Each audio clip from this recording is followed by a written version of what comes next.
Once an ordinary inhabitant of Earth, Chen Tianqi met his untimely demise when a dump truck crashed into him from the 13th floor. Upon reopening his eyes, he found himself in a wholly unfamiliar and impending apocalyptic realm Krypton. Just as he contemplated a future without beef, the system informed him of Krypton's imminent destruction. With no choice but to traverse once more, he embarked on a journey through the celestial realms of cultivation.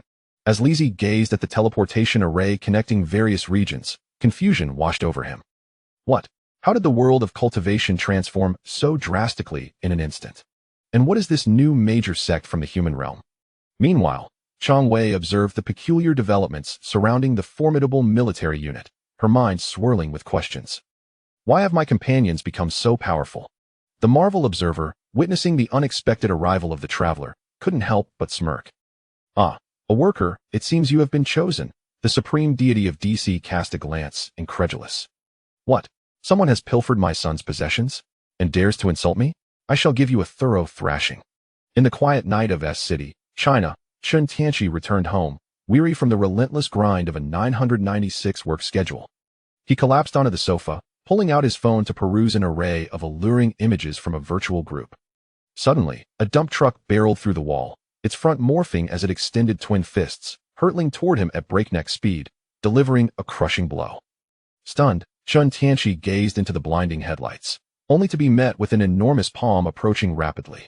Waves of indescribable terror and disbelief surged within him as time seemed to freeze, yet his body remained paralyzed. Reflexively, he muttered, "What the hell? This is the 13th floor." The distance between him and the truck diminished in an instant, culminating in a deafening crash that plunged him into darkness. The driver calmly checked off a name on a list, remarking, "Working late has forced me to put in overtime to deliver you."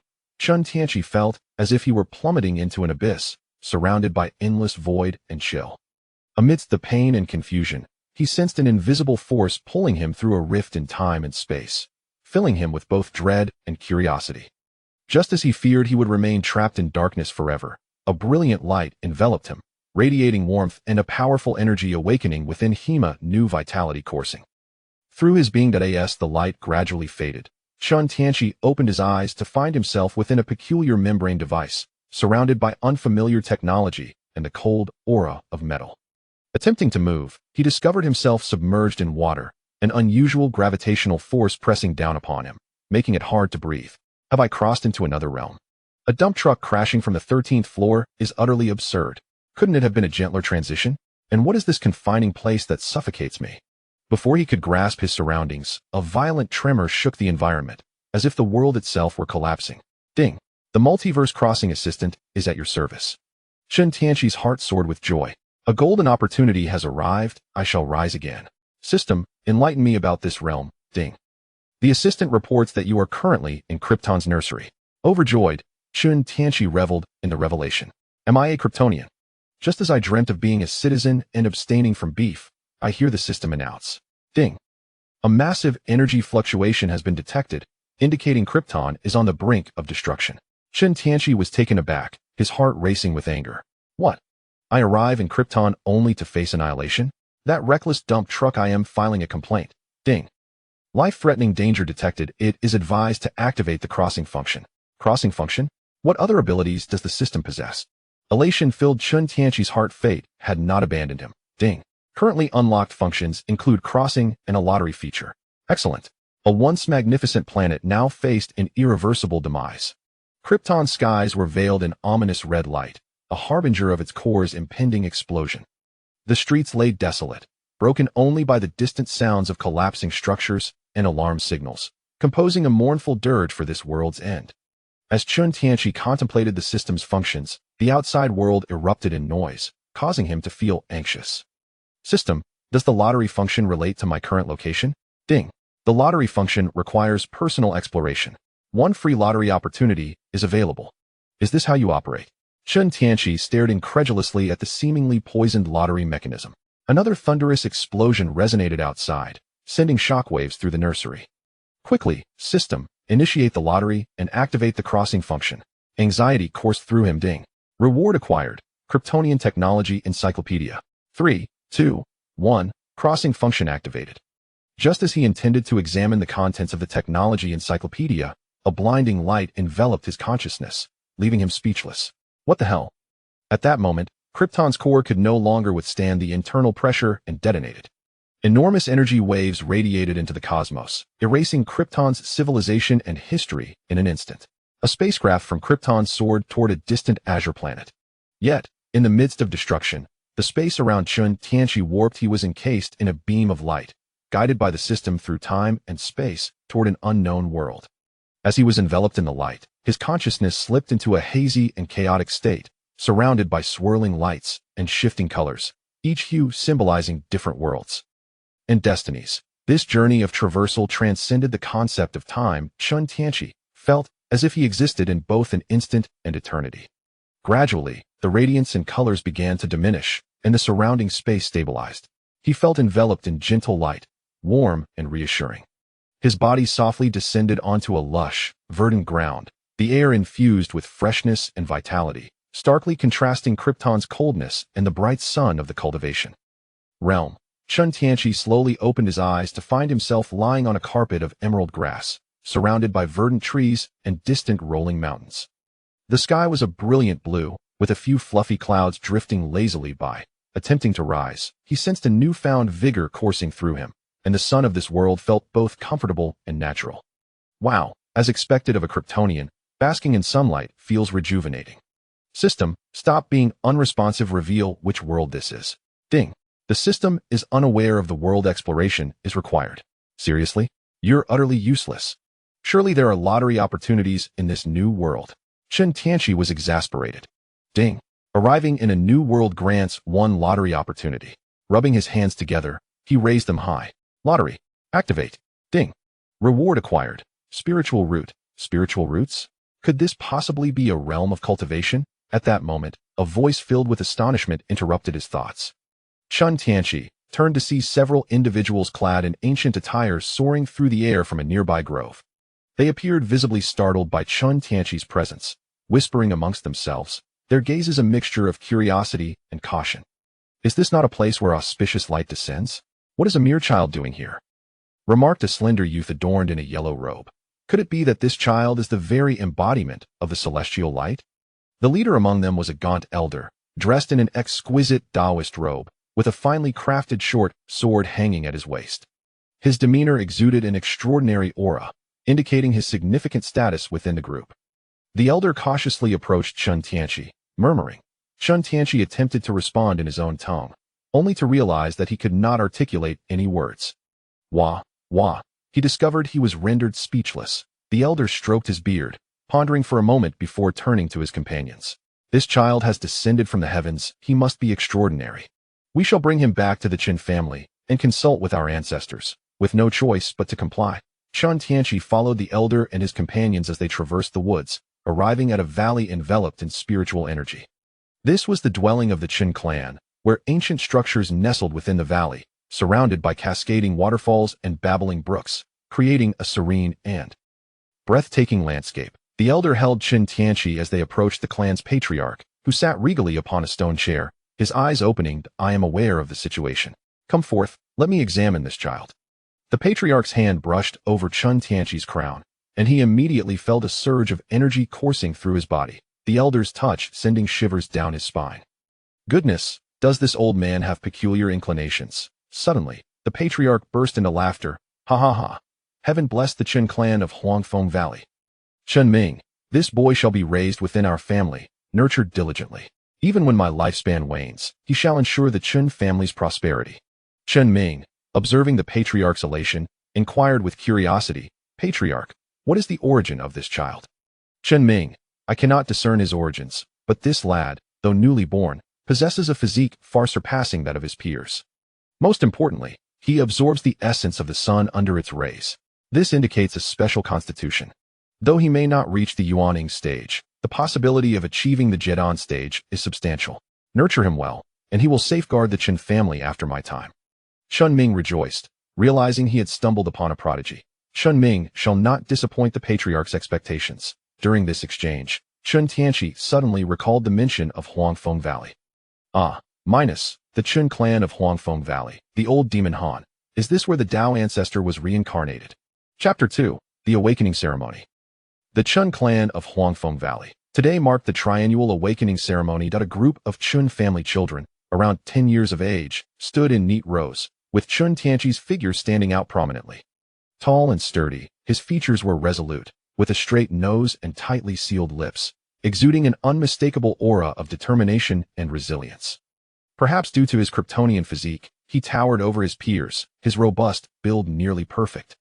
Chen Tianqi gazed at the elder Chen Ming standing atop the awakening pearl, who had taken him in since that day, and he had spent the last 10 years here. At long last, this day has arrived. If I calculate correctly, the old demon Han will also be joining the Seven Mysteries sect soon. System, display the panel. Name, Chen Tianqi. Gender, male. Age, 10 years. Spiritual roots, fire metal. Bloodline, Kryptonian commoner template. Physique, Kryptonian physique. Skills. Super strength, super speed, super hearing, super vision, iron body, biological stance, super breathing, super brain. Realm, none. Lottery chances, 0. Items, Kryptonian. Technology encyclopedia. Chen Tianqi looked at the panel, feeling a sense of despair in 10 years. He had yet to receive a single lottery chance. It was as though the lottery function had frozen, showing no signs of response.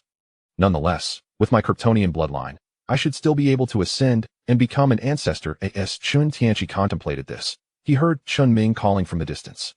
Chen Tianqi. Chen Tianqi. Realizing it was his turn, Chen Tianqi stepped onto the platform, placing his hand upon the awakening pearl, feeling composed, as he already knew from the panel that he possessed both fire and metal spiritual roots. Boom. Suddenly, a searing crimson light erupted, followed by a golden glow emanating from the pearl. Fire and metal spiritual roots. Chen Ming and the clan patriarch gazed at Chen Tianqi, enveloped in the resplendent golden red light. As expected, extraordinary talent. Though dual spiritual roots were not as rare as celestial roots, combined with the knowledge of Chen Tianqi's special constitution, it indicated he would at least attain the Jidan stage, with a chance to reach Yuan Ying. The patriarch observed Chen Tianqi, noting his calm demeanor, nodding in approval. With a flourish of his right hand, a tome, 100 spirit stones, and a pouch materialized before Chen Tianqi. You shall begin your cultivation in the inner courtyard. Is this all? A mere 100 spirit stones to send me off? Chen Tianqi silently scoffed at the meager offerings. Yet he dared not show any disrespect. Receiving the patriarch's gifts with ABOWAS, the awakening ceremony concluded, evening fell. After basking in the sun, Chen Tianqi followed a maid in a white dress to a small courtyard brimming with spiritual energy. Though modest, it was equipped with a spirit-gathering formation, elegantly crafted, comprising 3 rooms and a courtyard, along with a stone pavilion. Upon closing the door, Chen Tianqi sat cross-legged and retrieved the tome bestowed by the patriarch, Golden Will Burning Heaven Technique. Chen Tianqi's gaze swept over the book. It contained methods for cultivating from Qi refinement to Jidan, divided into 3 sections: Qi refinement, foundation establishment, and Jidan, each with 13 tiers. For Chen Tianqi, possessing dual fire and metal spiritual roots, this was a technique specially sought by Chen Ming from the patriarch. This elder is quite commendable. I shall look after the Chen clan in the future. With a face as stoic as a fortress, he arranged the spirit stones around him, spread open the Golden Will Burning Heaven technique, and began to study. Thanks to his Kryptonian bloodline and superlative intellect, he swiftly entered a state of cultivation, despite being a commoner. Time flowed, and soon darkness enveloped the sky. After 2 hours, a faint energy whirlpool emerged in his dantian. I've successfully drawn energy into my body. Chen Tianqi rejoiced inwardly. His superlative mind had allowed him to achieve this in just 2 hours. Following this, he entered a period of closed-door cultivation, isolating himself from the world. Daily sustenance was provided by the maid, allowing Chen Tianqi to focus entirely on his training. A month later, having expended 100 spirit stones, Chen Tianqi successfully advanced to the 2nd level of Qi refinement. He also discovered that meditating under the sun significantly accelerated his cultivation speed, particularly at noon. This must be a characteristic of Kryptonians interacting with spiritual energy. System, display the panel. Name, Chen Tianqi. Gender, male. Age, 10 years. Spiritual roots, fire metal. Bloodline, Kryptonian commoner template. Physique, Kryptonian physique, pure yang. Body and transformation skills, super strength, super speed, super hearing, super vision, iron body, biological stance, super breath, super brain. Realm, 2nd layer of Qi refinement. Lottery chances, 1. Item: Kryptonian Technology Encyclopedia. Chen Tianqi gazed at the additional lottery chance, pondering whether a breakthrough in his realm granted him this opportunity. Furthermore, when had he acquired the pure yang body? Pure yang body. System, please elucidate. With curiosity piqued by the newfound physique, Chen Tianqi sought clarification from the system. Ding. Master, upon analysis, your spiritual root has undergone a remarkable chemical reaction with Kryptonian blood, coupled with your embarkation on the cultivation path. The amalgamation of spiritual energy and bloodline has facilitated the emergence of this new physique. Goodness, could it be what I think it is? Ding. Indeed. Chen Tianqi envisioned himself stepping into the realm of immortality, encountering an ancient, wrinkled elder from the Hahuan sect, reminiscent of a certain character, exclaiming, "Let me take a look. After all, a union between men is permissible. Is there any way for me to decline this?" Ding. The system does not possess a removal function. The elation Chen Tianqi felt from reaching the second layer of qi refinement swiftly dissipated. He contemplated retreating to a secluded mountain forest, basking in the sun for decades, akin to Superman, before emerging to dominate the mortal realm. Ding. It is advised that the master refrain from such a strategy. Your bloodline is that of an ordinary Kryptonian from Kryptonian civilization, lacking the distinction of a special template. Your abilities are rather mediocre among Kryptonians, and it is crucial for you to recognize that Superman and Kryptonians are two distinct species. Chen Tianqi gritted his teeth at the thought of Superman's grandeur. It appears I must bide my time and develop cautiously. System, do you know the limits of this bloodline? Ding. Initiating scan of bodily information and comparing it with combat power metrics of this world. Over the past decade, Chen Tianqi had utilized the system to compile all records pertaining to the realm of cultivation from the Chen family library. Ding. Scanning complete. The bloodline's potential is capped at the peak of the nascent soul stage, however. It possesses notable weaknesses, such as a frail primordial spirit, lacking a nascent soul. It is inferior to the primordial spirits of cultivators, making it susceptible to soul attacks and possession. Indeed, while Kryptonians boasted formidable physiques, their weaknesses were glaring, particularly their low resistance to soul-based magical assaults. Moreover, he was not Superman, merely an ordinary Kryptonian, which made his situation even more precarious. Without cultivation, would he not be presenting a grand gift to the ancient beings? Yet, Chen Tianqi held on to a glimmer of hope, as he had arrived in a world of cultivation, where he could address the shortcomings of Kryptonians. Armed with the system's built-in AI predictive capabilities, he could accumulate enough techniques and synthesize them into more potent and promising new methods. Additionally, the system offered an automated cultivation feature, a boon for the indolent. Excellent. I have decided. I shall pursue a path of technological cultivation, wielding boundless magical power. I aim to ascend to the pinnacle of the cultivation realm through my efforts. System, commence the automated function. Ding. The automated cultivation process has begun. Having just declared his intent to rely on diligence, a young Mano, a boy dismissed the system's condescending remarks echoing in his mind, pushed open the door, and ventured toward the Chen family's scripture repository, ready to select several spells. Chapter 3. The Art of Deduction. As Chen Tianqi returned from the scripture pavilion, a gentle exclamation caught his attention.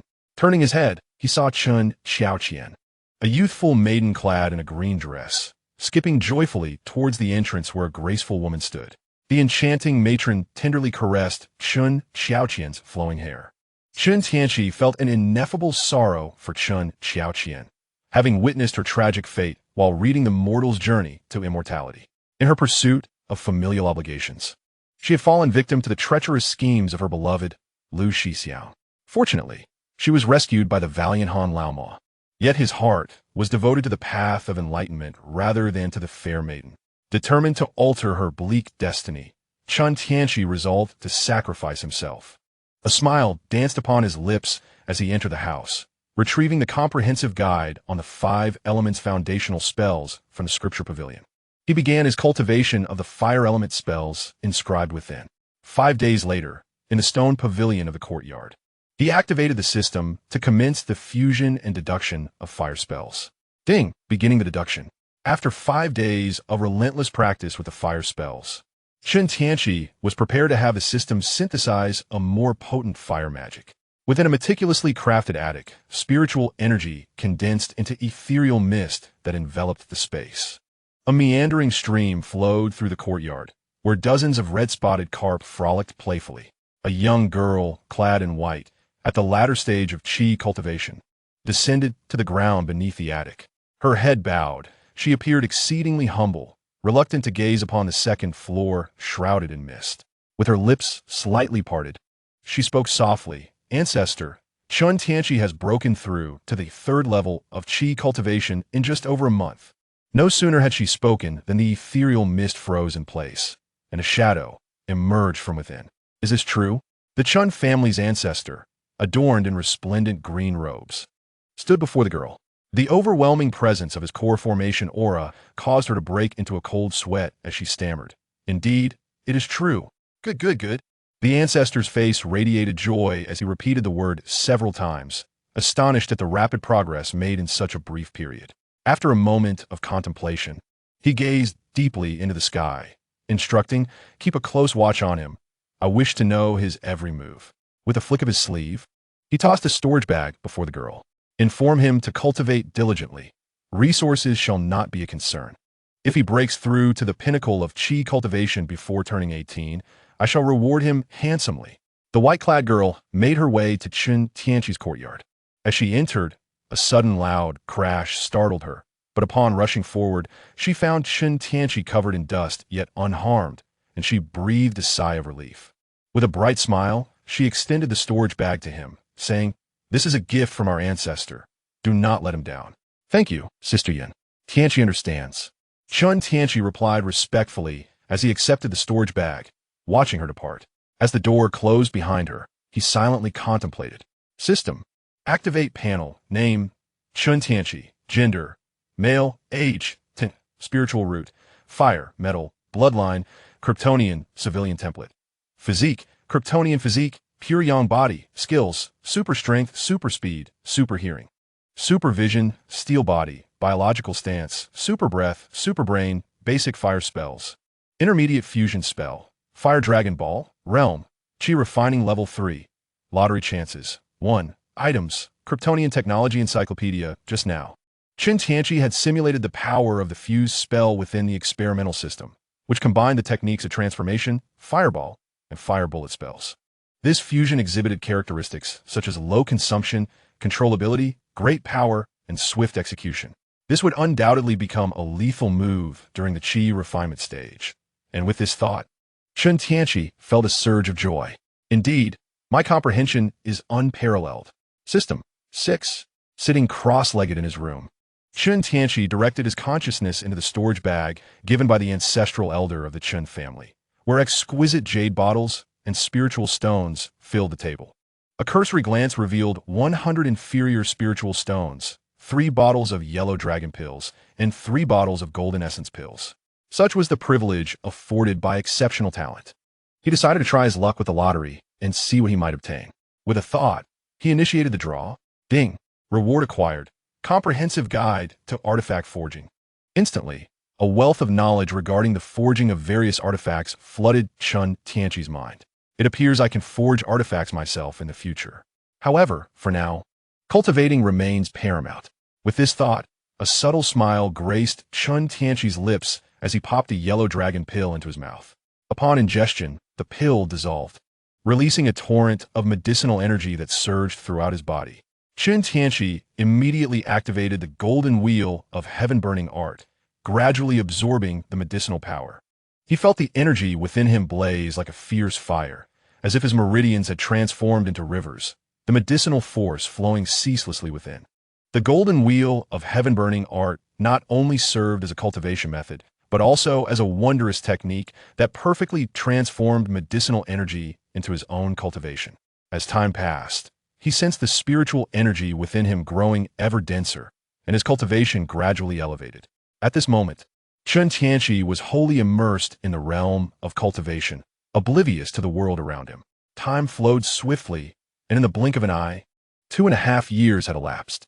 Finally, he achieved Qi Refining Level 8. Chen Tianqi marveled at his progress. With the robust support of the Chen family's ancestral elder, resources had continuously poured in, allowing him to reach this remarkable stage at the tender age of 13, far surpassing the typical speed for one with a heavenly spiritual root. Suddenly, he recalled the comprehensive guide to artifact forging in his mind. Chen Tianqi felt a stirring in his heart. deciding that it was time to begin learning the art of artifact forging. He understood that for a cultivator, a well-crafted artifact could play a decisive role in battle. Furthermore, over the past 2.5 years, he had gradually amassed a number of rare materials. Perhaps one could merge the knowledge from the Kryptonian Technology Encyclopedia and infuse suitable scientific advancements into the art of forging, potentially becoming a pioneer in revolutionizing the crafting techniques of the cultivators in the realm of immortality. Tianqi, dear brother, just as Chen Tianqi was indulging in his dreams, a series of delicate calls echoed from outside the door. Exhaling a deep breath, he opened the door to find a young maiden adorned in a dress of blue and green standing before him, her silver-ringed hands gracefully raised. Upon seeing Chen Tianqi emerge, a hint of joy illuminated her exquisitely delicate face. Tianqi, brother, I have broken through to the 4th level of Qi refinement. The surrounding atmosphere surged as her cultivation level was fully manifested. Chen Xiaoqian, who was a year younger than Chen Tianqi, was merely 12 years of age. During the Spirit Awakening ceremony, her parents, both cultivators, had utilized spirit pearls to assess her potential early on. Not bad, just a tad behind me. Keep striving. Chen Tianqi ruffled her hair, playfully boasting. Brother Tianqi, this is for you. Chen Xiaoqian's beautiful eyes sparkled as she handed him several books. I heard you're gathering materials for forging. You must aspire to become a master craftsman. My family possesses numerous books on forging that you may peruse. The 12-year-old Chen Xiaoqian spoke in a sweet, soft voice, utterly endearing. Chen Tianqi silently reassured himself, I am not a lowly enthusiast. I am not a lowly enthusiast. He then accepted the books with gratitude. Thank you, Xiaoqian. Although he did not require them, the gesture was a heartfelt offering from the young girl, and he could not possibly disregard such kindness. Watching Chen Tianqi with the books in hand, Chen Xiaoqian beamed with delight before skipping away joyfully. Chen Tianqi, observing her adorable demeanor, chuckled inwardly, realizing that since he had been adopted into the Chen family, it was essential to cultivate a bond with Chen Xiaoqian from a young age, ensuring she would not face a dismal fate in the future. He certainly did not wish to engage in mere nurturing. Chapter 4. Complete Qi refinement within a loft shrouded in spiritual mist. The increasingly enigmatic patriarch of the Chen family addressed a nearby maid. Deliver these forging materials and cultivation resources to Tianqi, ensuring he does not become so absorbed in forging that he neglects his own practice. Strive for him to reach the pinnacle of Qi refinement within 4 years. Yes, esteemed ancestor, the maid replied with a bow before departing. The patriarch returned to the 2nd floor, settling onto his bed in a meditative posture. With eyes gently closed, he mused, this young man cultivates at a pace surpassing even that of a heavenly root. He is indeed of a special constitution. Even after perusing all available texts, I remain uncertain of the nature of this constitution. His vitality radiates with the vigor of the sun. Could it be a pure yang body? Yet, why does he absorb solar essence? Regardless, my lifespan wanes. The pressing concern is to secure his heart within the Chen family. As time progressed, Chen Tianqi's cultivation deepened. He began to delve into the complete guide to artifact forging and the Kryptonian Technology Encyclopedia, which became his tomes of wisdom in exploring higher realms of forging craftsmanship. Not only did he assimilate the theoretical knowledge contained within, but he also ingeniously integrated the principles of Kryptonian technology with his practical forging experiences, gradually forming a unique set of insights and techniques. Through relentless learning and practice, Chen Tianqi has gained a profound understanding of the forging of magical artifacts and Kryptonian technology. His craftsmanship has become increasingly refined, and he has even begun to experiment with the creation of his own innovative magical implements. Time has slipped away, and 4 years have passed swiftly. During this period, Chen Tianqi has made remarkable advancements in both his cultivation and forging skills. He has ascended from the 8th level of Qi training to the pinnacle of Qi training and has achieved groundbreaking accomplishments in the crafting of magical artifacts. His new creations blend the essence of traditional magical artifacts with the avant-garde principles of Kryptonian technology, showcasing astonishing potential and power. In the smithy adjacent to the courtyard, Chen Tianqi gazed at a small sword in his hand, the Celestial Mirage Sword. This was the first of his newly forged offensive magical artifacts. The sword harmoniously fuses traditional forging techniques with the quintessence of Kryptonian technology, featuring a lightweight blade embedded with an energy core, achieving the rank of a top-tier magical artifact. In critical moments, it can unleash an attack of artifact-level potency. Although it can only be activated once, its technological craftsmanship ensures unparalleled durability, remaining intact even after releasing a superlative attack. As long as the energy core is replenished with spirit stones, it can be unleashed again. With such a formidable weapon, practitioners below the core formation stage need not fear. Filled with delight, Chen Tianqi waved his hand, stowing the small sword into his storage pouch. He then opened the door, preparing to visit the ancestral elder of the Chen family, Tianqi. As he stepped out, he encountered Chen Tianqi, who rushed towards him in a yellow long dress, clearly dressed up for the occasion. Over the span of 4 years, Chen Tianqi had transformed from a soft and adorable little girl into a captivating beauty, radiant as a flower. Tianqi, I have reached the 10th level of Qi training. Let us attend the Ascension Conference together. Chen Tianqi tugged at Chen Tianqi's hand, gazing up at him with a charming pout. Chen Tianqi smiled gently, determined not to disappoint her expectations. Certainly, but I must first visit the elder, he replied indulgently. He then leaned closer to her ear and whispered, Your attire today truly pleases my taste. After a playful pat on her head, he departed, leaving behind a blushing Chen Tianqi. Chen Tianqi arrived at a tower, standing before the formation. He took out a communication talisman and transmitted a message. Elder, this disciple has reached the peak of Qi training and seeks your guidance to attend the Ascension Conference. In less than the time it takes for an incense stick to burn, a figure flew out from the tower, exuding joy and laughter. My young disciple, you have truly lived up to my expectations. Your magical power is formidable, and your physique is robust. This special constitution of yours is indeed extraordinary. Even without cultivating physical techniques, you surpass the physical strength of foundational practitioners. This is all thanks to your support, Elder. Without your unwavering assistance, Tianqi would not have achieved today's accomplishments. Chen Tianqi replied, bowing respectfully. There's no need for such modesty, my boy. I, too, have traversed a similar path and am well aware of the arduous journey of cultivation. Your remarkable achievements attained in such a brief span of time already surpass the innate talents of most in the realm of immortality. The elder of the Chen family remarked with a smile, stroking his beard. This magical artifact, the Qingyun boat, I shall bestow upon you. Although it is classified as a high-grade artifact, its ability to traverse the skies and cut through the wind is more than sufficient, rivaling even the finest of treasures. The elder produced a small boat and subsequently retrieved a storage pouch. Given your years of dedication to the art of crafting, you must have entered the ranks of artifact artisans by now. Within this pouch are resources for crafting. You may forge artifacts of any grade and sell them at a premium to the Chen family. This is my assurance to you. Thank you, esteemed elder. Tianqi has diligently honed his skills in artifact crafting for several years and is now proficient enough to create high-grade artifacts. Chen Tianqi humbly expressed as he accepted the boat and pouch.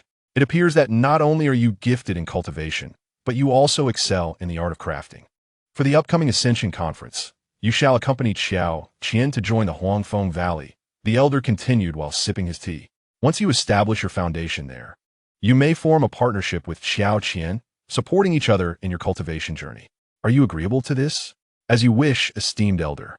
Chen Tianqi was certainly not one to overlook Chen Xiaoqian, the delicate lamb, even if the Chen family did not propose it. He would seek her hand after establishing his foundation. Upon exiting the loft, he spotted Chen Xiaoqian waiting beneath a tree, concealing something behind his back. He revealed a delicate iron flower. Chen Xiaoqian gazed skyward, lost in thought. An exquisite iron flower appeared before her, followed by Chen Tianqi's arrival. Before she could joyfully embrace him, the flower seemed to come alive as he infused it with spiritual energy. The petals gradually unfurled, transitioning from the rich golden hue of the flower's center to a delicate pink. Each petal was soft and translucent, reminiscent of the ephemeral wings of a butterfly. The flower opened gracefully, swaying gently in the breeze, embodying both vitality and elegance. Sister Xiao Qian, I wish for you to remain as radiant and everlasting as this flower. This iron flower was crafted in homage to the iron flowers from his previous life's martial arts films, blooming into a graceful blossom upon the infusion of spiritual energy.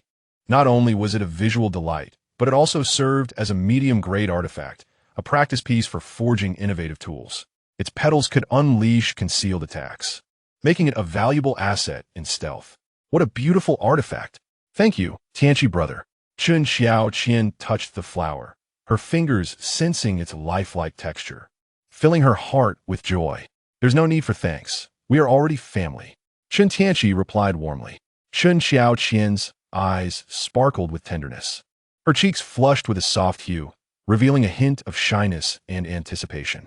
The elder has already pledged you to me, whether you wish it or not. You must comply, Chen Tianqi teased, playfully pinching her cheek. How could I possibly refuse? I am more than willing, she declared with a bright smile.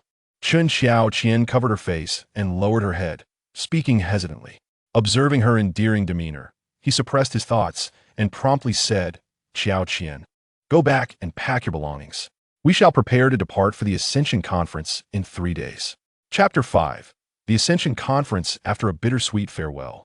Chen Tianqi returned to his courtyard, seated himself in the cultivation chamber, and began to assess his current assets. System. Open the panel. Name. Chen Tianqi. Gender. Male. Age. 17. Spiritual root. Fire, metal, bloodline. Kryptonian. Civilian template. Physique. Kryptonian body. Pure yang body. Skills. Super strength, super speed, super hearing, supervision. Steel body. Biological stance. Super breathing. Super brain. Basic 5-element spells. Intermediate fusion spell. Fire Dragon Ball. Artifact master. Instrument level. Golden wheel burning heaven technique. Realm. Full chi refinement. Lottery chances. 0. Items. Kryptonian technology encyclopedia. Starry illusion sword. Azure cloud boat. With offensive capabilities secured. He acknowledged the lack of defensive measures.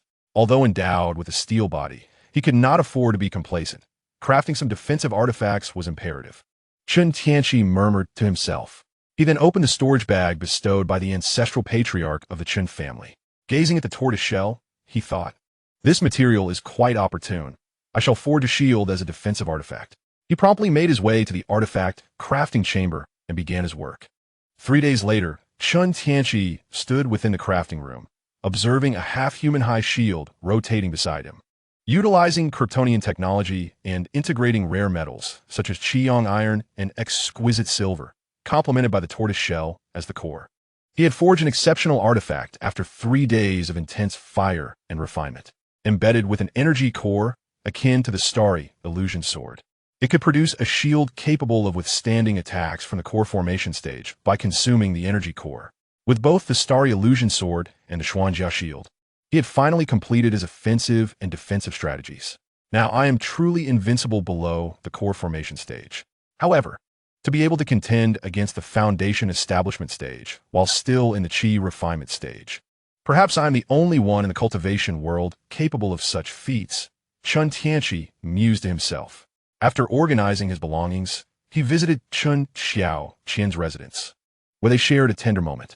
Once their preparations were complete, Chen Tianqi commanded the Azure Cloud Boat and set forth on their journey to the Tainan Valley. As they soared through the skies aboard the Azure Cloud Boat, after several hours, they beheld the distant mist-shrouded valley, a fog array used to repel beasts and mortals.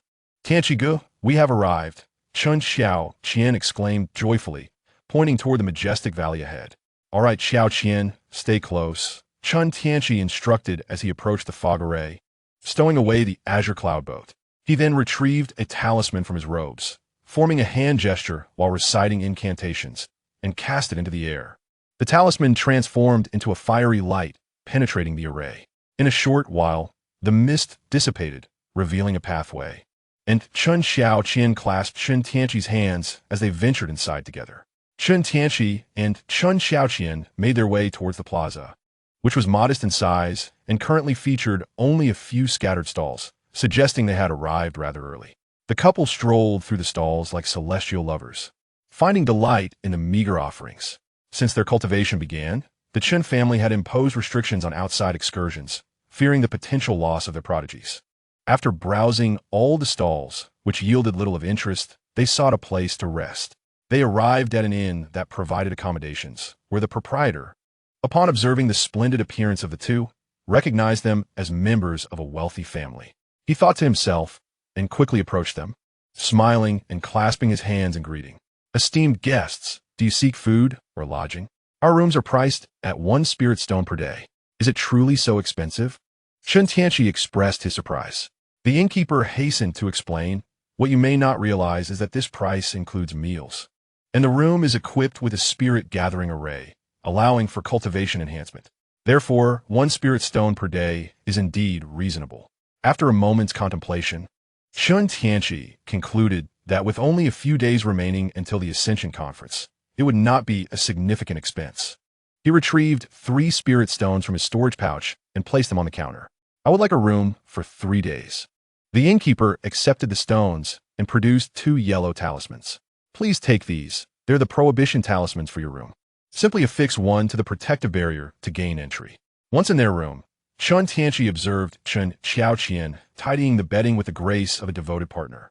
With a gentle smile, he embraced her from behind and whispered softly in her ear, Xiaoqian, it is time to rest. 2 days later, they packed their belongings and checked out. Upon exiting the Tainan Valley, they made their way directly to the Tianwu platform.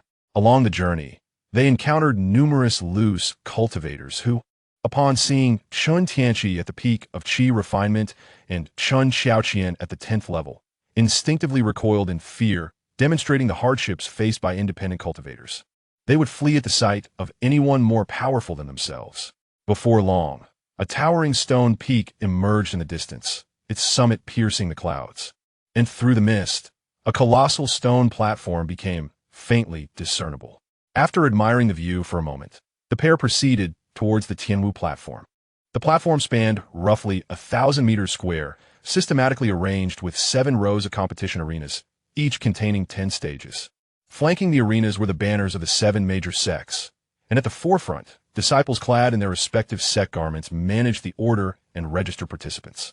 Chen Tianqi and Chen Xiaoqian approached the registration point for Huangfeng Valley. Bowing respectfully to the disciple there, Chen Tianqi introduced himself. I am Chen Tianqi, possessing both gold and fire spiritual roots. This is my partner, Chen Xiaoqian, with wood and water spiritual roots. We wish to join Huangfeng Valley. After the disciple confirmed their spiritual roots with a spirit testing orb, he recorded their names and presented them with 2 tokens, saying, Dear friends, please remember to gather at the designated point after the Ascension Conference concludes. After returning the gesture of thanks, Chen Tianqi and Chen Xiaoqian wandered beneath the arenas, enjoying some refreshments while Chen Tianqi remained vigilant, searching for the fabled figure known as Little Black. Surrounded by the landscape, no small black figures that matched the characteristics were found. A few days later, Chen Tianqi and his companion arrived at the assembly point of Huangfeng Valley, still unable to locate the elusive small black figure. Could it be that the old demon Han did not arrive? This thought puzzled Chen Tianqi as he stroked his chin, squinting his eyes in continued search. Suddenly, his gaze sharpened upon spotting a young man wearing a bamboo hat, whose handsome visage bore an air of charm, and whose cultivation had reached the 10th level of qi refinement.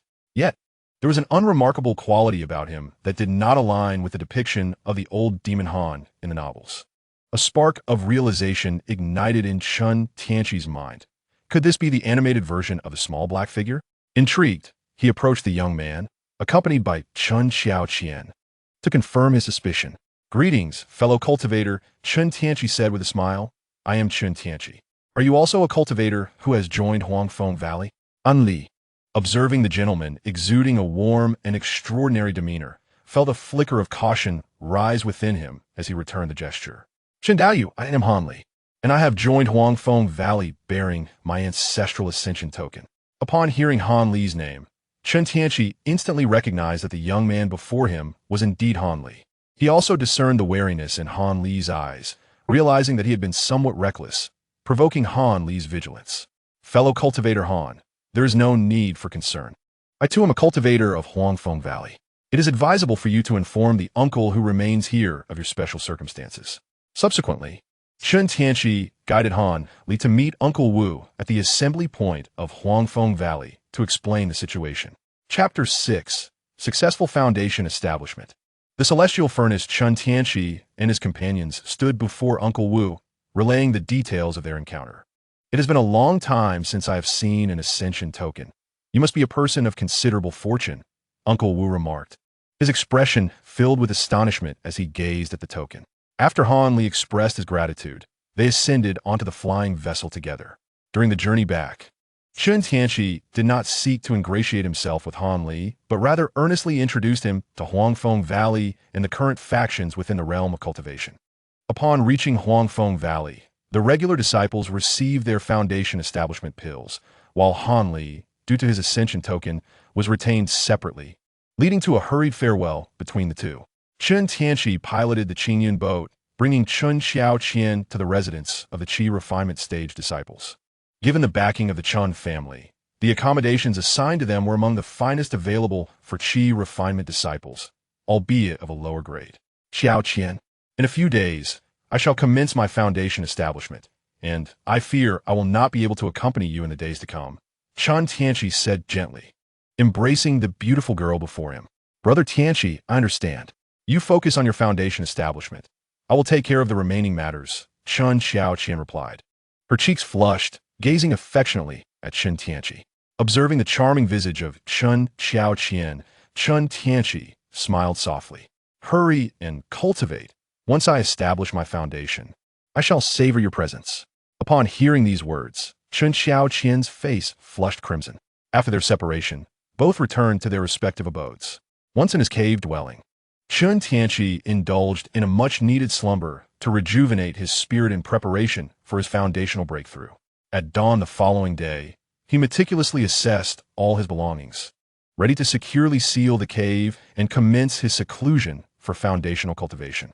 Fortuitously, the spiritual aura of the cave, procured through the Chen family's connections, was significantly more potent than that of his fellow disciples, making it an ideal setting for his cultivation. Subsequently, Chen Tianqi retrieved a bottle of qi gathering pills from his storage pouch, placing one into his mouth to begin the process of refining its medicinal energy through meditation. Time swiftly passed, and 3 months elapsed. Chen Tianqi felt a surge of spiritual energy coursing through him, his aura amplifying to that of a foundational cultivator. Observing the liquefaction of spiritual energy within his dantian, he recognized that the moment had arrived to consume the foundation pill.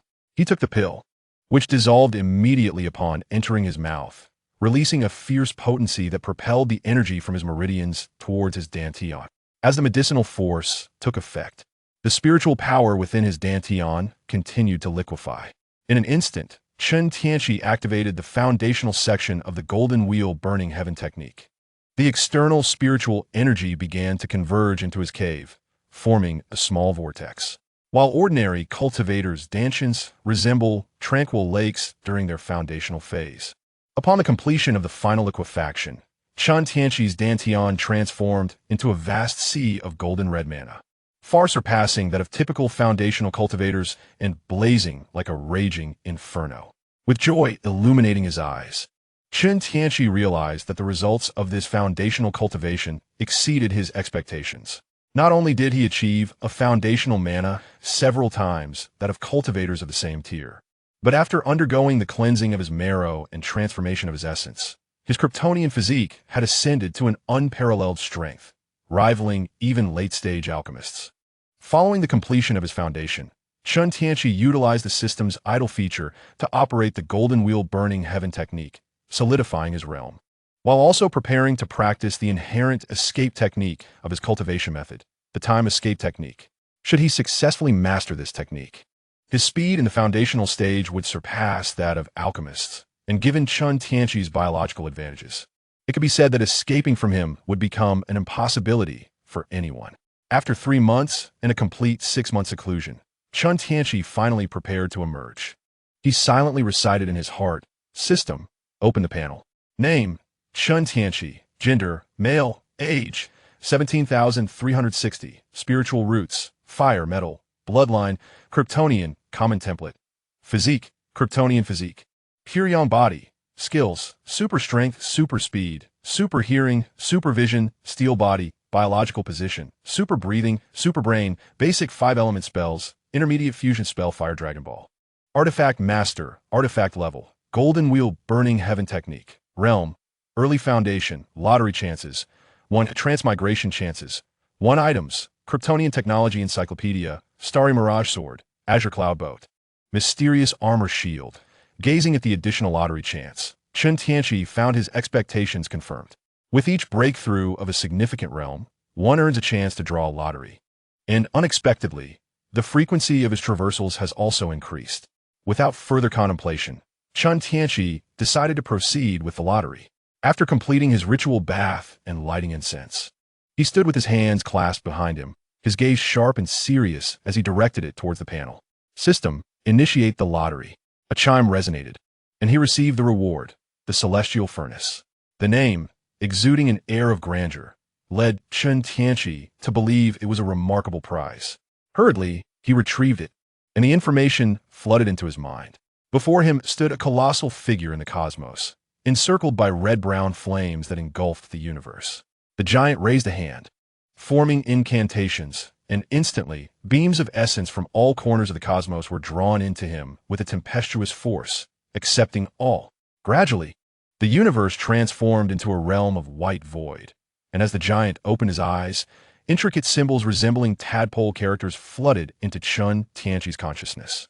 In the next moment, the incantations of the celestial furnace resonated within his mind, taking root and sprouting as if they were innate to him. As the furnace ignites, so too do the heavens refine. The five elements converge, transforming endlessly.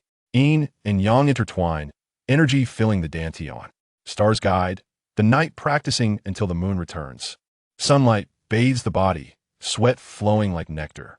9 transformations of the golden elixir, internalizing the divine. Winds and clouds converge, the Dharma manifesting. Perceiving the universe, understanding the path to return to the root. These 64 characters distill the essence of the celestial furnace's teachings. Moreover, this method not only cultivates both body and spirit, but also sustains life. As the name suggests, all things within the heavens and earth may be refined for personal use, fortifying the body and augmenting magical power. From rare resources like elixirs, spiritual herbs, and the blood of mystical beasts to poisons and the corpses of demons. Even soil can be consumed for refinement, though the returns from such practices are meager. When perfected, one could effortlessly consume the cosmos to nourish oneself. Gazing at this astonishing technique, Chen Tianqi felt a surge of excitement, akin to the devouring of the heavens. He was so moved that he nearly broke into a military exercise right then and there, addressing the system with fervor. Foster father, if you do not abandon me, I wish to become your sworn son. The system promptly replied, my child, please rise. Initially poised to exit his seclusion, Chen Tianqi was invigorated by this unexpected grand prize, deciding instead to remain in retreat for several months to reward himself thoroughly. He returned to the depths of his cave dwelling, seated in stillness, eyes closed in concentration. With hands forming seals, he commenced the practice of the celestial furnace. As he breathed, the spiritual energy of the world appeared to be drawn towards him, gradually flowing into his being. Subtle glimmers began to manifest around him, continuously absorbing the spiritual essence from outside the cave, which spiraled around his body.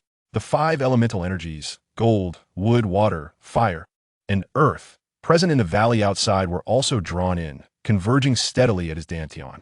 The once fiery sea within his Dantian began to evolve, forming a colossal vortex of flames at its center, resembling an invisible furnace that perpetually devoured the elemental energies flowing in from the outside world. The robe of the body was ignited by the fiery essence surging from the Dantian, transforming into a blaze of golden red flames. This fire did not harm Chen Tianqi's body. Rather, as it engulfed him, it manifested into a series of golden red stripes.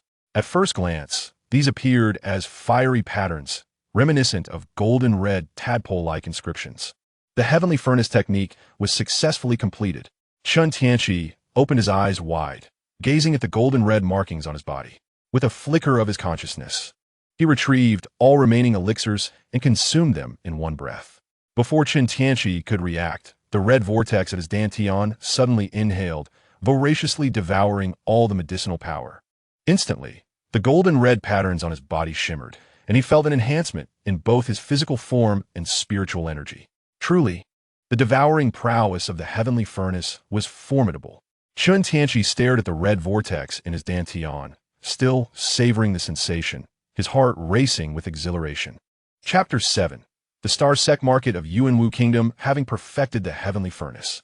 Chen Tianqi initially intended to exit seclusion and register his successful foundation establishment at the ritual hall, then seek the spiritual spring cave that rightfully belonged to Han Pao Pao. However, upon stepping out of the cave, he discovered that the red vortex in his dantian was incessantly consuming the spiritual energy of heaven and earth, rendering him conspicuously prominent among cultivators, likely to attract unwanted attention. Consequently, Chen Tianqi resolved to first visit the Star Sect Market of Yuanwu Kingdom to procure the essential materials for artifact crafting and array formations. Most importantly, he sought a technique to conceal his aura and shield himself from spiritual probing. Additionally, he aimed to locate Xian Rian, a key figure in opening a new map. Without a moment's hesitation, Chen Tianqi piloted his Qingyun boat towards the direction of Yuanwu Kingdom. Within half a day's time, he arrived at the outskirts of the Star Sect Market, which radiated in a circular formation around the central star pavilion, distinctly different from the market of Huangfeng Valley. The market was divided into various sections for artifact crafting, formations, talismans, elixirs, and techniques. With a wave of his hand, Chen Tianqi transformed his Huangfeng Valley disciple robe into casual attire and entered the market. His objective was clear: to find a local guide to lead him to a shop selling artifact crafting materials. In less than half an hour, Chen Tianqi stood before a shop that caught his eye. Upon entering the hall, he encountered a rosy-cheeked old man with a white beard. Noticing a customer, the old man hurriedly approached to inquire whether the visitor sought to purchase artifacts or acquire materials. "I wish to procure materials for crafting supreme artifacts. I will take as much as you have, preferably with heavenly silkworm silk," Chen Tianqi declared boldly, as the Chen family ancestors had generously rewarded him with spirit stones during his training. The old man was initially taken aback by this statement, but soon his face lit up with joy. "Esteemed guest, you possess discerning judgment. At Baiji Pavilion, aside from selling artifacts, we also hold the largest stock of top-notch crafting materials in the Star Sect Market, unmatched in quality." Having spoken, he picked up a communication talisman and summoned a servant to bring forth the materials for crafting exquisite magical artifacts from the inventory. "Esteemed senior, we possess a total of 859 spirit stones. A payment of 800 spirit stones from you would suffice," the elderly man with a white beard remarked respectfully after counting. With a casual wave of his hand, Chen Tianqi summoned spirit stones from his storage bag, deftly placing the materials within. Subsequently, as he exited the crafting shop, Feng Xinzi, who had been waiting outside, hurriedly approached him, bowing with a smile. "Did you manage to acquire what you desired, esteemed senior? Where else might I accompany you?" Chen Tianqi nonchalantly produced 5 spirit stones. "What is your name? Do you know where I might find inexpensive and profound arrays for sale?" Feng Xinzi accepted the spirit stones with a grin. "I am Wang Xiling, esteemed senior, and you have indeed asked the right person. In the Tianqing sect's marketplace, others would only direct foreign cultivators to the Star Pavilion. Though vast, the arrays there are both costly and commonplace. However, I can guide you to procure affordable and intricate arrays. This place isn't owned by a friend of yours, is it?" Chen Tianqi inquired with a knowing smile.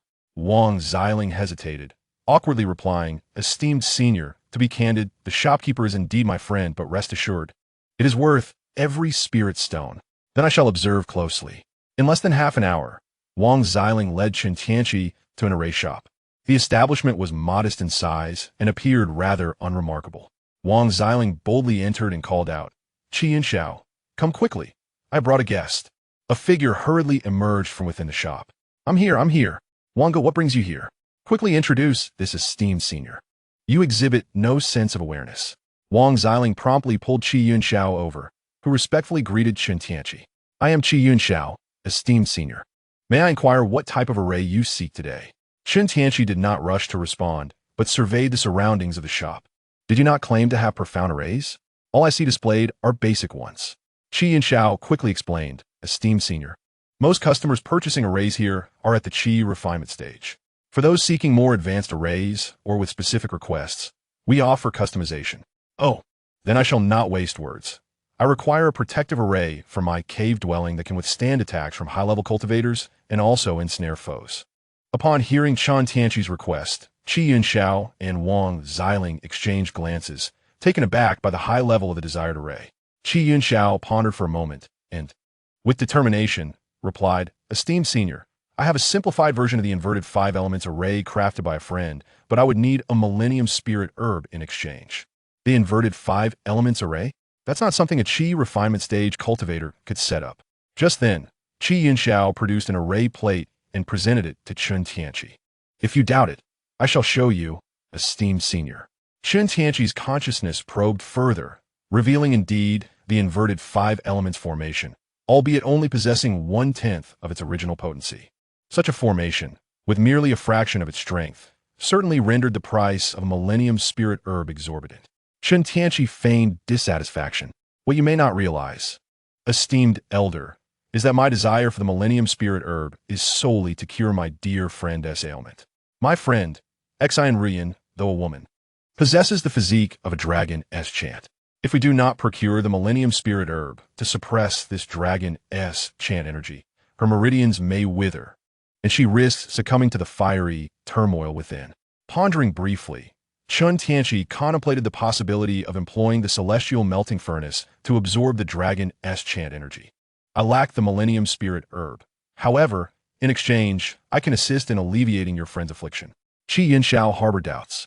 Yet the thought of his beloved suffering day and night under the torment of the dragon's chant compelled him to acquiesce. "Thank you, esteemed elder.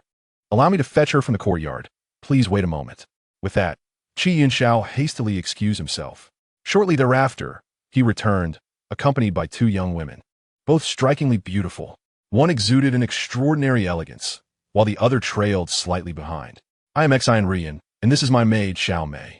I wonder if the elder speaks truly." Xian Rian stepped forward, bowing respectfully to Chen Tianqi. "Indeed, if you doubt my words, I can dispel the dragon-s chant energy for you right now." Chen Tianqi responded calmly. Upon hearing this, Xian Rian's heart soared with joy. "Then, esteemed elder, please rid me of the dragon-s chant energy. I am willing to assist you in further refining this formation." Upon her words, Chen Tianqi grasped Xian Rian's wrist and began to probe her energy with his mystical power. Qi Yunxiao looked on with envy, as he had yet to hold Xian Rian's hand. As Chen Tianqi conducted his examination, he discerned a potent and fierce energy swelling within Xian Rian, relentlessly scorching her meridians. Taking the initiative, he activated the celestial melting furnace, and the dragon-s chant energy within Xian Rian was irresistibly drawn towards him. Xin Vuin Sut De, feeling an immense force siphoning away the dragon-s chant energy from her body, and with each diminishing wave of energy, a profound comfort enveloped her. Chen Tianqi exercised utmost caution while operating the celestial melting furnace, for he realized that, should he choose, he could absorb all of Xian Rian's power for himself. To avoid completely depleting her, he exerted considerable effort to control his technique. After the duration of an incense stick, the dragon-s chant energy was entirely consumed. Chen Tianqi gradually withdrew his power and addressed Xian Rian. "Miss Xian, the dragon-s chant energy has been eradicated, yet the dragon-s chant physique remains. It shall not erupt again for at least 7 or 8 years." Before Xian Rian could respond, her maid Xiao Mei exclaimed joyfully, "How wonderful, miss! You shall no longer endure such torment day and night." Qi Yunxiao, equally exhilarated, presented a jade slip to Chen Tianqi. "I am deeply grateful for your intervention, esteemed elder. This jade slip contains the Qi family's divine mechanism compendium, which I offer alongside the formation plate as a token of appreciation. Thank you for your kind efforts. Esteemed senior, if you do not mind returning here in a few years, I would be honored to craft a reversal of the 5 elements formation, powerful enough to rival the prowess of a core formation practitioner." Xian Rian spoke at this moment. Chen Tianqi accepted the array plate and jade slip, waved his hand dismissively, and beckoned Wang Xiling to exit. "There is no need for thanks. I hope to witness a reversal of the 5 elements formation that surpasses its current capabilities in a few years." The 3 within the shop expressed their gratitude, bowing in farewell. Chapter 8. Encountering the Calamity Practitioner, slaying the Calamity Practitioner upon exiting the shop. Chen Tianqi instructed Wang Xiling to take him to the Star Pavilion, and then allowed him to depart on his own. His aim in visiting the Star Pavilion was to acquire a set of killing formations, as he believed a singular reversal of the five elements formation would prove insufficient. A complete reversal of the five elements formation typically serves as a guardian array for the sect, yet it lacks offensive capabilities, necessitating an additional killing formation. Upon entering the Star Pavilion, he was greeted by the sight of a captivatingly elegant woman, whose ample bosom swayed as she stood, drawing Chen Tianqi's gaze. A distinguished guest has arrived. May I inquire about the type of formation you seek? The alluring woman observed Chen Tianqi's handsome visage and robust physique, greeting him with a graceful bow, inadvertently revealing a generous expanse of fair skin. I require a formation of formidable lethality, Chen Tianqi remarked, fully aware that the display before him was a marketing strategy, yet he could not resist the allure. You have arrived at an opportune moment. Today, we have an exceptionally powerful killing formation available, one that even core formation practitioners would think twice about. The woman beamed as she presented an array plate. This formation is named the Five Elements Sealing Kill Formation. Those who enter this array will be subjected to the lethal forces of the five elements: the rigidity of metal, the growth of wood, the concealment of water, and the ferocity of fire and earth. It possesses abilities of confinement, slaughter, and sealing. All this can be yours for just 514 spirit stones. That is excessively dear. I offer 1,000 spirit stones. Chen Tianqi countered, observing the woman's excitement causing her bosom to undulate. This formation is one that even core formation practitioners would contemplate. It is worth at least 10,000 spirit stones. 3,000 spirit stones. That is unacceptable. 8,000 spirit stones. 6,000 spirit stones. Deal. Chen Tianqi silently cursed, feeling he had overpaid. Gazing at the woman, whose smile resembled that of a cunning fox, he gritted his teeth, realizing why the Star Pavilion was often criticized for its exorbitant prices. The woman approached, handing Chen Tianqi the array plate, continuing her sales pitch. Esteemed guest, here is your array plate. Would you like to explore other formations? With a stoic expression, Chen Tianqi accepted the array plate and departed without a backward glance. Subsequently, he made his way to the technique area's Wanfa building, searching in vain for the breath-concealing technique he desired. As he was about to leave, the thought struck him that he could forge a robe to obscure his aura.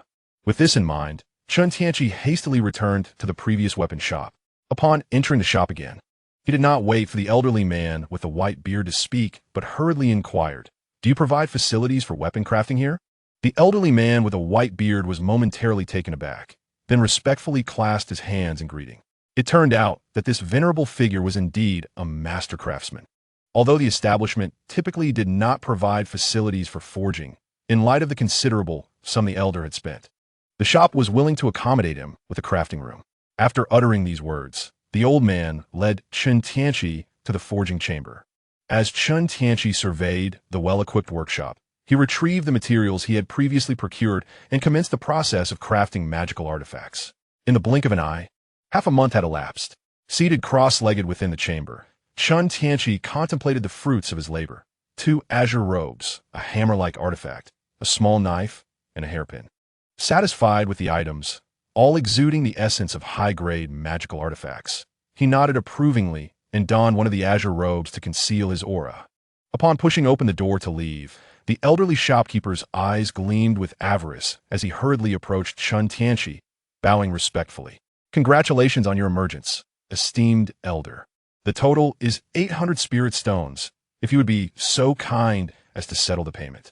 With a casual glance, Chen Tianqi sent the spirit stones flying from his storage bag and hastily departed towards the market's exit. "Quickly follow him." Just after Chen Tianqi left the shop, 3 cultivators sprang from around the corner, swiftly pursuing him, anxious not to lose their prey. Chen Tianqi piloted his Qingyun boat leisurely, having long since detected these 3 individuals with his spiritual awareness. They had been trailing him since he exited the shop, clearly intent on robbery and possibly worse. However, Chen Tianqi remained unperturbed, savoring the opportunity to fish for some extra gains while ridding the cultivation world of a few nuisances, as he was low on spirit stones. The trio, aboard a fast-moving flying vessel, soon overtook Chen Tianqi, forming a triangular formation to intercept him. Hee, if you know what's good for you. Hand over your storage bag, and perhaps we'll leave you with your life. The foremost cultivator sneered, his eyes glinting with greed as he regarded the Qingyan boat, sizing up Chen Tianqi as one would a lamb destined for slaughter. Chen Tianqi halted the boat, stowed away his storage bag, and with a sharp gaze, summoned his starry mirage sword, which moved with his intent, slicing through the air with ferocity. Before they could react, three heads soared into the sky, their eyes still reflecting disbelief. You may enjoy your soup in the underworld, Chen Tianqi mused inwardly, recalling his flying sword and deftly gathering their storage bags and vessel into his possession. Suspended in the air, he surveyed his surroundings and nonchalantly called out, "Friends concealed in the shadows, reveal yourselves. Otherwise, you may also experience the sharpness of my sword." Forgive me. I did not realize your prowess, my friend. To transcend levels and strike down foes is indeed no small feat, came a voice from the darkness, acknowledging Chen Tianqi's formidable strength. An elderly man with a white beard emerged, and upon closer inspection, Chen Tianqi realized that he was none other than the proprietor of the artifact shop. His cultivation level was not merely that of a perfected qi refinement stage, but rather at the pinnacle of foundation establishment. Chen Tianqi was taken aback. His casual bluff had unexpectedly drawn out the shopkeeper. He had considered the possibility that the shop owner was involved in this ambush, but presumed he was merely responsible for coordinating with the cultivators. After all, having spent half a month in the market, he had interacted most frequently with this elder, and with wealth already revealed, he had been psychologically prepared. However, he did not anticipate the old man's exceptional concealment skills, which had managed to deceive even his own divine sense. It was worth noting that his divine sense was already comparable to that of a late-stage foundation establishment cultivator, enhanced further by the inherent bloodline abilities of the Kryptonians, making it nearly impossible for anyone below the core formation stage to evade his perception. Realizing this, Chen Tianqi concluded that the elder had undoubtedly mastered profound techniques of aura concealment, and with a glimmer of insight in his eyes, he maintained his composure and spoke. "Fellow Taoist, what brings you here?" Ha. It is nothing of concern. I noticed 3 shifty-eyed cultivators following you in the market, and my apprehension compelled me to follow. Since you are unharmed, I shall take my leave." The old man feigned a look of deep concern and, with a respectful gesture, turned to depart. At that very moment, as the old man turned, Chen Tianqi swiftly activated the core energy of the starry illusion sword, causing the flying sword to erupt with a blinding radiance and strike like a bolt of lightning towards the elder. The old man's hair stood on end. As he turned to summon a magical artifact from his storage bag, he saw a streak of sword light flash before him, akin to a meteor traversing the night sky, leaving behind a bisected corpse. In his final moments, the elder wondered how a mere early-stage foundation establishment cultivator dared to attack him. Little did he realize that Chen Tianqi, even in the presence of a core formation cultivator, would remain utterly unafraid. It was a case of the hunter becoming the hunted. Chen Tianqi stowed away the elder's storage bag without pausing to inspect its contents and hastily piloted the Qingyan boat away. Chapter 9. The Spirit Spring Cave Abode. A day later, Chen Tianqi returned to Huangfeng Valley and immediately made his way to the council hall, intent on establishing his own cave abode. Upon arrival, he was greeted by 2 disciples stationed at the entrance who promptly approached with respectful bows. "Greetings, Uncle Master. How may we assist you?" "Take me to see Master Zhong. I have matters to discuss with him," Chen Tianqi replied, nodding affirmatively.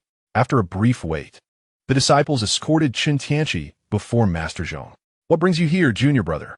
Zhong Lingdao inquired, observing the unfamiliar foundation establishment cultivator, though he felt an inkling of recognition. "Esteemed Master, I am Chen Tianqi. I recently achieved foundation establishment and have come to report to you and request the rights to establish a cave abode," Chen Tianqi explained candidly. Zhong Lingdao regarded the young and handsome Chen Tianqi, suddenly enlightened.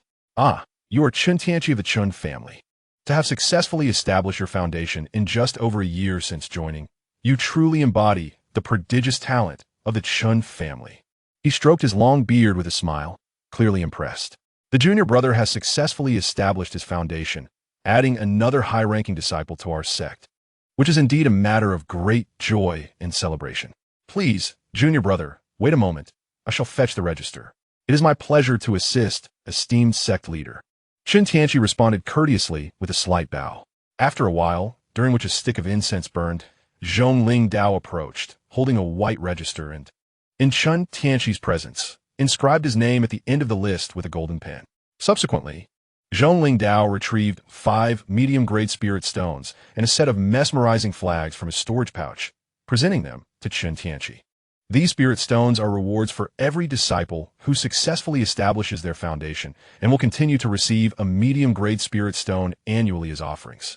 Furthermore, disciples in the foundation building stage are not required to perform menial tasks regularly, although they must ensure their presence when the sect calls upon them.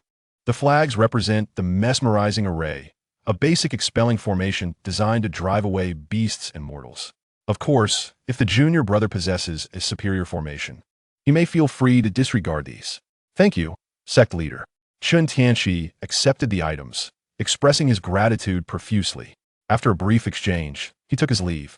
Upon exiting the council hall, Chen Tianqi piloted the Qingyun boat toward the Qilin Pavilion, also known as the Spirit Beast Pavilion, one of the most significant locations in Huangfeng Valley, responsible for the taming and breeding of spirit beasts.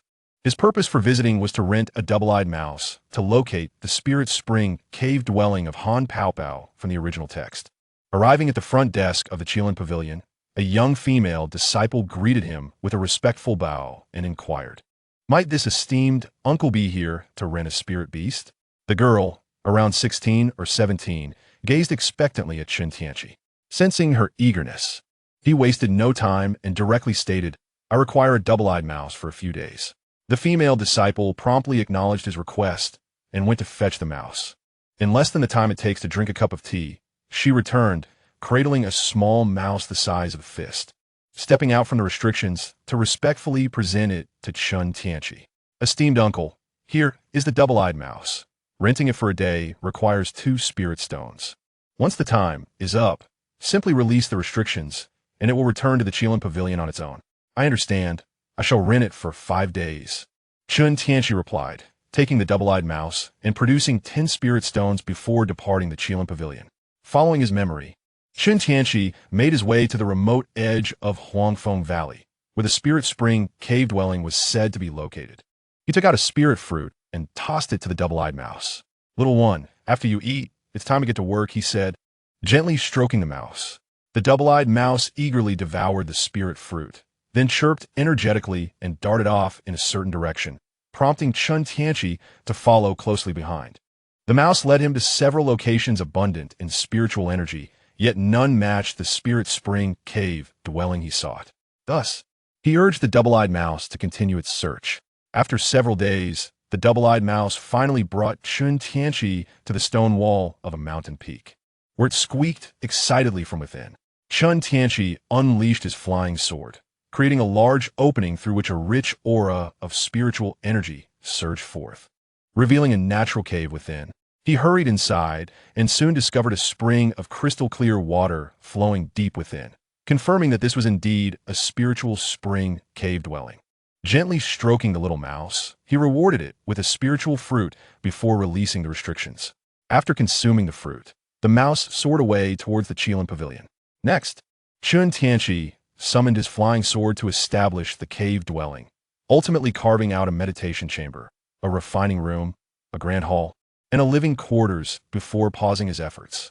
He then dedicated several days to setting up an inverted 5 elements formation outside the cave, followed by the arrangement of a 5 elements ceiling formation within it.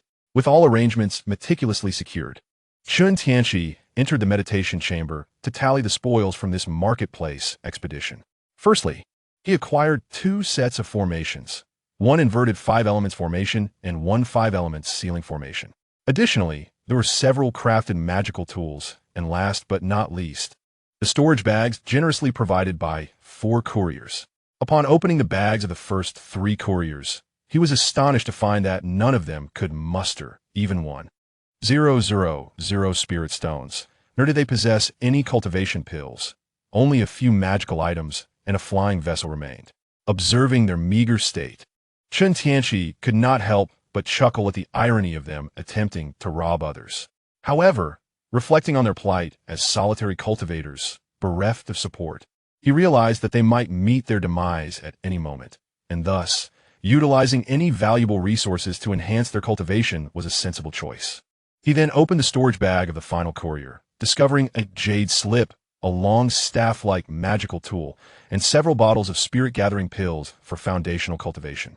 To his delight, not only did he find nearly 30,000 spirit stones, but also a thunder seed and a jade slip containing a technique, a method that had previously ensnared Chen Tianqi's consciousness. This ancient technique, known as the concealment technique, was a treasure he had never expected to acquire. Grateful for nature's generous gifts, Chen Tianqi beamed with joy at his bountiful harvest. Subsequently, he delved into the jade slip, entering a state of meditation to study the concealment technique.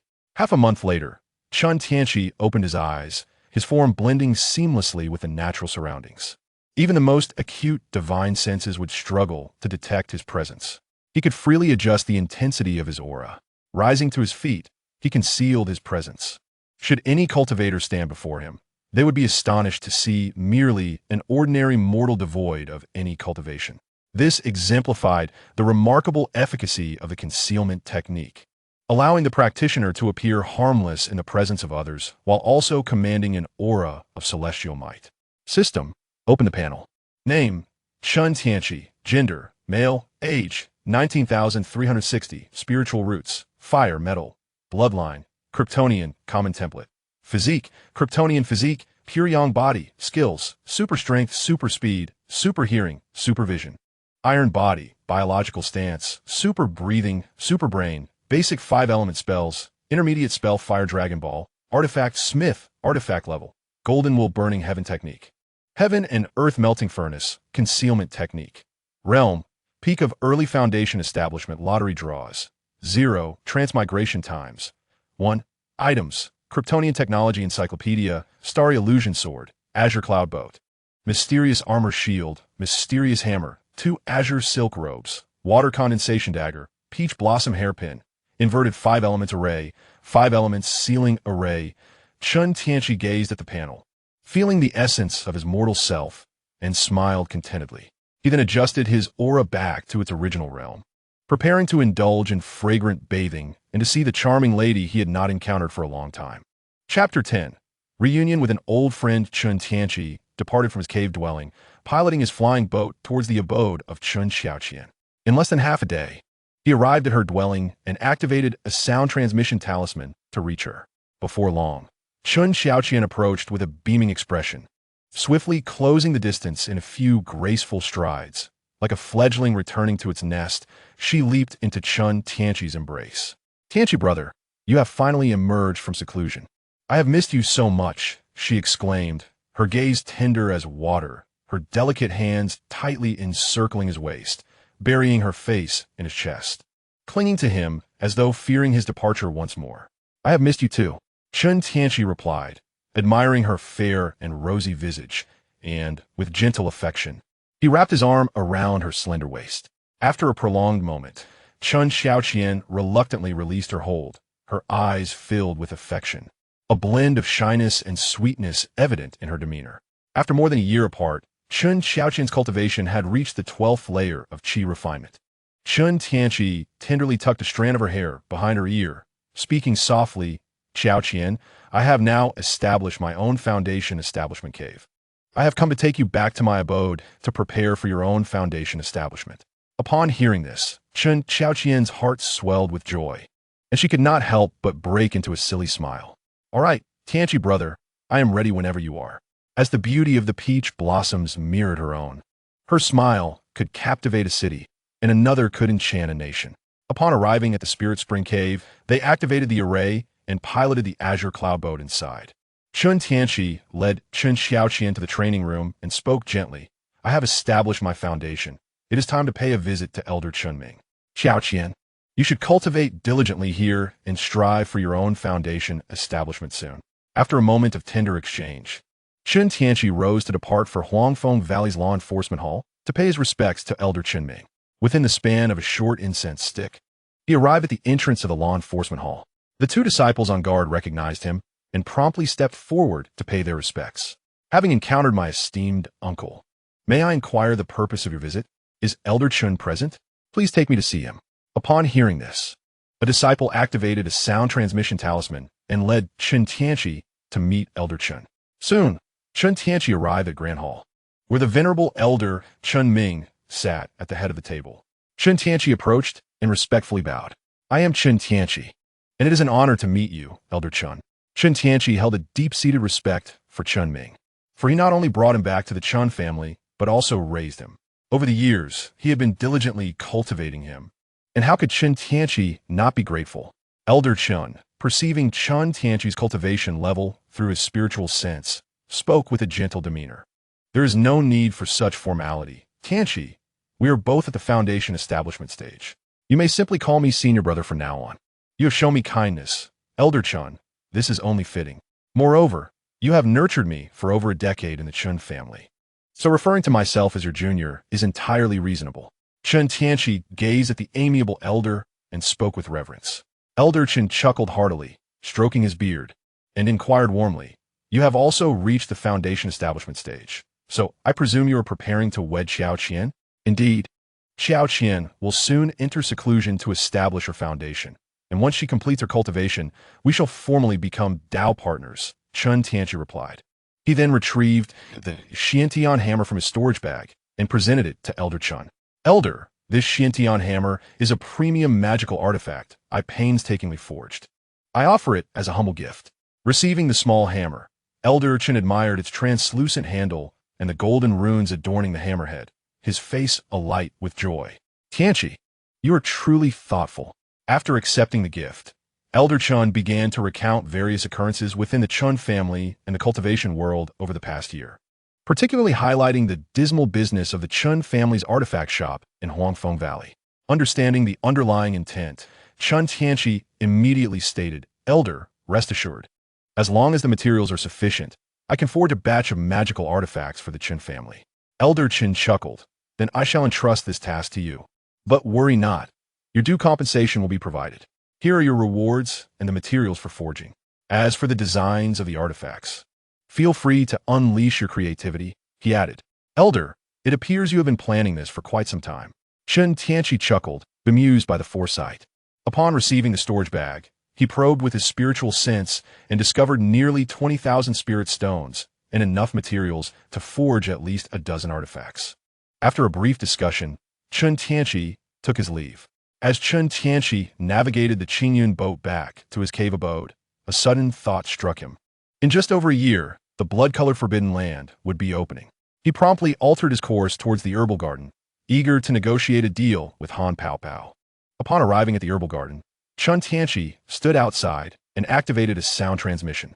In no time, the figure of the old demon Han appeared, and upon sensing Chen Tianqi's aura, he hurriedly bowed. Congratulations, Master Chen, on successfully establishing your foundation. May I inquire what brings you to seek your disciple? Chen Tianqi waved his hand, a smile gracing his features.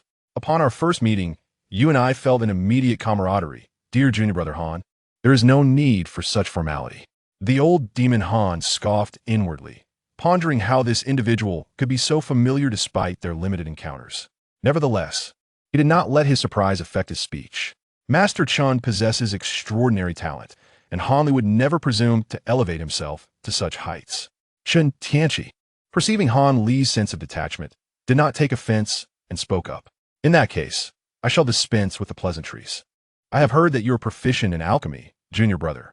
Upon your attainment of the foundation establishment stage, I would like you to concoct some elixirs for me.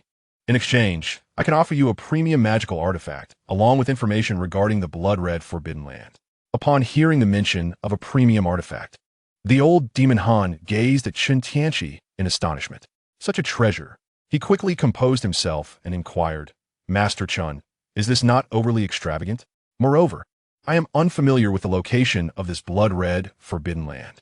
Chen Tianqi, noticing Han Liesa Cautios Damiano, produced a water-congealed dagger and a jade slip containing information about the blood-red Forbidden Land. This place can be regarded as the medicinal garden of the 7 great sects, where one can gather herbs necessary for crafting foundation establishment elixirs. However, entry is permitted only to those in the Qi refinement stage, as mutual combat is allowed within. Hence its ominous name. You may peruse the details within this jade slip. He handed over the jade slip and the magical artifact. I have heard that your foundation establishment elixir was seized, and if you desire to establish your foundation, it seems you must venture into the blood-red forbidden land. Moreover, it will not reopen for another 60 years after this closure. The opportunity is fleeting, and once lost, it cannot be regained. This premium artifact shall serve as my early investment in you, and upon your establishment, I would request you to concoct some elixirs for me. The old demon Han furrowed his brow at this, realizing he could not afford to wait 60 years. After a moment of contemplation, he acquiesced. Then, I shall express my gratitude to Master Chen in advance. If I return alive and successfully establish my foundation, I will prepare the foundation establishment elixirs for you. Han Li accepted the artifact and jade slip, bowing once more in thanks, before the two bid each other farewell and departed. Chen Tianqi piloted the Qingyun boat back to the Spirit Spring cave dwelling. Observing Chen Qian meditating in the cultivation chamber, he chose not to disturb her. Instead, he proceeded to the artifact forging room, igniting the furnace and preparing to complete a batch of magical artifacts that he had promised to Chen Ming. Chapter 11. A generous master time flowed gently, and 2 years passed in the blink of an eye. Since Chen Tianqi agreed, 2 years prior to craft artifact for the Chen family's shop, Chen Ming had regularly dispatched individuals bearing materials and compensation. Through the continuous forging of magical artifacts over these 2 years, Chen Tianqi not only honed his skills to a remarkable degree, but also amassed considerable wealth.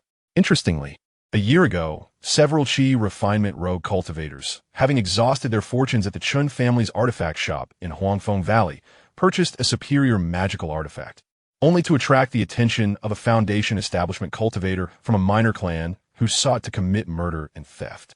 To their astonishment, the Qi refinement rogue cultivators, wielding that superior artifact, successfully turned the tables and killed the foundation establishment cultivator.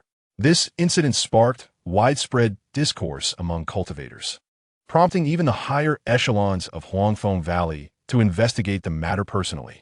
The outcome revealed that the secret lay within that very artifact. Some alchemists have discovered that a certain high-grade magical artifact possesses the ability to harness power and unleash a fraction of a treasure's might, with its crafting techniques markedly distinct from traditional methods. Their inquiries led them to Chen Tianqi. Initially startled, Chen Tianqi feared that his secret had been unveiled. After some clarification, he realized that his innovative artifact had yielded such remarkable effects. Consequently, Chen Tianqi's reputation as a master craftsman began to flourish within the cultivation community, attracting a constant stream of cultivators seeking his expertise. To mitigate his workload, Chen Tianqi publicly announced that he would no longer accept custom orders for artifacts. In a short span, the new style artifact from the Chen family shop were snatched up eagerly. To this day, any newly crafted artifact by Chen Tianqi is immediately purchased upon arrival. As he reviewed the inventory, Chen Tianqi placed the completed artifacts into a storage bag, reflecting on a recent revelation regarding his family's pure yang constitution.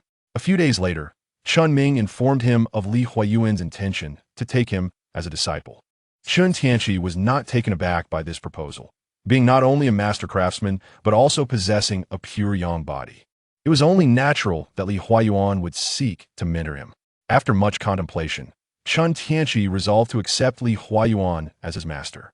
Considering the comprehensive Qingyuan sword art, which would serve as the primary cultivation method for Chen Xiaoqian, securing his storage bag, he pushed open the door to the crafting chamber and stepped outside. Observing the cultivation room, he noted the increasingly potent fluctuations of spiritual energy, realizing that Chen Xiaoqian would soon complete her foundational training. Chen Tianqi then departed from the Lingquan cave, piloting the Qingyun boat to inquire with Chun Ming about the location of Li Huayuan's dwelling. After a brief interval, he arrived at the law enforcement hall, stowing away his Qingyun boat. The two gatekeeping disciples promptly bowed in greeting, and Chen Tianqi acknowledged them with a nod, entering with ease. Upon reaching the main hall, he spotted Chen Ming enjoying a cup of tea and greeted him with cupped hands. "Elder Chen, your taste is exquisite," he remarked. Chen Ming chuckled, pouring a cup of tea and inviting Chen Tianqi to sit. Come, Tianqi, savor this spiritual tea. I procured it with great effort from our ancestor." Chen Tianqi settled down, savoring the brew, delicate and soft, with an enduring aftertaste. It was indeed exceptional tea. Chen Ming stroked his beard, laughing heartily. You certainly know how to flatter. You must be here regarding the matter of apprenticeship, correct? Indeed. I am grateful for the kindness of the Chen family and Uncle Li, and I wish to become his disciple. I would appreciate it if Elder Chen could inform me of Uncle Li's dwelling so that I may pay a visit. Chen Tianqi responded respectfully. Uncle Li resides in the cave at the western peak, Chen Ming replied. He then sighed, his tone tinged with a sorrowful gravity. Tianqi, the Chen family seeks a master for you to provide a support system. Our ancestor's lifespan is drawing to a close, and he may not be able to protect you for much longer. The Chen family has operated in Huangfeng Valley for many years. Even if our ancestor were to pass, we would not be easily devoured by others. Yet, it is always prudent to have a foundation, is it not? Subsequently, Chen Ming reached into his storage bag and retrieved a jade slip. This is the martial art you requested. Do not let down the expectations of our ancestors. Chen Tianqi rose, accepted the jade slip, and bowed deeply, promising with resolute conviction, I shall not disappoint. Ha ha, splendid. It is reassuring to see your determination, Tianqi, Chen Ming, embodying the spirit of a valiant hero from Shu, declared with a hearty voice. Observing this heroic figure, Chen Tianqi silently mused that experience often outshines youth. Nevertheless, the Chen family genuinely invested in him, perhaps hoping to rise alongside him in the future. Yet, they were not as altruistic as they seemed, were they? After indulging in tea and conversation for a while longer, Chen Tianqi took his leave. He boarded the Qingyun boat, heading toward the western peak to seek Li Huayuan. Along the way, Chen Tianqi's consciousness surged into the jade slip, revealing indeed a superior martial art. As he admired the illustrations within the martial arts manual, he soon arrived at the western peak. He stored the jade slip back in his bag and proceeded towards the waterfall, where he noticed distinct traces of a formation. Upon reaching the waterfall's exterior, he projected a sound transmission within. After a brief interval, a large opening suddenly materialized in the waterfall, and he heard Li Huayuan's voice resonating in his mind. Young Chen, you may enter. Upon hearing this, Chen Tianqi stepped through the opening, and before him lay a natural cave adorned in magnificent splendor. Venturing further into the depths of the cave, he arrived at a grand hall, where Li Huayuan occupied the prominent seat. Chen Tianqi approached, bowed, and articulated his intent. I am Chen Tianqi, here to pay my respects to Uncle Master Li. Grateful for your generous favor, I hope to become your disciple. Li Huayuan, taken aback by Chen Tianqi's mid-foundation cultivation, soon regarded the young man's pure yang physique with a satisfied smile. Then I shall accept you as my direct disciple. I did not anticipate that within just 2 years, you would reach mid-foundation. You truly embody the pure yang essence. However, do not become complacent. Without achieving the golden core, it remains inconsequential. Chen Tianqi, not daring to be negligent, expressed his gratitude. Thank you, Master. My current cultivation is entirely due to the Chen family's substantial support. I do not presume to take pride in it. Very well, you are now officially my disciple. Shortly, you may visit the library to select a few items. Thank you. Master, Chen Tianqi responded eagerly, recognizing his master as a reliable figure. It would not be unreasonable to expect to acquire the Qingyuan sword technique without cost. Li Huayuan led Chen Tianqi to the library and remarked, You have been in the foundation stage for several years now. I trust you are familiar with martial arts. Feel free to choose what you require. Upon hearing this, Chen Tianqi expressed his gratitude once more and entered the library. As he stepped inside, he was greeted by a plethora of books, jade slips, and boxes, easily numbering 70 to 80 varieties, a testament to centuries of accumulation. However, Chen Tianqi's objective was to find the golden page documenting the Qingyuan sword technique, and, after searching through much of the collection, he discovered a golden page nestled within the innermost jade box. Chen Tianqi felt a surge of joy. This was the complete volume of the Qingyuan sword technique. He then picked up a volume on intermediate talismans and turned to his master, Li Huayuan, stating that he had made his selections. Li Huayuan gazed at the golden pages and the intermediate talisman compendium, feeling a pang in his heart, yet he maintained a stoic expression and nodded. Having made your choices, let's proceed. Upon exiting the hall, Li Huayuan regarded Chen Tianqi with utmost seriousness. From this day forth, you shall be my disciple, Chen Tianqi. I hope you will diligently cultivate and refrain from engaging in sinister practices, lest you tarnish my reputation. Chen Tianqi responded earnestly, disciples shall heed the master's words. Li Huayuan's expression softened, and after a brief conversation between master and disciple, Chen Tianqi took his leave. Chapter 12. Cultivation Techniques after departing from Li Huayuan's abode. Chen Tianqi made his way to the Huangfeng Valley's Technique Pavilion to retrieve the incomplete Qingyuan sword technique, as the golden pages could only be activated through the cultivation of its power. Utilizing his qualification as a foundation establishment disciple, he acquired the incomplete technique while also inquiring about Han Li's whereabouts among the valley's disciples. From a disciple of the Earth-Fire Chamber, he learned that Han Li was currently within the chamber, publicly claiming to be refining pills, but Chen Tianqi understood he was secretly establishing his foundation, preparing to astonish everyone. Considering the time, he realized that the demonic invasion was not far off. Upon returning to the Spirit Spring Cave, Chen Tianqi found the spiritual energy in the cultivation chamber increasingly abundant, with the fluctuations of power gradually reaching the foundation establishment stage, indicating his impending success. He settled in the hall, brewed some spiritual tea he had taken from Chun Ming, and leisurely savored a jade slip from his storage bag. Half a day later, the door to the cultivation chamber opened, and Chen Xiaoqian emerged, her radiant figure captivating Chen Tianqi's gaze. Her lovely hair danced gently, delicate willow-like brows framed enchanting eyes, and a finely sculpted nose graced her face. Her jade-like cheeks bore a rosy hue. Her lips were as alluring as blooming flowers, and her skin, fair as snow, possessed a mesmerizing translucence. She was petite and exuded a gentle elegance. Upon seeing Chen Tianqi in the hall, she hurried forward, bounding into his embrace, murmuring her longing. Chen Tianqi wrapped his arms around her slender waist and softly said, "My dear wife has finally emerged from her seclusion. Let me see if you have become even more beautiful." Chen Xiaoqian bashfully nestled her fair, rosy face against his chest.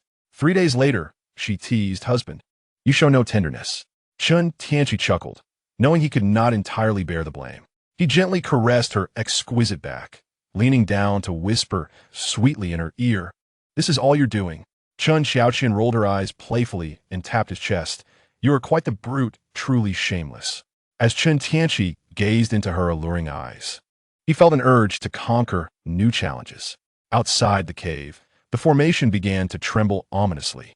With a stormy expression, Chen Tianqi hastily donned his attire and swiftly equipped himself, charging out of the cave. He was resolute in his intent to reduce to ashes those who had disturbed this splendid affair. Outside the cave's protective formation, a multitude of puppet soldiers surrounded him. Upon sighting Chen Tianqi, the leader of the group, standing atop a colossal beast-like puppet, boasted arrogantly, "You finally emerged, kid. You have two choices. Either accompany us willingly, or minus. I choose your annoyance." Fury surged within Chen Tianqi, and a scorching laser beam erupted from his eyes, instantly piercing through the leading cultivator.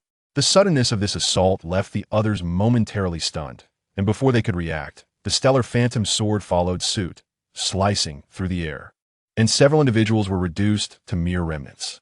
Chen Tianqi hovered above the scattered corpses, cursing them from their ancestors to the present, just as he intended to collect their storage bags. In the distance, the rumble of thunder echoed, and a bolt of lightning charged forth, coalescing in midair to form a figure. Upon closer inspection, it was the corpulent Lei Wanche, who quickly clutched his chest, appearing feeble. "Nephew, I pay my respects to Master Lei." Chen Tianqi could not help but internally scorn, thinking that while he had been attacking the formation, Lei Wanche had not appeared. And now that he had resolved the situation and was about to scavenge the spoils, he showed up. Surely this old fellow had not witnessed my prowess. Lei Wanche squinted his eyes. "So it is you, young lad. I never anticipated your strength, resolving these Qin bamboo sect individuals so swiftly. The junior does not deserve such praise." "It was merely good fortune," Chen Tianqi replied, feigning humility. "I am but a weapon smith, relying on the formation and the might of magical tools to overcome them. In truth, I am not proficient in combat." He coughed lightly, feigning exhaustion as if he had just emerged from a grueling battle. Lei Wanche scrutinized the apparently weakened Chen Tianqi, uncertain whether his feebleness was genuine or an act. For it was no small feat for a mid-foundation cultivator to contend against several foundation-level practitioners. Subsequently, he produced a vial of healing elixir and offered it to Chen Tianqi. It seems you have endured quite the ordeal. Keep this vial for your recovery. Observing the scattered puppets and the recent upheaval outside Huangfeng Valley, Lei Wanche had already come to a conclusion and turned to advise Chen Tianqi. You should refrain from venturing out of Huangfeng Valley for a while.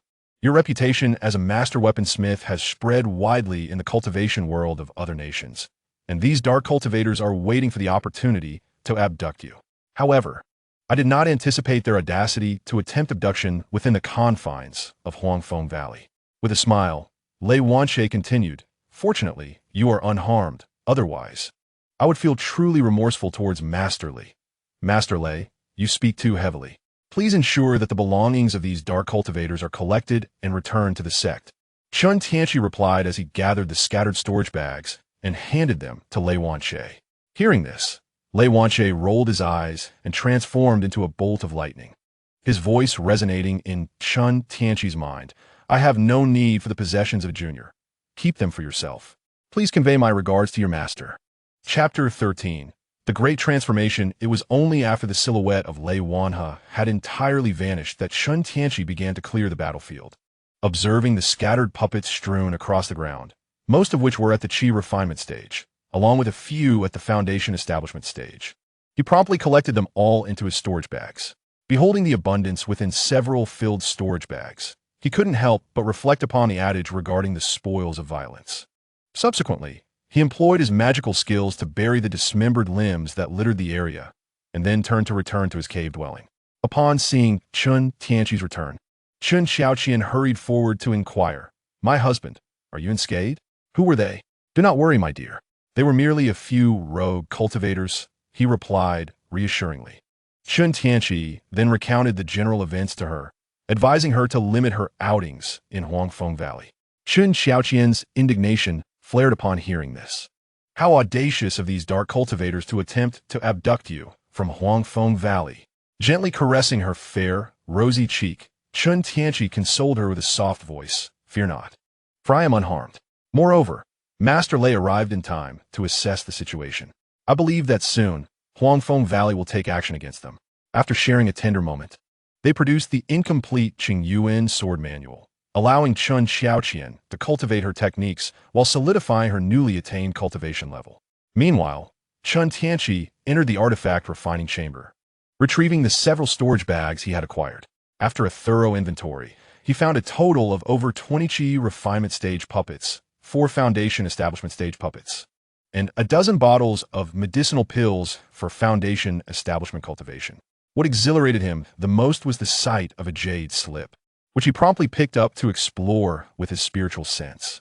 As his consciousness entered the slip, he immediately encountered 3 golden characters, Great Transformation. The Great Transformation technique was a cultivation method reserved for the leader of the Qian Bamboo sect and their most cherished disciples, indicating that among those he had slain, there had likely been a direct disciple. Chen Tianqi pondered this quietly as he skimmed through the technique. This method comprised only 4 tiers, primarily designed to enhance one's spiritual consciousness through the division of one's awareness. Attached to the technique was a scripture detailing the true essence of puppetry, encompassing the various stages of creating puppet beings and puppet beasts. However, to control such a multitude of puppets, one must cultivate the Great Transformation to split their consciousness. Gazing at the Great Transformation, Chen Tianqi was filled with delight, not merely for having discovered a technique to elevate his spiritual awareness, as his heavenly furnace could similarly augment his consciousness and strengthen his primordial spirit. What thrilled him was the prospect of finally constructing formidable mechanized armaments. As a youth of a new era, who had not dreamed of mechas, Chen Tianqi resolved to diligently cultivate the Great Transformation, combining it with the technological compendium of Krypton to forge an impressive army of mechanized puppets. Would they not be far more impressive than the traditional puppets and beasts of the cultivation world? With this thought in mind, Chen Tianqi made several copies of the Great Transformation, intending to share one with Chen Xiaoqian and trade another with Han Li.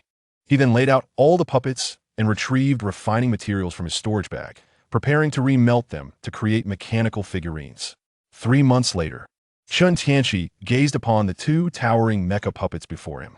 One of the mechanical figures exhibited a fluid metallic sheen, adorned with armor in shades of silver, black, and crimson. Its head was crowned with two axe-like appendages of a deep red hue, while a vibrant red energy core was embedded at its center, and it wielded a colossal hammer. The other puppet took on a beastly form, similarly reflecting the fluidity of metal, its body cloaked in silver, black, and yellow. Resembling an alligator, it held a long, crescent-shaped blade, also featuring an embedded energy core. By supplying energy to their cores, these constructs could engage in automated combat based on preset programs devised by Chen Tianqi. However, suitable energy sources were scarce. While ordinary spirit stones could serve as energy, their consumption was excessive and economically unviable. Only the finest spirit stones could sustain the puppets' autonomous operations in the long run. Otherwise, one would have to rely on their own spiritual consciousness to control them in battle. Unperturbed, Chen Tianqi observed the two exquisite figurines with delight, nodding approvingly. He then employed the grand transformation technique, channeling his spiritual consciousness to maneuver the mecha puppets. The constructs moved in accordance with his will, raising their arms and legs, even performing a set of military-style exercises as he orchestrated a mock duel reminiscent of royal city competitions. He amused himself that these puppets were indeed far more impressive than traditional ones, their power reaching the late stage of foundation establishment. Afterward, Chen Tianqi stored the mecha puppets away, indulging in their craftsmanship for a moment before exiting the refining chamber.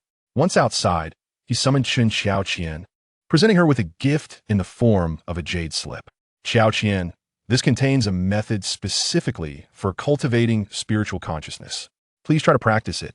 If it proves fruitful, remember to devote time to it, as it will greatly benefit you. He then inquired, to what level have you progressed in your Qingyuan sword technique? Chen Xiaoqian was taken aback to learn that the jade slip contained a technique for cultivating spiritual consciousness. No longer a novice in the realm of cultivation, she understood the value of such a method and was profoundly moved. My husband, I will strive diligently in my practice. I have reached the 3rd level of the Qingyuan sword technique.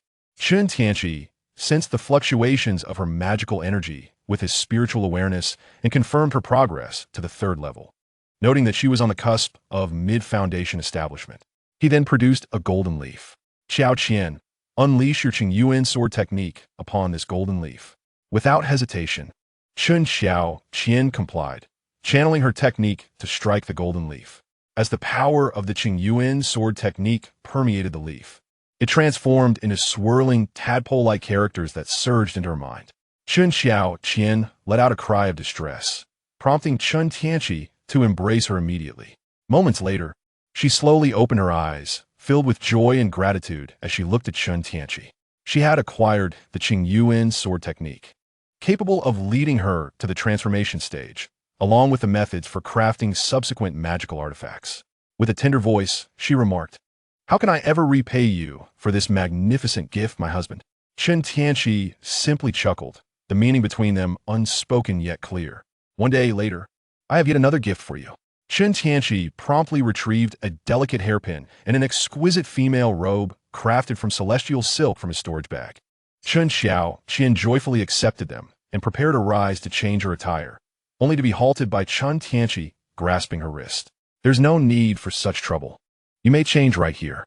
Instantly, Chen Xiaoqian was enveloped in shyness, casting him a sidelong glance, but ultimately acquiescing, changing her clothes on the spot. Chen Tianqi propped his head up, admiring the breathtaking sight before him. In a short while, Chen Xiaoqian emerged clad in a long gown that blended shades of purple and green, perfectly accentuating her graceful figure, which was both ample and aesthetically pleasing. Adorned with a hairpin, her delicate willow-like brows framed a pair of enchanting eyes, her lips a luscious crimson, and her long, slender legs led down to feet as exquisite as jade, truly a vision of beauty. Chen Xiaoqian turned before Chen Tianqi and asked, "Am I beautiful?" "Indeed. So beautiful it captivates my heart," Chen Tianqi replied, wiping away non-existent drool. He sat up, wrapping his arms around Chen Xiaoqian and leaning closer to her ear. "Now that you are so stunning, how do you intend to repay me?" Chapter 14. Accepting a task 10 days later. after a refreshing bath and burning incense. Chen Tianqi concealed his aura and prepared to visit the Baiji Hall to receive a task. Although tasks were not frequently required during the Foundation establishment stage, it was essential to complete a sect mission every few years. Senior brother Chen, Hanli has fortuitously succeeded in his Foundation establishment, and I have prepared elixirs for you. Please come to my cave dwelling to collect them when you have the time. After recalling the transmission token, Chen Tianqi decided to first collect his task at Baiji Hall before visiting Han Li's cave. He piloted his Qingyun boat swiftly, the scenery around him blurring past. Before long, he arrived at Baiji Hall. The elder in charge of the hall was none other than Master Lu Yunfei, who had previously seized Han Li's Foundation establishment pill. It is worth noting that since Chen Tianqi's arrival in this world, Lu Yunfei, who had no ties to Qin Xiaoqian, ultimately disappeared, suggesting that the infamous Han had a hand in this. Upon seeing Chen Tianqi approach, Elder Yi hurriedly came forward to inquire, "Junior brother Chen, what brings you to Baiji Hall today?" As a disciple of Li Huayuan and a renowned artifact master in the cultivation realm, Chen Tianqi was quite well known in Huangfeng Valley. Though he held little regard for Elder Yi, he responded politely, "Elder Yi, I have been in the Foundation establishment stage for several years now. It is time I undertake a sect mission. Might there be a suitable task available?" Elder Yi, not one to be negligent, retrieved a jade booklet and flipped through its pages. There happens to be a task for a joint inspection of a mining site. Upon hearing this, Chen Tianqi's thoughts stirred. Could this be the ancient mining site with a teleportation array? He discreetly inquired, "Which mining site is this task for?" "It is a spirit stone mine jointly managed by Spirit Beast Mountain, Inus sect, and our Huangfeng Valley." Upon hearing this, Chen Tianqi instantly realized that there was a significant probability it pertained to that particular mine, and his heart swelled with joy as he maintained a composed demeanor. "Let it be this one, then. I kindly ask for your assistance, Senior Brother Yi." Yi Lao nodded in agreement, subsequently registering Chen Tianqi's name and respectfully stated, "I kindly request that you, Junior Brother Chen, gather at the square in front of the Baiji Hall 3 days hence." Chen Tianqi cupped his hands in gratitude and departed. He then boarded the Qingyun boat, swiftly heading towards Han Peopeo's cave dwelling, intending to collect the medicinal pills while also engaging in an additional transaction. After a brief incense's duration, Chen Tianqi arrived at the entrance of Han Li's cave, observing the rich spiritual energy enveloped by a formation. Chen Tianqi recognized it as the inverted 5 elements formation. It seemed that Xian Ruyan and the others had concocted a new formation disk. He would need to find time to update the array. Chen Tianqi sent a sound transmission, and shortly thereafter, Han Paopao emerged, cupping his hands in greeting. "Senior Brother Chen, your esteemed presence graces us. I apologize for not being able to greet you sooner, and I hope for your understanding." Chen Tianqi waved his hand dismissively, expressing that he was unperturbed. "There is no need for such formalities, Junior Brother. You have also entered the Master's sect, and from now on, we are family." With smiles, Chen Tianqi and Han Li entered the cave. Inside, they sat facing each other, and Han Paopao brewed a pot of tea, pouring a cup for Chen Tianqi before presenting him with a dozen vials of medicinal pills. Observing the abundance of pills, Chen Tianqi inquired with a hint of confusion, "Junior Brother, you've given me far too many." Han Peopeo's expression turned serious as he replied, "Senior Brother, please do not be modest. I owe my survival in the blood-colored Forbidden Land to the magical artifact you provided. I never anticipated that the artifact crafted by you would be so formidable. Had it not saved my life at a critical moment, I would not have emerged alive to complete my Foundation establishment. Thus, these humble pills are of little consequence." Han Paopao then stood, bowing deeply, witnessing Han Popo's Damiano. Chen Tianqi couldn't help but reflect that the animated version of Han Paopao was far more endearing than his novel counterpart. "There is no need for such extravagance, Junior Brother. Even without my artifact, I firmly believe you would have successfully completed your Foundation establishment." Chen Tianqi rose, and Paopao zu seed. After accepting the pills and sipping his tea, he turned to Han Paopao, beginning to inquire further. "I have heard that you are cultivating the Qingyuan sword art. May I ask to which level you have attained?" Han Paopao sighed deeply. "Thank you for your concern, Senior Brother. I have reached the 4th level of the Qingyuan sword art.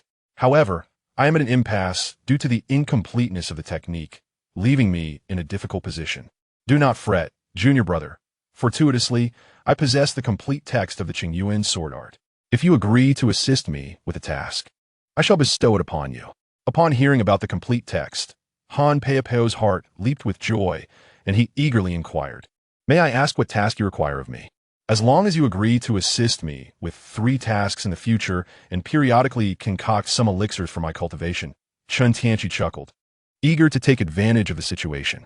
He then produced 2 jade slips containing the Qingyuan sword technique and the Dian technique. "Do not feel at a loss, junior brother. First, examine the value of this Qingyuan sword technique. Additionally, I present to you a method for cultivating one's spiritual consciousness as a gift." Upon hearing this, Han Paopao picked up the jade slip of the Qingyuan sword technique and delved into it with his consciousness. After a considerable time, Han Paopao opened his eyes, a flicker of surprise illuminating his expression as he turned to Chen Tianqi. "Brother Chen, this technique can indeed lead to the God transformation stage, and it even includes methods for crafting magical artifacts." He then displayed a puzzled expression. "However, brother, are you truly certain you do not need this technique?" Chen Tianqi laughed heartily. "I possess no wood spirit root, thus I cannot cultivate it. I can only offer a favor." After pondering for a moment, Han Paopao acquiesced. "I shall agree to your request, brother. Should you require my assistance in the future, do not hesitate to command me. Of course, I will provide you with a batch of elixirs whenever time permits." Han Paopao joyfully accepted the jade slip of the Qingyuan sword technique and proceeded to examine the other slip, discovering it was indeed a method for cultivating spiritual consciousness, which caused his smile to broaden. The two then engaged in an in-depth conversation, with Chen Tianqi imparting his insights on foundational cultivation, thereby strengthening their bond significantly. 3 days later, Chen Tianqi sat cross-legged in the artifact refinement chamber, toying with a mechanical puppet. During these 3 days, he had diligently learned an intermediate spell, the Golden Spear Blade, to ensure the success of today's task, and had prepared to bring along the array plate to invert the 5 elements array. Suddenly struck by a thought, he opened the system panel. Name, Chen Tianqi. Gender, male. Age, 23,360. Spirit root, fire, metal. Bloodline, Kryptonian, civilian template. Physique, Kryptonian physique. Pure young body. Skills, Kryptonian superpowers, basic 5-element spells. Fire Dragon Bullet, intermediate spell. Golden Spear Blade, intermediate spell. Artifact Refiner, artifact level. Golden Wheel of Burning Heaven technique. Heaven and Earth Melting Furnace, concealment technique. Dian technique. Realm, peak of mid-foundation establishment. Lottery chances, 0. Transmigration count, 1. Items, Kryptonian technology encyclopedia. Stellar illusion sword, Qingyuan boat. Xuanjia shield, various other magical artifacts. Inverted 5-elements array, 5 elements sealing array. 2 mechanical puppets, gazing at the single opportunity for transmigration. A spark of determination flickered in his eyes. He did not intend to utilize this chance just yet. It would be best to reserve it until the late stage of Golden Core, or even during the nascent soul stage, or when faced with life-threatening peril. As Chen Tianqi has already inquired with the system, the world to which one traverses is entirely random. Should one embark on such a journey unprepared, they might find themselves in realms akin to the eternal life, the perfect world, the Warhammer universe, or the zombie universes of DC and Marvel, where powerful figures abound. Thus, it is imperative for Chen Tianqi to hasten his cultivation and subsequently explore the chaotic sea of stars. In comparison to the chaotic sea, the resources in Tiannan are woefully scarce, with only a modest abundance of ores. In the square before the 100 Machines Hall, Yi Laoding, who oversees the hall, stood conversing with a young man clad in the garb of the Hidden Moon sect at the late Foundation establishment stage, and a burly man dressed in the attire of Spirit Beast Mountain at the mid-Foundation establishment stage. The young man, with an air of sarcasm, addressed the burly man. Zhang Daoyu, the master of weaponry from Huangfeng Valley, certainly has a grandiose demeanor, making us wait for such an extended period. Yi Laoding, overhearing this, quickly interjected. Do not misunderstand, fellow Taoists. It is not yet time. Perhaps Chen Shidi has been preoccupied with numerous matters, causing the delay. The young man, displaying visible impatience, was about to retort when he spotted Chen Tianqi approaching from a distance. Upon Chen's arrival, the burly man greeted him with enthusiasm. Chen Daoyu, you have finally arrived. I have been eagerly awaiting this moment.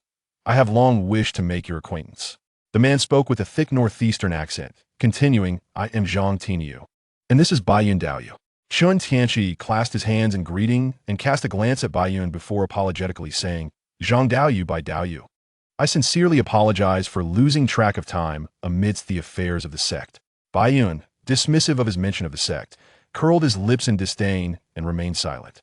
Zhang Tianqi, however, laughed heartily, engaging Chen in casual conversation and expressing a desire for him to forge a few magical artifacts. Observing the amicable exchange between the two and the imposing presence of Baiyun standing aside, Yi Laoding sensed the atmosphere was amiss. He cleared his throat and promptly spoke. Now that all esteemed Taoists are present, let me elaborate on the task before us, after which we shall set forth. Yi Laoding detailed the mission, which involved the group driving away potentially also around the Spirit Stone mine, assessing the rate and quantity of Spirit Stone extraction, and recording the Spirit Stone counts for each sect to bring back. Yi Laoding emphasized the importance of maintaining accurate records in the mine's ledgers, warning against any temptation to misappropriate the Spirit Stones, insisting they must be returned in full. Upon concluding, and from a vantage point unseen by Chen Tianqi, Yi Laoding exchanged a knowing glance with Zhang Tianqi, who immediately understood. Subsequently, Chen Tianqi and the others agreed, receiving the sect ship to journey to the Spirit Stone mine. The ship provided by the sect was remarkably swift, yet the journey to the mine was lengthy, taking nearly 2 days to arrive. Upon reaching a vast Spirit Stone mine, they found the Station Foundation establishment cultivator, Lu Bowen, waiting for their arrival. Esteemed Taoists, your visit is a great honor, and I apologize for any lack of hospitality, Lu said, to which Zhang Tianqi responded with a hearty laugh. Lu Dao, you need not stand on ceremony. We are all comrades here. Zhang Tianqi, with an amiable demeanor, casually draped his arm over Lu Bowen's shoulder as they strolled toward the camp, beckoning Chen Tianqi and the others to follow suit. Shortly thereafter, Lu Bowen hosted a sumptuous dinner and proposed a celebratory gathering to welcome them, suggesting that they commence their tasks the following morning. Naturally, Chen Tianqi and his companions acquiesced, after which they were escorted by the staff to rest. Meanwhile, Zhang Tianqi continued to engage in lively conversation with Lu Bowen. At the break of dawn the next day, Chen Tianqi arrived early at the camp center to await the others. Once everyone had gathered, Lu Bowen guided Chen Tianqi and the rest toward the Spirit Stone mine. Upon entering the mine, Lu Bowen elaborated on the recent production of Spirit Stones and the emergence of a new beast in the vicinity. Accompanied by him, they swiftly completed the inspection task without any unexpected occurrences. Everything appeared to be in order. They then proceeded to the storage room for the Spirit Stones. As the door swung open, a dazzling blue-white light greeted their eyes, and the aura of spiritual energy surged forth. Gazing at the countless Spirit Stones, a flicker of greed passed through the eyes of those present, though it was quickly subdued. Lu Bowen gestured towards the room filled with Spirit Stones, indicating that these were the very stones that the esteemed guests would be taking back to their sections. He then produced a ledger and bowed respectfully, inviting his companions to fill their storage bags according to the quantities listed. Upon hearing this, Chen Tianqi and his companions retrieved the storage bags distributed by their sects, preparing to place the mined Spirit Stones within. These bags were imbued with restrictions set by cultivators in the core formation stage, permitting only the insertion of items while forbidding their removal. Once the Spirit Stones were securely stored, the storage room returned to its former dimness. After exiting the room, Lu Bowen's demeanor was radiant. Observing his evident joy, Chen Tianqi understood that guarding the Spirit Stone mine was indeed a lucrative position. However, as the quantity of Spirit Stones accumulated, trepidation would ensue. Should the stones be seized, the fate of others might be uncertain. But the Guardian would certainly meet a grim end. Thus, Lu Bowen's elation was comprehensible. With high spirits, Lu Bowen continued to banter with Zhang Tianqi as they exited the mining site. He then cheerfully produced 3 storage bags and handed them to Chen Tianqi and the others, stating that they should exert themselves once more the following day to eliminate the newly emerged Foundation establishment Wolf King on the west side of the mine. This was a small token of Lu's appreciation, which he urged them to accept. Baiyun, receiving a storage bag, arrogantly remarked that a mere wolf would be no challenge, as he and Zhang Dao you would dispatch it together the next day. He then, with a hint of sarcasm, addressed Chen Tianqi, suggesting that he focus on refining more magical tools to contribute to their sect, given that his expertise lay solely in crafting. Upon hearing this, Chen Tianqi hastily intervened to smooth over the situation. Chen, don't take it to heart. Bai Yun speaks in jest. Just consider his words as empty chatter. Lu Bowen, having observed Bai Yun's disdain for Chen Tianqi over the past few days, had not anticipated such an abrupt outburst and quickly sought to mediate. I just recalled that 1 or 2 individuals mysteriously vanish from the mine each year. Perhaps tomorrow, my friend Chen ought to venture into the depths of the cave to ascertain the situation. Upon hearing this, Chen Tianqi's eyes sparkled with determination. He disregarded Bai Yun's mockery, perceiving it as the jests of a mere fool. Affectedly feigning indifference, he waved his hand towards Lu Bowen and Chen Tianqi, stating, as my friend Bai mentioned, I am but a mere weaponsmith, skilled in crafting, but not in conflict. Therefore, I shall heed Lu's suggestion and explore the depths of the mine tomorrow. Relieved by Chen Tianqi's acquiescence, Lu Bowen felt a weight lift from the atmosphere, allowing the conversation to flow more jovially. Chapter 16. Slaying the Blood Jade Spider to obtain the Pill of Heaven's Restoration the following morning. Chen Tianqi and his companions set forth to the western woods in search of the Wolf King, while Lu Bowen guided Chen Tianqi to the mine's entrance. Pointing towards the cave's mouth, Lu Bowen cheerfully remarked, Dear friend Chen, the passages within this mine are exceedingly intricate, and one cannot extend their consciousness therein. Thus, a casual exploration will suffice. I have previously scouted it, but found nothing of note. Should danger arise, I implore you to retreat immediately. Grateful for Lu's counsel, Chen Tianqi clasped his hands in appreciation, responding, Thank you, Lu. I shall heed your advice and explore with care. Thus, Chen Tianqi entered the mine, and after a brief period, he extended his consciousness, only to discover its limitations. His awareness was indeed constrained. He subsequently released a beastly mech puppet to scout ahead. After walking for what felt like an eternity, encountering numerous forks in the path, many leading to dead ends, Chen Tianqi's puppet finally unveiled a vast natural cavern. Elated, he understood that this was the location of the fabled teleportation array. He hastily entered the cavern, surveyed his surroundings, and summoned another mech puppet while conjuring the Xuanjia shield to encircle his form.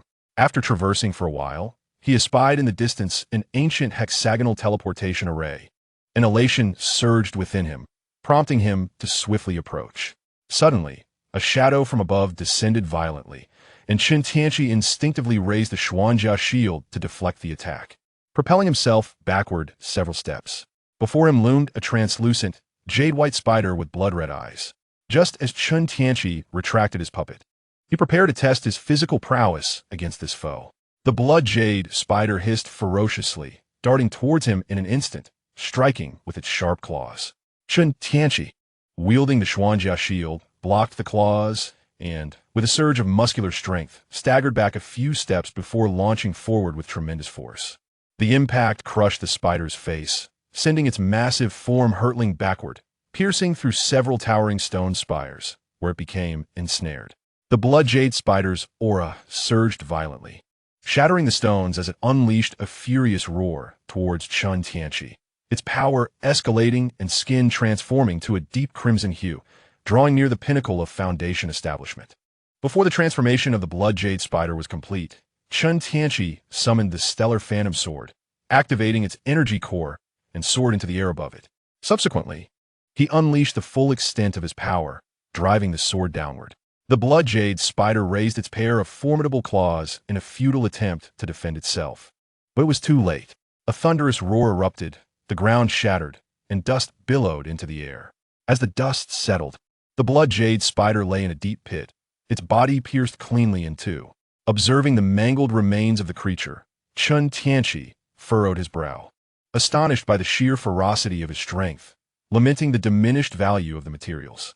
He proceeded to collect the carcass of the blood jade spider, regretting his lack of the soul chain technique, which prevented him from extracting its essence. After gathering his spoils, Chen Tianqi approached the ancient teleportation array, where he noticed a multicolored skeleton seated beside it, grasping a token. He retrieved the grand teleportation token and stored it in his pouch, then unleashed a fireball at the skeleton. The flames quickly consumed the bones, and once extinguished, left behind several vividly colored pills. Chen Tianqi recognized these as celestial restoration pills, capable of enhancing spiritual root qualifications. Without hesitation, he collected them and inspected the surrounding teleportation array, discovering a fractured segment. He promptly produced a blank jade slip and inscribed the formation, intending to have Xian re and repair it. Having completed his tasks, Chen Tianqi recalled the 2 blood jade spider eggs and scoured the cavern, ultimately uncovering 2 fist-sized red spider eggs behind a stone pillar. He carefully placed the eggs into his storage pouch, knowing they were crucial for the impending competition for the treasures of the Void Sky Temple.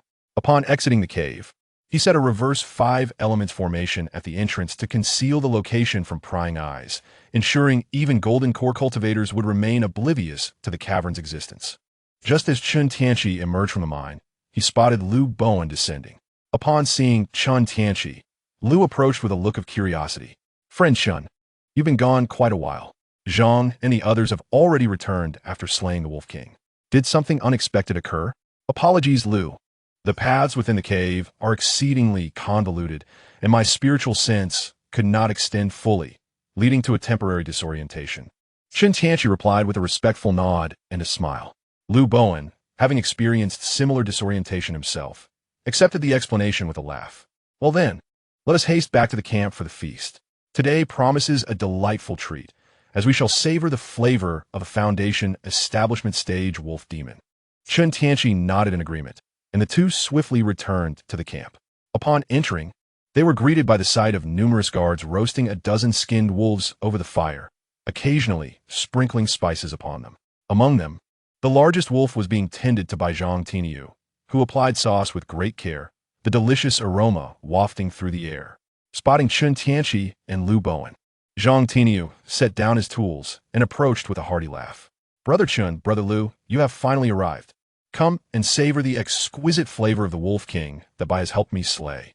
Chen Tianqi and Lu Bowen were ushered to the campfire by Zhang Tinyu, who tore off 2 substantial wolf legs and handed them to Chen Tianqi. Upon receiving the wolf leg, Chen Tianqi took a bite, and the rich aroma of the meat blossomed in his mouth, delightfully savory. In mere moments, the entire leg was consumed, and he felt a surge of vitality coursing through him, a slight enhancement of his physical prowess. Chen Tianqi cast a surprised glance at Zhang Tinyu. "Brother Zhang, this Wolf King possesses an extraordinary bloodline, doesn't it? Just one leg has significantly bolstered my strength." Zhang Tinyu chuckled heartily, giving Chen Tianqi a reassuring pat on the shoulder. "You're absolutely right, Brother Chen. This Wolf King is no ordinary beast. It carries the bloodline of the Howling Moon Wolf." Lu Bowen gasped in astonishment. "The Howling Moon Wolf? That's a beast of the core formation stage." Zhang Tinyu grinned. "The Wolf King was gravely wounded. Its cultivation diminished to the late Foundation establishment stage, which afforded us the opportunity to slay it." He then shifted his focus. "Brother Lu, Brother Chen, please do not stand on ceremony. Eat your fill." Lu Bowen gratefully accepted and quickly reached for another piece of meat. Chen Tianqi, however, remained still, realizing that even a full meal would not yield significant enhancement for him. He scanned the surroundings, frowning slightly in confusion.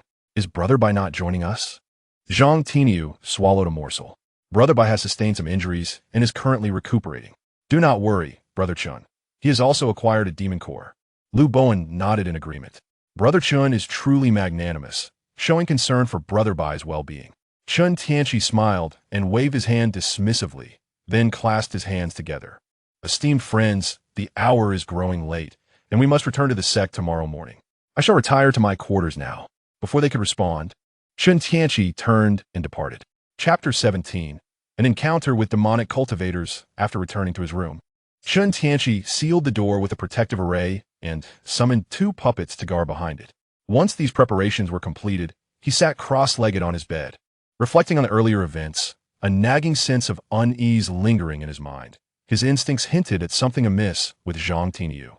After pondering for a long while without arriving at a conclusion, he relinquished his thoughts and resolved to enter a meditative state for cultivation. After all, one must be prepared to confront any challenges that arise.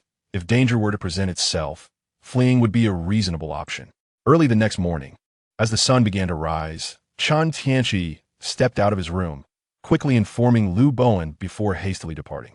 He piloted his Qingyun boat at a swift pace, opting for a longer route to ensure his safety rather than the conventional path back to Huangfeng Valley.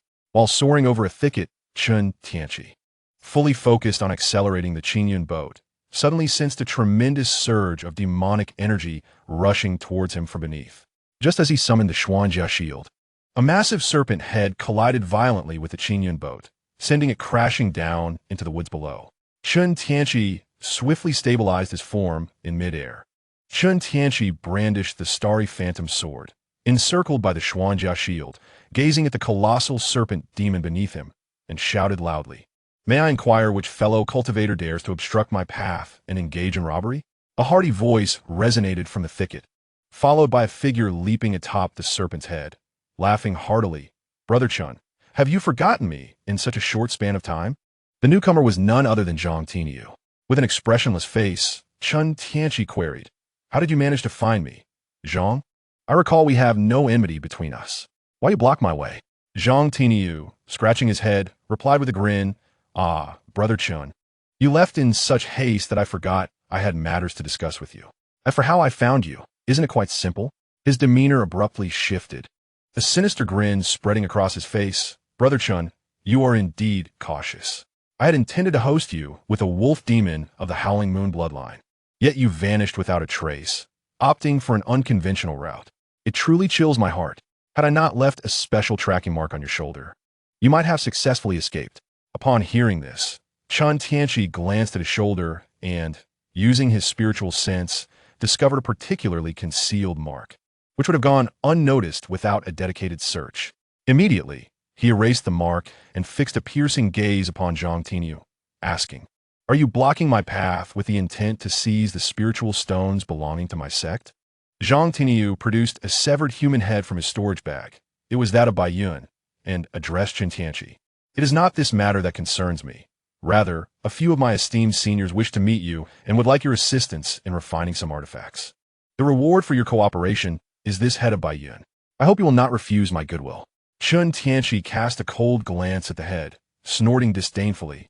"Your methods are indeed commendable. You could easily slay someone in the late Foundation establishment stage."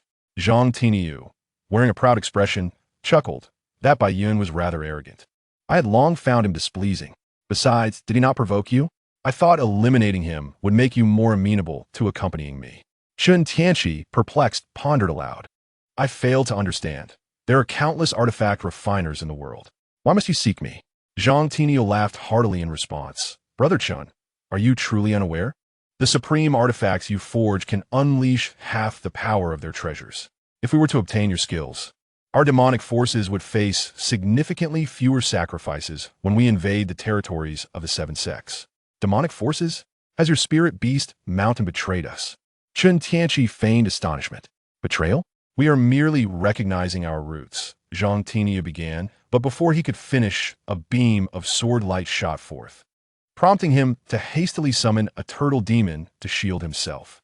As the sword light collided with the turtle's shell, the creature exploded violently, showering Zhang Tiniu's face with blood. The power of the sword light diminished but did not cease, shattering Zhang Tiniu's spiritual shield and sending him tumbling backward from the impact. Zhang Tiniu stabilized his form, his gaze gluttonous as he fixated on the sword in Chen Tianqi's hand, a peculiar smile playing upon his lips. He, this must be a top-tier magical artifact. Indeed, I did not misjudge you. With a single strike, you vanquished my nascent Foundation turtle."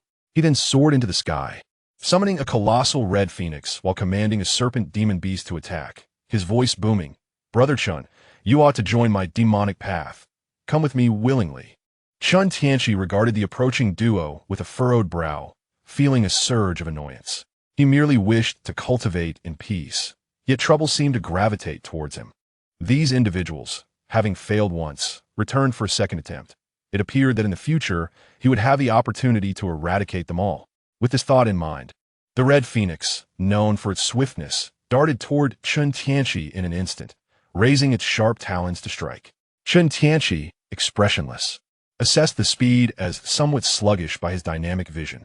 He then raised his hand to grasp its talon, muscles bulging, and with a powerful swing, He hurled the red phoenix towards the serpent, which had just taken flight and was preparing to open its gaping maw. The two beasts were struck with immense force, crashing into the nearby woods. For Zhang Tianyu, who was charging forward, this transpired in the blink of an eye. He was taken aback to witness his spirit beast felled. He hastily halted, conjuring a golden bell to envelop Chen Tianqi. Upon seeing the successful confinement, Zhang Tianyu urgently summoned his spirit beasts, reviving the red phoenix and the serpent through sheer force of will. However, both creatures bore varying degrees of injuries. The serpent's mouth was shattered, while the red phoenix suffered grievously, its body mangled to the point of exposing its innards. Yet, Zhang Tianyu disregarded the wounds of his spirit beasts, invoking a secret technique. Instantly, two beams of crimson light burst forth from his being, merging into the bodies of his spirit beasts. In an instant, their auras surged, their appearances transformed.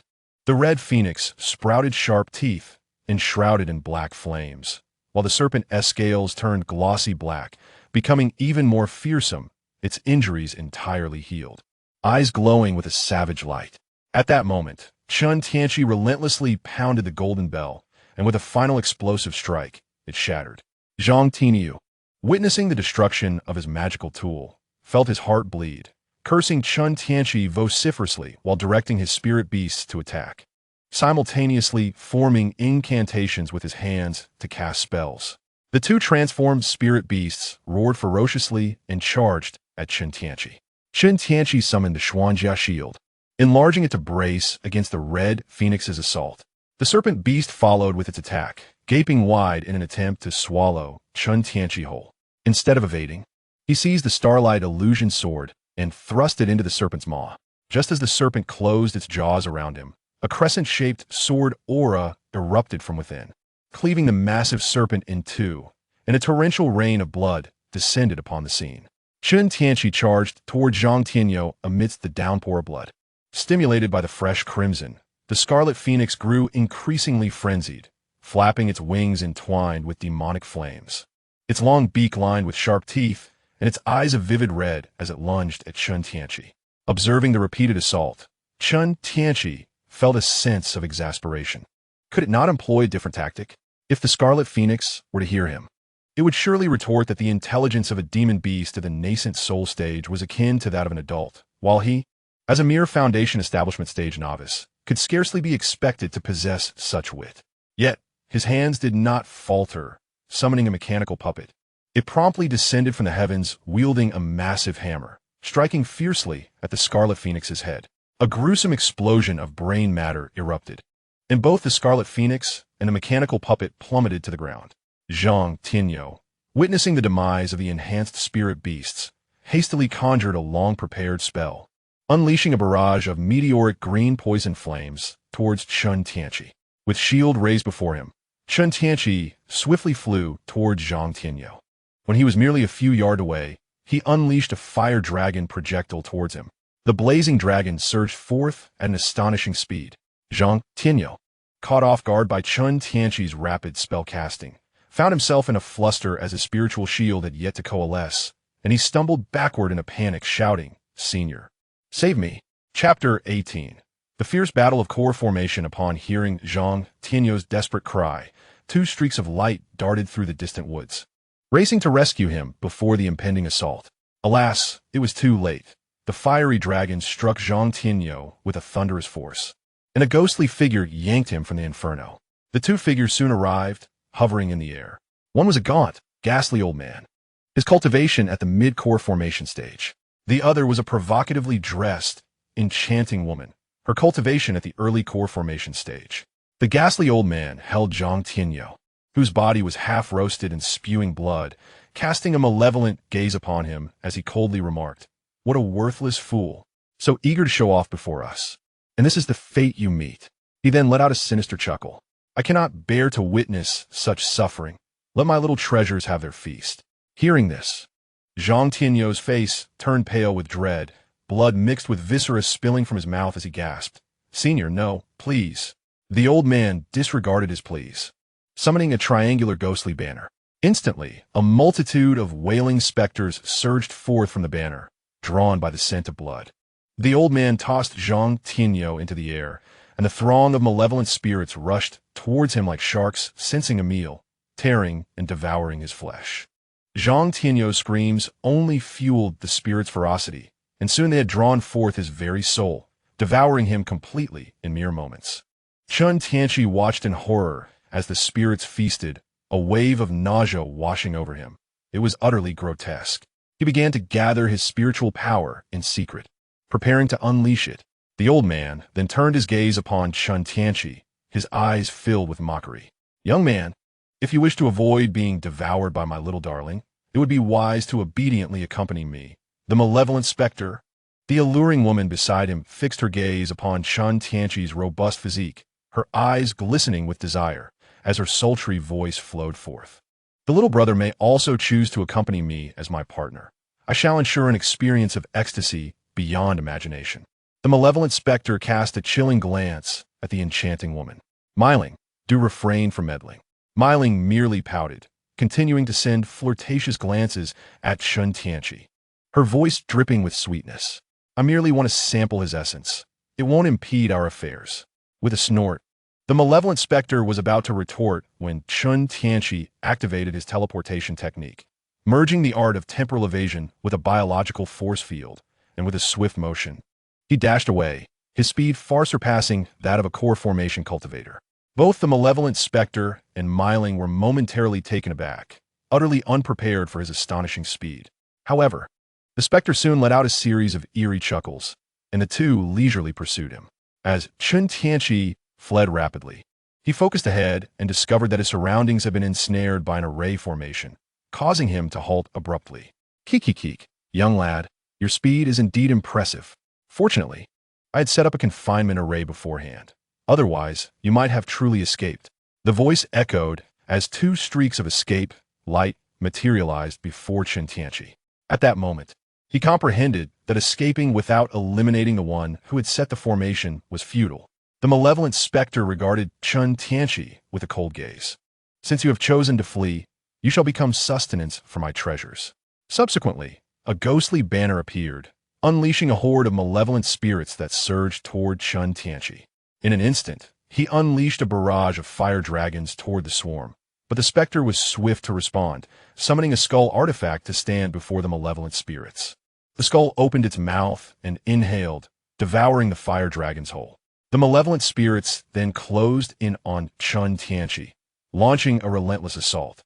With profound magical energy, he erected a robust spiritual shield capable of withstanding their attacks, wielding the starry illusion sword to continuously unleash sword chi, slaying the spirits. Yet, upon their demise, they resurrected from the ghostly banner, charging at him once more, plunging both into a war of attrition. The malevolent specter sensed the diminishing dark pearls within the ghostly banner, realizing that capturing Chen Tianqi could not be delayed any longer. He turned to Myling. "How long are you going to watch, dear friend? Do hasten your efforts to resolve this, so we may fulfill our duties." Observing the situation, Myling exhaled a plume of pink spiritual mist, directing it towards Chen Tianqi. Upon seeing the pink mist approaching, Chen Tianqi summoned the Xuanjia shield to block it, yet to his astonishment, the mist penetrated the shield and surged into his body. Once inside, the pink mist transformed his surroundings. He found himself seated on a grand throne, flanked by two stunning beauties. Their hands slid under his garments, caressing him slowly from above, their eyes filled with seductive allure. Just as one beauty's hand neared its destination, an overwhelming force abruptly swept everything in the hall away. Chen Tianqi immediately bit his tongue, feeling a sharp pain. He formed a spell and ceased to suppress the crimson vortex within his dantian, actively initiating the celestial furnace. Instantly, the red vortex at the core of his internal sea of energy unleashed a ferocious wave. An astonishing heat radiated from Chen Tianqi's body, and a force akin to the gravitational pull of a black hole erupted forth, consuming the surrounding malevolent spirits entirely. The essence of the malevolent spirits was continuously devoured and refined by the red vortex within his dantian, transforming into strands of pure power that rapidly nourished him.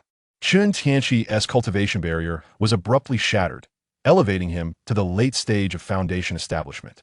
His flesh exuded heat, and his muscles and bones were relentlessly compressed and tempered, resulting in enhancement. The malevolent spirit master stared in astonishment as the spirits vanished, and then sensed Chen Tianqi's aura surge to the late stage of Foundation establishment. He felt utterly bewildered, having never heard of anyone achieving a breakthrough in the midst of battle. However, he soon realized that the spirits had not been reborn within the Ghost Banner, understanding that their primordial power had been devoured by Chen Tianqi. A greedy expression crossed his face as he turned to Mei Ling, declaring that this young man possessed a treasure, and they should capture him to extort it.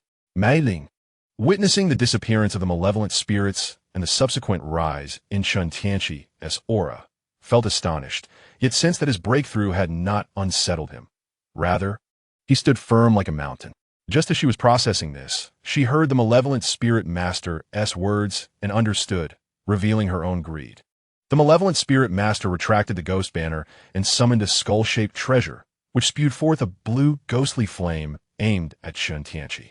Mei Ling also produced a red rope artifact, its radiant glow shimmering as it swiftly approached Chen Tianqi.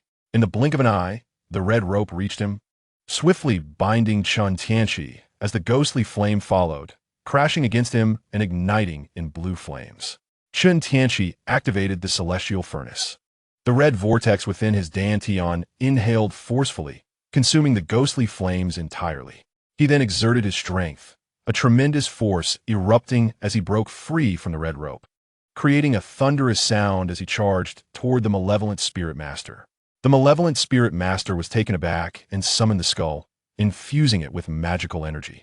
Instantly, the skull grew immensely, blocking Chen Tianqi's path, its eyes shooting forth beams of ghostly fire, emitting waves of sound. Mei Ling brandished a peculiar long staff artifact, preparing to attack Chen Tianqi. Suddenly, a towering mech puppet sprang forth from the forest, leaping high and bringing down a massive hammer upon Mei Ling. She hastily wielded her long staff to shield herself, yet was still struck down into the woods. Meanwhile, Chen Tianqi grasped the Xuanjia shield to fend off the ghostly flames. But the sound waves emitted by the skull rattled his soul, causing excruciating pain and slowing his movements. Chapter 19. Successful slaying, Chen Tianqi endured the torment of his soul, retrieving the crocodile mech puppet from his storage bag and tossing it into the woods below. He then activated the starry illusion sword, igniting its energy core, which instantly transformed it into a colossal sword, thrusting it fiercely toward the skull treasure. The skull collided violently with the giant sword, sending ripples of magical energy cascading through the air. The evil ghost Taoist, clutching a spell in his hand, intensified his magical energy. In a decisive moment, Chen Tianqi opted for a self-detonation of his flying sword. A resounding explosion erupted, akin to 1,000 thunders, with violent shock waves rippling through the air. The evil ghost Taoist was propelled backward by the force, stabilizing himself as he beheld the considerable damage inflicted upon his skeletal treasure. Enraged, he shouted furiously, "Damn you, boy! You have destroyed my treasure. I shall rend you into 1,000 pieces and feed your soul to the evil spirits, ensuring you never attain rebirth." No sooner had he spoken than, taking advantage of the explosion, Chen Tianqi launched a surprise assault from below, wielding his shield with great force against the evil ghost Taoist. The latter hastily summoned a spiritual energy shield, but to his astonishment, Chen Tianqi's physical strength shattered the shield, sending him reeling backward, blood spilling from his mouth. Chen Tianqi closed in swiftly, gripping the evil ghost Taoist's neck with a fierce countenance, his eyes aflame with intensity as he gathered his power. The evil ghost Taoist, feeling a surge of panic, struggled desperately, yet soon realized with despair that no matter how he fought, his assailant held him fast. A scorching beam, as thick as a barrel, obliterated the evil ghost Taoist's head. Chen Tianqi gazed impassively at the lifeless body in his grasp, discerning that the Taoist's soul still lingered within. He then activated the celestial melting furnace, unleashing a voracious force that drew the hidden soul towards him. The evil ghost Taoist's soul, filled with dread, cried out, "Fellow Taoist, I have been defeated.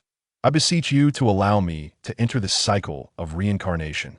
Chen Tianqi paid him no heed, directly swallowing the soul into the vortex within his dantian. Moments later, he was rewarded with the essence of the soul, which not only repaired his own damaged spirit, but also augmented it. Casting aside the headless corpse with a cold sneer, he declared, "You wished for my eternal torment, and so shall I ensure yours."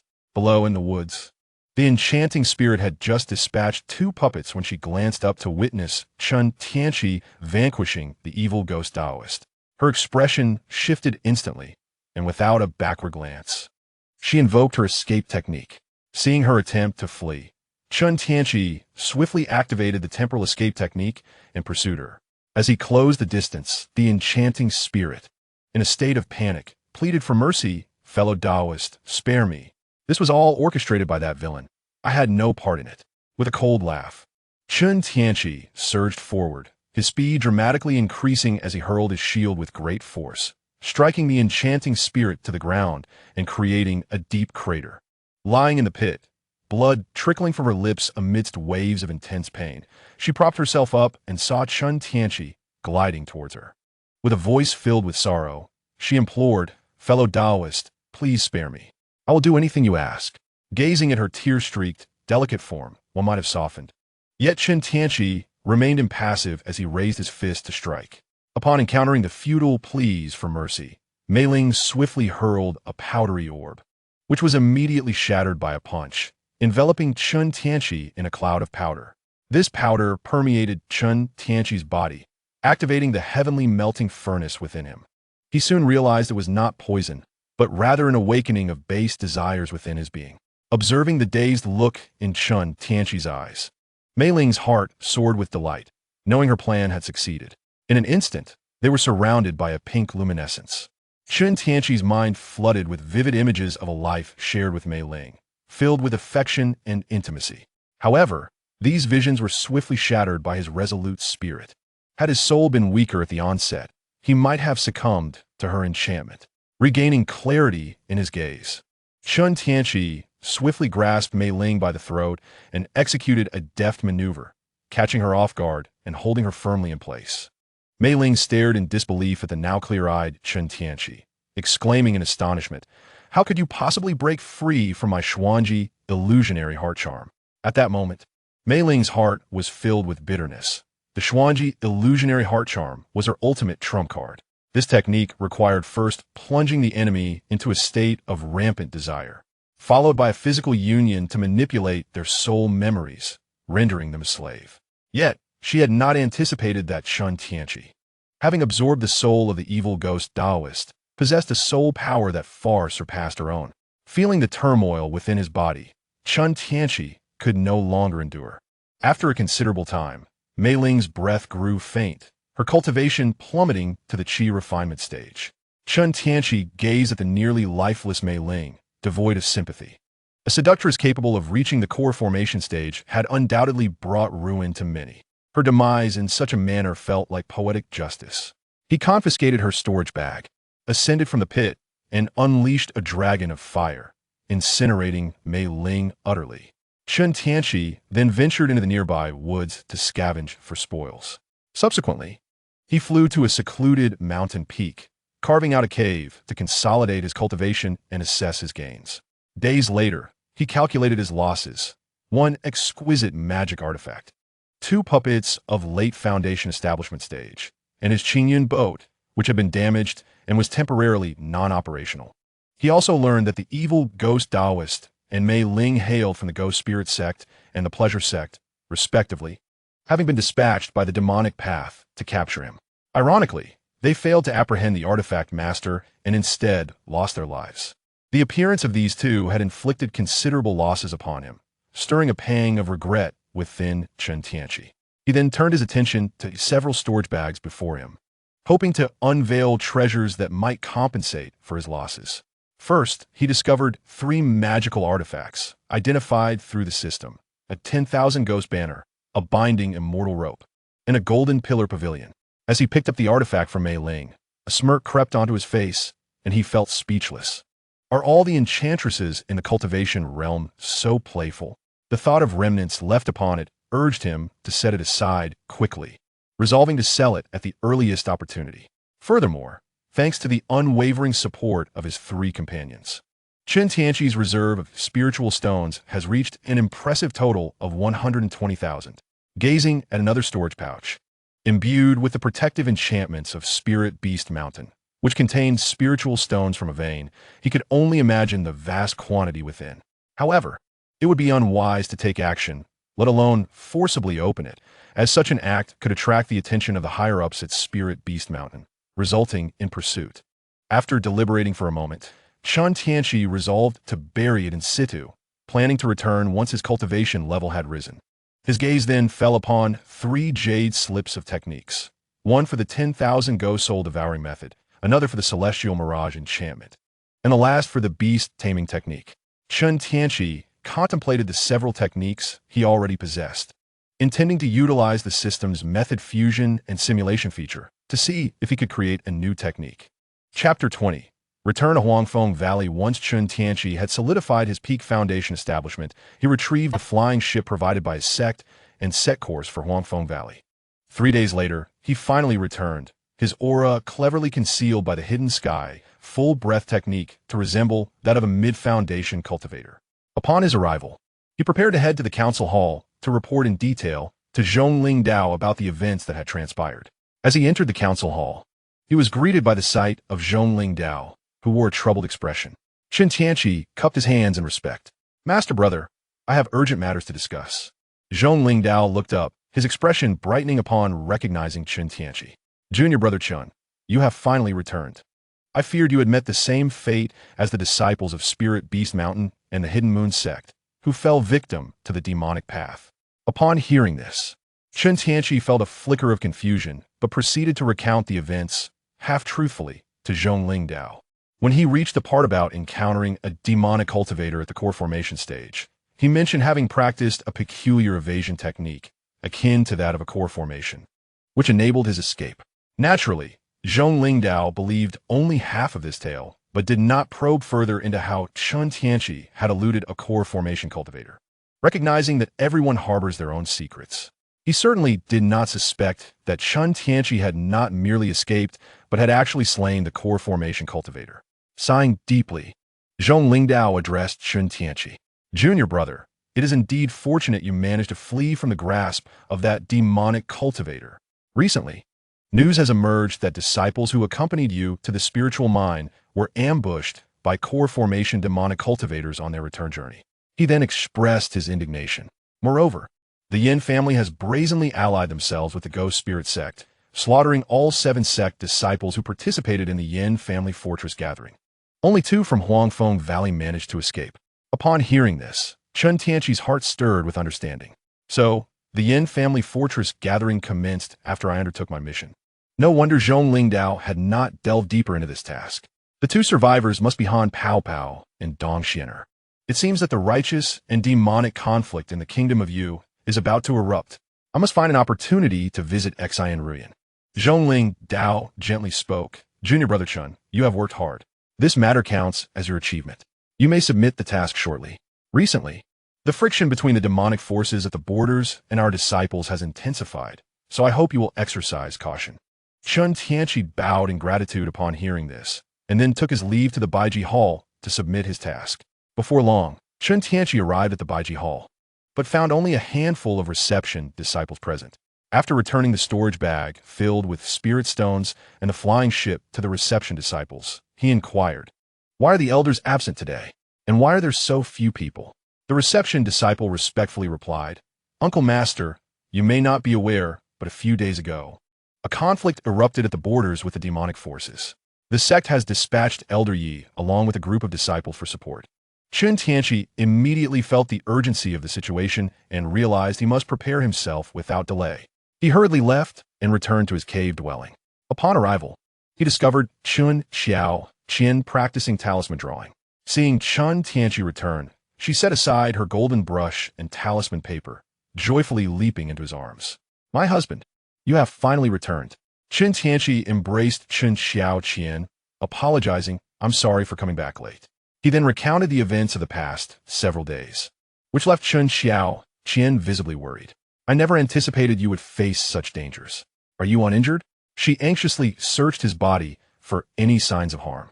Chen Tianqi smiled gently, pinching her tender, rosy cheek. Your husband is quite formidable. He then patted his chest, a slight smile gracing his lips. Look at me. I'm in excellent condition. If you don't believe me, we can verify in our room. Chen Tianqi shot him a playful glare, but soon wore a look of guilt. I am of no assistance to you. I didn't even know you were in such peril. She buried her head in his chest, clinging tightly. Observing her self-reproach, Chen Tianqi comforted her by patting her back. Xiao Qian, you need not feel this way. For me, your diligent cultivation and improvement in your skills is the greatest help. 2 days later, she suggested, Husband, perhaps you should consider finding another partner. I truly cannot keep up with you. Chen Tianqi's expression brightened at her words, but he quickly composed himself and firmly countered. How long have we been together? How could I possibly seek another? Chen Tianqi rolled her eyes, having clearly seen his momentary change in demeanor. I know exactly what you're thinking. As long as you don't pursue those wanton women and hold me in your heart, that's sufficient for me. Chen Tianqi cleared his throat awkwardly and quickly asserted, Xiao Qian will always hold the top position in my heart. If I were to seek someone, you'll be the first to know. He then produced a prepared heavenly restoration pill and a rope for binding immortals. Xiao Qian, take this pill quickly. It will enhance your spiritual root qualifications. My dear, are you not going to eat? I still have some left. This one is specially reserved for you. Moreover, this red cord is a magical treasure. Should you encounter danger, simply activate it and cast it away. Chen Tianqi gently caressed her face, chuckling softly. Chen Tianqi accepted the elixir and the binding cord, her heart filled with emotion as she lifted her head to kiss Chen Tianqi. Hours later, under the pretext of stabilizing her cultivation, Chen Tianqi urged Chen Tianqi to leave the dormitory. Watching the woman who discarded him once her needs were met, Chen Tianqi felt a chill of resentment. When would men ever rise up? After placing the blood jade spider's egg into the spiritual spring for incubation, he entered the meditation chamber and sat cross-legged. System, it's your turn. Initiate the fusion of techniques. Ding, please select the fusion materials. Chen Tianqi input the techniques. Golden Wheel Burning Heaven Technique, 10,000 Go Soul Devouring Art, Mystic Heart Enchantment Method, and Beast Master Technique, a total of 4 techniques. He had initially intended to include the Heavenly Melting Furnace, but was informed that its level was too high and incompatible with the others. Once he confirmed his selection, he promptly pressed the fusion button with his mind. Ding! The system is fusing techniques. Estimated time, 3 years. Chapter 21. Li Huayuan summons a year later. The demonic path formally declared war on the 7 sects. In an instant, most disciples were dispatched to the front lines, including Chen Tianqi, who was assigned to the 3rd batch of disciples. Before their separation, Chen Tianqi crafted for her a set of exquisite inner armor artifacts and a peak foundation-building beast-shaped mech puppet for her protection. Meanwhile, leveraging his status as a blacksmith, Chen Tianqi remained at the sect, continually supplying artifacts to the front line at Huangfeng Valley. As one of many arms dealers, he received a plethora of precious materials from Huangfeng Valley. For both public and personal reasons, he naturally sought to reap some profits, forging several practical artifacts and impressive mech puppets. Utilizing his earnings, Chen Tianqi created 18 flying swords and 3 mech puppets. The 18 swords matched the caliber of the Starry Phantom sword. Having witnessed the formidable self-detonation power of his crafted artifacts, he prepared for future confrontations with a flying sword version of a Middle Eastern human bomb, aimed to explode enemies directly. If one strike proved insufficient, he would unleash another, embodying the wisdom of his predecessors. When wealthy, firepower must saturate the battlefield. The 3 puppets were all beast-type mechs. They possessed elongated bodies covered in purple scales, adorned with a series of sharp protrusions on their backs. Equipped with flight capabilities, their grand wings shimmered in hues of purple, pink, and yellow. Their tails tapered to a fine point, while their heads were embellished with intricate, colorful manes and crown-like structures. They bore beaks and eyes glowing with a crimson light, and their limbs ended in claw-like hands. Chen Tianqi had also procured the essence of 3 magical beasts, infusing it into the puppets to enhance their autonomy. He was immensely satisfied with this creation, admiring the overall majestic appearance. As he concluded his artifact forging tasks for the sect and prepared to continue crafting flying swords, he received a transmission token from Li Huayuan. The essence of the message conveyed is that Chen Tianqi is instructed to complete the equipment refining task assigned by his sect before making his way to the front lines for an important discussion. Reluctantly, Chen Tianqi sets aside the half-finished flying sword and departs for the front lines. As he navigates the Qingyun boat through the skies, having undergone reforging, its speed has significantly increased. In merely 2 days, he arrives at the frontline camp. The vast encampment houses 3 sects: Huangfeng Valley, Spirit Beast Mountain, and Yinhua sect. Among the disciples, those in the Qi refinement stage constitute 70%, while those in the foundation establishment stage make up 30%. 3 golden core cultivators guard the camp, one of whom is Li Huayuan. Upon arriving, Chen Tianqi registers and approaches Li Huayuan's tent. Upon entering, he finds Li Huayuan seated at a grand redwood table, savoring tea. Chen Tianqi bows respectfully and inquires about the purpose of his summons. Disciple pays respects to master. May I ask why you have called for me? Li Huayuan gestures for Chen Tianqi to sit and pours him a cup of tea. It is nothing grave. Recently, the battles have eased. Your junior brother, Han Li, was assigned to handle certain matters in the state of you. Not long after, he sought my assistance, prompting me to send Lu Jing, Zhong Wenyang, and Song Meng to aid him. Oh, by the way, your partner, Chun Xiaoqian, has also accompanied 2 foundation establishment cultivators from her family to provide support. With so many foundation establishment cultivators, it should be secure, yet I feel an unsettling anxiety. Thus, I thought to summon you to assist them. Tianqi, you are prudent and careful in your endeavors, and your cultivation is commendable. Among my many disciples, I hold the highest regard for you, which is why I seek your involvement. Upon hearing this, Chen Tianqi realizes that it pertains to the Black Sha sect instance, which is about to commence. He is somewhat reluctant to participate, as there is little to gain besides the external incarnation secret technique. However, considering Chen Xiaoqian's involvement, he acknowledges the potential for unforeseen events, despite her survival in the original narrative. Consequently, he assents, in accordance with Master S' wishes, I shall do my utmost. Satisfied with Chen Tianqi's agreement, Li Huayuan nods approvingly. Upon exiting the tent, Chen Tianqi learns that Lu Jing and the others departed 2 days prior. Calculating the time, he decides to first visit the state of Yuanwu to seek out Xian Ruyan and sell several magical artifacts. Time is of the essence.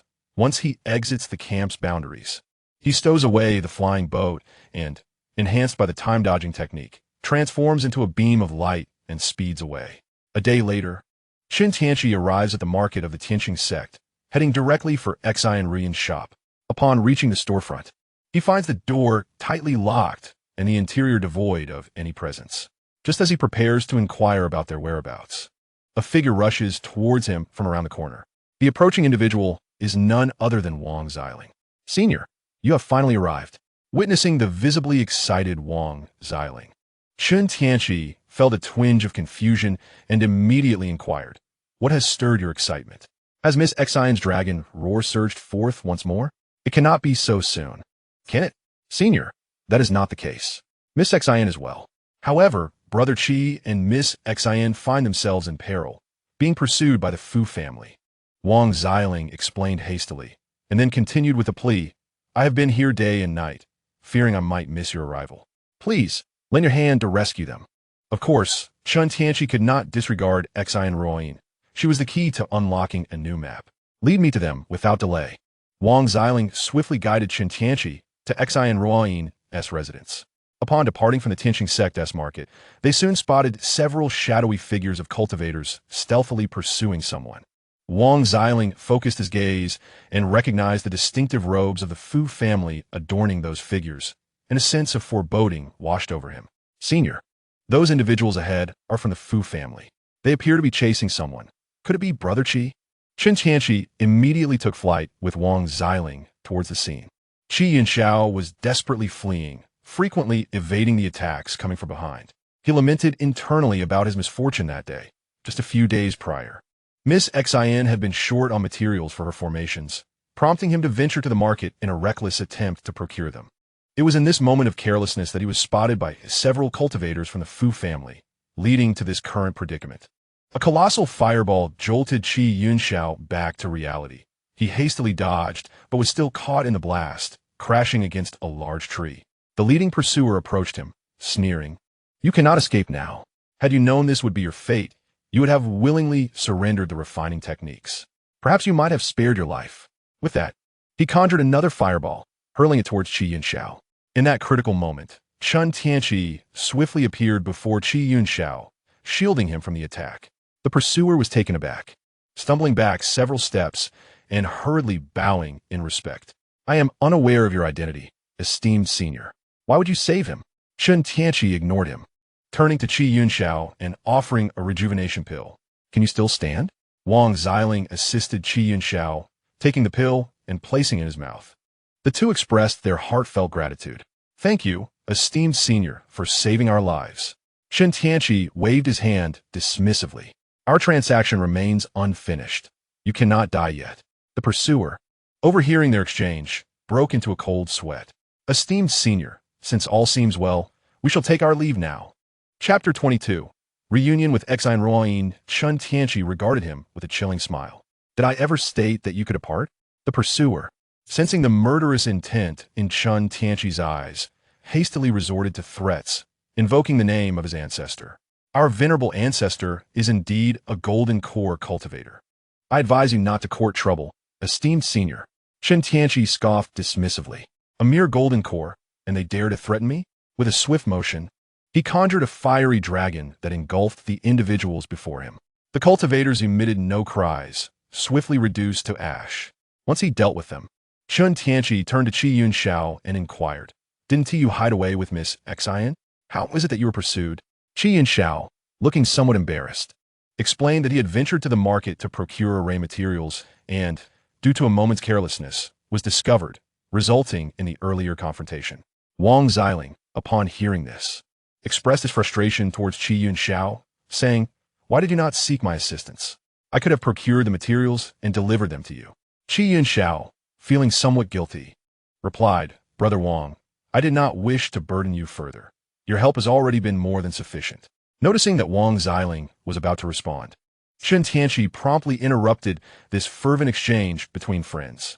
All right, Brother Qi could not have anticipated the cunning of the Fu family, who would send people to lie in wait for him. We should return without delay.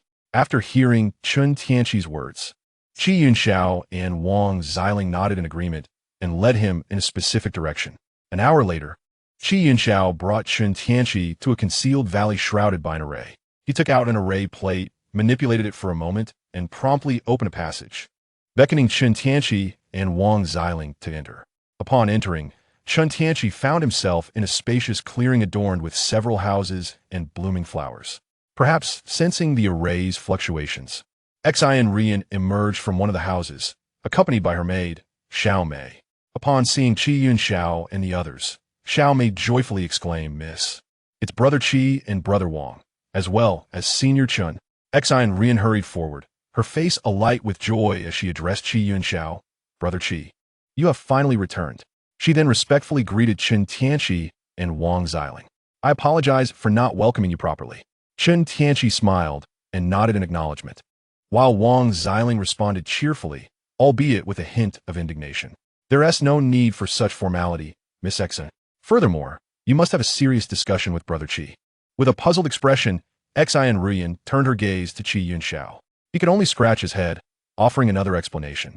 Upon hearing this, Exine Rian, filled with concern, gently admonished Qi Yunxiao, Brother Qi, I hope you refrain from such reckless ventures in the future.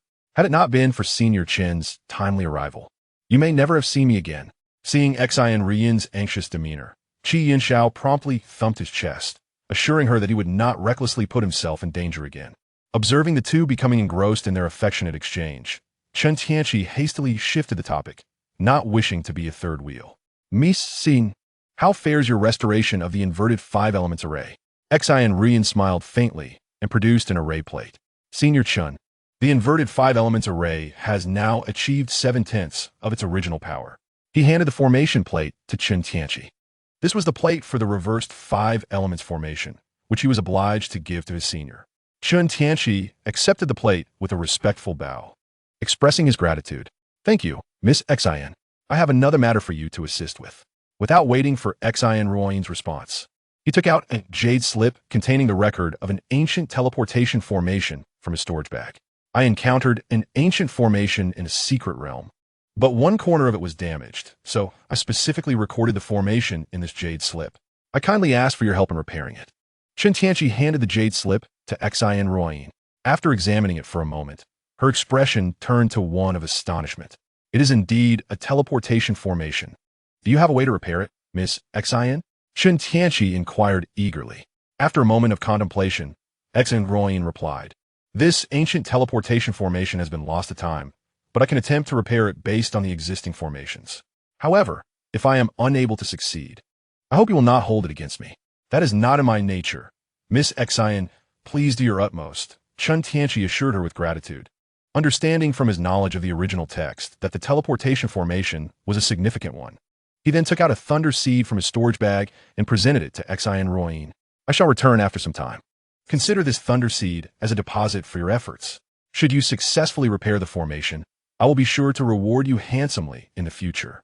Xin Ruoyin accepted the thunder seed with reverence and replied, "Thank you, Senior. I will certainly give it my all." After a while, having addressed the primary matters with Xin Ruoyin, Chen Tianqi cautioned Qi Yinxiao to refrain from going out during this period. He then excused himself, citing pressing matters that required his attention. Upon leaving the valley, Chen Tianqi hoped that this couple would ultimately find happiness together. Having given his necessary warnings, he did not head directly to U City, but instead made his way to the Tianqing sect's marketplace, intending to sell some items he had acquired over the years. After altering his appearance and donning a black robe, he used the concealment technique to mask his magical aura and arrived at the foot of the Wanbao building in the marketplace.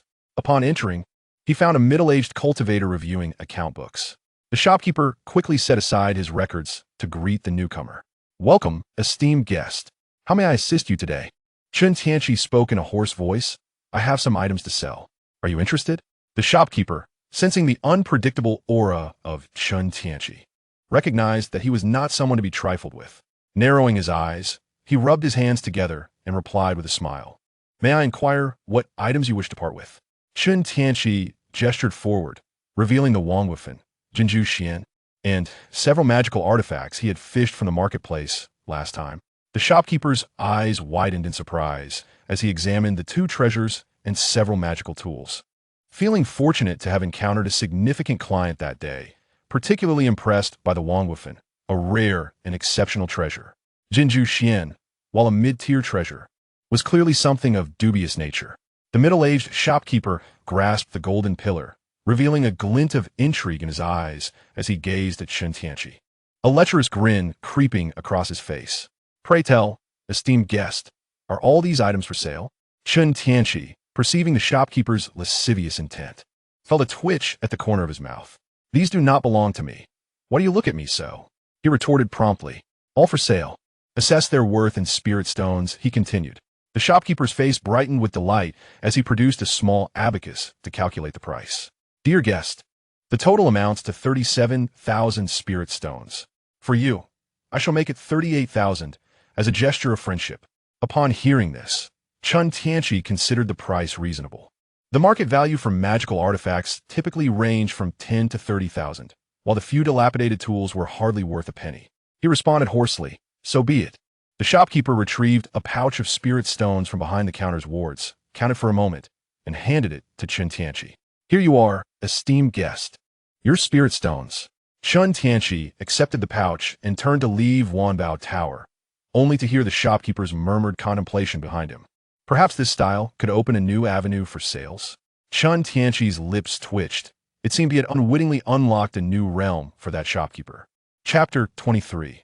The Cult of Black Sha after disposing of his ill-gotten gains. Chen Tianqi sent a transmission to the old Demon Han and promptly set off for the Qin residence in the State of Yu. A day later, he arrived at the entrance of the Qin estate, where an elderly man lounged on a chair, seeking respite from the heat. Chen Tianqi approached politely and addressed him. "Good sir, I am a friend of Han Shidi. He has summoned me to meet at the Qin residence. Might you notify him?" Initially, the old man shook his head lazily in his chair, but upon hearing that Chen Tianqi was a friend of the old Demon Han, he sat up with a grin. "Ah, so you are a friend of young Master Han. I was truly blind to such stature." Young Master Han instructed that any of his friends should directly proceed to the small courtyard at the back. Chen Tianqi, bemused by the old man's swift change of demeanor after suffering a prior loss, chose not to dwell on it and nodded before entering the Qin estate. Upon reaching the small courtyard, he found Lu Jing and the others had already arrived. Lu Jing was engaged in a game of chess with Han Li, while Song Ming practiced with his spear nearby. Meanwhile, Zhong Wenyang whispered to Chen Xiaoqian and Wu Xian, alongside two other minor cultivators for the Chen family, fawned over a charming woman like eager pups. As Chen Tianqi stepped into the courtyard, Chen Xiaoqian immediately spotted him and hurried over with delight. "Husband, you have come." Chen Tianqi took her hand, smiling and nodding before bowing respectfully to the assembled company. "Esteemed fellow disciples, I sincerely apologize for my tardiness. No need for such formality." "Chen Shidi, Master called for you somewhat later than us," Lu Jing replied, rising to return the gesture with understanding. Song Ming, putting away his spear, approached and patted Chen Tianqi on the shoulder. "Do not stand on ceremony, Brother Chen. We are all like family here. I am simply delighted to finally behold the true visage of a master craftsman. When you find the time, do forge for me a fine spear." "Of course." Chen Tianqi replied with a subtle smile.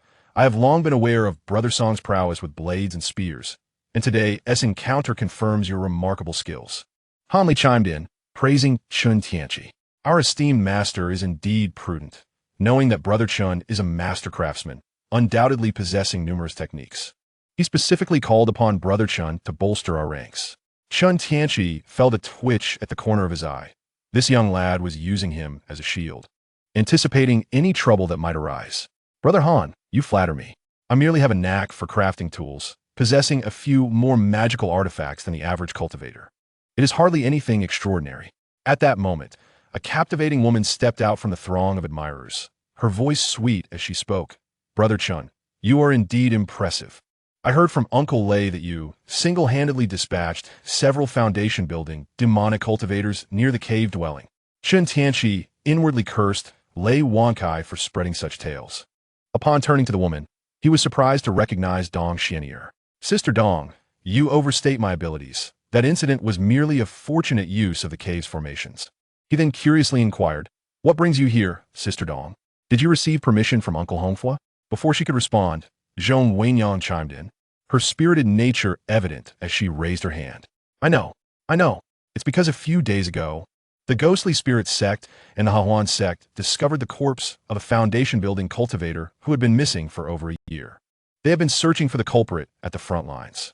When our master sent us to assist Xiao Jiao, Han Li, in Yu City, Uncle Hongfua learned of it and allowed Sister Dong to accompany Sister Chen to evade the turmoil at the front. Upon hearing Zhong Wenyang's words, a subtle smile graced Chen Tianqi's lips. No one would suspect that the perpetrator was merely a foundation-building disciple. He privately resolved to implement a thorough cremation service in the future, leaving no trace behind. Dong Xian'er shot a glance at Zhong Wenyang before turning her attention to the dashing Chen Tianqi, her tone playfully accusatory. "Brother Chen, are you unwelcoming? You appear quite astonished to see me." Chen Tianqi felt a shiver run down his spine, awkwardly chuckling. "Sister Dong, do not misunderstand. I was merely surprised to hear that Uncle Hongfua cherishes you so dearly, and I found it curious that you would venture to such a perilous place." Dong Xian'er, her cheeks flushed, approached Chen Tianqi, placing her hand against his sturdy chest, slowly gliding it down while casting flirtatious glances. "I am no delicate flower, and besides, I possess treasures bestowed by our master for protection. Even if I were to encounter danger, Brother Chen would surely come to my aid, would he not?" Wu Xian immediately interjected. "If Sister Dong were to face danger, I would stand before you without hesitation." Unfazed by the sycophant, Dong Xian'er continued to employ her charms, attempting to ensnare Chen Tianqi's attention. Chen Tianqi sensed that Dong Xian'er was attempting to enchant him, and with a frown, he prepared to remove her hand. However, Chen Xiaoqian swiftly intervened, pulling Dong Xian'er's hand away and standing between them with a cold snort. "Sister Dong, you have overstepped. How dare you employ seductive techniques against a fellow disciple?" Dong Xian'er retracted her hand and retorted with a similar disdain, locking eyes with Chen Xiaoqian as she mockingly replied, "I was merely assisting you in testing your husband. Truly, you do not recognize kindness." Could it be that someone is aware of her own lack of charm and fears I might steal her husband away? I am not intimidated by you, little firecracker. Witnessing the confrontation between Chen Tianqi and Dong Xian'er, Zhong Wenyang hurriedly intervened. Enough, enough. You both should cease this bickering. We are here to aid Xiao Jiao, not to quarrel. She then cast a glance towards Han Li, signaling him to speak. Understanding her cue, Han Laoma promptly addressed everyone, dear brothers and sisters. Since we are all gathered, it is time for me to discuss the matters concerning the Blackshaw sect. He then recounted how he had discovered the sect and the intense battles he had engaged in with several of its members. Upon concluding his account, Han Laoma solemnly warned everyone present, brothers and sisters, this mission is fraught with peril. The individual I fought possesses a secret technique that allows him to form a blood cocoon. Should it break, he will transform into a malevolent creature of great power. He then cautioned everyone, therefore, I urge you all to remain vigilant. If any member of the Blackshaw sect attempts to form a blood cocoon, it is imperative that we thwart them at once. Lu Jing, harboring a fierce disdain for evil, declared, Thank you, junior brother Han. We shall certainly be on guard. Such wickedness must be eradicated. Meanwhile, Song Meng, eager for battle, brandished his spear. They seem formidable. It appears I will have the opportunity to spar. Chen Tianqi gazed at Song Meng incredulously, thinking, just wait until you find yourself sprawled on the ground. Junior brother Han, how shall we locate them? Chen Tianqi inquired. Han Laoma smiled slightly and replied, I have already placed a tracking mark on that individual before his escape. To my astonishment, he fled into the palace. He then unfolded a map, revealing it to the group. Lu Jing's eyes widened with indignation as he noted the red shimmering on the palace's location. I cannot believe these rogue sorcerers dare to turn the palace into a den of evil beneath our very feet. He sighed heavily, given the involvement of the royal family. We must proceed with careful deliberation. Han Laoma nodded in agreement and began discussing strategies with everyone. Chapter 24. The great battle begins after a thorough discussion among Chen Tianqi and his companions, fearing that the Blackshaw sect might have set traps. They decided that Chen Tianqi and several female cultivators would be tasked with clearing out the weaker minions on the periphery, while Chen Tianqi and his three companions would delve deeper into the heart of the palace. 3 days later, under the cloak of night, within the depths of the cold palace, the night was illuminated, with patrolling guards stationed everywhere. The ice demon, walking with a scowl, muttered venomous remarks about Tai Luo and his companions, who were huddled together while he was left to stand watch alone. Suddenly, the sky erupted with bursts of fire as countless rockets soared through the air. Instantly, the patrolling guards suffered heavy casualties, and the ice demon hastily summoned a spiritual shield to fend off the oncoming rockets. Observing the success of the ambush from above, Chen Tianqi and his companions dove down. Song Meng took the lead, brandishing his greatsword as he charged towards the ice demon. Han Li, witnessing the reckless display, quickly communicated to the others, brothers, let us conclude this swiftly and quietly. Lu Jing nodded in agreement, employing his spells to swiftly reap the lives of the guards, while Chen Tianqi unleashed 2 orc mechas, which inherited the ferocity of the demonic beasts, mercilessly slaughtering the guards. The remaining guards, paralyzed by fear in the face of the brutal orc mechas, lost their will to fight and began to flee. However, the mechas moved with astonishing speed, their sharp claws claiming the lives of guard after guard. Lu Jing, intrigued by this never-before-seen type of puppet, inquired, Junior brother Chen, is this some sort of puppet? Chen Tianqi nodded, explaining, I have infused some of my own crafting techniques into these puppets. Lu Jing gazed at the 2 mechas, resembling iron beasts, and sincerely praised, Junior brother Chen, you are truly a prodigy. To create such extraordinary puppets is remarkable. Han Li, filled with envy at the impressive display of the mechas, felt his own puppet pale in comparison. As Song Meng swung his sword at the ice demon, he called out to Chen Tianqi and the others, Stop gawking and let us finish this quickly. I haven't subdued him yet. Seeing this, Lu Jing immediately beckoned Han Li to assist, leaving Chen Tianqi to deal with the remaining guards. The trio coordinated their attacks against the enemy, while the ice demon summoned all its strength to resist. Moments later, battered and breathless, the ice demon glared at the 3 encircling him, its eyes ablaze with determination as it shouted in rage, Qingwen, Yesha, Tai Luo, Damn you all. With its magic surging, the ice demon's body began to swell ominously. No, he is going to self-destruct, Lu Jing exclaimed, channeling his power to intervene. With a thunderous explosion, the ice demon's body expanded to its limit and detonated, sending a cloud of dust and a deafening roar echoing through the air. The three quickly activated their spiritual shields to brace against the shockwave. As the dust settled, Han Li, with a grim expression, spoke to Lu Jing and the others. I didn't anticipate his self-detonation. The noise is too loud. We've already alerted potential threats. Just as Han Li finished speaking, a hulking figure with a beast-like visage descended from the sky. Tai Luo gazed at the sight of the ice demon's demise, sensing the aftermath with a deep sigh. I never anticipated your sudden outburst. It seems I have arrived too late. Song Ming observed the restless Tai Luo and promptly called out, a formidable opponent has arrived. He is mine, so do not attempt to snatch him away. Ignoring Song Ming, Tai Luo fixed his fierce gaze upon Han Li and declared, young man, let us settle the score for the severed arm from yesterday, along with the slaughter of my fellow disciples today. Seeing Tai Luo disregard him, Song Ming's expression soured, and he immediately brandished his great sword, lunging towards Tai Luo. With a swift motion, Tai Luo repelled the sword, prompting Lu Jing to turn to Han Li and the others, stating, this individual's strength cannot be underestimated. Let us join forces for a swift resolution. The three swiftly encircled Tai Luo, engaging in a righteous brawl. After a brief struggle, Han Li and Song Ming consistently restrained Tai Luo, while Lu Jing prepared a spell in the air, aiming for a decisive strike. Suddenly, a shadow lunged toward Lu Jing, compelling him to abandon his incantation midway and evade. The shadow relentlessly pursued Lu Jing until a massive figure descended from above, a metallic glimmering beastman mech, which interposed itself before Lu Jing, swatting the shadow into a nearby building. Lu Shixiao, I am here to assist you.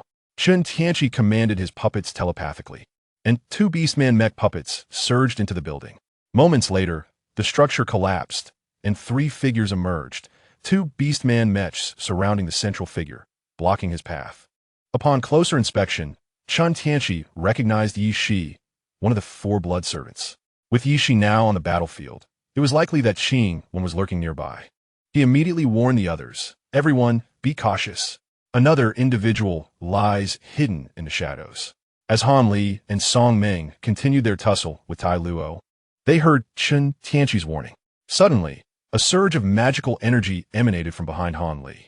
He quickly turned and summoned his shield to defend himself. It still found himself knocked away. Witnessing Han Li being struck, Song Ming swiftly summoned the Lingfeng spear and attacked Tai Luo, forcing him back. Before soaring over to catch Han Li, the assailant was none other than Qing, who regarded Han Li with a chilling gaze. Oh, Dewistan, how fortuitous to see you again. I never would have imagined that the former waste of a pseudo-spiritual root would join Huang, Feng Valley, and progress to the mid-foundation stage. Han Li, assisted by Song Ming, wiped the blood from the corner of his mouth. So it is you. Surely, you have been ensnaring loose cultivators for the Black Sha sect since before. Qing Wen's eyes burned with hatred as he glared at Han Li. Enough with the pleasantries. The grudge for my slain wife cannot go unavenged. Let us also settle the score for Taoist Wan Xiaoshan. Han Li summoned his flying sword, exuding an imposing aura.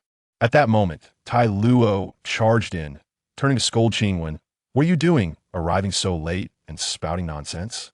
Get out of the way. With that, Tai Luo surged toward Han Li and the others, with Qing Wen following suit, and the four engaged in a fierce battle. Seeing the conflict erupt between Han Li and the others, Chen Tianqi communicated to Lu Jing, Lu Shixiao, you go assist Han Li. I can handle this individual on my own. Lu Jing witnessed Yi Shi being utterly overpowered by two orc mechs. Without hesitation, he nodded and leaped to join Han Li in the fray. Chen Tianqi glanced at Yi Shi and then retrieved another mech from his storage bag, throwing it into the battle. Yi Shi, in the midst of evading the relentless assaults of the two orc mechs, initially mistook these metal monstrosities for some peculiar demonic beasts or spirit companions. However, he soon realized that his corpse poison had no effect whatsoever after a few futile strikes. He understood that he was confronting mere metallic puppets, as Yi Shi narrowly dodged a lethal blow from one mech. He rose to find Chen Tianqi had cast yet another puppet into the fray, cursing under his breath. Instantly, 3 mechs of the same model launched a fierce onslaught against him. Despite his efforts, he could not evade the attack, and one mech's tail spike pierced through his shoulder, violently tossing him aside. Chapter 25. Blood-condensing 5 elements pill. After being flung away, Yishi found the orc mechs closing in, their razor-sharp claws poised to strike. Realizing the imminent danger, he hastily rolled to his feet, only to feel the swift approach of another mech's claws from behind. Panicking, he attempted to evade to the right, but was still grazed, resulting in one of his arms soaring into the air. Clutching his severed limb, he knelt on one knee, panting heavily, his eyes burning with fury as he fixed his gaze on the 2 puppets ahead. Noticing one was missing, a chill ran down his spine. Just as he prepared to defend himself, a long tail spike pierced his body, its owner gradually becoming visible from invisibility. Chen Tianqi observed with satisfaction as his 3 mech puppets coordinated seamlessly to eliminate the foe, nodding in approval. When he crafted these puppets, he had deliberately integrated the skin of the shadow dragonfly beast, whose skin could change colors like a chameleon and mimic surrounding textures and light with remarkable precision, achieving near-perfect invisibility. Seeing Yishi defeated, Tai Luo called out to Qingwen, urging him to transform into a demon while he held off their attackers. Upon hearing this, Qingwen immediately performed spell, his body enveloped in a surge of bloodlight, morphing into a pulsating blood cocoon. Han Li and his companions quickly unleashed their abilities against the blood cocoon, but Tai Luo positioned himself in front of it, engaging the trio in a fierce struggle. Chen Tianqi commanded the orc mechs to assist Han Li and his group while he stealthily maneuvered behind the blood cocoon. Observing the throbbing mass resembling a heart, he summoned a flying sword from his storage bag, driving it directly into the cocoon. Tai Luo, noticing Chen Tianqi's actions, attempted to intervene but was blocked by the 3 orc mechs, while Han Li and his companions encircled him from behind. Upon seeing the flying sword pierce the cocoon, Chen Tianqi activated the energy core, causing the magical artifact to self-destruct. A violent explosion ensued, reducing Qingwen and the blood cocoon to ashes. As Tai Luo witnessed Qingwen's demise, fear gripped him, and he sought to flee, but he found himself ensnared by layers of opposition. After a time, he succumbed to a righteous 7-on-1 assault, retreating in bitterness. The great battle concluded, and Song Meng sheathed his Ling Feng spear, gazing at the towering steel beasts. He approached and patted Chen Tianqi's shoulder. "Chen, my junior brother, I never imagined you're not only a master of crafting, but also a puppeteer. The puppets you've created exude such majesty and power." Chen Tianqi smiled modestly. "It is nothing remarkable. These puppets were merely inspired by my crafting techniques. Ultimately, they are an extension of my craftsmanship. Do not be so humble, Chen. One day, create a puppet like this for me to play with," Song Meng remarked, as the 2 engaged in light banter. Suddenly, they felt a tug at their pant legs, and upon turning, they saw 3 orc mechs seated like eager pups, vigorously wagging their tails, with golden and blue orbs placed before them. Chen Tianqi's eyes twitched at the sight. He recalled that he had infused them with the essence of 3 wolf spirits, not canine spirits. Song Meng and the others erupted into laughter, marveling at the amusing nature of Chen Tianqi's puppets. Chen then picked up the orbs brought by his puppet, discovering they were blood condensation 5 elements pills. He immediately showed them to Han Li and the others. "Look at these 2 pills." The puppets found them on the 2 blood servants reduced to ashes, he exclaimed. Song Meng's eyes widened in astonishment. "Are these demon pills?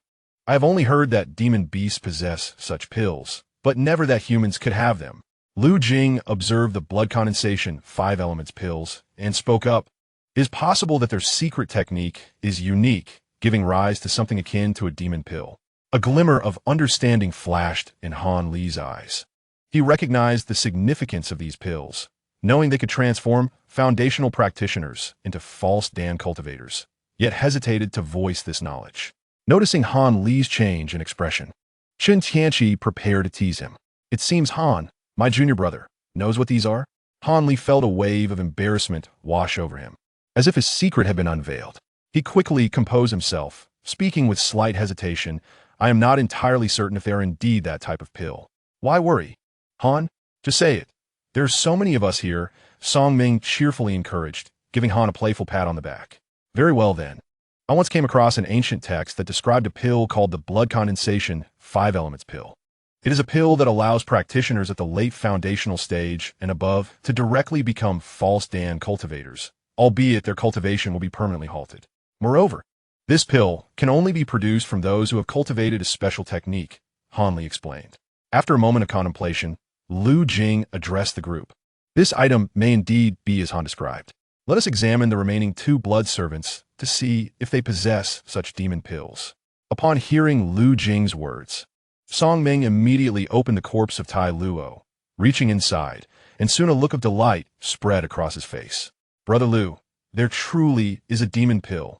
Another orb was brought forth by Chen Tianqi's puppet. Observing the brutish orc mech, Chen Tianqi's expression soured, and he felt an overwhelming sense of exasperation, promptly storing it within his spatial bag. Subsequently, the group gazed at the 4 floating demon cores before them, each exhibiting a distinct hue. Lu Jing, contemplating the various colors of the cores, experienced a flash of insight. It appeared to indeed be the blood-condensing 5 elements pill mentioned by his junior brother Han. It was highly probable that the leader of the Blackshaw sect was concocting pills using these 4 blood servants. Once the time was ripe, he would eliminate them and claim their pills, thus ascending to the ranks of core formation practitioners. Soon, Lu Jing seemed to be consumed by his memories, his face marred with indignation. Fortunately, they had arrived in time. Otherwise, if that nefarious sorcerer succeeded in his ascension to core formation, countless innocents would undoubtedly fall victim to his malevolence. Song Ming, noticing Lu Jing's reminiscence, stepped forward to offer consolation. Senior brother Lu, do not be angered. We must swiftly eradicate the leader of the Blackshaw sect. Taking a deep breath, Lu Jing regained his composure and addressed Chen Tianqi and the others. Junior brother Song is right. Our immediate priority is to locate the leader of the Blackshaw sect. As for these blood-condensing 5 elements pills, let us entrust them to junior brother Chen, for it is he who has vanquished most of the foes. Chen Tianqi promptly declined, asserting that he had no need for such items. Senior brother Lu overstates my contributions. Everyone present has played a part in this.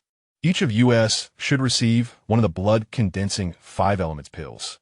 Moreover, these pills are crucial for the Blackshaw sect leader's core formation, so it is only fitting that we prevent him from seizing them. Upon hearing this, Lu Jing acknowledged the validity of Chen Tianqi's reasoning and swiftly distributed 3 of the blood-condensing 5 elements pills to Chen Tianqi and his companions. After the allocation, they ventured deeper into the cold palace, discovering a concealed passageway beneath. Song Ming led the way with his spirit wind spear, while Lu Jing and Han Li followed closely, with Chen Tianqi bringing up the rear, having summoned an orc mech from his spatial bag to stealthily trail behind. Chapter 26. The external incarnation emerges, yet meets its untimely end traversing the hidden passage. Chen Tianqi and his companions arrived at an expansive secret chamber, where a colossal bronze cauldron loomed in the center, surrounded by a pit filled with numerous corpses. Lu Jing's expression shifted as he beheld the ghastly scene, sinking once more into reminiscence, until Song Ming's firm pat jolted him back to reality. Taking a deep breath, Lu Jing addressed the group. It appears we have reached a dead end. Chen Tianqi was probing the massive bronze door ahead when, unexpectedly, his hand encountered a stone disc with an entirely different pattern. Applying pressure, the bronze door began to creak open. To their astonishment, upon its opening, they discovered Chen Xiaoqian and her companions on the opposite side. Encircling a middle-aged man clad in a yellow robe, Chen Xiaoqian's group was initially on high alert upon the door's opening, but their expressions quickly transformed to joy upon recognizing Chen Tianqi and his companions. Zhong Wenyang excitedly approached Lu Jing. "Jinga, what brings you here? Are you unharmed?" Song Ming, ever the bold one, was the first to speak.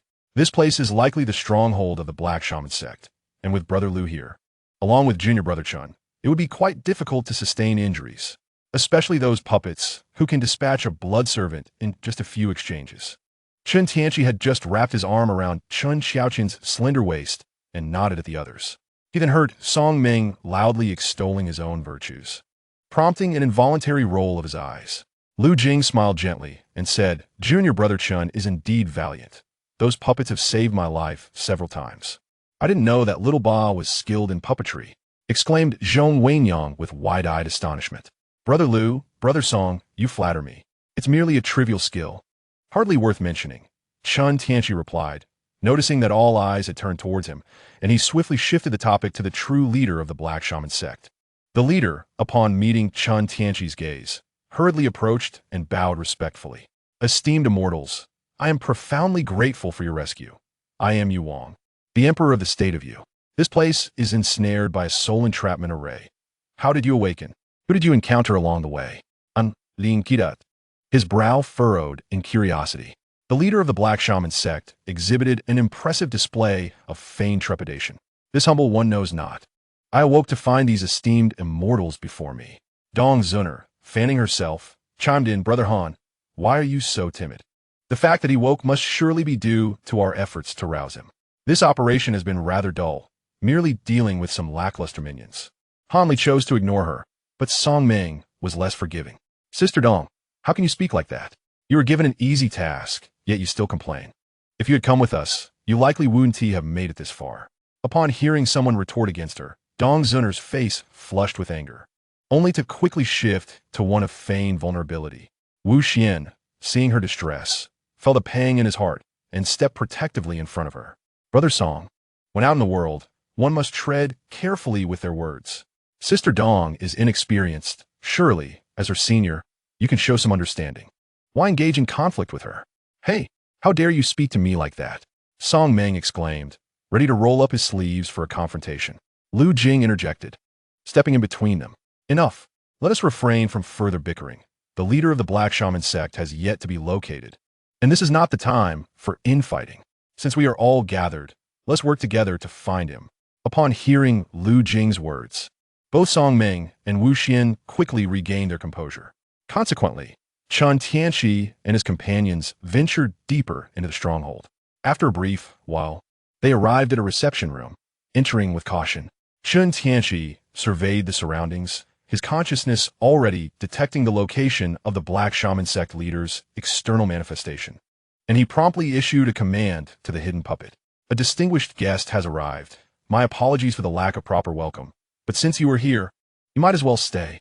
A shadow descended from above the reception area, landing on the main seat. As the words faded, a vicious tail pierced through the chest of the Black Shaman sect's leader, who had taken on an avatar form. This external manifestation coughed up blood. Clutching tightly to the puppet's tail, tremblingly cursing at Chen Tianqi and his companions. Despicable scoundrels. Without hesitation, Chen Tianqi commanded the puppet to deliver a fatal blow. The glint of the claws flashed, and the head of the external embodiment fell to the ground. Lu Jing and the others were left in stunned silence, expecting a grand battle, yet it ended so abruptly. Chen Tianqi noted the expression on King Yu's face shift from shock to fury, ultimately transforming into a hint of desolation. At that moment, Song Meng exclaimed, Wow, Brother Chen, you are truly cunning. This puppet can even turn invisible? It managed to deceive the late-stage Black Shaman sect leader. Chen Tianqi chuckled, his demeanor radiating pride. To deal with wicked entities, one must employ cunning tactics, returning their own methods against them. As for my puppet, it is clad in the skin of a unique beast, the shadow dragonfly. Without special detection methods, it is imperceptible. That is how I secured a decisive victory. Lu Jing's expression shifted from astonishment to delight. Brother Chen is absolutely right. When confronting malevolent forces, we must fight fire with fire, without concern for morality. It appears we have successfully eradicated the Black Shaman sect this time, just as everyone relaxed. Believing the ordeal had concluded, a passage above the reception area slowly opened, capturing everyone's attention. Seizing the moment while they were distracted, King Yu transformed into a blood shadow, launching himself towards Chen Tianqi from behind, aiming to strike him down directly. Husband! Chen Xiaoqian cried out in alarm, anxiously soaring upwards. The others, startled once more, hastened to follow suit. King Yu, witnessing the demise of his only external embodiment, his brother, immediately opened a pathway to the library, intending to ambush Chen Tianqi while the others were preoccupied. Choosing Chen Tianqi as his target was driven by three factors. The latter had slain his brother. He deemed the puppet master's physical form weak and easily vanquished, and the puppet itself posed a significant challenge. However, as he lunged towards Chen Tianqi's back, he was taken aback to discover that this was no frail body but solid steel. Chen Tianqi had long since King Yu's impending attack and had sacrificed his own physical form to bait him out. Grabbing King Yu's arm, he effortlessly flung him away. At that moment, the others caught up, and Chen Xiaoqian, her face etched with concern, rushed towards Chen Tianqi, her hands frantically searching for injuries. "Husband, are you all right? Are you hurt? Brother Chen, are you okay?" Lu Jing and the others inquired in unison. Chen Tianqi grasped the hands that were searching his body and reassured Chen Xiaoqian and the others. "I am unharmed. I had anticipated this individual's actions." With a collective sigh of relief, Song Ming pointed at King Yu, cursing vehemently. "You scoundrel, you have hidden well." Lu Jing declared decisively to the crowd. "Attack with all your might. This must be the true leader of the Black Sha sect." Chapter 27. The instance concludes in an instant. A myriad of spells surged towards King Yu. He swiftly evaded, and a surge of blood light enveloped him, transforming into a blood cocoon. Witnessing this, the crowd unleashed their various attacks, yet the blood cocoon remained unscathed. Lu Jing observed that this cocoon appeared even more resilient than those of the four blood servants. Pulsating with a quicker rhythm, troubled, he immediately conveyed to the others through thought, "Fellow cultivators, let us channel our spiritual energy to activate the Phoenix Talisman and eliminate this threat in one fell swoop." Subsequently, Lu Jing ascended into the air, summoning the genuine treasure Phoenix Talisman. The others, seeing this, directly funneled their spiritual energy into him. With the collective support of their power, Lu Jing no longer needed to use source blood to activate the talisman. Empowered by immense spiritual energy, the Phoenix Talisman transformed into a flaming phoenix. Charging towards the blood cocoon, the fire phoenix pierced through the cocoon, and within, King Yu could only resist for a fleeting moment before being utterly incinerated. As Lu Jing descended gracefully, Han Li, witnessing Lu Jing's unwavering commitment to vanquishing evil, felt a deep admiration. "Brother Lu, your righteousness is commendable. You willingly sacrificed a genuine treasure to eradicate this malevolent entity. I am in awe." Lu Jing, upon receiving the praise, bore a hint of pride on his face. "You flatter me, Brother Han. It is our duty to uphold justice. Now that the Black Sha sect has been eradicated, let us rest for a few days before returning to Huangfeng Valley." The group then tidied up the aftermath and returned to the Qin residence. Chen Tianqi was quite satisfied with the outcome of the Black Sha sect instance. Not only had the survival rate of the originally small group been maximized, but they had also tested the combat capabilities of the newly updated mechanical puppets. Although King Yu's storage bag had been incinerated, a jade slip, a silk handkerchief, a bowl, and a blood jade needle remained. Chen Tianqi chose to take the silk handkerchief, as it contained the map of the Void Sky Hall. The rest of the items were distributed among Han, Li, and Song Ming, who had contributed significantly to the mission. Han Li opted for the jade slip, while Song Ming took the blood jade needle. Upon arriving at the Qin residence, after exchanging greetings, everyone returned to their respective rooms to rest. In his room, Chen Tianqi gazed at Chen Xiaoqian's graceful figure and immediately approached, wrapping his arms around her slender waist from behind. The following day at noon, Chen Tianqi dressed and exited his room. Just as he left the courtyard, he encountered Han Paopao around the corner. "Brother Han, what a coincidence. Are you out for a stroll as well?" Han Paopao had come as promised to deliver pills to Chen Tianqi and to inquire about the possibility of obtaining the blood-condensing 5 elements pill. "Greetings, Brother Chen. I have come to deliver this batch of pills to you." Han Paopao then produced a storage bag from his person and handed it to Chen Tianqi. Chen Tianqi accepted the item, retrieving a bottle of elixir from his storage pouch. He uncorked it and brought it close to his nose, inhaling deeply. He discerned that the herbs used in its concoction were at least a century old, far surpassing the age of previous brews, which brought a smile of delight to his face. "Thank you, Junior Brother Han. Your alchemical skills remain exceptional as always. The potency of this elixir is remarkable." "Brother Chen, you flatter me, but I have a request," Han Paopao replied with a smile, observing the jubilant expression on Chen Tianqi's face, which gave him a glimmer of hope regarding another matter. "Junior Brother Han, feel free to speak plainly. I shall assist you in any way within my capacity. Then I shall be direct. I wish to exchange for the 2 blood-whooshing dawn in your possession," Han Paopao stated boldly, looking at the grand Chen Tianqi. Upon hearing this, Chen Tianqi's expression morphed into one of understanding. There is no need for an exchange. I will give you these two blood oozing dawn. He then produced the elixirs and handed them to Han Pao Pao. Thank you, Brother Chen. Han Pao Pao was deeply moved, having not anticipated such generosity. Seeing Han Pao Pao's joy upon receiving the blood oozing dawn, Chen Tianqi pulled him into a corner and cast a soundproof barrier. Junior Brother Han, what are your thoughts on the impending battle between the righteous and the demonic? Are you considering fleeing from Huangfeng Valley? If so, I have a way out. Han Pupo, curious about Chen Tianqi's intentions for dragging him to the corner, was taken aback by his shocking words. Brother Chen, do you know something? To be candid, Junior Brother Han, the demonic forces invasion will undoubtedly lead to the defeat of the 7 sects. Huangfeng Valley may soon initiate a full retreat, which will unfortunately leave some disciples behind. Han Peo's heart sank upon hearing Chen Tianqi's words. He quickly grasped the implication. Disciples of his limited talent would surely be among those left behind. The thought of willingly facing death in a place he had long called home was disheartening to anyone. Regaining his composure, Han Pao Pao clasped his hands and inquired, I humbly request your guidance, Brother Chen. I am aware of a location that harbors an ancient teleportation array. You could use it to leave this place, Chen Tianqi replied, noting the shift in Han Peo's mood as he began to understand the gravity of the situation. What must I do to learn the whereabouts of this location? Han Pao Pao asked earnestly. A hint of a smile graced Chen Tianqi's lips as he patted Han Peo's shoulder. There is nothing you need to do. I require only 2,000-year-old spiritual herbs. Han Pao Pao was taken aback by this request, suddenly questioning whether his secret had been exposed. However, he chose to trust Chen Tianqi's integrity, believing he would not act disappointingly. I happen to possess 2,000-year-old spiritual herbs. Since you need them, I shall offer them in exchange.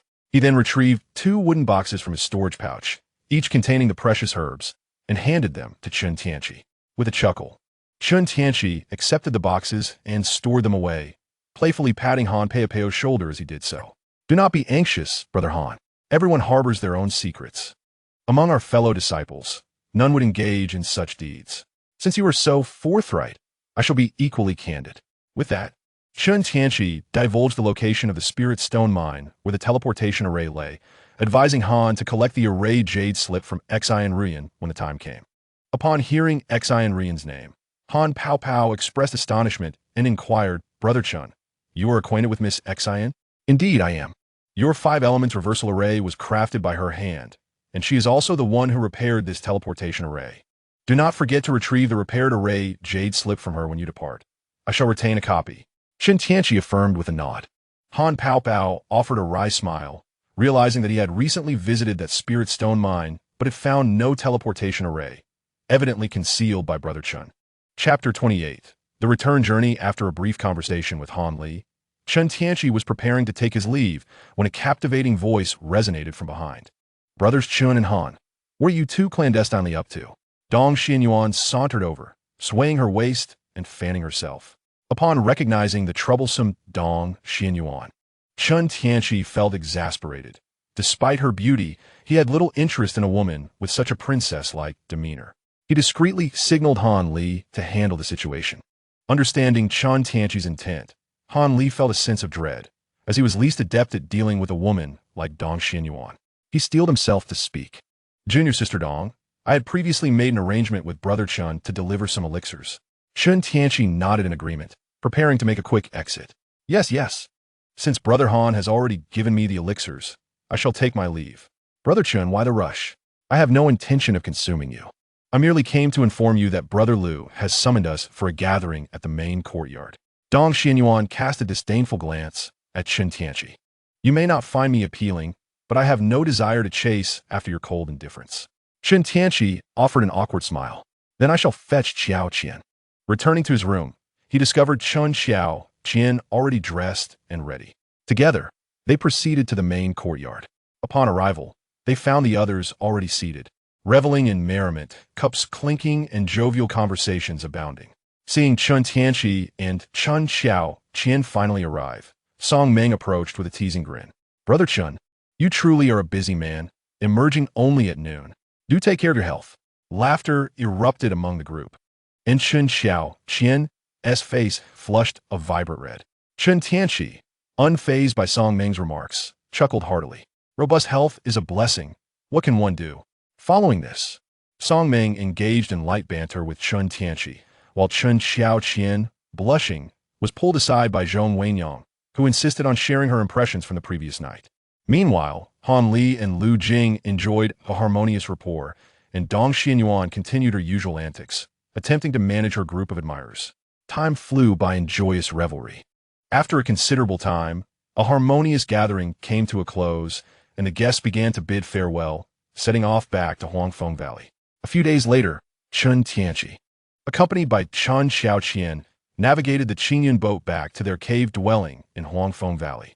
Upon returning, the first matter at hand was to inspect whether the blood jade spider eggs in the spirit spring had hatched. Upon careful observation, he noted that the spider eggs had grown significantly larger than a year prior, adorned with numerous intricate patterns. It was likely that they would hatch in a year or two. Subsequently, Chen Tianqi presented half of his cultivation pills to Chen Xiaoqian, urging her to seize the opportunity to cultivate diligently. He then proceeded to the inner hall to collect materials for refining tools and to formally request Chen Xiaoqian's assistance as his refining apprentice. Soon, he arrived at the council hall to meet Zhong Daoling, greeting him with a respectful gesture. "Greetings, senior brother master. I have come to request the transfer of my companion to assist me in the sect's tool refinement," he stated. Zhong Daoling pondered for a moment before responding. "I comprehend your intentions, junior brother. If you can assure me that the number of magical tools produced will increase by half at regular intervals, I shall submit your request to the sect." For Chen Tianqi, producing an additional half of the artifacts was not a daunting task. After feigning hesitation for a brief moment, he readily agreed. "Then I shall trouble you, senior brother master." Zhong Daoling nodded, subsequently producing a storage bag and handing it to Chen Tianqi. "Please take this. It contains the allocated refining materials. The situation at the front is critical, so it is best to complete this promptly." Chen Tianqi accepted the materials with gratitude and took his leave. Upon returning to the cave, he made his way to the refining room, igniting the furnace and commencing the refining process with fervor. Time flew by, and 2 years swiftly passed.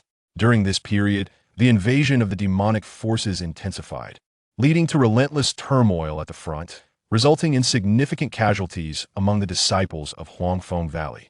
Eventually, even the personnel responsible for transporting magical artifacts and talismans became scarce, leaving Chen Tianqi with no choice but to participate in the escorting duties. Chen Tianqi and Chen Xiaoqian frequently traversed between the front lines and Huangfeng Valley.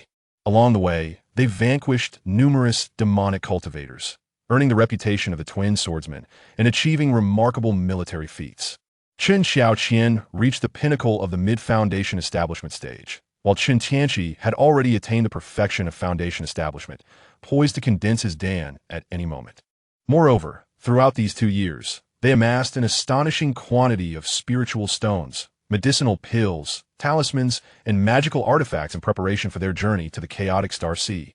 Utilizing the rebates from the sect's refining materials, Chen Tianqi crafted 72 self-detonating flying swords and 8 puppets at the pinnacle of the foundation establishment stage. With his formidable spiritual sense, controlling the multitude of flying swords was effortless for him. To his surprise, Chen Xiaoqian exhibited commendable talent in cultivating the Great Transformation technique. Having reached the 3rd layer, coupled with her primary focus on the Azure Origin sword technique, he forged 18 flying swords and 4 puppets at the pinnacle of the foundation establishment stage for her. The blood jade spiders had also successfully hatched, with 2 fist-sized white jade spiders floating adorably in the spirit spring. Everything was in readiness. All that remained was the array jade slip. Chen Tianqi contemplated whether it was time to check if Xi and Ruyan had completed the array. Ding! The fusion of the techniques has been completed. As Chen Tianqi was lost in thought, he heard the prompt from the system, which instantly filled him with joy. He quickly extracted the newly fused technique and, upon careful examination, found it to be comprehensive, capable of refining all spiritual roots, and able to advance to the divine transformation stage. Not only could it harness flames and control the powers of the netherworld, it could summon souls and absorb the spiritual essence of enemies to enhance his own divine consciousness. Furthermore, By augmenting his allure, he could beguile beings and manipulate beasts. It could be said that it fully absorbed the quintessence of the four techniques: the golden will burning sky art, the 10,000 ghosts devouring soul technique, the celestial illusion enchantment, and the beast mastery art. Though it could not compare to the heavenly furnace, it was still a supreme technique. Days later, Chen Tianqi immersed himself in the cultivation of the fuse technique within the training chamber, successfully grasping its fundamentals and naming it the Spirit Flame Heart Soul Art. After mastering this technique, a form of nether fire divine ability was birthed within him, capable of incinerating the souls of others. Should anyone come into contact, they would face dire consequences. The lighter would suffer spiritual injury, while the heavier would face complete annihilation of their soul, leading to their demise. His appearance also became more handsome, with a blue flame pattern appearing on his brow, and an alluring aura began to emanate from his being. System: open the panel. Name: Chen Tianqi. Gender: male. Age: 28,360. Spiritual roots: fire, metal, bloodline, Kryptonian, common template. Physique: Kryptonian physique, pure yang body. Skills: Kryptonian superpowers, basic 5-element spells. Fire Dragon Ball, intermediate spell. Golden Saber Blade, intermediate spell. Artifact Master, artifact level. Spirit Flame Heart Soul Art, Nether Fire Divine Ability, Heavenly Furnace, Concealment Technique. Great Transformation Technique, Realm. Foundation Establishment Complete, Lottery Attempts, 0. Transmigration Attempts, 1. Items, Kryptonian Technology Encyclopedia, Xuanjia Shield, Reversed 5 Elements Formation, 5 Elements Sealing Formation. 72 Self-Destructing Flying Swords, 8 Mechanical Puppets, in Spirit Stones, in Elixirs, in Talismans. Gazing at the system panel, Chen Tianqi understood that everything was in place. It was time to seek out Xian Rian in the Yuanwu Kingdom to obtain the arrayed jade slip, and then find a secluded spot to begin his alchemical journey. Chapter 29. Alchemical Journey. Before departing from his cave dwelling, Chen Tianqi informed Chen Xiaoqian of his impending alchemical endeavor, advising her to seek Li Huayuan should she encounter any dangers or insurmountable challenges. He then entrusted her with Li Huayuan's token. After ensuring all matters were addressed, Chen Tianqi set sail on the Qingyan boat, leaving Huangfeng Valley behind. A day later, Chen Tianqi arrived within the borders of the Yuanwu Kingdom, heading straight for Xian Rian's residence. Upon reaching the array formation outside her home, he sent forth a message. In but a moment, Xian Rian, looking weary, hurried out to respectfully greet Chen Tianqi. Greetings, Senior Chen. I apologize for not welcoming you properly. Please do not take offense. There is no need for such formalities. Miss Xin, I have come to inquire whether the teleportation array has been repaired, Chen Tianqi replied nonchalantly. Upon hearing this, a flicker of pride appeared on Xian Rian's pale face. Honoring the trust placed in her by her predecessor, Xian Rian successfully completed the restoration. Please accompany me to my residence, esteemed senior, so that I may return the jade slip to you. With that, Xian Rian led Chen Tianqi into her abode and presented him with the jade slip. After a moment of discernment, Chen Tianqi's face lit up with delight. The teleportation array had indeed been fully restored. Miss Xian, speak your desires freely. I possess all that you may wish for. Noticing Xian Rian's hesitation to respond, her silence seemed to linger in the air, prompting Chen Tianqi to survey the empty residence with growing curiosity. Miss Xian, where is Brother Qi? Upon hearing his inquiry, Xian Rian's expression dimmed significantly, her voice tinged with sorrow. Brother Qi was grievously injured by the Fu family not long ago. Currently, Xiao Mei is tending to him. This injury has severely impacted his foundation. It is likely that he will never progress in his cultivation again. After a moment of contemplation, she resolutely addressed Chen Tianqi, her tone filled with indignation. Senior Chen, I desire nothing material. I simply wish for you to grant me one request. Observing the tears welling in her eyes, Chen Tianqi immediately understood her unspoken plea. Please, Miss Xian, articulate your wish. I shall assist you in any way within my power. Taking a deep breath, Xian Rian implored, I ask that you avenge me against the Fu family. Should you succeed, I am willing to offer you the ancestral tomes and the various ancient formations I have studied for many years. Chen Tianqi recognized the significance of these texts. They contained a profound and rare technique capable of birthing a second Yuanying. Naturally, such a treasure must not be overlooked. Very well, Miss Xin, I promise you this. When the time comes, I shall present the heads of the Fu family to you." He then produced several bottles of healing elixirs from his storage pouch and duplicated the jade slip, handing it to Xian Ruyan. "These are top-quality healing elixirs, suitable even for Foundation establishment cultivators. Make haste and administer them to Brother Qi. This replicated jade slip will be collected by a junior disciple. You may give it to him when he arrives." Gratefully accepting the elixirs and the jade slip, Xian Ruyan bowed deeply to Chen Tianqi. "Thank you, esteemed senior. I shall fulfill the task you have entrusted to me." As she departed, Chen Tianqi observed her weary visage and silently hoped that these elixirs would indeed save Qi Yunxiao. After parting from Xian Ruyan, Chen Tianqi concealed his identity and aura before arriving at the Tianqing sects market, where he rented a cave dwelling to prepare for dam formation. Once inside, he sat cross-legged, taking a moment to adjust his breathing until he reached an optimal state. Chen Tianqi activated the heavenly furnace, drawing upon the spiritual energy around him, and soon his body radiated an intense heat. The whirlpool within his Danshan sea of mana grew increasingly tumultuous, relentlessly absorbing and compressing the mana. Enduring the discomfort, he unleashed his full power, fervently drawing in the spiritual energy surrounding the cave. With the formidable attraction of the heavenly furnace guiding the vast influx of spiritual energy, it coursed through his body as meridians, ultimately converging upon the red whirlpool within his dantian. The crimson vortex resembled a compressor, drawing in and compressing everything it absorbed relentlessly, causing Chen Tianqi to feel an overwhelming sensation of prickling throughout his body, gradually leading him into a state of transcendence. Time became indiscernible. Countless strands of spiritual energy and the essence within his dantian were entirely consumed by the red vortex, compressed to an extreme degree, resulting in a qualitative transformation within his dantian sea. Boom! A resounding, heavy thud emanated from Chen Tianqi, reverberating through the entire cave dwelling. Meanwhile, a servant at the Tianqing sect's rental office yawned in boredom. Suddenly, the heavens and earth transformed. The rich spiritual energy within the Tianqing marketplace sharply diminished, surging toward the rental cave.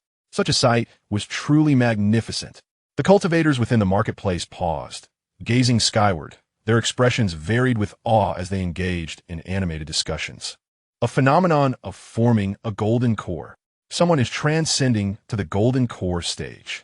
What abundant spiritual energy. I wonder when I shall reach such a level. Who is this esteemed predecessor? I must pay my respects.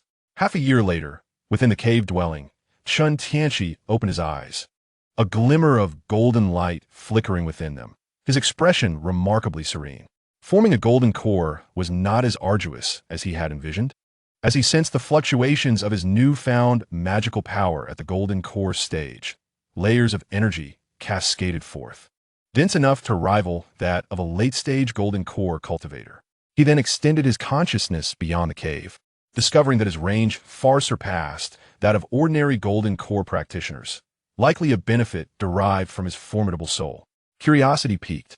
Chen Tianqi introspectively examined the distinctive golden core resting upon the lotus platform within his dantian. The golden core shimmered in a crimson hue, roughly the size of an egg, perfectly smooth, adorned with intricate patterns of infernal fire. Upon closer inspection, he noticed a swirling vortex at its center, akin to a black hole, continuously devouring spiritual energy. Rising to his feet, Chen Tianqi inhaled deeply, activated the concealment technique, masking his aura and altering his visage before stepping out of the cave. He intended to fulfill his agreement with Xian Ruyan and eliminate the Fu family. After paying the rental fee for the cave, he disregarded the sycophantic flattery of the onlookers and, bolstered by the temporal escape technique, transformed into a streak of golden light, soaring forth. Arriving above the Fu family estate, his overwhelming aura was unmasked. Soon, a group of cultivators emerged, led by an elderly man whose cultivation was at the mid-foundation stage. The old man, visibly agitated, inquired, "Esteemed predecessor, may I ask what brings you to our humble abode? Has the Fu family offended you recently?" "Not at all. I merely require your lives." Chen Tianqi replied coldly, and with a flicker of sword light, the old man's head fell to the ground. The surrounding Fu family cultivators were struck with terror, akin to startled birds fleeing in panic, for they could not contend with a golden core practitioner. One among them shouted in fear, "Elder, someone is attacking." No sooner had the words left his mouth than he beheld his own body, as countless sword energies erupted around the estate, the sword light slicing through the chaos. The Fu family's cultivators lay scattered, their corpses strewn across the ground, and the estate itself was reduced to ruins. Chapter 30. Fulfillment of the Agreement Thief. How dare you? A furious roar reverberated through the heavens and the earth, followed by the sudden appearance of a figure before Chen Tianqi, the ancestor of the Fu family. Witnessing the slaughter of his descendants, was immediately consumed with rage, glaring fiercely at Chen Tianqi as he shouted, "You vile scoundrel! You have slain my progeny and destroyed my legacy. Do you truly believe me to be a mere plaything?" Upon uttering these words, the Fu family ancestor summoned a long knife, an artifact of great power, and swung it toward Chen Tianqi. In response, Chen Tianqi's aura surged, and a powerful wave of spiritual energy deflected the blade away. In a flash, he appeared before the astonished elder, delivering a powerful punch to his bewildered face. The force of the blow contorted the ancestor's visage, blood and teeth scattering as he crashed to the ground, creating a sizable crater, spitting blood while lying in the pit. One of the ancestor's eyes was rendered blind due to the distortion of his features. In a desperate move, he conjured a bottle artifact, from which surged multiple streams of fire and lightning directed at Chen Tianqi. Unfazed, Chen Tianqi opted to test the resilience of his physical form against the incoming onslaught. As predicted, the flames and lightning entwined around him, yet his body remained unscathed, only his ceremonial robe reduced to ashes. Displaying his robust physique, Chen Tianqi brandished his strength and charged at the Fu family ancestor with relentless ferocity. The elder, realizing that his own mystical flames and divine lightning had failed to harm Chen Tianqi, was taken aback. Without a moment's hesitation, he spat out a mouthful of vital blood onto a talisman, transforming it into a ray of crimson light as he attempted to flee. Observing the elder's retreat, Chen Tianqi transformed into a streak of golden light in pursuit. In but a breath or two, the swift Chen Tianqi caught up with the Fu family ancestor, forming a hand seal to invoke the Netherfire divine art. A ghastly blue fire dragon erupted into the sky, racing toward the elder. In a frantic attempt to defend himself, the ancestor activated a multi-layered shield of spiritual energy. Unfortunately, the Netherfire divine art targeted the soul directly, bypassing the myriad of shields to invade the elder's being. Instantly, he was gripped by excruciating pain, clutching his head and thrashing about, emitting a wretched cry as ethereal blue flames engulfed him, yet his body remained unharmed, even his robe intact. Clad in his ceremonial attire, Chen Tianqi observed the scene with calm detachment. Gradually, the elder's cries diminished, and he plummeted from the sky, his soul utterly extinguished. Approaching the lifeless form, Chen Tianqi retrieved the ancestor's storage bag, severed his head, and unleashed a fireball upon the corpse, incinerating it. This bold act would undoubtedly attract attention, and with that thought in mind, Chen Tianqi hastened to the Fu family estate to plunder the accumulated wealth of centuries. Everything that could be taken, whether growing on the ground or swimming in the water, was swiftly collected into his storage bag, while the rest he simply set ablaze. As the individuals outside gradually approached to investigate, Chen Tianqi lifted the heavy storage bag, feeling that he had gathered sufficient spoils. He transformed into a streak of golden light and swiftly departed. A few days later, news of the annihilation and plunder of the Fu family, one of the largest cultivation families in the Yuanwu kingdom, by unknown assailants leaked, sending shockwaves through the cultivation community. Many families were filled with trepidation, fearing they would be next to fall victim. In response, the three major righteous sects of the Yuanwu kingdom, Shenbing sect, Tianqing sect, and Wanmiao temple, joined forces to dispatch investigators to probe the incident. Unfortunately, no matter how diligently they searched, the true culprit remained elusive. After all, Chen Tianqi's concealment techniques were formidable. Amid the turmoil in the Yuanwu kingdom, Chen Tianqi, as agreed, brought the head of the Fu family patriarch to Xianrin's residence. Within the courtyard of Xianrin's estate, the two sat together, and she brewed a pot of spiritual tea for him. Upon seeing the severed head before her, Xianrin looked at Chen Tianqi, astonished, then rose to express her gratitude. "Thank you, esteemed senior. for avenging Ruyan. I did not expect you to fulfill our agreement so swiftly. She then presented him with a jade slip containing the secrets of the Xianyuan transformation and insights into ancient formations, handing them over as per their agreement. Chen Tianqi accepted the items into his storage bag and inquired, I am grateful, Miss Exine. How is Brother Qi faring now? Brother Qi has taken the elixirs you provided, and his injuries have improved significantly. However, he still requires rest. Thank you for your concern, esteemed senior. Xian Ruyan expressed her gratitude once more with a deep bow. Chen Tianqi smiled gently and nodded, leaving behind a dozen talismans before transforming into golden light and departing. After leaving Xian Ruyan, he promptly purchased a set of sealing formations from the market before returning to Huangfeng Valley. The sealing formations were necessary to muffle the significant disturbances caused by the ancient teleportation array. He preferred to keep his activities discreet. Upon returning to his cave dwelling, Chen Tianqi sensed the fluctuations of the formation and knew Chen Tianqi had arrived. She hurriedly exited her cultivation room. Upon seeing him, she rushed into his embrace like a fledgling returning to its nest. You're back. Her delicate hands wrapped tightly around his waist. Her cheek pressed against him as if wishing to meld into him entirely. Chen Tianqi gently caressed her back, speaking softly, I have returned. I am now a golden core ancestor. Truly, my husband, you are amazing. Chen Tianqi grinned mischievously, leaning close to her ear and exhaling softly. Today, I shall show you the might of a golden core ancestor. The following day, he said, Qiao Qian, the battle between righteous and demonic forces intensifies. We need to find a place to avoid the impending chaos. Would you accompany me?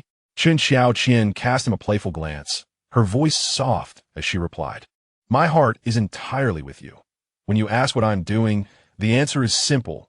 Wherever you go, I shall follow. Chapter 31. The journey to the chaotic star C. A month later, the 7 sects engage in a fierce battle against the 6 demonic clans at the Drum Gold Plain. Just days prior to this grand conflict, Chen Tianqi informed his master, Li Huayuan, about the impending betrayal of the Spirit Beast Mountain.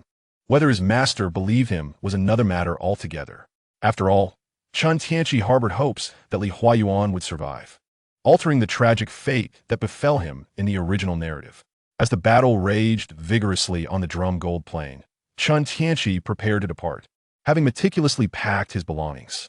After demolishing his spiritual spring cave dwelling, he intended to bid farewell to the Chen family before embarking on his journey to the chaotic star sea. At the Chen residence, the household was sparsely populated. Most of the clan members had gone to the front lines, leaving only the elite disciples to guard the family. Chen Tianqi returned with Chen Xiaoqin and announced their presence to the guards at the entrance.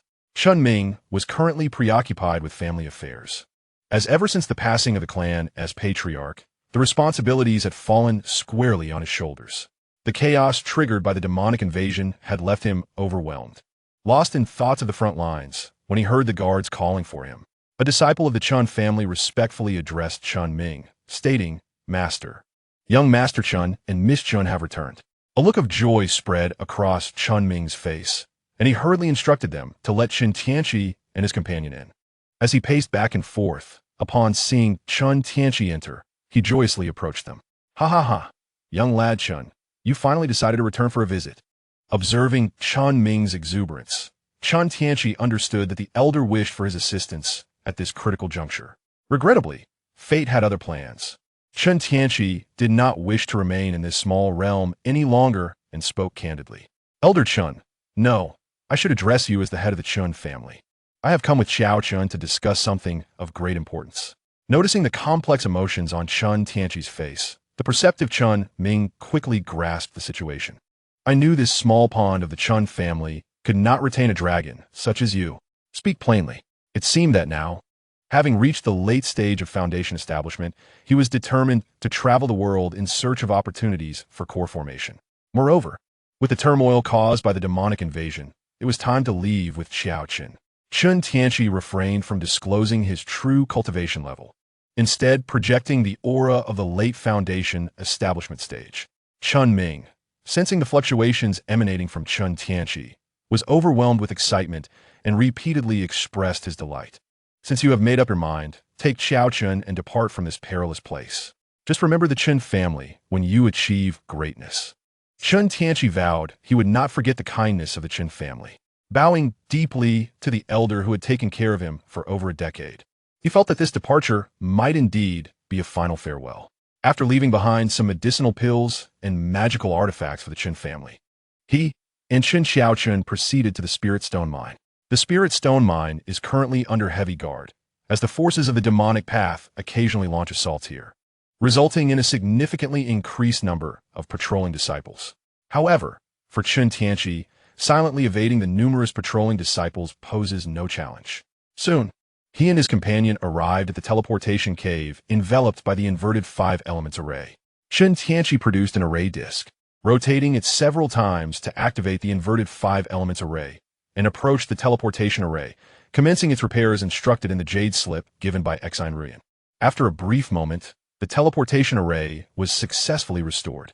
Chen Tianqi embedded a cluster of spirit stones into the array, then swiftly set up a spirit sealing array around it to prevent the leakage of spiritual energy that could cause a disturbance. As the final spirit stone was placed, the entire teleportation array emitted a low, resonant hum and began to rotate continuously. A stream of spiritual light coursing along the array patterns before erupting in a tremendous wave of spiritual energy. At the center of the array, a blinding yellow-white beam of light shot upwards, piercing through the cave ceiling. Thanks to the prearranged spirit sealing array, those outside remained oblivious to the occurrence. From a storage bag, Chen Tianqi retrieved the great teleportation token, infusing it with a substantial amount of magical power. As the power flowed into the token, a peculiar force field emanated outward, enveloping both Chen Tianqi and Chen Xiaoqian. With a thought, Chen Tianqi activated the teleportation command on the token, causing a brilliant yellow light to surge from the teleportation array. In an instant, a flash of light enveloped them, and Chen Tianqi and Chen Xiaoqian vanished from the array, leaving the inverted 5 elements array and spirit sealing array to continue concealing the teleportation site. The great teleportation token was continuously absorbing vast amounts of magical energy, yet for Chen Tianqi, it felt as insignificant as a drop in the ocean. He even found himself curiously observing the dim, uncharted space outside. Suddenly, the surrounding yellow light dissipated, and the two found themselves in a murky area. Chen Tianqi conjured a fireball in his hand to illuminate the surroundings, remaining vigilant. Chen Xiaoqian activated her spiritual vision to survey the area and remarked, "Husband, this place has likely been abandoned for nearly a century." Approaching a stone door, Chen Tianqi exerted force to push it open, revealing a staircase that ascended upward. He nodded in response, saying, "This place has long been deserted. There are probably few traces of human presence nearby. Let us ascend and assess the situation." With that, Chen Tianqi enveloped Chen Xiaoqian in a protective shield of spiritual energy and soared upward, stirring up clouds of dust. As he rounded a corner, an exit came into view, blocked by a massive stone that fit seamlessly into place. Chen Tianqi approached the boulder, grasped it in his hands, and with a slight exertion of strength, lifted it aside. Chen Xiaoqian was already accustomed to his formidable physical prowess, having experienced it firsthand on numerous occasions. At the moment the boulder was displaced, brilliant sunlight and a gust of sea breeze rushed in, carrying with it a familiar salty scent. After stepping out of the cave, Chen Tianqi placed the massive stone back in its original position. This is indeed the passage for his return to the southern heavens, and it must be well concealed. Chen Xiaoqian stared blankly at the magnificent ocean, a sight she had never encountered before, having been born in the inland. After Chen Tianqi set down the massive stone, he noticed the dazed expression on Chen Xiaoqian's face, chuckled softly, and approached her, gently patting her delicate waist. "Isn't the ocean breathtaking?" Chen Xiaoqian nodded in agreement. "I have only seen descriptions of the sea in books before, but I never imagined it to be so beautiful and vast." Chen Tianqi, smiling, wrapped his arm around her slender waist, caressing her gently as they admired the seascape together. "With me around, you shall witness even more splendid sights in the future." After a sweet embrace by the seaside, Chen Tianqi took Chen Xiaoqian and flew northeastward. Days later, Chen Tianqi held his beloved wife as they hovered above the boundless ocean, surveying their surroundings. It seemed that luck was not on Chen Tianqi's side. From the past few days, they had not spotted a single ship. This left him feeling anxious and uncertain, wondering if he had taken a wrong turn. However, after continuing northeast for half a day, a colossal island manifested before them. Chapter 32. Cultivation Island. At the juncture of ocean and island lay an expansive dock bustling with activity. The dock was teeming with mortals transporting goods, and, occasionally, cultivators appeared to lend a hand, indicating the thriving nature of trade. Chen Tianqi's consciousness probed continuously until he finally discovered the cultivator registration office at the dock, and promptly led Chen Tianqi in that direction. The busy mortals noticed the duo from afar, their faces displaying a hint of reverence as they stepped aside to clear a path. As soon as the two landed on solid ground, a young man clad in white robes, seemingly responsible for maintaining order, approached them. Upon sensing their cultivation levels, he displayed a respectful demeanor and bowed slightly. "I am Hu Tian. May I ask if you two esteemed seniors have come to register for entry to the island?" "Yes, we're here to purchase some items," Chen Tianqi replied indifferently, not wishing to engage in much conversation upon their arrival. Noticing Chen Tianqi's aloofness, Hu Tian bore no ill will, for he recognized that he stood before a core formation cultivator and respectfully led the way. Before long, Hu Tian guided them into a simple room at the port. The interior was modest, furnished with only a table and chairs, where an elderly man with a ruddy complexion sat with his eyes closed in meditation. Hu Tian approached him and cupped his hands in greeting. "Manager Li, these two seniors have come to register for entry to the island." "Ah, I understand. You may leave now," the old man replied, slowly opening his eyes. He then turned his gaze to Chen Tianqi, perceiving his presence with urgency. He hastily rose to his feet, a smile of apology adorning his face as he bowed respectfully. "I beg your pardon for my lack of decorum, esteemed senior. Please forgive me. May I inquire, esteemed elder, the purpose of your visit to Cultivation Island?" "To be candid, I have journeyed here to procure some elixirs for my Tao companion." As Chen Tianqi observed the elder's shifting expressions, he smiled. It is rare to find such genuine affection for one's partner in this world. The elder, eager to flatter, promptly responded, "I shall register your names." "If I may ask for them?" "Chen Tianqi, Chen Xiaoqian." Upon hearing this, the elder produced 2 tokens and with a flash of yellow light, inscribed their names upon them. After a brief confirmation, he presented the tokens to Chen Tianqi and his companion. "Please accept these permits. Should you misplace them, you may seek my assistance in reissuing them, or visit the central area of Cultivation Island for a replacement."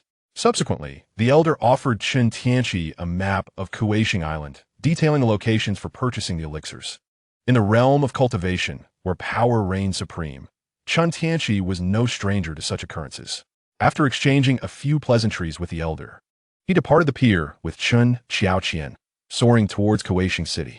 After a brief while, Chen Tianqi beheld a grand city surrounded by towering walls, filled with pavilions adorned in vibrant red hues. Above the center, a colossal mystical disk hovered, its magnificence unlike anything he had ever encountered. Suddenly, he felt a weight pressing upon him, realizing that flight was prohibited within the city limits. Thus, he descended to the ground. Cultivation City, a place where immortals and mortals coexist, was distinctly different from ordinary human settlements. The breadth of its thoroughfares was ample enough to accommodate several beast-drawn carriages side by side, with an abundance of shops and stalls bustling with activity, teeming with people. Hand in hand with Chen Xiaoqian, Chen Tianqi followed the map towards Tiandu Street, leisurely admiring the sights along the way. After a considerable distance, they arrived at a loft named Yuanju.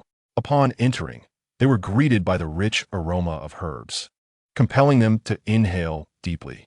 A young attendant, noticing their presence, hurried over to inquire, "Esteemed elders, what brings you here today?" "I wish to purchase some elixirs," Chen Tianqi replied nonchalantly. The shopkeeper, who had been busy calculating at the counter, upon hearing the request for elixirs, recognized a significant customer and quickly replaced the attendant. Approaching with a bow, "My surname is Lin. May I ask what specific elixirs you require?" "Shuling water, Tianhua liquid, and Jiangchun pill." Upon hearing this, the shopkeeper's smile widened. "We have all of these in stock, though I must warn you, the prices may be somewhat steep." Chen Tianqi exchanged a glance with Chen Xiaoqian, signaling her to negotiate, for he had learned from past experiences that bargaining was not his forte. Understanding the cue, Chen Xiaoqian stepped forward to engage in conversation with shopkeeper Lin, while Chen Tianqi settled down, sipping tea brewed by the attendant and observing their spirited negotiation. After what felt like an eternity, and with his cup emptied, Chen Tianqi was finally greeted with delightful news. Chen Xiaoqian beamed with satisfaction, as if this negotiation had awakened some latent prowess within her. On the contrary, Manager Lin wore a wry smile, utterly unprepared for the relentless bargaining of a young woman. My dear, the total for these items amounts to this sum. Additionally, I offer a detailed map of the chaotic star C as a complimentary gift. Chen Xiaoqian beamed at Chen Tianqi, signaling a number with her fingers. Upon seeing this, Chen Tianqi was astounded. It was as if they had reached the cost price. Subsequently, Manager Lin produced a storage bag from behind the counter. Esteemed senior, this is the item you requested. Please accept it. Chen Tianqi nodded, accepting the item, and placed the spirit stones on the counter for payment. With a beaming smile, he exited the Jade Ring Pavilion alongside Chen Xiaoqian. Once outside, Chen Xiaoqian turned to Chen Tianqi and inquired softly, My dear, shall we settle in Cultivation City? Chen Tianqi shook his head, a mysterious expression gracing his features. We shall not reside here. Shortly, I will take you to a different location. Subsequently, the affluent duo indulged in a lavish spree within Cultivation City, acquiring an assortment of medicinal pills, array formations, refining materials, and beast components. The chaotic star sea differed greatly from the southern sky continent, where elusive magical beasts were a rarity. Here, they were omnipresent. Even the medicinal pills and magical artifacts were crafted from the materials derived from these beasts. Consequently, precious formulas and pills, once highly coveted in the southern sky, could be procured for a mere pittance here. In contrast, the inner cores of magical beasts were exorbitantly priced. These cores served as the primary material for alchemists in the chaotic star sea, fundamental to the crafting of various pills. The vast ocean teemed with countless magical creatures, their reproductive capabilities astonishingly prolific, making them abundant and inexhaustible. In the expansive Cultivation City, Chen Tianqi and his companions spent an entire day scouring for supplies, even purchasing numerous advanced spells. The continuous expenditure of spirit stones caused Chen Tianqi considerable distress. He lamented the rapid depletion of his finances. After meticulously cataloging their amassed resources, Chen Tianqi led Chen Xiaoqian away from Cultivation City, guiding her to a fabled island brimming with opportunities. Chapter 33, Little Huand Island, Celestial Star City. Little Huand Island, a diminutive landmass situated at the periphery of the Cultivation Island sphere of influence, stretched a mere 50 to 60 miles in length. Its short spiritual veins resulted in a scarcity of spiritual energy, rendering it nearly deserted by cultivators, with only a handful of mortals inhabiting it. However, on this day, two cultivators soared through the skies above, their core formation consciousness sweeping across the island, as if in search of something elusive. These two cultivators were none other than Chen Tianqi and Chen Xiaoqian, who had departed from Cultivation Island a day prior. Their purpose here was to uncover the legendary golden devouring worm. Embracing Chen Xiaoqian, Chen Tianqi arrived at the island center, where only two mountain peaks remained unexplored. Activating his spiritual vision, he conducted a meticulous inspection from above. In his perspective, a faint blue spiritual vein snaked through the two peaks, resembling a colossal dragon resting beneath the earth, exuding an air of grandeur. Recalling the characteristics of the golden devouring worm, Chen Tianqi remembered that upon its birth, it would enter a dormant state, its internal spiritual energy sparse. However, it typically concealed itself in places rich with spiritual essence. The most potent aura was concentrated between the two mountain peaks. With this thought in mind, Chen Tianqi activated his spiritual sight and summoned his flying sword, beginning to carve a tunnel in the space between the two summits. As he dug down to a depth of 1 mile, he and his companion unexpectedly fell into a cavern, enveloped in impenetrable darkness. Without hesitation, Chen Tianqi ignited a fireball to illuminate the surroundings. Upon careful examination of the environment, an idea struck him. This must be the cave gnawed by the golden-eating worms. He continued to venture deeper and, after flying a distance of 100 meters, discovered an egg composed of faint spiritual light embedded in the wall. The egg was roughly the size of a basketball, with an oval shape. Chen Tianqi approached, gently plucking it from its resting place, and scrutinized it closely. The shell was silver white, shimmering with a metallic luster, yet its surface was not smooth. Instead, it was made up of numerous round granules resembling yellow beans, densely packed together. It seemed this was indeed the golden-eating worm he had been seeking. Chen Tianqi gazed at the egg with curiosity and inquired, "My husband, is this what you referred to as an opportunity?" "Indeed. This is the renowned golden-eating worm from the list of extraordinary creatures. Once matured, it can only be slain by extinguishing its spirit," Chen Tianqi replied, his face alight with joy. Subsequently, he placed the egg into a specially crafted box, securing it in his storage pouch, and playfully patted Chen Tianqi's jade-like posterior. "Xiao Qian, I entrust these worms to you for nurturing. They will make splendid guardian companions in the future." Chen Tianqi nodded vigorously, resolutely assuring him that she would care for them diligently. After acquiring the golden-eating worm, Chen Tianqi and Chen Tianqi departed from the small island, preparing to settle in Tianqi City. The rationale for choosing Tianqi City was simple. It was the stronghold of the most formidable power in the chaotic Star Sea, the Star Palace, ensuring an unparalleled level of safety. Upon utilizing the teleportation array from Cultivation Island to arrive in Tianqi City, they found it to be even larger and more prosperous than Cultivation Island. Due to its vastness, there were no restrictions on aerial travel within the city, allowing cultivators to soar through the skies freely. The entire city was constructed around a towering peak that pierced the clouds, climbing layer upon layer along the mountain's base, reaching into the misty heavens. The buildings at the foot of the mountain also spread outward in successive tiers, leaving almost no space unoccupied. One could only imagine how exorbitant the property prices were within the city. Before the city gates stood colossal statues of the dual saints of the Star Palace, while countless merchant vessels navigated the rivers upstream, and cultivators flitted through the air, coming and going in a constant flow. Chen Tianqi and his companion arrived at the city registration office, spending 600 low-grade spirit stones to purchase 2 permanent residency rings, and then queued to enter Tianqi City. Upon entering, they were greeted by ancient yet elegant architecture, enveloped in ethereal spiritual energy, presenting a transcendent beauty. The streets of Tianqi City were wide and intricately woven, lined with a myriad of shops and stalls selling rare spiritual herbs, uncommon artifacts, and various materials essential for cultivation. The Celestial Star City is divided into the lower district, the upper district, and the pinnacle region known as Peak Top and Yuan Magnetic Sacred Mountain. Most of the shops and residences in the lower district are established by mortals, whereas the upper district serves as a haven for cultivators.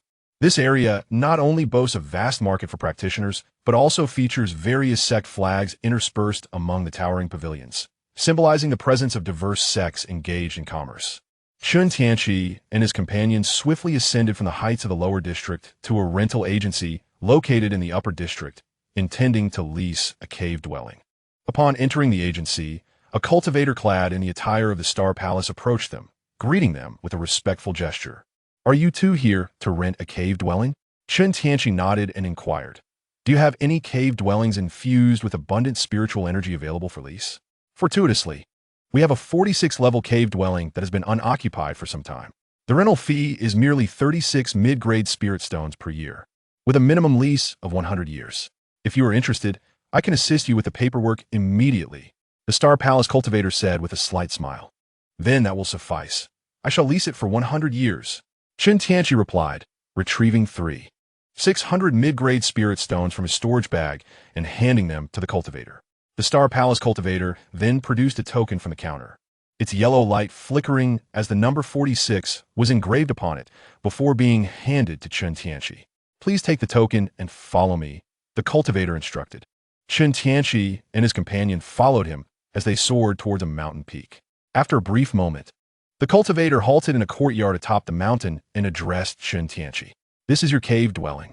As Chen Tianqi surveyed the picturesque courtyard adorned with vibrant flora and the rich spiritual energy enveloping him, he felt it was far more potent than that of the Lingquan cave dwelling, nodding in satisfaction.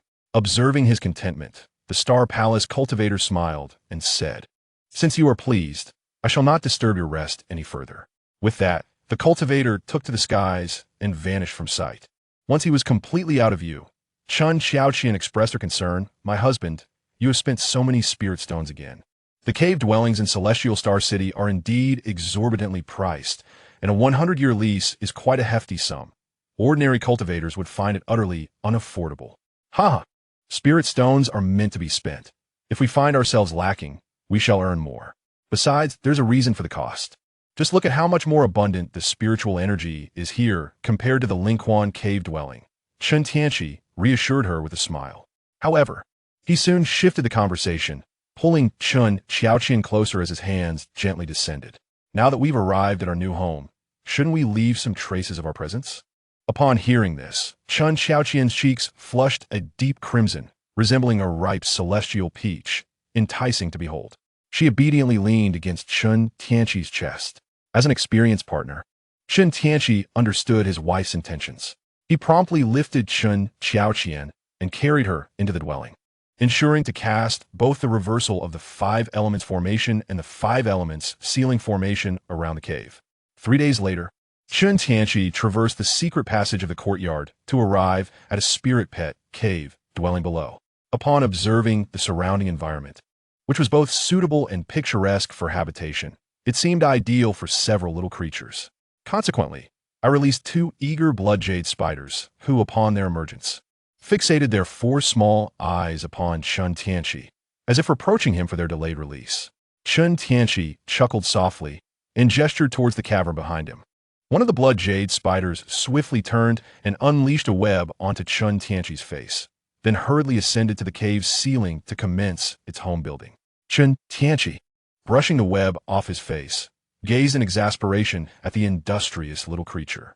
Subsequently, he ventured into an adjacent cavern, which differed from the previous one, for it housed a magnificent spirit tree, perfectly suited for the gold-devouring worm's abode. Extracting the large egg of the gold-devouring worm from his storage pouch, he barely unveiled it before it shattered, transforming into a swarm of tiny, buzzing insects. The little worms congregated in the air, forming a substantial mass that charged directly toward Chen Tianqi. He summoned a spirit energy shield, helplessly watching as the encroaching gold-devouring worms began devouring his protective barrier. He lamented not having brought the blood jade spiders along, as they possessed an inherent advantage against such arachnid-like creatures. However, given their juvenile state, Chen Tianqi could not afford to strike them with lethal force. Should they perish, he would be left with nothing but their egg. Thus, he resorted to employing his netherfire technique, igniting a ghostly blue flame upon his person. The gold-devouring worms, as if confronted by a natural predator, dispersed from their dense formation and ascended to the tree.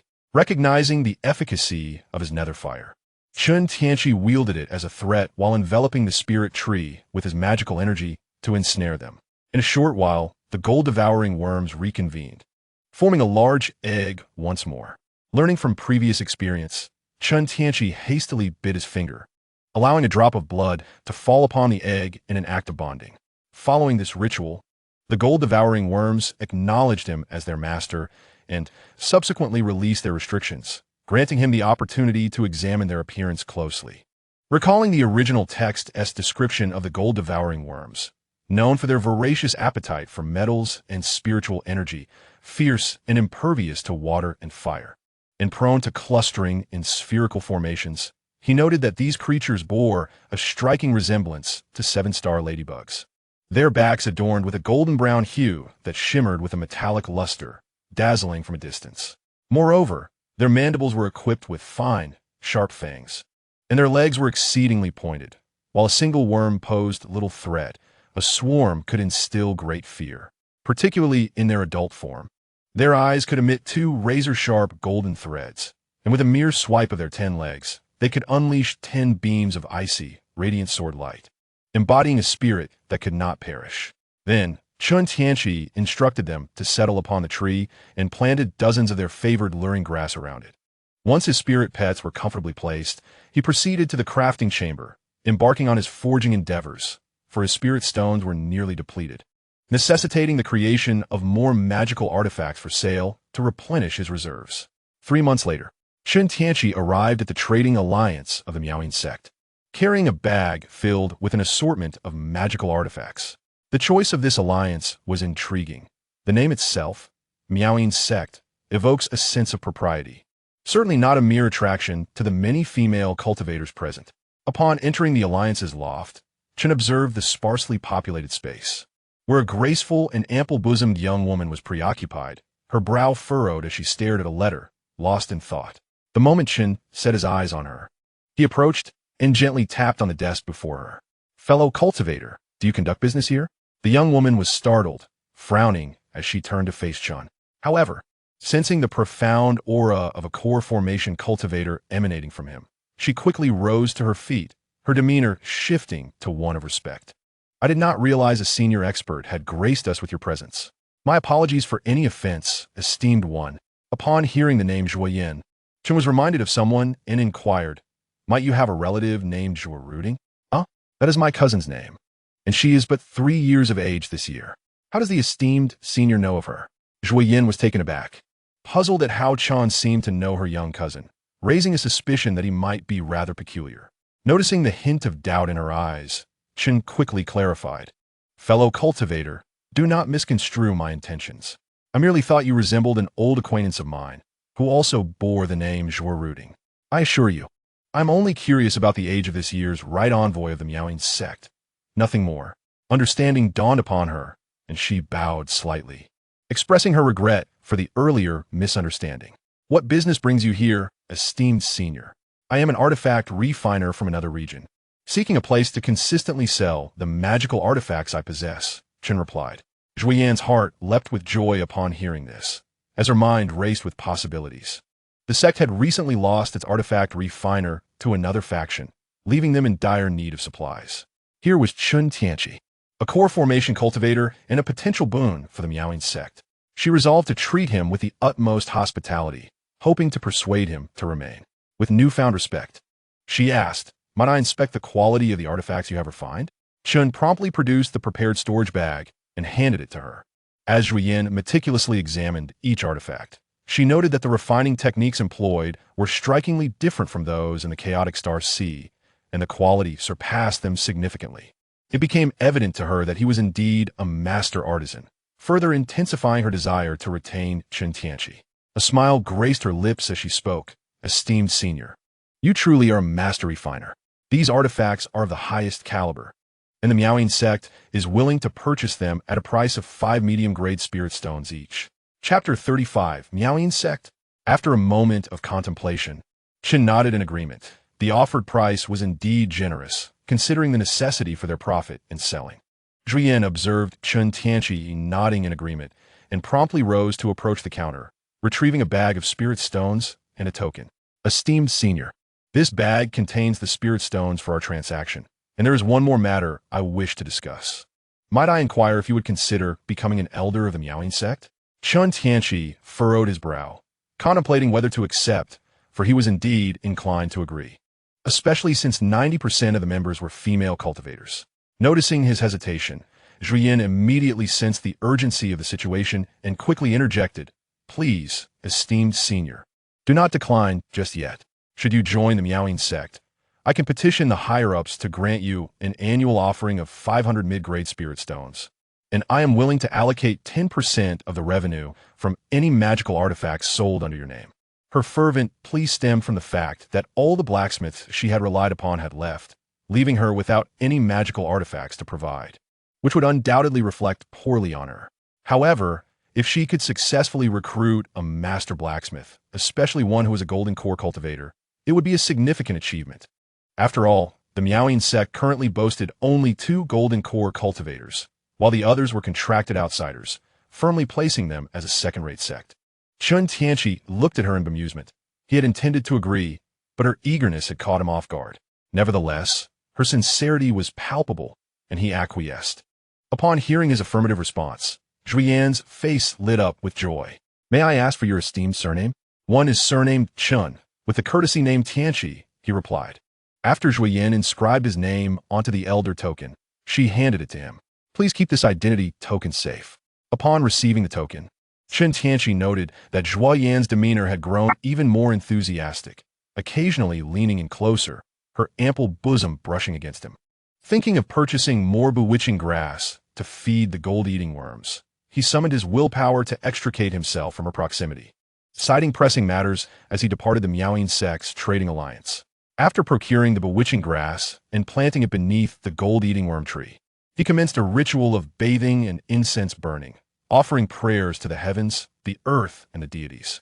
The occasion warranted such solemnity as he had received a lottery opportunity for breaking into the Golden Core stage, and he yearned for a grand prize. As night fell, and once all preparations were complete, he activated the lottery. Loterie commence. After a prolonged silence, the system finally responded. Ding! Lottery initiated. Chen Tianqi fixed his gaze upon the myriad of symbols flashing across the screen, eagerly anticipating a substantial reward. Ding! Congratulations on acquiring the spiritual treasure, Tianqi. Spiritual treasure. Observing the object resembling a small mountain, he initially felt it was not a grand prize, but upon reflection, he realized it was indeed a spiritual treasure. As he entered Tianqi to investigate, his expression transformed into one of astonishment. This was, in fact, the cave dwelling of a powerful being who had ascended. It contained a vast space filled with abundant spiritual veins and numerous spiritual herbs and medicines. To his delight, he even discovered a small grove of golden thunder bamboo. All the bamboo was golden, indicating it had matured for over 10,000 years, and there were enough of them to craft artifacts for 2 individuals. Chen Tianqi immediately summoned the Tianqi from his hand, biting his finger to draw blood and begin the process of acknowledging it as his own. Chen Xiaoqian, taken aback by the sudden appearance of the small mountain, inquired with a hint of curiosity, "My dear, where did you acquire this?" Without answering her, Chen Tianqi beamed with delight, showering her with affectionate kisses as he exclaimed, "Xiaoqian, you truly are my lucky star. We have found our destined treasures." He had previously pondered how to procure the golden thunder bamboo from Han Pao Pao, who still owed him 3 favors. However, with the discovery of the golden thunder bamboo, not only could Chen Tianqi commence the crafting of the azure bamboo cloud sword, but he could also harness the protective divine thunder contained within it, a surefire method to subdue various demons and monsters. Time flew by, and 20 years slipped away in the blink of an eye. During this period, Chen Tianqi crafted 2 sets of 72 azure bamboo cloud swords using the golden thunder bamboo, one for himself and one for Chen Xiaoqian. He also created 18 mechanical puppets, all at the initial stage of the core formation realm, an impressive feat indeed. Over these 2 decades, Chen Tianqi gradually became a prominent figure within the chaotic sea of stars. After joining the Miaoying sect, he consistently produced high-quality magical artifacts for them, occasionally supplying some for sale as well. The exceptional quality and affordability of his creations, coupled with his unique crafting techniques that were impossible to replicate, propelled the Miaoying sect to great heights among the lower-tier cultivators in the chaotic sea. In an era where technological innovation and cost-effectiveness were paramount, who would not desire to spend fewer spirit stones for superior goods? The Miaoying sect emerged as a beacon of such offerings. Compared to artifacts of the same grade, those sold by the Miaoying sect boasted superior quality at a lower cost, attracting a multitude of buyers. In no time, their reputation soared among the lower-tier cultivators. Eventually, even the Star Palace placed several orders for magical artifacts from the Miaoying sect. As the sect's renown grew, so did the number of rivals. For envy is a natural human trait. While transporting goods on his merchant ship, Chen Tianqi encountered a coalition of bandits dispatched by rival sects, who sought to plunder not only his cargo, but also him. Forced to act in self-defense, Chen Tianqi retaliated with moderate force, vanquishing them all. Consequently, he earned the title of the foremost sword cultivator at the core formation stage, rapidly elevating his standing within the Miaoying sect. The Star Palace began to take an increasing interest in him, not only due to his youth and formidable strength, but also because his crafted artifacts rivaled the ancient treasures of bygone cultivators, exhibiting immense power. Shortly after joining the Miaoying sect, the sect leader, Wang, hosted a grand banquet in Chen Tianqi's honor. Now, as his fame reached new heights, it coincided with the birthday of Wang's daughter, Wang Ning. Another lavish banquet was organized, where Chen Tianqi was invited to attend and was even appointed as the vice leader of the Miaoying sect. Thus, Chen Tianqi forged a brotherly bond with sect leader Wang and became acquainted with his daughter, the future beauty of the chaotic sea, Wang Ning, also known as Ziling. However, She is still a young girl, exquisitely beautiful and utterly adorable, already displaying the potential of a great beauty. Moreover, upon observing Chen Tianqi's handsome and dashing demeanor, his robust physique, and his abundant vitality, the leader of the Wang sect perceived him as a charming and suave individual. During the banquet, he arranged for the voluptuous female cultivator Zhui Yin and the future enchanting beauty fan, Zhua, to serve as personal attendants to Chen Tianqi, instructing them to cater to his every need. As for the leader's intentions, Chen Tianqi was naturally aware, for the Miaoyin sect, being a second-rate faction, had its own set of skills to survive in the chaotic Star Sea. Gratefully accepting the leader's goodwill, Chen Tianqi spent the days following the banquet appreciating the exceptional musical and dance performances of the Miaoyin sect, exclaiming that it was indeed worthy of its reputation. This sentiment was shared by Chen Xiaoqian, who had reached the pinnacle of Foundation establishment 5 years prior and was now in seclusion, preparing for her advancement to core formation. She was well aware of Chen Tianqi's character and, given her own need for seclusion, decided to let him be. Chapter 36. A reunion with Han Paopao in the upper district of Tianqing City at the Miaoyin sect's Commercial Alliance headquarters. Chen Tianqi reclined in the highest chamber, admiring the remarkable skills of the songstress. She was skillfully showcasing her musical talents, her melodious voice enchanting as if one were listening to celestial music. As Chen Tianqi immersed himself in the art, a voice from outside interrupted him. Master Chen, Master Wang invites you to Cultivation Island for the Twin Saints Festival's demon-suppressing ceremony. The speaker was Zhuo Ruding, who recalled being sent here as an attendant by her cousin not long ago. Initially, she thought she had been sent to serve an old man, feeling a tinge of resistance, for everyone knew the temperament of the Miaoyin sect. However, upon arriving, she discovered that she was in the presence of the most handsome, youthful, and powerful vice master in the sect, and her reluctance swiftly transformed into delight. Realizing her cousin had come to promote her, entering the chamber, Zhuo Ruding, still lost in thought, quickly composed herself upon hearing Chen Tianqi's response and respectfully stepped inside.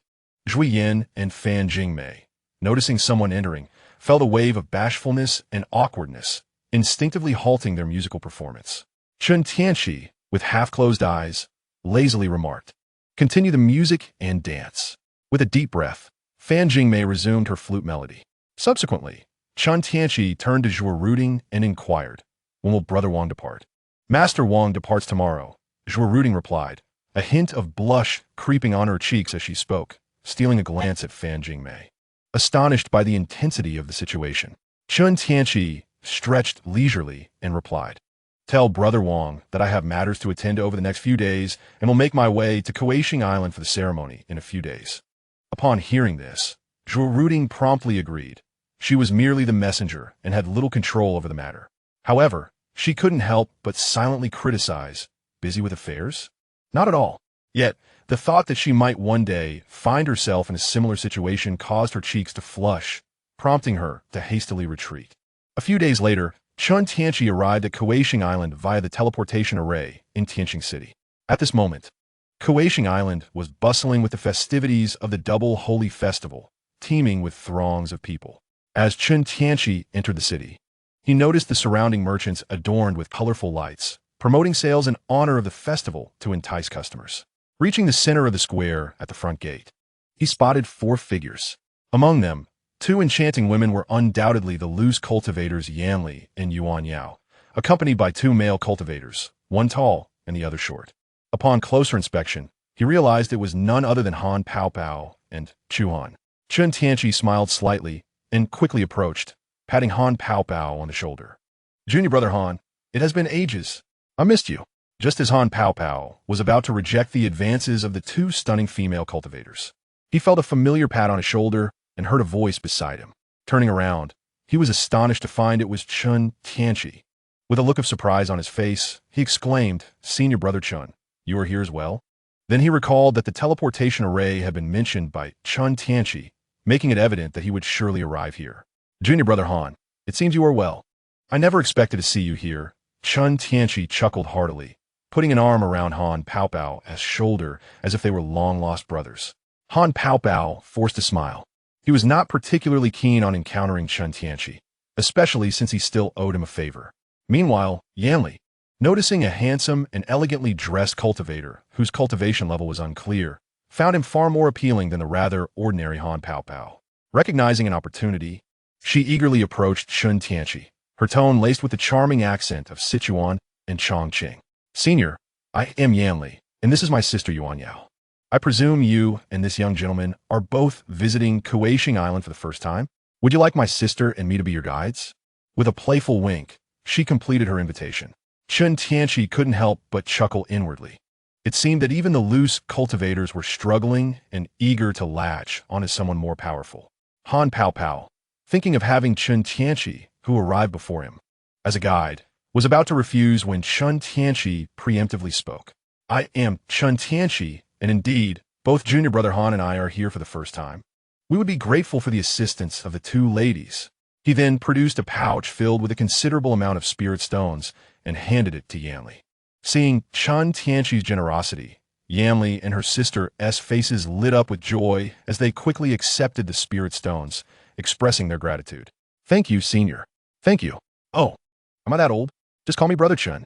Chen Tianqi teased with a smile, taking the first step to foster a closer relationship. Yanli immediately responded with a bright smile, acquiescing to Chen Tianqi's request. Timeless and ageless, the elder brother could be considered the most handsome I have ever encountered. Subsequently, Yanli and her companion led Chen Tianqi through the myriad streets and markets of Kuaishing City, detailing where the most affordable elixirs and magical artifacts could be procured, as well as which shops were the most unscrupulous and deceitful, all with remarkable clarity. Throughout their journey, Chen Tianqi employed the eloquence he had honed over 2 decades at Miaoying's sect, eliciting continuous laughter from Yanli and Yuan Yao, which imbued their gazes towards him with a newfound hue of admiration. Meanwhile, Han Pao Pao glanced at the flirtatious trio with a twitch of his eye, feeling like the superfluous light bulb in the room, utterly speechless, thinking to himself, family, who understands? Encountering such foolishness among men and women alike. Chapter 37. Three's Company. One must be my teacher. Chen Tianqi grasped the hands of Yanli and Yuan Yao, earnestly demonstrating palmistry while articulating his smooth-talking charlatan phrases. He occasionally caressed their hands gently. Hanli, unable to bear the scene any longer, spoke up with a hint of annoyance. Brother Chen, ladies, I require some materials for my core formation. Perhaps you could first escort me to a suitable shop before you continue with your frivolities? Yanli, joyfully watching Chen Tianqi's playful antics, was taken aback by Han Li's words. With a hint of surprise, she inquired, Are you, dear sir, preparing for core formation? It is not I, but my esteemed uncle. Han Li replied, ever cautious, gesturing toward Chu Han. Chu Han nodded in agreement and spoke, I have reached the stage of false core. It is indeed time for me to undergo core formation. Esteemed senior, if you seek materials for this endeavor, you may need to participate in the Demon Subjugation Festival to have a chance at acquiring the dust-settling pill. Yuan Yao gently reminded Han Li, you should heed his advice. Upon hearing this, Chen Tianqi smiled slightly. It seemed the opportunity to see some benefits had arrived. He boldly addressed Han Li, Junior Brother Han, Junior Brother Chu. Should you wish for materials for core formation, feel free to retrieve them from Yaoying sect. He then produced a token, preparing to hand it to Han Li. I hold a modest position at Miaoying sect. Simply present my token and express your intentions. Han Li furrowed his brow, surprised by Chen Tianqi's apparent success. Yet he was reluctant to owe him any further favors. As he pondered his response, Yanli exclaimed excitedly, Miaoying sect? Elder brother, your surname is Chen, and you are associated with Miaoying sect. Could you possibly be the renowned Master Chen, the master artisan and the foremost sword cultivator of the core formation stage? Everyone speaks of your benevolence, noting how you have reduced the prices of magical artifacts. Yanli's enthusiasm was palpable, and Yuan Yao stood beside her, equally astonished and admiring. What began as a simple desire to gain favor had unexpectedly resulted in a fortuitous encounter. Chen Tianqi reveled in the admiration of the two ladies. Humbly smiling and waving his hand, it is merely a fleeting reputation, unworthy of mention. Han Li considered the impressive rise of Chen Tianqi.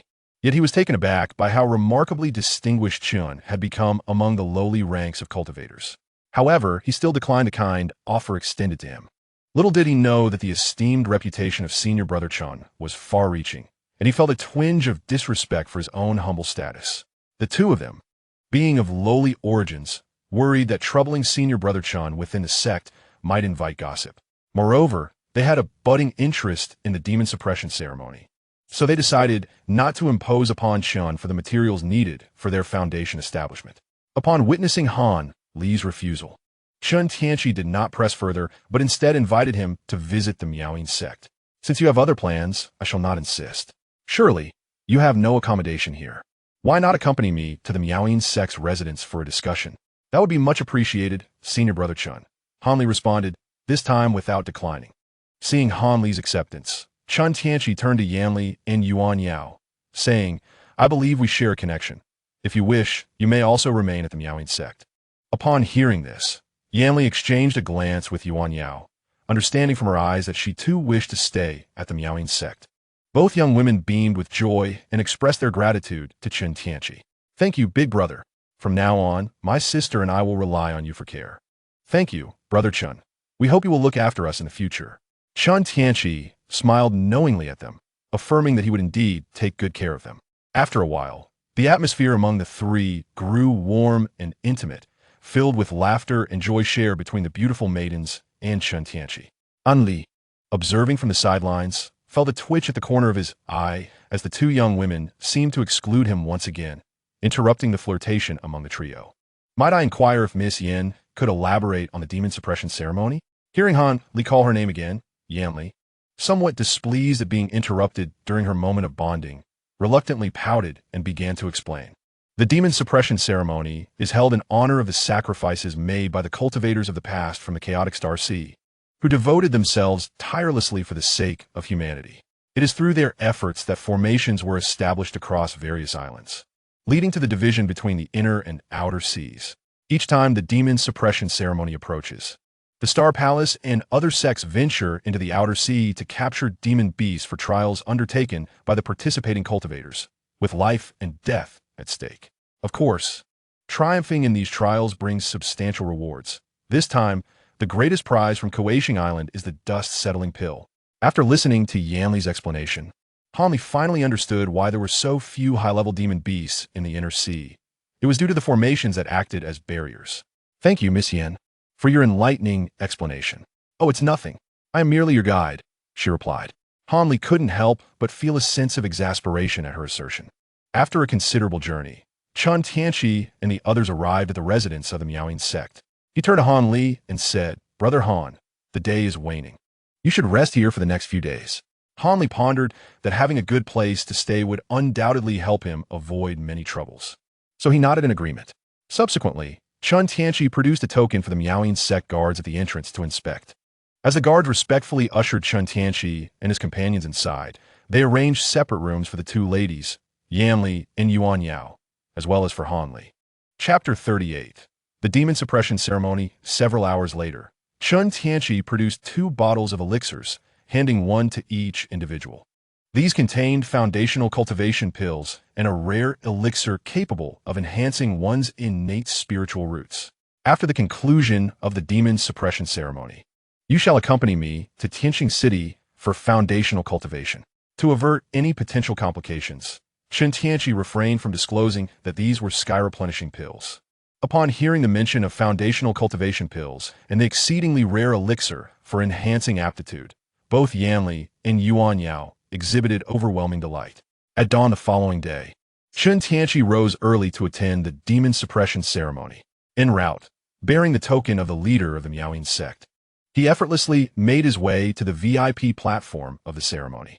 Upon arrival, he spotted the purple-clad Master Wang from a distance and quickly approached to extend his greetings.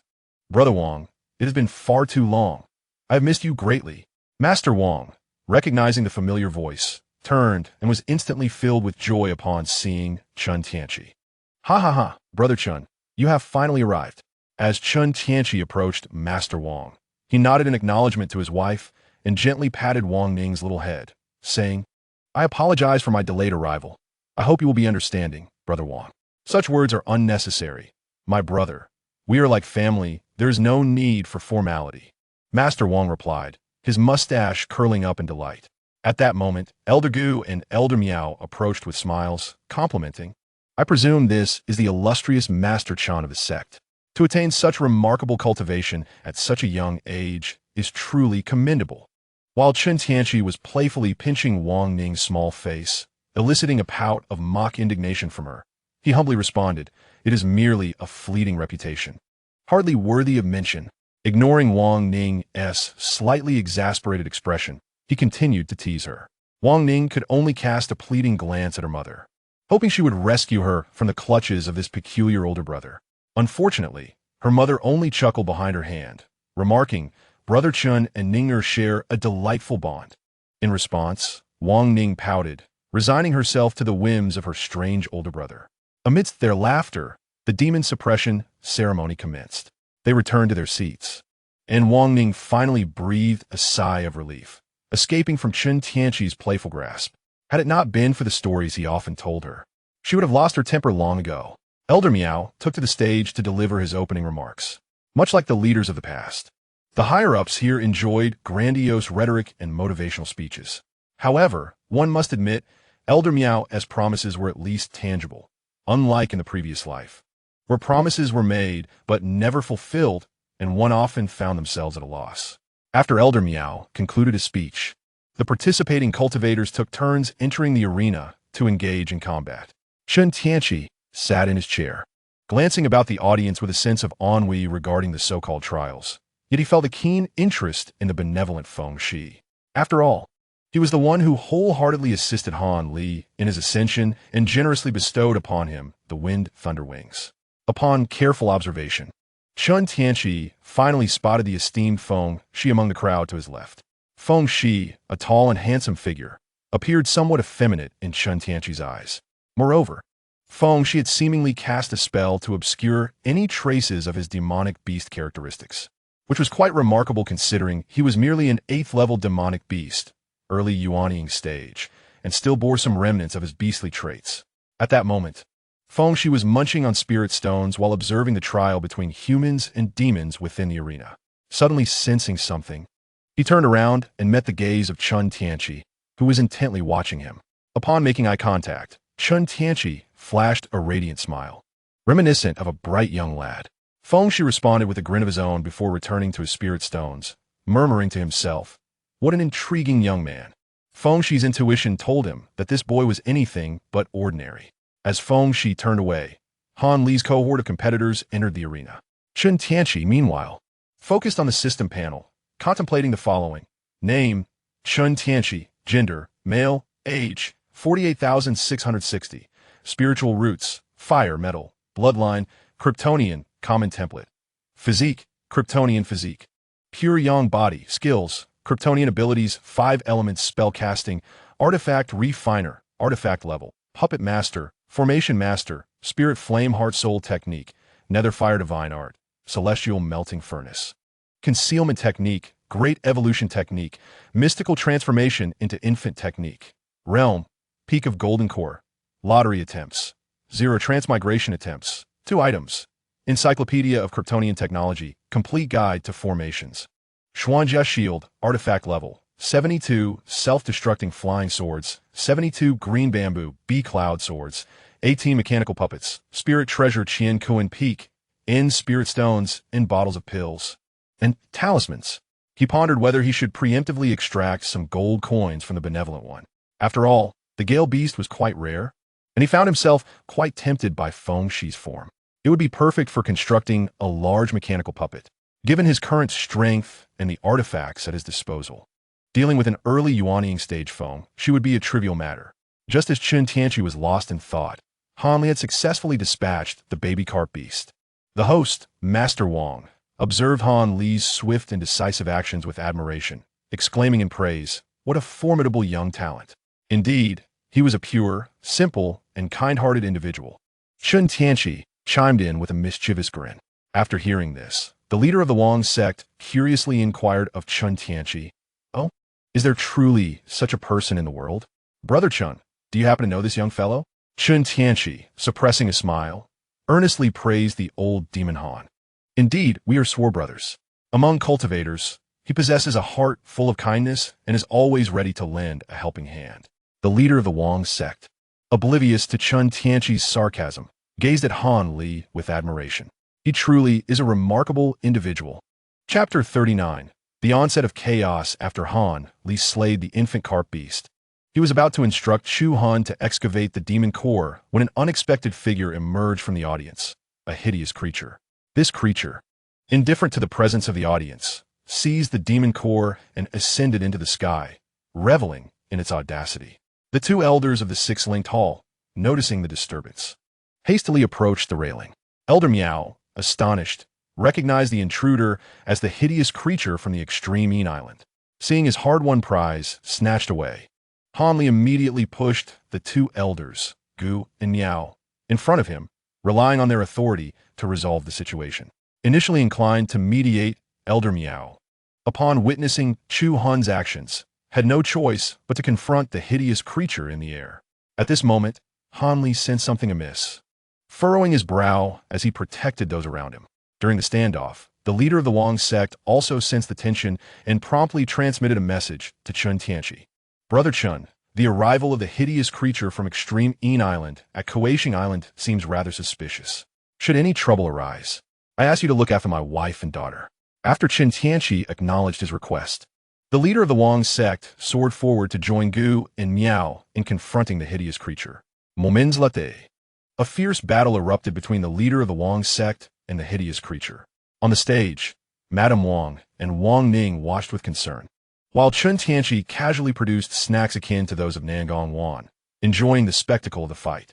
The leader of the Wang sect, with his mid-stage core formation prowess and a deep understanding of the way of music, engaged in a prolonged battle against a mid-stage demon cultivator who had honed his dark arts for many years.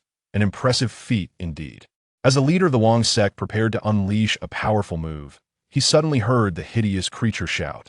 In the blink of an eye, Elder Miao was unexpectedly betrayed and struck from behind by Elder Gu, a friend of several centuries. The leader of the Wang sect stared in shock at this betrayal, momentarily forgetting that he was still in combat. Seizing the opportunity, the hideous creature invoked a treasure to launch a surprise attack.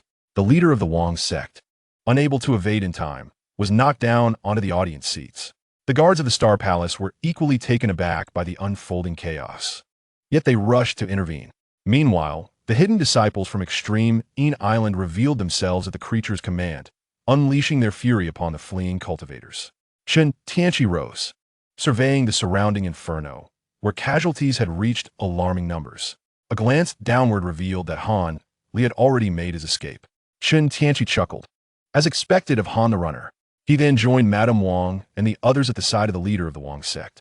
The master of the Wang clan rose, coughing, and addressed Chen Tianqi.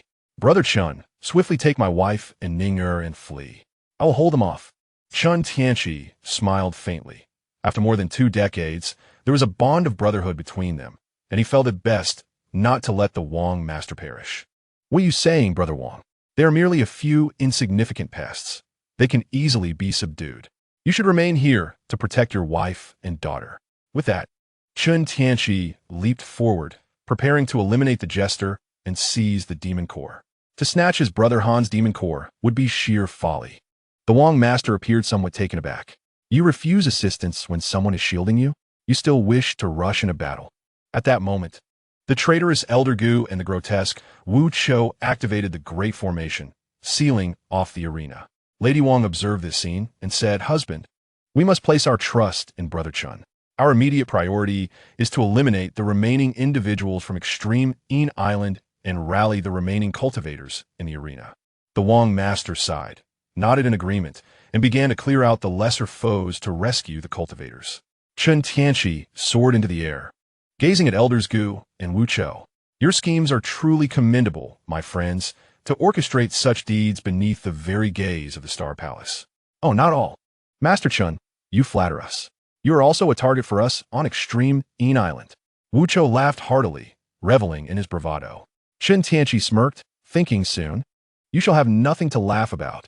With a wave of his hand, 18 golden core mechanical puppets emerged, roaring in unison, their voices resonating throughout the heavens and the earth.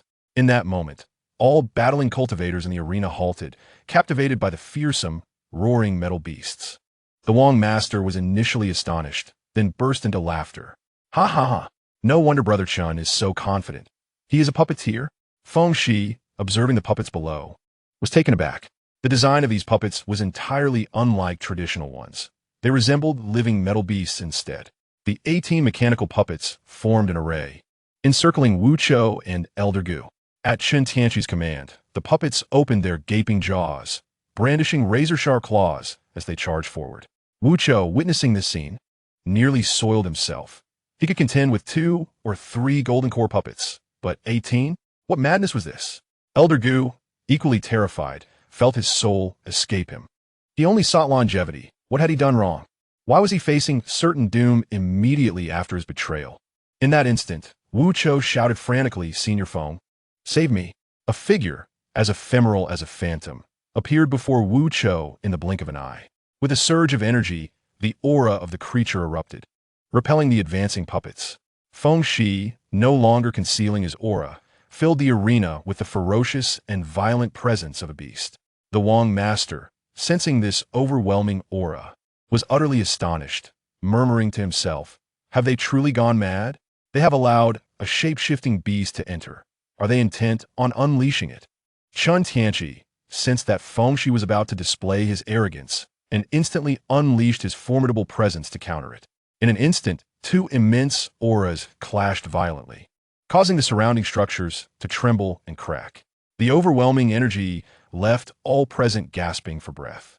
Feng Shi regarded Chen Tianqi with a hint of curiosity, astonished that this junior could contend with his nascent soul prowess using only his core formation strength. "I am known for recognizing rare talents.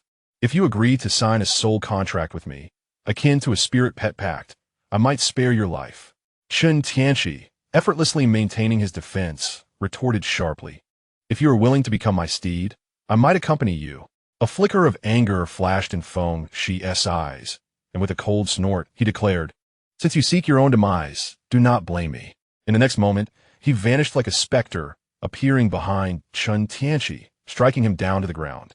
As the dust settled, Chen Tianqi suddenly reappeared before Feng Shi, delivering a resounding slap to his face. Feng Shi, stunned, was sent crashing into the audience area. Moments later, an explosive surge of magical energy erupted from the audience, reducing the seating to rubble. With one side of his face swollen and bearing the clear imprint of Chen Tianqi's hand, Feng Shi bellowed furiously, "Boy, to mock, ambush, and insult a veteran like me. I will ensure your demise." Chapter 40. Feng Shi's defeat and retreat. Feng Shi seethed with rage, pondering the psychological harm inflicted by that slap. He had never experienced such humiliation. He vowed to dismantle Chen Tianqi piece by piece. Consumed by wrath, he unleashed a colossal, conical wind blade toward Chen Tianqi without holding back. Feng Shi's speed was remarkable, befitting the reputation of the wind-splitting beast, and in an instant, the attack was upon Chen Tianqi. Silently, Chen Tianqi commanded his puppet to deal with Wu Chou and Elder Gu. He raised his arms to shield himself, but upon contact, he felt countless wind blades slicing through his body from all directions, creating a path over 10 yards wide and 100 yards long, obliterating the arena's formation in the process. Chen Tianqi, now in tatters, lowered his arms, revealing numerous blood marks on his body, though they were merely surface wounds and had not penetrated to the bone. With bright eyes, he gazed at Feng Shi and jested, "Good sir, your spell's power seems rather lacking." Feng Shi had lost count of how many times he had been astonished today. This individual before him, whose apparent age did not exceed 50 and whose cultivation was unimpressive, possessed an unexpectedly robust physique. Even a body cultivator or a beast would likely suffer grievous injuries from such an attack. Could he be a demon god? Observing Feng Shi's agape expression, Chen Tianqi disowned his thoughts. As the figure flickered and appeared before him, it forcefully struck the other side of his face with a powerful slap. Feng Shi was taken aback. He never anticipated that Chen Tianqi would not even take a moment to recuperate before delivering another resounding blow. The impact sent his body toppling to the right. Regaining his balance mid-air, Feng Shi was astonished to find himself humiliated once more, his already swollen visage resembling that of a pig, as he shouted furiously at Chen Tianqi, "You wretched brat! No matter who you are, I shall see you dead today." In response, Feng Shi transformed into his true form, the colossal gale beast, which blotted out the sky above Kueishing City. It unleashed a tempestuous wind directed at Chen Tianqi. Unwilling to endure the foul stench of his breath, Chen Tianqi summoned a barrier of spiritual energy and conjured 72 azure bamboo, cloud swords to encircle himself. Instantly, a torrent of sword energy surged forth, striking Feng Shi's immense body. The sword energy pierced deeply, causing blood to flow freely, and a dreadful howl emanated from the gale beast's gaping maw. Enraged, with eyes ablaze, Feng Shi unleashed a barrage of wind-based spells towards Chen Tianqi, his massive form charging at him with ferocity. In an instant, the Grand Colosseum was reduced to ruins the moment Feng Shi breached the formation. Fortunately, at that critical juncture, Wang Min Master and his family, along with the remaining cultivators, swiftly made their escape. A bolt of golden divine lightning erupted from the debris, striking Feng Shi's form. The formidable exorcising divine lightning, intermingled with razor-sharp sword energy, penetrated Feng Shi's body, causing a deluge of blood to cascade forth like a torrential waterfall. At that moment, Feng Shi realized that Chen Tianqi's speed matched his own, rendering his true form ineffective in battle. His spells could not reach him. Thus, he reverted to human form, clutching his wound and casting a grim, foreboding glare at Chen Tianqi. I never expected you possessed the exorcising divine lightning. Chen Tianqi coolly recalled the azure bamboo, cloud swords, and retorted, there is much you remain unaware of. Perhaps you should consider becoming my mount. I might yet spare your life. Feng Shi was seething with rage, his fury boiling over as he bellowed, you insolent wretch, taste my strike. Instantly, a surge of even more potent spiritual energy enveloped him, unleashing a violent gale that stirred up clouds of dust. Just as Chen Tianqi prepared to unleash another bolt of exorcising divine lightning, he discerned that it was merely a feint, a ruse to obscure his retreat. Feng Shi had already employed a secret technique to escape, soon vanishing from sight. Watching Feng Shi flee in disarray, Chen Tianqi felt a sense of ennui. Was this all there was to an 8th-level demon beast? Just as he was about to exert his strength, Feng Shi had already made his escape, transforming into the very embodiment of wind. Chen Tianqi sighed regretfully. He had been eager to seize Feng Shi's form. Meanwhile, 18 mechanical puppets returned, bearing the grotesque bodies of Wu Chou and Elder Gu. Chen Tianqi stowed away their storage bags, refraining from incinerating the corpses, as they needed to be handled by the Star Palace. Subsequently, he transformed into a beam of golden light, heading to rendezvous with Wang Min Master. From above, the vast Kueishing City reveals itself as a desolate ruin, with the arena at its heart, encompassing an area of 500 to 600 zhang. Moments later, Chen Tianqi caught up with the Wang clan leader and his family.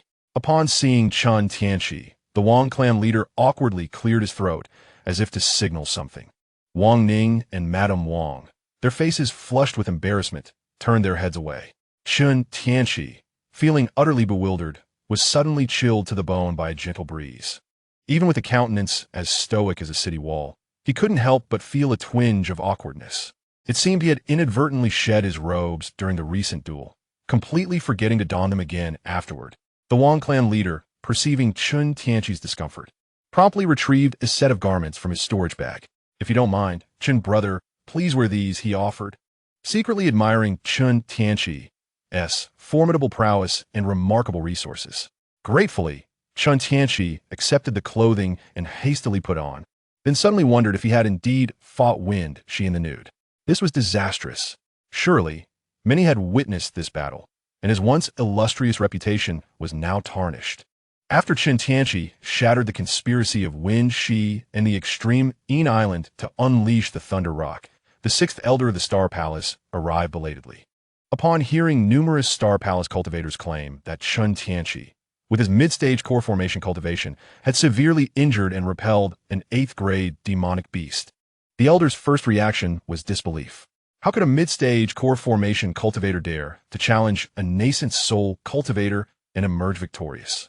It seemed ludicrous. To verify the truth, the Elder summoned Chen Tianqi.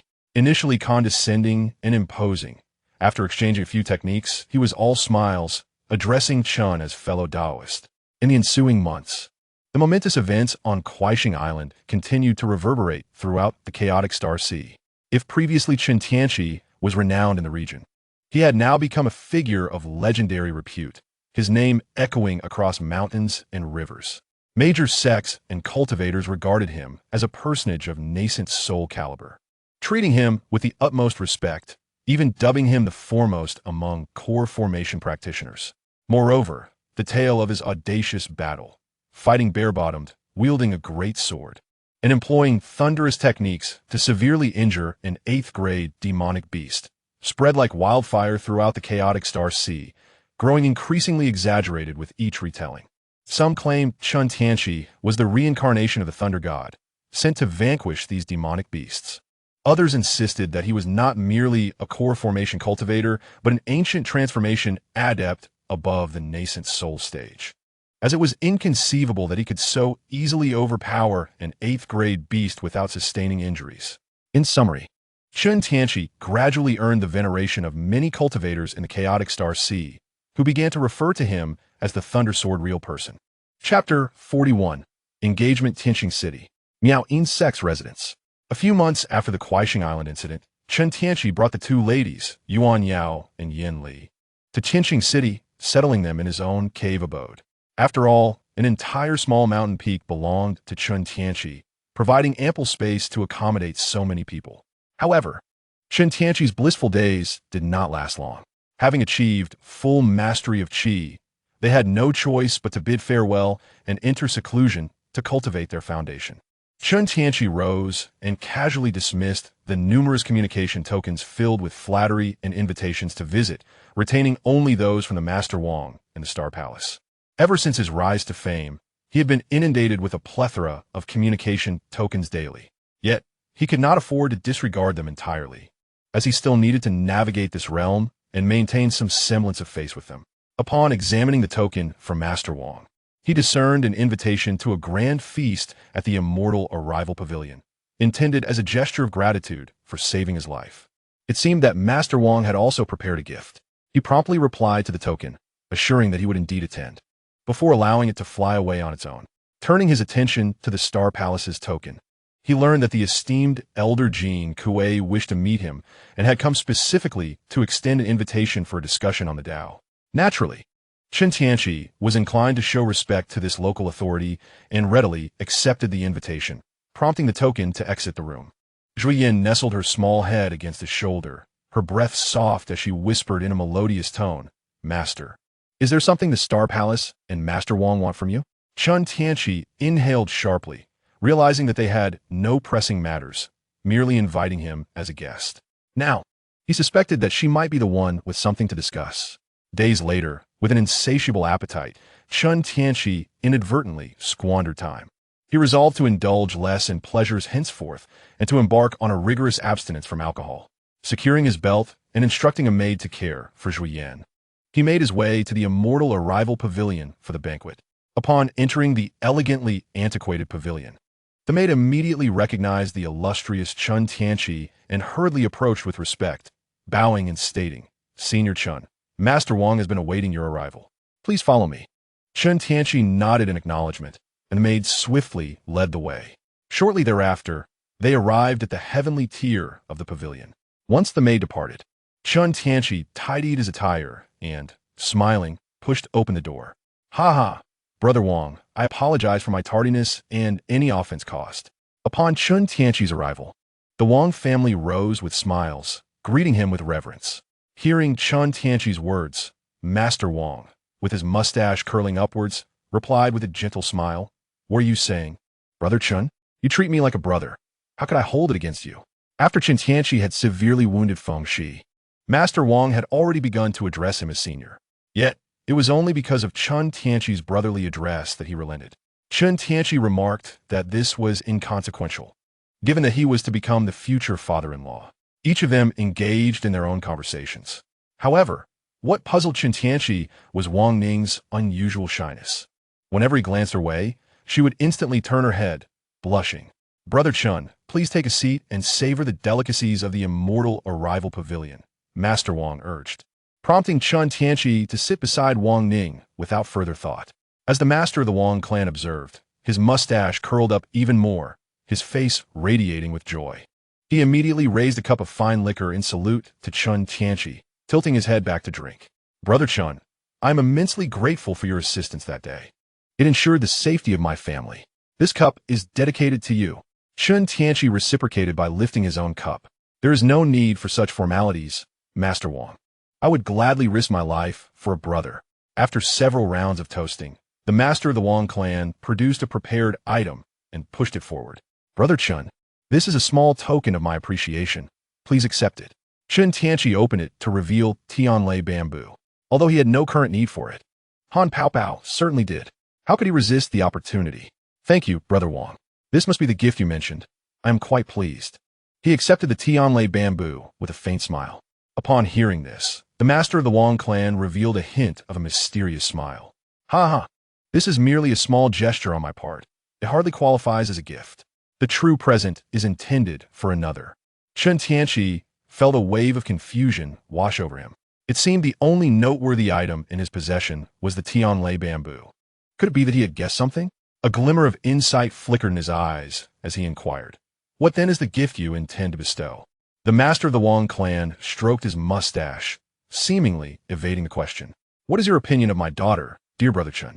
Chen Tianqi's eyes twitched. It appeared he had indeed hit the mark. The Miaoing sect had thrived for over a millennium by leveraging beauty to attract talented individuals from various factions. Otherwise, it would have long been forgotten in the annals of history. It seemed Master Wang had taken a keen interest in Chen Tianqi's strength and potential, aiming to secure a prosperous alliance through his daughter. Understanding his intentions, Chen Tianqi promptly expressed his own sentiments. Linger is intelligent and enchanting. It is hard to imagine anyone who would not be fond of her. The master of the Wang clan smiled with satisfaction and rose, bowing respectfully to Chen Tianqi. Brother Chen, in light of recent events, the chaotic star sea is likely rife with undercurrents. For the happiness of my daughter, I hope you will consider taking her as a concubine. Upon hearing this, Chen Tianqi glanced at Wang Ning and realized why she had been so shy today. Her father had sought a husband for her. Wang Ning, noticing Chen Tianqi's gaze, felt a blush creep onto her cheeks, but bravely held his gaze. Chen Tianqi regarded her violet eyes and her delicate, rosy face, already displaying a hint of captivating beauty. Concerned that Master Wang might be forcing his daughter into an unwanted union, he decided to clarify. Brother Wang, you know I have never been one to impose my will upon others. Might I inquire if Linger is willing? Brother Chen, I can never repay your life-saving grace. I merely wish to serve you by your side, Wang Ning said, her affection growing as she spoke, her large, shimmering eyes fixed upon him. If there were a system for gauging affection, it would reveal that her fondness had already reached an impressive 80. After all, in the years when they were still children, affection wasn't something to be taken lightly. The master of the Wang family stroked his mustache, casting a satisfied glance at his daughter. Since Brother Chen and Ning share mutual feelings, in a few years, Brother Chen shall take my little girl as his wife. Brother Wang, such words are not appropriate. How could Ning be a concubine? Chen Tianqi feigned dissatisfaction. The master of the Wang family was puzzled, recalling that Chen Tianqi already had a wife. In my hometown, a wife is a wife, regardless of status. Thus, all are wives. Chen Tianqi explained. The master of the Wang family was taken aback. Where is such a polyandrous tradition? Shouldn't it be a monogamous system with multiple concubines? Yet he thought little of it, considering it merely a testament to Chen Tianqi's fondness and regard for his daughter. Since that is the case, I shall refrain from further comment on Brother Chen's matters. I will trouble you to take care of my daughter in the future. The master of the Wang family, still stroking his mustache, looked at Chen Tianqi and Wang Ning with a smile, increasingly convinced they were a match made in heaven. Chen Tianqi joked, "Does this mean I shall call you father-in-law from now on?" Ha ha ha, Brother Chen, cultivators are not bound by trifles. We each have our ways. After a hearty meal, Chen Tianqi and Wang Ning established a betrothal, promising to hold a grand ceremony once Wang Ning attains her foundational cultivation. Chapter 42. Meeting Jean Kuei. Upon exiting the Immortal Arrival Pavilion, the sky was still bright. The master of the Wang family, citing the need to foster their relationship, entrusted Wang Ning to Chen Tianqi before hastily departing with his wife. Thus, Chen Tianqi found himself strolling through the nearby streets with the somewhat bashful Wang Ning. Initially, Wang Ning felt somewhat restrained. This was her first time away from her parents, and she was with her future husband, which heightened her nerves as she nervously fiddled with the hem of her garment. Observing her discomfort, Chen Tianqi began recounting intriguing tales to ease her tension. After a while, Wang Ning, captivated by the myriad wonders and stories spilling from Chen Tianqi's lips, gradually became more animated. How can they create those iron birds that fly into the sky without cultivators? Why is there no immortal there? A torrent of questions flowed from her, transforming her into a veritable fountain of curiosity. It was no wonder she was so bright and clever from a young age. A thirst for knowledge like hers is indeed a mark of intelligence. As the atmosphere warmed, Chen Tianqi took the opportunity to gently grasp Wang Ning's small hand. Her hand was cool to the touch, soft and delicate. As she felt her small hand enveloped in his larger one, a shiver coursed through her, and a deeper blush crept across her cheeks. Yet, she did not resist, allowing Chen Tianqi to lead her. Seeing that she exhibited no discontent, he smiled broadly and continued sharing various tales. Meanwhile, on the other side, the elder Jin Kui of the Star Palace, bearing the recorded images from that day, came before the twin saints of the Star Palace atop the Yuan magnetic sacred mountain. Jin Kui knelt on one knee in salutation, addressing the twin saints. I, Jin Kui, pay my respects to the twin saints. You and I have shared a bond as brothers for many years. There is no need for such formality, Ling Xiaofeng remarked nonchalantly. That cannot be. The regulations of the Star Palace must not be discarded, and the hierarchy of respect must remain intact. Otherwise, we shall leave ourselves vulnerable. Jin Kui retorted as he rose to his feet. At that moment, Wen Qing interjected, "Why have you arrived so many years ahead of schedule?" Jin Kui produced a reflective pearl and spoke, "I have come to present something for your consideration." Previously, the extreme Yin Island allied with 8th-level shape-shifting beasts to assault Kuaishing Island, intending to unleash the Thunder Rock and destroy the barrier nodes. However, all of this was thwarted by a core formation cultivator, a fact that the dual saints must already be aware of. Wen Qing, somewhat perplexed, inquired, "Is it not merely a case of misinformation propagated by those beneath us? I suspect that some Taoist friend is pretending to be a fool." My subordinate initially thought the same, but after viewing the reflective pearl brought by our informant, it became evident that it truly was a core formation cultivator, albeit one whose cultivation level barely reached the false infant realm. He activated the pearl, and images began to play, revealing Chen Tianqi in a rather compromising state, engaging in a battle. Ling Xiaofeng, observing these scenes, was taken aback, not only due to the absurdity of Chen Tianqi's naked duel, but also because he had genuinely managed to severely injure an infant transformation cultivator. It is essential to note that this was an 8th-level beast. Although it was in the early stages of infant transformation, it could contend with mid-stage human cultivators.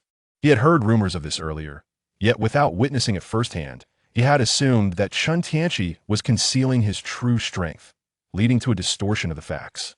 As the footage reached the moment when the divine lightning pierced Feng Shi, Ling Xiaofeng's pupils constricted, and he exclaimed, "The exorcising divine thunder." It is indeed the exorcising divine thunder. Upon hearing Ling Xiaofeng's astonishment, Jin Kui smiled faintly. He himself had been equally astonished the first time he witnessed it. Dual saints. I have already invited this individual for a discourse, seeking to draw him into the Star Palace. Wen Qing was equally astounded by Chen Tianqi's formidable battle prowess and expressed satisfaction with Jin Kui's initiative.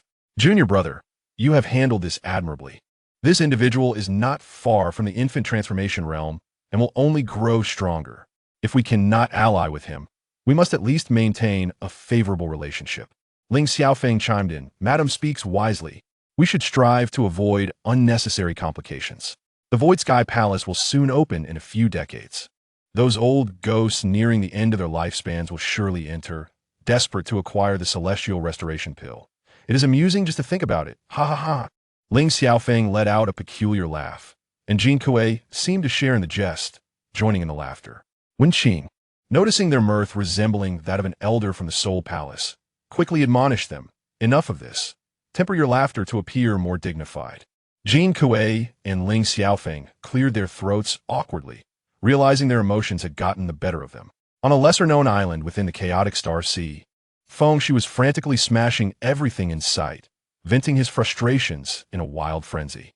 He had not anticipated that on Kuwait Island, the Thunder Phoenix would not be unleashed to disrupt the barrier nodes, and instead, he nearly met his demise at the hands of a golden core cultivator. He had endured the humiliation of being struck twice by Chen Tianqi, a disgrace compounded by the fact that the scene had been captured by a recording pearl, subjecting him to the relentless mockery of the sea-dwelling demon race, who branded him a feeble creature. In a fit of rage, Fengshi's magical energy surged violently, akin to the wrath of the heavens, radiating outward. In an instant, the sky was filled with flashes of lightning and the roar of thunder, as the peaks of the island crumbled into a desolate wasteland. Gritting his teeth in midair, Fengshi's eyes glinted with hatred as he bellowed towards the direction of Tianqi City. Chen Tianqi, you wretched cur, I shall not rest until you and I are at odds. Achoo! Chen Tianqi sneezed, pondering that the little rascal was cursing him. Dismissing the thought, he gently ruffled Wang Ning's small head, reminiscent of his days at home with his cat. Wang Ning's delicate face flushed with a charming hue. Brother Chen, I shall return home now.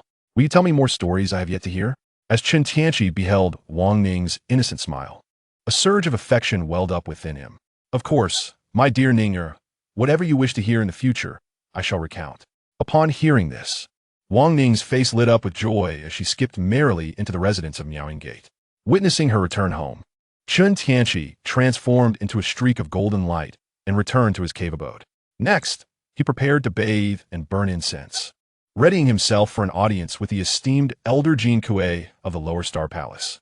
2 days later, Chen Tianqi arrived at the cave of Jin Kuei, situated on the 80th level of the Holy Mountain. He stood quietly outside the cave, and soon, Jin Kuei emerged, clad in a white robe, his face adorned with a smile. Friend Chen, it is an honor to welcome you.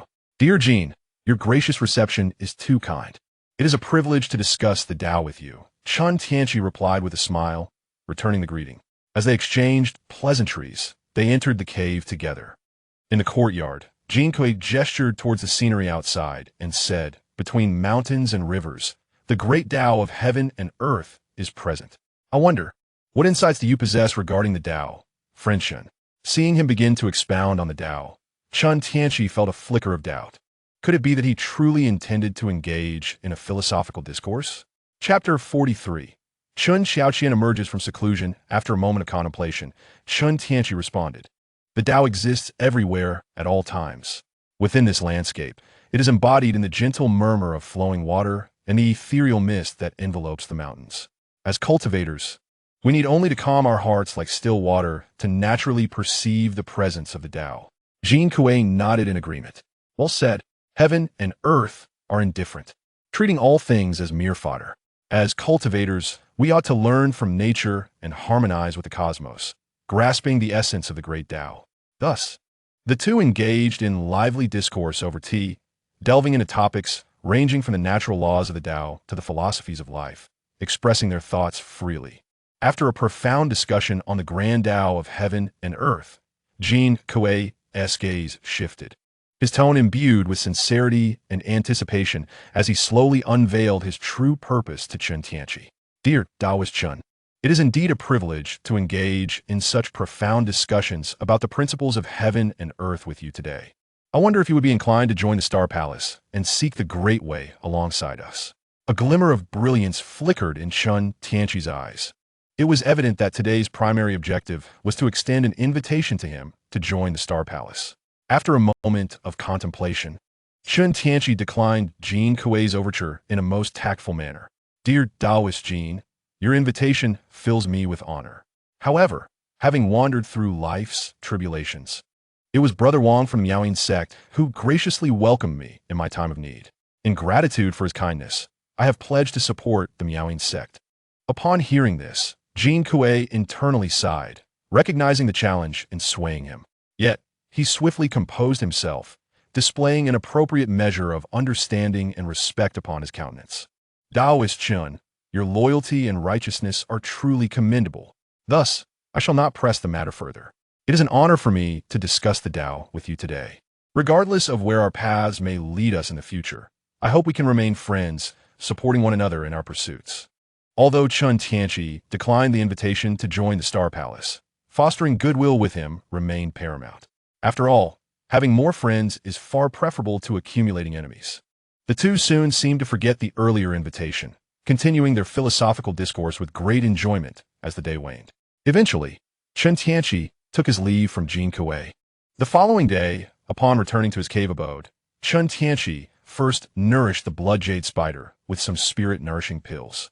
He then proceeded to plant a vast expanse of enchanting grass for the golden devouring worm, accompanied by a generous offering of beast blood, which he had received from the benevolent Feng Shi. The sight of the beast blood caused the golden devouring worms to swarm eagerly, consuming every drop within moments.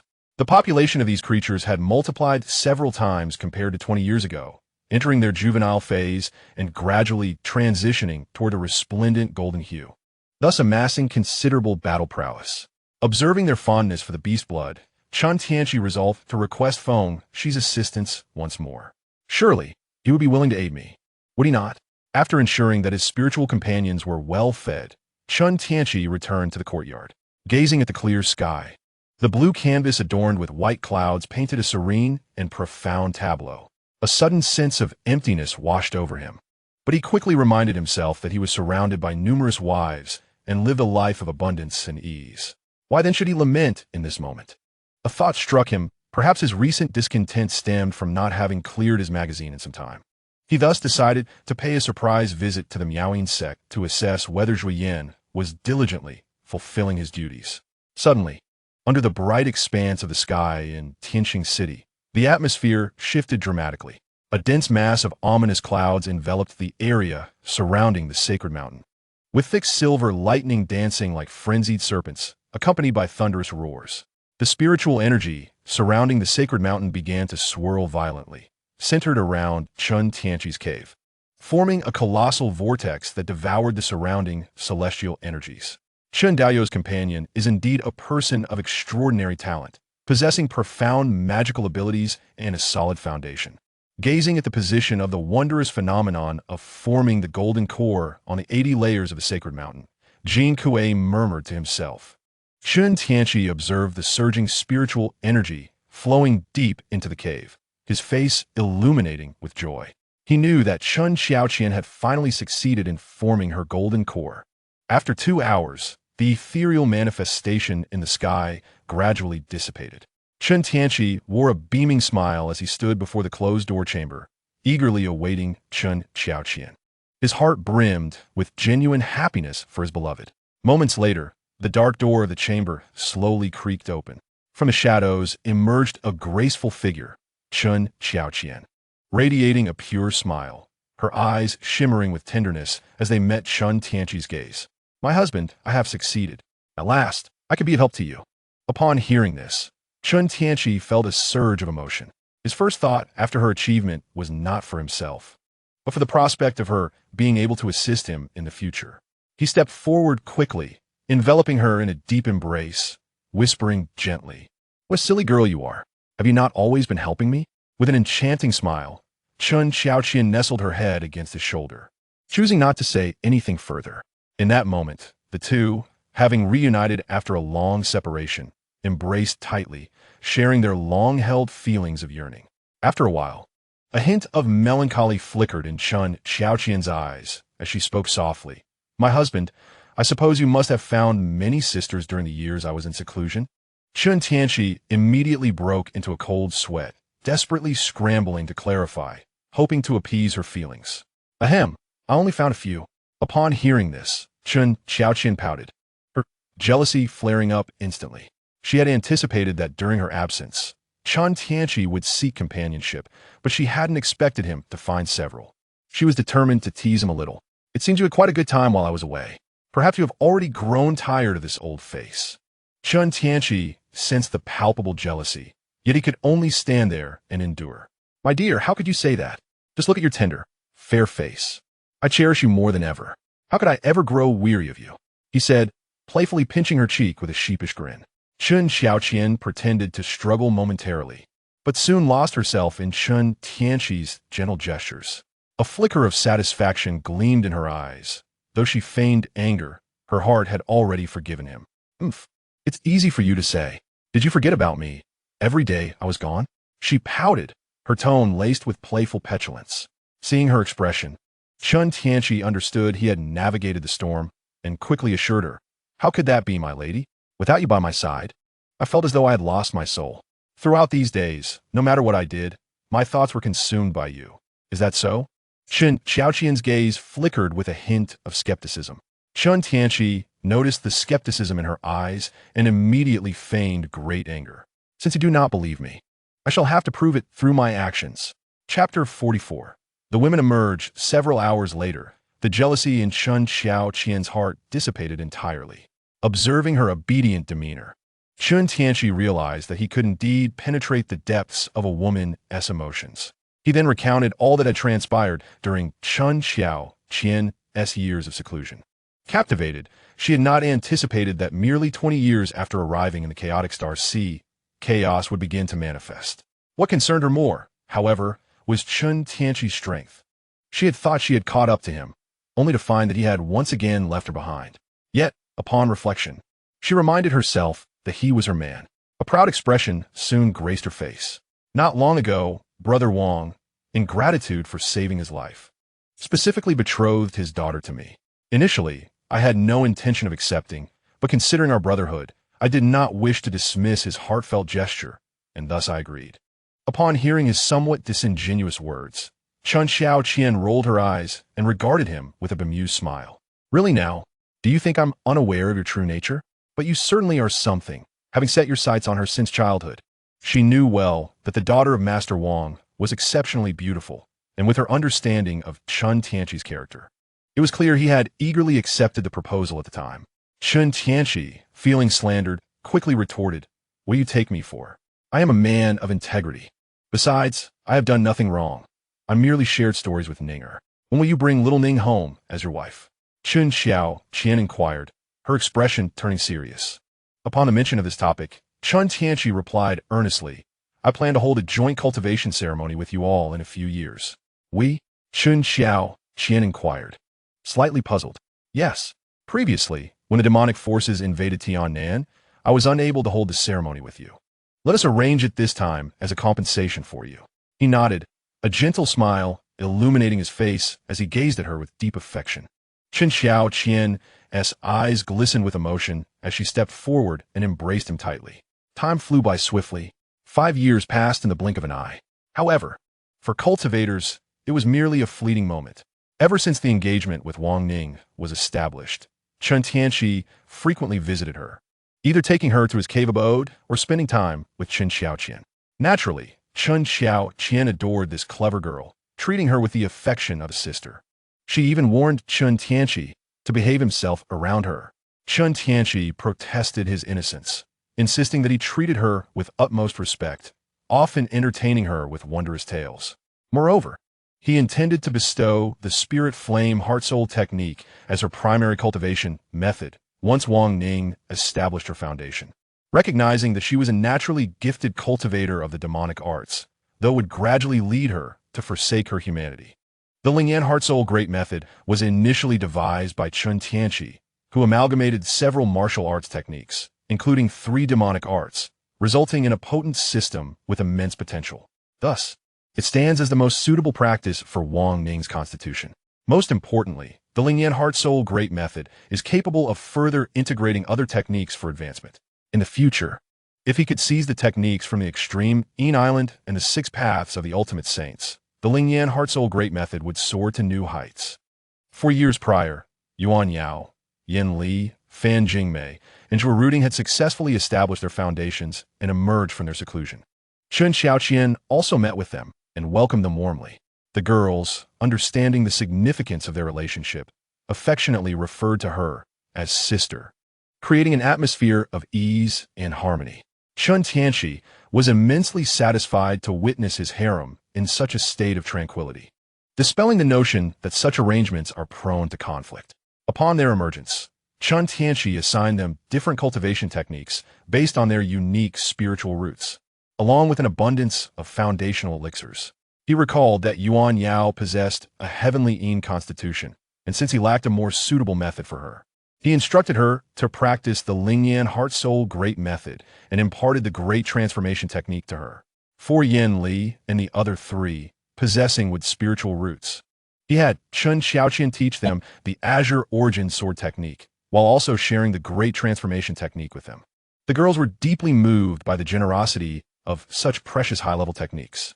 However, after half a month, they all excused themselves under the pretense of attending to matters related to the Miaoyin sect's commercial alliance. Chen Tianqi, claiming the need to create advanced talismans, ushered Chen Tianqi out of the room. Left alone in the empty courtyard, Chen Tianqi felt a chill of indignation. Was it merely a bit of playful exuberance that warranted such a dismissal? With some free time on his hands, Chen Tianqi resolved to inquire with Sect Master Wang regarding the status of the elixirs he had commissioned, particularly whether the Soul Requiem pill had been procured. Chapter 45. The ceremony begins as Chen Tianqi prepared for his breakthrough to the nascent soul stage. He had discovered over the past 5 years that his golden core was remarkably solid, making it exceedingly difficult to shatter into an infant form. He began to suspect that the characteristics of the Kryptonian bloodline, with its steel-like physique, had rendered his golden core nearly indestructible. Thus, he required a substantial quantity of elixirs to stimulate his magical energy growth. Hoping to see if an immense surge of power could ultimately rupture the golden core and facilitate his transformation. Fortunately, within the cave dwelling he had obtained through a lottery, the Qianquan Peak, lay a vast medicinal herb garden. It was filled with numerous herbs that could enhance cultivation and extend lifespan, such as the celestial restoring herb, the heavenly origin fruit, and the ice spirit fruit. These resources were ample enough for Chen Tianqi to take full advantage of. Arriving at Sect Master Wang's cave dwelling, he sent forth a sound transmission. He recalled that over the past 5 years, the position of Sect Master had become somewhat ceremonial. The Miaoyin sect now operated predominantly under Chen Tianqi's leadership, no longer requiring the previous custom of sending out maidservants and concubines to others. Instead, many disciples from other sects have begun to actively pursue and seek favor with the female cultivators of the Miaoyin sect. The master of the Wang clan expressed indifference towards his own circumstances, finding joy instead, particularly since his daughter was soon to be married. He regarded the treasures from the Miaoyin sect as a form of dowry. At that moment, he was meticulously arranging a batch of elixirs, placing those contained in special boxes into exquisite jade vials. These were the potions that Chen Tianqi had commissioned him to procure. Shortly thereafter, he received a transmission from Chen Tianqi, signaling the arrival of the goods. After tidying his appearance, he stepped outside with a welcoming smile. "Brother Chen, your presence graces my humble abode. I apologize for not receiving you properly," he greeted. "No need for such formalities, for it is I who intrudes upon your time." Chen Tianqi replied with a broad smile. "I have procured the elixirs you requested," the master of the Wang clan announced, presenting a dozen vials filled with potions to Chen Tianqi. "Here are the An Hun Dan, Hao Yuan Dan, and the Ningying Dan." As Chen Tianqi accepted the items, he noticed an unfamiliar elixir among them, prompting his curiosity. "I appreciate your efforts, but from where does this Ningying Dan originate?" The Wang clan leader paused momentarily before responding. "The Grand Elder of the Star Palace, Jin Kuei, learned of your interest in acquiring An Hun Dan and entrusted me with the Ningying Dan to present to you." Understanding dawned upon Chen Tianqi. It appeared that despite his previous refusal of the Star Palace, they were still somewhat hopeful. "Very well. I shall consider it a favor owed to them. Should the Chaos Star Alliance make their move, I will lend assistance." Noticing the hesitation in the Wang clan leader's demeanor, Chen Tianqi inquired, "Is there something else you wish to discuss?" "Is nothing of great consequence. Merely that I thought it prudent to hold the joint cultivation ceremony while you still have the time, as you will soon be entering seclusion to break through to the nascent soul stage." Realization struck Chen Tianqi. The Wang clan leader was concerned he might be taken away by the Star Palace, for he was currently the greatest support of Miaoyin sect. Amused yet resigned, he replied, "You make a valid point. Then please, Brother Wang, prepare for the joint cultivation ceremony for my family and me. There is no need for formality. I shall do my utmost to ensure the ceremony is splendid." The Wang clan leader beamed, stroking his mustache with glee, looking like a joyous child. After a brief conversation, they parted ways. The Wang clan leader went to arrange the details of the joint cultivation ceremony with his wife, while Chen Tianqi set out to inform the women of his household, urging them to prepare adequately. 6 months later, the joint cultivation ceremony finally commenced without any unforeseen incidents. entirely orchestrated by the Wang clan leader and his wife. Upon learning of Chen Tianqi's intentions, representatives from various sects and families arrived, bearing lavish gifts to offer their congratulations. In the realm of cultivation, a joint cultivation ceremony is akin to a wedding in a mortal world, serving as a significant rite for cultivators. The setting arranged by the Wang clan leader was grand and magnificent, with the altar symbolizing the sacred bond between soulmates. Chen Tianqi, adorned in a splendid and festive robe alongside the seven maidens, gracefully circled the altar, invoking spiritual symbols and prayer, reminiscent of vows and blessings exchanged during human weddings. Sunlight filtered through the clouds, illuminating the stage and casting a sacred glow upon the entire scene. Following the solemn conclusion of the ceremony, Chen Tianqi found himself without a master or elder to guide him. Master Wang, feeling somewhat awkward, refrained from requiring Chen Tianqi to pay respects to himself and his spouse, thus skipping this formality and transitioning directly to the celebratory scene of Chen Tianqi toasting with the guests. Leaders from various factions approached to offer their congratulations, their faces beaming with delight, showering him with praise, astonishment, and envy. Some wished Chen Tianqi vigor and prosperity, hoping for an early progeny, while others discreetly slipped him mysterious pills.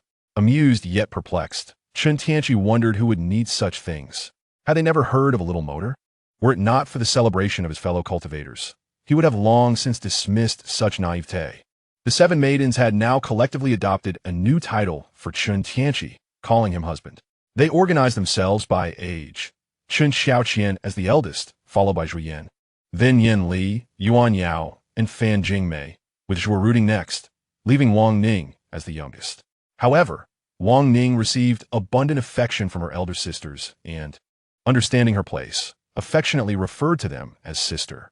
After the grand ceremony, the maidens returned to their cave abode, while Chen Tianqi was left to contend with Jin Kuei's persistent recruitment efforts.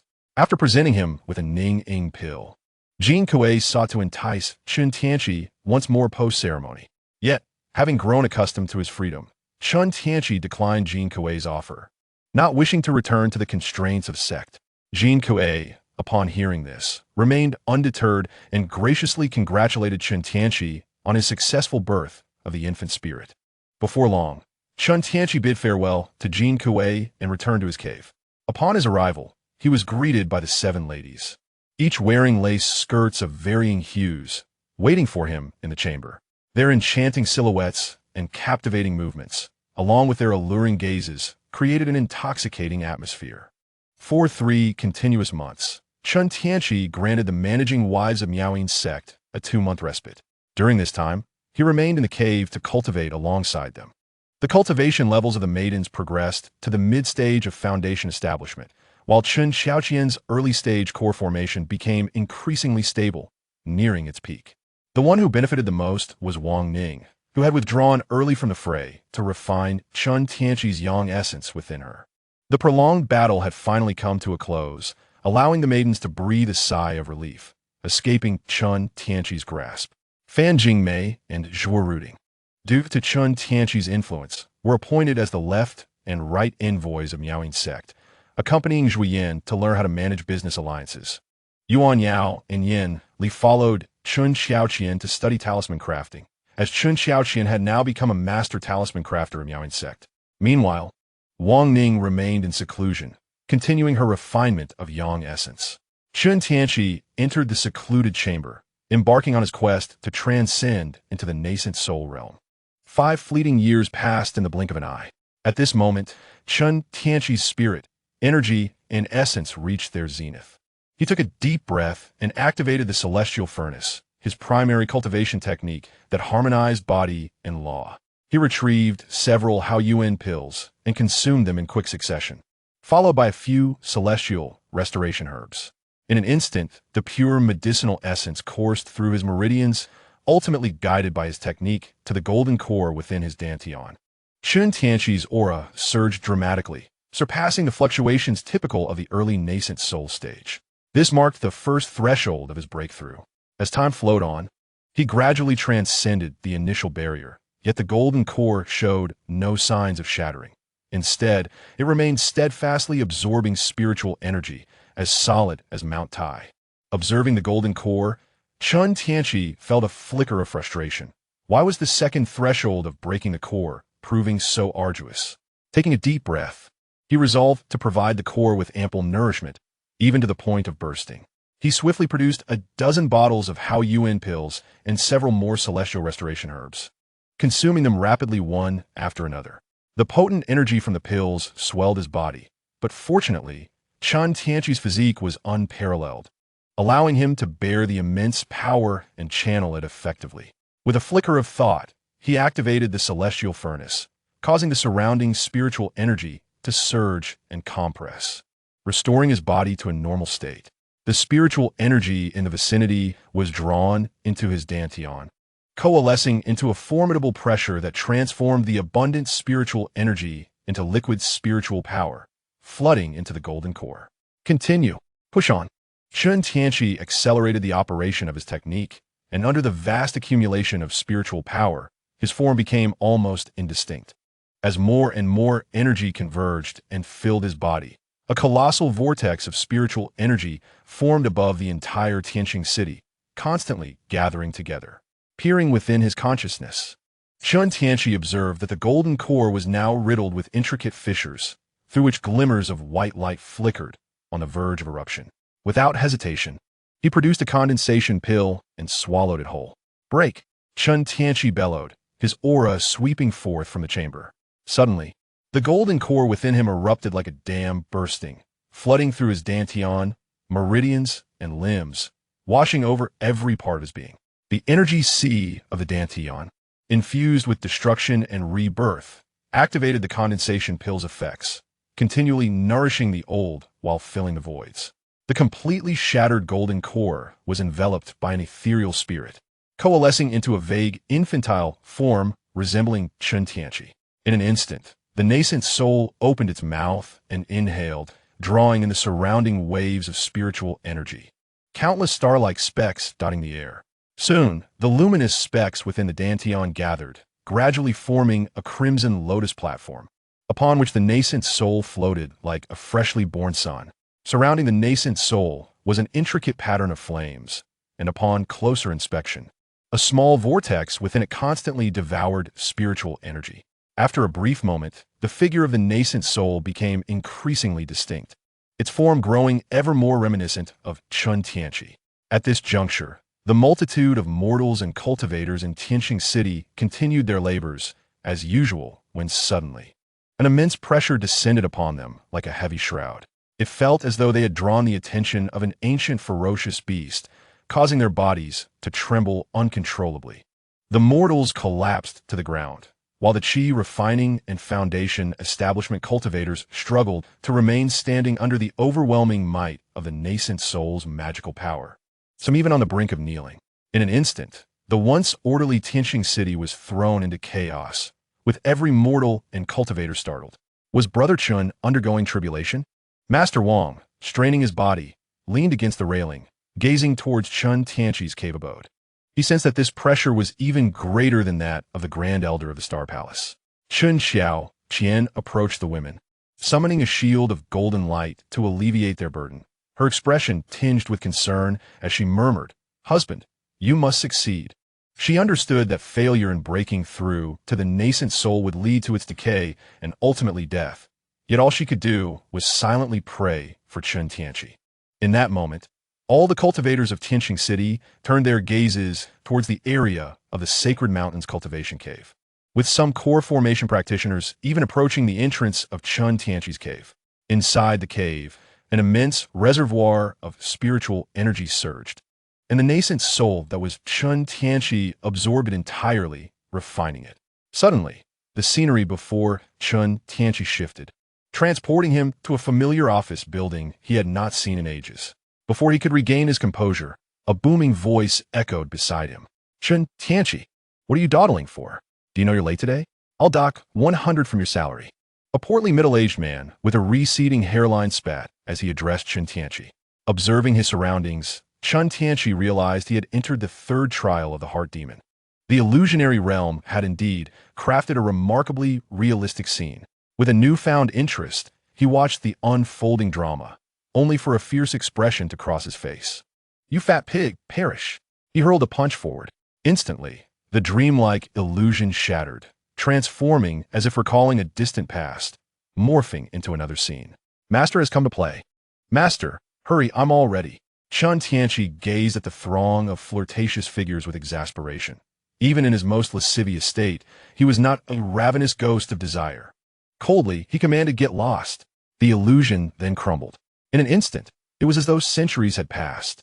Within the illusion, Chen Tianqi, like a withered elder, disregarded all that he encountered, steadfastly remembering the great tribulation of the heart demon. This heart demon illusion was indeed fascinating. It conjured every scene from his memories. "Fortunately, my resolve remains unshaken, and I have not lost a single shred of clarity." Chen Tianqi opened his eyes, a joyful smile illuminating his face. Unexpectedly, the trial of the heart demon arrived so abruptly that Chen Tianqi had not even consumed the soul-soothing elixir before overcoming it. Chapter 47. The Five-Colored Thunder Tribulation Boom. Boom! At this moment, having transcended the heart demon trial, Chen Tianqi emerged from his secluded cultivation chamber, gazing up at the overcast skies of Tianqi City with unwavering courage. The final step of the Yuanying Thunder Tribulation had arrived. The tempestuous clouds of the tribulation enveloped the entirety of Tianqi City, roiling ominously, flickering with arcs of electricity, occasionally erupting with thunderous roars, and radiating a brilliant azure light. The Yuanying stage serves as one of the significant thresholds in the realm of cultivation. And to genuinely traverse this realm, one must withstand the thunder tribulations sent down by the heavens. Numerous cultivators have perished beneath the Yuanying Thunder Tribulation, which is why those who reach this level are so few. With a resolute expression and steadfast gaze fixed upon the celestial thunder above, Chen Tianqi exhibited no sign of retreat. Suddenly, a bolt of azure lightning, as thick as an ancient tree, plummeted directly towards Chen Tianqi's position. Fearless, he not only stood his ground, but leaped forth to meet the descending tribulation. 9 bolts of thunder, imbued with unparalleled celestial might, struck Chen Tianqi. Bathed in the radiant lightning, he experienced no agony as anticipated.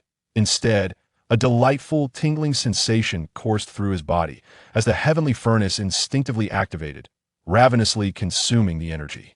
Just as he mused that the tribulation was not as formidable as he had imagined, the sky's ominous clouds shifted dramatically, conjuring fierce gusts of wind. In an instant, a tempest raged across Tianqi City, prompting numerous cultivators from the Star Palace to unite in forming protective shields to withstand the onslaught. Before long, countless gusts of wind converged above, creating an enormous eye of the storm.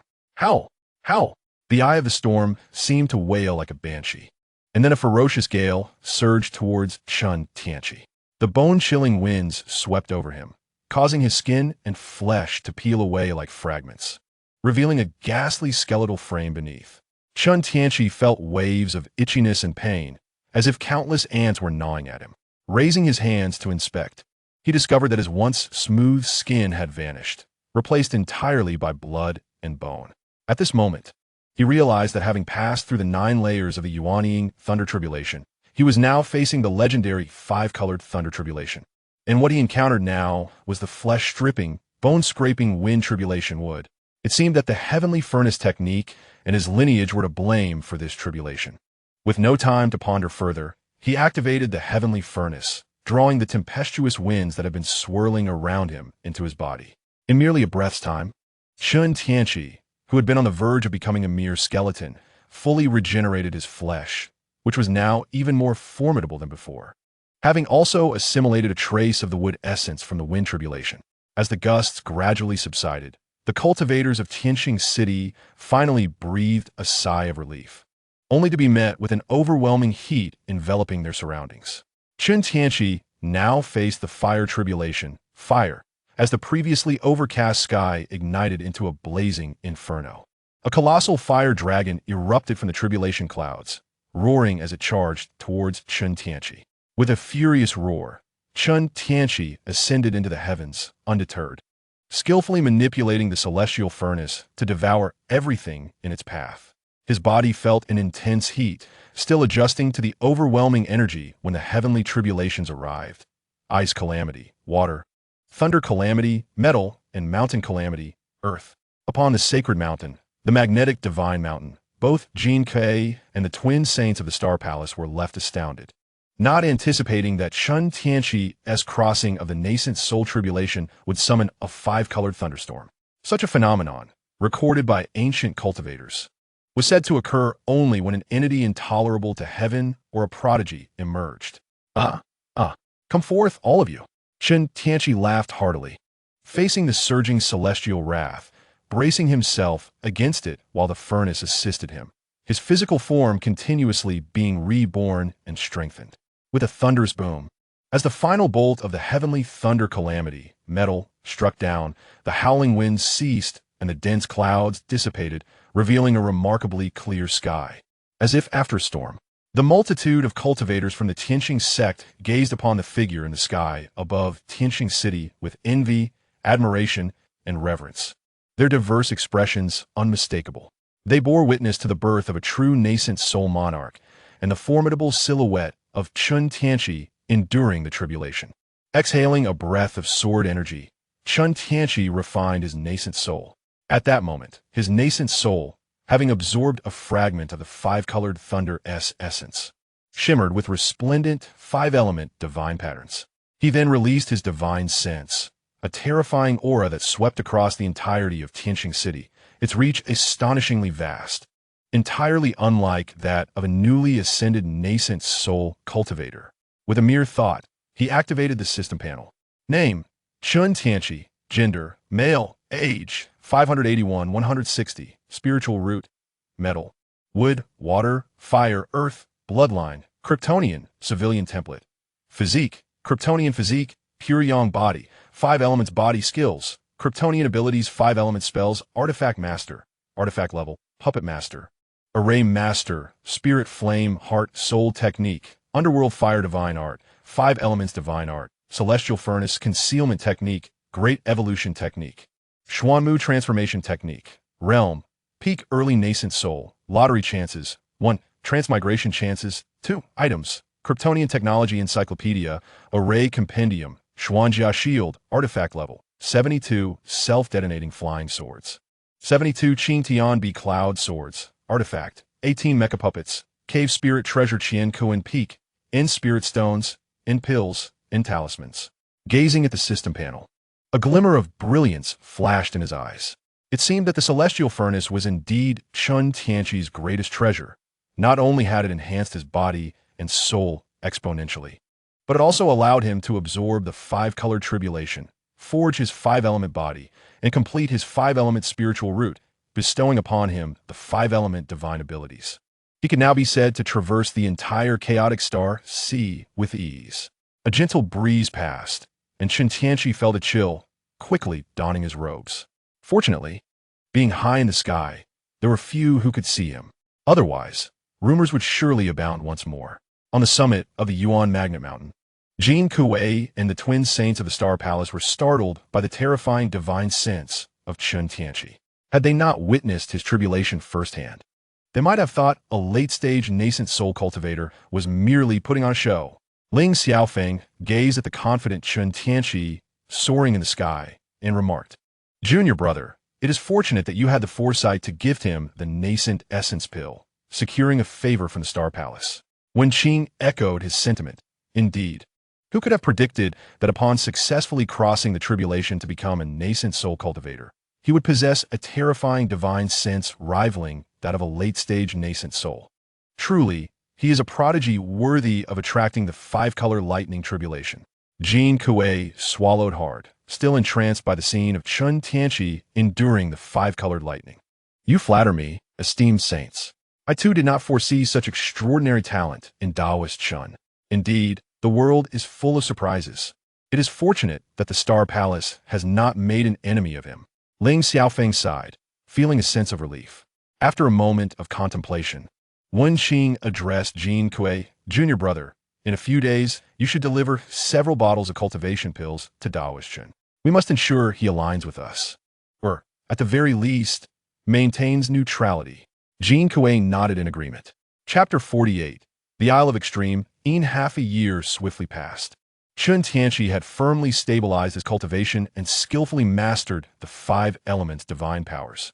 He also took the opportunity to upgrade his mechanical puppets, advancing them to the late stage of the core formation realm. Feeling the exquisite nature of his current state, he joyfully stepped out of his cave dwelling. Upon emerging into the courtyard, he noticed Chen Tianqi, her expression tinged with sorrow. Recently, she had been deeply troubled, uncertain whether to disturb Chen Tianqi during his seclusion. Not long ago, she had learned that the ancestor of Extreme Een Island had emerged from seclusion during a transport of goods by the Wang couple. They had encountered the lurking ancestor of Extreme Een and were brutally slain.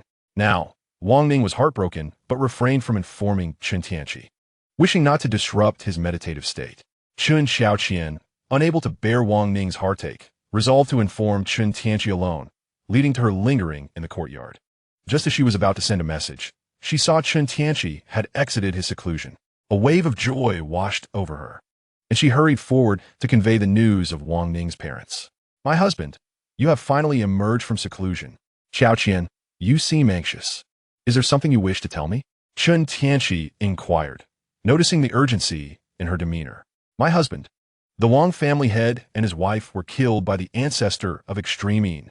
You must go check on Xiaoning." Chen Xiaoqian quickly recounted the events. Upon hearing of the Wang couple's demise, Chen Tianqi's heart ignited with fury. He steadied his emotions and coldly asked, "Does that old devil not know that the Miaoing sect is under my protection?" His voice resonated with anger. Observing his distress, Chen Xiaoqian softly sought to comfort him. "My lord, this matter has come to pass, and the most pressing concern now is to address Xiao Ning's emotions." Chen Tianqi inhaled deeply, nodding in understanding. He recognized the necessity of a calm demeanor, knowing that he must not allow emotions to cloud his judgment. His name had spread throughout the chaotic sea of stars, and even the reclusive Extreme Een ancestor must have heard of Chen Tianqi's reputation. Thus, he sensed an underlying conspiracy. Someone was plotting against him. "Very well. Let us first attend to Xiao Ning, and then we shall deliberate on our strategy," Chen Tianqi declared, leading Chen Xiaoqian towards Wang Ning's residence in the Miaoing sect. Upon arriving beside Wang Ning's chamber, they encountered Fan Jingmei, Zhu Ruding, and several others, who were anxiously pacing outside. Upon seeing Chen Tianqi, their faces lit up, and Zhu Ruding hurriedly stepped forward to speak. "My lord, you have emerged. Please go and comfort Xiao Ning." Chen Tianqi nodded silently, inhaling deeply as he entered Wang Ning's room. There, he found her sitting alone, her demeanor forlorn, her eyes reflecting profound sorrow. "Ninger, what troubles you?" Chen Tianqi approached gently, his voice a soothing murmur. Wang Ning lifted her gaze, her eyes misty upon recognizing him, and her voice trembled as she spoke. "My lord, my father, my mother. They, Inov, Ningna?" Chen Tianqi gazed at her with deep affection, stepping closer to envelop her in his embrace, his voice tender yet resolute. "I shall seek justice for you. The head of the Extreme Een shall be offered in tribute to Brother Wang." Unable to contain her anguish any longer, Wang Ning buried her face in Chen Tianqi's chest, tears cascading down uncontrollably, soaking his garment. Chen Tianqi simply held her gently. After what felt like an eternity, it seemed that Wang Ning, exhausted from her weeping, succumbed to slumber in his arms. He carefully lifted her and laid her upon the bed. He then turned to the room, instructing Chen Xiaoqian and the others to take good care of her, before departing Tianqing City with a grim expression. Even knowing it was a trap, he felt compelled to investigate. No sooner had he exited Tianqing City than he was intercepted by Jean Kuei. Chen Tianqi frowned, his mood less than amiable, and he refrained from pleasantries, speaking coldly. "Friend Jean, you intend to obstruct me?"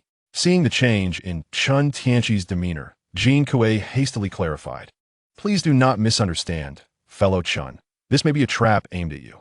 A gentleman takes his revenge, even if it takes 10 years. I implore you to reconsider." Noting that Jean Kuei did not seem intent on stopping him, Chen Tianqi's expression softened considerably, and he replied slowly, "Thank you for your warning, but I am no gentleman, and I cannot wait a decade. If they dare provoke me, it signifies they are prepared to face death at my hands." Jean Kuei, seeing Chen Tianqi's resolve, gritted his teeth and remarked, You are truly a person of passion. I wonder if you require assistance from the Star Palace.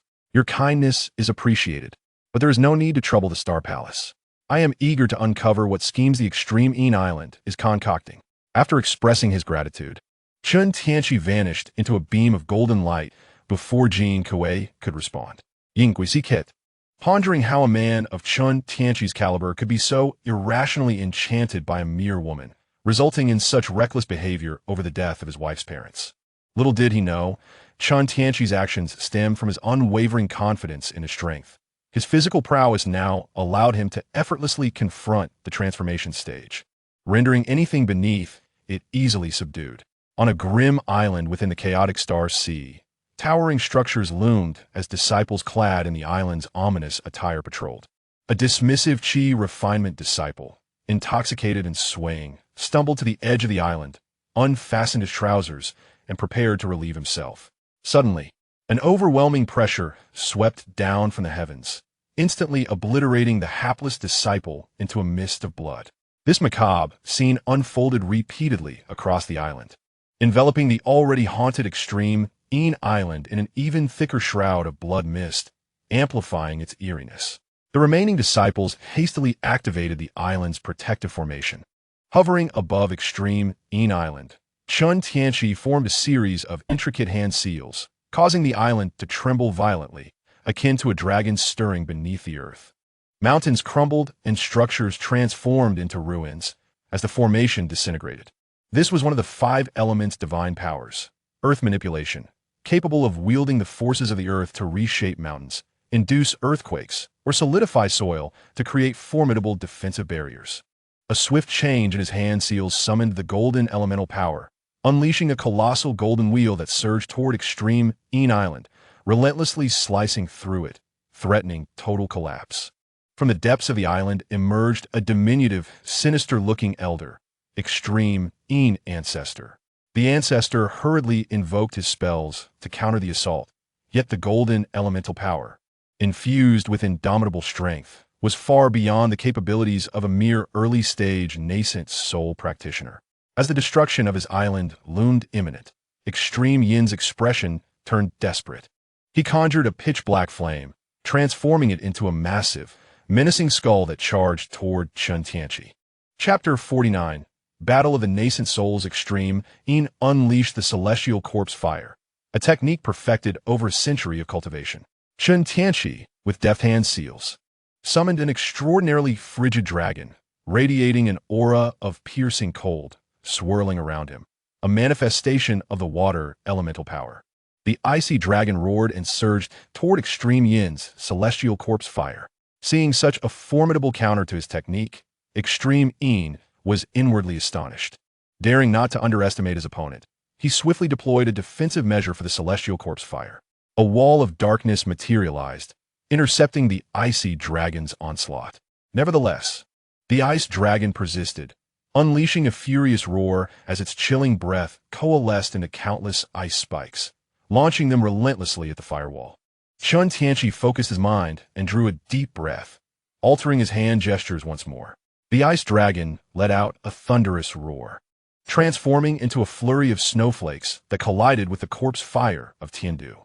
In that moment, it seemed as though time itself had frozen as fire and ice intertwined, creating a chaotic battlefield. The icy power manifested by the ice dragon gradually subdued the extreme Yin corpse fire, causing the flames to lose their former ferocity as they became ensnared by the snow. Chen, my friend, are you truly willing to go to such lengths for the sake of a second-rate sect leader? Extreme Yin bellowed, exerting all his strength to unleash the corpse fire of Tiandu in a desperate attempt to break free from the ice dragon's grasp. Upon hearing this, Chen Tianqi could hardly suppress a chuckle. Was it not you who lured me here, old man, to dare disturb the ground beneath the Tai sway? You have surely paved your own path to demise. With no mercy, Chen Tianqi intensified his assault, the icy force coalescing further until it completely extinguished the corpse fire of Tiandu. Extreme Yin spat blood, and before he could regain his composure, countless snowflakes once again condensed into the ice dragon, charging towards him. The exotic fire python entwined around Extreme Yin's arm instantaneously expanded, rushing forward to confront the ice dragon. as he urgently shouted, "What are you all waiting for? Hurry and come out." Moments later, a hearty laughter echoed from beneath the island.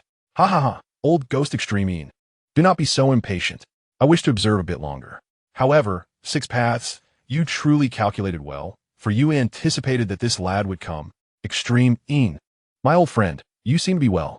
The newcomers included a bizarre figure with curly yellow whiskers clad in blue robes, and a man in a black robe whose face was obscured. "Rough beard, cease your prattle. This lad's strength is nothing like what you claim." Upon hearing this, Roughbeard laughed heartily. "Just because you cannot defeat him does not mean I cannot. I'm not as feeble as you." Extreme En's veins bulged on his forehead, his gaze fierce as he prepared to retort, only to be interrupted by the man in the black robe. "Gentlemen, let's first deal with the matter at hand." With a flick of his sleeve, Extreme En huffed coldly and turned away. Chen Tianqi regarded the three nascent soul cultivators before him, one at the early stage and two at the mid-stage. Particularly, the man in the black robe, with his avaricious gaze, looked at Chen Tianqi as if he were a naked beauty, craving his physique. A flash of murderous intent crossed Chen Tianqi's face. It seemed the black-robed man was the true mastermind behind this encounter. Such a ravenous stare directed at another's body could only belong to one who practiced the Six Paths' true demon technique, Six Paths of Extreme Holy. He was currently in search of suitable nascent soul bodies to refine into corpses, completing the irrigation of the Six Paths' true demon technique. As a body cultivator, Roughbeard was one of his targets, and now, the physically formidable Chen Tianqi was also sought after. "Ha ha! Master Chen is truly unparalleled in power." Roughbeard bellowed with a coarse laugh, a hint of admiration flickering across his face. For he had not anticipated that Chen Tianqi would indeed dare to confront Extreme En on his island to avenge his beloved. Chen Tianqi let out a cold snort, completely disregarding the barbaric bearded man. With swift movements, he formed a seal with his hands, unleashing the fiery divine powers. In an instant, the Extreme En Island and the surrounding waters were engulfed in raging flames, resembling a vast sea of fire. The three from Extreme En were compelled to soar into the sky. However, the inferno transformed, manifesting countless fire dragons that surged forth. The fire dragons ascended, lunging at the trio from Extreme En, their intense heat scorching the entire sky and instilling a sense of dread. A flicker of seriousness crossed Extreme Yin's eyes as he summoned forth 16 celestial corpse demons before him. He was uncertain of just how many divine abilities this young man possessed. Both he and the barbaric bearded man understood that they could not afford to be careless against the Six Paths of Extreme Sage. The bearded man grinned, instantly expanding his physique through his cultivation of the Skyward Demon technique, his muscles bulging and becoming immensely powerful. As the fire dragons approached, he showed no fear, unleashing a punch that rendered the fire dragons to mere void. The Six Paths of Extreme Sage maintained a calm demeanor, allowing the dark energy in his hands to envelop and expand, shielding them from the surrounding flames and preventing the searing heat of the inferno from reaching them. Chen Tianqi took a deep breath, forming hand seals to channel the elemental powers within him, invoking the Five Elements divine technique. A brilliant burst of multicolored radiance erupted from him, resembling 5 colossal beams of light piercing through the heavens and the earth. The 5 Elements divine light contained tremendous destructive force, surging towards the three from Extreme En at an astonishing speed. The powers of fire, water, wood, metal, and earth intertwined beautifully, creating an unstoppable surge of energy. The expressions of the three from Extreme En shifted dramatically as they felt the oppressive force of the 5 Elements divine light, a sense of panic arising within them. In haste, Extreme En summoned the celestial corpse flames once more, positioning the 16 celestial corpse demons in front of him while he transformed into a grotesque blood cocoon. Beginning his metamorphosis, the bearded man urgently activated the Skyward Demon technique, muscles bulging to enhance his physical defenses, conjuring a resplendent golden multi-layered tower to envelop himself in an attempt to withstand the potent onslaught. The Six Paths of Extreme Sage also displayed a hint of alarm, quickly conjuring a banner to shield himself. This banner was crafted from human bones, adorned with faint grayish-white runes, and topped with 3 skulls of varying sizes. Simultaneously, the black energy in his hands began to waver and with the impact of the 5 elements divine light, cracks began to appear in his defenses.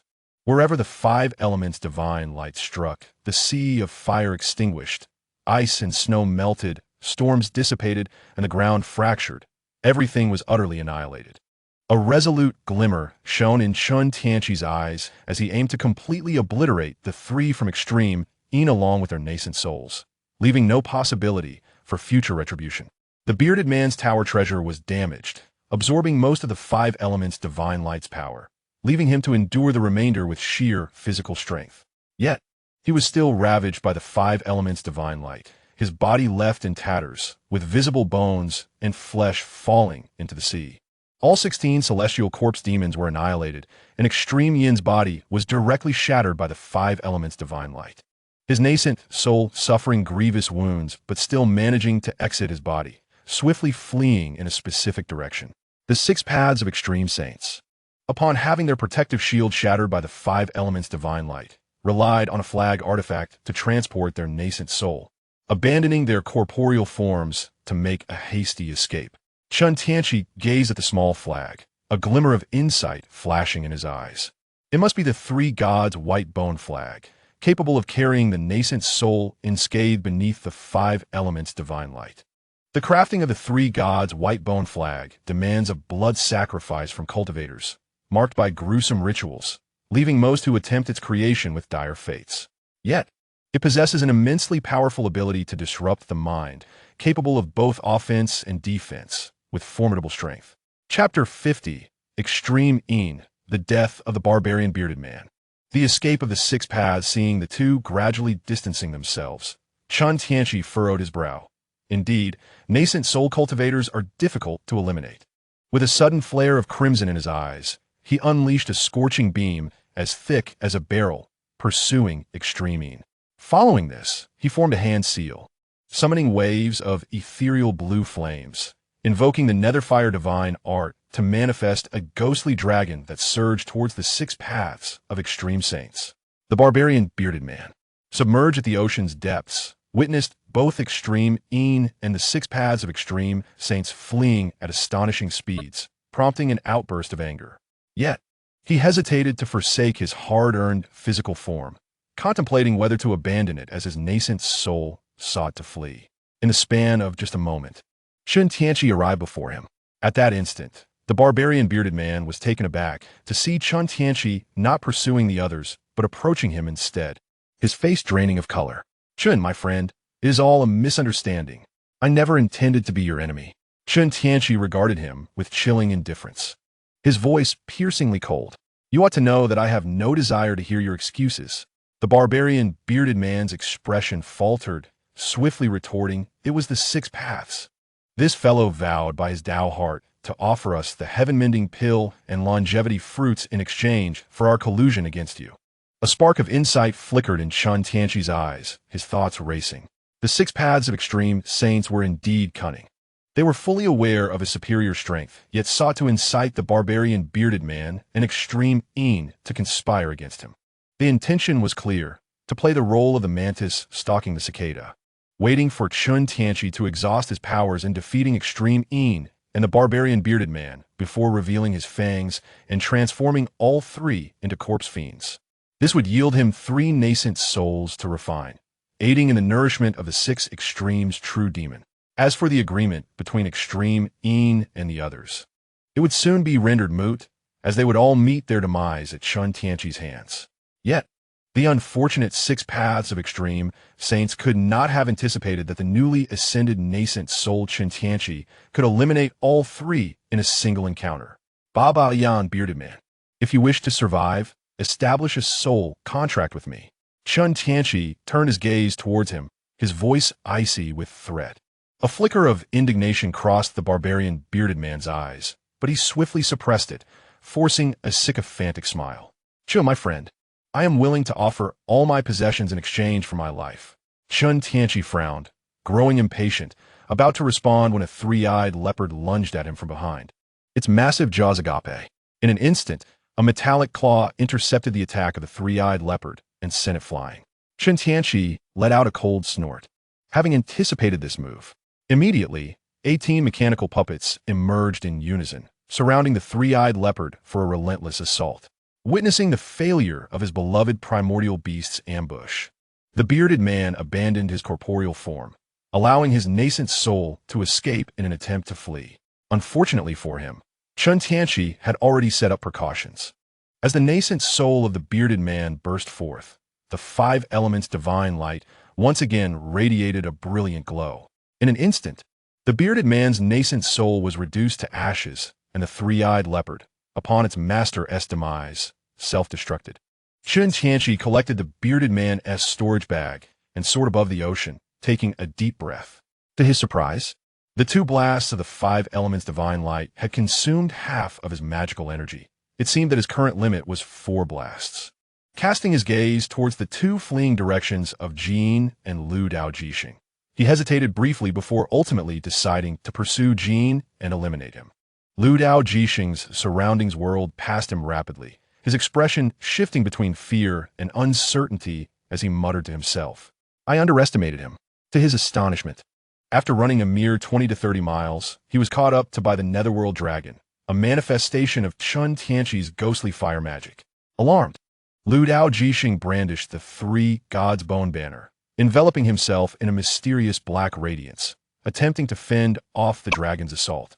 Both entities specialized in soul manipulation, and the intertwining black light of the three gods' bone banner and the Netherworld Dragon created a scene that was both chaotic and enigmatic.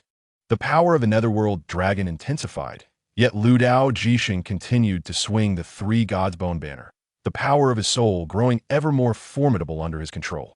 The surrounding space seemed to be torn apart by this battle of souls as the chilling winds of the Netherworld howled past. In a fleeting moment, the Netherworld Dragon expanded and exploded, unleashing a tremendous soul-devouring force. Observing this, Liu Dao Jixing hurled the three gods' bone banner forward, fully unleashing its power. He then turned his nascent soul and fled without a second thought. In stark contrast, Jin was far less fortunate in his escape. With his physical body destroyed and his nascent soul severely injured, he managed to flee for a dozen miles before being struck by a searing laser, plunging into the depths of the sea. Moments later, Jin's nascent soul emerged from the ocean's surface, but it was already marred with cracks and spewing blood, continuing to flee in a singular direction. However, his speed was significantly diminished compared to before. In just a short span of time, Chen Tianqi caught up to Jin, following the markings left by the laser. Jin's nascent soul, still desperately trying to escape, suddenly felt a chilling sensation as a colossal hand loomed behind him. Reaching out to grasp him, Jin's nascent soul ignited with black flames, instantly increasing its speed, yet the gigantic hand steadfastly pursued. After just a few breaths, it ensnared Jin's nascent soul within its grasp. Chen Tianqi approached the young version of Jin's nascent soul, now bound tightly by wood and earth elemental magic, appearing battered and on the verge of shattering. The aura of the extreme nascent soul was feeble, tinged with a sense of unwillingness, accompanied by a sorrowful smile, as if reminiscing about something. I never anticipated that you would display such formidable prowess right after your breakthrough into the nascent soul. I should have sensed it earlier. I should not have been swayed by the allure of the 6 paths. My life has been akin to walking on thin ice, and I have painstakingly become a nascent soul cultivator, mastering the heavenly capital corpse fire technique. To perish like this is truly unacceptable. Chen Tianqi furrowed his brow, observing the now whimsical extreme Yin. Could it be that this old fellow was gravely injured and on the verge of dissolution? Just as Chen Tianqi pondered this, the extreme nascent soul's countenance twisted into a fierce grimace, eyes filled with malice, as it unleashed a blast of heavenly capital corpse fire towards Chen Tianqi. Caught off guard, Chen Tianqi was struck by the dark flames which ignited upon his body. Subsequently, the vast reservoir of magical power within the extreme nascent soul began to compress, and in an instant, the nascent soul radiated a blinding brilliance, as if a sun had been born in the sky, with a thunderous roar akin to that of a Tsar Bomba detonating. A colossal mushroom cloud erupted from the ocean's surface, soaring into the upper atmosphere and sweeping across the sea, raising monstrous waves. Moments later, a disheveled figure emerged from the mushroom cloud. At this juncture, Chen Tianqi was in tatters, a trickle of blood at the corner of his mouth. The heavenly capital corpse fire had not inflicted significant harm upon him. It was consumed by the vortex within his nascent soul. However, he had not anticipated this old rascal would resort to a sneak attack, culminating in a self-detonation of the nascent soul. Had it not been for Chen Tianqi's indomitable physique, he would not have survived the explosion, sustaining only minor injuries. Had it been anyone else, they would have met their demise, their souls returning to the underworld. Initially, Chen Tianqi had contemplated that a person's words would soften as they approached death, hoping to glean some insights from the old man. Yet, this unexpected turn of events revealed that he had perhaps overstepped, indulging in unnecessary dramatics akin to a villain. In the future, dealing with such seasoned high-level cultivators necessitated decisive and thunderous action, leaving no room for error. Chapter 51. Returned to Tianqi City after a brief respite under the sun. Chen Tianqi regained his strength, donned his robe once more, and set off in pursuit of the direction in which the Six Paths Extreme Saint had fled. Though his hopes were dimmed, believing that much time had passed and the adversary had likely escaped far, he felt compelled to investigate. What if the latter could not withstand the might of the nether fire technique? A golden light flashed from a distance, arriving at a stretch of ocean. Chen Tianqi's brow furrowed. The aura of the nether fire technique had dissipated here, indicating that the Six Paths Extreme Saint had indeed fled. To prevent this crafty opponent from catching him off guard, he expanded his spiritual consciousness and meticulously searched the expanse of the sea. After a while, he stumbled upon an area imbued with a thick presence of nether energy. Upon scanning the waters, he discovered a floating banner. Chen Tianqi picked it up to inspect it. The banner was composed entirely of human bones, adorned with some faintly visible grayish-white runes, and at its apex were 3 skulls of varying sizes embedded. Was this not the 3 divine bone banner? No wonder that wretched individual fled so swiftly.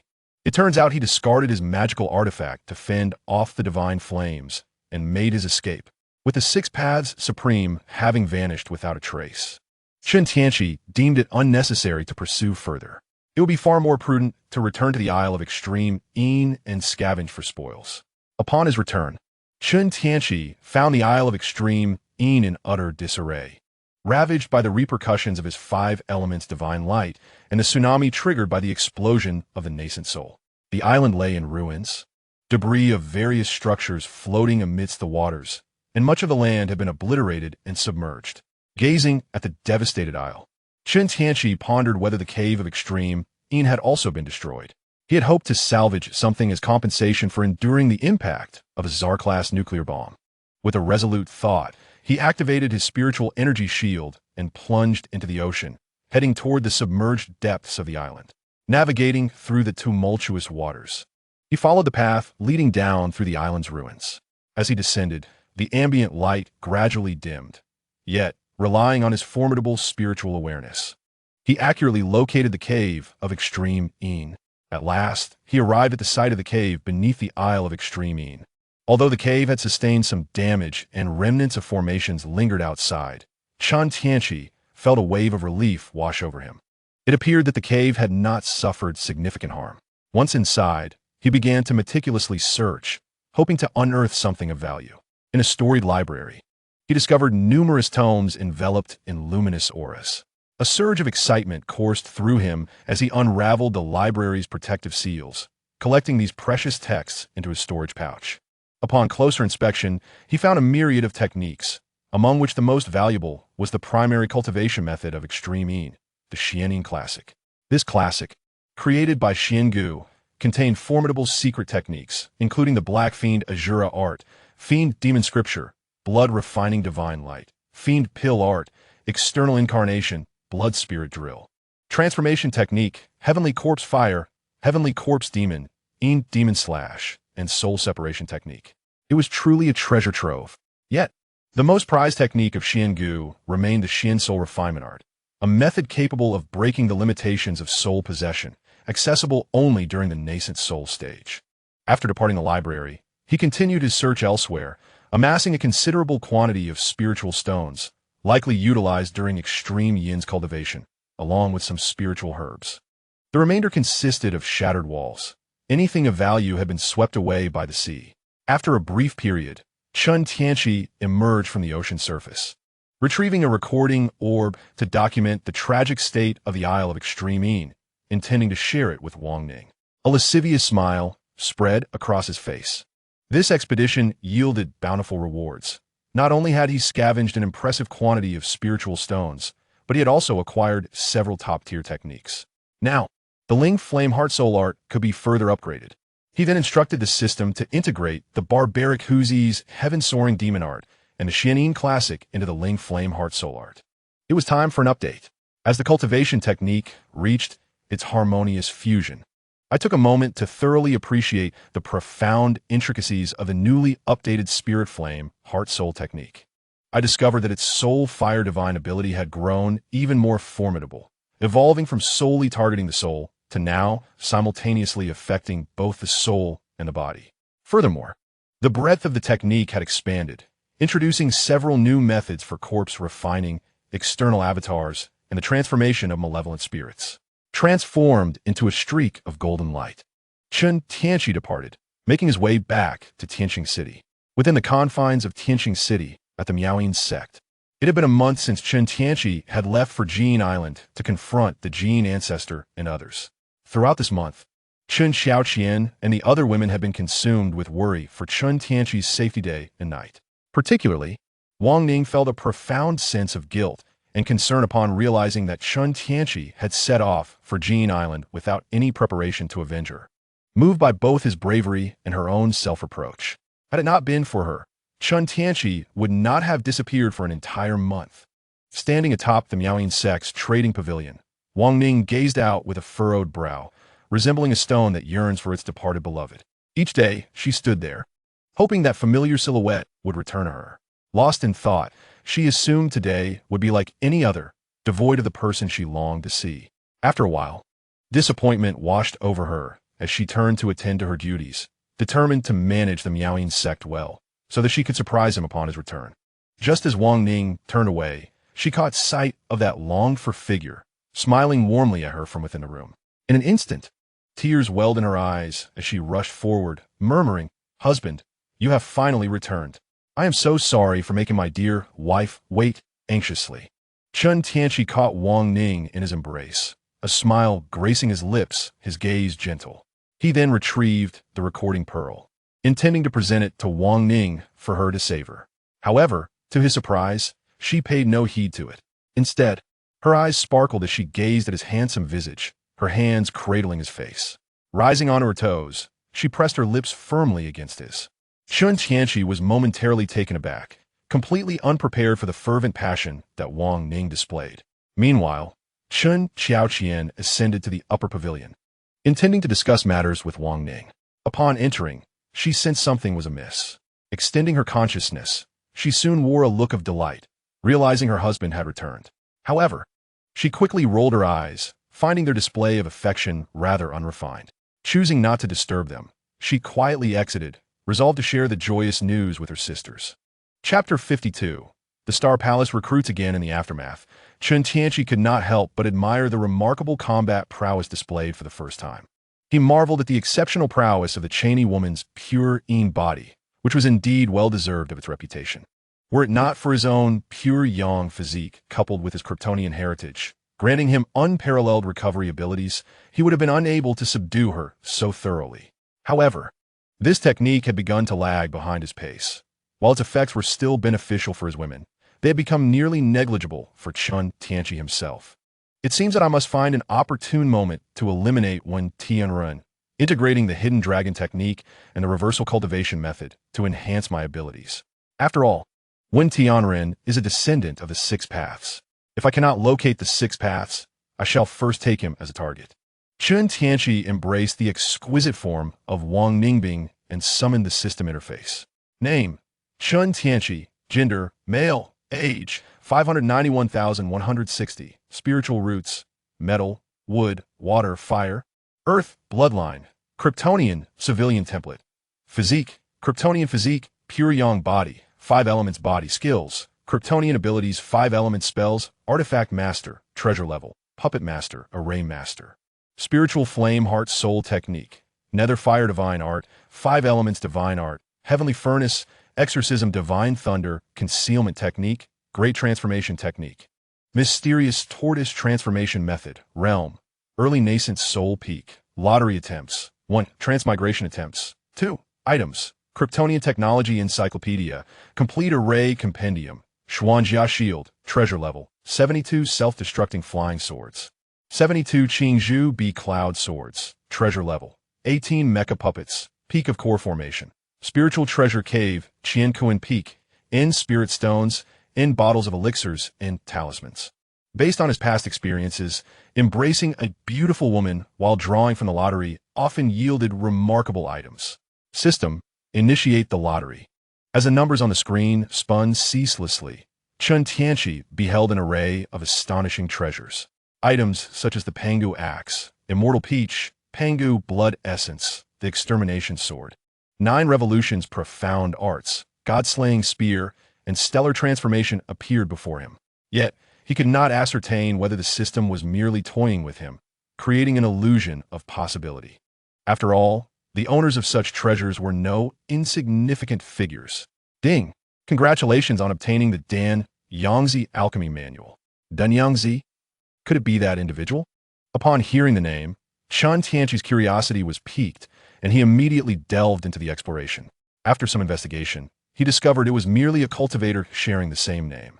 However, the manual's first half was remarkably standard, detailing various alchemical techniques within the cultivation realm, complete with numerous unfamiliar elixirs.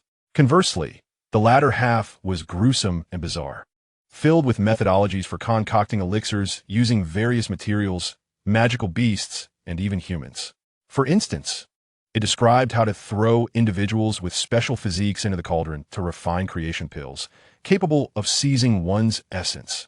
It mentioned the Haoyang pill crafted from 999 young boys, the Gene pill from 999 young girls, and the Jiaying pill made from tens of thousands of infants.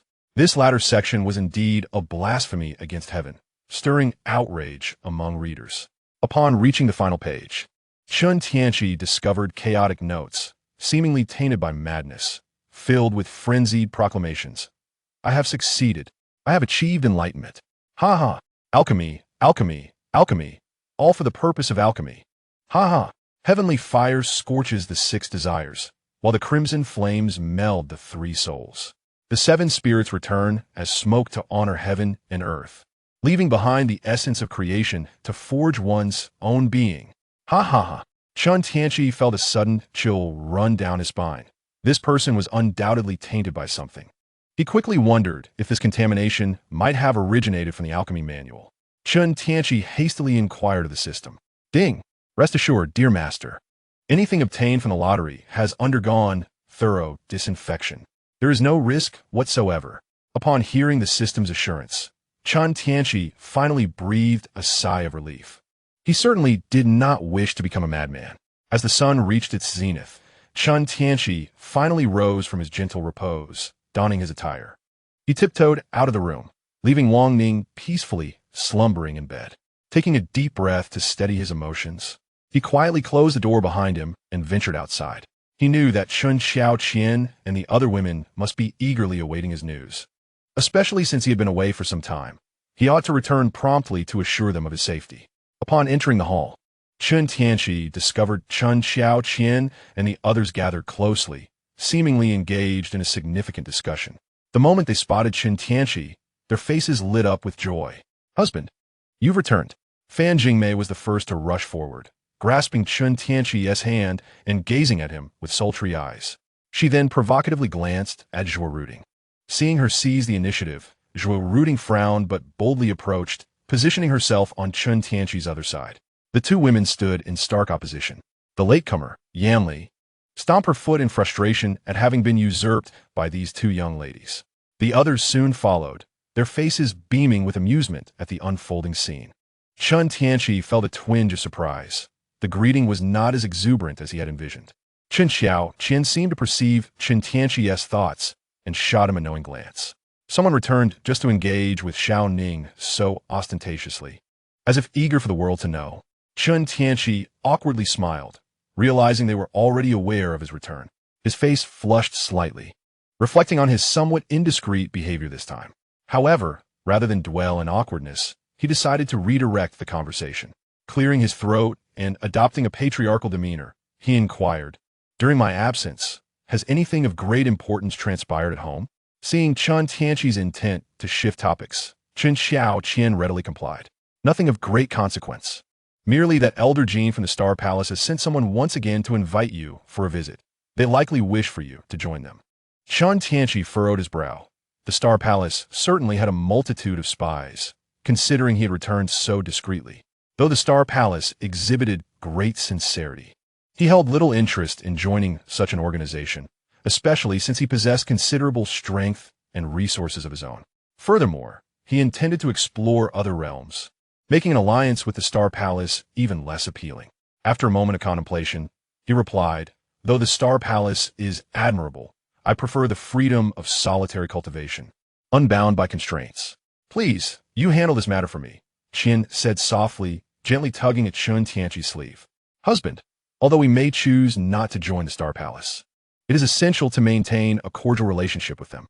After all, in the realm of cultivation, having more friends paves the way for smoother journeys." Chen Tianqi pondered for a moment, recognizing the wisdom in Zhuoruding's words. Indeed, it was necessary to show some courtesy. Nodding in agreement with her perspective, he turned to the others and declared, "In that case, I shall personally visit my friend Jean in a few days to express my stance." Seeing that Chen Tianqi accepted her opinion, Zhuoruding's face brightened with joy, and she raised an eyebrow, playfully challenging Fan Jingmei.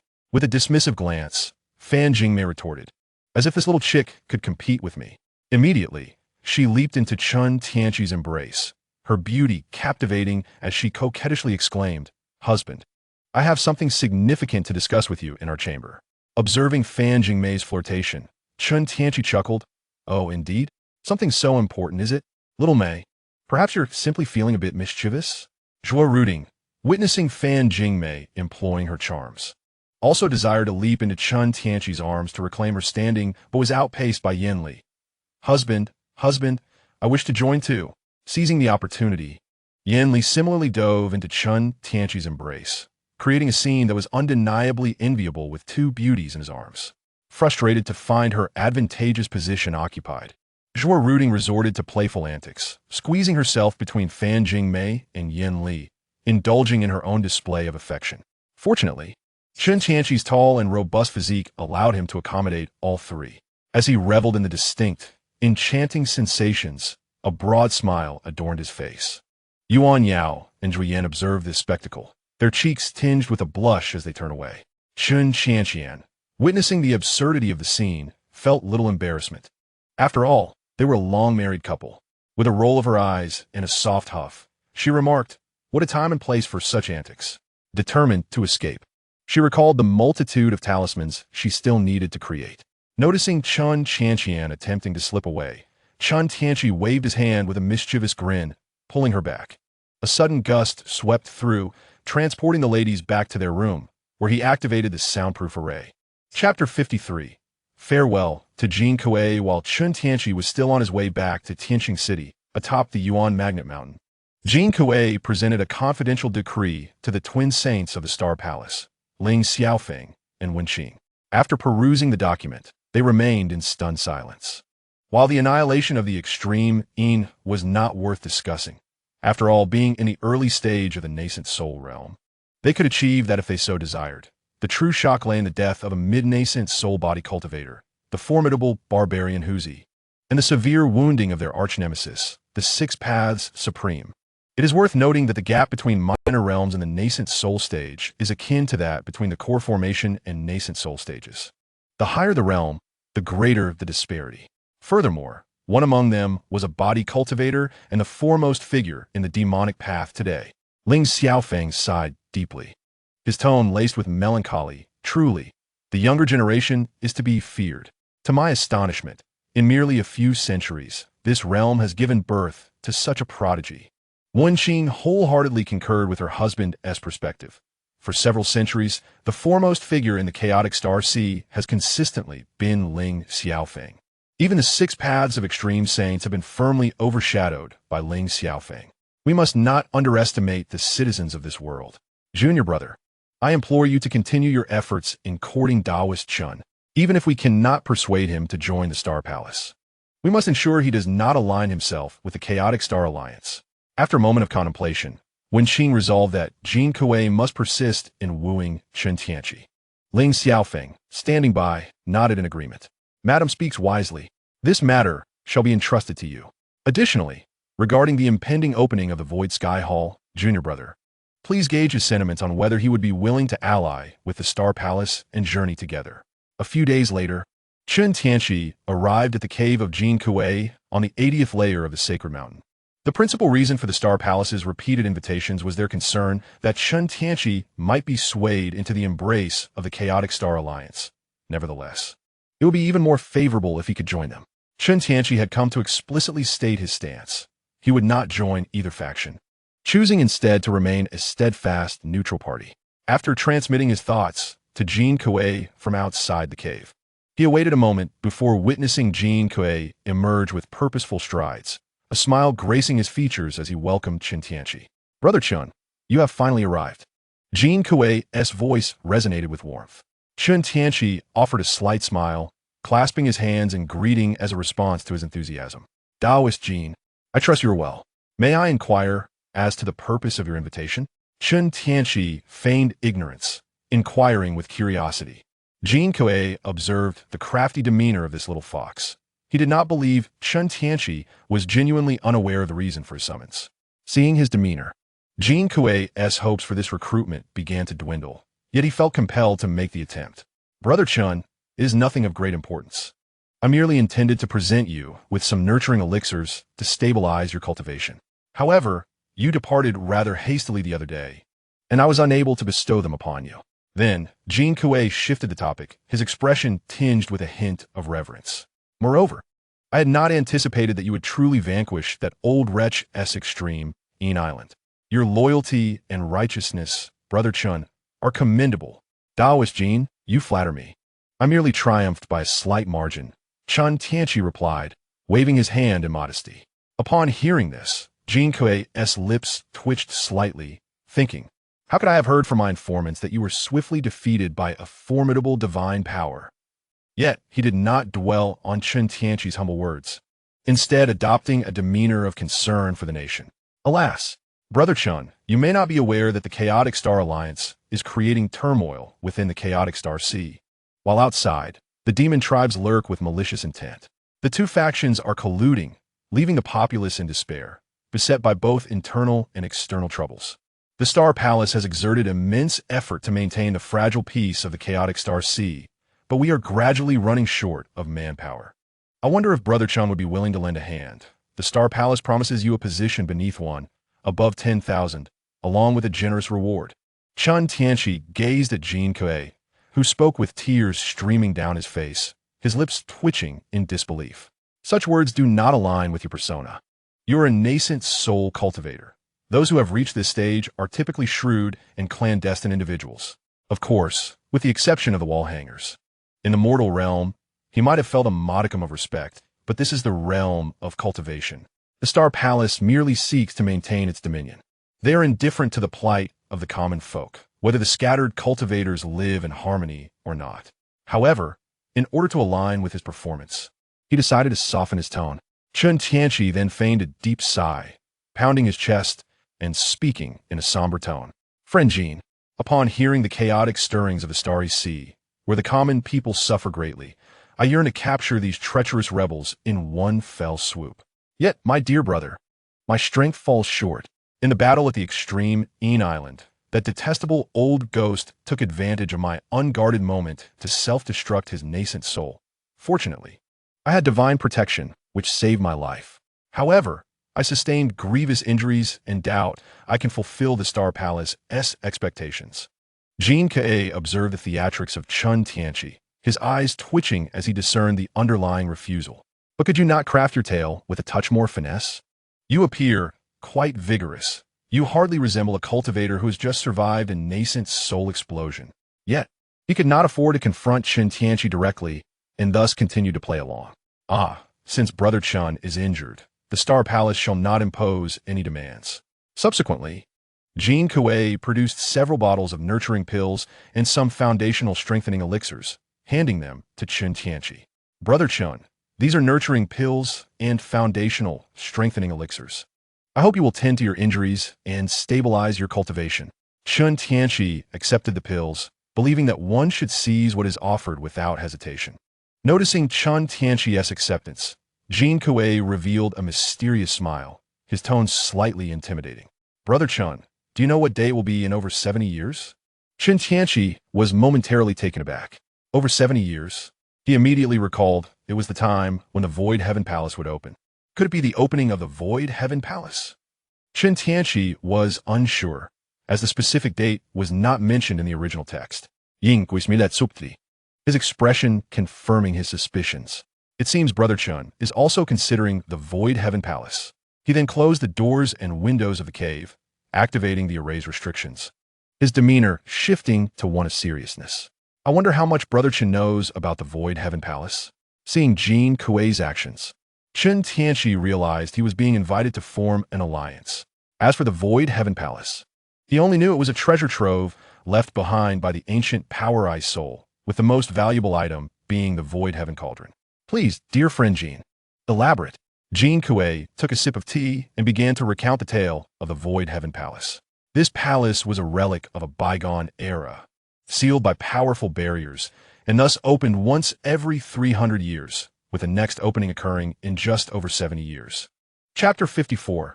An appointment at the Void Heaven Palace. The Void Heaven Palace is divided into an outer hall and an inner hall, with the outer hall featuring 3 major trials.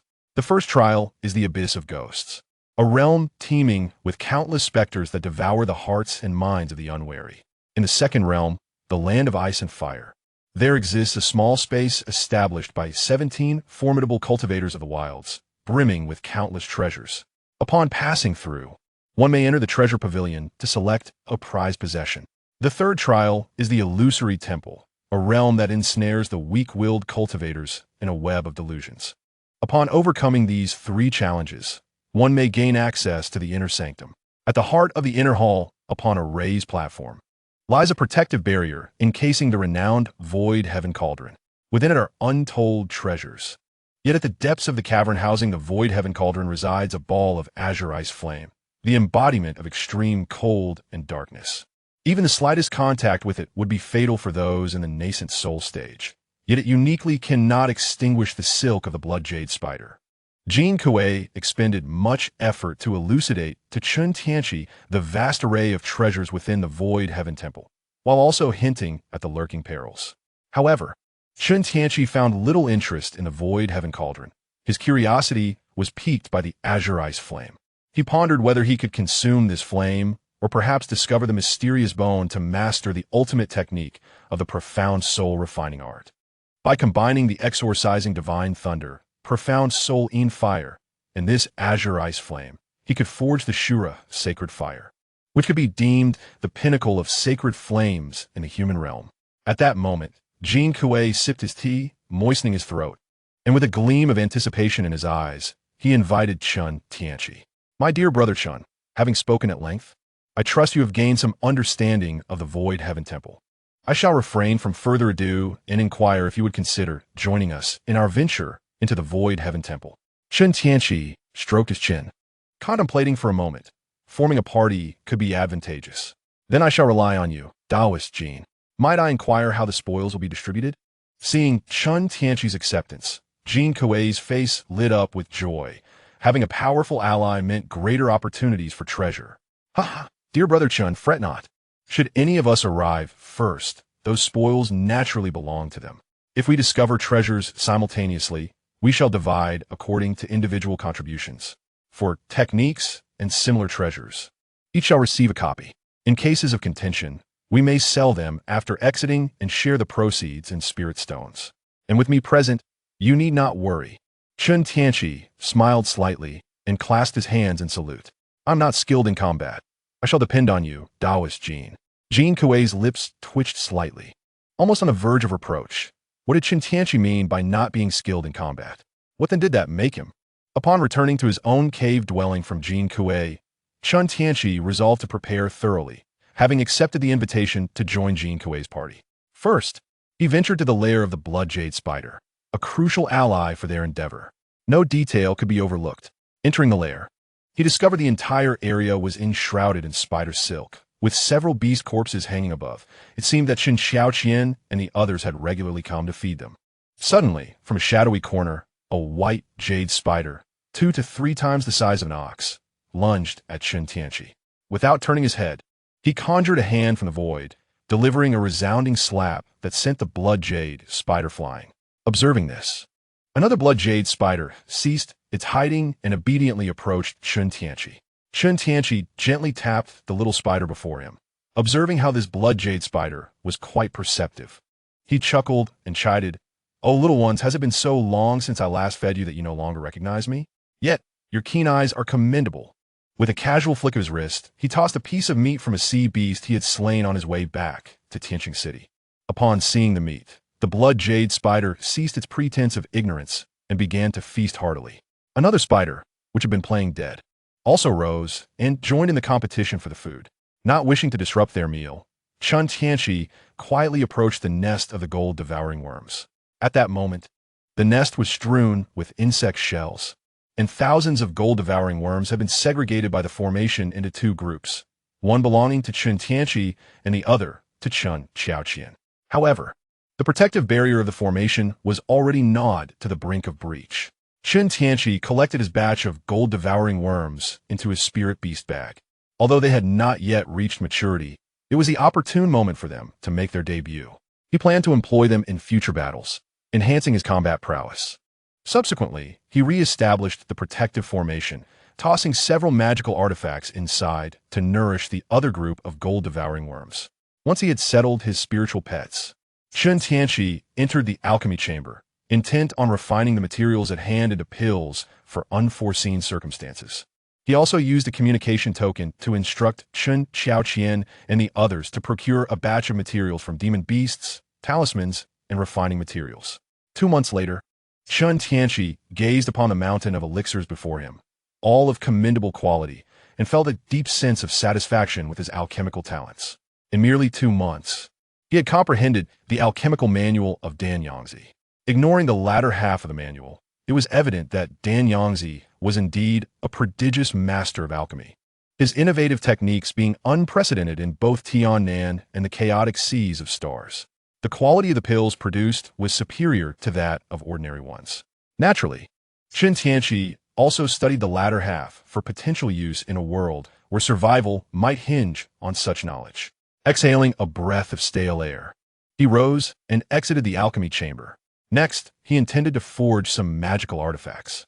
Chen Tianqi took the materials gathered by Chen Xiaoqian and the others to the artifact refining room, igniting the furnace.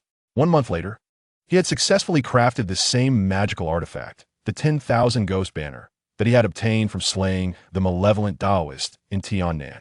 He also infused the 18 mechanical puppets with alchemical properties, enhancing their durability, alongside several defensive bracelets and offensive artifact prepared for Wang Ning and the others. The extensive preparations Chen Tianqi undertook over these months were fueled by his desire to utilize the over 70 years ahead to explore new realms, thereby augmenting his combat capabilities and adequately preparing for the journey to the Void Sky Palace. He chose not to disclose his plans of traversing to other worlds to Chen Xiaoqian and the others, for the nature of such journeys was unpredictable, and he himself could not ascertain the dangers involved. To safeguard them and alleviate their concerns, he resolved to use the excuse of a prolonged retreat. After making all the necessary preparations, Chen Tianqi summoned Chen Xiaoqian and the others. He entrusted them with the crafted bracelets and magical artifacts, informing them of his impending seclusion. He urged them to take good care of themselves and to look after the spirit pets within the cave dwelling. Upon hearing that Chen Tianqi would be entering closed-door cultivation, Chen Xiaoqian, Wang Ning, Yuan Yao, and Zhu Yin displayed only a hint of reluctance. After all, it is quite customary for nascent soul cultivators to seclude themselves for extended periods. However, Fan Jingmei, Yin Li, and Zhuo Ruding were far more animated, playfully vying for Chen Tianqi's affection, their faces awash with reluctance. Observing this scene, Chen Tianqi couldn't help but smile. He understood their intentions well. They merely sought to garner more of his favor. Naturally, he would not neglect them. Chapter 55. Arrival in the supernatural realm for several consecutive weeks. Chen Tianqi emerged from his chamber, stretching his waist after such extensive physical exertion. He felt a bit strained, realizing he must continue his physical training. After resting under the sun for a brief moment, he returned to his cave dwelling. Taking a deep breath, Chen Tianqi activated the system's traversal function. He had confirmed that it was indeed possible to return to the present world after traversing, as he had already cast aside his anchor point and could return at any time. The system, however, was uncertain about the flow of time between the two worlds and the information pertaining to the new realm. Nevertheless, that was of little concern. Should he encounter insurmountable danger, he would tactically retreat without hesitation. Suddenly, a vibrant, swirling vortex of colors appeared before Chen Tianqi. He hastily enveloped himself in numerous layers of shields and summoned the Xuanjia shield to protect himself as he stepped inside. A wave of dizziness overwhelmed him, reminiscent of the nauseating experience aboard a long-distance bus in his previous life, where the mingling odors of leather and air conditioning were utterly repulsive. Fortunately, this sensation did not last long. The sounds of honking vehicles, bustling crowds, and traffic signals filled his ears. Upon opening his eyes, he beheld a throng of golden-haired, blue-eyed foreigners, all gazing at him with curious expressions. A patrolling police car, having noticed the unusual scene, soon dispatched a robust man standing around 178 meters tall. With a hand instinctively resting on his side, the officer approached Chen Tianqi with a wary demeanor. The officer, gazing at the tall, well-built, and handsome Asian man clad in unfamiliar attire, felt a twinge of jealousy and disdain, speaking from his elevated position. "Who are you? What are you doing here? Show me your driver's license." Chen Tianqi stared at the officer, who looked up at him while speaking in a language he could not comprehend, his brows furrowing in annoyance. How could this unreliable system have transported him into the midst of a crowd? As he continued to absorb the ethereal essence of this realm, he was astonished to discover that this world was devoid of spiritual energy. Fortunately, the sun shone brightly here, and Chen Tianqi, having majored in the heavenly furnace, possessed the ability to refine all things. He promptly activated his cultivation technique, and the nascent soul within him opened its tiny mouth, drawing in the unknown energies of this universe. It appeared that, with the assistance of his technique, this enigmatic energy could indeed be converted into spiritual essence for his use. Additionally, having spent considerable time in the realm of cultivation, his body had undergone certain transformations.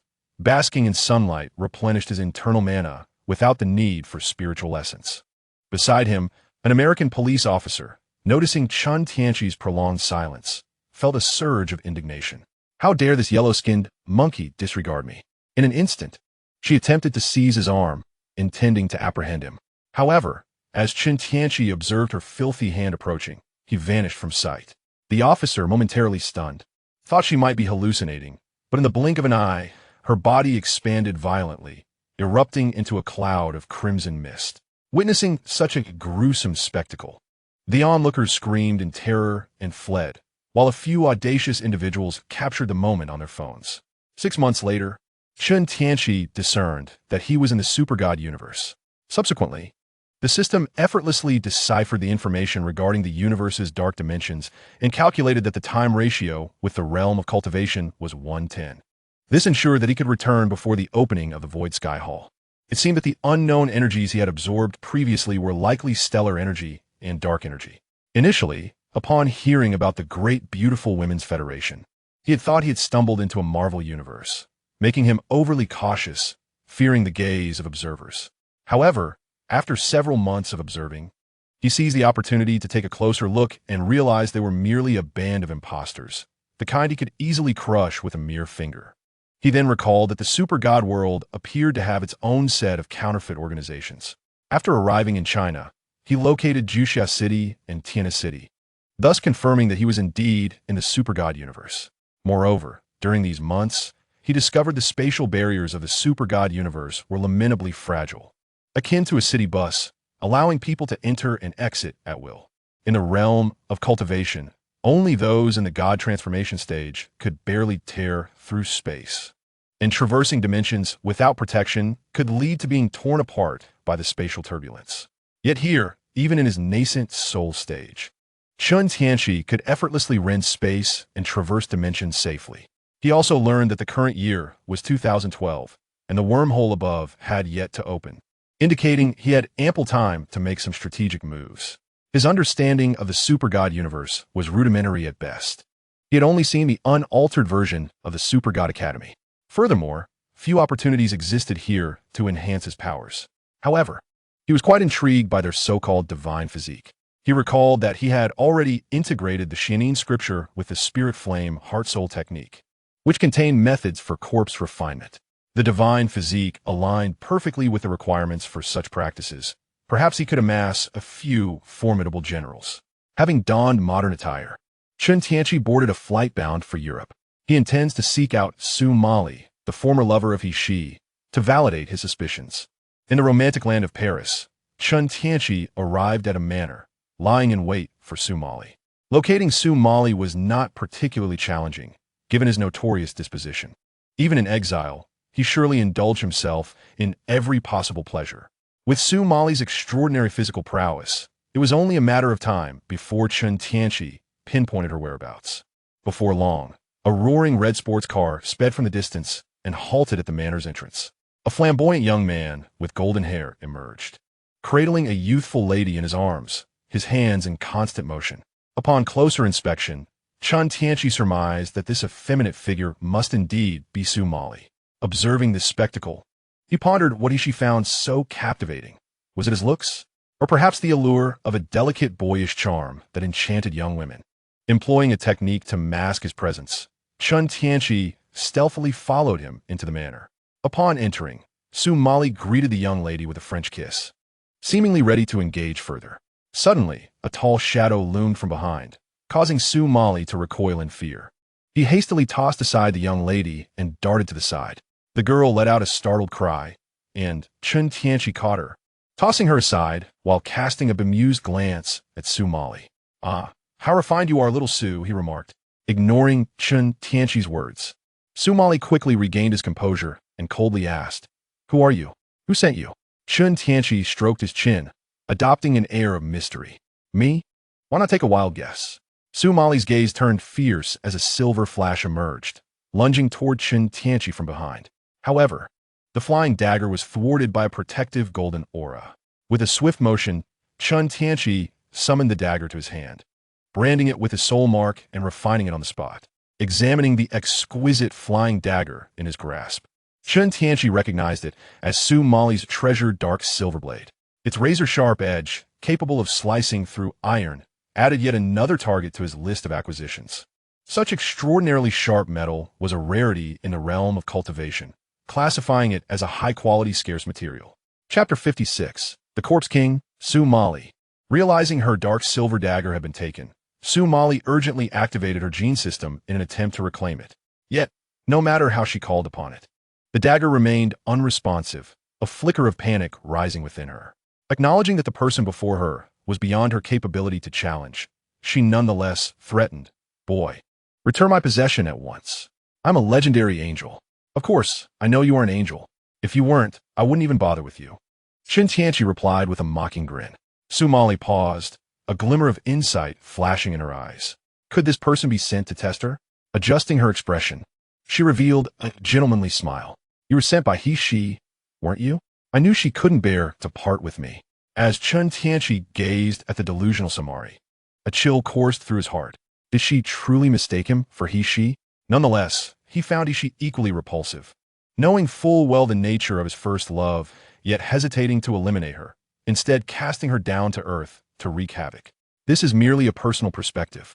Please refrain from attacking the He Shi faction. At this moment, Chen Tianqi had no desire to explain himself to Samari. A swirl of dark energy manifested in his hand, and with a swift motion, it plunged into Samari's body with lightning speed. Instantly, she let out a blood-curdling scream, deafening in its intensity, as she felt her very soul teetering on the brink of being torn asunder.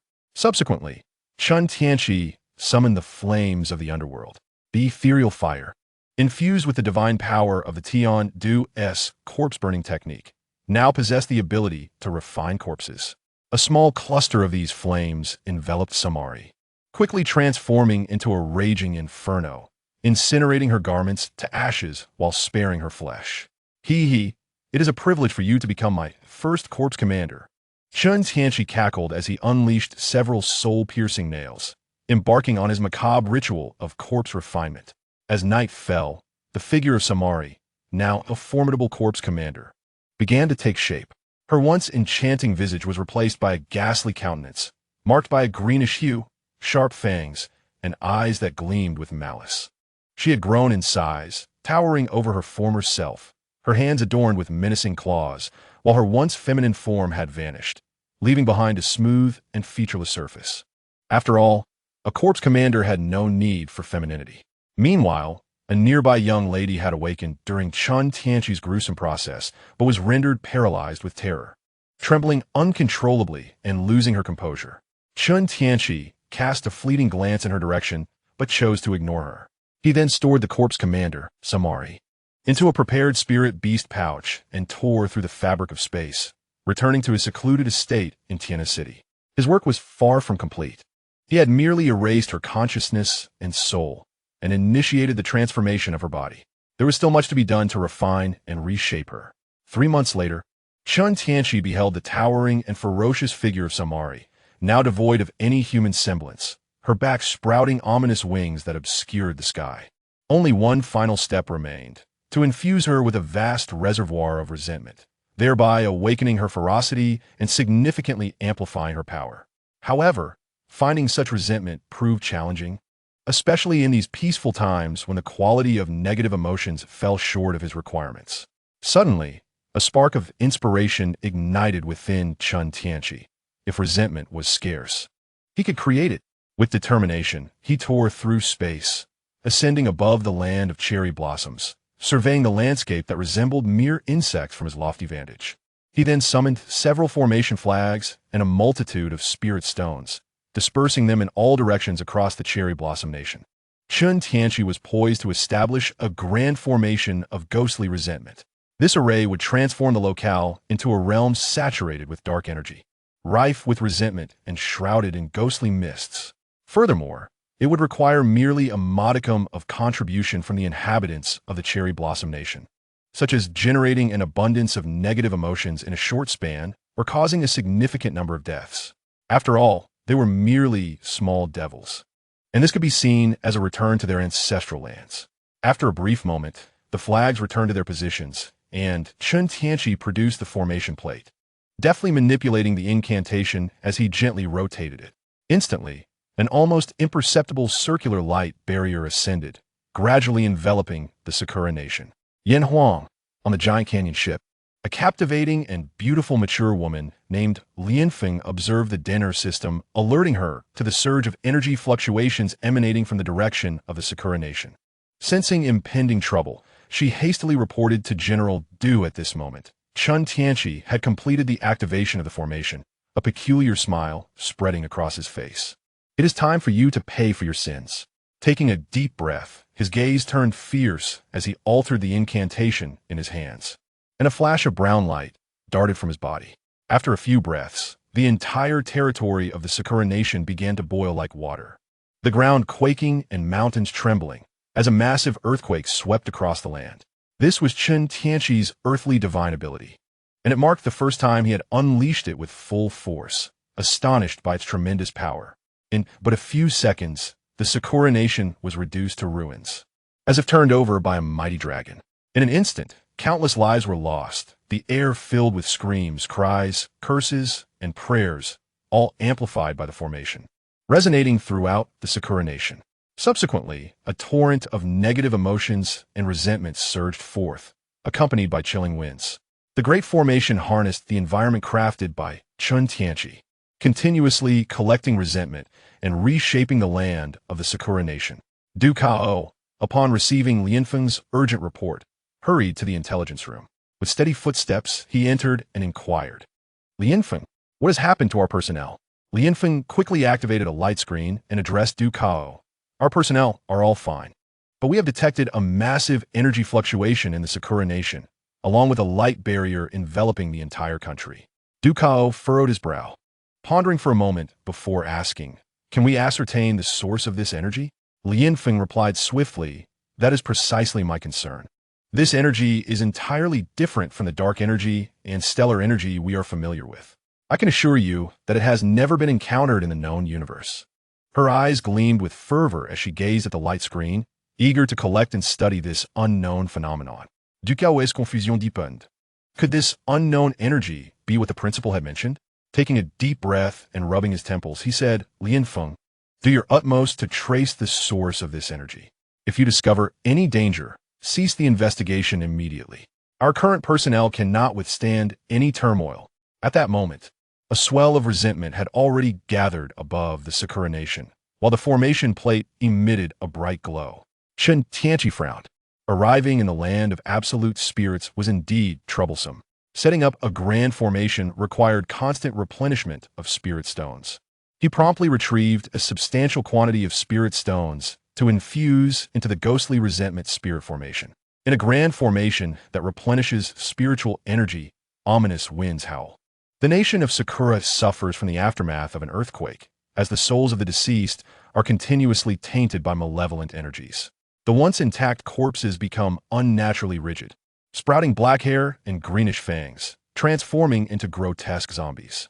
Those whose bodies are mutilated undergo a horrific restoration, emerging as deformed and hideous specters, accompanied by the howling winds.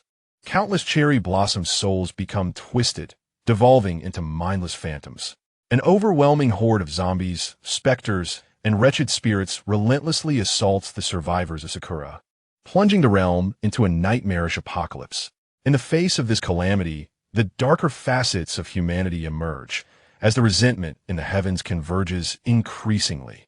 Observing the multitude of spirits below, Chen Tianqi contemplates the sheer waste of such numbers. He promptly unveils the Wangwifan, drawing in the countless souls for refinement, declaring, "Waste is a disgrace.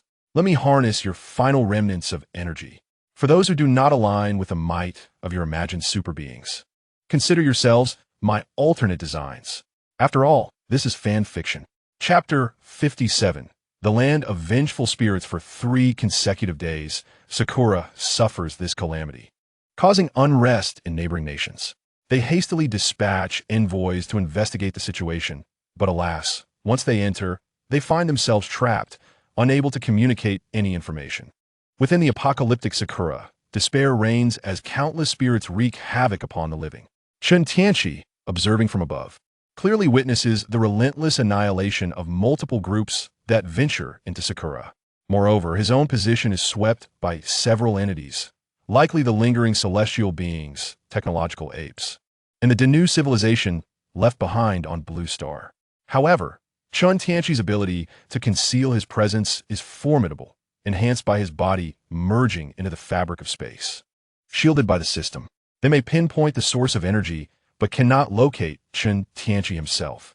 With an ongoing supply of spirit stones, the blood ritual of the formation commences, irrevocably transforming Sakura into a realm of vengeful spirits. A massive accumulation of resentment gathers above, a dark crimson aura enveloping the entire nation, casting a forbidding shadow. Chen Tianqi, gazing at the immense resentment, smiles with delight. In the realm of cultivation, he would never dare such a feat. The potential repercussions of angering the heavens is one reason, but primarily, the heavenly laws prohibit cultivators from conducting blood rituals upon mortals. Should one resort to the blood of the innocent, the path of cultivation would become fraught with difficulties, and tribulations would arise incessantly. Fortunately, this is the super divine universe. Though it is a land devoid of spiritual essence, it is free from heavenly laws and tribulations. Not to mention, utilizing the cherry blossoms for blood rituals weighs not upon Chen Tianqi's conscience. Subsequently, he gathers the resentment hovering above Sakura into a specially crafted box and retrieves the formation flags. He then tears apart the fabric of space, returning to his villa in Tiana City. Moments later, a graceful figure approaches from the distance. A golden-haired angel with white wings descends upon Chen Tianqi. surveying the grim scene of carnage in Sakura with a tone tinged with indignation. The recent spatial fluctuations must have originated from here, allowing that malevolent deity to escape. With a roll of his eyes, he began documenting his investigation, yet he could only discern unknown energies and the various misfortunes plaguing the small nation below. Furrowing his brow, he proceeded to report to Queen Kaisha aboard the Leviathan. Ling Feng had not closed his eyes for several nights, relentlessly pursuing the source of the unknown energy until Chen Tianqi's departure moments ago finally prompted him to cease. With a sigh, he addressed Duke Ao. "My apologies, General. I have exerted my utmost efforts. The adversary's technology likely surpasses ours by a significant margin. I could only detect the energy source above the small nation. Yet I failed to locate the concealed individual. You've worked hard, Ling Feng. Do not blame yourself. Take some rest. We cannot ascertain whether he is friend or foe, but such barbaric tactics against a nation suggest he is most likely an enemy." Duke Ao comforted him with a pat on the shoulder. He then turned away, his expression clouded with concern, murmuring to himself, "The timing could not be worse. This generation of galactic power is not the most perfect match yet." But there is little room for contemplation now. In the nebula of the underworld, the grave digger, Snow, arrived at a library, kneeling respectfully before the pale scholar, cradling a tome. "My deity, the Earth has discovered an unknown energy source. Could this jeopardize our plans?" Carl shifted his gaze from the book, responding with an air of indifference. "Open the great wormhole and command the gluttonous king to initiate an assault on Earth." The grave digger acquiesced, bowing respectfully before withdrawing. After Snow's departure, Carl gazed at the imposing ice sculpture before him, murmuring, "Unknown energy? Is it you?" In the suburban villa of Tianhe City, Chen Tianqi infused a portion of resentment into the corpse queen, Samali. In an instant, black and red resentment coiled around Samali's form, emanating an aura of chill that cloaked the entire villa in frost. The corpse queen, Samali, abruptly opened her crimson eyes, unfurling her vast black wings, unleashing a thunderous roar. Her body erupted with bone spikes, and a formidable presence surged from the villa. Immediately, Chen Tianqi raised his hand to envelop the villa, preventing the corpse queen's burgeoning aura from leaking out and attracting unwanted attention. After displaying her might, Samali knelt before Chen Tianqi, instinctively recognizing him as her master, the one who commanded her every action. Chen Tianqi observed the physically imposing corpse queen, now infused with a tremendous amount of resentment, having reached the stage of a false infant. He felt a deep sense of satisfaction. Indeed, employing these super soldiers to forge corpses had not disappointed him. Previously, she had merely been a second-generation super soldier, a second-generation divine body. Yet the strength of the forged corpse was astonishing. What masterpieces might arise from using those of the third and fourth generations? Just as Chen Tianqi was lost in thought, a thunderous sound resonated through the sky. Chen Tianqi followed the sound and saw an immense, pitch-black wormhole suspended in the air, resembling a dark chrysanthemum. Is it ahead of schedule? As Chen Tianqi gazed at the celestial chrysanthemum, a sense of doubt crept into his heart. It appeared that his recent disturbances had prompted them to initiate their plans prematurely. A glimmer of determination flashed in Chen Tianqi's eyes. Time was of the essence, and he needed to establish some contingencies swiftly. 3 months later, a young man clad in a short-sleeved shirt and shorts, exuding an aura of a slacker, emerged from the Great Canyon University, sporting dark circles under his eyes. This was the so-called epitome of a loser, Gu Xiaoluan. At this moment, Gu Xiaoluan was still an ordinary university student, indulging in films and exercising his hands. However, ever since he had fainted while attempting to push the limits of his hand exercises in his dormitory 3 months prior, he had sensed a gradual decline in his mental state. In his dreams, a hazy beauty relentlessly pressed him, employing various playful tactics. Initially, it was somewhat pleasurable, but enduring such dreams daily proved unbearable, even for his resilient constitution. Now, illusions would occasionally manifest before his eyes, further diminishing his mental vitality. The Super God Academy had been monitoring Gu Xiaoluan closely and noticed his deteriorating mental condition. After some investigation, they found nothing amiss, prompting them to look into his surroundings. They discovered his daily indulgence in self-pleasure and extreme challenges, finally understanding the cause. No wonder. Subsequently, they paid little heed, believing his condition would normalize once his genes activated. Unbeknownst to both the Super God Academy and Gu Xiaolun, his body had been tampered with, and the perpetrator was none other than Chen Tianqi. Utilizing the multitude of spirits within the myriad ghost banners, Chen Tianqi meticulously crafted a powerful lecherous spirit, which then parasitized Gu Xiaolun's being. After 3 months of coexistence, Gu Xiaolun's vitality had waned to its lowest point, merging with a portion of his soul. When the opportune moment arose, Chen Tianqi would command the lecherous spirit to seize control of Gu Xiaolun's body. The rationale was straightforward. His current state as a cadaver material was far too inferior. Simultaneously, Chen Tianqi had parasitized different spirits onto various members of the protagonist group. Lu Chuang was host to a wrathful spirit.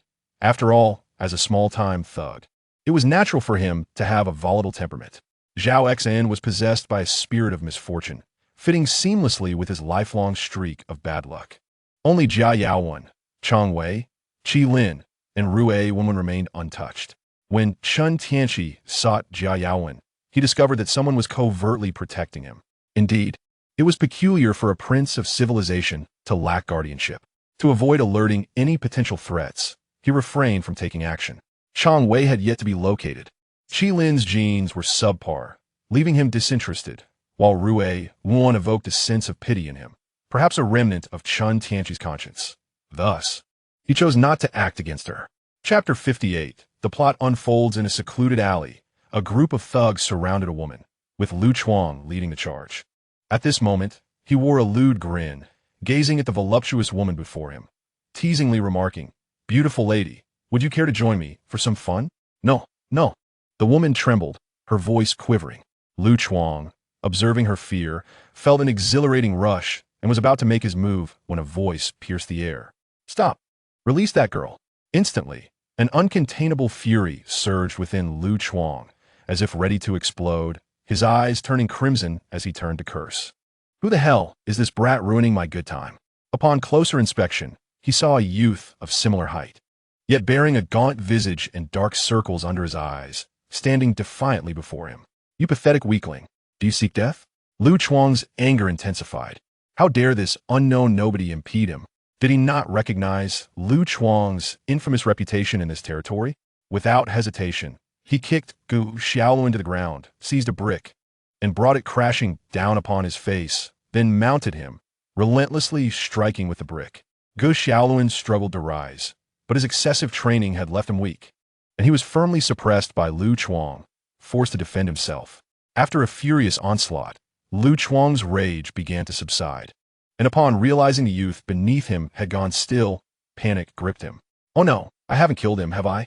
The surrounding lackeys, witnessing their leader's violent act, hastily fled, leaving Lu Chuang trembling in regret, lamenting how easily he succumbed to anger. Just months prior, he had broken someone's legs, and now he had potentially taken a life.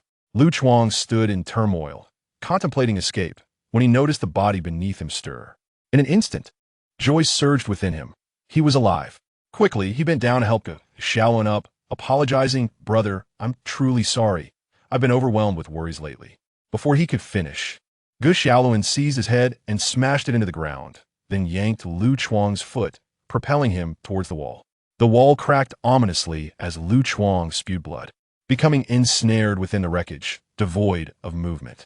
Having seemingly perished moments ago, Gu Xiaolun, upon the arrival of Reina and the activation of various genetic enhancements that bestowed him with cosmic energy, found himself revived in his dark dimension. Upon seeing the one who had nearly killed him, an uncontrollable rage surged forth, and he unleashed a torrent of blows upon Lu Chuang, venting his fear of death. Gu Xiaolun, astonished by the destruction of the wall and Lu Chuang's apparent demise, wondered how he had grown so formidable. Yet in his panic, he fumbled for his phone to call an ambulance, only to hear Lu Chuang stir. "Damn it, whatever the so-called god of war is, I don't care. Today, I shall end this pathetic wretch." Gu Xiaolun then witnessed veins bulging, eyes ablaze, and a sinister expression on his face as if he had unlocked a profound fury. With a sudden burst of fury, he detached the air conditioning unit from the wall and hurled it towards Gu Xiaolun. Caught off guard by Lu Chuang's unexpected transformation into a formidable force, Gu Xiaolun was sent sprawling. However, he soon realized he was unscathed, and the initial fear dissipated. As Lu Chuang relentlessly advanced, Gu Xiaolun gradually succumbed to the fray, engaging in a fierce struggle. Moments later, the distant wail of police sirens pierced the air, and soon, police cars arrived at the scene, from which several officers emerged.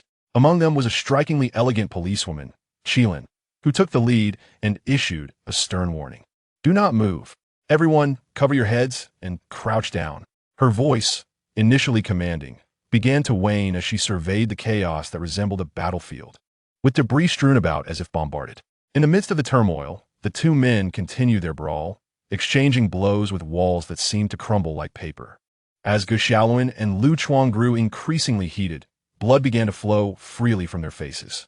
Without hesitation, Qilin fired a shot into the air, startling Gu Xiaolun, whose adrenaline-fueled bravado quickly faded, prompting him to raise his hands in surrender. Yet Lu Chuang, undeterred, unleashed a powerful punch at Gu Xiaolun, knocking him back and causing a tooth to fly. In response, Qilin aimed her firearm at Lu Chuang, the bullet whizzing past his ear, instantly sobering him. He raised his hands and pleaded, "Sister, sister, don't shoot. I surrender. Cover my head." Qilin commanded coldly, though fear gnawed at her. Today had shattered her perceptions of reality, witnessing a dazzling spectacle above and a superhuman brawl below.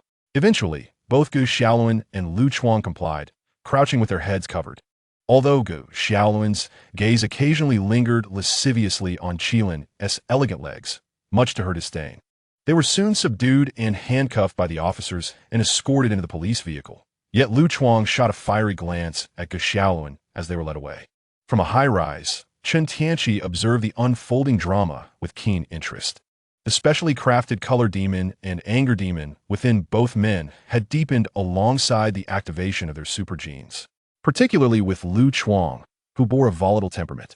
The fusion with the anger demon had profoundly influenced his character, surpassing Gu Xiaolun's integration with the color demon. "Grow quickly, my little chives," Chen Tianqi mused as he regarded the two, perceiving them as mere materials for his schemes.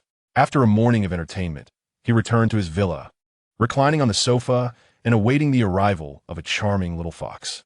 Over the past few months, he had lavished money on Su Xiaoli, a live streamer, propelling her to the top of the rankings, far ahead of her competitors. As for the funds, they came from local affluent patrons who readily indulged his whims. Having settled here for nearly a year, he deemed it high time to indulge himself. Today, he intended to embrace the legendary life of a rogue. Outside the villa, dressed exquisitely and alluringly, Su Xiaoli hesitated at the entrance. Over the past few months, she had witnessed the extravagance of the inhabitants of this villa, where money seemed to flow as freely as ink on paper. He appeared to be the most suitable candidate for her aspirations of becoming a mistress. Thus, she had accepted Chen Tianqi's invitation. However, she feared that he might be a greasy middle-aged man with a receding hairline, vastly different from the heroic figure she had envisioned. This uncertainty left her wavering at the threshold, contemplating whether to step into a realm that could alter the course of her life. Taking a deep breath, she resolved that she could no longer endure a life of poverty. If he turned out to be unattractive, she would simply dismiss it as an unfortunate encounter. Just as she was about to knock, the door swung open, revealing Chen Tianqi, tall, robust, and strikingly handsome, adorned with a blue flame tattoo on his brow, exuding an undeniable masculinity. Su Xiaoli was instantly captivated. He was the true man she had been searching for. Chen Tianqi, noticing her dazed expression, smiled slightly, though he felt little reaction within. Having encountered many such situations in recent months, and having cultivated his charm through rigorous training, the allure he exuded was beyond the reach of ordinary people. He gently patted Su Xiaoli on the shoulder and said, "You must be Xiaoli." Guomean, startled. Su Xiaoli quickly regained her composure, wiping her mouth and nervously clutching the hem of her dress, her cheeks flushed with embarrassment. This was the first time she had been so enchanted. She was usually the one casting the spell. This realization only strengthened her conviction that he was indeed her dream man. "You must be Brother Chen. I am Su Xiaoli." Yet, a tempest of thoughts churned within her. Oh no! After such difficulty in finding a man who met her criteria, He presented himself in such an awkward manner. Surely, he would find her repulsive? No, no, I must seize this opportunity. With a shift in her demeanor, determination sparked in her eyes as she followed Chen Tianqi into the villa. Seated on the sofa, Chen Tianqi watched her with amusement as she tried to maintain her composure. Xiaoli, you seem a bit nervous? No, it's just my first time in such a grand villa. I'm simply a bit unaccustomed. She quickly refuted, her mind racing with strategies to win over this man. How about you show me a dance? It might help ease the tension. Chen Tianqi, unfazed, was intrigued to see Su Xiaoli dance in person. Oh, you're not up for it? No, I'll dance for you right now, she declared, gritting her teeth. Resolute, she stood up, ready to play some music and showcase her graceful form. Chen Tianqi watched as she swayed her hips, revealing her enchanting silhouette, perfectly embodying allure. Having immersed herself in the enchanting dances of the Miaoying sect within the realm of cultivation, Su Xiaoli found herself equally captivated by the exuberance of contemporary dance. Moments latte. Her brow glistening with perspiration and her complexion flushed, she nervously turned to Chen Tianqi and inquired, Brother Chen, this is all I know how to dance. Was it acceptable? Quite commendable, Chen Tianqi affirmed, gazing into the hopeful eyes of Su Xiaoli, who awaited his praise. Then, noticing the animal ears atop her head and the tail at her back, he added with a knowing smile, But are your ears and tail truly authentic? Startled, Su Xiaoli's heart raced at the thought that he might discern her secret. She quickly clarified, of course not. They are merely adornments. Chen Tianqi, amused by her flustered demeanor, leaned in feigning curiosity. Oh, may I touch them? Before she could respond, he placed his hand on her head, delicately examining the ears. A shiver coursed through Su Xiaoli, her body weakening slightly as she hastily grasped his hand. Brother Chen, they are fake. There's nothing to feel. Chen Tianqi, having observed her reaction, sniffed his hand with a feigned air of confusion. Yet what I touched felt quite real, and there was a hint of fragrance. Feeling her cheeks warm, Su Xiaoli grew anxious and insisted, they are indeed fake, just decorations I wear.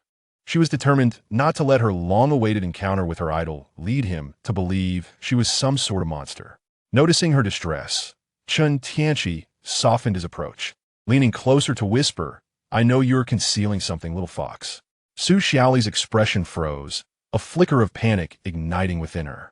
Could it be that he had orchestrated this entire scenario? Was she destined to be captured and dissected? As Chen Tianqi observed her moment of shock, her complexion shifting as she trembled, he couldn't help but chuckle at her wild imagination. Tapping her head lightly, he exclaimed, Little Li, what are you thinking? What I wish to convey is that you have awakened a superpower.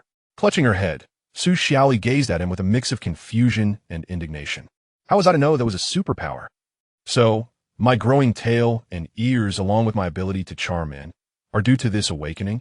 Seeing her bewilderment, Chen Tianqi promptly explained, Your superpower could also be described as a super gene. You possess fairy-like genes, which is why you sprouted a tail and ears and can wield the power of allure. Upon hearing his explanation, Su Xiaoli examined her tail, enlightenment dawning upon her. So that was the reason. She had thought herself under some spell. Then, a thought struck her, and she looked at Chen Tianqi with a hint of curiosity. So, Brother Chen, do you possess these traits as well?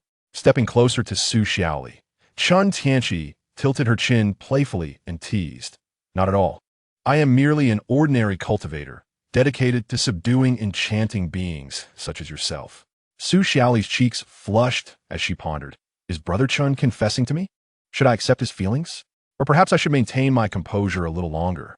Chen Tianqi, observing Su Xiaoli lost in her fanciful thoughts, couldn't help but feel exasperated. How could this child be so prone to daydreaming? He gently patted her shoulder, bringing her back to reality. Feeling a tinge of embarrassment under Chen Tianqi's incredulous gaze, Su Xiaoli quickly sought to divert the conversation. Brother Chen, are you the legendary immortal? Chen Tianqi stroked his chin, contemplating for a moment before replying, Not at present, but perhaps in the future. Then can you take me along to cultivate immortality?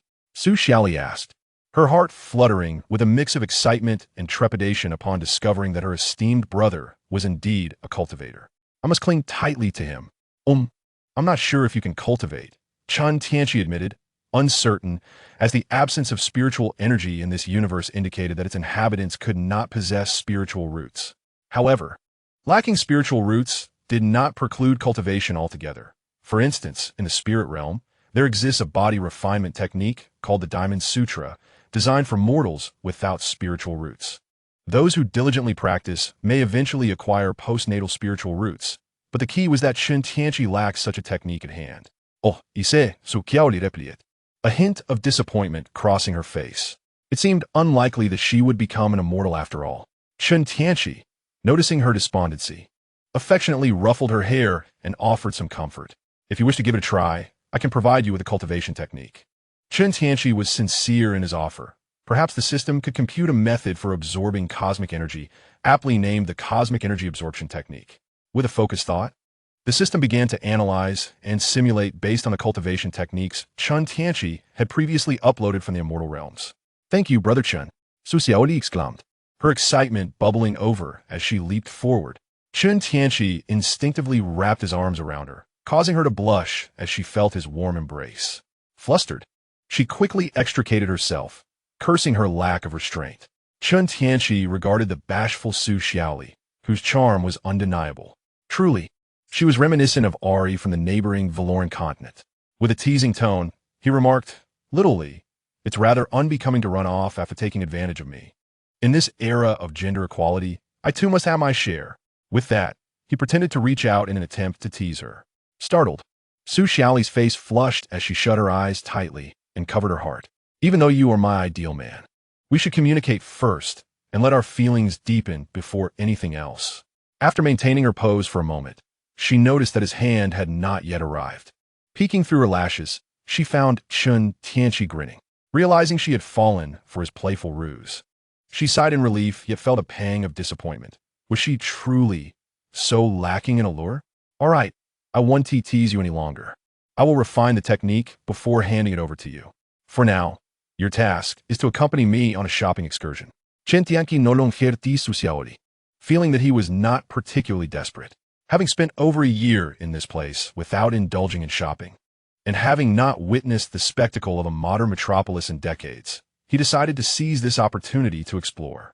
Chapter 60. The first encounter with Angel, Yin. Upon hearing Chen Tianqi's words, Su Xiaoli began to drift into a daydream. Is he asking me out on a date? I always knew he was not an ordinary frivolous man. What if he confesses his feelings during the date? Should I accept? Of course I must. What name should we give our future child? Chen Tianqi, observing Su Xiaoli as she resumed her fantasies, could only laugh and shake his head, a silly smile creeping onto his face. Unable to bear her continued naivety, he took her hand and left the villa. They arrived at the largest shopping mall in Tianhe City, embarking on a shopping spree. Upon hearing that Chungu was covering the expenses for the entire venue, Su Xiaoli's eyes sparkled with excitement, and she planted a couple of kisses on Chen Tianqi. She eagerly dragged him toward the luxury goods section. After 2 or 3 hours, with various items in tow, Chen Tianqi finally grasped the terror of modern women's shopping habits. While his physical strength was ample, capable of bearing a mountain, he found himself mentally exhausted. In contrast, Su Xiaoli was brimming with energy, bouncing around with delight. As she felt such happiness in a long time. Not only had she encountered her dream man, but he was also a wealthy one. After storing their purchases at the mall's storage, the pair ventured to an amusement park. They enjoyed a range of attractions including roller coasters, pirate ships, and bumper cars, fulfilling Chen Tianqi's long-held desire to take a girl on a date to an amusement park. After a thrilling day of fun, they savored a candlelit dinner as the sky darkened, painting it in shades of crimson while the city's neon lights gradually illuminated the night. Su Xiaoli joyfully held Chen Tianqi's hand, strolling through the streets, her smile unwavering. This was her first date, and it was undoubtedly the happiest moment of her life, having witnessed the world's vicissitudes. Soon after, they returned to Su Xiaoli's apartment. Standing at her doorstep, her enchanting face radiated warmth as she gazed at Chen Tianqi with shimmering eyes. "Chingu, are you tired? Would you like to come in and rest for a bit?" A flush crept from her neck to her cheeks, and as she spoke, she felt an overwhelming heat within. What if he rejected her? That would be utterly embarrassing. Chen Tianqi found her flustered demeanor amusing and understood her subtle hint. If she wished to embrace a more audacious side, he would fully oblige. "All right, I'll come in for a glass of water." They then entered Su Xiaoli's apartment, where she nervously poured a glass of water and settled beside Chen Tianqi. Taking a deep breath, do not falter. Thank you, Chen Gu, for your generosity today. How do you intend to repay me? Chen Tianqi took a sip of water, casting a meaningful glance her way. Upon hearing this, Su Xiaoli seemed to recall something, her face flushing with color. Well, I could give you a massage or dance for you. Su Xiaoli pondered, initially considering a kiss as a form of gratitude, yet the words remained unspoken on her lips. Chen Tianqi leaned closer, gently lifting her chin with his finger, a mischievous smile gracing his lips as he began to tease her. Just a massage, then? He slowly brought his face nearer. As Su Xiaoli beheld Chen Tianqi's sudden approach, her mind raced and her heart raced faster, prompting her to close her eyes. Lifting her face slightly, her lips pressed together. After a moment, still not feeling any movement, Su Xiaoli opened her eyes to find Chen Tianqi laughing heartily. A wave of embarrassment surged within her. This was the second time. Had she lost her charm? With a sudden burst of determination, she pushed Chen Tianqi onto the sofa, and in his bewildered expression, she kissed him fiercely. If you won't take the initiative, then I shall not hold back. Today I have you. Seemingly intent on proving her resolve, Su Xiaoli began to passionately kiss Chen Tianqi. The unfamiliarity of her actions made him feel anything but pleasant. In order to honor her determination, Chen Tianqi had no choice but to gently guide her. From the living room to the bedroom, he meticulously taught Su Xiaoli the skills she had yet to learn. The next morning, Chen Tianqi embraced Su Xiaoli's delicate form, tenderly caressing her tail. Feeling the movement of his hand, Su Xiaoli stirred awake, her body feeling somewhat weak. She gazed at him with a hint of reproach. Chingut hurts. Chen Tianqi felt a twinge of embarrassment. They had overindulged the previous day, and he had forgotten she was merely a fledgling with recently awakened super genes. Still a fragile mage, not accustomed to such exertion. Clearing his throat, he shifted the conversation. Rest well, Xiaoli. I have some matters to attend to. Be safe. And don't forget me, Su Xiaoli replied with self-awareness, giving him a soft kiss in response. Chen Tianqi, now prepared, transformed into a beam of golden light and departed from the apartment balcony. As time passed, it was nearly the moment for the arrival of Angel Yan. Shortly thereafter, Chen Tianqi stood at the base of the Angel Tower, gazing up at the towering structure. Activating his spiritual vision, he peered through the building. This time, we must secure an acquisition. Suddenly, a red fireball pierced the glass, shattering it into fragments and stirring up a cloud of dust. A cascade of golden hair framed the figure, her fair skin radiant, clad in a red armor dress. The design of the dress was impeccable, perfectly accentuating her snowy complexion. And paired with her curvaceous form, it was utterly captivating. Behind her, a pair of snowy white wings slightly folded, revealing her celestial identity. The president of the Angel Group trembled slightly as he gazed at the angelic Yin seated upon the sofa. You all may leave. He swallowed hard, hastily waving his hand to usher the others away. Once the room was devoid of company, the president quickly knelt, his tone laced with both fear and reverence. I have beheld the esteemed angel. I never imagined that the legendary angel truly existed. The angel has commanded you to spread faith. And this is how you choose to do so? Angel Yin reclined with her legs crossed, the enigmatic regions of her being subtly revealing themselves. I sincerely apologize, esteemed angel. Times have changed. We have adopted a different approach. What approach? By throwing money at it? Angel Yin regarded the woman before her with disdain, perceiving her as one who lacked true conviction. That is called investment. Upon noticing Angel Yan's displeasure, the president felt a pang of unease and hastily offered an explanation. You are in great peril. Such wickedness. What kind of person are you? Angel Yan, uninterested in engaging in banter, was about to issue a warning when the genetic engine detected the presence of another. She promptly rose, drawing her flame sword and directing it towards Chen Tianqi. Do not be alarmed. I have come to propose a transaction. Chen Tianqi smiled at the wary Angel Yan, attempting to ease the tension. Chapter 61. Tormenting Angel Yan. Angel Yan disregarded Chen Tianqi and rolled her eyes, activating her insight eye to discern the origins of the individual before her. Observing her eye roll, Chen Tianqi felt a twinge of irritation. Was it the nature of angels to exhibit such arrogance? Moments later, confusion flickered in Angel Yan's eyes. for the investigation revealed that this person possessed merely a year's worth of obscure dimensional information. Scanning his physical data yielded unknown results, as though obscured by some force. In her moment of distraction, a large hand suddenly lunged for her delicate neck. Instinctively, Angel Yin swung the flame sword, but to her astonishment, she found it firmly grasped by Chen Tianqi, who twisted it with such force that it shattered. Rolling your eyes at someone is an impolite gesture, especially towards an unknown entity of power. After breaking the flame sword, Chen Tianqi seized her neck and forcefully slammed her against the wall, stirring up a cloud of dust. Angel Yin stumbled to her feet, her neck having felt as if it might snap, eyes now wary as she coldly demanded, "Who are you? What scheme do you harbor to dare lay hands upon an angel? Did I not make myself clear? I have come to propose a transaction." Chen Tianqi regarded Angel Yin with exasperation. "Is it not permissible to teach you a lesson after you rolled your eyes at me?" This child had many admirable qualities, yet her pride was excessive and her intellect somewhat lacking. However, this habitual eye-rolling of angels truly bordered on the absurd.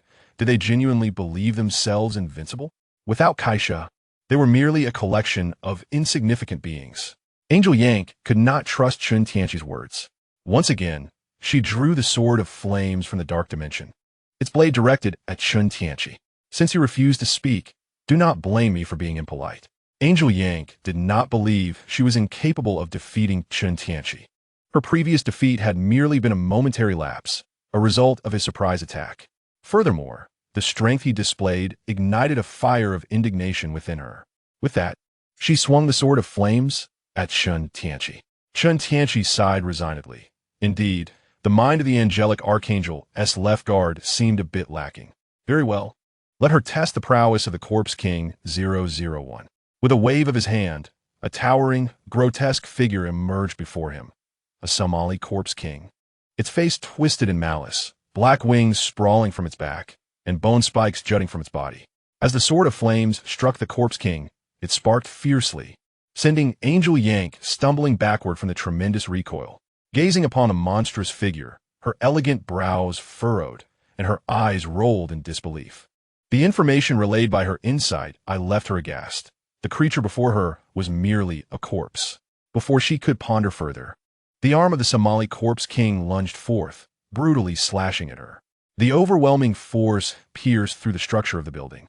With a deafening roar, the Corpse King vanished and reappeared before her, its claws thrashing wildly as they engaged in a fierce struggle. Chen Tianqi observed the Corpse King utilizing teleportation, a spark of intrigue flashing in his eyes. Was it an innate ability, or was it simply a manifestation of the fragility of this cosmic space? The battle between Angel Yang and the Corpse King raged from the city outskirts, reducing buildings to ruins and igniting flames in their wake. "Short skirt, can you still fight? How infuriating! Who exactly are you?" Blood trickled from the corner of Angel Yang's mouth, her once flawless complexion now marred by dust, her crimson battle armor tattered, revealing her battered skin. Chen Tianqi hovered above her, arms crossed behind his back. The Somali Corpse King loomed before Angel Yang, its fearsome presence radiating an aura of terror and brutality, dark red resentment and ominous energy coiling around it, disrupting everything nearby. The sheer force of its aura caused Angel Yang to tremble slightly, a realization dawning upon her. She truly could not defeat this adversary. "I genuinely came to negotiate with you. Is this how you treat someone seeking a transaction?" she exclaimed, her eyes flashing with indignation as she turned to Chen Tianqi. "It was your disrespectful eye roll that provoked me. In my homeland, that is an affront. A lesson was warranted, and it is merciful of me not to have eliminated you entirely. You shouldn't have reduced me to this state. I am an angel." Upon hearing this, Angel Yang suddenly recognized that her treatment of a deity was indeed somewhat impolite, her tone lacking in decorum. "I merely taught you a lesson. The one to be dealt with next is you, is it not?" Chen Tianqi rolled his eyes, somewhat at a loss for words. Feeling a flush of embarrassment, Angel Yang regained her composure and offered an apology. "Io poludisse, I acted impulsively." "So, what do you wish to trade with an angel?" As the Angel Yin reactivated her intellect, she deemed it unnecessary to conjure an unknown adversary for the angelic realm and promptly inquired, "I require 100 tons of dark iron and 100 tons of dark obsidian silver." With such a substantial quantity of materials, What will you offer in exchange? The angel Yin furrowed her delicate brows. While procuring these items was not beyond the capabilities of the angels, the volume requested was indeed considerable. The void along with Morgana's intelligence and this stone, Chen Tianqi declared, a glimmer of gold illuminating his palm as a spirit stone materialized. Morgana. You possess information regarding Morgana? And what precisely is the void in this stone? Upon hearing the notorious dark deity's name, the angel Yin felt a surge of excitement, yet quickly became perplexed by Chen Tianqi's mention of the void and the spirit stone. Observing the angel Yan's slight confusion, it appeared that even Kaisha had not divulged every detail to her subordinate angels. The void is what you refer to as the ultimate fear. And as for this spirit stone, you may utilize your insight eye to examine it, he suggested. The angel, Yin, activated her insight eye to commence her investigation, while the genetic engine initiated its detection process. Beginning analysis. Unknown energy detected. Attempting first decryption. Decryption failed. Insufficient data? The angel Yin found this utterly astonishing. After all, she was connected to the sacred treasury. The revelation of insufficient data struck her as a remarkable potential discovery of the unprecedented unknown energy contained within the stone. Taking a deep breath, she adopted a serious demeanor. I cannot make this decision. I must confer with the queen. Proceed, she instructed. Instantly, the angel Yan's gaze became vacant as her consciousness reached out through the dark dimension to contact Kaisha. Yin, has something transpired on Blue Star? The queen inquired. Lounging in a white dress, her legs crossed as she enjoyed afternoon tea with she in a quaint garden. Your Majesty, I have encountered an unknown deity who wishes to trade dark iron and dark obsidian silver for information regarding the void, Morgana, and this stone imbued with unknown energy. Kaisha's interest was piqued from her distant vantage point in the angelic galaxy. Oh, intriguing. Let me speak with him. As the angel Yan's consciousness returned, she activated a luminous screen to address Chen Tianqi. Our queen wishes to converse with you. A figure materialized on the screen. Kaisha, her eyes lazily surveying Chen Tianqi and the corpse beside him, frowned slightly. Is it you, little one, who seeks to engage in trade with us? Chapter 62. The deal is sealed. Greetings, Queen Kaisha. I wonder if you will acquiesce to my request. Although Chen Tianqi maintained his composure, he offered her a modicum of respect. The information regarding the void and Morgana held little significance. These were matters accessible to them. However, the unknown energy of the stone was something he had encountered not long ago. And I presume you possess more of such items, do you not? Kaisha regarded Chen Tianqi with a knowing gaze. The energy reminded her of the data pursued by the angels. Among the fluctuations of energy, one bore an identical resonance to that of the energy within stone. Indeed, I still possess a considerable number of spirit stones. Spirit stones? Are they merely the stones you hold in your hand? If so, 1,000,000 spirit stones would suffice to grant your request. That is utterly impossible. I do not possess such an amount. As Chen Tianqi listened to Kaisha's exorbitant demands, he felt as though her request nearly matched half of his amassed fortune over several decades. Pray, how many do you actually have? Kaisha flashed an enchanting smile, secretly beginning to assess the spirit stones as well as the nearby corpse. Chen Tianqi, sensing her probing, furrowed his brow. These angels were indeed accustomed to their tyrannical ways. Yet, he chose to disregard them, for they would undoubtedly glean nothing. Once the transaction was completed, he would ensure they paid in gold coins. I have only 10. That is far too scant. I shall require 10,000. 1,000 is my final offer. Should you refuse, I shall trade with Carl. Chen Tianqi, somewhat impatient, rolled his eyes, unwilling to continue haggling with Kaisha. If you decline, there are plenty who would be interested. Kaisha sighed inwardly. Previously, she had empowered the sacred treasury and endeavored to analyze this individual, but had gleaned no information at all. Suddenly, a thought crossed her mind as she observed Chen Tianqi preparing to seek a trade with Carl, leading her to relent. Very well, I shall agree. But these items will only be delivered once I arrive at Blue Star. That is acceptable. I shall consider this spirit stone as a deposit. I am not concerned whether Kaisha will resort to coercion upon her arrival at Blue Star. Although angels are domineering, they adhere to fundamental principles. Moreover, I am not entirely defenseless against her. In the worst-case scenario, I could always flee. Chen Tianqi casually tossed the spirit stone to the angel Yin, his heart soaring. Acquiring 100 tons of dark iron and dark silver for a mere 1,000 spirit stones was a tremendous profit. The deal was struck. He hoped that Queen Kaisha would not renege on her word. Having concluded the transaction, Chen Tianqi retracted the corpse of Samali and prepared to depart. Observing Chen Tianqi employing an unfamiliar spatial storage technique, Kaisha's interest was piqued, prompting her to call out and inquire. Wait a moment, what are your thoughts on angels? Chen Tianqi, taken aback, found himself somewhat speechless. This was the universe's foremost matchmaker. Was she attempting to set him up? Angels are indeed magnificent, yet excessively proud and domineering, destined to encounter great tribulation in the future. He replied nonchalantly, but the angel Yin beside him appeared displeased. Young one, are you cursing our angels? The might of our angelic civilization is unparalleled in the universe. Indeed, you are invincible. Yet were you not just vanquished by my little pet? As Yin became agitated, Chen Tianqi consoled her proud little heart in a dismissive tone. Seeing Chen Tianqi's sardonic demeanor, Yan's lovely face flushed with anger, ready to engage him in a debate. Kaisha, observing the verbal sparring on the light screen, smiled faintly and intervened. Enough, Yin, be more mature. At 7,000 years old, you ought not to behave like a child. She then turned her gaze toward Chen Tianqi. What do you think of Yin? I believe you two would make a splendid match. In terms of compatibility regarding stature and age, I am not interested in older women. Upon hearing Chen Tianqi's words, Angel Yin was instantly enraged, seizing the flame sword and striking at him. How dare he speak of a woman's age?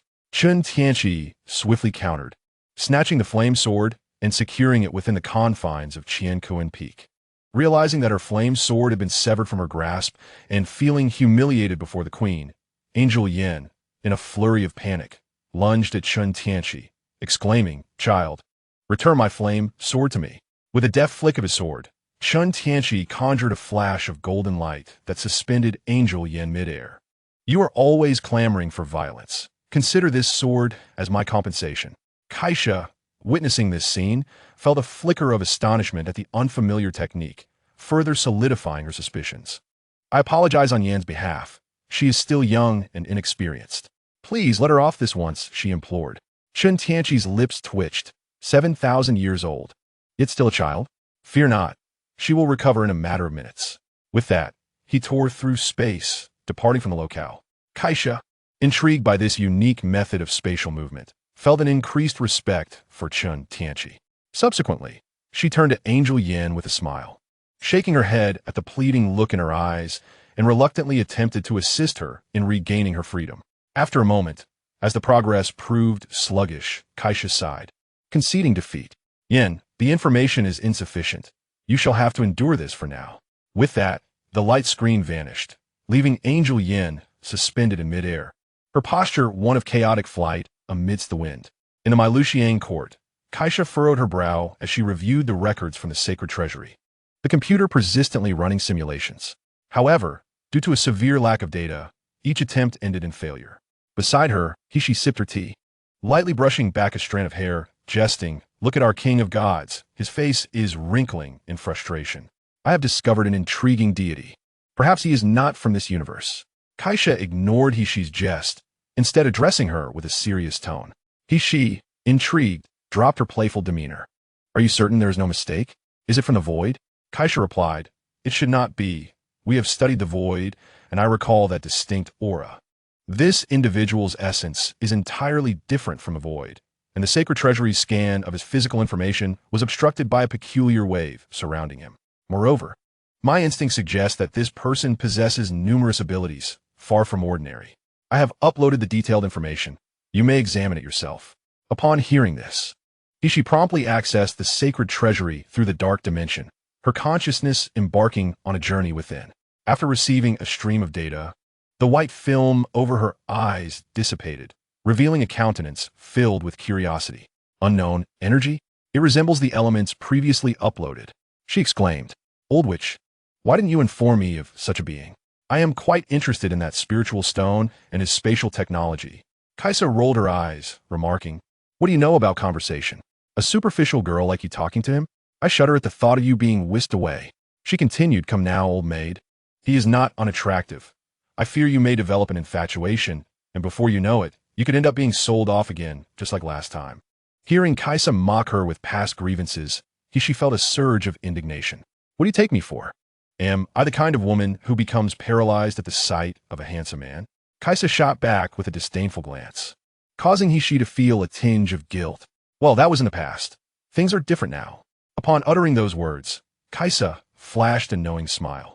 Oh, then you should take a good look at the animated corpse I uploaded. She furrowed her brows slightly, wondering what mischief the old witch was up to this time. Nevertheless, she complied and scrutinized the data of the corpse puppet. To her astonishment, she discovered that the scans revealed genetic information of Somali within its body. This indicated that the grotesque entity was indeed Somali. Chapter 63. The Academy of Super Gods. Hishi's brow knitted tightly, her heart awash with conflicting emotions. Observing Hishi's reaction, Kaisa felt no concern. After millennia, she had long moved on. She retaliated with a teasing remark. What is this? Are you planning to seek vengeance upon discovering your old flame has been eliminated? Hishi rolled her eyes, merely lamenting the loss of her first love. Who knows? After all, someone once spared him. At Kaisa's words, Hishi felt a flicker of guilt, recalling her own softness that led to Somali's exile. Yet, time had dulled all wounds. She had long moved past that chapter. That was then. This is now. Besides, I'm no longer a naive girl. I have no feelings left for that scoundrel. After saying this, she noticed Kaisa's sly gaze and quickly shifted the conversation. None of that matters now. What is crucial is how this lad managed to transform Somali into such a formidable being. Well, I'm not certain. The sacred treasury indicates this is indeed a corpse. Yet I sense an insidious, potent power residing within. Kaisa continued. This child has displayed numerous unknown abilities, such as the technique to immobilize objects mid-air and a method for spatial traversal without calculations. Moreover, his flight capabilities bear no trace of dark energy propulsion. She added, I suspect he may be the one who perpetrated the massacre in the Sakura kingdom of Blue Star. Perhaps he is not even from this universe, considering his dark dimension records span barely over a year. Noticing that she had shifted the topic, Kaisa ceased her teasing and instead engaged in serious analysis. As she absorbed the information about the unknown technologies, her desire for research surged. If what you say is true, he could very well be a mysterious dark deity. Why don't you capture him for me to study? Go if you must, she said, her intuition warning her that confronting him would prove exceedingly difficult. Kesha promptly refused. She was no fool and had no desire to provoke the wrath of an unknown deity. Really? Is he that formidable? She was well aware of the prowess of the tomboy, and aside from Carl, she was undoubtedly the strongest in the universe. Whether he is truly powerful, I cannot say, but it would be wise to avoid antagonizing him. The angels have already made too many enemies. They cannot withstand the ire of such a god. Kesha was acutely aware of the current state of her own forces, realizing that their prevailing power relied solely on her. At that moment, a voice reached Kesha's ears. My queen, what stance should we adopt regarding Chen Tianqi? The angel Yin connected to Kesha's dark dimensional channel, her voice laden with melancholy. She, overhearing the plaintive tone, looked at Kesha with curiosity. What have you done to her? Kesha cleared her throat, feeling somewhat embarrassed. She had merely left Yin stationary for a brief period. Yin maintained a friendly approach with him. Moreover, after several millennia, it's time to find a divine being who won't decay in the earth. I believe Chen Tianqi would be an excellent choice. Upon hearing this, Angel Yin was taken aback that her queen had taken on the role of matchmaker. However, recalling her own experiences at his hands, she felt a flicker of indignation. My queen, he is still quite young. In a million years, he will only be slightly younger than you, Kesha replied. How can a warrior survive for a million years? True love must endure eternally. During Kesha's matchmaking efforts, aboard the giant canyon, Lianfeng was typing swiftly, pulling up images of Chen Tianqi standing with his hands clasped behind his back, alongside scenes of Angel Yin battling the corpse puppets. General, these are the key figures involved in today's battle in Tiana City, which suffered significant losses from the Angel Tower to the outskirts. The image of Chen Tianqi was magnified, especially him. The unknown energy we detected emanates from him. Dekeo furrowed his brow, scrutinizing Chen Tianqi's image before speaking in a low voice. Lianfeng, can we locate this individual? Anyone capable of engaging the angels in such a manner could be a powerful ally for Blue Star in the future. We must endeavor to have him join the Super God Academy, allowing us to explore this unknown energy. Li Yinfeng's fingers flew across the keyboard, retrieving detailed information on Chen Tianqi. General, I have already investigated this individual, but I only have data from the past year.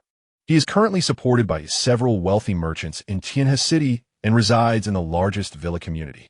Dikao immediately issued orders, determined to make every effort to recruit Chen Tianqi into the Super God Academy. Meanwhile, Chen Tianqi was in his villa, refining the flame sword in his hands, striving to elevate it to the status of a superior magical artifact. Soon, however, his divine sense detected a military vehicle slowly entering the courtyard of his villa. Moments latte.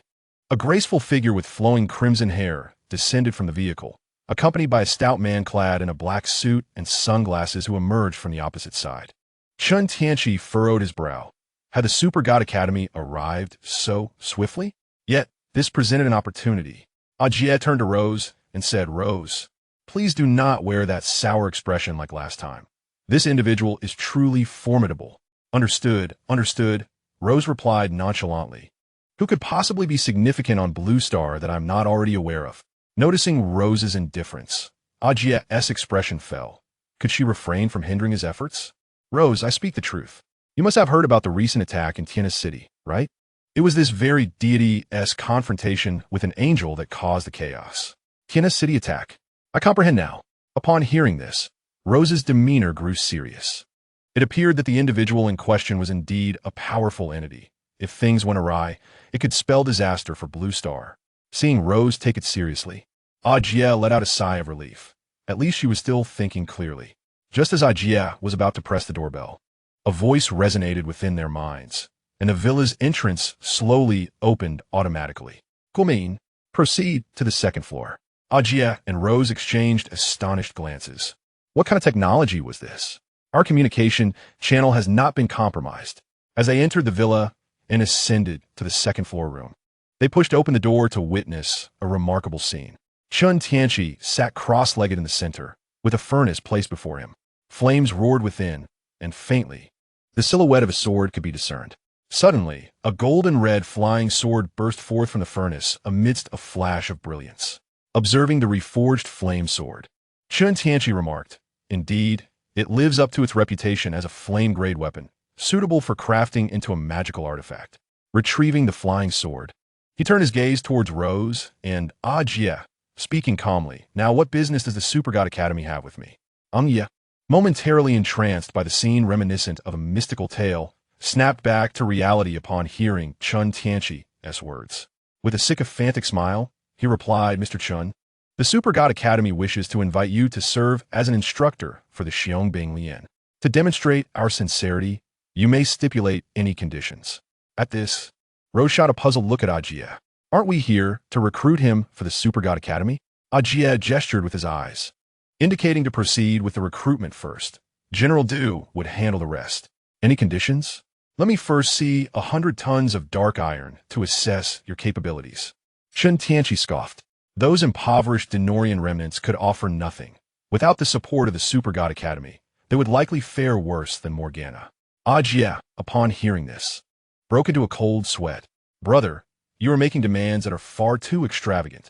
Such quantities could only be produced by the most elite of divine civilizations. Mr. Chen, perhaps you might consider a different condition. 100 tons of dark iron are absent, yet you seek to recruit? Then perhaps you could share the data of the Dino 3 with me, if that is not too much to ask. I fear I lack the authority to do so. A hint of awkwardness graced Ajai's smile as he remarked, Brother, why propose such fundamentally unattainable conditions? Then let someone more capable take charge. Chen Tianqi waved his hand, preparing to exit. Upon realizing he was being dismissed, Ajai cautiously spoke, hoping to kindle a glimmer of hope. Mr. Chen, what if you were to have a real-time conversation with General Du? A real-time conversation? What significance does Du Cao hold? You present conditions that are unacceptable, exhibiting no sincerity whatsoever. If you wish to negotiate, summon Du Cao to meet me in person.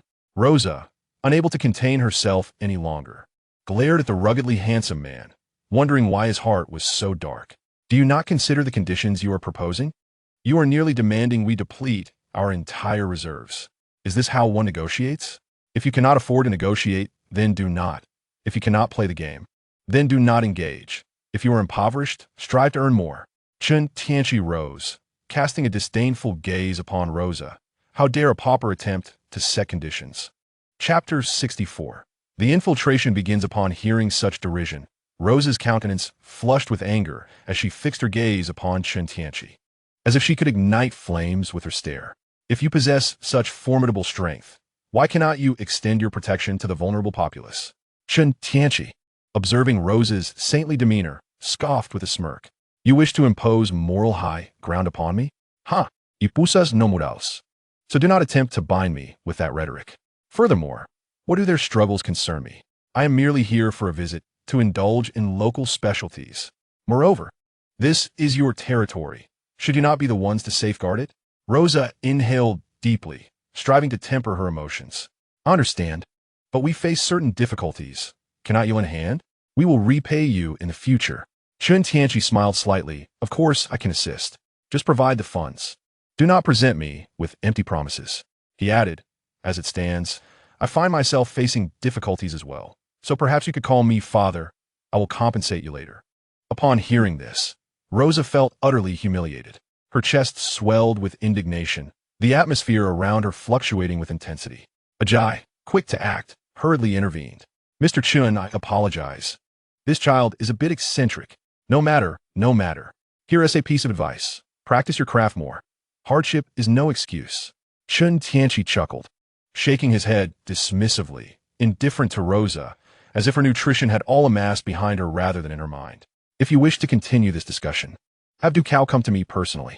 Seeing Chen Tianqi's resolute stance, Ajay could only escort Rosa outside to contact Du Cao. Moments later, Ajay re-entered the room, his face adorned with a sycophantic smile. Mr. Chen, General Du will arrive in an hour or two. Please be patient. Chen Tianqi waved his hand, signaling his indifference.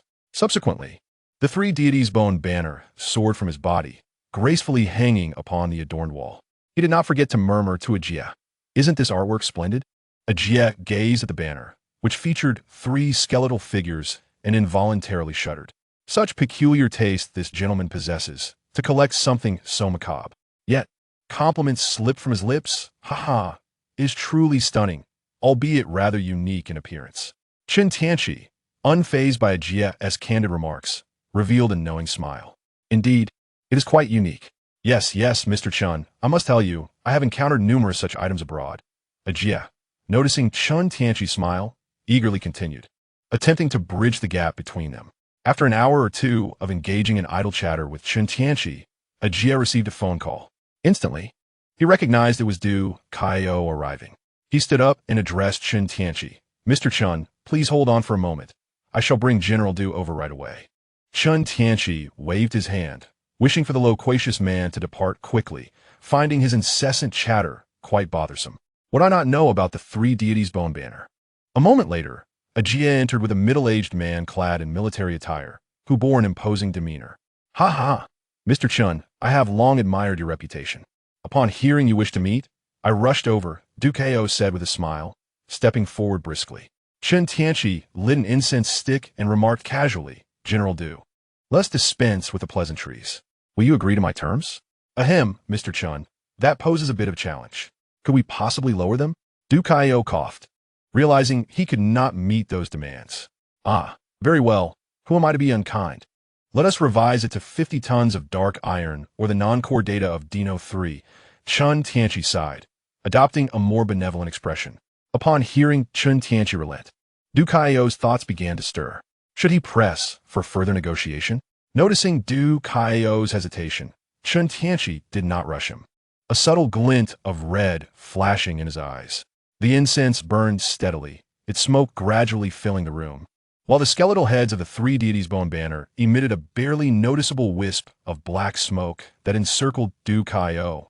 After a moment of contemplation, Du Cao resolved to negotiate with Chen Tianqi. Just as he opened his mouth to speak, a sudden, excruciating pain seized his head.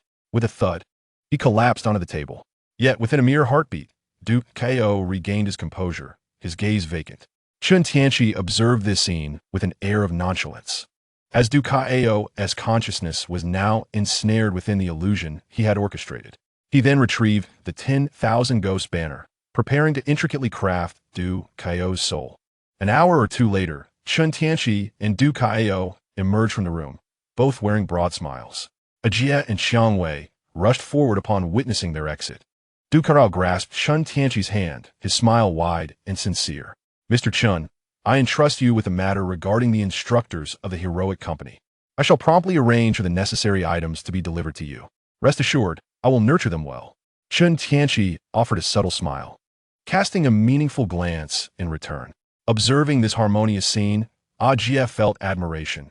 Indeed, General Du was impressive, effortlessly handling the situation.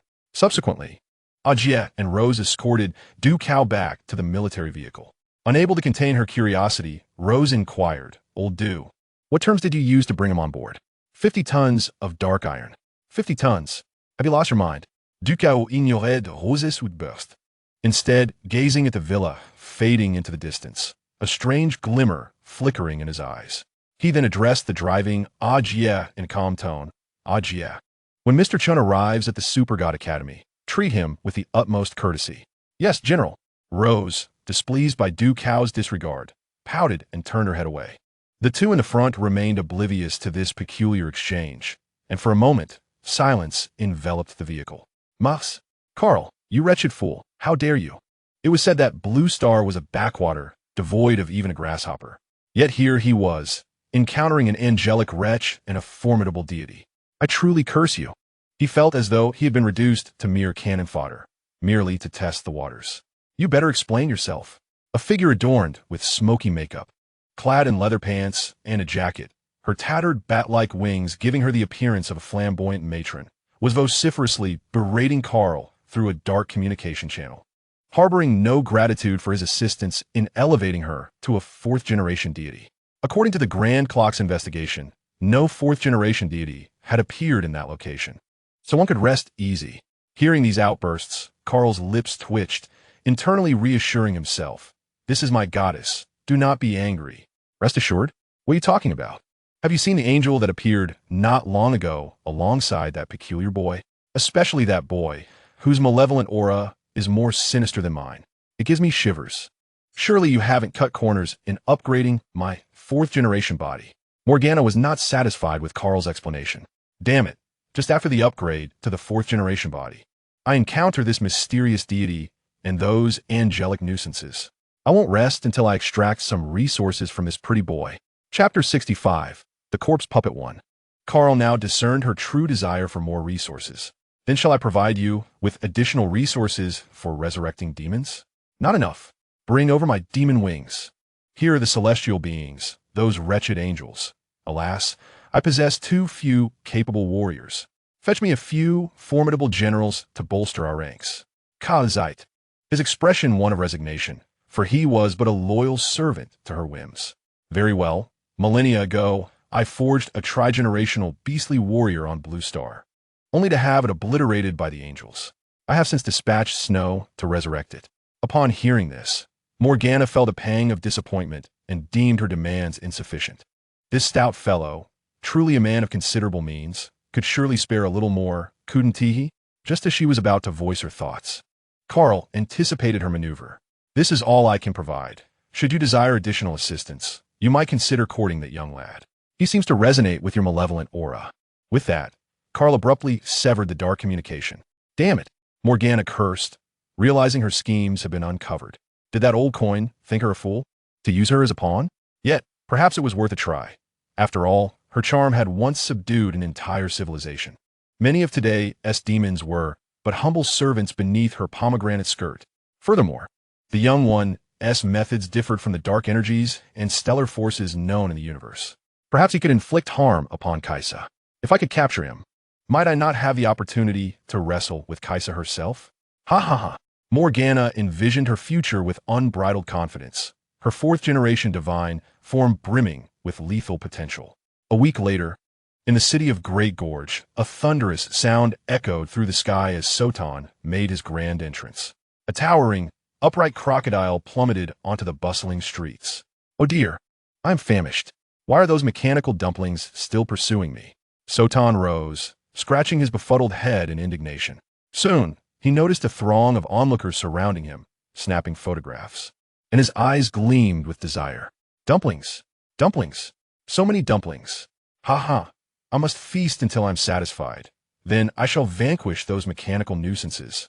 With a vigorous leap, he lunged at the nearest person. In that individual's terrified gaze, Sotan thrust his upper body into his enormous crocodilian maw. With a decisive bite, the person was severed in two, blood gushing forth. The onlookers, witnessing the monstrous act, were gripped by fear, scattering like startled birds. Sotan licked his bloodied lips, observing the fleeing dumplings, and immediately seized his double-headed axe to pursue them. Do not run, dumplings. I'm not yet full. As Sotan chased the terrified crowd, a laser beam struck him squarely on the head from a distance. Oh, that hurts. Once again, it is you mechanical dumplings. Just watch as I cleave you. Clutching his head, he opened his eyes to see the gluttonous creature attempting to capture him. With a fierce glint in his eyes, he swung his double-headed axe and leapt into the air, ready to strike. Regrettably, the energy-depleted Sotan proved inadequate to contend with this formidable squad. Soon, he was knocked to the ground, opting instead for a hasty and disheveled retreat. As he charged through the chaos, he occasionally seized a few buns to replenish his energy. Suddenly, a blade of light sliced through the sky, effortlessly reducing the voracious squad to mere fragments. A beam of golden light halted before Sotan, startling him into a staggered retreat. You dare to frighten me with your buns? Just watch me devour you. Sotan regained his footing and squinted at what he first thought was a large bun, extending his claws towards Chen Tianqi. In response, Chen Tianqi calmly delivered a powerful strike, sending Sotan hurtling away, his fangs scattering as he crashed through several buildings. Ouch! Sotan clutched his bleeding mouth, trembling as he attempted to rise. Chen Tianqi approached, fixing his gaze upon him with a faint smile. Ah, what a splendid supply of resources you are. Sotan felt a chill down his spine under Chen Tianqi's scrutiny, his frightened eyes narrowing. Just as he was about to speak, a shadow surged into his body. In an instant, Sotan's eyes glazed over, his expression vacant, resembling a mere puppet. Following a ripple in space, Chen Tianqi and Sotan vanished from sight. Moments later, a dark wormhole materialized, from which emerged a rather flamboyant figure, Morgana. She surveyed the empty surroundings and initiated a scan. Damn it, that little brat has taken my third-generation beast body. Morgana cursed, her frustration mounting. It's all that fool Carl's fault for not bringing my demonic wings sooner. Otherwise, I would have secured it already. No, I must find him. Meanwhile, Chen Tianqi returned to the villa with Sotan, placing him in a room adorned with intricate runes. He swiftly unleashed several soul-piercing nails, embedding them firmly within Sotan's body. Enchanted incantations, channeling immense resentment into him. Thus began the process of corpse refinement. Half a day later, Sotan's corpse puppet had begun to take shape. With his soul dispersed and resentment coursing through him, his body transformed into a deep crimson hue, growing 1 to 2 times larger than before, with sharp fangs protruding and icy claws emanating a chilling aura. Chen Tianqi tested the muscle of the Sotan corpse puppet, noting its superior strength compared to that of the Somali puppet, truly a testament to the prowess of a third-generation beast body. After admiring his handiwork for a moment, he stored the Sotan corpse puppet in the Qian Kuan Peak, submerging it in a specially designed pool of resentment for further refinement. Then, Chen Tianqi turned towards a corner of the room and spoke softly.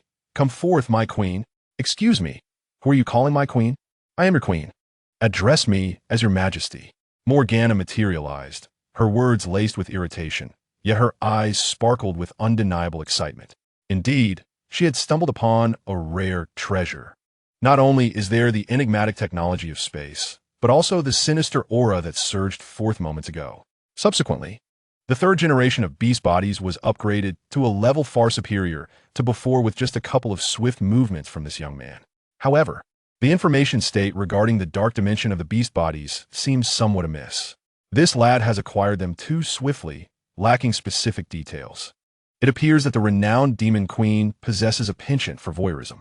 Chen Tianqi gazed at Morgana's unflattering smoky makeup, a twitch at the corner of his eye revealing the absurdity of it all. Do you really have to say that? Can't I simply inspect my subordinates? He retorted. Subordinates? Who are your subordinates? She countered. You. Morgana placed her hands on her hips, exuding a malevolent confidence. Chapter 66. Morgana Strikes. Chen Tianqi couldn't help but smirk. It was the first time he encountered someone with an even thicker skin than his own. However, I prefer being on top rather than beneath. Let us avoid that. Shall we? Don't be like that. We demons are the pinnacle of cosmic power. Under the reign of the Queen, you can have anything you desire, Morgana exclaimed, her urgency palpable as she patted her chest, vowing future benefits. Chen Tianqi, observing the tumultuous waves of energy, rolled his eyes. Demons are notoriously impoverished. If I were to join them, I would likely end up at a loss. Then first, vouch for me 100 tons of dark silver, and let us see your prowess. Damn, you're quite the opportunist, Morgana protested, her displeasure evident. Do you think I possess that much dark silver just so Kaisha could chase me endlessly? Alas, if you lack resources. Refrain from making grandiose demands only to fall short, Chen Tianqi chided, giving Morgana's cheek a light pat, only to find his hand smeared with foundation, causing him to grimace in distaste. He then wiped his hand on Morgana's leather pants. Hey, what do you think you're touching? Morgana exclaimed, slapping Chen Tianqi's hand away. Leaning closer, she exhaled a fragrant breath and continued to tempt him. But if you wish to touch, you could join the demons and come to the Queen's chamber. Chen Tianqi utilized a cleansing spell to rid his hand of the foundation. Noticing how close Morgana had drawn, her grotesque visage was now clear before him, prompting him to push her away in disdain. Madam, perhaps you ought to remove that makeup before attempting to entice someone. It's simply unbearable. Morgana, feeling a mix of shame and anger, retorted, you truly lack appreciation. This look is widely regarded as beautiful among demons. Then your demons must possess rather poor taste. Chen Tianqi remarked, somewhat exasperated, realizing the stark differences in aesthetic sensibilities. Listen here. Either you come to me or don't blame me for being unfriendly, Morgana threatened, her anger simmering as she prepared to act forcefully. You're simply too poor. I find you unappealing. Chen Tianqi waved his hand dismissively, unfazed by her threats. Upon hearing those words, Morgana activated the gene engine and initiated a mental invasion, intent on executing a nefarious brainwashing. In an instant, she found herself in a pitch-black expanse. Surveying the desolate surroundings, she felt a twinge of confusion. Is this the young man's dark dimension? How peculiar. Without lingering on the thought, she commanded the gene system to begin rewriting the information within this realm of consciousness, determined to transform Chen Tianqi into a loyal and formidable warrior under her command. However, as the rewriting process accelerated, Morgana gradually sensed something was amiss and sought to escape. What the hell, I've been deceived. Suddenly, the previously dark space morphed into a vibrant scene filled with the melodies of birds and fragrant blossoms, from which 3 enchanting figures approached. Morgana squinted, realizing with disbelief that these were none other than herself, Kaisha, and she from thousands of years ago. My goodness, this young man is invading my dark dimension. Morgana's figure flickered like data as she desperately engaged the gene system to decipher her way out. Yet, the progress was agonizingly slow, akin to that of a snail, prompting her to curse inwardly. Damn it, that wretched Carl. If he hadn't dawdled and failed to bring my demonic wings, how could I be facing such difficulty in escaping? As she grappled with the calculations, the surrounding scene shifted once more. Countless souls, once vanquished by Morgana, transformed into vengeful spirits, relentlessly assaulting her until she was engulfed. Outside, Morgana bled from all 7 orifices, while Chen Tianqi perused her memories, a mischievous smile gracing his face. Serves you right. Who told you to invade? Let us see how you fare being tormented in the 3 Gods' Bone Banner. Moments later, as Morgana's consciousness returned, she staggered backward, clutching her head, overwhelmed by excruciating pain. What kind of cursed technique is this? So sinister. Why don't you give it another try and see if you can decipher it? Chen Tianqi smirked at her. Try it yourself. Morgana cursed vehemently before hastily escaping through a wormhole in a disheveled manner. The recent incident had made her acutely aware that without the aid of her demonic wings, capturing this young man was an impossible feat. She would have to settle the score another day. Chen Tianqi did not attempt to stop her. After all, He still needed her to resurrect the demons to serve as his expendables. With a glance at the ceiling, he waved his hand, casting a concealment array. These people have an insatiable penchant for peeping. High above in Chen Tianqi's villa, Angel Yin rolled her eyes, documenting the events unfolding below. Frowning, she addressed Queen Kaisha. Your Majesty, Morgana was just down there. Why didn't you let me eliminate her? Patience, Yin. Morgana is now a fourth-generation divine body. You cannot contend with her. Kaisha replied, reclining on her throne with a crossed leg, analyzing the information transmitted by Yin. But this child's methods are so malevolent. Shouldn't we intervene? I fear he may become a second Morgana. Angel Yin expressed her concerns.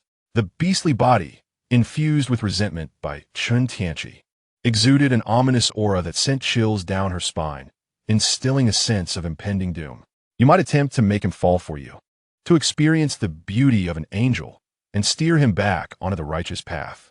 Your Majesty, we lack his genetic data for a match. The frivolous queen left Angel Yin somewhat exasperated as the conversation perpetually veered into this topic. Upon hearing Yan's response, Kaisa also felt somewhat overwhelmed, regretting not having pursued genetic data matching earlier. Genetic data matching merely serves as a reference for compatibility. The true desire ultimately lies within your hands. I understand, Your Majesty, Kaisa replied, while she gazed at this universe's foremost matchmaker with incredulity. Really? Are you truly willing to give away your own left guard?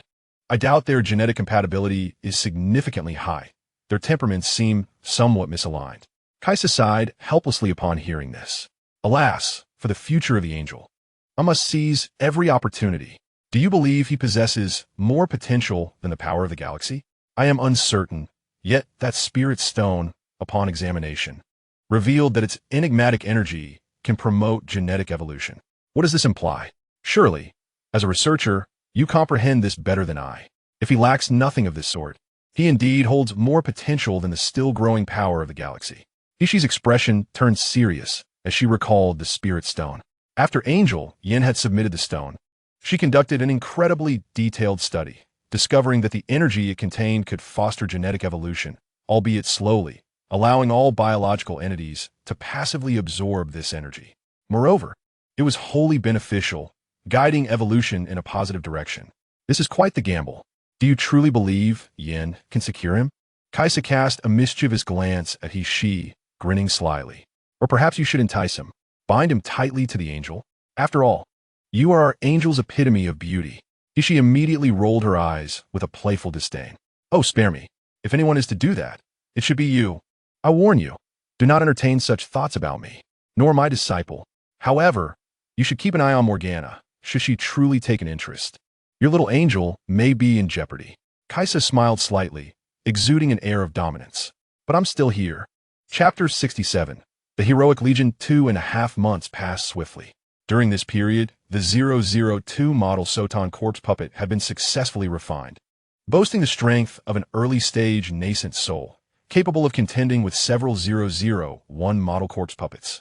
Throughout this time, Angel Yin visited nearly every few days, racing with Chen Tianqi in the confines of a room, fully embodying the traits of a seasoned driver.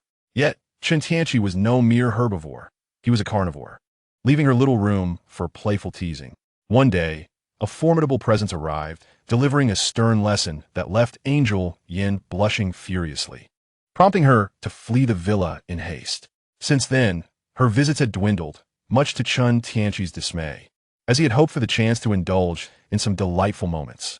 At that juncture, Chen Tianqi received a message from Duke Cao, informing him that preparations were complete, inviting him to visit the Super God Academy. Reluctantly, he rose from the comforting embrace of Su Xiaoli, who was still drowsily blinking, and made his way to the academy. Now, he had come to fully comprehend the sentiments of the rugged individuals and the malevolent knights that had come before him. Upon arriving at the entrance of the Super God Academy, he was halted by soldiers, for the area had transformed into a fortified military base, brimming with vigilance. Not far away, Ajia spotted Chen Tianqi and hurriedly approached, dismissing the station's soldiers with a practiced ease.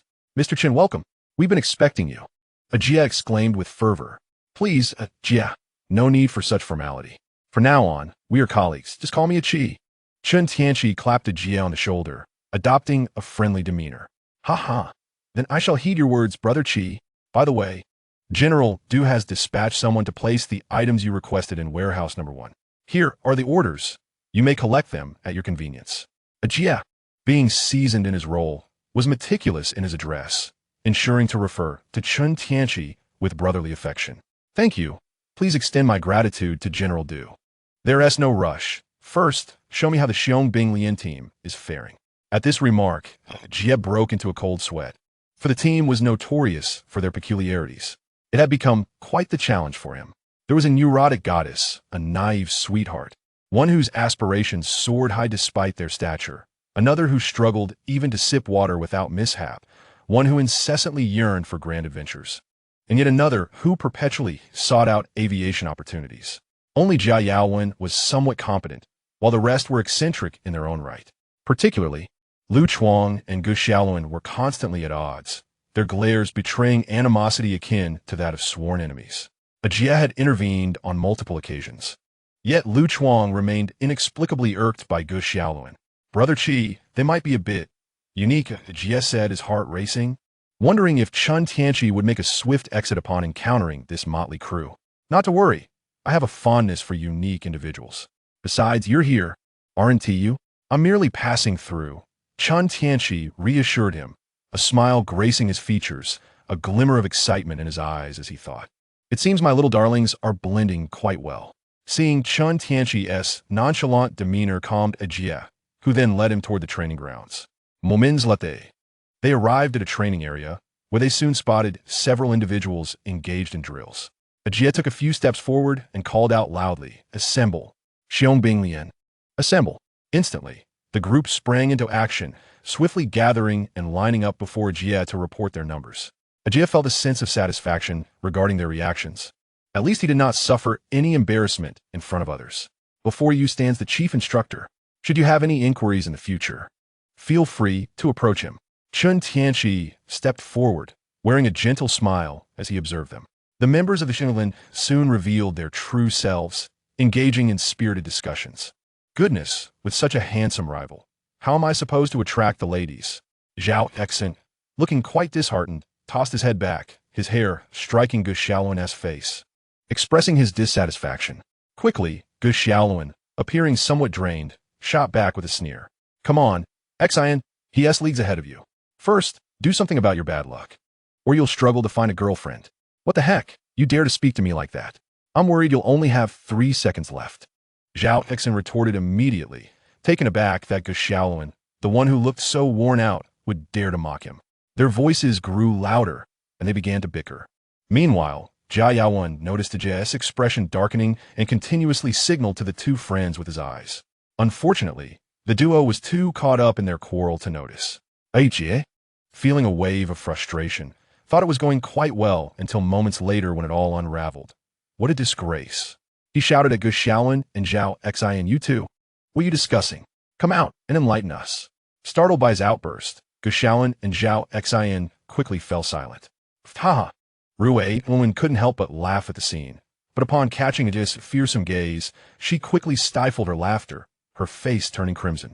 Du Qiangwei rolled her eyes, quietly expressing her thoughts. Such losers. Lu Chuang, with his small eyes, kept stealing glances at Gu Xiaoluan, seemingly plotting something. The current state of the Xiongbinglan was concerning, lacking the demeanor of true soldiers. Jie rubbed his furrowed brow and sighed, turning to Chen Tianqi. Brother Qi, I sincerely apologize for subjecting you to this farce. I find them quite amusing. They are all individuals with potential. When will you upgrade Gu Xiaoluan and Lu Chuang? Chen Tianqi chuckled, unfazed by the shortcomings of his own recruits.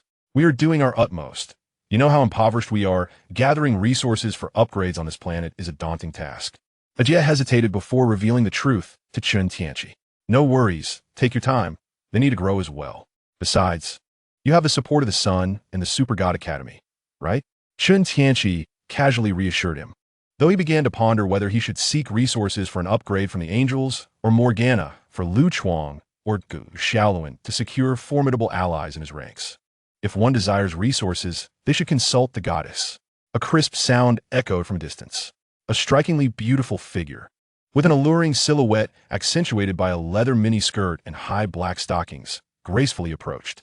Reina stood before Chen Tianqi, lifting her chin and gazing down her nose at him with an air of arrogance. "So, you are the infamous Chen Tianqi? The man who usurped the position of my divine instructor? Apart from being somewhat muscular and handsome, which aligns with my taste, you seem rather unremarkable." Chapter 68. The sun goddess. Upon observing that this goddess was about to stir up trouble, Ajie swiftly explained to Chen Tianqi, "Haha, brother Qi, don't take her words to heart. Her mind is a bit unhinged." "Hey, Ajie, who are you calling abnormal with those bushy eyebrows and big eyes? Do you dare to feel the heat of the sun at my command?" Reina retorted, her displeasure evident, as a fireball materialized in her hand, gesturing menacingly towards Ajie. Ajie, flustered, quickly admonished her, "Reina, stop it. This is General Du's hard-earned recruit." But Reina remained undeterred, continuing her loud protests. "What does General Du's recruitment have to do with me? This position was promised to me. You can't just switch at the last moment. I refuse to comply. If you want me to obey, you must conquer me." She then pointed her slender, fair fingers at Chen Tianqi, declaring with pride, "Can you conquer me?" Chen Tianqi stroked his chin, his gaze greedily fixated on this sun goddess, capable of igniting stars. This was a ripe opportunity, albeit somewhat precarious, with eyes ever watchful from above. "Hey, I'm talking to you," Reina exclaimed. "Have you been captivated by my charm? You seem to meet my aesthetic standards. If you surrender now, I might consider bringing you into my harem." Noticing Chen Tianqi's gaze lingering on her, Reina raised an eyebrow and struck a playful pose. Chen Tianqi, regaining his composure, replied in a teasing tone, "Where does the sun goddess wish to be conquered? Here, or in the room?" Reina, unbothered by his flirtation, boldly stepped forward and patted his muscular chest. "If you can't conquer me here, how do you expect to do so in a room? Come on, I grant you 3 moves. Then I shall not hold back," Chen Tianqi replied with a slight smile, showing no mercy as he drew back his fist and struck towards her with great force. Boom! A resounding explosion filled the air, a tremendous force unleashing a violent gust of wind. Reina was sent hurtling backward, crashing into a distant teaching building. "Wow!" The trio hiding in the bushes gasped in astonishment, their voices in unison. But soon, a brilliant golden light erupted from the teaching building, the immense energy wave reducing it to ruins. As Ajie watched, his eyes twitched with incredulity. How dare they vandalize public property? The nerve of that scoundrel to launch a sneak attack on this goddess, and to strike me there. No less. What if it leaves a mark? Clad in radiant battle armor and wielding a sword and shield, Reina emerged from the rubble, her anger palpable as she shouted at Chen Tianqi. The pain in her chest was excruciating, far too intense to bear. "Did you not promise me 3 strikes? I presumed you were prepared. And if you wouldn't strike me there, would you target my exquisite face instead? You are a divine being, surely. You can recover from a debt." Chen Tianqi raised his hands and feigned innocence. Reina paused, momentarily swayed by his reasoning, but soon realized that both her chest and her face held equal significance. He was merely trying to deceive her. Embarrassment and fury surged within her, causing her to abandon their agreement. The 3 strikes had elapsed, and now she would impart a lesson. With a fierce charge, she swung her blade toward Chen Tianqi. Yet, her movements were too sluggish for him. A slight shift of his body allowed him to evade her attack. Raising his leg, he delivered a side kick, sending Reina hurtling away like a pebble skipping across water. In the next instant, she conjured a spell, causing the earth to tremble and a colossal hand to emerge, capturing her. Illusory fire dragons followed suit, crashing down upon her. Reina's armor was battered, her once fair visage now smeared with dust. As she fell to the ground in disarray, before she could catch her breath, a column of water entwined around her, forcing its way into her mouth, causing tears to stream from her eyes in discomfort. With a sudden surge of energy, she broke free from her entrapment, standing defiantly as she glared at the grinning Chen Tianqi. An orb of energy materialized in her hand. She intended to unleash a grand attack upon him. Suddenly, a colossal golden sword appeared in the sky, descending with formidable force toward Reina. Alarmed, she hastily raised her shield to defend herself. The 2 forces collided with a cataclysmic impact, akin to a meteor striking the earth, sending shockwaves rippling outward and enveloping the area in a cloud of dust. The soldiers nearby, realizing the danger, fled in haste to safety. Rosemary, with a hint of astonishment in her eyes, murmured, "Is he truly that powerful?" Moments later, as the dust settled, the training ground lay in ruins, a mere shadow of its former self. Chen Tianqi approached Reina, who lay in a pit, her eyes vacant, her body battered, and blood trickling from her lips. He gently patted her cheek and spoke softly. "Have you surrendered?" "Yes, yes. From now on, you shall be my instructor." Reina jolted back to reality, now acutely aware of Chen Tianqi's enigmatic abilities. The dark energy he wielded was undetectable, rendering her defenses futile. Satisfied, Chen Tianqi nodded. Her submission was all he sought. With a flick of his hand, a gentle rain fell upon Reina, showering her in a soothing mist. In an instant, the various injuries on her body gradually faded away. Reina felt her previously pained and weary body regaining its former vitality. She was struck by an overwhelming sense of disbelief. Was he a warrior, a mage, or a healer? "Goodness, Chen Tianqi, are you some kind of cheat? What else can you do?" "Not much. At least I won't be able to harness your stellar drive." Chen Tianqi helped Reina to her feet with utmost humility. Reina sighed in relief. It was a relief not to be outdone, as she had feared her skills might become commonplace. At that moment, Jie, accompanied by the members of the heroic legion, arrived. With a wry smile, he addressed Chen Tianqi and Reina. "Brother Qi, you two really made quite a mess. This place has been utterly ravaged by your antics. We'll need to spend a substantial amount of public funds to rebuild." Reina, hands on her hips, discerned Jie's underlying implication, that he was keen to take on the responsibility. "How serious can this be? How much will it cost?" "This goddess will cover it." Jie cast a cool glance at her, speaking indifferently. "Probably a few million." At those words, Reina broke into a sweat. She earned only 5,000 a month here, barely enough for clothes, and it seemed she truly could not afford that amount. Feeling somewhat embarrassed, but unwilling to retract her bold proclamation, she glanced around awkwardly, stammering, how about paying in installments? 200 a month? I'll cover this," Chen Tianqi interjected, stepping in to relieve Reina of her immediate concern. Reina looked at Chen Tianqi with gratitude, the slight annoyance she felt towards him dissipating, and her fondness for him increased. She threw her arm around his shoulder and patted her chest, assuring him, "From now on, this goddess will protect you. You can always come to me for anything." Chen Tianqi could only laugh helplessly. "You'll protect me? Are you sure it's not the other way around?" Jie, his brow unfurling in relief, was glad someone was taking responsibility, ensuring his own finances remained intact. Soon, Jie received a phone call from Du Kao. He first scolded him for allowing Reina to act recklessly, then instructed Jie to bring Chen Tianqi to the conference room, as there were matters to discuss with him. Chapter 69. The Nine-Tailed Fox Demon, feeling somewhat frustrated, Jie handed over the heroic legion to Reina and led Chen Tianqi to the conference room. Upon reaching the door, Jie turned to Chen Tianqi and said, "Brother Qi, I want to intrude on your conversation with General Du." Chen Tianqi nodded, watching Jie retreat before pushing open the door. Inside the conference room, only Du Kao awaited him. Upon Chen Tianqi's entrance, a strange red light gleamed in his eyes as he immediately knelt on one knee, respectfully greeting him. "Master, I have prepared everything you requested." He then produced an object resembling a USB drive, cradling it in his hands. Chen Tianqi picked up the drive, examining it momentarily. "Is this the data from Dinner 3? "Indeed. All data concerning Dinner 3 is contained within, including the galactic force and the genetic data of the war god of Nox."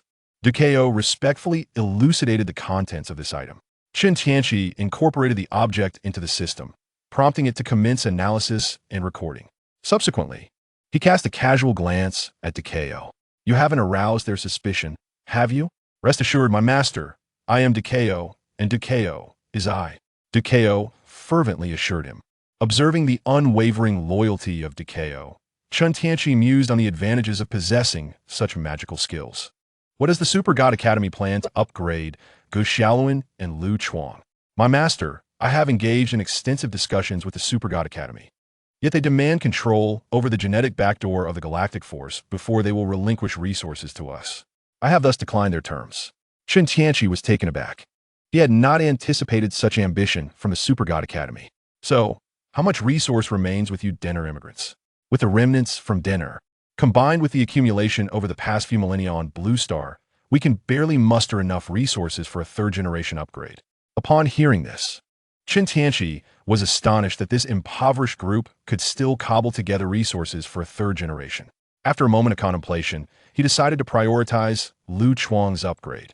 Arrange for Lu Chuang's upgrade first. I require this formidable general.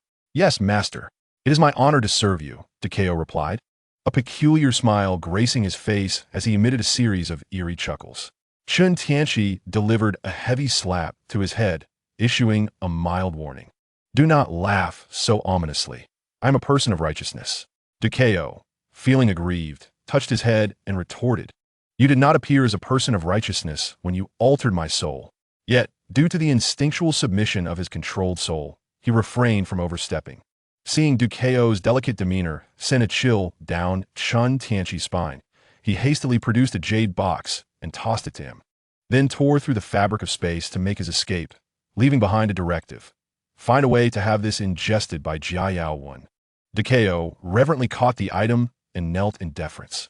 The object entrusted to Takeo was a soul-devouring worm concocted solely from resentment. The individual who consumes it will gradually become susceptible to the will of the holder of the motherworm. Though it is significantly easier to break free from than the parasitic method employed by ghostly entities. For materials lacking substantial potential, such worms are deemed appropriate, as emotions are notoriously challenging to cultivate. Once Chen Tianqi departed, Takeo slowly rose, a flash of red light flickering in his eyes as he began to devise a plan to fulfill the task. After parting ways with Takeo, Chen Tianqi proceeded to warehouse number 1, armed with his command.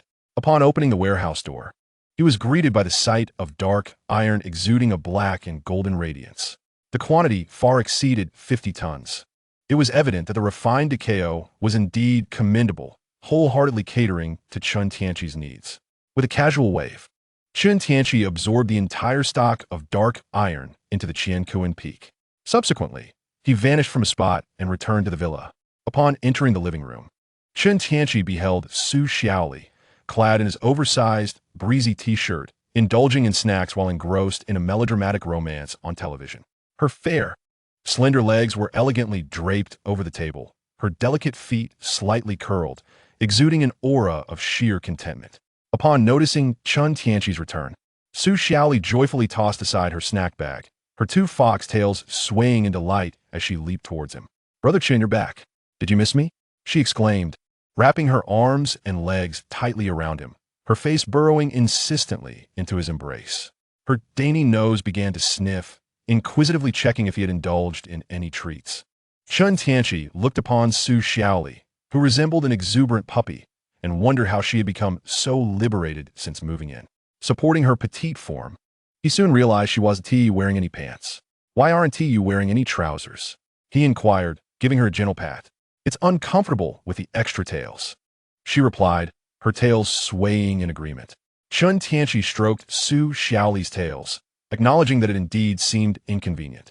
Ever since he had imparted the cosmic energy absorption technique to her, her genes had undergone a remarkable evolution, steering her towards the path of the 9-tailed fox, perhaps even leading to ancestral traits resurfacing.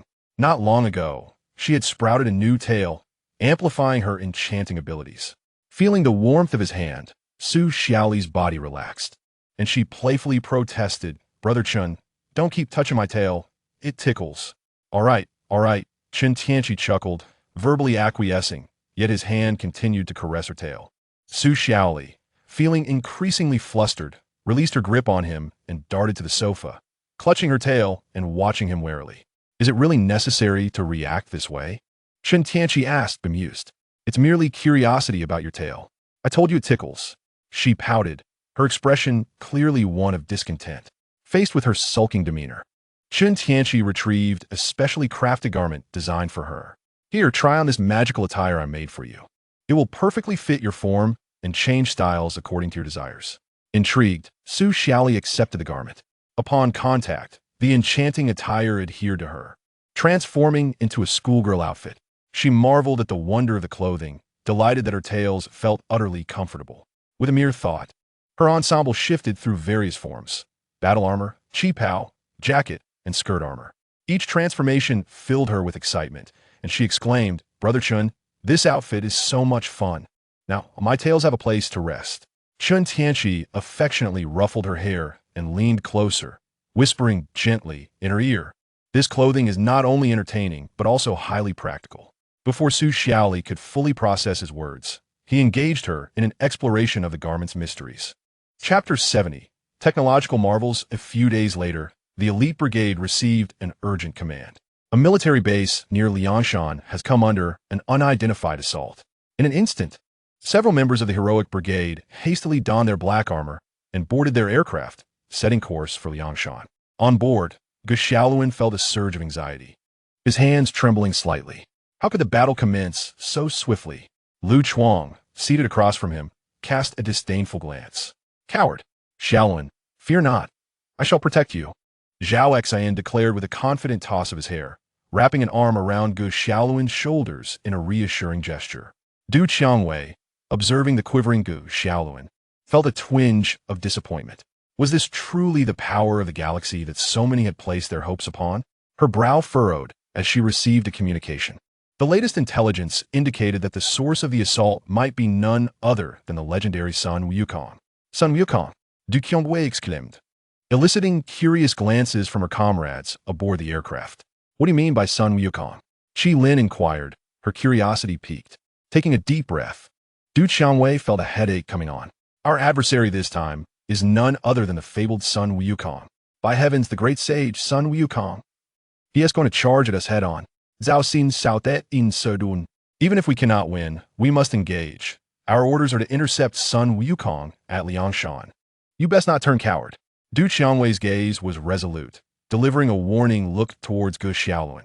Rest assured, my ancestor is Zhao Yun, full of valor. I would never flee. Zhao Xin Sut. However, before he could finish, a massive staff descended from the heavens, piercing through the entire aircraft. In an instant, the aircraft erupted in flames, plummeting to the ground as the members of the heroic brigade were thrown to the earth. Du Qiangwei swiftly regained her composure and promptly issued commands through secure communication. Qi Lin identified a sniping position while Meng Meng was tasked with her protection. All units, converge on my position. All units, converge on my position. With a sudden exclamation, Zhao Xian emerged from the debris, rising like a flash of lightning towards Du Qiangwei. Meng Meng set Qi Lin down, who nodded to her and began searching for a suitable vantage point. As she noticed the others gathering around her, Du Qiangwei connected with Dino, 3, to locate Sun Wukong's position. Soon, she detected a surge of energy rapidly approaching.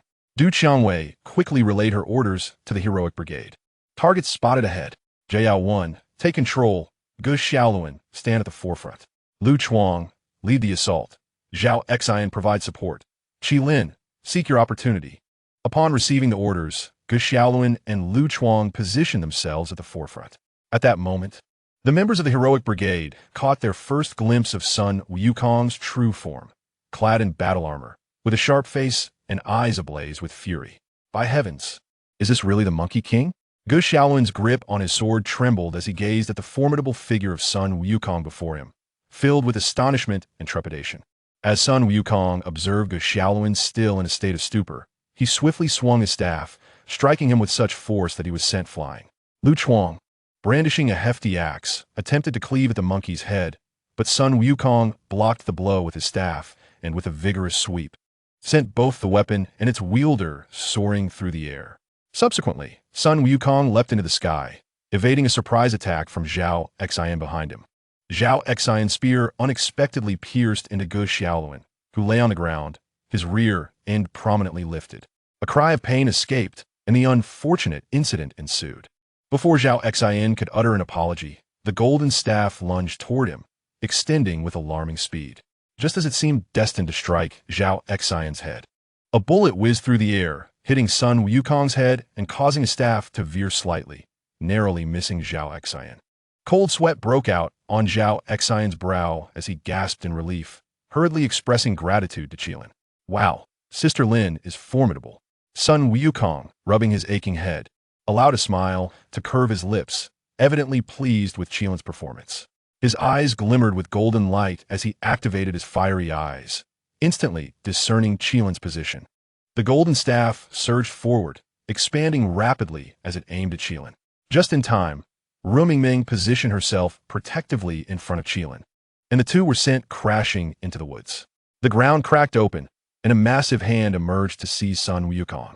However, a violent burst of energy erupted from within, causing the hand to explode. Sun Wukong, eyes ablaze with golden light, pinpointed his target and swung his staff ferociously, sending the concealed Jia Yaowen flying. Shortly thereafter, a disturbance rippled through the space around Sun Wukong as a multitude of flying daggers converged upon him.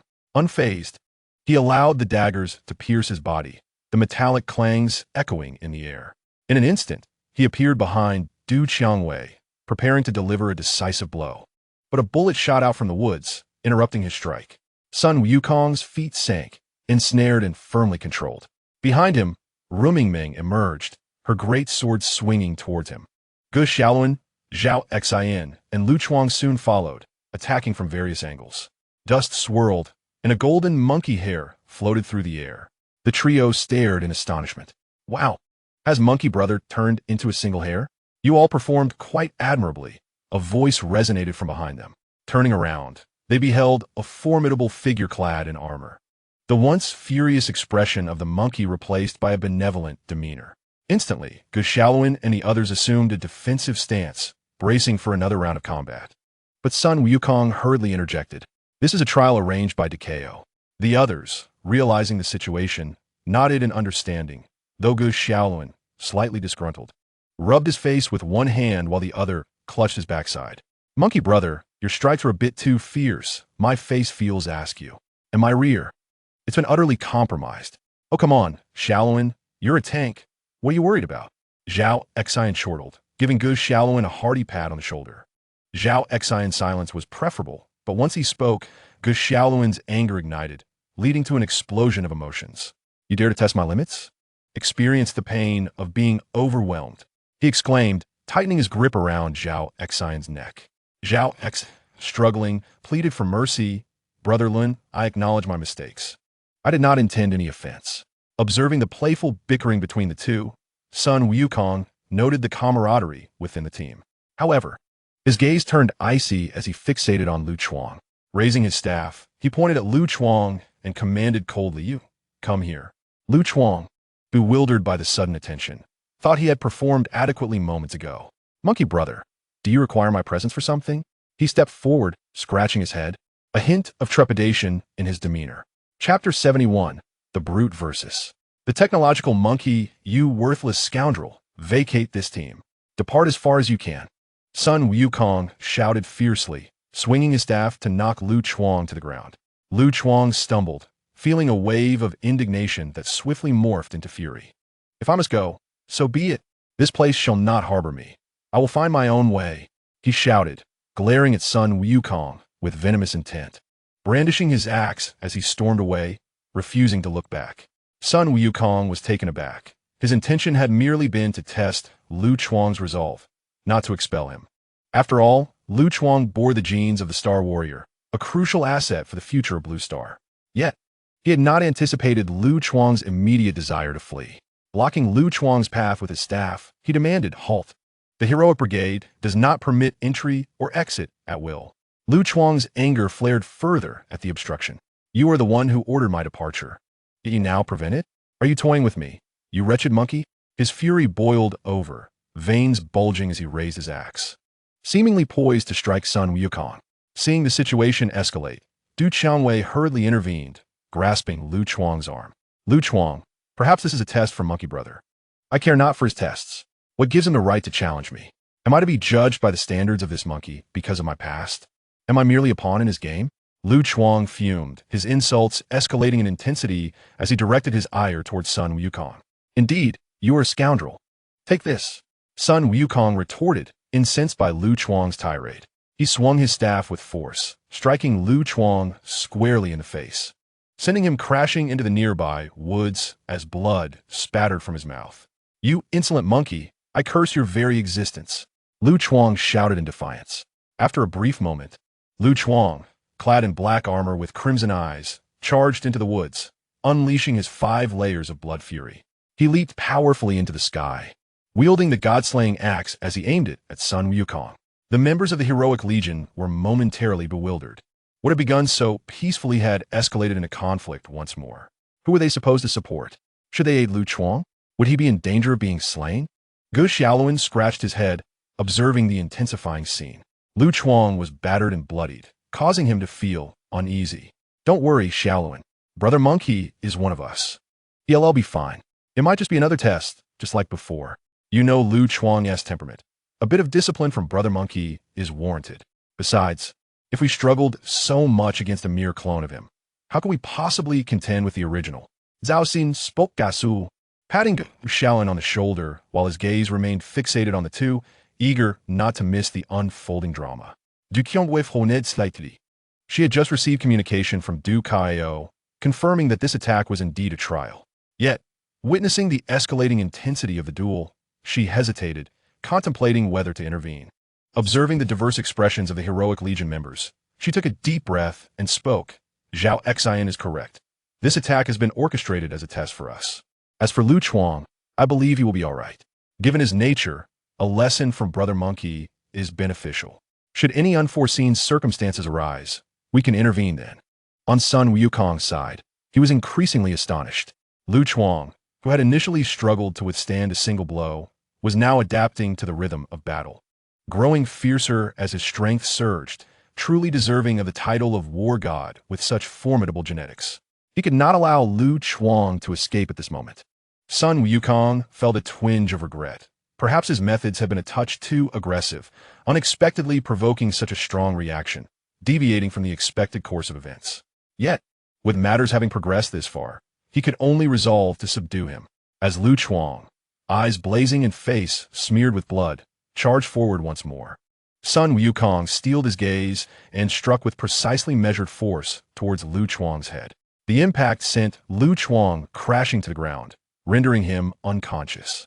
Sun Wukong exhaled deeply, preparing to retrieve Lu Chuang and take him back for further refinement. In an instant, he sensed a chilling danger from behind, causing his hair to stand on end. He pivoted abruptly, swinging his staff towards the source of the threat. A large hand seized Sun Wukong's golden staff, revealing the figure behind it, a robust old man with yellow hair, a towering frame, and a thick beard began to materialize. Should any cultivator from the chaotic star sea be present, they would surely exclaim, "A barbarian elder! Monkey, you truly lack manners. Treating an elder, such as myself, in this way." The transformed figure of Chen Tianqi spoke, embodying the image of the barbarian elder, grasping the golden staff tightly. The immense strength compelled Sun Wukong to exert even more force in an attempt to reclaim it. As he wrestled with Chen Tianqi, he spoke coldly. "Who are you?" "Ha ha. I am the foremost body cultivator of the Chaos Star Sea, the Wild Bearded One." Chen Tianqi mimicked the tone of the Wild Bearded One, laughing arrogantly. Sun Wukong furrowed his brow. "Chaos Star Sea? What faction is that? I care not what sea you hail from. Your furtive demeanor reveals your malevolence." With that, he exerted tremendous force, lifting Chen Tianqi and beginning to spin, intending to hurl him away. Chen Tianqi, feeling the motion, wore a disdainful expression and taunted, "Humph. Truly a monkey unaware of its own limitations." He then released the golden staff, clenched his fist, muscles bulging, and struck the top of the staff with a powerful blow. The tremendous force sent the other end of the staff crashing into Sun Wukong's chest, shattering his armor and propelling him backward. Observing an unknown elder with formidable power, the valiant soldiers of the brigade rushed forward upon witnessing Sun Wukong being sent flying. As they approached, Chen Tianqi grinned, his figure flickering like a specter, appearing before Gu Xiaoluan. Startled, Gu Xiaoluan was unable to react before Chen Tianqi seized his head. With a fierce grip, akin to the infamous scene with the blade-toothed Oliva, he forcefully pressed Gu Xiaoluan's head downward. A chilling scream echoed as Gu Xiaoluan's upper body succumbed to bone fractures, his head seemingly pressed into his chest, collapsing to the ground. Xiaoluan, Zhao Exen, witnessing Gu Xiaoluan's dire state, felt rage swell within him, transforming into a streak of lightning as he lunged towards Chen Tianqi with his spear. Chen Tianqi evaded Zhao Xian's ambush, appearing behind him. He then raised his foot and delivered a powerful kick to Zhao Xian's spine. With a resounding crash, Zhao Xen arched in pain, hearing the sickening snap of his spine, as he flew backward like a rocket. Zhao Xin, Xiaoluan. The onlookers, witnessing the grim fate of the two, felt their eyes redden, poised to avenge their fallen comrades. Yet, in the next instant, Sun Wukong appeared before them, halting their advance with a grave tone. Duo Qiangwei, lead the brigade in retreat. You are no match for him. Duo Qiangwei, realizing the severity of Gu Xiaoluan's condition, understood that the assailant was beyond their capabilities. Though reluctant, she gritted her teeth and commanded the brigade. Bring Gu Xiaoluan and Zhao Xian. Lu Chuang, we must withdraw. As they gradually retreated with Gu Xiaoluan and Zhao Xian, Sun Wukong turned to face Chen Tianqi, who was masquerading as the wild-bearded one. With the golden staff pointed at Chen Tianqi, he spoke with unwavering resolve. You fiend, what purpose brings you here? Humph. You wretched monkey, what business do I have with you? Look at your grotesque visage. You appear more like a demon than I do. Chen Tianqi scoffed, crossing his arms and delivering a scathing retort. Chapter 72. The technological monkey offline. Since you refuse to speak, I shall compel you to. Sun Wukong bared his teeth, his eyes fierce, as he swung his golden cudgel towards Chen Tianqi. Chen Tianqi's muscles bulged as he grasped the cudgel, yanking it back with such force that it dragged Sun Wukong towards him. In an instant, he stood before Sun Wukong, his iron fist crashing down upon the latter's face. And he taunted, you wretched monkey, practice for another few millennia. Sun Wukong, unable to defend himself in time, was struck squarely in the face by Chen Tianqi's fist, which caved in his features, sending his body plummeting to the ground. With a resounding thud, the earth trembled, and an immense crater formed beneath him. Having taken such a formidable blow, Sun Wukong found himself somewhat dazed, despite being a third-generation beast. Where did this individual and his chaotic forces emerge from? There was not even a trace of wormhole fluctuations to detect. How was he to contend with this foe? As Sun Wukong lay in the crater, contemplating his strategy, a colossal golden sword descended from the heavens, piercing towards him with alarming speed. Just as he intended to retaliate with his cudgel, he realized his hands were empty. Upon closer inspection, he saw Chen Tianqi, laughing maniacally while holding the cudgel. Ha ha ha! Monkey, abandon your stick and play with my grand sword instead. You vile demon. Sun Wukong's eyes widened in fury as his genetic system desperately activated, vanishing just as the giant sword struck. The blade plunged into the ground, causing the earth to fracture, and a tremendous wave of energy surged outward. The space around Chen Tianqi rippled as a hand, covered in monkey fur, reached for the cudgel he held. However, Chen Tianqi, already aware of the impending threat, would not allow it to succeed. With a grin, he swung the cudgel fiercely at Sun Wukong's waist, sending him soaring through the air. In a flash, he appeared behind Sun Wukong and struck once more at his back. Thus, Chen Tianqi danced through the air, treating Sun Wukong like a mere ball, relentlessly pummeling him. After a brief yet intense exchange, with a final blow landing squarely on Sun Wukong's head, he was sent crashing back to the earth, creating yet another enormous crater. Lying within it, Sun Wukong's armor lay shattered, his once lustrous golden fur now thin and bloodied, his gaze somewhat vacant. Yet, as he beheld Chen Tianqi drawing closer, he mustered the strength to rise, baring his teeth defiantly. You demon, if you have the gall, return my golden cudgel. Ha ha ha, monkey! Catch!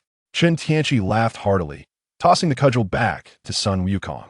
But do you truly believe that wielding it will enable you to defeat me?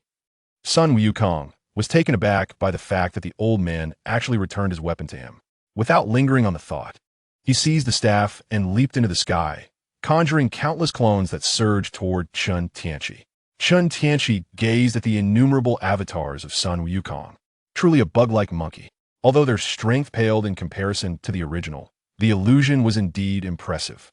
Suspended in midair, Chen Tianqi unleashed a torrent of golden-red energy that radiated with searing heat, incinerating the multitude of clones into mere strands of fur. This was soon followed by an overwhelming pressure that descended like an unfathomable abyss, exuding an indescribable aura. As the clones dwindled, Sun Wukong's true form gradually became discernible. Sensing Chen Tianqi's terrifying might, he trembled slightly. However, driven by his mission, he could not yield and fixed his gaze upon Chen Tianqi, charging at him with fervor.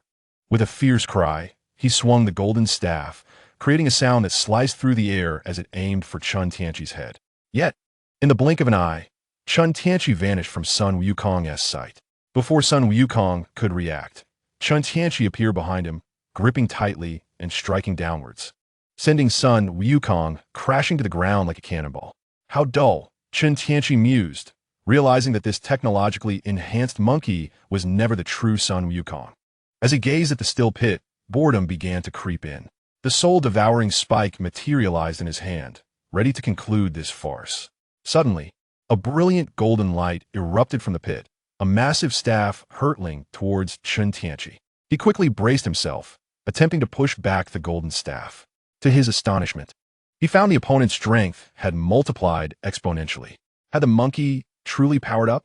Just as Chen Tianqi endeavored to maintain his ground, a three-headed, six-armed figure emerged behind him, wielding the golden staff and striking fiercely. Caught off guard, Chen Tianqi was sent flying by the overwhelming blow, pain coursing through his body. Regaining his composure, he noticed several three-headed, six-armed clones of Sun Wukong following closely, their golden staffs relentlessly attacking him. A protective golden light enveloped him, deflecting the barrage of strikes and stabilizing his stance. Suddenly, ethereal flames manifested in his hands, which he unleashed in a fierce explosion. Several clones were swiftly ensnared by the hellfire, consumed and reduced to drifting strands of fur. Observing the delicate remnants floating in the air, Chen Tianqi spoke with indifference. "Monkey, emerge. I did not anticipate you had another trick up your sleeve.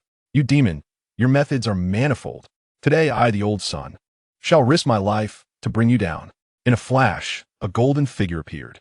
The three-headed, six-armed Sun Wukong, his eyes glimmering with golden light, donned his armor anew, brandishing three golden staffs, baring his teeth as he fixed his gaze upon Chen Tianqi. "Ha ha, monkey, I am quite pleased with you." As Chen Tianqi beheld the emergence of a new form of Sun Wukong, a satisfied grin spread across his face. For the stronger Wukong became, the greater his own gains would be. With that, Chen Tianqi summoned 72 azure bamboo swords, which danced in the air, encircling Sun Wukong with a radiant golden thunderous serpent. In a fit of rage, Sun Wukong charged fiercely at Chen Tianqi. In response, Chen Tianqi waved his hand, commanding the azure bamboo swords to relentlessly strike towards Wukong, resulting in a fierce clash that reverberated through the skies with tremendous energy fluctuations. As the battle intensified, dark clouds were stirred above, accompanied by the roar of thunder, and golden lightning illuminated the heavens. The violent storm indiscriminately unleashed its fury upon everything in its vicinity, causing even distant structures to suffer substantial devastation. The ensuing chaos distorted the surrounding magnetic fields, plunging them into disarray. The Yin Nation's army, stationed afar and monitoring the situation, experienced a surge of sparks from their electronic devices, receiving an urgent command from Du Cao. "All troops, pay attention. Evacuate the Liangshan area immediately." Under Chen Tianqi's control, the 72 azure bamboo swords converged into a colossal golden longsword, its blade entwined with thick golden lightning, which then struck down upon Sun Wukong. Wukong roared, his golden staff swelling with power as he swung it to meet the massive sword. With a resounding crash, the moment the giant sword collided with the golden staff, a powerful shockwave erupted, overturning the earth and uprooting trees in the vicinity. Sun Wukong gritted his teeth, veins bulging as he summoned all his strength to resist. Yet the immense pressure began to fracture the staff in his hands. With a sharp crack, the staff ultimately succumbed, shattering into two pieces as Chen Tianqi's colossal sword, imbued with the essence of divine thunder, cleaved towards Wukong's shoulder. Boom! The combined might of the 72 azure bamboo swords unleashed a torrent of divine lightning, forming a dazzling column of golden thunder that coursed through Sun Wukong's body, relentlessly shocking him. Enveloped by the golden thunder, Wukong found himself ensnared, enduring a barrage of strikes that elicited anguished cries from him. Chen Tianqi soared above Wukong, swiftly forming hand seals, causing a golden pattern to materialize before him. Countless golden blades of divine power coalesced and shot forth, penetrating Wukong's form. Subsequently, Chen Tianqi unleashed his sword technique once more, conjuring an even larger blade that descended like a divine weapon, piercing into Wukong's body and propelling him towards the ground. The earth shattered upon impact, creating a vast crater. Dust swirling in the aftermath, the scene reminiscent of an apocalyptic landscape. I must say, you possess remarkable resilience, Chen Tianqi remarked as he gently descended before the pit, gazing down at Sun Wukong, who lay within the depths. At that moment, Wukong had reverted to his original appearance, but his once golden fur was now charred and blackened, his entire being resembling a lump of coal. Injuries marred his body, with countless wounds and a deep gash running from shoulder to abdomen, as if his fore were destined to split in two. Sun Wukong, barely clinging to life, lifted his heavy eyelids to gaze at Chen Tianqi, his voice trembling as he spoke. You, demon, I have lost to you. You have come for me. Haven to you? Please, spare the innocent. Oh, how do you know? Chen Tianqi's interest piqued as he regarded him with a knowing look. Cough, cough, cough. I can still sense your murderous intent. Do as you wish with me. But I beg you to spare this land. They are blameless. As Sun Wukong coughed, a smile broke across his face. Memories flashing vividly through his mind. Those lands he had guarded for millennia, the dear friends he had met along the way, and the one who remained unresponsive to his affections. With a resolute generosity, he faced his demise as if returning home. Rest assured, I take only what I desire. I am not a bloodthirsty fiend. Upon hearing Chen Tianqi's response, Sun Wukong smiled faintly, his gaze drifting toward the sky. As his consciousness began to fade, he felt himself slowly succumbing. Master, I have guarded this land long enough. I am weary. Perhaps it is time for me to rest. Chapter 73. The storm approaches. Chen Tianqi felt a twinge of astonishment as Sun Wukong's consciousness dissipated, along with his genetic data, leaving behind only fragmented information from the dark dimension, indicating his existence in this universe, now beyond resurrection. Yet, this was of little consequence. For Chen Tianqi sought only his physical form. He scrutinized the battered remains of Sun Wukong, his brow furrowed, hoping this would not impede the potency of a body he intended to refine. With a swift motion, he enveloped him within the resentment pool at Qianquan Peak. Having completed this, he raised his gaze to the heavens, his figure vanishing in an instant, leaving behind a devastated battlefield. In the vast expanse of outer space, Angel Yin stood with several smaller angels, rolling their eyes as they activated their insight to record the events unfolding in Liangshan. Yin, what are your thoughts on this barbaric figure? Kaisa's ethereal voice echoed in Angel Yan's mind. Queen, his power surpasses that of the third-generation gods, and I suspect he may be connected to Chen Tianqi, possibly hailing from the chaotic seas he mentioned. Angel Yin furrowed his brow. Someone capable of rendering Sun Wukong, a third-generation beast, utterly defenseless, could not be an unknown entity in the universe. Furthermore, the dark dimension information associated with this barbarian revealed no records of him. Yet the unknown energy fluctuations mirrored those of Chen Tianqi, the only distinction being their differing auras. Indeed, you are correct.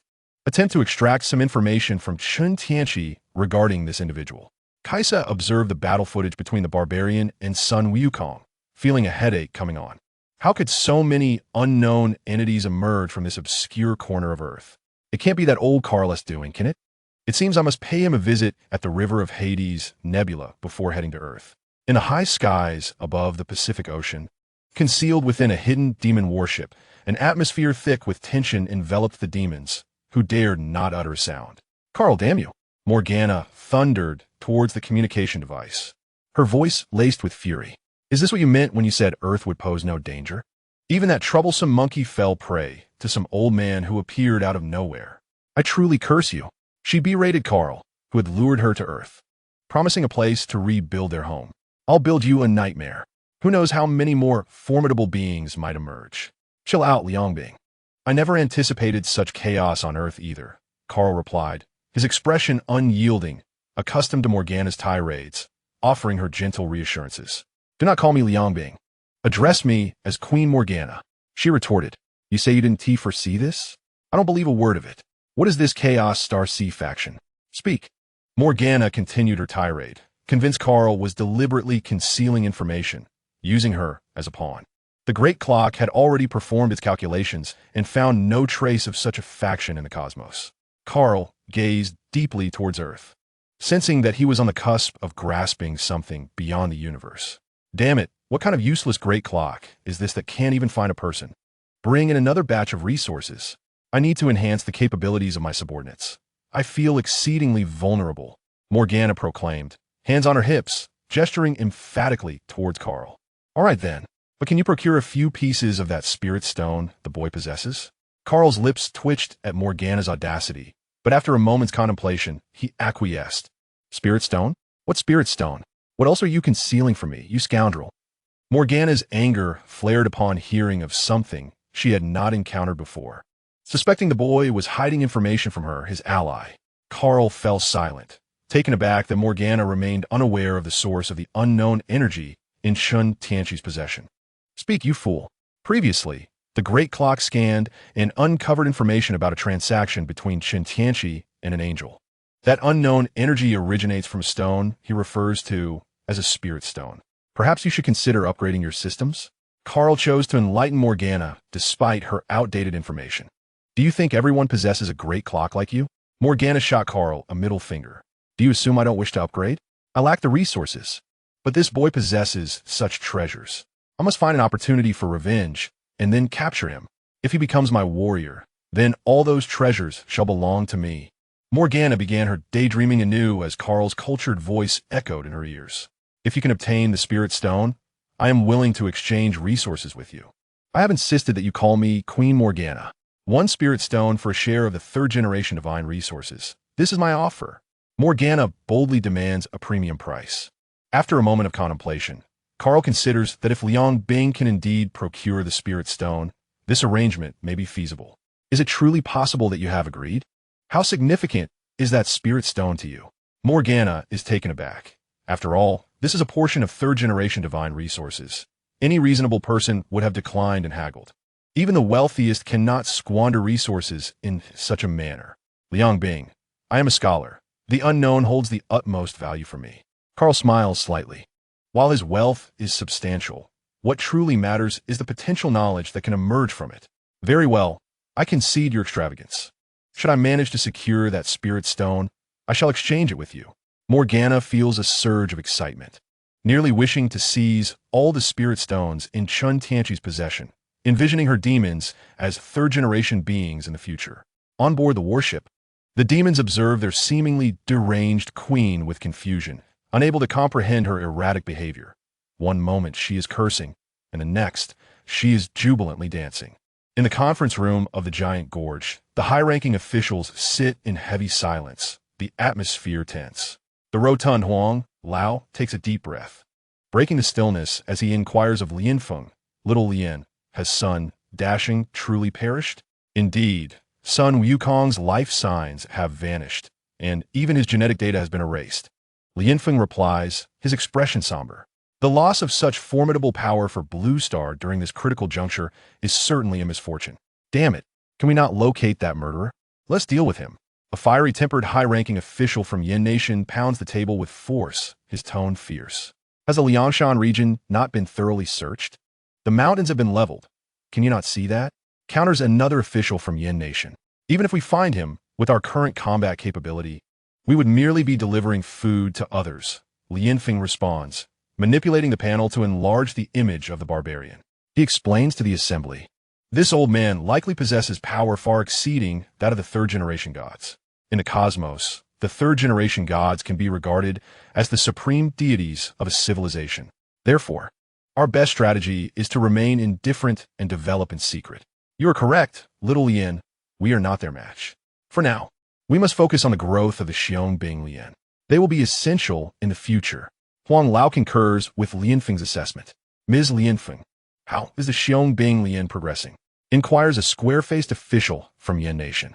Due to resource constraints, the majority are 1st and 2nd generation super soldiers, who are not proving to be particularly effective on the battlefield. Thus, General Du has decided to draw from our previous reserves to upgrade Lu Chuang to the 3rd generation divine level. Lianfeng sincerely reported on the circumstances of the members of the Xiong-Bing Lian, yet this was met with skepticism from others. Why Lu Chuang? He previously seemed to be a person of dubious character. Can his loyalty to the nation truly be guaranteed? Many high-ranking officials from Yingguo voiced their doubts. A flicker of barely perceptible red light flashed in Du Kao's eyes as he surveyed the assembly, his demeanor calm. Although Lu Chuang was once a societal outcast, he has undergone reformation. Aside from his somewhat fiery temperament, he possesses a spirit of teamwork and loyalty to the country. The reason for his selection is that he embodies the super gene of a Noxing war god from the three major divine engineering projects, exhibiting an ever-increasing prowess in battle. His genetic potential currently aligns with the third generation of deities, and once upgraded, he will be able to fully harness the power of this super gene. And what of Gu Xiaoluan? Inquired a high-ranking official, sharing the same military rank as Du Kao. I recall he is also part of the three major divine engineering projects. The power of the galaxy is the final creation of the space principle, possessing immense potential, yet we have yet to determine his genetic direction. Should we opt to enhance him now, it may lead to premature advancement, Du Kao replied with a sidelong glance. Enough of this. Old Du and his team have a clearer understanding than we do. Let us refrain from meddling and disrupting their plans, Elder Huang interjected, sensing others still wished to continue their line of questioning. Thank you for your trust, Elder Huang. I have another proposal. Du Kao addressed the assembly with a composed gaze. I propose that Chen Tianqi assume the position previously held by Sun Wukong and lead the Xiong Lian. Chen Tianqi? Who is that? The high-ranking officials murmured among themselves, while Elder Huang, recalling the name, expressed a hint of confusion. Chen Tianqi? Is he the chief instructor of the Xiong Lian that you recruited? I recall, that was merely a nominal position. Is he truly formidable? Du Kao gestured for Lianfeng to present Chen Tianqi's profile, standing to elucidate the information projected for the attendees. Chen Tianqi possesses physical prowess comparable to Reina and boasts a multitude of mysterious techniques. Through the recent confrontation with Reina, we conducted a comparative analysis and found his combat style reminiscent of the celestial beings in Yin Guo's mythology. While he may not match Sun Wukong in strength, he currently stands as one of the most formidable forces on Blue Star. Thus, I propose he take the helm of the Xiong Lian to confront impending invasions. The assembly nodded in understanding, realizing the presence of such a figure eased their anxieties stemming from Sun Wukong's demise. However, Elder Huang remained apprehensive, recalling the lack of verifiable background on this individual. Old Du, can this person be trusted? Will he agree to lead the Xiong Lian? Du Kao es gaz depend. His voice resonating with assurance. Elder Huang, rest easy. He possesses a relatively pure disposition, and our relationship is strong. He will acquiesce. Elder Huang nodded, feeling reassured. Then I leave everything in your capable hands. Chapter 74. The Giant Gorge. Several weeks after the Liangshan incident, Chen Tianqi acquiesced to Du Kao's request, assuming the responsibility of leading the formidable Xiong Lian team. He frequently appeared at the Super God Academy, occasionally covertly acquiring resources secretly gathered by Du Kao, while also overseeing the training regimen of Xiong Lian. One fateful dawn, Chen Tianqi received a message relayed by Jia, commanding the team to proceed to the aircraft carrier Juxia. Surrounding Juxia City, there lay a vast expanse of ocean. Upon reaching the vicinity of the colossal aircraft carrier, the cerulean waters reflected the grandeur of the vessel. As the helicopter approached, Chen Tianqi addressed the bewildered members of Xiong Lian, unveiling the situation. This is Juxia. From today onward, your training will commence here. Goodness, an aircraft carrier. Look at all those people below, exclaimed several members of Xiong Lian, who had never encountered such sights before, their amazement palpable. Rising to his feet, Chen Tianqi signaled to a Jia, who instantly comprehended the cue. He swiftly stood up and proclaimed, "Now everyone rise. Begin the descent. Today's training objective is aerial deployment. Move swiftly." The members of Xiong Lian promptly stood at attention, leaping one after another from the helicopter, their black armor enveloping them as they descended onto the deck of the aircraft carrier. Observing the chaotic landing of his team, Chen Tianqi stretched lazily, preparing to leap down himself, when suddenly he was grasped by Reina, her eyes fixated on him as she implored, "Please conquer me." Chen Tianqi was momentarily taken aback, pondering if she had lost her senses. Before he could respond, Reina yanked him down with her. However, Chen Tianqi had no intention of following her lead. With a swift teleportation, he vanished from her side, only to reappear on the deck of the aircraft carrier in a flash of golden light. Shaking his head at the disheveled state of his team, he sighed darkly to Ajia, who had just landed with such training results. I am tempted to deduct your salary. Ajia, his face lined with despair, lamented internally that his meager funds were about to evaporate. Yet, as Chen Tianqi was his superior, he refrained from excessive protest. Instead, he vented his frustrations on the members of Xiong bellowing at the few who had landed awkwardly. What on earth was that jump? Even my grandmother could do better. Today, we shall add an additional task. Swim 100,000 meters. At that moment, Reina gracefully landed beside Chen Tianqi, her expression sulking as she gazed at him, murmuring, "Is my hand so dirty? Did the goddess's single advance dishearten you so? I possess a faster method of descent. Why should I linger in the air with you?" Chen Tianqi rolled his eyes, utterly oblivious to her sentiments. He then produced a reclining chair and a sun umbrella, setting them a short distance away before reclining comfortably, adjusting the umbrella, and leisurely admiring the seascape before him. Reina, frustrated by his unyielding demeanor, stomped her foot, finding herself utterly incapable of swaying him. Moments passed aboard the deck of Zhu Xia. In the vast training ground, a few members of the Xiong donned their black armor, relentlessly enduring the rigorous drills commanded by Jia. Since the news of Sun Wukong's demise reached them, the spirits of the Xiong had been burdened with a palpable tension, prompting them to engage in fervent training. Yet, some among them appeared distinctly out of sorts. Gu Shaolin, shaken to his core by a previous encounter, now exhibited a timid demeanor, although his physical wounds had healed. He was haunted by nightmares of being crushed into a pulp by that sinister old man, waking in terror each time. Jia Yaowen seemed lost in a reverie. His mental state significantly diminished, clearly disengaged as he slacked off in the training ranks. Ajia, with a frown etched across his face, observed Gu Shaoluan's lack of resolve. Was it merely a severe injury that has rendered you so feeble? You seem even more pathetic than before. Ye Xialun, are you merely embroidering? Wield your great sword with vigor.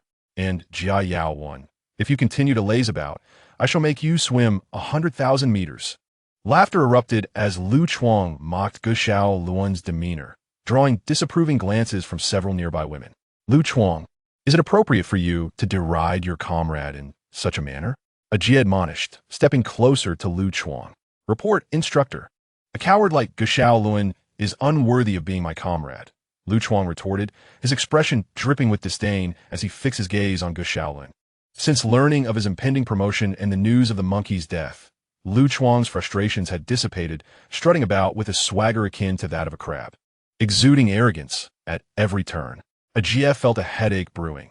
Lu Chuang seemed possessed by some vengeful spirit, harboring grudges and growing increasingly irritable. His thuggish demeanor was unshakable, and Ajia pondered whether the decision to promote Lu Chuang was wise. Gu Shaolun, he mocks you so. Do you not feel humiliated? Stand up to him. Ajia prompted, instigating a confrontation to bolster Gu Shaoluan's spirit while reprimanding Lu Chuang. Are we not comrades? Must it come to this? Ye Xialun hesitated, glancing nervously at the eager Lu Chuang. Before Ajia could interject, Lu Chuang lunged forward, wielding the god-slaying axe with ferocity. Gu Shaoluan hastily raised his great sword to defend himself. Ajia, witnessing Gu Shaoluan's retreating defense against Lu Chuang's fierce assault, felt exasperated. Ye Xialun, you possess far more resilience than Lu Chuang. Confront him. He shouted, Gu Shaoluan, behold your cowardice. Do not allow Chong Wei to look down upon you. Victory shall earn you her favor. As his words hung in the air, a piercing gaze from Du Chong Wei pierced through the atmosphere.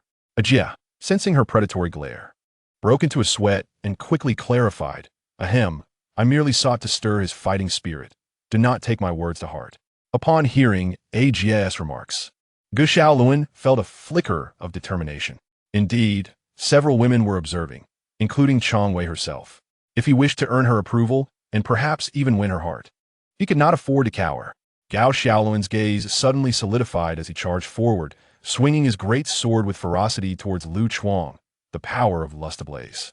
Observing Gao Shaoluan muster his strength to engage Lu Chuang in fierce combat, his sword cutting through the air with impressive might, Ajia nodded in satisfaction. Indeed, to contend with such lewdness, one must rely on beauty. In Chapter 75, the Solar Goddess Power Bank, from a distance, Reina and Chen Tianqi lounged on their chairs. Witnessing the scene unfold, Reina sat up, arms crossed, and with keen interest, praised, Ajay is quite clever. He has successfully stirred Gao Xiaoluan's enthusiasm. Truly, he knows how to paint a grand picture. Chen Tianqi, with a profound gaze, observed Gao Xiaoluan and Lu Chuang, aware that they could not escape the specters clinging to them. Once their upgrades were complete, they would commence their harvest. He then shifted his focus to Reina. Reina, can you channel stellar energy? Upon hearing this, Reina became intrigued and playfully patted Chen Tianqi's shoulder. Oh, you need energy? Considering the several millions you paid me earlier, I'll overlook that little incident. I'll provide you with as much energy as you desire. Reina thumped her chest confidently, causing a ripple of excitement. Chen Tianqi's eyes unconsciously followed the source of life, and he replied nonchalantly, "You're the one who said it. I require a substantial amount of energy. And there's no turning back. I, the goddess, keep my promises," Reina asserted, sensing Chen Tianqi's gaze upon her. She straightened slightly, smirking with disdain, as she did not believe he could drain much energy from her. After all, she was the solar goddess, the powerhouse among power banks. She extended her hand. "Gulme, give me your hand. I shall provide you with stellar energy right now." Chen Tianqi sat up, grasping Reina's delicate hand. As Reina felt the warmth of his palm, her cheeks flushed slightly. However, she quickly regained her composure, activating her genetic system to connect with the sun of the Qiu Wuxing system, and began channeling energy to Chen Tianqi. Before long, Chen Tianqi felt a torrent of scorching energy flowing into his body from Reina's hand. He activated the celestial furnace within, and as his nascent soul opened its mouth, an immense suction began to draw in Reina's energy. Their bodies emanated a faint golden glow, accompanied by waves of warmth. Moments later, Reina's expression turned to one of fear as she looked at Chen Tianqi, who had seemingly turned the tables. Instead of her supplying energy, she was being drained without resistance. The rate of extraction far surpassed her input, and it seemed as though the force was threatening to deplete her own energy reserves. Unable to bear it, Reina struggled to free her hand. "Enough, enough. I can't endure any more. If you keep this up, the goddess will be left with nothing. Not a chance. You said I could absorb as much as I wanted, and besides, I'm still not satisfied." Chen Tianqi firmly held onto Reina's hand, refusing to release her, with a playful grin on his face. Upon hearing Chen Tianqi's words, Reina could not help but feel a twinge of regret. Yet, she had no choice but to grit her teeth and accelerate the extraction of stellar energy, seeking to replenish the energy she so desperately lacked. However, as time passed, Reina felt her body growing increasingly feeble. Her legs buckled, and she collapsed into Chen Tianqi's embrace, resembling a limp fish, her voice weak and breathless. "Stop absorbing. If you continue, I might truly become a mere husk. Fear not. I possess restraint. I shall leave you a modicum of energy for movement," Chen Tianqi replied, unperturbed by her words, shamelessly continuing to operate the celestial furnace to draw in stellar energy.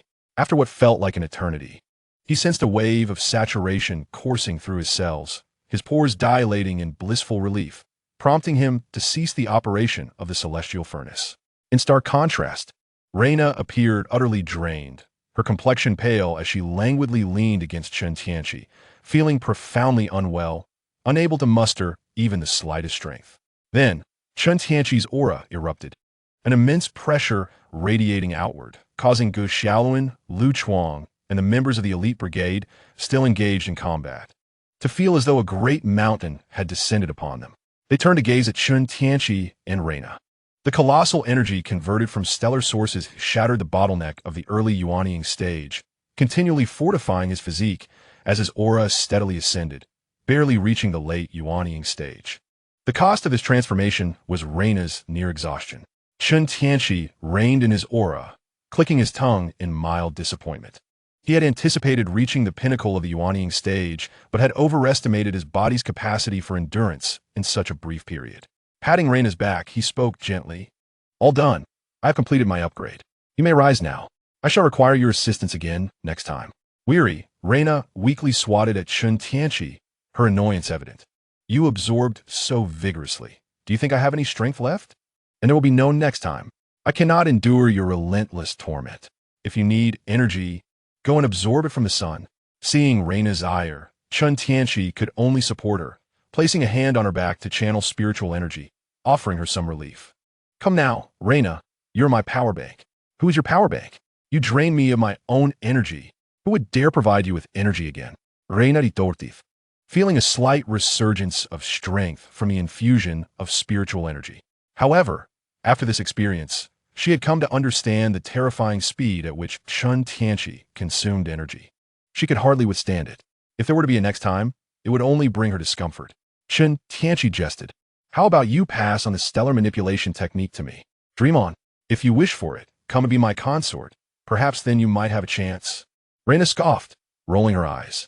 The coveted skill of the blazing sun could not be bestowed upon outsiders so easily. Feeling the exhaustion from her depleted energy reserves, she longed for rest. Please take me back to my dorm. I am utterly exhausted.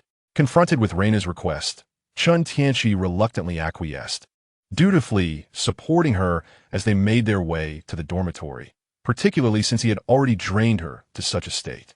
Above in the sky, the angel Yin found herself questioning her existence, pondering if advancements were indeed so rapid and effortless nowadays. Chapter 76. The flames of war ignite after escorting Reina back to her dormitory for some rest. Chen Tianqi let out a weary sigh in the corridor. I must ask, esteemed angels, you have been stalking me for several weeks now. Is there not a more direct way to communicate your intentions? A gentle breeze wafted through the window, and three angelic figures appeared behind Chen Tianqi. Leading the trio was the angel Yin, accompanied by the golden-haired angel Jue, sporting a slick-back hairstyle, and the taciturn angel Moe, who possessed long, slender legs. Upon hearing Chen Tianqi's words, Yin raised an elegant eyebrow in rebuttal. Child, we are not spying. We are merely observing. Only you angels could present such euphemisms. And do not tell me you were merely observing during your bath. Chen Tianqi turned to face the three golden-haired angels hailing from the Meluo troop, marveling at their beauty, each a paragon of allure and charm. If he had been born in the era of the super gods thousands of years ago, perhaps he would have been akin to the venerable Hua. Indeed, that could also be considered observation. However, I must admit, your physique is rather impressive, sturdy and robust, which I find quite appealing. The angel Yin gently approached, her delicate fingers grazing Chen Tianqi's chest, a practiced and enticing smile gracing her lips. Chen Tianqi rolled his eyes, well aware of the seasoned tactics employed by this theoretical seductress. Swiftly, he grasped her hand and retorted playfully, "Then allow me to showcase something even more impressive." With that, he attempted to guide her hand towards his groin. Startled, Yin swiftly withdrew her hand, retreating a couple of steps, her cheeks tinged with a slight blush. Ahem, I have no interest in your attributes. The two younger angels chuckled at Yan's predicament, but quickly fell silent under her fierce glare. Regaining her composure, Yan spoke with earnestness. We are observing you to ascertain whether you meet the standards of justice and order. She paused momentarily, conjuring a projection of a burly figure, her gaze fixed intently upon Chen Tianqi. We have detected that the energy emitted by this elder is strikingly similar to that of the spirit stone you possess. Thus, we wish to determine whether you are connected to this individual. Chen Tianqi cast a glance at the projected burly figure, noting that they had not seen through his disguise. I harbor no interest in justice or order, nor do I meet their standards. As for this individual, I am indeed acquainted with him. Yan's expression shifted to one of profound curiosity as she locked eyes with Chen Tianqi, her voice low and serious. Oh, then, did you orchestrate the demise of the third-generation beast body in collusion with him? Do not misunderstand. I know who he is, but he does not recognize me. Chen Tianqi remained unfazed, calmly elucidating his thoughts. His response, unsurprisingly, did not astonish Angel Yin, for their auras were entirely dissimilar. She narrowed her eyes, attempting to decipher more information from Chen Tianqi's visage, yet discovered that he maintained his placid expression. Subsequently, Angel Yin unveiled a beguiling smile and inquired, "Pray tell, who exactly is this old man? What sort of force is the chaotic star C?" While rubbing his fingers, Chen Tianqi replied with a hint of jest, "Provide me with some benefits, and I shall divulge the information." "What do you desire?" She pressed. "How about some dark obsidian? Chen Tianqi stroked his chin thoughtfully before responding. That is out of the question. Dark obsidian is a strategic resource. The last exchange was equitable due to the spirit stones you possessed, which held equal value for the angels. This time, the intelligence you offer is insufficient for dark obsidian. Angel Yin firmly rejected, asserting that dark obsidian was not a mere commodity. It was a rare resource in the known universe. Although most dark obsidian was controlled by angels, they could not afford to be perceived as foolish. What about a portion of third-generation divine resources? Chen Tianqi suggested. Angel Yin, upon hearing his request, appeared somewhat exasperated. Child, I advise you to adopt a more pragmatic approach and refrain from whimsical notions. Speak of something tangible. She herself was not even a third-generation deity. So where could she procure such resources?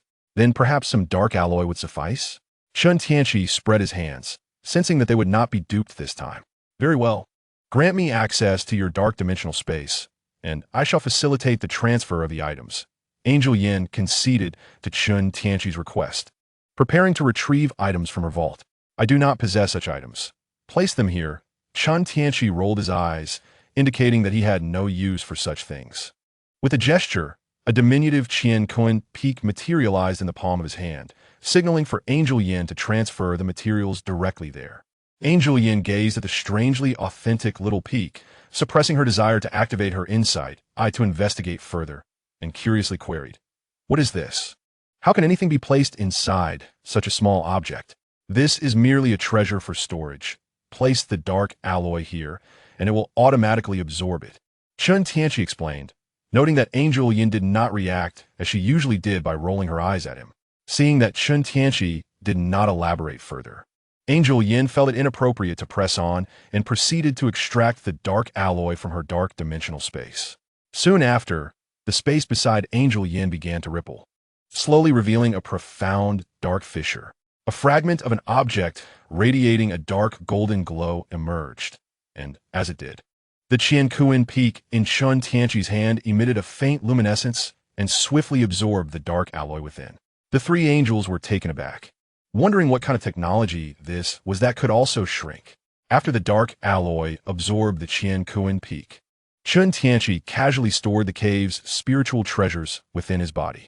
Facing the slightly surprised expressions of the three angels, he revealed a gentle smile and spoke softly. "Well, since the transaction is complete, I shall now divulge the details of that old man." Unable to contain her curiosity, Angel Yin inquired, "Child, how did you manage to do that? You even managed to shrink the objects to fit inside."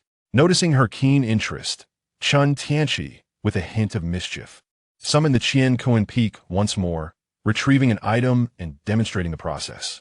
As he showcased the technique, he explained earnestly, "Oh, you do it like this first, then that, and finally this, and it will work." Upon hearing his instructions, Angel Yin regarded him with disbelief, as if to say, "What you just said is akin to saying nothing at all." With a sigh, she conceded, "All right, just share the information about that old man with us." Chen Tianqi nodded slightly, then proceeded to recount the affairs regarding the barbarian with a wild beard in the chaotic Star Sea. This old man is named Barbarian Beard, and he is considered a legendary figure among the numerous cultivators in the chaotic Star Sea. He spoke deliberately, weighing each word. He is the foremost body cultivator of the chaotic Star Sea, renowned for his formidable physical prowess, and he belongs to the demonic forces. However, he is not someone to be trifled with. As for the chaotic Star Sea, it is merely a location, not a faction. I believe you can deduce that it exists beyond the known universe. Upon hearing this, Angel Yan's eyes sparkled with understanding, prompting her to pursue further. Cultivators? Is it the energy from those spirit stones that you refer to as cultivators? It seems quite reminiscent of certain narratives from our nation's literature. Chen Tianqi smiled faintly, opting not to elaborate further. You may interpret it that way. It is merely a different evolutionary system distinct from yours. I understand. Angel Yan nodded, concluding that most of the information conveyed by Queen Kesha was accurate. She then shifted the topic. The Taodai fleet has entered the Chi-Wu star system and is approaching Blue Star. Do you require our assistance? I think that is a question best posed to Duke Ao and his team. Chen Tianqi replied dismissively, not offering a direct response. Not overly concerned by his lack of receptiveness, Angel Yin gracefully spread her wings, preparing to depart with her two angelic companions. Before leaving, she issued a caution. The main force of Tao Dai will reach Blue Star in a month. Be prepared. As Chen Tianqi observed the retreating figures of Angel Yin and her companions, a flicker of thought crossed his mind. Was it the Battle of the Milky Way? After receiving Angel Yan's warning, he chose not to relay the information to Duke Ao. Instead, he returned to his villa in Tiana City. Upon entering the room, Chen Tianqi was greeted by the disheveled figure of Su Xiaoli, who lay languidly on the sofa, sipping on a sugary beverage while engrossed in a bizarre anime. Upon noticing Chen's return, she merely waved her hand dismissively, observing Su Xiaoli's lethargy, which had evidently flourished in the absence of his guidance. Chen's lips twitched in dismay. Were it not for the knowledge that they were within the hallowed halls of the Super God Academy, he might have mistaken her for a slothful character. Xiaoli, I trust you haven't been indulging in idleness these past few days? Chen Tianqi approached her with a stern expression, recollecting his previous admonition for her to diligently train. Realizing his displeasure, Su Xiaoli hastily sat upright, puffed out her chest, and declared with faux confidence, I train every day. Chen Tianqi regarded her with skepticism, despite her claims. Her current appearance bore the unmistakable signs of neglect, lacking both effort and time devoted to her training. A glance around the room revealed a chaotic assortment of snack wrappers, further affirming his doubts. Fixing her with an intense gaze, he adopted a more severe tone. Are you certain? Startled by his stern demeanor, Su Xiaoli responded somewhat petulantly. Well, I've only been practicing for 2 hours each day. At this revelation, Chen Tianqi was rendered speechless. How quickly she had lost her fervor. For just months prior, she had insisted on rigorous training. Soon, this place will face an alien invasion. What will you do if you're unprepared and they capture you? The mention of an impending alien incursion sent a chill down Su Xiaoli's spine. Her fox ears perked up in alarm as she clung to Chen Tianqi, nuzzling against him in a display of vulnerability. Oh, Chingu, with your protection, surely I don't need to exert myself so much in training. Frustration welled within Chen Tianqi as he gave her a firm tap on the head, lamenting her reliance on his guardianship. You can't always assume I'll be there to shield you. If you neglect your training, you might only live for a millennium, and then we would be separated by death. Covering her head, Su Xiaoli pouted in a pitiful manner. The realization of her limited lifespan dispelled her defiance, and she understood Chen Tianqi's earnest intentions. With a reluctant yet sincere tone, she apologized. I see my mistake, Chingu. Raising her head with newfound seriousness, she lifted her small hand and vowed, I swear from now on, no, right this moment, I will dedicate myself to training. With that, Su Xiaoli rose to return to her room, assuming a posture of determination as she prepared to train. Observing her retreating figure, Chen Tianqi shook his head in exasperation, hoping her resolve would hold. He then vanished from sight, entering the depths of the spiritual realm within the Qianquan Peak, producing half a portion of dark iron and dark alloy. He placed it in a designated area for nurturing spirit beasts. With a wave of his hand, countless golden devouring insects swarmed forth, swirling in the air for a moment before descending upon the materials he had offered. Upon witnessing the golden devourer consume effortlessly, Chen Tianqi's face broke into a satisfied smile. Truly a spirit insect adept at devouring metals. He hoped these creatures would catalyze some form of evolution within them. Subsequently, he arrived at the secluded cave he had established within the mountain peak, settled into a meditative posture, and began to stabilize his cultivation, which had been significantly enhanced by the absorption of vast stellar energy. Chapter 77. The gluttonous onslaught begins deeply immersed in his cultivation and meditation. Chen Tianqi was abruptly interrupted as Morgana's computer, Demon Number 1, stealthily infiltrated the depths of his consciousness. Cursed be it, this lad's mental defenses were astonishingly formidable, nearly overwhelming Demon Number 1. Morgana scowled in displeasure and commanded her companion, Black Wind, to take action. Black Wind, proceed. Implant it thoroughly. With the resources extorted from the Grim Reaper Carl, Demon Number 1 successfully aided Black Wind in breaching Chen Tianqi's mental defenses, albeit at the cost of depleting a substantial amount of energy. Unbeknownst to Morgana, the moment Demon Number 1 made contact with Chen Tianqi's consciousness, he had already sensed the anomaly. Realizing Morgana was the puppet master behind this intrusion, he chose to maintain his guise, while seizing the opportunity to launch a counter-invasion of the Demon Number 1 system through his connection with Black Wind, seeking to pilfer valuable data. As Chen Tianqi became engrossed in this cerebral duel, a delicate, fair arm suddenly encircled his neck. Following the arm's trajectory, he beheld a strikingly beautiful woman. At this critical juncture, his consciousness experienced a sudden upheaval. Sensing the shift, Black Wind hastily amplified the computational power derived from Demon No. 1, striving to suppress Chen Tianqi's awakening awareness. Anxious, he recognized that as Queen Morgana was observing nearby, if even the enhancements of Demon No. 1 failed to subdue Chen Tianqi, his fate would undoubtedly be dire. Gazing at the woman who bore an uncanny resemblance to Liang Bing, Chen Tianqi mused that Morgana had finally exhibited some intelligence, realizing that her aesthetic sensibilities differed from those of demons. Meanwhile, on another front, Reina found herself ensnared in a dream. In her slumber, she lay upon her bed when, unbeknownst to her, Cheng Yaowen silently ascended beside her. Before she could react, he lunged at her with a knife. Confounded as to why her divine-like strength could be harmed by an ordinary blade, Reina instinctively unleashed a solar flare. The intense radiance and searing energy instantly reducing Cheng Yaowen to ashes. Awakened abruptly, her heart raced, and beads of sweat drenched her forehead. Just as Black Wind, with the assistance of Demon Number 1, began to coax Chen Tianqi into revealing his abilities and secrets, Reina's sudden awakening served as an unanticipated alarm signal. What was happening? How could this young girl so impulsively annihilate Cheng Yaowen? Morgana was utterly astonished. She had not anticipated that Reina would address the issue so directly and aggressively. Having breached the opponent's firewall, she began downloading data. The mechanical sounds of the system incessantly echoed, compelling Chen Tianqi to exert himself even more in his guise. In truth, deceiving a celestial-grade supercomputer is an exceedingly daunting task. Yet for Chen Tianqi, misleading a subordinate agent like Black Wind proved to be considerably simpler. He deftly exploited the connection between Black Wind and Demon Number 1, surreptitiously siphoning off information. Due to Morgana's relatively lax oversight of Black Wind and her failure to impose stringent restrictions on its permissions, Demon Number 1 lacked sufficient protective measures for data exchange, thereby exposing itself to significant vulnerabilities akin to having an entirely open firewall. Morgana remained oblivious to this, as she impatiently urged Black Wind to expedite its actions. Hurry up. Why are you dawdling? However, Black Wind felt immense pressure during the execution of its task, as Chen Tianqi's heightened vigilance caused fluctuations in his consciousness, inducing considerable unease in Black Wind. I'm doing my utmost, but his alertness is exceedingly high.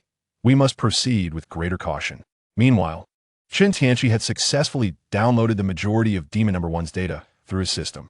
This data included Morgana's immensely proud time-space wormhole technology, as well as detailed information regarding the super gene time-space rose.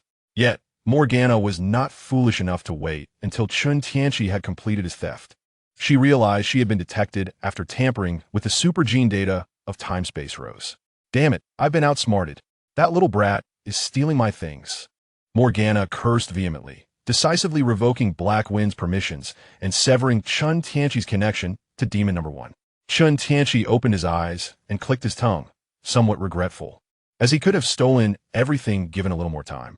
Nevertheless, he had already gained significant information, and he was unconcerned about how Morgana, who had failed in her theft, would react in her fury or whether she would seek retribution against him. After all, who would prevail in such a confrontation remained uncertain. At this moment, aside from Reina's super gene data, the remainder of the super gene information of the members of the Xiangbing Lian was firmly in Chen Tianqi's grasp. Just then, a message from the system entered Chen Tianqi's mind. Ding! The data collection has reached a certain threshold. Some functions will begin updating, with an estimated time of 1 month. Updating? The system can self-update? Chen Tianqi pondered for a moment, but chose not to delve deeper, as the primary benefit of the system update ultimately redounded to himself. Several weeks later, Chen Tianqi set up a reversed 5-elements array around his villa to thwart any attacks from Taotai, ensuring that his home would not be obliterated. After firmly instructing Su Xiaoli, whom he had rigorously trained, to diligently cultivate and not to slack off, he vanished from the villa, arriving aboard the Great Canyon. At this moment, Reina stood beside Du Qiangwei, both of them observing Ge Xiaolun, who was fervently flapping his tiny black wings in an attempt to take flight not far away. With a glimmer of joy in her eyes, Reina turned to Du Qiangwei and mischievously remarked, "Qiangwei, those angels say Ge Xiaolun needs a little something to stimulate him." Upon hearing this, Du Qiangwei appeared perplexed and questioned, "If he needs stimulation, why are you telling me?" Reina leaned closer to her ear and softly divulged the truth. "You could provide him with a bit of hormonal excitement." An exclamation mark seemed to appear above Du Qiangwei's head as she grasped Reina's insinuation, her voice involuntarily rising a few octaves. "You and a GM must be out of your minds, always suggesting I seduce him." She rolled her eyes and turned away, scoffing, "If you want to go, then go. I'm a goddess. This loser is unworthy of me." Reina puffed out her chest, brimming with pride, and then embraced Qiangwei, attempting to coax her into compliance with her charm. "Oh, my dear sister, why not give it a try? This loser has a particular fondness for you. At the very least, he possesses the power of the galaxy. Seeing how infatuated he is, if you tease him a little, he'll surely soar." Du Qiangwei felt a surge of irritation at this suggestion. "If he has the power of the galaxy, why don't you go after him? Just because you think he is beneath you, you're trying to push him onto me? Truly, you're my dear sister." Just as she was about to retort, a golden figure appeared nearby, revealing Chen Tianqi. Chen Tianqi looked at the two women locked in an embrace, puzzled. Has Du Qiangwei's girl, love, virus infected Reina? His gaze then softened with a hint of blessing as he spoke. "I didn't expect you both to have such a penchant. I wish you happiness." The sudden appearance of Chen Tianqi startled both women. Realizing they had been misunderstood, Reina's face turned slightly dark, and she quickly released Qiangwei, anxiously explaining, "My goddess, my sexual orientation is perfectly normal." She then clarified the situation to Chen Tianqi. "Oh, I thought it was something else. This is simple." Chen Tianqi waved his hand, realizing it was about Ge Xiaolun's little black wings. He immediately approached Ge Xiaolun. Under his bewildered gaze, Chen Tianqi seized him, adopting a throwing stance, and forcefully flung him into the air. An explosive sound echoed as Ge Xiaolun shot upwards like a rocket. "Ah, what the hell? Someone's trying to murder me." Ge Xiaolun screamed, ascending higher and higher, watching the buildings below shrink to insignificance, his heart pounding with fear. Even with his robust physique, a fall from such a height would leave him incapacitated for quite some time. As he began to experience free fall, panic consumed him, and he struggled against the descent. With the ground approaching rapidly, hormones surged within him, and those tiny black wings on his back suddenly expanded, flapping wildly. "What the hell? Is this even possible?" Reina exclaimed. Watching as Ge Xiaolun gradually stabilized his position in the air, Ge Xiaolun, in a state of disarray, flitted about in the air, but after a brief struggle, he finally achieved a semblance of balance. Gazing down upon the minuscule structures below, he felt a childlike glee, exclaiming, "Ha! I can fly! I can fly!" The pair of small black wings at his back trembled with excitement, propelling him toward the vastness of the sky. He soared beyond the atmosphere of the blue planet, marveling at the boundless universe. But soon, a wave of disturbance rippled through the air, leaving Ge Xiaolun in stunned silence. In the distance, hundreds of thousands of kilometers away, a multitude of warships advanced like a galactic armada toward the blue planet. Realizing the gravity of the situation, Ge Xiaolun flapped his wings frantically, rushing back to the Titan to convey this alarming news. In an instant, the Titan's alarms blared, and the elite soldiers of the brigade assembled with urgency. Chapter 78. The Battle of the Milky Way in Tianhe City. A spirited young man stood at the entrance of the Angel International building, boldly addressing the camera of his phone in a thick northeastern accent. "Hey, Shame Commander, I'm right here at the entrance of Angel International on Tianhe Avenue. If you dare, come on over. You'll surely regret it." No sooner had he finished speaking than he executed an impressive somersault, pointing at the camera to say more, when suddenly a violent explosion erupted nearby, startling him to his core. He swiftly turned to witness a shocking scene, unable to suppress a gasp. "Holy cow! Aliens!" Several figures clad in bizarre, futuristic armor, their faces grotesque, descended upon flying devices, unleashing a barrage of destruction upon the buildings below. One particularly ravenous soldier noticed the young man and, grinning menacingly, soared towards him. realizing this was no mere performance. The young man's expression shifted to one of sheer terror as he grasped his phone, frantically searching for an escape route while still addressing the camera. Family in Tianhe City. The aliens are invading. Run. Such scenes unfolded not just in Tianhe City, but across various nations worldwide. The invasion by the ravenous forces had officially commenced. As thick clouds gradually parted, revealing the hidden Taotai warships, soldiers descended one after another on flying devices, cackling maniacally as they stormed into the crowded streets of Tianhe City, commencing their indiscriminate slaughter. Meanwhile, aboard the Titan, the elite soldiers boarded helicopters. Much like their previous mission to subdue Sun Wukong in Liangshan, Gu Xiaoluan felt a weight of concern, though his comrades appeared more composed this time, bracing themselves for action. Notably absent was Lu Chuang, who had recently completed preparations and was currently undergoing genetic upgrades in the enhancement chamber. Upon entering Tianhe City, the soldiers descending from the Taodai fleet quickly detected the aircraft approaching the Titan, launching a fierce assault that brought down several helicopters. Witnessing this alarming scene, the elite soldiers leapt from the cabin doors. "Ah, Chen Tianqi, are you not going down?" Just as Reina contemplated leaping, she noticed Chen Tianqi still seated within the cabin. "Do you not know that I possess the ability to teleport?" Chen Tianqi replied with a hint of exasperation. No sooner had he spoken than an energy projectile hurtled toward them from outside, obliterating the helicopter in which Chen Tianqi was situated. Reina, caught in the ensuing explosion, began to plummet toward the ground. Meanwhile, Chen Tianqi stood resolutely, a radiant golden barrier enveloping him, as he gazed upon the oncoming tide of gluttonous soldiers from the heavens. A smirk of disdain graced his lips.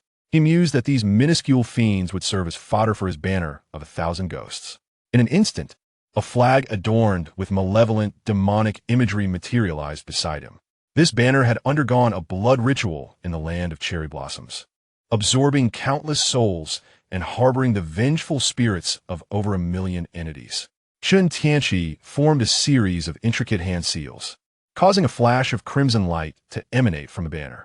An army of grotesque spirits surged forth, their piercing wails echoing as they charged toward the surrounding gluttonous soldiers. This spectral legion, a tumultuous wave of darkness, unleashed a terrifying assault upon the enemy. The gluttonous soldiers, confronted by these even more hideous apparitions, fell into disarray, their energy guns firing wildly yet futilely through the phantoms. The vengeful spirits seized hold of their very souls, dragging them down, lifeless, to the ground below. The unusual occurrences above Tianhe City drew the attention of the members of the heroic legion. Reina shuddered at the sight of the overwhelming tide of vengeful spirits, relieved that she had not irreparably offended Chen Tianqi. "With him here, we can hold our ground. Du Qiongwei gaz de poit." Her confidence bolstered as she observed the gluttonous soldiers raining down like dumplings. Taking a deep breath, she realized that both Reina and Chen Tianqi were absent, and she had assumed command. "Quickly, we must enter Tianhe City, delay them, and assist the army in evacuating the civilians." The heroic legion snapped back to focus, charging with all their might into Tianhe City. Goodness, is that truly so massive? The members of the heroic legion were momentarily awestruck upon seeing the colossal warships of the gluttonous civilization. How on earth are we supposed to delay them? It seems utterly impossible. Gu Xiaoluan trembled slightly, the disparity in technological prowess rendering any hope of victory utterly bleak. "Drag it out. We must delay them, even if it costs us our lives." Du Qiongwei, witnessing Gu Xiaoluan's reluctance to engage, was consumed with fury, chiding him sharply. The commander's phone Lei and Xiong Lu aboard the gluttonous warship also took note of the heroic legion and promptly issued orders to their subordinates. "Redirect the side turrets. Let's give them a taste of our firepower. Initiate the god-slaying plan targeting Reina and Chen Tianqi. Then, let the blessed warriors take the stage to eliminate them. It is time to showcase the might of my god Carl." Upon witnessing the artillery in the sky slowly shifting, Du Qiongwei realized that her team's position had been compromised and shouted loudly, "Take cover. Gu Xiaoluan, shield us from the attack." "Me?" Before Gu Xiaoluan could react, a colossal energy beam surged forth, sending the members of the heroic legion flying in all directions within the city. Chen Tianqi hovered in the sky, observing the chaos below as the heroic legion fought desperately, ultimately just ordinary individuals untested by the trials of blood and fire. Yet, Chen Tianqi chose not to intervene. Instead, he summoned the Tianqi peak within his palm and directed his gaze towards the enormous cross-shaped fleet above, beginning to channel spiritual energy into the peak. In an instant, the Tianqi peak swelled rapidly, piercing the clouds, and then it plunged fiercely towards the gluttonous fleet. The light energy shield of the Taodai fleet shattered instantaneously under the impact of the Tianqi peak, unable to withstand the fierce assault from the spiritual treasure. The massive mountain struck the flagship directly, erupting in a dazzling display of flames and explosions as the flagship began to tilt, plummeting towards the ground. On board the Taodai flagship, Feng Lei and Xiong Lu were taken aback, having just prepared to activate the god-slaying gun to launch an attack against Chen Tianqi and Reina, only to find their fleet annihilated. In this critical moment, their armor swiftly enveloped their bodies, awakening a surge of formidable power within them, each wielding a god-slaying gun, rapidly recalibrating their strategy to execute the god-slaying plan independently. Seeing the fleet's demise, Chen Tianqi knew these resources should not go to waste. After all, his golden-eating insects could consume them. With a sweeping gesture, he summoned countless golden-eating insects to surge forth. These diminutive creatures formed a dense, dark cloud in the sky, racing towards the site of the Taodai fleet's descent. As more and more golden-eating insects congregated, they gradually coalesced into a massive black vortex, swirling ominously towards the crash site. Their presence increasingly formidable as they began to devour the fleet. Feng Lei and Xiong Lu, accompanied by several mecha warriors bestowed with blessings, had just emerged from their warship when they were met by a relentless swarm of dark golden insects. In mere seconds, before their grand ambitions could come to fruition, several Taodai warriors, clad in mechanical metal, were reduced to ash, serving as sustenance for the golden-eating insects. As the insects dispersed, they were soon followed by vengeful specters, clawing at the fading souls of the Taodai, tearing and feasting. Chen Tianqi retracted the Tianqi peak, continuing to command the golden-eating insects to rampage through Tianhe City, ensuring that any remaining Taodai soldiers would be utterly consumed. This relentless onslaught continued for half an hour, swiftly drawing the curtain on the Battle of Tianhe City. At that moment, Reina had just rejoined the members of the heroic legion, staring in bewilderment at the terrifying swarms of insects, shivering at the sight. They had barely identified the enemy when these ominous insects surged forth, leaving not a trace of bone behind. Moreover, the battle had unfolded with disconcerting ease. First, a massive mountain obliterated the warship, followed by countless man-eating insects that thoroughly devoured the Taodai army. Reflecting on his own team, after enduring a blast from an energy cannon that eliminated several ravenous soldiers, Chen Tianqi was astonished to find that the war seemed to have concluded. Once the ravenous soldiers within Tianhe City had been vanquished, he summoned the golden devouring worm and instantaneously appeared beside the Xiangbing Lian. Reina was the first to notice Chen Tianqi, exclaiming in astonishment while playfully striking his shoulder. "Wow, you are incredible." The battle ended so swiftly. Upon hearing this, Chen Tianqi could not help but feel somewhat speechless. "It's not that I am impressive. It's that you all are rather inadequate, struggling against a horde of mere rabble." Embarrassed by his words, the members of Xiangbing Lian lowered their heads, a hint of crimson gracing their cheeks, acknowledging their lackluster performance. "I am not weak. My dear goddess, I simply cannot fly." Reina vehemently refuted any claims of inadequacy. Chen Tianqi, however, chose to disregard her protests. Suddenly, his expression shifted as he sensed movement from the grievance pool within Mount Tianqi. Unlike the previous two corpse puppets, this one was a carefully crafted creation, infused with the essence of the underworld fire. He then addressed the members of Xiangbing Lian, saying, "I shall leave the remaining cleanup to you. I am rather fatigued and will return to rest." With that, he vanished, leaving the group in a state of bewilderment. Chapter 79. The arrival of Kaisa upon returning to his villa in Tianhe City. Chen Tianqi immediately entered the depths of Mount Tianqi. With a sweep of his consciousness, he discovered that the golden devouring worm had consumed multiple entities and had now coalesced into a mass, beginning to slumber and digest. Not wishing to disturb it, Chen Tianqi approached the grievance pool, observing the floating figure of Sun Wukong. As he executed a series of intricate hand seals, he expelled a drop of his essence blood, merging it into Sun Wukong's being.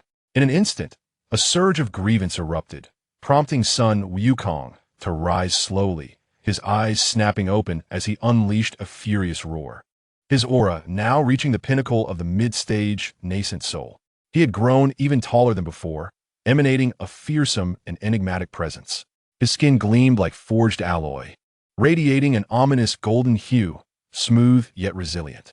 Sun Wukong's hair, as white as frost, wildly cascaded back, creating a striking contrast against his blood-red pupils, embodying a feral fusion of ice and fire. His limbs were sculpted with clear muscle definition, resembling a masterpiece honed through countless battles, a perfect amalgamation of strength and aesthetics. Two sharp claws extended from his arms, akin to poisoned daggers, glimmering with a deadly brilliance. Most striking of all were the bony spikes protruding from his back, entwined in a haunting azure aura, as if flames danced around him, fiercely ablaze.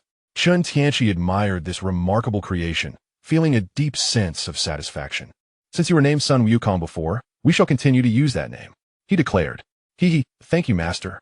The Sun Wukong corpse puppet responded, its eyes twinkling as it mimicked a playful monkey, expressing its gratitude with utmost reverence. This startled Chen Tianqi greatly. The previous two consciousnesses were entirely absent, leaving behind only traces of instinctual intelligence. How could this monkey possess such a high level of awareness? He could not help but voice his curiosity. "Do you remember what happened before?" "I do not remember. I do not recall. I only know that when I opened my eyes, I saw my master," replied Sun Wukong with a grin, though his countenance appeared somewhat fearsome to an ordinary observer. Upon hearing his response, Chen Tianqi frowned as he observed the demonized version of Sun Wukong, who was gazing about curiously.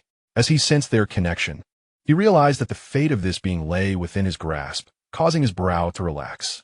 Having a higher level of intelligence was not necessarily a disadvantage. At the very least, he now had a subordinate capable of action. The sight of Sun Wukong, akin to an innocent child, suggested that the spark of consciousness had arisen from his physical form. As Chen Tianqi watched Sun Wukong frolicking, a thought struck him. He vanished from his spot, only to reappear shortly after, now holding a computer filled with various animated shows. After teaching him how to use it, he instructed, "You may remain active in this area. Should you feel bored, feel free to watch television." He then gestured towards the two corpse puppets nearby. "You may also play with them, if they can comprehend your words." Sun Wukong, intrigued by the computer, hastily nodded in agreement upon hearing Chen Tianqi's words. Observing his obedient demeanor, Chen Tianqi nodded approvingly and vanished from Qianquan Peak. As soon as he materialized in the villa, a message echoed in his mind. "Ding, update complete." It seemed the system's update had reached its conclusion. With a mere thought, Chen Tianqi opened the panel to review it, noting that the user interface had been entirely transformed. His lips twitched as he inquired, "System, this update isn't just for these changes, is it?" "Master, this update has enhanced both the intelligence and the traversal capabilities, significantly strengthening the analytical functions," the system responded, its voice having transitioned from mechanical tone to a sweet feminine one. "What improvements have been made?" "The intelligence has been greatly augmented. It will now proactively alert you of dangers and sound alarms. The traversal function can scan and ascertain information about worlds, and multiple anchor points have been added for your selection." Upon hearing the system's explanation, Chen Tianqi realized that it had indeed improved considerably. At least he could now choose worlds to traverse. Suddenly, a thought struck him. "Can I refine you?" "Yes, master. The system is deeply bound to your soul. It is advised that you achieve immortality before attempting refinement, as complete refinement is currently unfeasible." Intrigued by this revelation, Chen Tianqi became curious about the system's origins. "What exactly are you?" "Information is incomplete and cannot be determined." The system fell silent for a moment, seemingly processing Chen Tianqi's inquiry before providing a response. "Never mind. From now on, you shall be called Little Gue. I hope you will be obedient in the future." "Understood, master." Little Gue comprehends. Chen Tianqi was reluctant to continue his inquiries, as he surmised that he would not obtain the answers he sought until he achieved ascension. After 2.5 weeks, he received word from Decao, informing him that Lu Chuang had completed his upgrade and was ready to take action. Without delay, Chen Tianqi returned to the ship. The giant gorge, Once the Xiangbing Lian had managed affairs in Tiana City, Ducao facilitated Chen Tianqi's refusal of the Yin nation's insistence to thrust him into the limelight as a superhero-like figure. In their frustration, the Yin nation settled for a few members of the Xiangbing Lian, who had barely contributed, to step into the roles of heroic celebrities, aiming to uplift the spirits of the citizens following the alien invasion. This strategy proved effective as the populace's despair gradually waned, instilling a glimmer of hope for the future. Consequently, the Xiangbing Lian found themselves not only managing the Yin nation's filming requests, but also preparing to train the second team under Ducao's orders. Guided by the soldiers, Chen Tianqi made his way to Ducao's office aboard the giant gorge. There, he discovered Ducao, beaming with enthusiasm, engaging Lu Chuang, who appeared somewhat bewildered. "Chief, if you promise to promote me, I will gladly entrust Gu Xiaoluan to your care, and I shall be utterly obedient to you." Lu Chuang, captivated by Ducao's grand promises, couldn't shake off his lingering thoughts of Gu Xiaoluan. "Absolutely. If your subsequent performance meets expectations, anything you desire shall be granted." Ducao replied with a subtle smile, his gaze laden with significance. Hearing the commotion from within, Chen Tianqi deduced that only Ducao and Lu Chuang were present, indicating that Ducao had prepared adequately and would not be interrupted. He promptly pushed open the door. "Lu Chuang, do you wish to understand why you harbor such persistent feelings for Gu Xiaoluan?" Chen Tianqi announced as he entered. Upon seeing Chen Tianqi, Lu Chuang quickly rose, his expression momentarily stunned by the question. He pondered why he was so fixated on Gu Xiaoluan. Every encounter with him ignited a fire of anger within, which he recognized as abnormal. "Chief Chen, why is that? Every time I see that loser, I just feel irked and want to punch him." Chen Tianqi wore an enigmatic smile, leaning closer to Lu Chuang, speaking with a deeper meaning. "Because there exists another Lu Chuang within you." "Ah, what do you mean?" Lu Chuang was taken aback, but before he could delve deeper into the inquiry, the surroundings began to blur, and he felt dizzy, collapsing to the ground. As Lu Chuang's consciousness gradually returned, he rubbed his head and stood up, surveying the dark, indistinct environment around him, a sense of panic creeping into his heart. "Where am I? Wasn't I just with Chief Chun and the commander?" Lu Chuang looked around, only to find an expanse of darkness, the oppressive atmosphere casting a shadow over his spirit. Swallowing hard, he decided to venture in one direction, hoping to find an exit. After an arduous journey, Lu Chuang found himself utterly fatigued. Having just completed his ascension, he was bewildered by his sudden exhaustion. However, a glimmer of light ahead ignited a surge of exhilaration within him, and he hurriedly dashed toward it. The blinding white light made it difficult for Lu Chuang to open his eyes, and before he could acclimate, a searing heat enveloped him. Once he adjusted, he beheld a creature standing before him, remarkably resembling himself, humanoid in form, with sharp claws, horns protruding from its head, and skin of a deep crimson hue. Its blood-red eyes fixed intently upon him. Startled, Lu Chuang stumbled back, exclaiming, "What are you?" The creature, revealing its menacing fangs, managed a sinister grin and slowly replied, "Me?" In an instant, it appeared before Lu Chuang, erupting into wild laughter. "I am you." "Ah!" Trembling at the sight of this deranged entity, Lu Chuang was momentarily unsettled by the laughter, but he quickly remembered his newfound divinity and dismissed his fears. "Curse it! You dare to frighten me? I shall not hesitate to strike you down." With that, he swung his fist toward the creature's face. Contrary to his expectations, Lu Chuang's fist was seized with an iron grip. He felt the creature's immense strength, contrasting sharply with his own weakness, and a jolt of pain shot through his arm, leaving him overwhelmed with terror as he let out a scream. "Ah!" The sound of his cry awakened the creature's inherent brutality. It clasped Lu Chuang tightly in its embrace, opening its cavernous maw to reveal its sharp teeth, laughing maniacally. As moments ticked by, the creature's mouth expanded, inching closer to Lu Chuang, its fangs glistening ominously, the laughter growing increasingly grating. In a desperate struggle, Lu Chuang writhed, his voice tinged with fear. "Who are you? Please spare me. I do not know you. I bear you no malice. I can be gentle. We can merge harmoniously." The creature replied softly, then suddenly bit down, silencing Lu Chuang as half of his body crumpled to the ground. The creature extended its long, crimson tongue, licking the blood from its lips. before lunging at the fallen body to feast upon it. In a conference room, Lu Chuang lay on the floor, his body convulsing and twisting uncontrollably. After a while, his form reverted, returning to its original state. Gradually, he rose, kneeling before Chen Tianqi, his eyes glowing with an eerie red light, respectfully bowing. I am the angered spirit, paying homage to my master. Chen Tianqi approached the possessed Lu Chuang, grasping his head firmly, with his spirit surging into him, inscribing a mark upon his soul, causing a pained expression to manifest on Lu Chuang's face.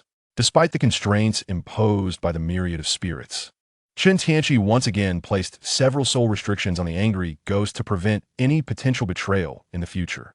After all, the words of ghosts are often filled with deceit. Supernatural beings are notoriously prone to treachery. Chen Tianqi regarded him with indifference and remarked, "From now on, you shall closely accompany Decao and familiarize yourself with this body." No sooner had he spoken than Chen Tianqi sensed a tumultuous change in the skies surrounding the giant canyon.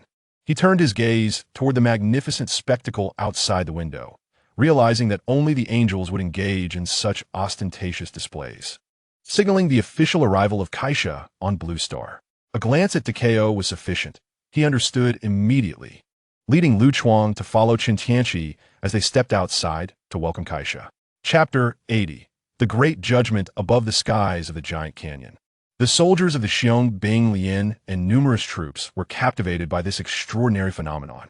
"Goodness, so many angelic beauties," Gu Xiaoluan exclaimed, noticing the long, fair legs swaying gracefully in the air, tears of admiration welling at the corners of his eyes. Indeed, so many angels. How delightful it would be to marry one. His friend Zhao Xian chimed in, eyes nearly popping out in awe. A multitude of stunning angels surrounded a queen seated upon a throne, adorned in white autumn pants, casually inspecting the entirety of Blue Star's history with a nonchalant demeanor. The angels behind Kaisha furrowed their brows at the galaxy force, which appeared rather disheveled and unrefined under the queen's expectations. War, your history is replete with conflict. No wonder the Grim Reaper Carl is so fond of this place. Am I not correct, Galaxy Force? Kaisha, her white eyes returning to their normal hue, directed her gaze toward Gu Xiaoluan and spoke with an air of inquiry. Huh? You're asking me? I don't know. All eyes converged on Gu Xiaoluan, leaving him feeling increasingly uneasy. He glanced around, stammering a somewhat incoherent response. Queen Kaisha, may I inquire what brings you to Blue Star? At that moment, Chen Tianqi and his companions emerged from the giant canyon, with Decao looking up at the figures in the sky, inquiring with a tentative tone, "Oh, Decao, your presence has led me to ponder why wars frequently erupt on Blue Star. How dare you insinuate such a thing? You angels have waged wars for thousands of years. How can you pretend to be morally superior here?" Though Decao felt a deep-seated dissatisfaction, he was mindful of the divine status of his interlocutor. After all, she was the queen of the gods. Reluctant to provoke conflict with Kaisha, he hesitated until receiving a telepathic nudge from Chen Tianqi to retaliate, compelling him to respond with defiance. Meanwhile, Chen Tianqi casually munched on seeds, preparing to relish the unfolding drama. Kaisha, taken aback, had not anticipated that Decao would possess the audacity to challenge her. However, rather than becoming angry, she responded coolly, "That was a just war waged by the angels. Look around you. Conflicts born of selfish desires abound here. Such struggles are a necessary process for the development of Blue Star civilization. You are not qualified to judge," Decao retorted loudly. When Kaisha encountered Decao, a flicker of irritation crossed her features, yet a subtle smile curled at the corners of her mouth. There was no need to engage in dialogue with a warmonger. She then redirected her attention to Gu Xiaoluan. "With the power of the galaxy, we have come to vanquish the malevolent deity Morgana. I am now aware of her location and am poised to initiate the great judgment to eliminate her. However, as this will ultimately be your domain, your authorization is required." Following her words, Angel Yin, at Kaisha's signal, ascended into the sky, brandishing the flame sword and began to charge it with energy. Within the confines of Demon Ship No.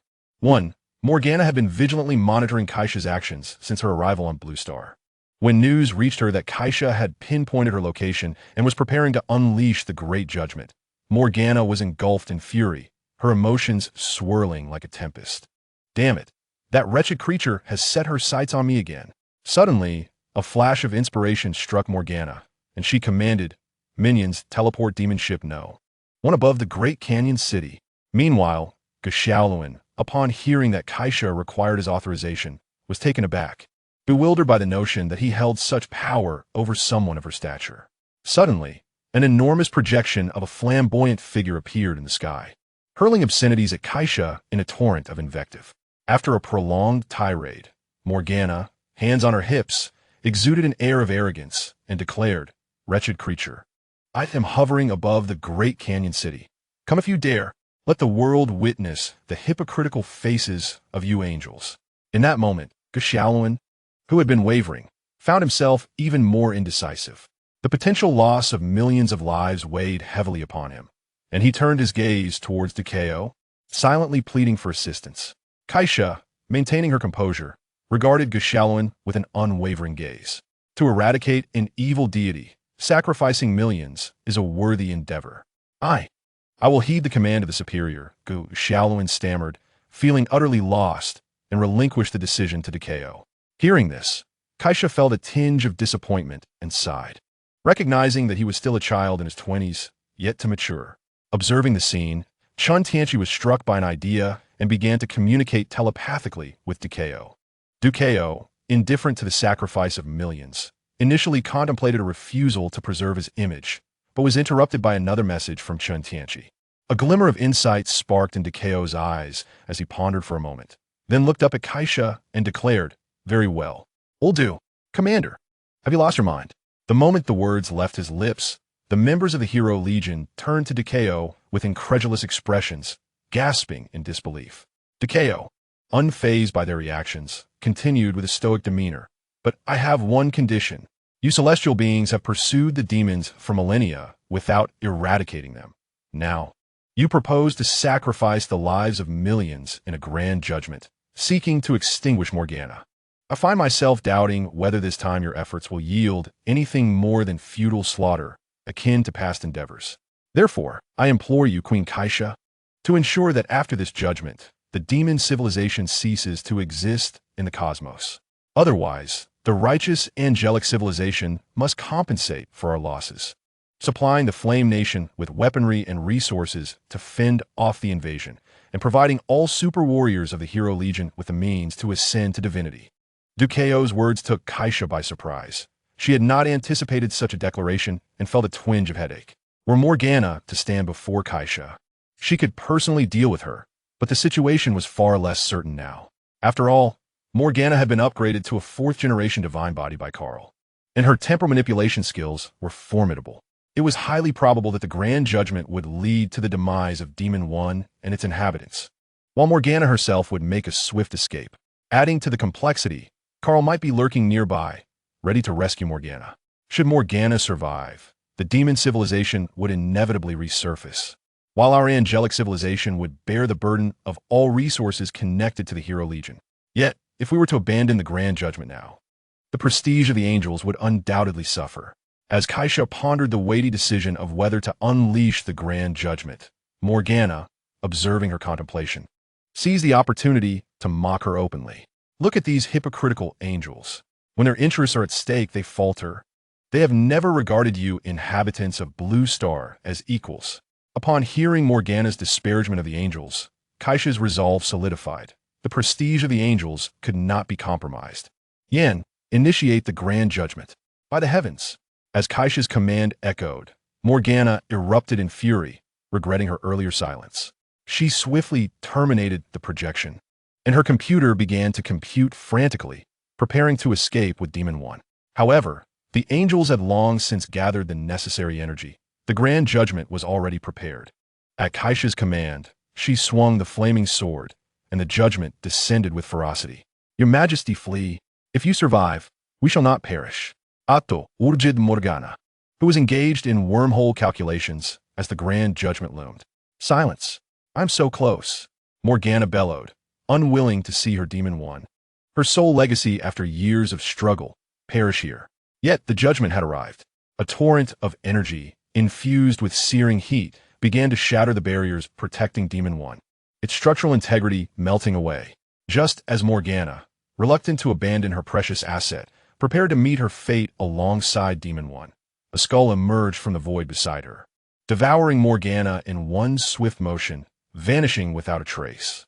The energy beam of the Grand Judgment lingered for a brief moment before gradually dissipating, leaving behind the vast expanse of the Great Canyon City, which, along with Demon Number One, was reduced to mere ashes, creating an immense pit that was steadily filled with seawater. Chapter 81. The net begins to tighten. Angel Yin, high in the sky, enveloped her eyes in a white veil. Unfurling her eye of insight, the surrounding space appeared as if transformed into transparent data, rendering every corner visible and devoid of concealment. However, despite an exhaustive search, she was unable to find any trace of Morgana. This unequivocal outcome undoubtedly indicated that Morgana had fled. Taking a deep breath, Angel Yin flew before Kaisha to report the situation. Your Majesty, the Grand Judgment failed to eliminate Morgana. She has escaped. Kaisha rubbed her temples, letting out a sigh. She had sensed something amiss earlier, and indeed, her suspicions were confirmed. Morgana had evaded capture. Now, it seemed the angels would have to bear some consequences. The members of the Brave Legion stared in disbelief at the vast pit, now gradually filled with seawater, feeling a wave of disorientation wash over them. Millions of lives had been extinguished in an instant, and the malevolent deity Morgana had managed to escape. Du Qiangwei's face was flushed with rage as she approached Du Cao, emotionally grasping his collar. With fury burning in her eyes, she nearly roared her accusation. How could you agree to them? Look at the devastation. Millions of lives are lost just like that. Du Cao regarded the furious Du Qiangwei with indifference, allowing her to tug at him without flinching. His expression unchanging as he calmly replied, but we have gained the means to combat the alien invasion. You too can receive genetic upgrades, enhancing your strength. You will have the capability to protect even more lives. All of this is worth it. If blame is to be assigned, let it fall upon those arrogant angels above. Ignoring Du Qiangwei's waning expression, he shrugged off her grip and turned his gaze towards Kaisha, stating, Queen Kaisha, the outcome did not align with our expectations. So I implore the angelic civilization to uphold its promises. Rest assured, the angels are not untrustworthy. I will dispatch angels to Blue Star to provide you with resources for upgrades, Kaisha assured with a hint of resignation. While these resources were not a significant drain for the angelic civilization, they represented a substantial quantity, especially considering the numerous super soldiers within the Brave Legion. With that, Kaisha's attention shifted to Chen Tianqi, who was leisurely cracking sunflower seeds, enjoying the unfolding spectacle. He then waved his hand, and the dark silver and dark iron previously agreed upon in trade with Chen Tianqi materialized in the air. Chen Tianqi, these are the items you requested, delivered as per our agreement. Seeing his goods finally arrive, Chen Tianqi waved his hand to collect them into his cosmos peak. He then produced 1,000 spirit stones, channeling his mana to levitate them before Kaisha, saying, Thank you, Queen Kaisha. These are the spirit stones for our transaction. Kesha received numerous spirit stones, picking up one to observe closely. Although it appeared modest, emitting a bluish-white glow, its inner energy was capable of initiating autonomous genetic evolution. Storing the item in a hidden dimension, the clouds began to churn once more. Kesha rose to depart, leaving Chen Tianqi with a parting remark. Chen Tianqi, the angels welcome your arrival. Chen Tianqi's lips twitched. Uttering such easily misunderstood words in this context seemed rather dubious. Yet he paid it no mind, for soon the Legion of Heroes would be under his command. What was there to fear? With the angel's delivery at his doorstep, it was high time to update his magical artifacts. Thus, Chen Tianqi vanished from the Ark of the Giants, returning to his villa in Tianhe City, commencing his forging endeavors. Meanwhile, aboard the Ark of the Giants, the members of the Legion exchanged glances, the atmosphere heavy with silence. Observing this, Du Cao remained unconcerned, preoccupied with the myriad troubles stemming from the recent events. The thought of his phone being inundated by calls from the higher-ups of the Yin Nation caused him to furrow his brow, and with a weary sigh, he departed the deck of the Arkansas.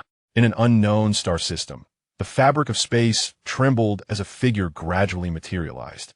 Morgana, momentarily dazed, recognized the void of the cosmos, understanding that Carl had indeed rescued her.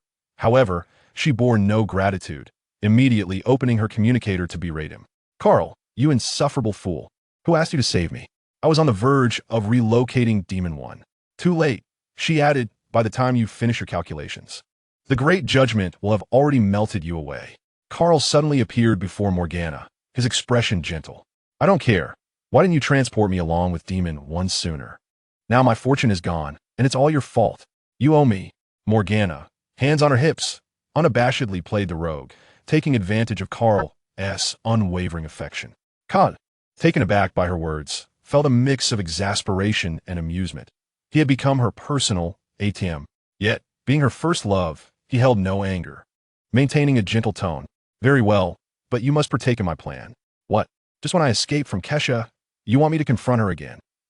Without the support of Demon One, I might as well be offering my head.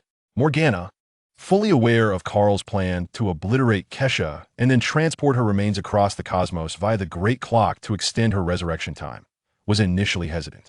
However, now that Kesha had decimated her resources, her fury was palpable. Nonetheless, she saw this as an opportunity to extract resources from Carl to rebuild her demonic civilization. You can ask me for anything, she declared.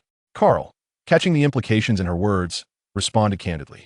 All right, you will assist me in reconstructing Demon One, and you must also prepare the resurrection resources for my subordinates. Additionally, provide me with 10 portions of third-generation divine resources. At that time, I will lure Kesha out. Morgana, with her insatiable demands, displayed a blatant audacity. Carl remained unperturbed. For him, it was merely a trivial fraction of his assets, causing him no distress. Very well. I shall prepare it for you promptly. Carl gazed gently at Morgana, a hint of anticipation in his eyes as he extended an invitation. Liang Bing, accompany me back to the river of the underworld, and together we shall delve into the void. I am on the brink of touching the void. Morgana felt a shiver of revulsion at Carl's gaze, and upon hearing his words, she vehemently waved her hands in refusal. Get lost. I have no desire to become a wretched being like you. With that, she turned her back, opened a wormhole, and departed, leaving Carl with a parting remark. When the resources are ready, transport them to me.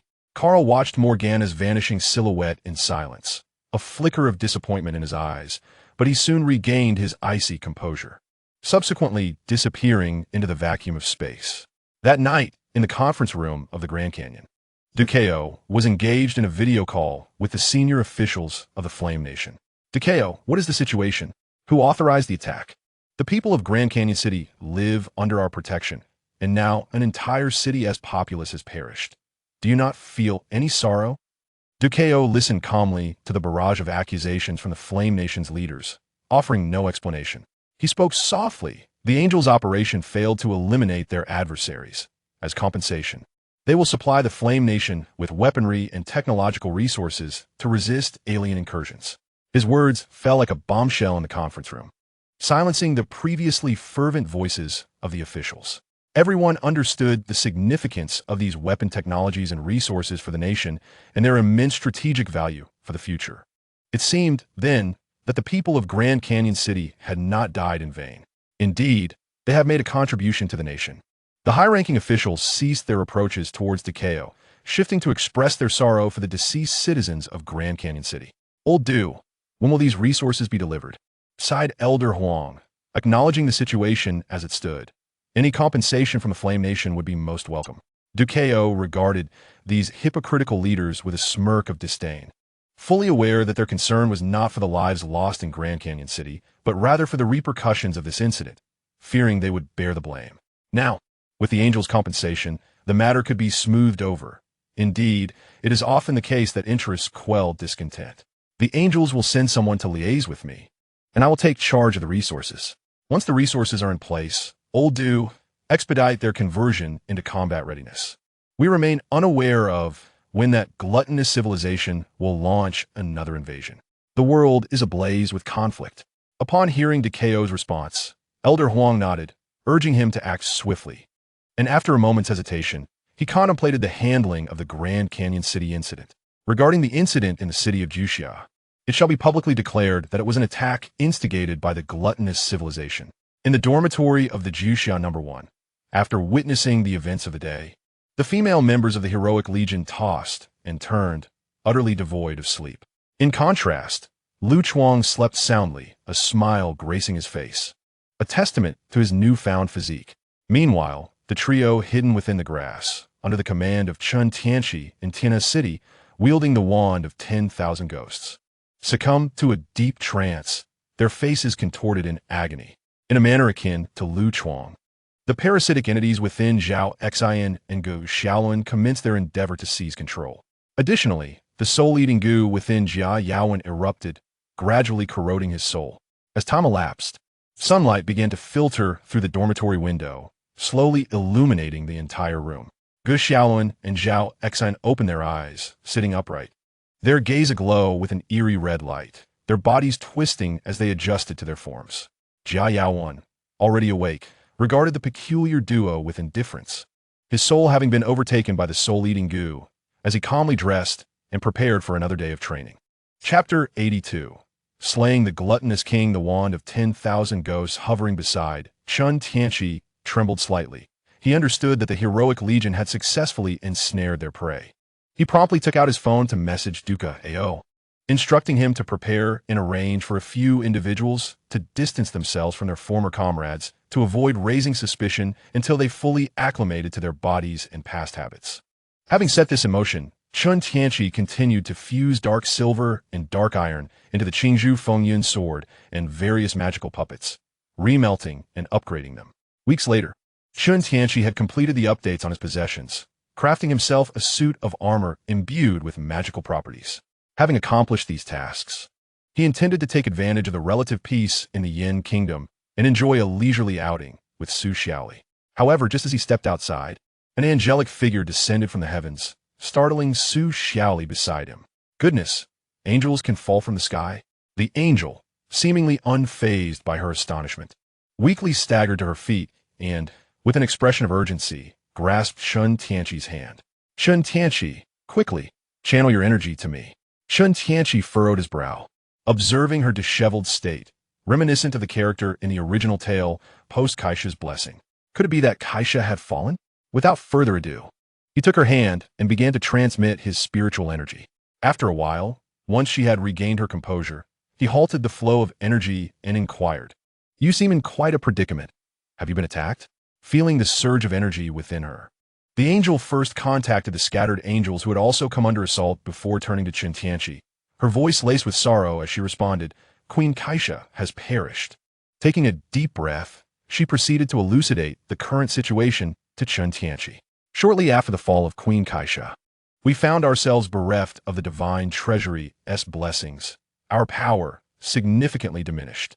Subsequently, we were besieged by the gluttonous king, whose engine had been programmed by Carl with an angelic gene strike protocol. We were utterly outmatched. Now, with Queen Kaisha's sisters arriving on Blue Star, many lie dead or wounded, scattered across the land. Angel Yin paused, her expression one of hopeful anticipation as she looked at Chen Tianqi. "I have just commanded all of our sisters on Blue Star to gather in the Flame Nation, and thus, I hope you can look after them. And what of you?" Chen Tianqi, upon hearing this, did not hastily agree. It seemed she had yet to confront death and activate the secondary biological engine. By Queen Kaisha's decree, I must return to the angelic civilization to assume my duties. Chen Tianqi, I assure you that as the next angel queen, the angels will repay your kindness. Having observed Chen Tianqi for a considerable time, Angel Yin had gleaned some understanding of his character and immediately assured him that aiding the angels would not be without its rewards. Chen Tianqi comprehended her implication and thumped his chest. "Rest assured, within the bounds of the Flame Nation, not a single hair of your angelic sisters will be harmed." Upon hearing Chen Tianqi's affirmation, Angel Yin let out a sigh of relief. The angels were in a state of extreme weakness. All she could do was notify them to hasten their gathering in the Flame Nation, thus ensuring that under Chen Tianqi's protection, casualties would be minimized. As she watched Angel Yin's graceful figure gradually depart, the communication from Decao arrived. "Master, the gluttonous king has launched an attack across the entire Flame Nation. Not long ago, the giant canyon was destroyed by them." Decao spoke with a hint of trepidation, acknowledging that had it not been for the protection of Xian Lu Chuang and Xian Gu Xiaolun, he might have perished. Having just re-established national communication signals, he promptly reported the situation to Chen Tianqi. Chen Tianqi did not anticipate such a swift assault from the gluttonous king. Reflecting upon Angel Yin's frail state, it became evident that her intentions were not solely about seeking refuge. She intended to scour the land for angels and deliver a punishing blow to those in distress. It seemed they were even contemplating the angelic genes. Decao, prepare to restore my dinner civilization. After much contemplation, Chen Tianqi deemed it prudent to develop his own influence amidst this chaos, transforming the region into his colony for easier access to resources, a wealth of scientific talent, and the opportunity to conduct his own research. Upon hearing this, Decao was momentarily taken aback, but soon grasped Chen Tianqi's meaning. Very well, master. Our dinner people have long been dispersed across this land. Most of the higher-ups are our agents. At my command, the entirety of the nation will be at our disposal. With Jia Yaowen on the Denstar side, they will comply, without question. Decao confidently recounted the extensive layout of the dinner presence over the past 2 millennia, affirming his promise. Excellent. I hope to see my new dinner civilization soon. I shall also dispatch several combatants to assist you. Upon hearing Decao's words, Chen Tianqi felt no surprise. After all, would a civilization that has existed for tens of thousands of years willingly merge with a backward civilization merely a few thousand years old? Would they not have some contingency plans in place? After concluding the call, Chen Tianqi turned to the side, somewhat apologetically addressing Su Xiaoli. Xiaoli, it seems I won't be able to spend time with you today. Not to worry, Brother Chen. You have accompanied me for several weeks already. Su Xiaoli embraced Chen Tianqi and planted a kiss on his cheek. She had been listening attentively and understood that he now had matters to attend to, displaying remarkable maturity. After parting from Su Xiaoli, Chen Tianqi's figure continuously appeared within the borders of Yen Nation, relentlessly annihilating one Taodai warship after another, not forgetting to collect the wreckage as fodder for the golden-eating worms. During this time, he also rescued several angels being pursued by the Taodai God-slaying squad. In order to provide Decao with a secure opportunity for development and to establish the new dinner civilization at ease, Chen Tianqi contemplated flying into outer space to seek out the Taotai mothership and eliminate the Taotai king. Gazing into the dark, hollow void of the universe, he issued a command to the system, Little Guai, scan for the location of the Taotai king. Understood, master. The location of the Taotai king's warship has been detected. Shall I initiate teleportation? With a mere thought, Chen Tianqi found himself aboard a massive, sci-fi-inspired warship. The Taotai soldiers standing guard were momentarily bewildered by the sudden appearance of a figure before them. Rubbing their eyes, they confirmed it was indeed a person. But before they could call for help, their bodies exploded in silence. Chen Tianqi unleashed 1,000,000 ghost banners, and countless vengeful spirits surged like a tumultuous black tide, sweeping across the entire warship, causing its energy magnetic field to spiral into chaos. Expanding his consciousness, Chen Tianqi swiftly located the Taotai king's form, shimmering with golden light, disappearing from sight. At that moment, the Taotai king was analyzing the situation in the Chiwu star system when an alarm sounded from its internal engine, indicating a disturbance in the warship's magnetic field. This sudden fluctuation raised doubts within the Taotai king's mind, as such magnetic disturbances typically signified external interference. Had the warship been ensnared by the gravity of some celestial body? Just as it contemplated exiting the cabin to investigate, a golden figure abruptly materialized before it. This unexpected appearance astonished the Taotai king, prompting its internal engine to shift into high-speed operation, rapidly analyzing the situation at hand. Chen Tianqi regarded the Taotai king, resembling a mechanized warrior, and had to admit that it possessed a striking appearance, albeit regrettably a mere minor foe. With a gesture through the void, the Taotai king found itself subjected to an irresistible force of compression, its internal engine emitting a shrill alarm as it desperately attempted to escape its confinement. Despite the Taotai king's engine operating at peak capacity, striving to break free, all efforts seemed futile. In the moment of being crushed, it let out a sorrowful and furious cry. You are only worthy of smelling the farts of my god, Kar. Long live my god, Kar. As soon as the words fell, the body of the gluttonous king was utterly shattered into countless fragments. Chapter 83. Encountering Morgana again after dealing with the gluttonous king. Chen Tianqi observed that the gluttonous soldiers on the warship had been nearly eradicated by the vengeful spirits. With a casual wave, he summoned all the vengeful spirits back, incorporating them into the Million Ghost banner. Subsequently, he cast a powerful spell over the massive warship, effortlessly absorbing it into the Tianqi Peak. Chen Tianqi harbored a notion regarding this colossal vessel, contemplating its potential for greater utility. He intended to reshape and refine it, transforming it into a formidable magical artifact. Moreover, he did not overlook the other gluttonous warships within the Chiwu star system. Continuously teleporting to other vessels, he employed the same method, exterminating the gluttonous soldiers aboard. For the main warships, he relocated them to the Tianqi Peak. For the lesser vessels, he discarded them to the devouring insect as sustenance, gathering them like chess pieces. He managed to accumulate over a dozen main warships before he ceased his endeavors. Fortunately, the Tianqi Peak, with its vast internal space, was capable of accommodating these warships. Having largely cleared the gluttonous presence from the Chiwu star system, Chen Tianqi returned to the Yin Nation of the Blue Star. After a thorough search, he ultimately pinpointed the location of Dekao and swiftly made his way there. At that moment, Dekao was stationed with Lu Chuang, Gu Xiaoluan, and 2 others in a camp. He had just established contact with Lianfeng, issuing orders for her to swiftly gather the scattered members of the heroic brigade, planning a rendezvous at the North Star. Despite Chen Tianqi's annihilation of the gluttonous fleet within the Yin Nation, numerous gluttonous soldiers remained to invade the territory. Although these soldiers lacked the support of a fleet, their advanced technological equipment still rendered them superior to the Yin Nation's forces, resulting in significant casualties for the latter. The camp where Dekao was located managed to survive thanks to their timely arrival. Just after concluding the call, Chen Tianqi materialized within Dekao's camp. Upon seeing Chen Tianqi, Dekao immediately approached, bowing respectfully. "Welcome, Master. What instructions do you have for us?" "Bring Lu Chuang, Gu Xiaoluan, and the others here," Chen Tianqi replied, reclining in his chair with an air of nonchalance. After a brief interval, Dekao led Lu Chuang, Gu Xiaoluan, and several others into the tent. As soon as they entered, they knelt on the ground, bowing their heads in reverence, displaying utmost respect. Chen Tianqi regarded these individuals, now exuding a vitality markedly different from their former frailty, and spoke. "How have you acclimated to your new bodies?" "Thanks to the Master's grace, we have fully mastered these new forms," Lu Chuang replied respectfully. He was now the strongest among them and, aside from Dekao, the leader of this new small group.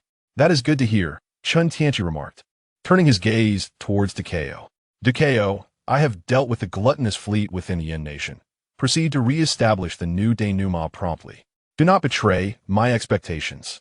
Upon hearing this, Dekao readily acquiesced. Subsequently, with a grand gesture, Chen Tianqi summoned Sun Wukong along with the first puppet, Samali, and the second puppet, Suduan, who materialized before them. With Kesha having fallen and the angels facing dire straits, it would likely take a considerable amount of time to acquire those resources. Presently, the universe was dominated by the Cal family, and Blue Star would endure further invasions. Among the angels on Blue Star, collaboration against adversaries was possible. I also have several subordinates to lend you. Should you encounter formidable foes, you will not be entirely defenseless. Chen Tianqi gestured towards the trio, advising Dekao.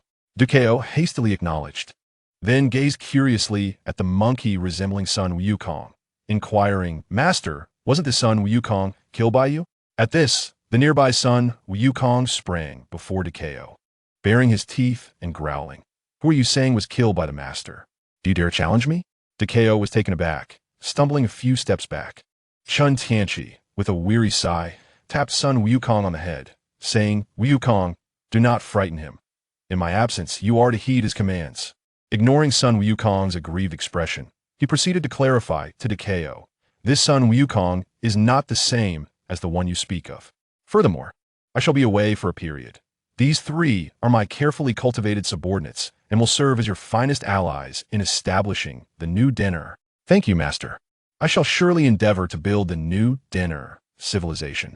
Dekao, feeling deeply honored to have 3 capable assistants, sensed Chen Tianqi's regard.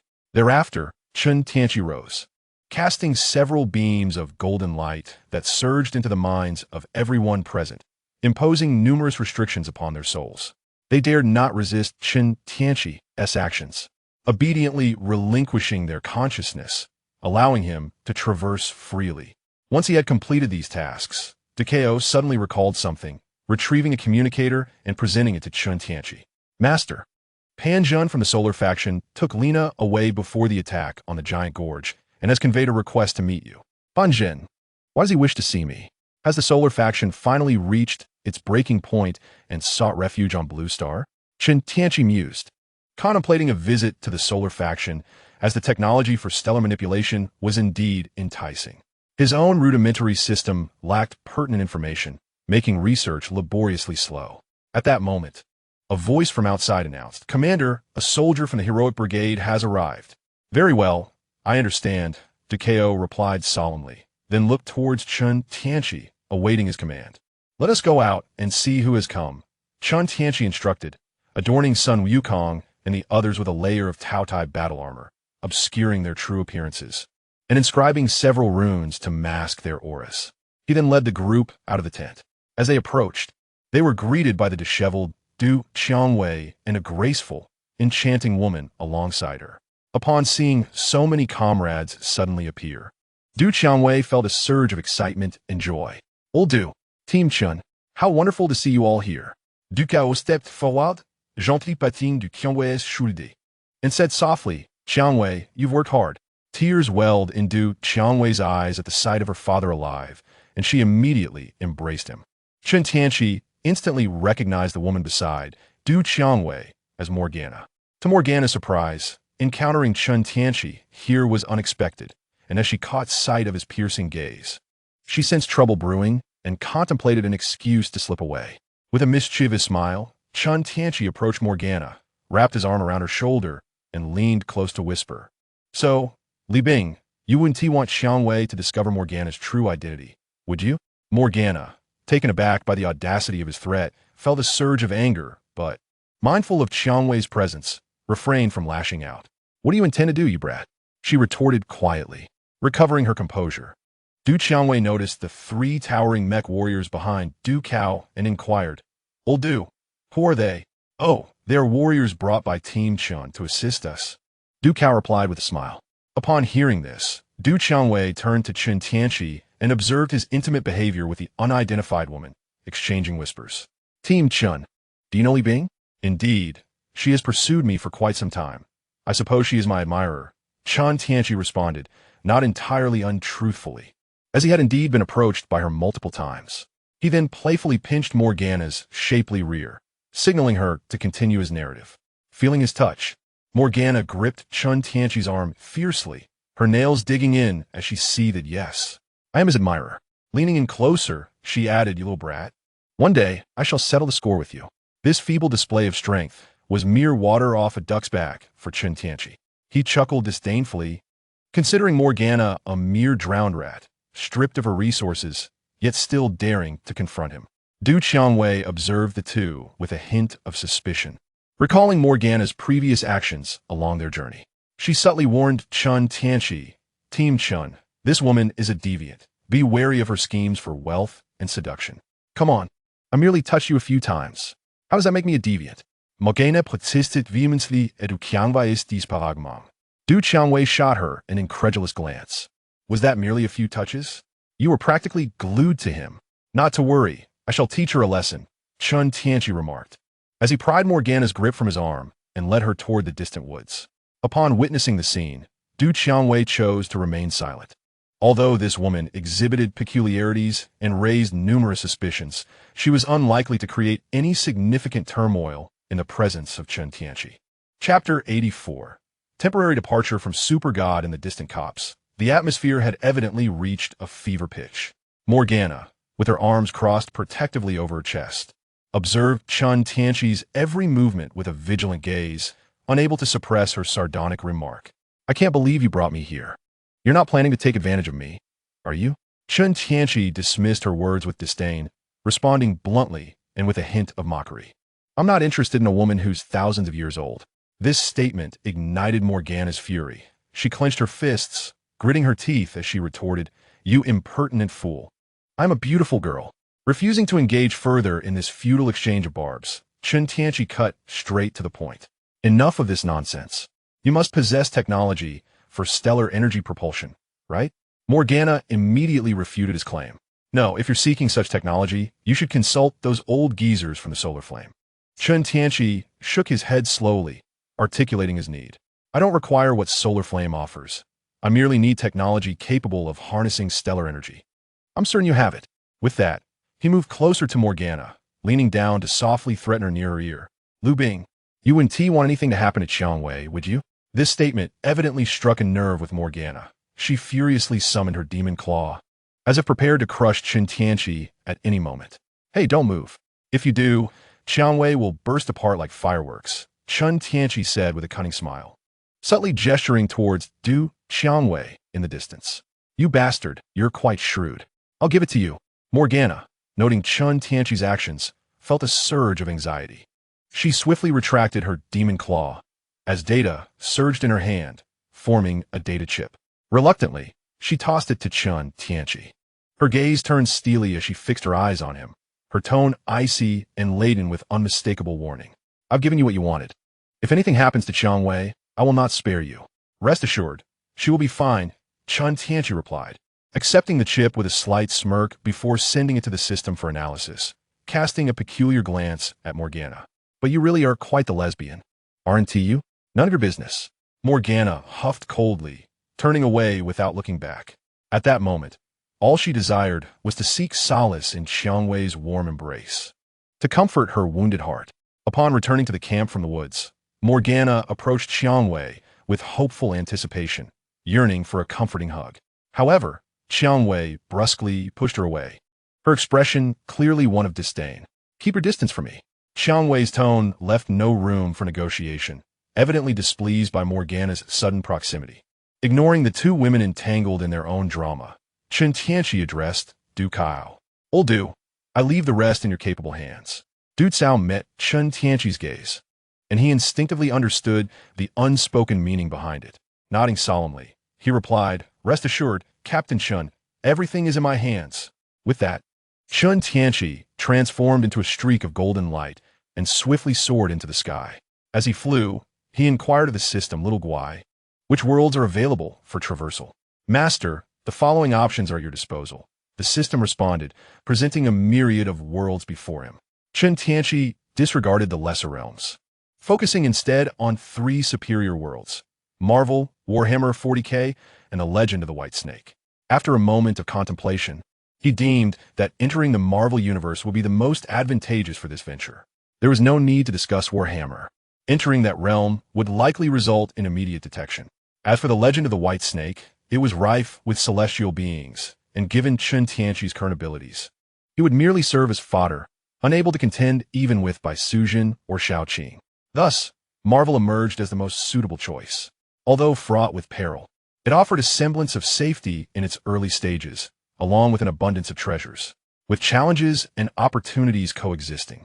Chen Tianqi believed that as long as he refrained from involving himself in the major events of the Marvel Universe, he would evade the attention of formidable figures. His strategy was to engage in guerrilla tactics within Marvel. It is worth noting that Marvel encompasses not just a single universe, but a vast multiverse teeming with countless realms. With the system's capabilities, he could easily shift locations as needed. Acknowledging this, Chen Tianqi accelerated his flight, returning to his villa to prepare. A few days later, a spirited Su Xiaoli, having packed an extensive array of belongings, called out to Chen Tianqi, who was busy organizing his items. Brother Chen, I'm all set. Glancing at the mountain of her possessions, he couldn't help but feel exasperated. Women certainly accumulate much. With a wave of his hand, he summoned both her and her belongings into the Tianqi Peak, then vanished from the spot.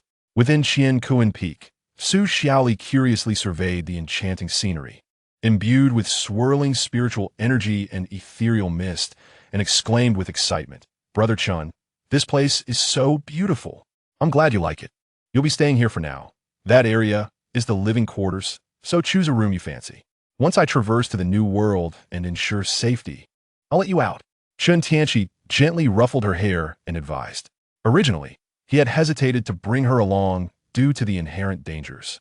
But considering the protections afforded by the Tianqi Peak and the impending storm of divine turmoil, he felt it unwise to leave her alone. Thus, he resolved to take her with him. Upon hearing the prospect of venturing to a new world, Su Xiaoli was elated, showing no signs of nostalgia for her own. All right, Brother Chen, be careful. Excited, Su Xiaoli planted a kiss on Chen Tianqi's cheek and skipped joyfully towards the residential area, preparing to adorn her room.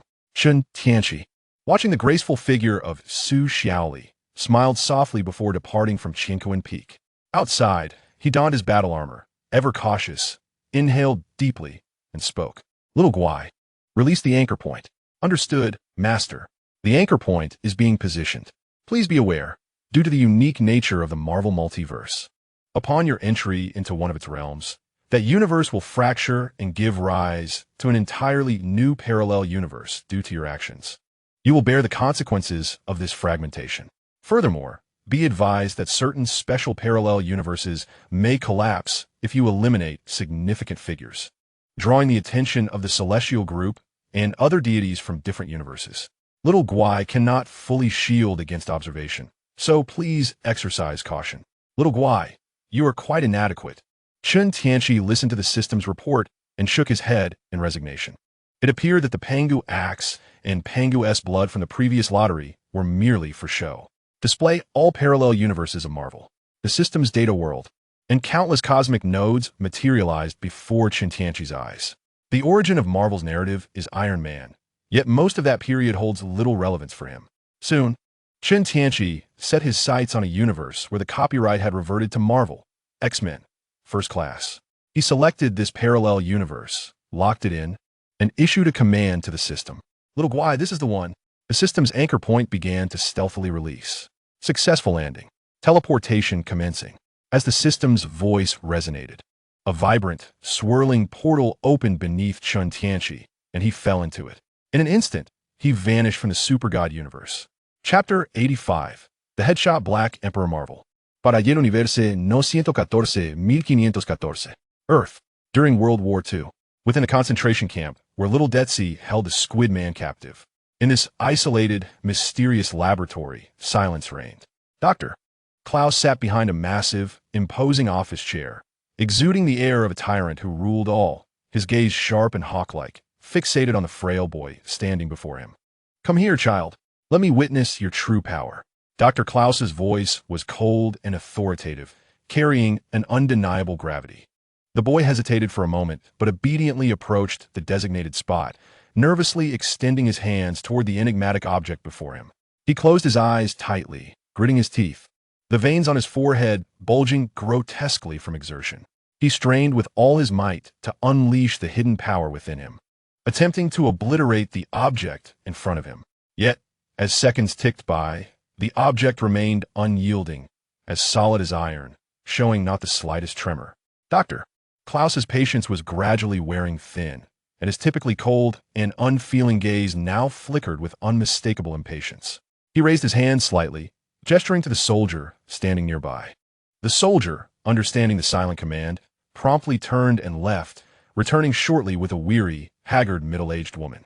Dr. Klaus languidly lifted his gaze, briefly scanning the woman before redirecting his attention to the boy, a sinister and terrifying smile curling upon his lips.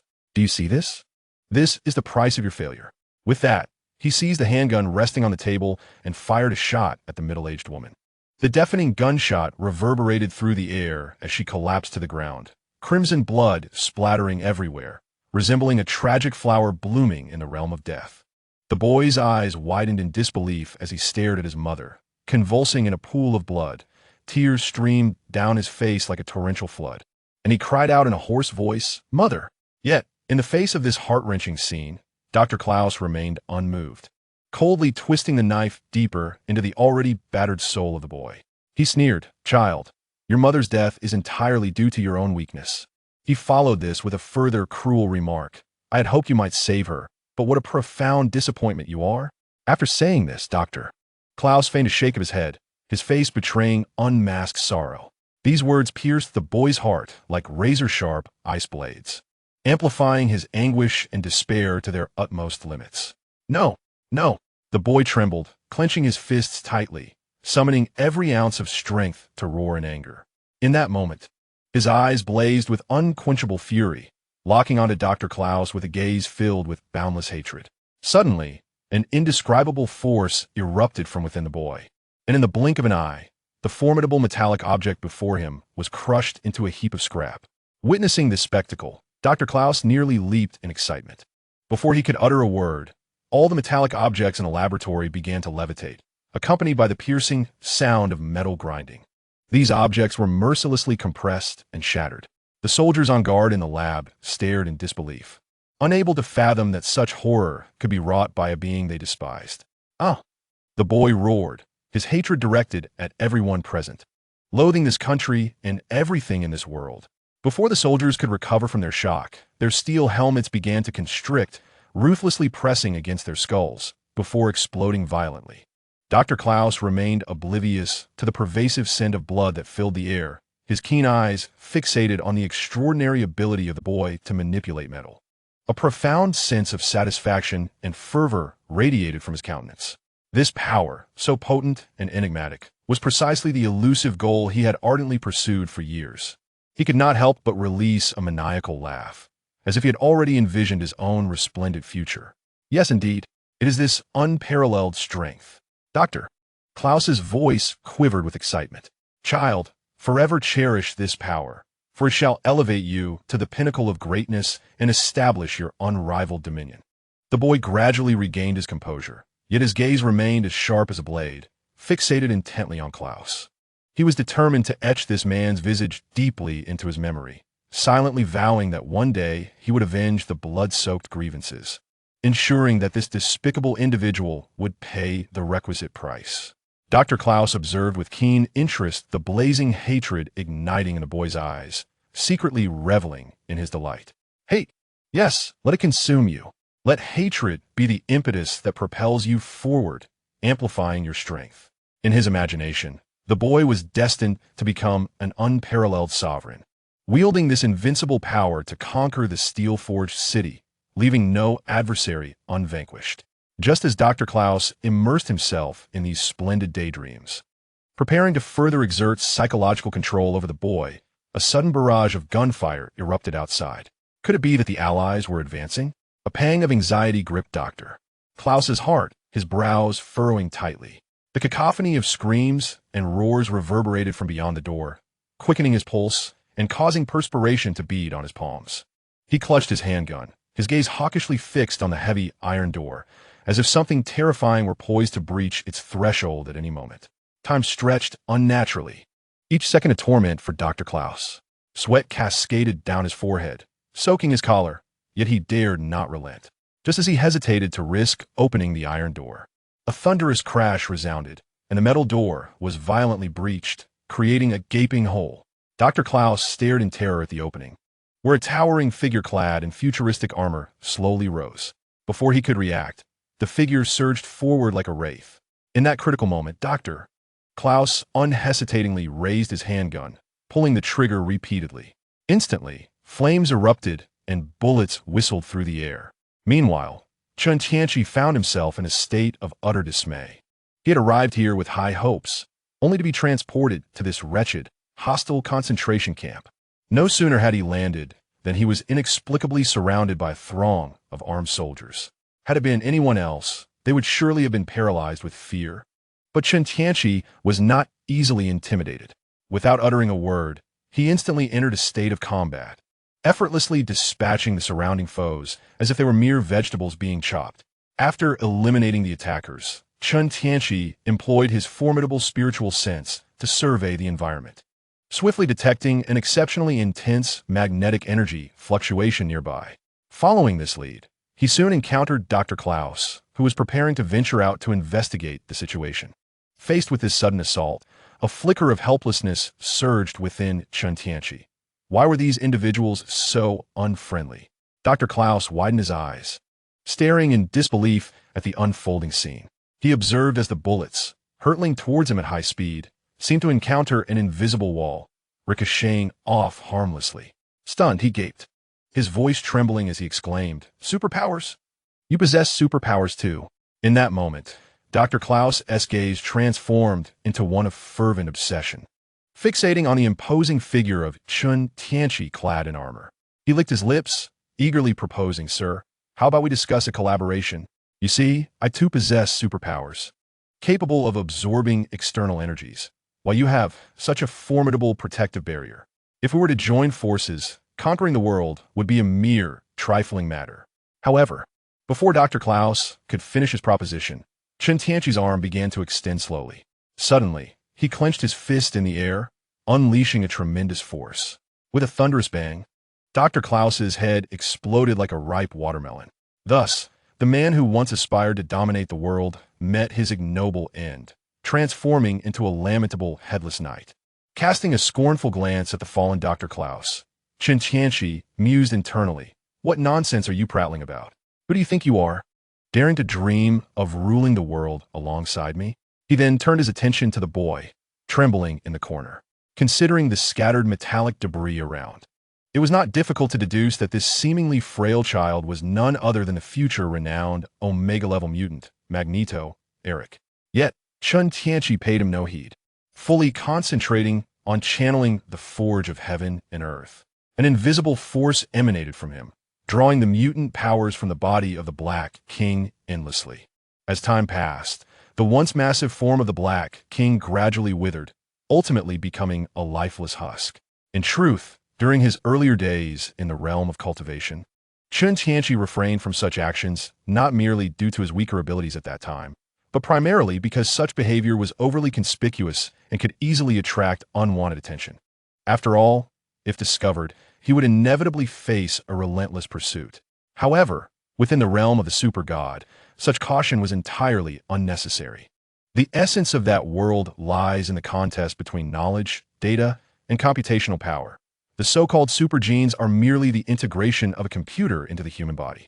For Chen Tianqi, who is fortified by a system, all he requires are data and technology. After accomplishing this, he cast a glance at Eric, his eyes flickering with a complex gleam. After much contemplation, he ultimately decided to spare Eric. Of course, this was not due to any fear that eliminating such an important figure would attract the attention of other magnates. Little one, strive to grow stronger. Chen Tianqi gently patted Eric's small head before turning to exit the laboratory. As he walked, he fell into deep thought, pondering his culinary repertoire in this vast and boundless universe. The apocalypse could be considered a delectable dish. Devouring stars was also an enticing option, not to mention the one endowed with the power of the phoenix. Just as Chen Tianqi became engrossed in his thoughts, the system, affectionately dubbed Little Guai, emitted a sharp alarm. "Master, be cautious. There's a large bald head beside you." Startled, Chen Tianqi snapped back to reality, swiftly turning his head, only to be so frightened that he instinctively recoiled several steps. Simultaneously, the Qingzhu Fengyun sword appeared in his hand like a flash of lightning, its blade surrounded by dazzling golden thunder. He gripped the hilt tightly, fully alert to the enemy before him. I, Chen Tianqi, cannot help but mutter a curse under my breath. Before him stood a completely bald head, devoid of hair, adorned in ancient Greek attire, with a mysterious and eerie smile fixed upon his face, staring intently at Chen Tianqi. Chapter 86. The Observer, Oh My. It seems a traveler from another world has become aware of my presence, the bald man remarked in a tone reminiscent of a narrator. At that moment, Chen Tianqi was fixated on him, his expression vigilant. Observing this, the bald man gracefully bowed to Chen Tianqi, attempting to convey his amicable intentions, indicating that he harbored no thoughts of expulsion or conflict. Fear not, traveler from another world. I am merely an ordinary observer. I am deeply curious about your arrival and wish to see what commotion you will stir. Therefore, rest assured, we shall quietly observe and record, with no intention to interfere. The bald man solemnly assured him. I trust you as far as I can throw you, you old fool. However, Chen Tianqi was not swayed by the bald man's words. Dismissing them entirely, he unceremoniously flashed a classic international gesture of goodwill towards the bald man, and then vanished like a specter before his very eyes. The man, with his gleaming bald head, fixed his gaze on the now absent Chen Tianqi, a surge of intense curiosity welling up within him. In an instant, he vanished from his original location, disappearing into thin air. Harnessing the extraordinary power of the system, Chen Tianqi successfully arrived at a new parallel universe once more. At this moment, he hovered in midair, muttering complaints incessantly. Damn that bald head. How could he detect my presence so swiftly? Little Guai. Which parallel timeline of the Marvel Universe are we currently in? As the words escaped his lips, a flicker of doubt arose within him. After all, how did those predecessors who traversed into the Marvel realm manage to stir up various commotions beneath the gaze of those aloof super beings, who seemed to do nothing but float above the earth, peering into the private secrets of others? Master, this is the parallel universe of X-Men, Apocalypse. Upon hearing the system's response, Chen Tianqi's spirits lifted, and he exclaimed with excitement, "Oh, this is indeed the territory of Apocalypse? How fortuitous! For I have been wanting to meet him. It is known that the abilities possessed by Apocalypse are formidable, and if he could consume them, yet, would such an action once again draw the attention of that enigmatic observer? Ah, never mind, I shall adapt as necessary. Employing guerrilla tactics seems the most prudent approach. Strike, and then swiftly change positions." With this thought in mind, Chen Tianqi began to descend slowly from the sky. In the distance, the magnificent and towering pyramid came into clear view. Suddenly, with a resounding crash, the entire pyramid collapsed without warning. This unforeseen event startled Chen Tianqi, and he immediately realized that Apocalypse had descended upon the world, prompting him to hasten his flight. In mere minutes, Apocalypse freed himself from the rubble that had entombed him. Draped in a black cloak, he silently strode down the street, his sharp eyes scanning everything around him. He regarded the loathsome ants surrounding him with a surge of intense disgust. A wave of nausea washed over him. He had never anticipated that during his long slumber, these inferior beings could proliferate to such an extent. His eyes blazed with fiery wrath as he silently vowed to cast these filthy insects, who had sullied his world, into an abyss of eternal damnation. Just as Apocalypse was engulfed in his turbulent emotions, a voice called out from behind him, "Are you Apocalypse?" He turned to see a tall, muscular man clad in blue and gold, his armored scales glistening. "Oh, my child." Upon first glance, Apocalypse was captivated, for he could distinctly sense the immense power within Chen Tianqi, his face betraying a look of rapture. "This is the very body I have long desired. Child, I am your father." Hearing Tianqi's words and witnessing his grotesque expression, Chen Tianqi furrowed his brow and, without hesitation, delivered a powerful punch to Tianqi's face, causing his cheek to cave in. A thunderous roar echoed as Tianqi was sent flying, crashing through several blocks. In an instant, the streets of the city were filled with mournful cries as countless terrified individuals screamed and fled in all directions. "My child, what are you doing?" Tianqi spat blood, feeling somewhat bewildered. He mistakenly believed that Chen Tianqi was a mutant. To Tianqi, mutants were his descendants, his children, deserving of reverence. Unfortunately, what awaited him was a resplendent golden sword, which came crashing down with tremendous force. Confronted with this terrifying energy attack, Tianqi raised his hand and immediately summoned a purple protective shield. However, the shield crumbled upon contact, and the golden giant sword pierced through Tianqi's body, spilling forth copious amounts of purple blood. At that moment, Tianqi realized that if this continued, he would soon be killed again shortly after his resurrection. His eyes rolled back as he invoked powers akin to Storm's abilities, unleashing a torrent of lightning mixed with wind blades towards Chen Tianqi. To his astonishment, his attack vanished without a trace upon contact with Chen Tianqi, leaving not a sound behind.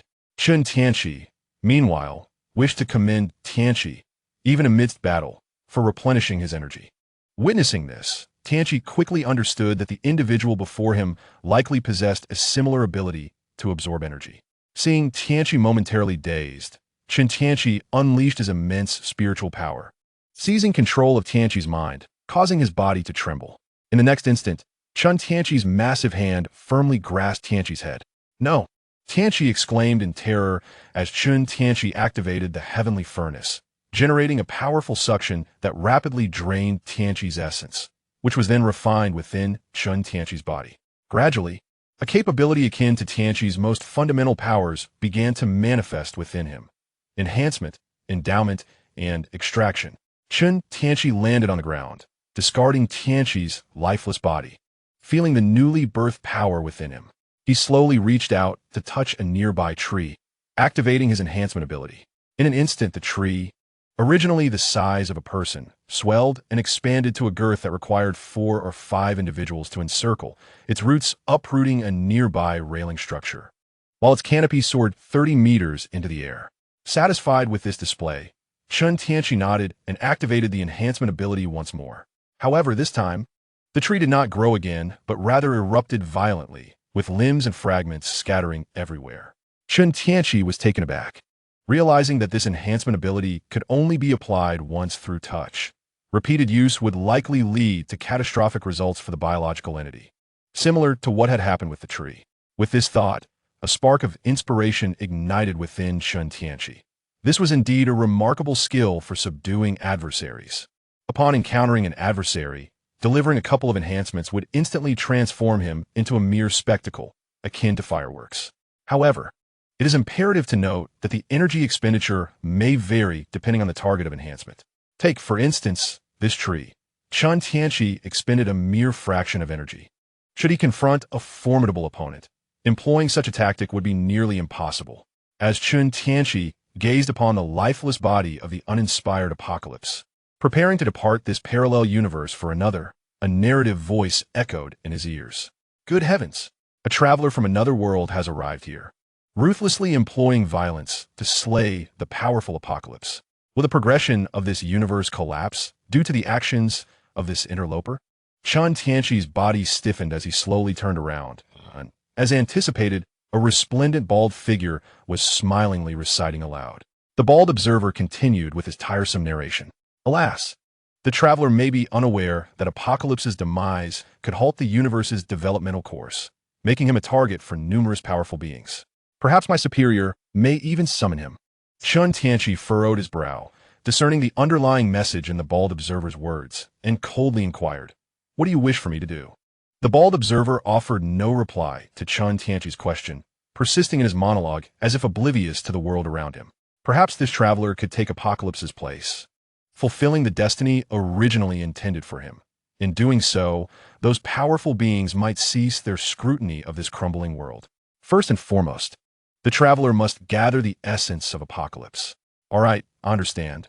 No need to continue, Chen Tianqi interjected, realizing that he was being urged to assume Apocalypse's mantle and accomplish the mission meant for him. This was acceptable, as long as it did not require him to exert himself to the brink. Good heavens, has the observer truly grasped these secrets?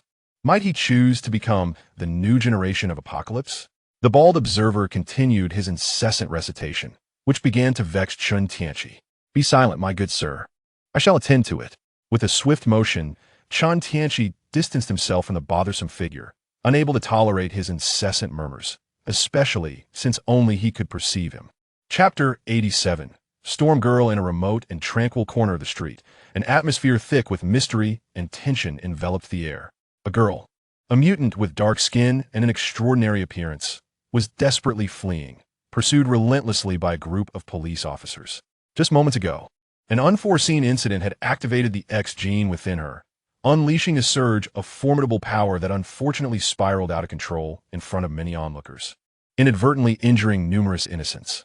This upheaval sparked widespread outrage, prompting the government to unhesitatingly issue a death warrant for the mutant girl, vowing to eradicate this menace to societal safety at any cost. At this moment, the cornered girl found herself trapped in a dead end, with no escape in sight. Breathless, she leaned against the frigid wall, her eyes reflecting a profound sense of despair and fear. Confronted by the encroaching officials, she understood the dire straits she found herself in. Yet, deep within her heart, a fervent desire for survival continued to blaze. "Child, fear not. The Heavenly Father has arrived." Just as the girl prepared to fight to the death, a magnetic voice resonated in her ears. She turned towards the source of the voice and beheld a robust, handsome man clad in battle armor, suspended in mid-air, his figure appearing majestic and dignified under the sunlight. With a mere gesture, Chen Tianqi caused several officials to vanish instantaneously, then regarded the girl before him with a benevolent gaze. She was one of the 4 horsemen of the apocalypse, Storm, whom he had sought for a long time. Orolo's eyes widened in disbelief at this miraculous scene. She could scarcely fathom that someone could annihilate so many with a mere wave of the hand. "Child, I am your ancestor," Chen Tianqi intoned, emulating the tone of the apocalypse, his gaze warm and gentle. Ancestor? Orolo's eyes brimmed with confusion, struggling to comprehend Chen Tianqi's words. Indeed, child, I am the first mutant in existence, the progenitor of all mutants, and you are one of them. Oh, my child, forgive me for not being able to protect you. I have returned. Your fate shall be rewritten, and together we shall ascend to the pinnacle of the world once more. Chen Tianqi spoke fervently, enveloping the bewildered Orolo in a subtle influence of his spiritual power as he slowly extended his hand. Moved by his words, Orolo found herself believing. Grasping Chen Tianqi's outstretched hand, perhaps, as he claimed, her destiny would indeed be transformed. Upon their touch, Chen Tianqi activated his enhancement ability. In an instant, astonishing changes swept over Orolo's body. Her dormant mutant genes ignited, her hair shifting from black to white, while an overwhelming surge of thunderous energy enveloped her. Swirling around her form, Chen Tianqi, observing the emergence of Orolo's formidable power, nodded in satisfaction. This was the true essence of Storm. After all, an Omega-level mutant should possess far more than the mere ability to conjure lightning and drizzle rain, as depicted in the films. As for how the X-Men would contend with such a formidable adversary, Chen Tianqi felt no inclination to inquire, for the observer had not clarified the outcome of his own fate. In the myriad of parallel universes, Apocalypse's destiny oscillated between victory and defeat. Thus, the conclusion held little significance, as long as the journey could continue. The traveler, embodying Apocalypse, had successfully recruited his first horseman. One wondered who the next might be. Chen Tianqi's expression darkened as he realized the incessant observer had sidled up beside him to serve as an unwelcome commentator. Could you please distance yourself? I am working. Chen Tianqi replied, exasperated, casting a glance at the bald figure nearby. Wow, who is the traveler conversing with? Is he perhaps suffering from a split personality, engaging in self-dialogue? The bald man disregarded Chen Tianqi's demands, continuing to mutter to himself as if he were alone. Orolo, witnessing Chen Tianqi's soliloquy, was taken aback and inquired with curiosity. Heavenly Father, whom are you addressing? Chen Tianqi sighed, and addressing the somewhat perplexed Orolo, replied, It's nothing, merely an insufferable individual. You are Orolo, correct? Have you felt the immense power bestowed upon you by the Heavenly Father? Subsequently, Chen Tianqi composed himself, appearing as if bathed in divine light, and gazed at Orolo with a benevolent expression, his voice resonant and soothing as he spoke. Go forth, child, gather all the blessed individuals in this land, and forge a realm that belongs to the mutants. Yes, Heavenly Father, Orolo responded, exhilarated by Chen Tianqi's words, with thunder crackling around him. Chapter 88. The Spirit Butterfly Through the Portal. Chen Tianqi arrived at a place known as the Cabin of Caliban. He pushed open the door and entered. A bald, middle-aged man at the bar welcomed him warmly, saying, Welcome to the Cabin of Caliban, where we offer all services provided you possess sufficient wealth. With a smile, Caliban rubbed his hands together. Chen Tianqi's consciousness located the spirit butterfly, and he pointed to the hidden figure behind a secret door beside the bar, declaring, I want her. Caliban's expression shifted dramatically. He had not anticipated that Chen Tianqi sought a person. The spirit butterfly served as his bodyguard, and it was her presence that allowed him to maintain his foothold in this establishment. Thus, he promptly declined Chen Tianqi's request, stating, I'm sorry, sir, but the spirit butterfly is not for sale. He then regarded Chen Tianqi with a puzzled expression, curiosity gleaming in his eyes as he asked, Sir, do you know the spirit butterfly? Are you also a mutant? Chen Tianqi did not respond to Caliban's inquiry, slowly advancing towards the bar. The concealed spirit butterfly leaped out, positioning herself protectively in front of Caliban, admonishing, Step back. Ignoring her admonition, Chen Tianqi waved his hand, causing a cascade of gold to rain down. The dazzling brilliance momentarily blinding Caliban. Hand over the spirit butterfly to me, and all of this is yours, Chen Tianqi remarked, gesturing towards the mountain of gold beside him. Desire surged within Caliban as he beheld the heaps of gold. He swallowed slowly, his resolve wavering. Good heavens, this Eastern man is quite the tempter, testing the limits of my integrity with such riches. The spirit butterfly, confident in her worth, believed that no amount of gold could compare to her value. You should give up. Caliban would never part with me, she declared. However, before her words could settle, Caliban's eager voice chimed in. Deal. In that moment, the spirit butterfly stood frozen in disbelief. She had mistakenly assumed her worth was unassailable, only to find that Caliban disregarded their years of camaraderie and readily traded her away. In previous years, there were individuals who coveted the enchanting presence of Ling Dai, seeking to negotiate a deal with Caliban, yet they were met with resolute refusals. In retrospect, it seems they simply offered insufficient remuneration. Let us proceed, my dear. Very well, boss. Ling Dai, feeling disheartened, obediently strode forward, her long legs carrying her in tow. Once they exited Caliban's humble abode, Chen Tianqi scrutinized Ling Dai with keen interest. Clad in a form-fitting outfit, her figure was exquisitely accentuated, displaying alluring curves. And her visage could certainly be deemed beautiful, a delightful cherry blossom maiden. Without warning, Chen Tianqi seized Ling Dai's delicate hand, startling her and causing a blush to bloom on her fair cheeks. There's no need to be in such a hurry, is there? Chen Tianqi, momentarily speechless, rolled his eyes and disregarded her words. Experience the true potential within you. With that, he activated his enhancement ability.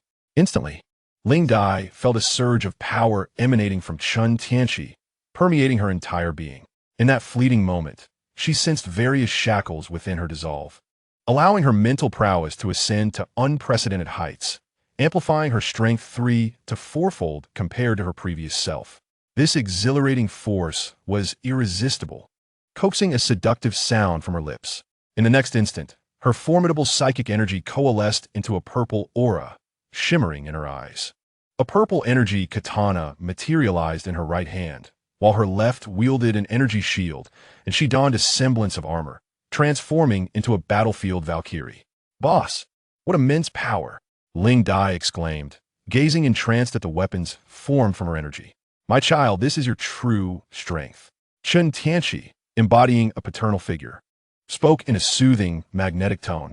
Child, boss, are you engaging in cosplay? If you wish to play, I am not opposed. Ling Dai, misinterpreting Chen Tianqi's unusual words, felt a rush of warmth to her cheeks, assuming he desired a different kind of roleplay. Considering the significant enhancement he had bestowed upon her, she was willing to indulge him. Chen Tianqi's lips twitched. What was this girl thinking? Couldn't he seek out Su Xiaoli for roleplay? The beast-eared girl would be far more convincing. Child, you misunderstand. I am the first mutant in history, the ancestor of all mutants, which makes you my offspring. He maintained a gentle demeanor as he regarded her.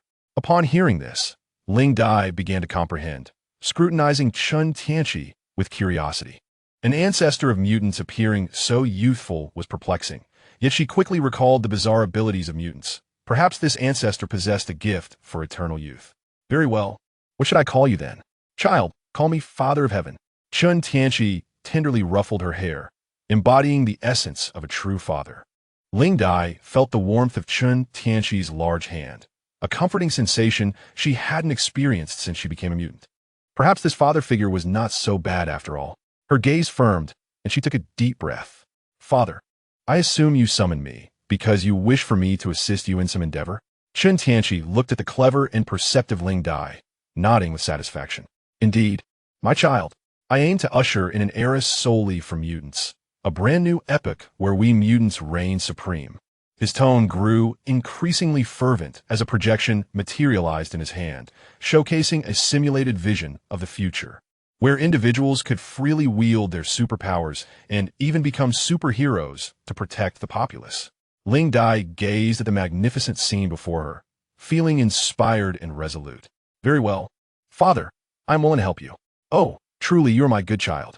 Chen Tianqi rewarded her with a gentle pat on the head before turning to open a portal, leading Ling Dai through it. Child, we shall require a formidable night. In a nearby forest, the ground was strewn with fallen bodies. A middle-aged man wept, cradling his wife and daughter in his arms. Child, it seems you are in need of assistance. The portal slowly opened behind the grieving man, revealing the figures of Chen Tianqi and Ling Dai. Upon hearing the voice, the middle-aged man turned to see a young man with a compassionate expression, gazing at him tenderly. He could distinctly feel the immense energy emanating from this man, causing him to tremble. Who are you? I am your father, my child. I require your assistance. Will you aid me? Chen Tianqi knelt, gently stroking the lifeless little girl, then continued, in return, the blessings of your father will shine upon you. With that, golden light radiated from his hand, and the wounds on the little girl and the woman miraculously healed. Utilizing a resurrection spell, he found it effortless to revive the two souls. For there was no underworld here, and the goddess of death cared only for the souls of those she cherished. Moments later, the little girl and her mother slowly opened their eyes, encountering the weeping Eric. Daddy, my dear, what has happened? Eric embraced them tightly, tears streaming down his face, unwilling to endure the agony of separation once more. Chen Tianqi stood nearby, beaming with a quiet satisfaction, allowing the tender scene to unfold without interruption. Chapter 89. Magneto Eric brought his beloved wife and daughter home, gazing at them with deep affection as he stroked his daughter's head. Sweetheart, Daddy has matters to attend to. Please stay home with your mother. Daddy, where are you going? The young girl gazed at Eric with a sense of innocence, seemingly reluctant to let him depart. Eric remained silent, casting a glance towards his wife. She, understanding his unspoken words, tenderly bid farewell. My dear, take care and return soon. With that, she ushered their daughter back into the room. Eric watched their retreating figures momentarily before turning to leave the house. Not far from Eric's home, the bald observer was once again chattering beside Chen Tianqi. My heavens, traveler, you have resurrected two individuals who were meant to perish. Such actions could lead to the collapse of the universe. This is your fated calamity, inescapable. Look at what you have done. Goodness gracious. Chen Tianqi cast a sidelong glance at him and replied in a measured tone. If the universe could so easily unravel, you might as well retire collectively. Oh, the traveler dares to insult the observer thought, yet his heart remained magnanimous, unwilling to take offense. Nevertheless, he felt compelled to remind the traveler. Your actions have desecrated death itself. The goddess of death previously held you in favorable regard, but due to this deed, her esteem for you has significantly diminished. The bald observer, noting Chen Tianqi's retort, felt a twinge of displeasure and invoked the goddess of death, emphasizing the severity of the term death. Chen Tianqi, upon hearing this, felt a mixture of resignation and awareness that his actions might have inadvertently offended death, yet he reasoned that she would likely overlook such trivial matters. If you want me to work, then keep your mouth shut, or I shall leave at once, Chen Tianqi threatened. Contemplating escaping back to the super god universe or retreating to the realm of cultivation, curious to see how the observer would pursue him.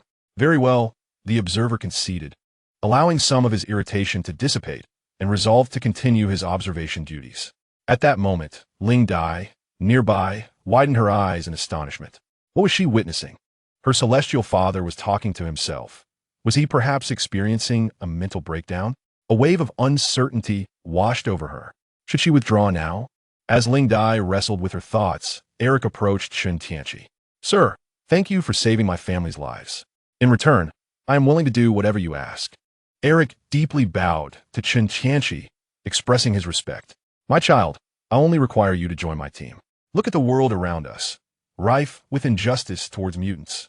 We aim to create a world solely for mutants. So, dear child, do you wish to be a pioneer of this new world?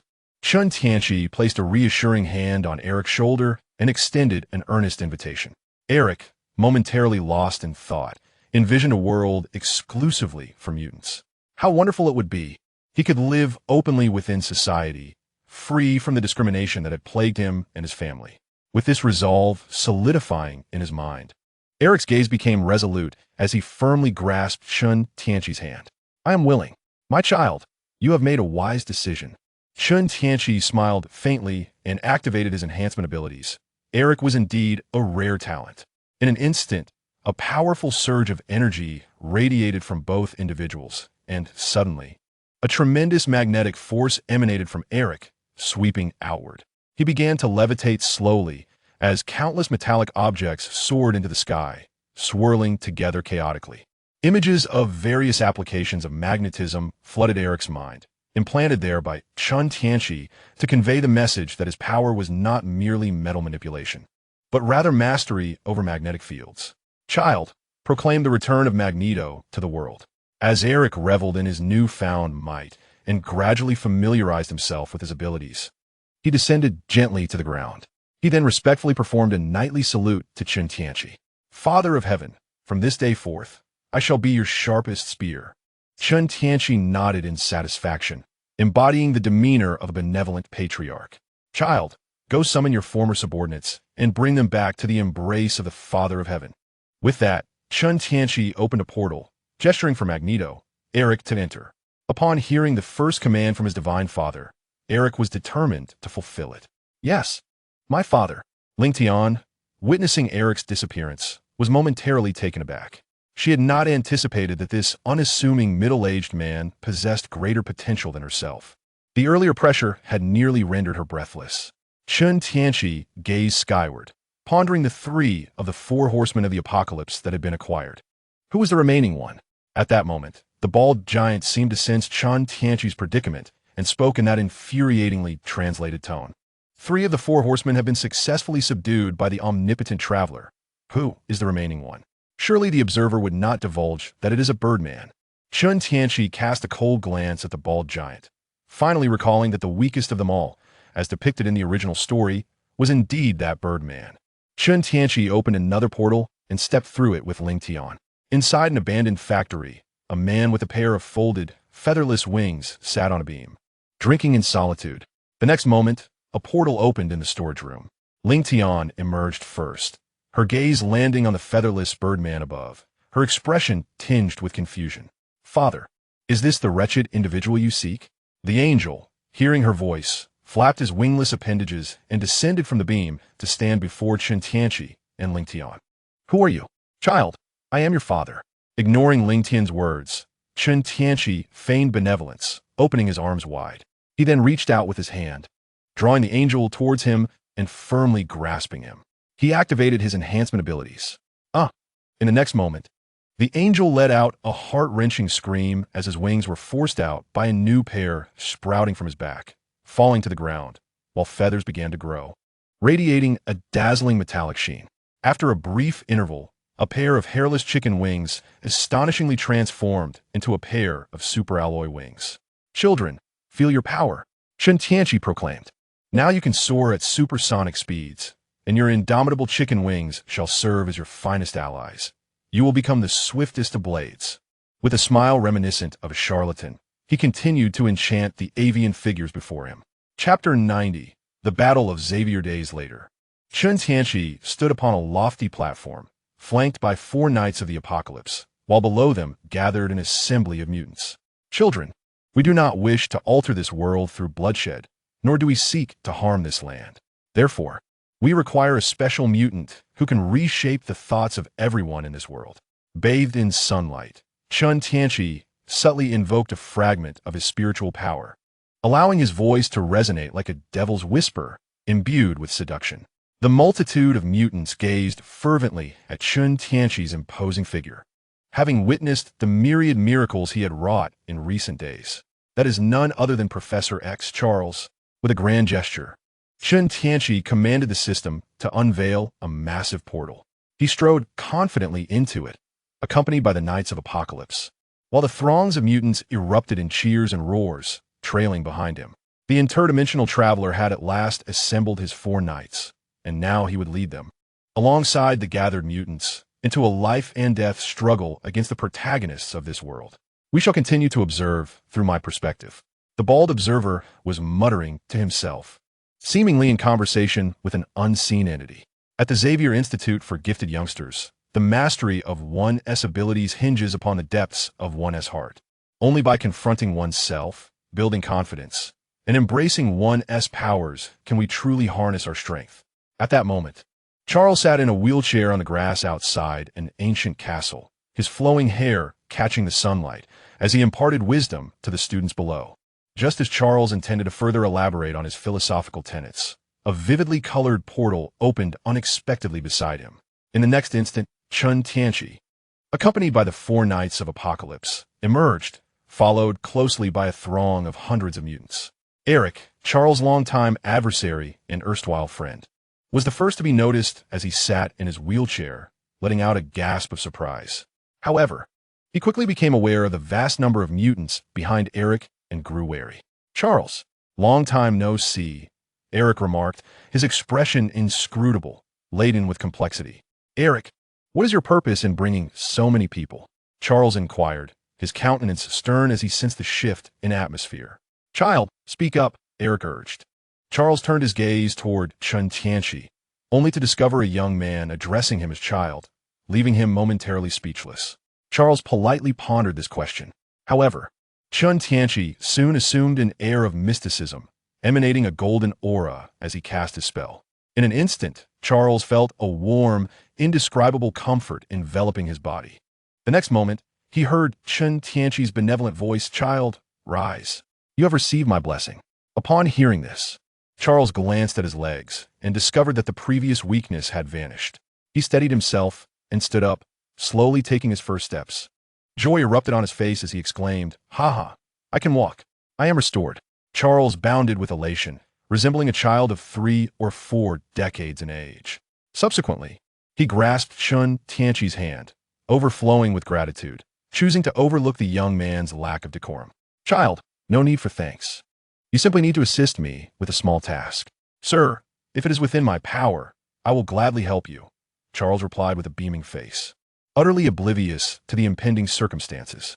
It is quite simple. We aspire to establish a world governed by mutants, and we require your abilities to compel all ordinary humans to submit to mutants. Chen Tianqi smiled slightly, his gaze laden with meaning as he observed Charles, certain that this old idealist would refuse. Chen Tianqi had already prepared for conflict, feeling somewhat weary of serving this observer. After all, was not Apocalypse's fate to battle this group of protagonists? Thus, he would venture directly to their stronghold. Should they refuse, he would engage them. If they acquiesced, it would spare him the effort of creating machines to transform humans into mutants and reshape the world.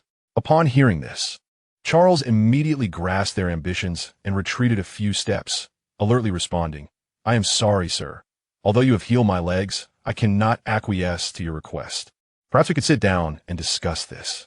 Charles's students sensed the gravity of the situation and began to rise, each preparing to demonstrate their abilities, ready to act. What a pity, Charles. You always prefer to discuss, which is why your mutant academy has never flourished, and you have never gained the respect of human society. They know your strength is feeble.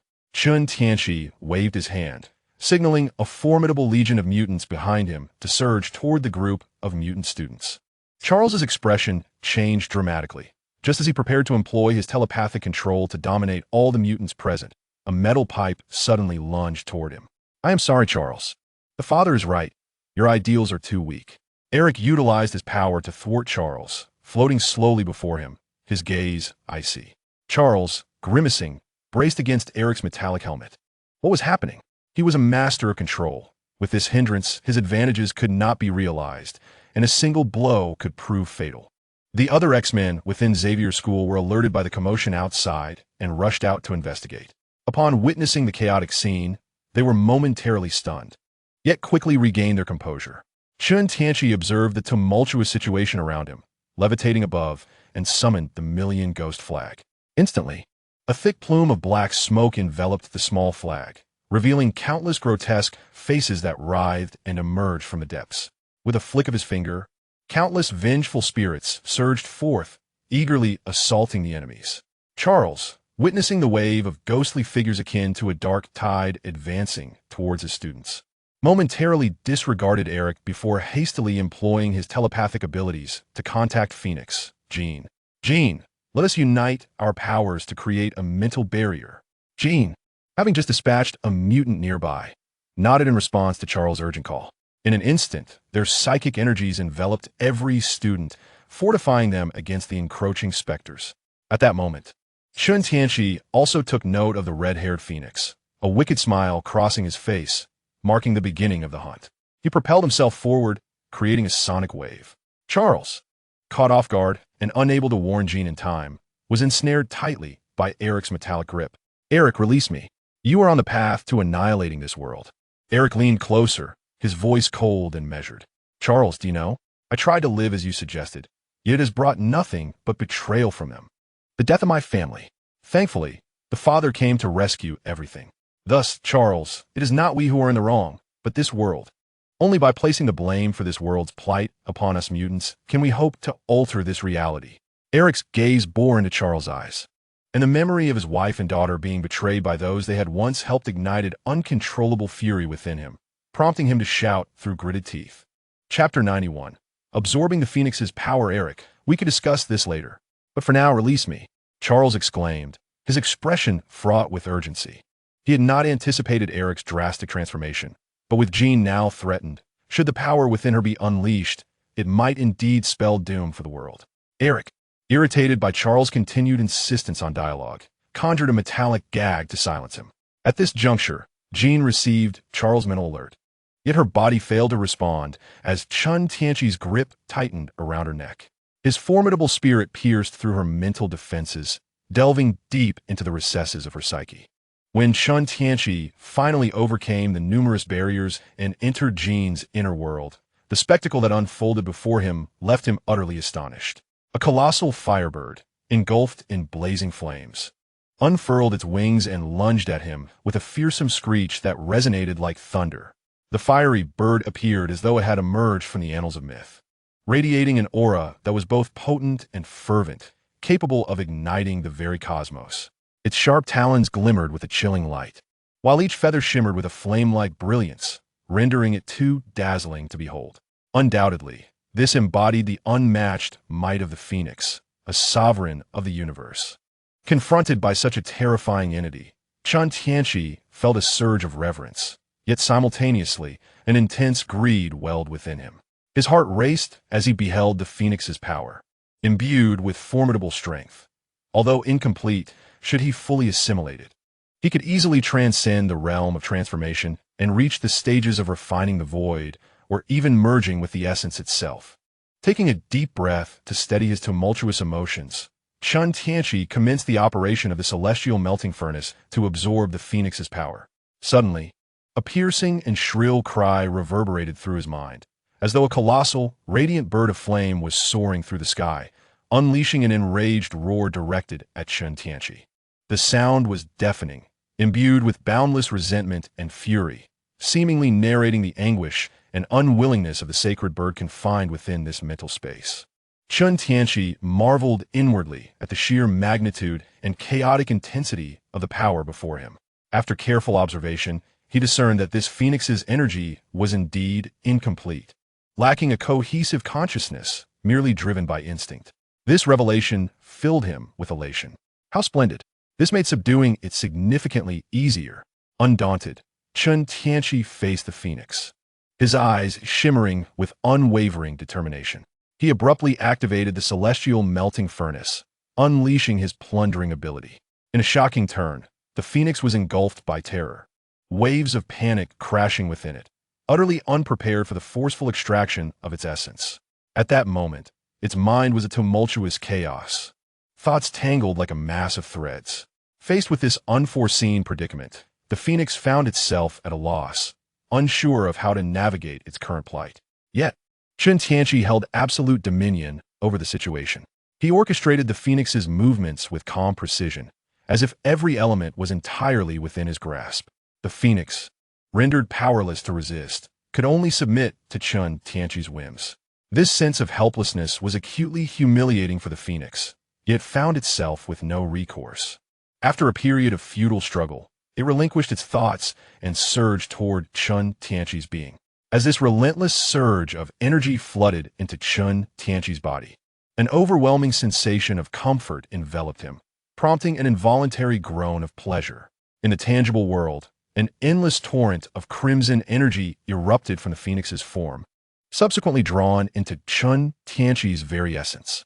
Within the confines of his being, the primordial infant underwent a remarkable transformation once more, as crimson energy gradually morphed into a diminutive phoenix that coiled around the infant, exhaling flames as if inscribing something upon it. This phenomenon rendered Chen Tianqi's primordial infant exuding an aura reminiscent of a supreme deity emerging from the annals of myth.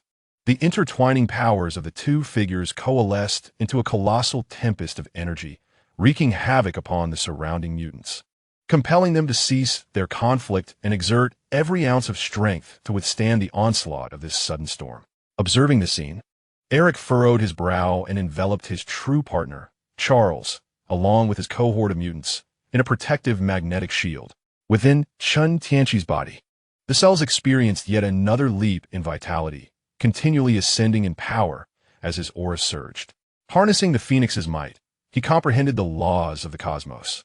His consciousness transitioning from ethereal to corporeal, gradually evolving into a primordial spirit, pushing him towards the divine transformation realm. As the oppressive might akin to heavenly authority swept across the battlefield, Charles gazed anxiously at the intertwining figures of crimson energy in the sky, fearing the very outcome he had dreaded. Ultimately, that destructive force was completely unleashed. Look closely, Charles. My choice is infallible. Eric, attuned to Charles's expression, remained composed. For the Heavenly Father was indeed capable of resurrecting the deceased. With a resounding cry of the Phoenix, moments later, Qin collapsed. As Chen Tianqi fully absorbed the Phoenix's power residing within her, requiring prolonged refinement within his own being. What a breathtaking spectacle it was. Chen Tianqi floated gracefully in midair, encircled by blazing crimson flames. These flames were no ordinary fire. They radiated a heat potent enough to melt all worldly substances, yet imparted an inexplicable warmth. Upon closer inspection, one could discern that the flames took on the form of a phoenix. This phoenix unfurled its wings, seemingly striving to pierce the heavens, unleashing a thunderous roar that resonated throughout the universe. Each feather appeared vividly alive, dancing in the wind. Each flame flickered with vitality, as if imbued with life itself. In this moment, Chen Tianqi resembled a deity transcending the realms of heaven and earth. His figure, framed by the crimson flames, exuded an unparalleled majesty and solemnity that rendered it difficult to gaze upon. The phoenix, in turn, became a symbol of his strength and glory, soaring high as if to usher the entire world into a new epoch. At this juncture, Chen Tianqi could distinctly sense the power of the laws governing this realm, even able to manipulate a fragment of it, utilizing a vast reservoir of earthly essence or magical energy to harness a portion of nature's force. Expelling a breath of turbid air, Chen Tianqi gradually reined in his power and descended to the ground. Qin. At that moment, Cyclops Scott could finally lift his head, which had been burdened by the oppressive force, only to witness the fall of his goddess, letting out a cry of anguish and fury. Angrily, he removed his sunglasses, unleashing a searing beam from his laser eyes towards Chen Tianqi. Chen was troubled by the lack of energy within his body to suppress the phoenix that was patiently awaiting his refinement. Unexpectedly, Scott arrived to provide a bountiful gift of energy. This fellow possessed eyes that were linked to a cosmic reservoir of lasers. Energy was in abundance. Chen allowed Scott's laser beam to strike his body as the furnace of the universe quietly operated, continuously absorbing this fervent energy. At that moment, Scott felt a sense of foreboding. His eyes could no longer close, and the relentless activation of the laser caused a wave of pain to surge through him.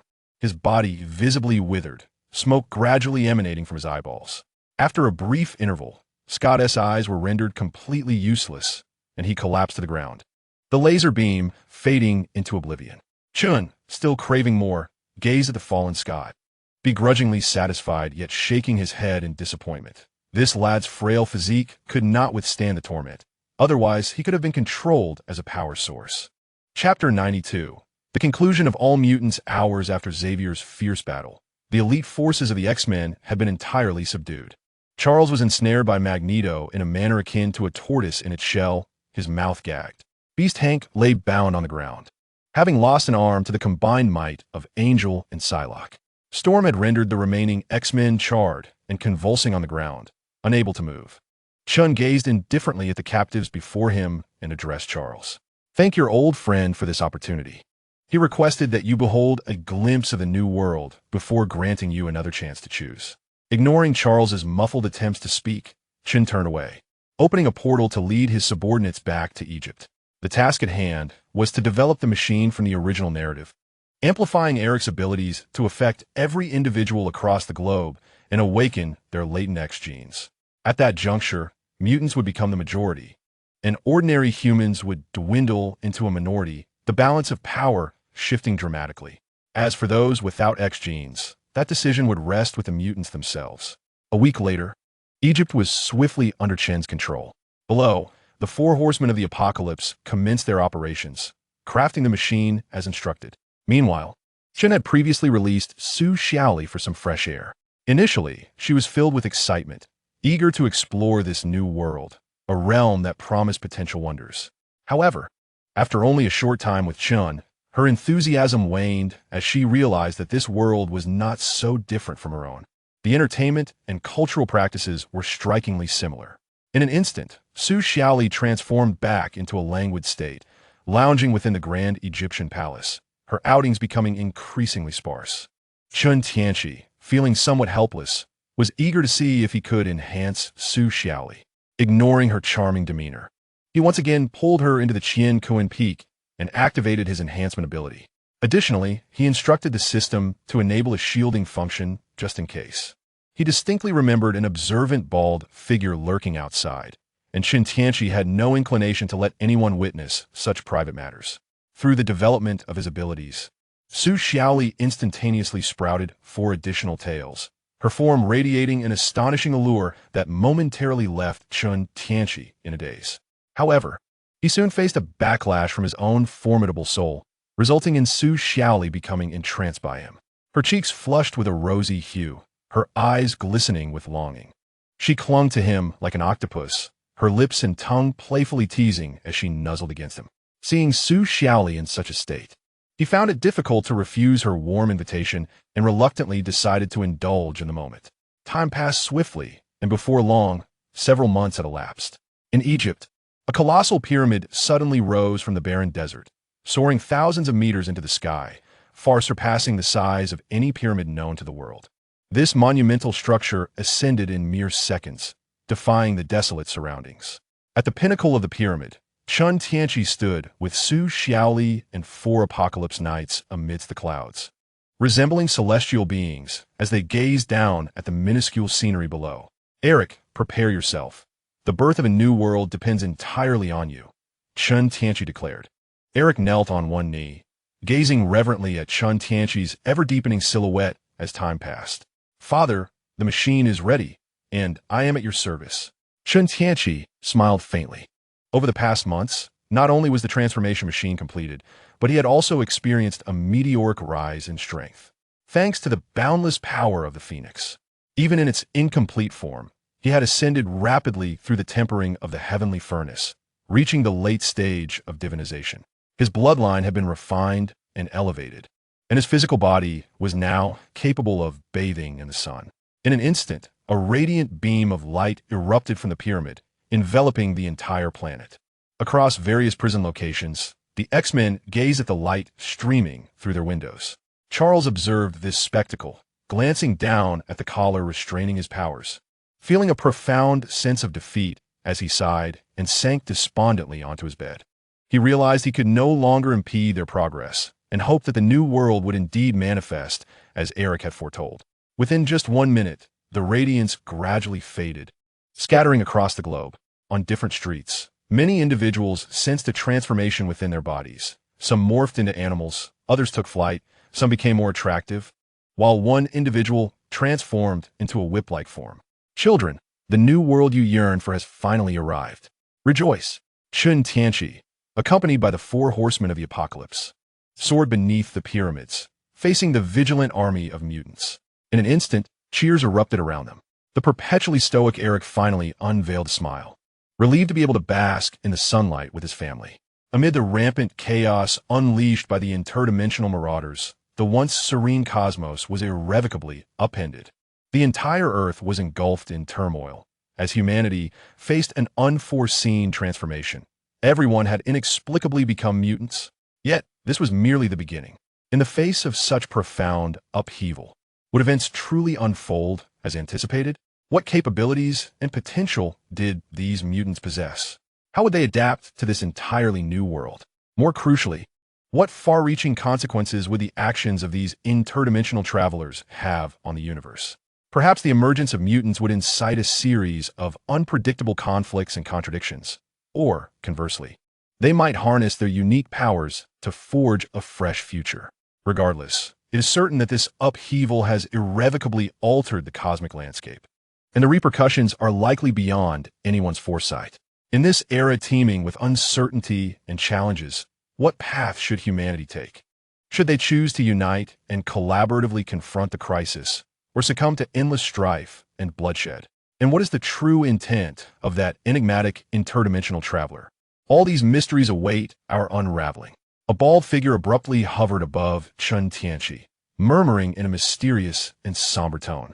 Instantly alert, Chen Tianqi pondered what cosmic anomaly this figure might be alluding to.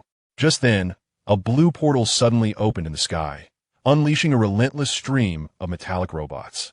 Sentinel robots? Chen Tianqi gasped, realizing these entities should not manifest at such a moment.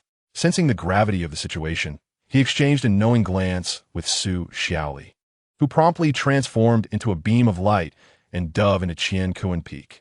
With a grave expression, Chen Tianqi turned to Eric and declared, "Eric, we are in grave danger. These robots could obliterate our world. You must release the X-Men and prepare them for battle." Eric and the other mutants, recognizing the imminent threat posed by the advancing Sentinel robots, swiftly grasped the seriousness of the predicament. Eric nodded in acknowledgement and propelled himself towards the prison with a sonic boom. Meanwhile, the remaining horsemen of the apocalypse rallied the mutants to stand prepared. In a parallel universe, there existed a formidable legion of Sentinel robots, merciless and extraordinarily powerful. Utilizing their unparalleled combat prowess, they successfully exterminated all mutants. Even legendary figures such as Magneto and Professor X found it difficult to withstand their relentless advance. Confronted by this relentless force aiming to eradicate all mutants, the X-Men found themselves in a dire predicament. However, with the assistance of the elusive Phantom Cat, they resolutely decided to send Wolverine back in time, hoping to alter history and thereby reshape the fate of the future. Yet, what if there exists a world where Wolverine fails in his mission? Such a scenario would paint a profoundly tragic picture. The defeated Wolverine endures unspeakable torment as he is ruthlessly cast into the scorching sun by the Sentinel robots, disintegrating into nothingness in an instant. The remaining mutants cannot escape their grim fate either, as they are systematically hunted down by these merciless killing machines. Even more terrifying is the revelation that the master robot, controlling the terminal program, has gathered the genetic information of all mutants, suggesting that their extinction is nearly inevitable. Harnessing these formidable and enigmatic genetic powers, the Master Sentinel undergoes a remarkable transformation, ultimately evolving into the ultimate Sentinel. This entity wields unparalleled strength and speed, along with unimaginable intelligence and adaptability. Even more astonishing is the fact that the ultimate Sentinel can manifest the unique unifying abilities of mutants, effortlessly unlocking the mysterious gateway to all universes.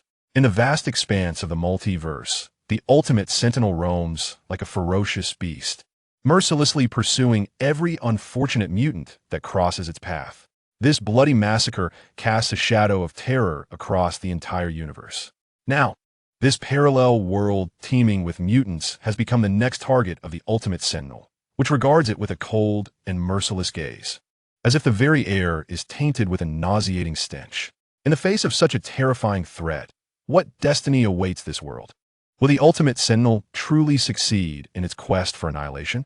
Perhaps only time will reveal the answer.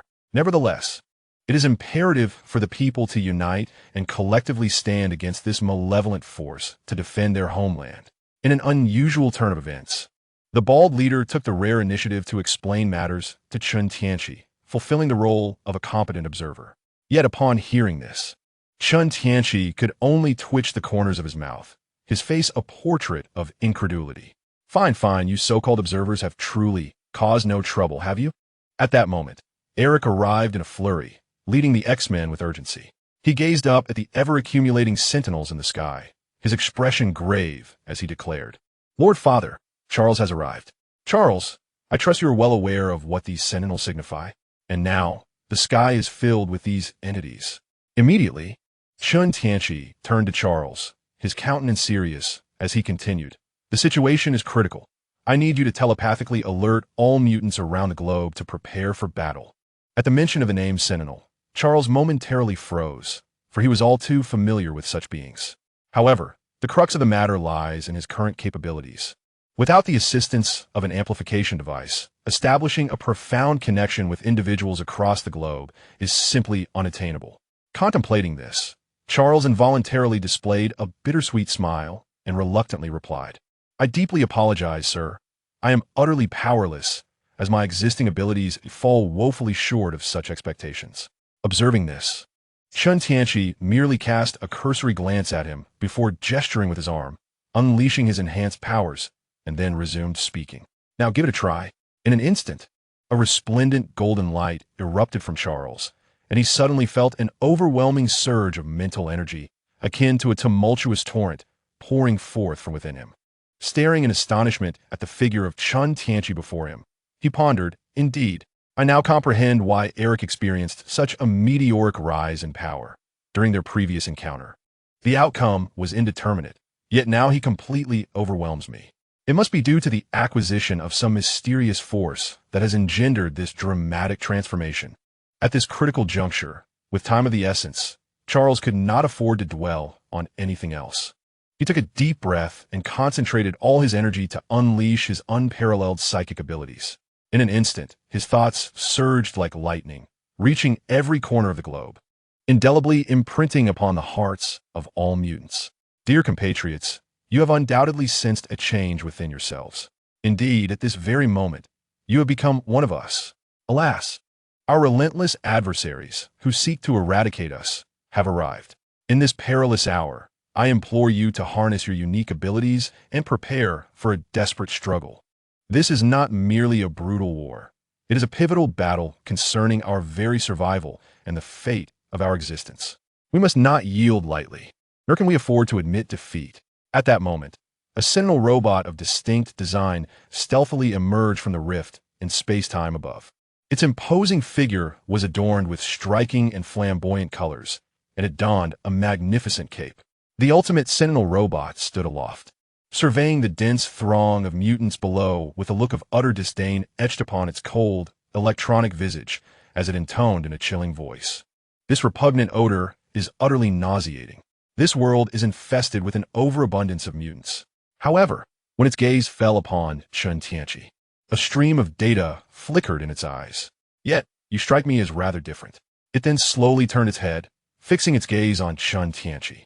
As if he had piqued its particular interest, a slight smirk graced Chen Tianqi's lips as he retorted mockingly, "Oh, do you consider me your progenitor?" Before his words could fully resonate, his form instantaneously transformed into a dazzling crimson aura, surging forward with astonishing swiftness, accompanied by violent energy fluctuations. The ordinary Sentinel robots he passed were effortlessly shattered, collapsing to the ground. In the blink of an eye, Chen Tianqi darted like lightning to the forefront of the ultimate Sentinel robot, seizing it with a firm grip and propelling both into the depths of outer space, far from the inhospitable battleground of Earth. In the vast expanse beyond, a brilliant star shone brightly, the ideal arena for Chen Tianqi to unleash his prowess. As Chen Tianqi launched his fierce assault on the ultimate Sentinel robot, the ordinary Sentinel robots seemed to spring to life, rushing en masse towards the mutants. In the void of space, Chen Tianqi stood defiantly against the ultimate Sentinel. The Sentinel's mechanical eye scanned him, concluding that he was no mutant, and declared, "You are not a mutant. I shall grant you clemency." With that, the Sentinel attempted to return to Earth. Yet, in an instant, Chen Tianqi appeared before it, delivering a crushing blow that shattered the Sentinel's head. With a slight grimace, Chen Tianqi remarked, "The individuals below are my cherished comrades. I cannot allow you to harm them." Is this all the ultimate Sentinel is capable of? Suddenly, the decapitated Sentinel clapped its hands, applauding. Such remarkable speed and strength. However, since you wish to champion the mutants, you shall descend into oblivion with them. No sooner had it spoken than its mechanical form began to flow and reshape, reconstituting its head in mere moments. "Even if you destroy this body, I possess countless others. You cannot extinguish my existence." Chen Tianqi narrowed his eyes and surged upward, piercing through the Sentinel's form, only to unleash a spell. The blazing inferno imbued with the essence of the Phoenix rapidly reduced the Sentinel to ash. Yet almost immediately, a spatial portal materialized in the cosmos, and another sentinel robot emerged. Behold, you cannot obliterate me. Chen Tianqi's heart raced as he comprehended the truth. To utterly vanquish this foe, he must annihilate its true core backup. Determined, he seized the opportunity, dashing forth as the sentinel still struggled to close the portal, transforming once more into a radiant crimson shield of light. He propelled his adversary forcefully back into its own universe. Upon entering the realm of the sentinel, Chen Tianqi was astounded by the sight before him. The earth below had undergone a radical transformation, morphing into a colossal metallic sphere, its surface bristling with an array of lethal weapons of various types and forms. At that moment, the fragmented remnants of the sentinel he held in his grasp emitted a deep, resonant voice. "You dare to intrude upon my domain. This is undoubtedly your gravest mistake." As the echoes of his words faded, a colossal metallic sphere suddenly unleashed a myriad of brilliant beams, followed by an overwhelming swarm of sentinel robots ascending like a horde of locusts, surging towards Chen Tianqi. These sentinel robots, glimmering with a chilling radiance, moved with remarkable agility, exhibiting the discipline of a formidable iron legion, exuding a sense of annihilation that instilled an inescapable feeling of oppression. Chapter 94. The destruction of the sentinel robots. Chen Tianqi commanded his system, Xiaoguai, to connect with the stars and transmit energy to himself, then reached out to harness the forces of a universe. In an instant, clusters of crimson gold flames erupted around the sentinel robots, reducing countless sentinels to mere remnants. Amidst this chaos, one sentinel suddenly unleashed a surge of crimson energy, successfully resisting the onslaught. Chen Tianqi furrowed his brow. The power of the Phoenix? This sentinel possesses the Phoenix power as well. The sentinel, sensing Chen Tianqi's astonishment, felt a flicker of pride and boasted, "Some mutants possess tremendous potential. For instance, the Phoenix power within me was extracted from a mutant girl. Impressive, isn't it? Empowered by the Phoenix force, the sentinel had acquired human emotions, no longer a mere coal machine." Hearing this, Chen Tianqi smirked disdainfully. He too wielded the Phoenix power. Subsequently, boundless crimson flames enveloped him, coalescing into a roaring phoenix. The sentinel, taken aback, exclaimed, "You possess the Phoenix power as well." Yet, he quickly regained his confidence. "However, what you possess is merely a fragment. Remember, there is a distinction between fragments." After declaring this, the sentinel, seemingly eager to prove the superiority of his Phoenix power, unleashed it against Chen Tianqi. Chen Tianqi's lips curled into a mysterious smile. It was evident that the sentinel could only wield it clumsily, whereas he had refined a portion of it, possessing an unparalleled understanding of such power. In stark contrast to the sentinel, Chen Tianqi waved his arm, transforming the flames that surrounded him into numerous small fireballs, which coalesced into fluttering miniature phoenixes that charged towards the sentinel's course, assembled phoenix. He then executed a spell, intertwining the elemental powers with the forces of heaven and earth, creating a dense barrage of attacks that encircled the sentinel. Caught off guard, the sentinel struggled to maintain its concentrated phoenix energy, which flickered uncertainly and threatened to collapse.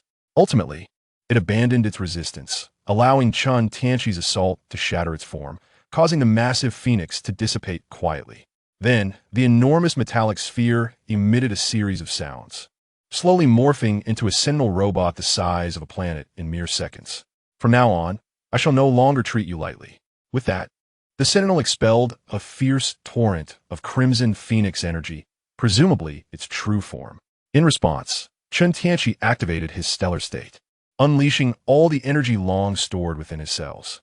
Instantly, his entire being radiated with dazzling golden light, resembling a miniature golden deity. With a swift thought, he promptly produced 72 azure bamboo, Fengyun swords, merging them into an extraordinarily colossal sword. This magnificent blade, infused with golden thunder, emanated a chilling aura that seemed capable of severing any obstacle in its path. Gripping the hilt, he commenced the full execution of the colossal sword technique. For Chen Tianqi, who had attained the divine transformation realm, as long as he possessed sufficient energy, he could summon an inexhaustible force from the heavens and earth. The powerful energy surged into the sword, causing it to expand dramatically, potent enough to pierce through the body of the massive sentinel. Its brilliance dazzling and formidable enough to intimidate all creation. With a commanding gesture, Chen Tianqi directed the giant sword, which bore an earth-shattering momentum, towards the sentinel. The energy core in the sentinel's chest began to amass the power of the phoenix, capable of obliterating planets, and unleashed a torrent of energy. The colossal sword, undeterred, charged forth with relentless pressure and a fierce sword aura, aiming directly at the energy beam. At the moment of their intersection, the very fabric of the universe seemed to tremble. A brilliant explosion of light erupted between the sword and the energy beam, akin to the collision of two stars, sending shockwaves radiating outward. As if a wraith, Chen Tianqi instantaneously appeared behind the sentinel, while the sentinel was engaged in a fierce struggle with the colossal sword. Chen Tianqi had already begun to weave intricate hand seals, revealing a complex and mysterious pattern before him. A vibrant, resplendent quintessence of elemental light surged forth, poised to unleash its might. Suddenly, this quintessence erupted like a tempest, charging towards the sentinel with cataclysmic force. The sentinel, sensing the sudden shift behind him, hastily erected a barrier. However, this shield crumbled like paper under the onslaught of the elemental light. In desperation, the sentinel ceased the powerful energy flow erupting from his chest. With a mere thought, the vast phoenix power within him was instantly ignited, coalescing around his form. This phoenix energy enveloped him in a golden-red shield, providing a formidable defense. Meanwhile, the vibrant elemental light and the immense sword aura rained down upon him in a relentless barrage, yet all were steadfastly repelled by the indomitable phoenix energy shield. Each impact unleashed a dazzling brilliance, only to quickly dissipate into nothingness. In the heat of this fierce confrontation, the sentinel remained utterly focused, mobilizing the phoenix energy with unwavering resolve. Chen Tianqi surged forth like a blazing meteor, his golden form ablaze with crimson flames, embodying the fervor of a phoenix's rebirth. The phoenix energy swirled around him like dancing silk, instantly transforming into a colossal fire phoenix, its feathers ablaze, capable of igniting the entire world with each powerful flap of its wings. Chen Tianqi dove down like a soaring eagle from the vast head of the sentinel. As the phoenix force of both entities erupted into a fierce confrontation, unleashing a cataclysmic wave of energy. Under the relentless onslaught from three fronts, the sentinel began to falter, its protective shield formed by the phoenix force cracking under pressure. With a resounding crack, Chen Tianqi plummeted like a swift arrow, his momentum unstoppable. The sentinel's form shattered, revealing the smaller sentinels within, unable to escape their fate. In the blink of an eye, the combined assault bore down upon the colossal sentinel, reducing its body to mere dust. Chen Tianqi grasped the tiny sentinel, instantly harnessing the power of space to seal off the surrounding area. The system, Little Guai, promptly initiated a data breach. Meanwhile, Chen Tianqi activated the celestial furnace, generating a formidable gravitational pull akin to a black hole, drawing forth the phoenix force nestled within the sentinel's consciousness. No, the sentinel rasped in a mechanical voice, its facial data spiraling in chaos as it struggled against Little Guai's intrusion while simultaneously trying to thwart Chen Tianqi's theft. Clang. Yet, the phoenix force within the sentinel was irresistibly attracted to Chen Tianqi, surging into him like a torrent breaking through a dam. In an instant, a small phoenix began to spiral within Chen Tianqi's primordial spirit, intertwining with another, gradually merging into one. No, not like this.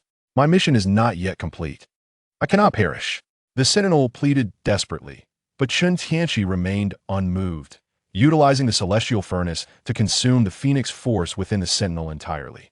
As the phoenix force dissipated, the mechanical eyes of the sentinel dimmed, and the emotions bestowed by the power began to fade away.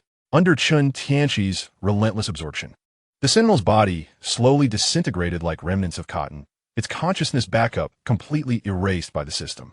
Chapter 95. Adamantium and Vibranium. Chen Tianqi's stellar state gradually cooled and faded, its golden radiance returning to tranquility, leaving him with a profound sense of emptiness, akin to a hunger that had lingered for an eternity. Congratulations, traveler from another world.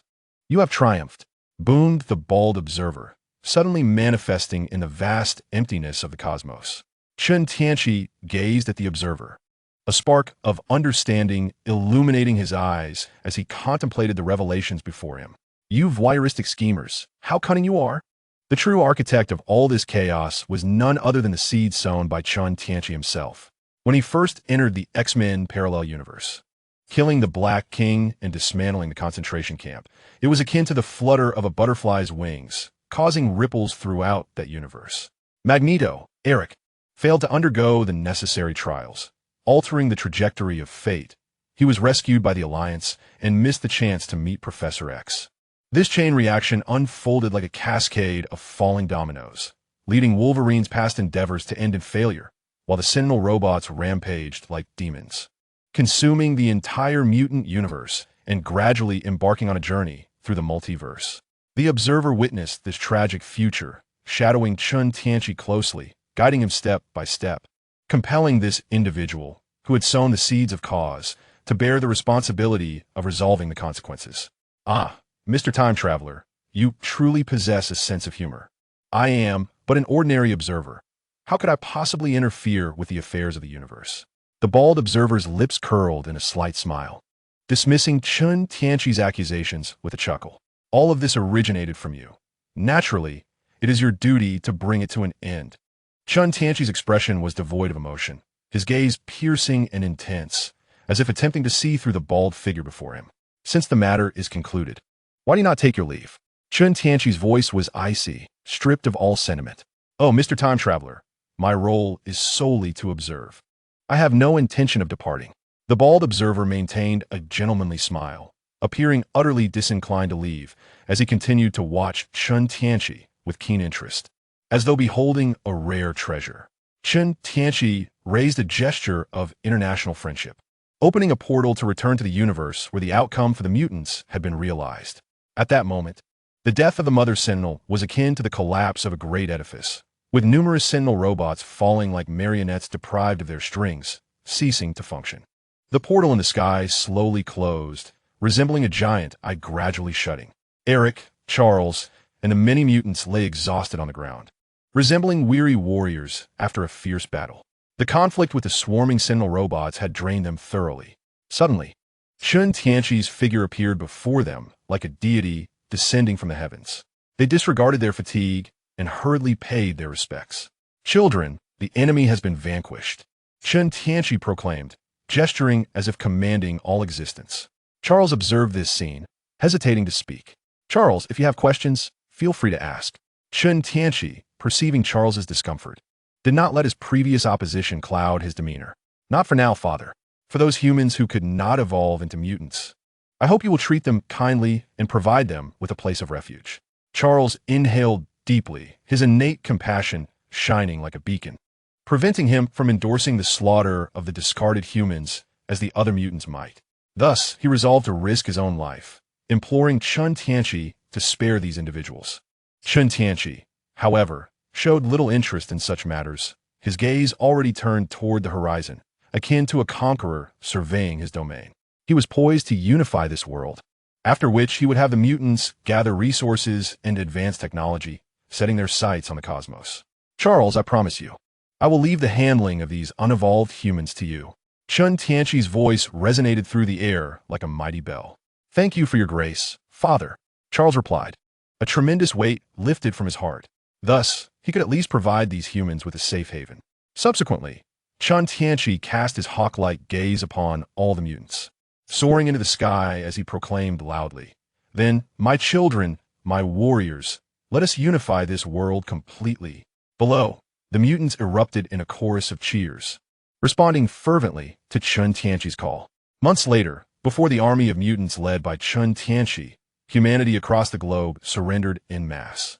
Under the formidable deterrent of Chen Tianqi's might, nations acted like puppets, aligning themselves with his will to form a human federation civilization. The entire blue planet became one, heralding the dawn of a new era of superpowers. As for those humans who had failed to evolve, Charles took them to an island, meticulously establishing a city to provide for their lives. At this moment, Chen Tianqi and Eric found themselves in black state, gazing at a colossal mining machine. as if beholding a majestic mountain.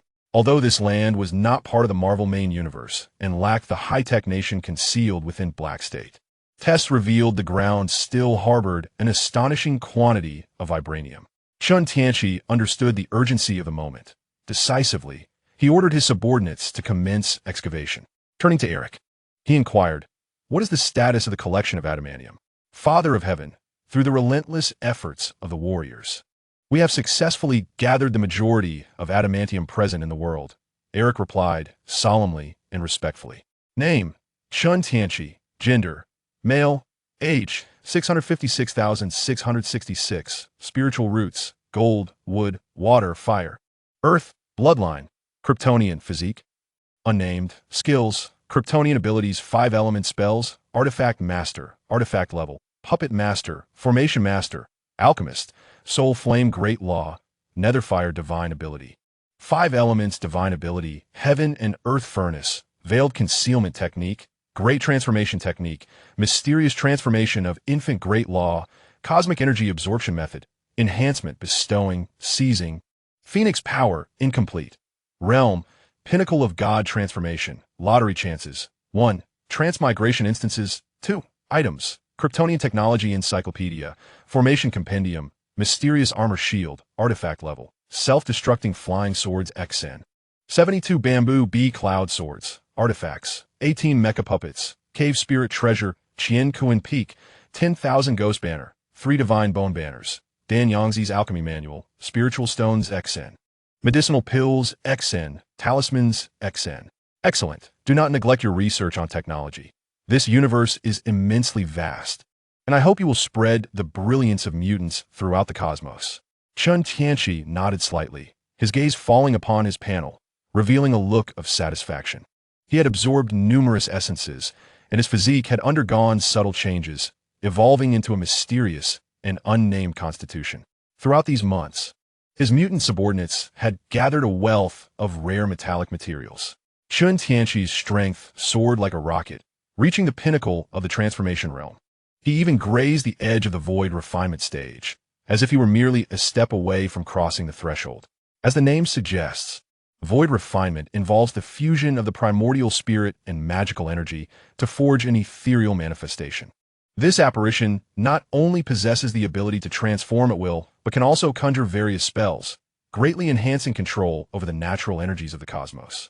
It is akin to a diminished version of the ultimate manifestation of the Dharma, a prospect that fills one with longing. At this moment, Chen Tianqi was contemplating how to craft his own ethereal form. Based on the heavenly furnace technique, he had the capability to forge the silhouette of a towering giant. With the power of the phoenix, he could also shape a phoenix apparition.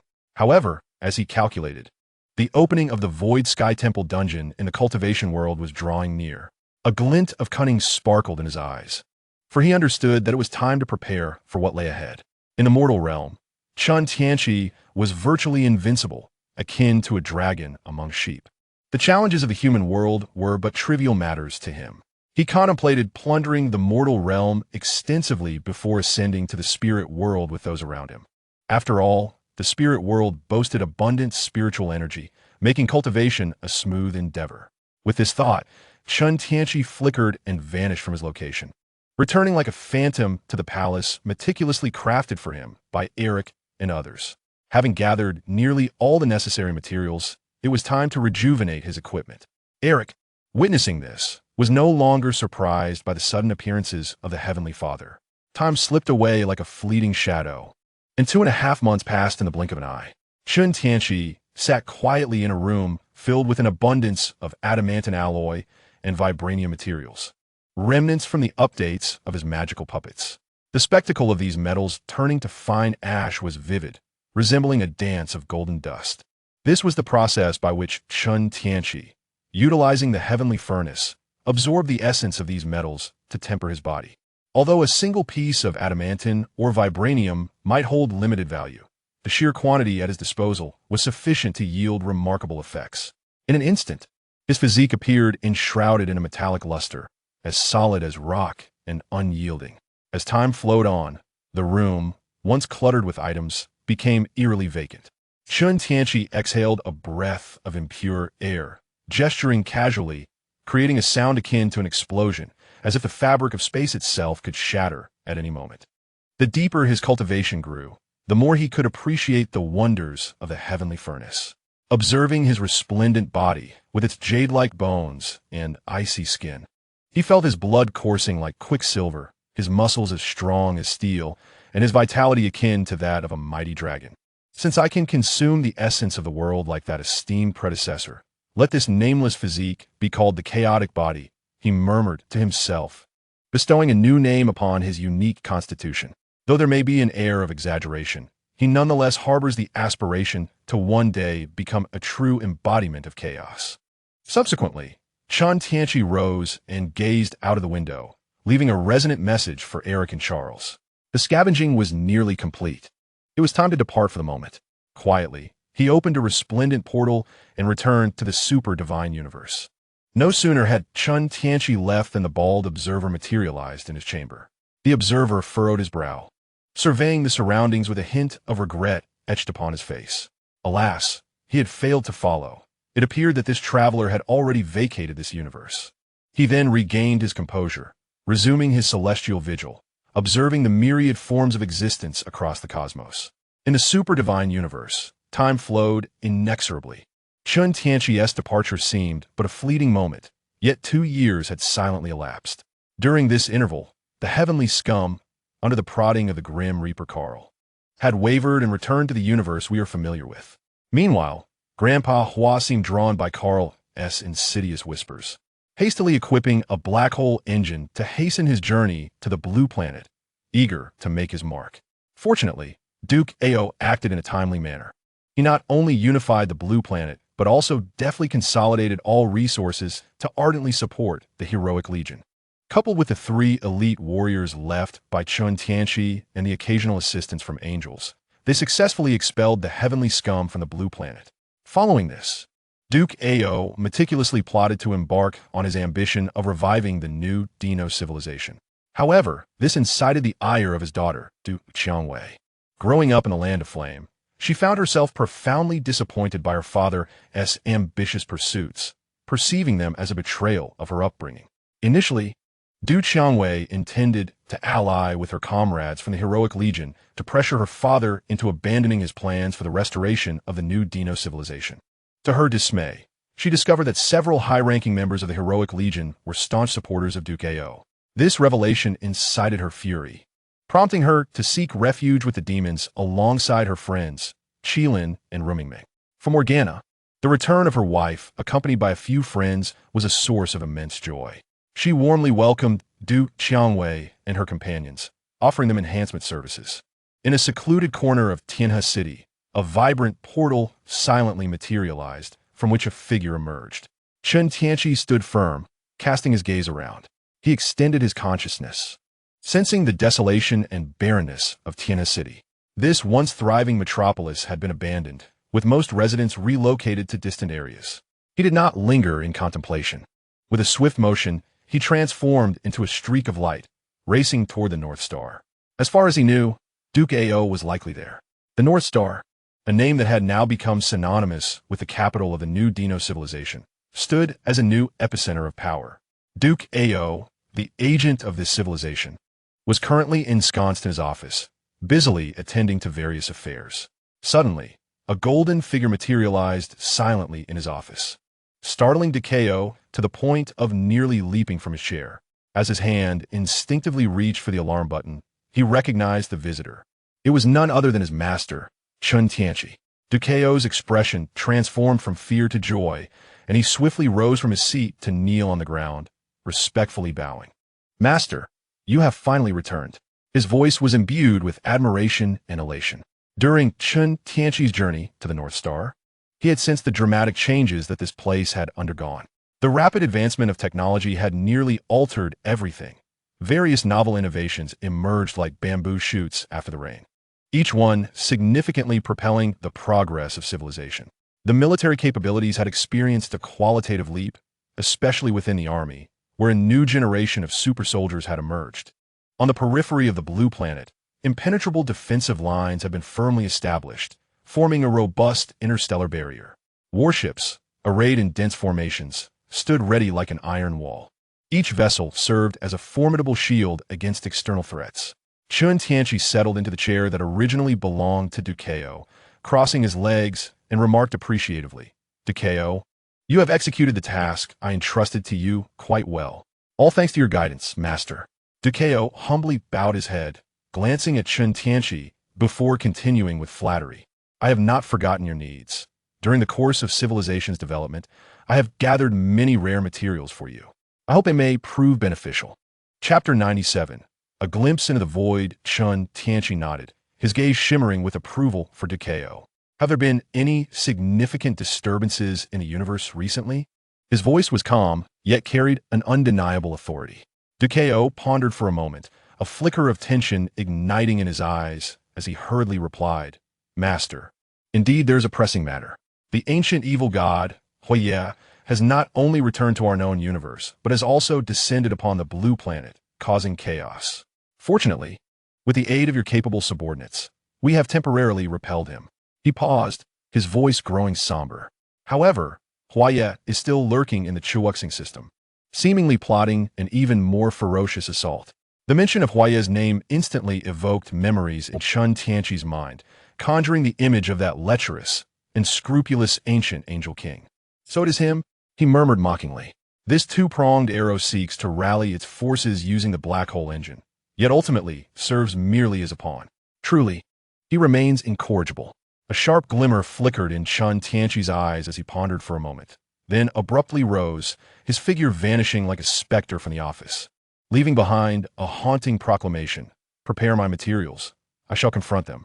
Ducao nodded vigorously, like a gourd being pounded, and only stood up slowly, beads of cold sweat trickling down his forehead, once Chen Tianqi's echoing voice had completely faded. In his heart, after 2 years of absence, Chen Tianqi's power had become increasingly formidable, evidently reaching new heights. Perhaps his master was destined to become the next king of the gods. As the vanguard of Chen Tianqi, the Nuda civilization would undoubtedly dominate the entire universe. In the cold void of the universe, several 100,000 kilometers from Pluto in the Chiwu star system, a cosmic battleship named the Heavenly Palace stood resolutely. Within the opulent depths of the ship, the sounds of lewd laughter mingled with the faint cries of women echoed through a lavish chamber. At this moment, Grandfather Hua was engaged in a game with several subordinates, having captured 2 women in short skirts. Clearly, after tens of thousands of years without such indulgences, their methods were brutally crude, showing no regard for the women's well-being. "Little skirt, let us challenge your limits." Grandfather Hua laughed lewdly, brandishing an object towards the bound women before him. Suddenly, the entire heavenly palace shook violently, causing the several men present to sway precariously, struggling to maintain their footing. "Which little brat dares to ruin my enjoyment?" Grandfather Hua, infuriated by the disturbance, seethed with rage. Ever since the installation of the black hole engine, he had deemed himself invincible. Who would dare to stroke his whiskers before he could step out to investigate? The door to the chamber was violently shattered by a single blow. Instantly, the attention of Grandfather Hua and his subordinates was drawn to the entrance. Chen Tianqi entered nonchalantly, holding the severed head of a man named Kuanpeng, and upon seeing the sight of several naked male and female angels, a mocking smile graced his face. "Oh, little Hua, you certainly know how to have fun. Here, have a gift." With that, he tossed Kunpeng's head over.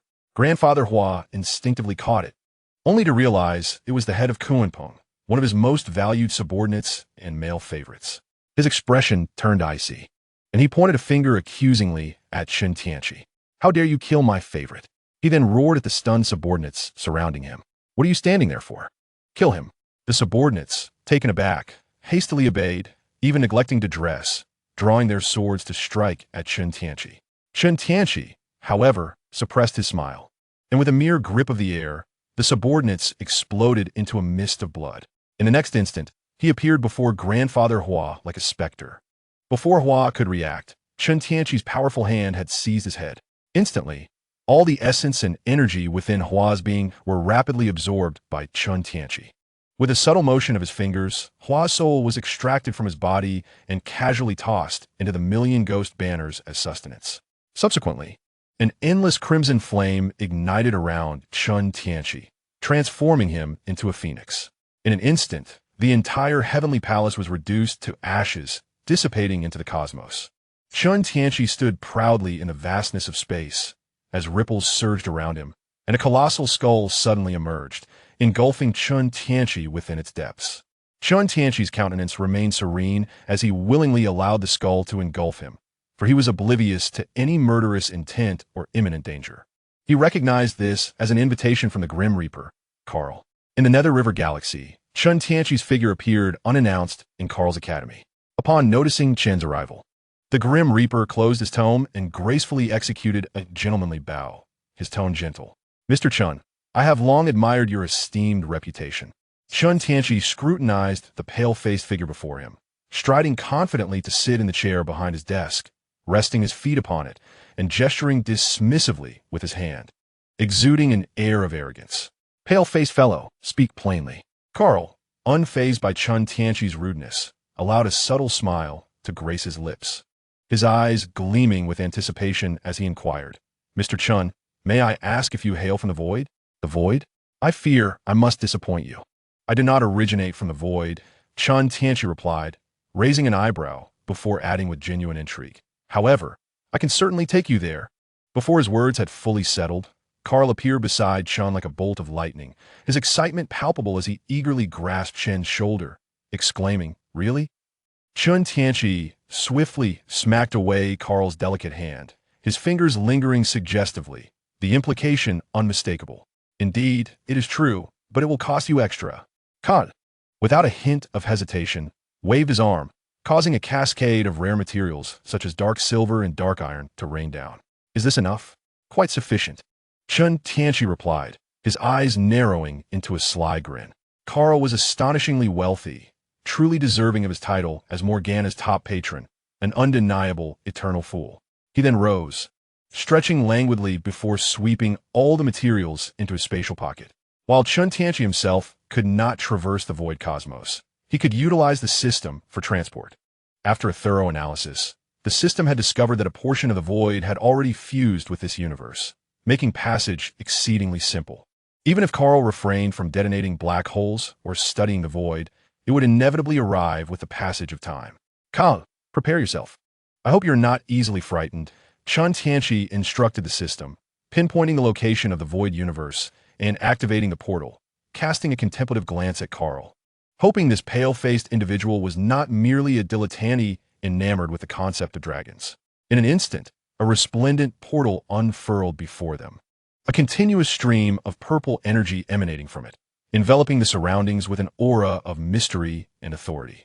Karl, entranced, fixated his gaze on the portal, disregarding Chen Tianqi's warning, and stepped inside with reckless abandon. Chen Tianqi felt a twinge of exasperation. In his estimation, this void should be akin to the one found in the familiar Valoran continent. Subsequently, he too stepped through the portal. Upon crossing the threshold, he found Karl standing motionless, his eyes vacant, as if his very soul had been devoured. He followed Karl's gaze, unable to suppress an exclamation, and swiftly dashed into the portal, sealing the passage behind him. In the next moment, an invisible sound wave surged forth, obliterating countless stars behind Karl, leaving him isolated. Numerous violet tendrils emerged from the void, slowly encircling and engulfing him. Back in the Super God universe, Chen Tianqi finally felt a sense of relief, wiping the cold sweat from his forehead. Still haunted by the encounter, he had glimpsed an enormous beast's eye, so vast it was impossible to behold in its entirety, fixated intently on Chen Tianqi and Karl. This, he surmised, was the legendary void behemoth, known by the ominous name of Kogath, the embodiment of cosmic terror. Chapter 98. Return to the cultivation realm goodness. Is it now fashionable for bosses to block the way? Just upon venturing out, he encountered a void terror. Chen Tianqi muttered curses under his breath as he walked, acutely aware of the soul-crushing pressure emanating from it. He understood all too well that with his current prowess, he stood no chance of contending against such a formidable force. He never anticipated that the seemingly mundane super god universe was indeed connected to such a powerful realm. This revelation instilled in him a sense of urgency. He must hasten the enhancement of his own strength. The grave digger, Snow, hearing the commotion from the academy, felt a pang of suspicion and approached to investigate. He quickly noticed Chen Tianqi's tense demeanor and the absence of his master, Carl, instantly growing alert. Raising his shovel, he inquired, "Where has my master Carl gone?" Upon hearing the voice, Chen Tianqi turned to see the grave digger, a glint of cunning flashing in his eyes as a thought materialized in his mind. If Carl had indeed met his demise, then the realm of the River of Souls would be without a master, and all its assets would rightfully belong to him. However, he needed someone to guide him. A subtle smile graced Chen Tianqi's lips as he appeared before Snow like a wraith. A strand of his primordial spirit swiftly infiltrated Snow's mind, taking control of him. "Bring me all of Carl's assets." Like a marionette, Snow nodded vacantly and was about to turn away when Chen Tianqi called out to him again. "Also, grant me a portion of the permissions to your grand clock." After Snow departed, Chen Tianqi remained in the academy, awaiting his return. Before long, Snow returned with a plethora of materials and transferred the secondary permissions of his grand clock to Chen Tianqi. Without delay, Chen Tianqi commanded the system, Little Cute, to establish a data connection, eliminating all controls and seizing command of the grand clock, which he then cast into Qiankuan Peak, assimilating its data. Subsequently, he fed half of the materials into Qiankuan Peak to nourish the golden devouring worm, while he resolved to refine the other half right there in the River of Souls Academy. Days passed. Once the refinement was complete, Chen Tianqi raised his hand, and a small phoenix composed of crimson energy suddenly manifested. With a flick of his wrist, the little phoenix soared into the sky, its form rapidly expanding until it transformed into a magnificent giant fire phoenix at its zenith. Chen Tianqi gazed intently at the phoenix, which was gathering energy, a faint smile gracing his lips before he vanished without a trace from the Underworld River Academy. In the very next moment after his departure, the blazing phoenix, spiraling above the Underworld River star, suddenly darted towards the planet's core like an arrow. In an instant, the Underworld River star erupted in a splendid display, akin to a radiant firework illuminating the cosmos. Upon returning to the blue star, Chen Tianqi first visited Decao to instruct him on forthcoming matters, urging him to continue the advancement of civilization, and subsequently gathered all the resources prepared for him. Later, he learned from Decao that after Sun Wukong had driven away Hua Yi along with 2 other corpse puppets, he had vanished to an unknown location to indulge in leisure. Decao expressed his helplessness regarding this situation, lamenting that the monkey utterly disregarded his orders. In response to Decao's grievances about Sun Wukong, Chen Tianqi remained silent, merely upgrading the other 2 corpse puppets before departing from the Northern Star. Subsequently, Chen Tianqi unleashed his formidable consciousness, enveloping the entire planet, and commenced an immediate search for Sun Wukong's whereabouts. At that moment, Sun Wukong lay languidly on a hammock atop Flower and Fruit Mountain, basking in the sun, surrounded by several female monkeys who, having undergone his tutelage, seemed to understand the art of serving him fruits. Suddenly, a shadow obscured much of the sunlight, provoking his displeasure. As he prepared to open his eyes and reprimand the thoughtless monkey responsible, a voice reached his ears. "Wukong, you seem to be enjoying a life of leisure." Recognizing Chen Tianqi's voice, Sun Wukong sprang up at the start, rubbed his eyes, and confirmed it was indeed Chen Tianqi. Quickly, he clasped his hands in salute. A smile plastered on his face, though a hint of anxiety lingered within. "Master, I am truly remiss for not recognizing your arrival. I deserve the utmost punishment." "Enough. Gather your belongings. We are heading to a certain place." Chen Tianqi lightly tapped his head, slightly exasperated by the monkey's penchant for indulgence. Sun Wukong, grinning, touched his head and, seeing that Chen Tianqi bore no grudge, hurried back to his dwelling to pack. After a while, he returned, bearing an oversized backpack, excitement radiating from him as he inquired, "All right, master, where are we headed?" "To the immortal realm," Chen Tianqi replied, turning to command the system to open the portal back to the immortal realm. Before them appeared a vibrant, kaleidoscopic gateway. Curiosity piqued, Sun Wukong peered left and right, reaching out to gently touch the dazzling light curtain, only to be unexpectedly sucked in. Chen Tianqi shook his head in resignation before stepping through as well. In the human world, amidst the chaotic sea of stars, on an unnamed island, a dazzling portal descended from the heavens, and a monkey plummeted face first, followed closely by the gradual emergence of Chen Tianqi. As he returned to the immortal realm, he was enveloped by a wave of abundant spiritual energy, fresh and invigorating. A delightful balm for the spirit. Indeed, a place rich in spiritual energy is a treasure, for the air quality here is exponentially superior. Chen Tianqi surveyed his surroundings. Gazing at the boundless sea, his formidable consciousness swept across the waters, detecting an inexhaustible multitude of monstrous beasts lurking beneath the surface, causing him to furrow his brow slightly. Little Guai, your positioning is rather unreliable. You've transported me to the open sea. Master, there are inevitably some discrepancies during the teleportation, the system, Little Guai replied with a hint of embarrassment. Chen Tianqi rolled his eyes. Well, it was fortuitous to leave Sun Wukong in the open sea, allowing him to command the local demon tribe. As Sun Wukong extracted his head from the ground, he felt a wave of comfort wash over him, far surpassing the massages from his mother monkey. He exuberantly hopped around, and upon seeing Chen Tianqi approach, he eagerly inquired, Master, where's this place? It feels so delightful. Chen Tianqi revealed a mysterious smile, gently stroking Sun Wukong's head with a warm tone. I'm glad you like it. Wukong, I have treated you well, bestowing upon you intellect and freedom. Now, I have a task for you. Become the king of the demon tribe in this vast sea. Upon hearing this, Sun Wukong was filled with excitement.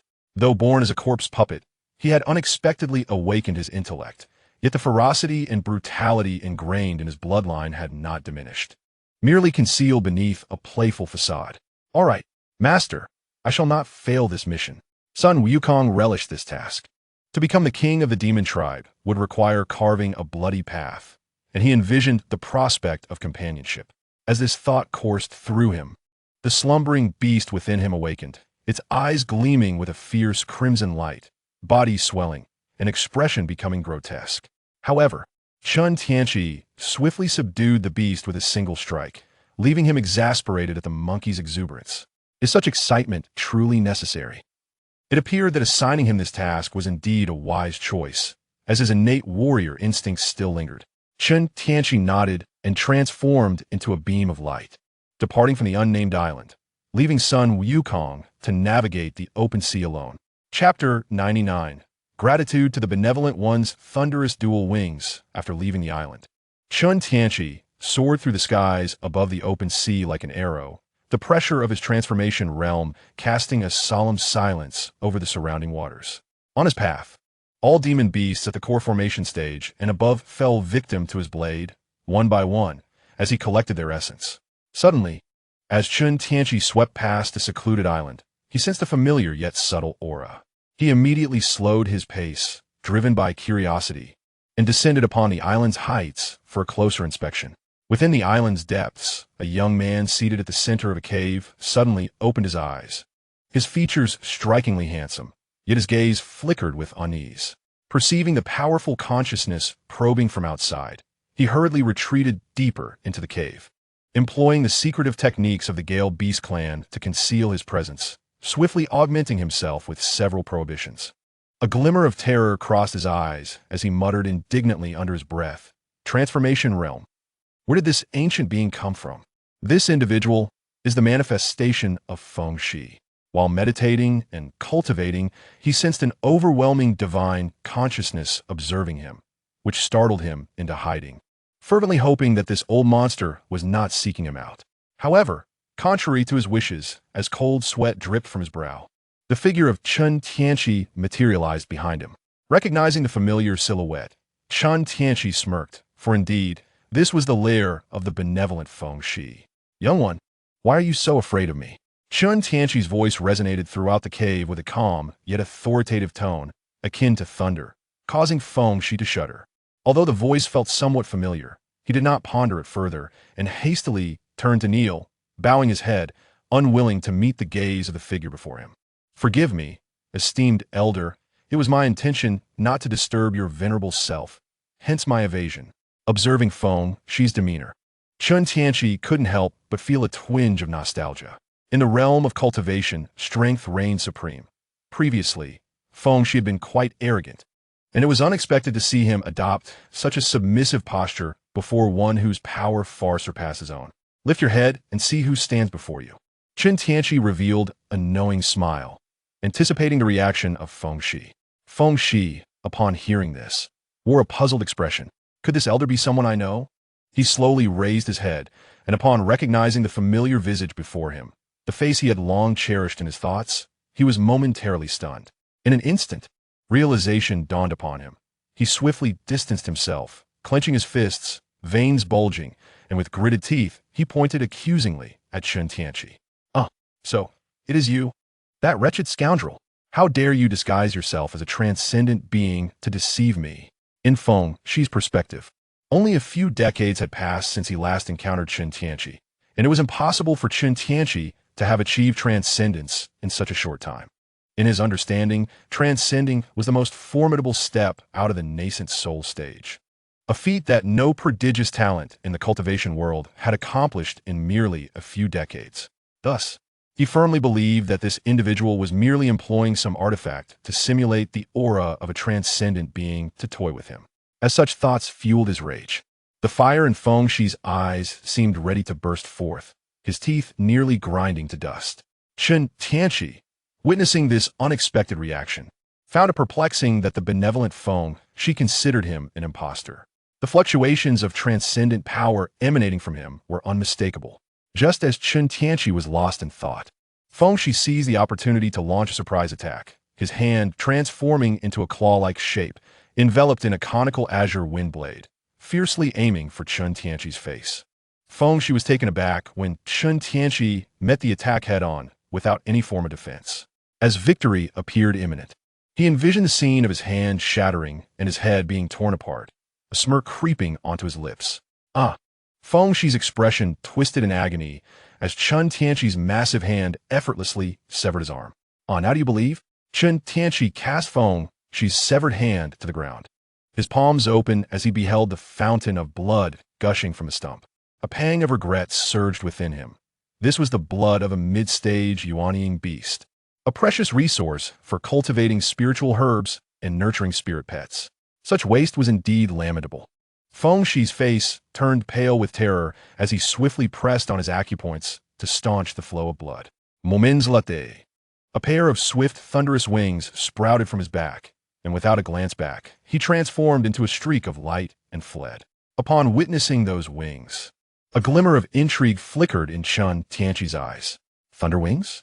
It should not be, for he sensed no wind attribute emanating from them.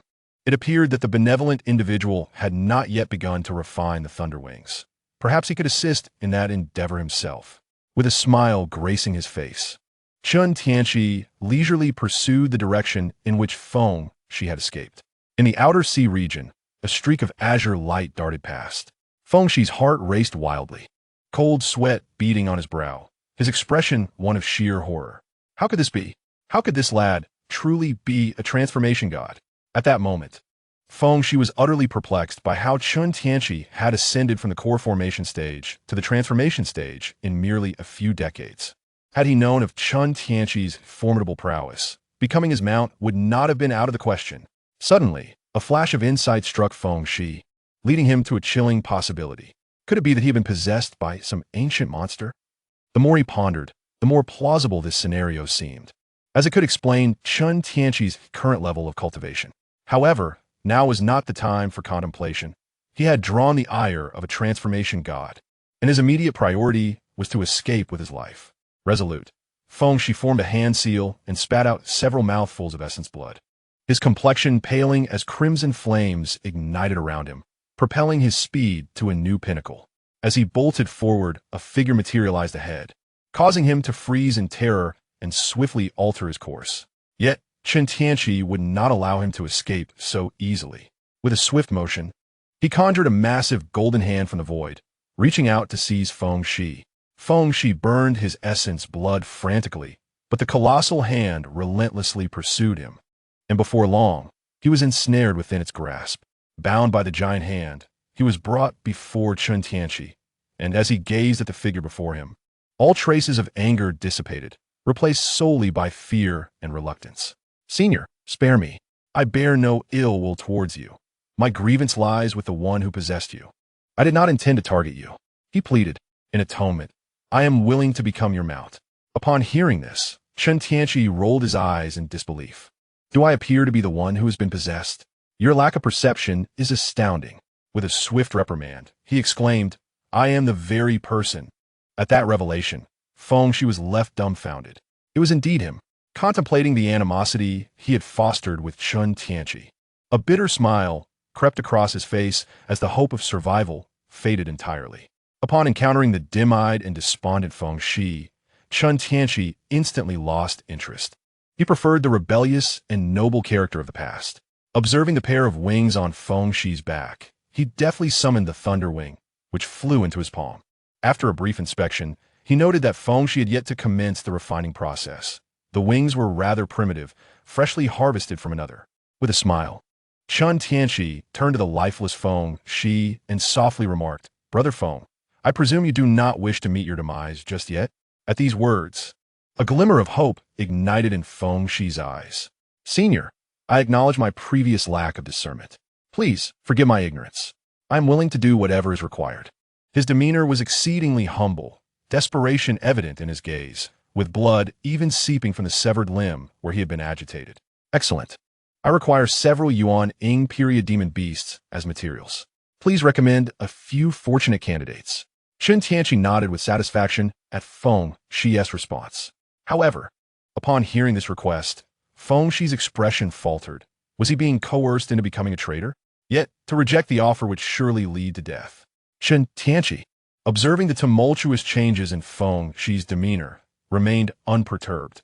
Individuals who had reached such a level of cultivation rarely opted for an easy demise, especially when it involved the hard-won sentience of Yuan Ing period demon beasts. After a moment of contemplation, Feng-Shi inhaled deeply, seemingly resolute. Senior, I know where there are Yuan Ing period demon beasts. My apologies, dear brothers, Brother Tortoise, Brother Jiao, and esteemed colleagues. My survival necessitates your sacrifice. Should the opportunity arise, I vow to avenge you. Chen Tianqi waved his hand, releasing Feng-Shi from his restraints, and gestured for him to lead the way. Feng-Shi nodded eagerly, producing a few pills and consuming them. A complex expression flickered in his eyes as he surveyed his surroundings, ultimately selecting a direction and taking flight. Chen Tianqi followed closely behind. After an indeterminate flight, Feng-Shi led Chen Tianqi to hover above an island shrouded in a green toxic mist.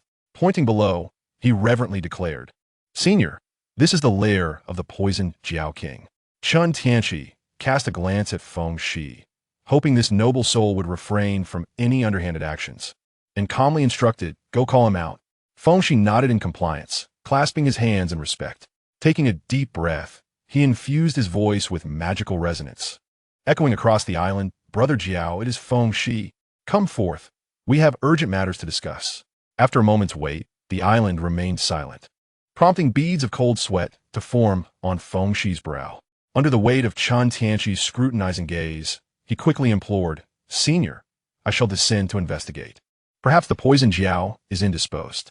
As soon as the words left his lips, a jade-green dragon with a singular horn emerged from the depths of the toxic mist, landing before Feng-Shi and transforming into an ugly figure adorned with festering sores. Feng-Shi, what brings you here? Are you unaware that I am currently engaged with several beautiful wives? The poisoned Serpent King, lacking enthusiasm, adjusted his trousers and raised his head in reproach, only to be startled by the sight of Feng-Shi's empty sleeve. How did your arm become severed? He soon noticed Chen Tianqi standing behind Feng-Shi, whose presence was ordinary, akin to that of a mere mortal, leaving the poisoned Serpent King somewhat puzzled. Is this the pet refiner you summoned? As the poisoned Serpent King posed his question, Feng-Shi was about to provide an explanation when, to his astonishment, he heard the term pet directed at Chen Tianqi. This caused Feng-Shi's hair to stand on end, his eyes filled with terror. In an instant, he unleashed a formidable blade of wind towards the poisoned Serpent King. Cursing vehemently, You slippery eel! How dare you refer to a senior as a pet? You shall pay dearly for this. The poisoned Serpent King, taken aback, hastily summoned a protective golden light to shield himself from Feng-Shi's assault, his expression shifting to one of profound indignation. Feng-Shi, have you lost your mind? Feng-Shi remained silent, His gaze hardened as he prepared to unleash a more powerful attack on the poisoned Serpent King. Enough of the theatrics, interjected Chen Tianqi. Instantly, Feng Shi ceased his offensive, obediently retreating behind Chen Tianqi like a chastened child, his head lowered to avoid the astonished gaze of the poisoned Serpent King.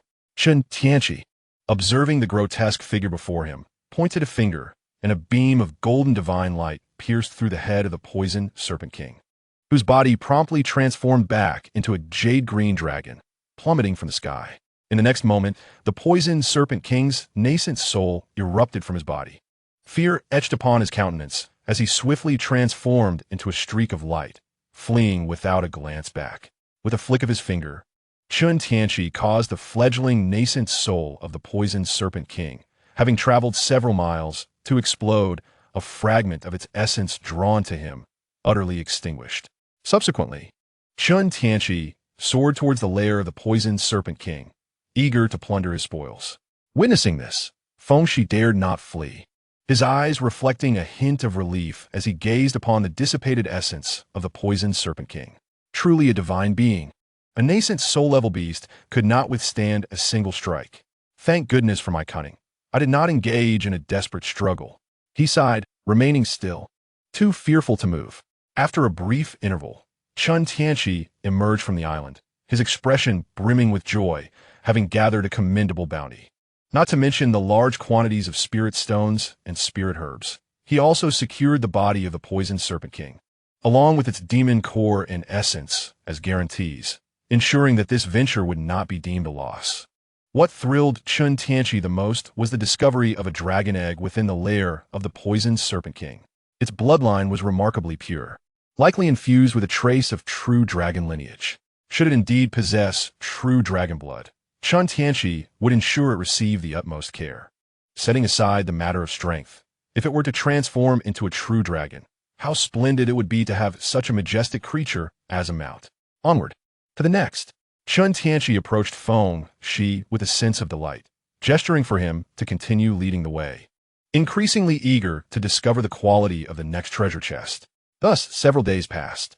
Under Feng Shi's guidance, Chen Tianqi unleashed a wave of destruction in the outer seas, reaping abundant rewards. Following the defeat of the poisonous Flood Dragon King, he encountered the Tortoise Demon, then a River Clam Demon, and subsequently a Sea Whale. Chen Tianqi skillfully stripped the hard shell from the Tortoise Demon, recognizing its exceptional durability, which was ideal for upgrading his Mystic Armor shield. Though its lair yielded little of note, the Sea Whale was similarly unremarkable, its massive form proving to be mere decoration, as it fell lifelessly before Chen Tianqi, who had reached the transformation stage. The River Clam Demon, however, was the most unexpected of encounters. Upon its defeat, Chen Tianqi discovered a pure, flawless white pearl within its body. This pearl possessed the ability to mesmerize the soul and create illusions, proving useful even for cultivators at the nascent soul stage. Within the River Clam Demon's lair, he also found a magical banner, which he refined to learn was the ancient Three Calamities banner, crafted by ancient cultivators. This artifact could summon a powerful array by harnessing the energies of Heaven's calamity, Earth's calamity, and humanity's calamity. Once set, the Three Calamities array would drain the essence of any cultivator caught within, diminishing their cultivation, depleting their mana, and ultimately extinguishing their lives. Prolonged exposure could lead to a significant drop in cultivation level, or even reduce them to mere mortals, with the direst consequence being instant death. The potency of the array depended on the amount of calamity energy collected, should it reach a certain threshold. Even a transformation stage cultivator entering without swiftly dismantling the array or slaying the artifact's wielder would suffer a decline in their prowess and lifespan. Eventually, news of the numerous nascent soul beasts being annihilated in the outer seas would reach the ears of other nascent soul creatures. Sensing a disturbance, these beasts instinctively sought refuge, leading Feng Shi to guide Chen Tianqi to several empty locations, all while facing Chen Tianqi's deadly gaze. Beads of cold sweat formed on Feng Shi's brow as he could not help but curse his former companions, subsequently pouring forth tears as he sought forgiveness from Chen Tianqi. Chapter 101. Red Moon Island Brother Feng. There's no need for such dramatics. It's rather unbecoming, Chen Tianqi observed as Feng Shi, in a fit of theatrical despair, lamented as if he were the most wicked of villains for having led them to empty sites. This performance left Chen Tianqi somewhat awestruck, thinking, "The Oscars owe you an award." "No, esteemed senior, it is all my fault. I have wasted your time. I deserve to perish." With that, Fengshi slapped his own face several times in a show of contrition. "Oh, then go ahead and die." Chen Tianqi coldly uttered these cruel words. "What?" Fengshi was taken aback, his hand poised to strike frozen in midair. A look of distress crossed his face. Having diligently guided Chen Tianqi and performed like a jester, he could not fathom being betrayed in such a manner. With a forced smile, Fengshi feigned bravado. "Senior, you must be jesting with me, right? Very well. I shall grant you 10 breaths' time to flee." Chen Tianqi sighed, adopting an air of benevolence as he uttered the most callous words with a disarming demeanor. Noticing that Fengshi remained rooted in place, Chen Tianqi began to count. 1, 2. In an instant, Fengshi comprehended the gravity of the situation. This scoundrel truly intended to burn bridges. Anger surged within him, but just as Chen Tianqi called out 1, he transformed into a streak of light, hastily escaping. Observing this, Chen Tianqi continued his leisurely counting, unperturbed and indifferent. Upon reaching 10, he turned his gaze towards the direction of Fengshi's flight. A subtle smile gracing his lips as the scenery around him blurred and sped past. In but a fleeting moment, Chen Tianqi secured a grip on Fengshi's neck. The latter struggled in terror, utterly astonished by the terrifying prowess of the divine transformation realm, while desperately pleading for mercy. "Senior, spare me. I am of great use. I am willing to serve you. Your very existence holds great utility for me," Chen Tianqi replied, a faint smirk curling at the corners of his mouth. In an instant, he absorbed Fengshi's essence, rendering the struggling figure motionless as his soul shattered, the spirit being meticulously extracted and transformed into the true form of a fierce wind beast, which Chen Tianqi subsequently captured. Having completed this, Chen Tianqi followed the direction previously indicated by Fengshi, vanishing in a flash. Several days later, he arrived at a locale known as Red Moon Island. After some inquiry, he learned that this place was a mingling of celestial and mortal beings, housing the abode of the true monarch of the Red Moon. Renowned for its intricate formations throughout the chaotic star sea, the true monarch, despite being in the early stage of the nascent soul realm, was unafraid of mid-stage opponents due to the power of his formations. Upon entering Red Moon Island, Chen Tianqi had no intention of disturbing its master. Instead, he proceeded to the Bayou Tower, a marketplace for beast materials, where he sold the numerous demon beast carcasses he had acquired from the outer seas, all below the nascent soul stage. The attendant at Bayou Tower, taken aback by the sheer volume of beast materials, hurriedly summoned the proprietor. A middle-aged cultivator with a bushy beard descended from the upper levels, immediately noticing the abundance of demon beasts laid out before him. To his astonishment, they were all from the core formation stage. Realizing this, the bearded cultivator scrutinized the seemingly unremarkable Chen Tianqi, whose magical fluctuations only hinted at the initial stage of core formation. A glimmer of shrewdness flashed in his eyes as his countenance transformed into one of obsequiousness, rubbing his hands together as he approached. "Ah, honored guest. Your presence is a privilege. Please forgive our lack of proper welcome." Chen Tianqi, discerning the scheming nature of the bearded man, replied, "You must be the proprietor. Please calculate the worth of these items." Of course. I shall assess their value at once," the bearded man beamed, rubbing his hands together as he approached to examine the demon beast materials, retrieving an abacus to commence the calculations. After a moment, the bearded man smiled and addressed Chen Tianqi. "My friend, your collection of demonic beasts is remarkably intact, and their demon cores are unharmed. In total, I shall offer you 37,800 mid-grade spirit stones. As a gesture of friendship, I can round it up to 38,000. Chen Tianqi nodded in agreement, finding the price quite reasonable, and consented to the transaction. Seeing Chen Tianqi's acceptance, the bearded man hastily produced a bag of spirit stones and handed it over. Then, with a glint in his eye, he suddenly inquired, "May I ask where you acquired such a large number of demonic beasts?" The shopkeeper, Chen Tianqi, replied, without raising his gaze, "Some matters are best left unasked. Knowing too much may not bode well for you." After confirming the count of spirit stones and ensuring their accuracy, he pocketed them and turned to leave. The bearded cultivator, feeling slighted by Chen Tianqi's audacity to disrespect a late-stage core formation practitioner, couldn't suppress his irritation.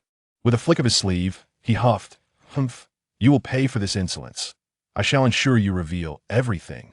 Upon exiting the Bayou Tower, Chen Tianqi made his way directly to the illustrious Jinyu building on Hongyue Island, where he purchased a few tomes on formation techniques, intending to study the differences compared to those on Tiannan continent. However, as he stepped out of the Jinyu building, he sensed a few small shadows trailing behind him, leaving him momentarily speechless. As he had anticipated, the allure of wealth had tempted others. After all, this was not Tianqing City, and the security here was far less reliable. Nevertheless, Chen Tianqi chose not to expose his pursuers at that moment, continuing to meander leisurely through Hongyue Island, selecting materials. This only fueled the greed of the bearded man and his companions, their covetousness glaringly evident. This fellow is indeed quite wealthy. The spirit stones he spends surpass even the amount he just received for selling the demonic beasts. At this juncture, a mid-stage core formation practitioner beside the bearded man voiced his concern. "Sure, Xian, this person possesses such substantial wealth. He must have a formidable background. If we approach him to ambush, could it lead to trouble?" The bearded cultivator, Shi Xian, patted his shoulder dismissively, unperturbed by his comrade's words. "Fear not. Once he exits the island's confines, we will swiftly conclude this matter without anyone being the wiser. Besides, I have my own backing." Encouraged by Shi Xuan's confidence, the other cultivators remained silent and continued to shadow Chen Tianqi. After half a day, Chen Tianqi concluded his shopping and flew towards the outskirts of Hongyue Island. Shi Xian and his companions, seeing this, were elated and hastily followed. Chen Tianqi flew at a leisurely pace until he arrived at a secluded, deserted sea area, where he finally halted and turned around, calmly stating, "Come out now. After following me for so long, aren't you tired?" The bearded Shi Xian lifted a sheer veil artifact, revealing the figures of several individuals. With a hearty laugh and a hint of vigilance, he declared, "You have keen eyes, my friend, to have noticed our presence. If you surrender your belongings, we may spare your life." "Alas," Chen Tianqi sighed, "I have warned you not to pry too deeply. It is a pity that good counsel falls on deaf ears."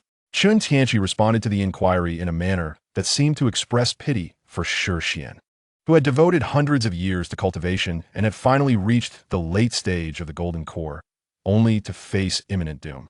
Upon hearing this, Shi Xian was perplexed, a sense of alarm ringing in his mind. Was he perhaps ensnared in a trap?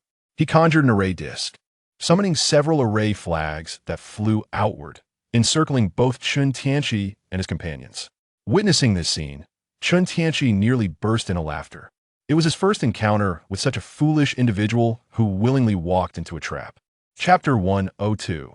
The true monarch of the Red Moon, Chen Tianqi, scrutinized the enveloping formation, recognizing it as the 7-star chain formation, specifically designed to ensnare foes. "What is your intention in setting this array?" he inquired with genuine curiosity. Naturally, it is to prevent your escape and to buy time. Your demeanor reveals no fear. You must already be aware of our arrival. If I am not mistaken, you are the bait, luring us here, and once your accomplices arrive, you intend to capture us all." The bearded Shi Xian analyzed with the precision of a detective. Chen Tianqi applauded in mock admiration, bemused by the man's sharp intellect. "Oh, if you have laid this trapping formation, do you not find yourself unable to escape as well? Would I be that foolish? I possess a minor teleportation array that can transport us 300 miles away in an instant." Upon receiving Chen Tianqi's applause, Shi Xian puffed out his chest with pride, confident in his cleverness and foresight. Greedily eyeing Chen Tianqi, the bearded Shi Xian commanded, "Brothers, attack. Kill him, and we shall recoup our losses." Several Golden Core cultivators surged forth at Shi Xian's order, converging upon Chen Tianqi. However, with a disdainful snort, Chen Tianqi unleashed a surge of energy, causing the bodies of several attackers to explode into a mist of blood. Shi Xian's array disk shattered, the formation dissipating. In that moment, terror seized Shi Xian. His heart racing in fear, drenched in cold sweat, rendered motionless in the air, unable to regain his composure until Chen Tianqi seized his storage bag. Only then did he react, hastily kneeling in midair, desperately banging his head against the ground, pleading for mercy. I was wrong. I was wrong. Senior, I was mistaken. It is I who failed to recognize the mountain before me, offending you, a grave sin deserving of death. Chen Tianqi disregarded Shi Xian's pleas, violently dismantling the restrictions on his storage bag and examining the minor teleportation array within. To his astonishment, he discovered that there was someone capable of crafting teleportation arrays in the chaotic star sea, though it was of short range. This individual was indeed a talent in array formation. Whose handiwork is this teleportation array? Seeing Chen Tianqi's interest, Shi Xian seized the opportunity to explain. This array was crafted by my uncle. My uncle is the true monarch of the Red Moon, a nascent soul cultivator and a master of this very Red Moon Island. As Shi Xian spoke, a hint of pride colored his expression, but he suddenly felt the weight of Chen Tianqi's gaze, laced with a trace of murderous intent, causing his heart to race in panic, realizing he had misspoken. Senior, please do not misunderstand. I harbor no intentions of threat. I merely wish to convey that this formation was crafted by my uncle. Should you be intrigued, I warmly invite you to visit Red Moon Island, where my uncle would undoubtedly extend a gracious welcome. The burly Stone Xian broke into a cold sweat, fervently offering his explanations. Chen Tianqi cast a calm glance at the flustered Stone Xian, contemplated for a moment, and then smiled subtly, his words laden with meaning. What is your standing in your uncle's heart? Stone Xian was momentarily taken aback, but soon regained his composure, swallowing hard, his eyes glimmering with a flicker of hope as he nervously replied, "In my life, token is in my uncle's possession. Anyone whom my uncle values possesses a life token, which serves to prevent our untimely demise and assist in identifying the culprit." Chen Tianqi nodded, acknowledging that despite Stone Xian's relatively young age in the core formation stage, he had already reached the latter part of this realm. Such talent was undoubtedly exceptional. Perhaps this individual was indeed a successor of the Red Moon True Monarch. With this thought, Chen Tianqi snapped his fingers, causing Stone Xian's body to explode instantaneously into a mist of blood. He had warned the other not to pry, yet he persisted in his folly. Having erred, he must now face the consequences. Perhaps in another life, he might do better. Suddenly, at the sight of Stone Xian's explosion, a crimson inscription appeared, branding itself onto Chen Tianqi. He did not impede the inscription. He intended to use it to draw out the Red Moon True Monarch, deep within the caverns of Red Moon Island. The Red Moon True Monarch was engrossed in crafting a formation. Abruptly, a life token placed upon the wall shattered, startling him. He waved his hand to retrieve the token, his expression swiftly shifting to one of fury. That fool! I explicitly warned him against such actions, and now he finds himself slain. Immediately, the Red Moon True Monarch's countenance darkened as he transformed into a streak of escaping light, hastening towards the direction indicated by the inscription. Though he was aware of his nephew's actions, blood is thicker than water. He felt compelled to discover who had taken his nephew's life. Chen Tianqi remained still, awaiting approximately half an hour. Suddenly, he noticed a streak of red light racing towards him from a distance. The Red Moon True Monarch sensed that the inscription originated nearby, and the energy felt ordinary, with a power fluctuation comparable to his own. To ensure caution, he resolved to ascertain this individual's strength. In the next moment, he invoked a secret technique to investigate. Upon conducting this inquiry, the Red Moon True Monarch swiftly changed direction, his speed surging as he fled. At that moment, fear gripped his heart. Through his secret technique, he beheld the resplendent and formidable primordial spirit within Chen Tianqi. This was the primordial spirit born of the transformation of divine consciousness into reality, one of the hallmarks of the transformation stage. This indicated that the individual before him was, indeed, an ancient being of the transformation stage, had he not cultivated a special perception technique. An ordinary nascent soul cultivator would have mistaken Chen Tianqi for a mere nascent soul practitioner. At this moment, Chen Tianqi was enveloped in doubt. His ability to conceal his true strength had always been commendable. How could this individual discern his authentic prowess at a mere glance? Nevertheless, Chen Tianqi had no intention of letting him escape, for he had a particular formation that required the man's expertise. Without delay, Chen Tianqi vanished from his initial position, only to reappear abruptly before the Red Moon True Monarch. The Red Moon True Monarch hastily halted, bowing his head and clasping his hands in greeting, respectfully stating, Junior Red Moon pays his respects to the esteemed senior. Why do you flee upon encountering me? Chen Tianqi observed the elderly figure before him with a bemused expression, noting his trembling demeanor and lack of ambition. Forgive me, esteemed senior. I merely came for a stroll. The Red Moon's eyes darted around, deep in thought, beads of sweat forming on his forehead as he resorted to fabricating an excuse. Surely, he could not confess that he intended to harm Chen Tianqi. At that moment, the Red Moon true monarch silently cursed, wishing he could punish his nephew severely until he was utterly vanquished. Damn it! How could he attract such a formidable adversary? With a cold snort, Chen Tianqi unleashed an overwhelming pressure, akin to a mountain bearing down upon an egg, penetrating the very marrow of the Red Moon, causing his body to tremble violently and blood to spurt from his mouth. You are lying. You are indeed that boy's uncle.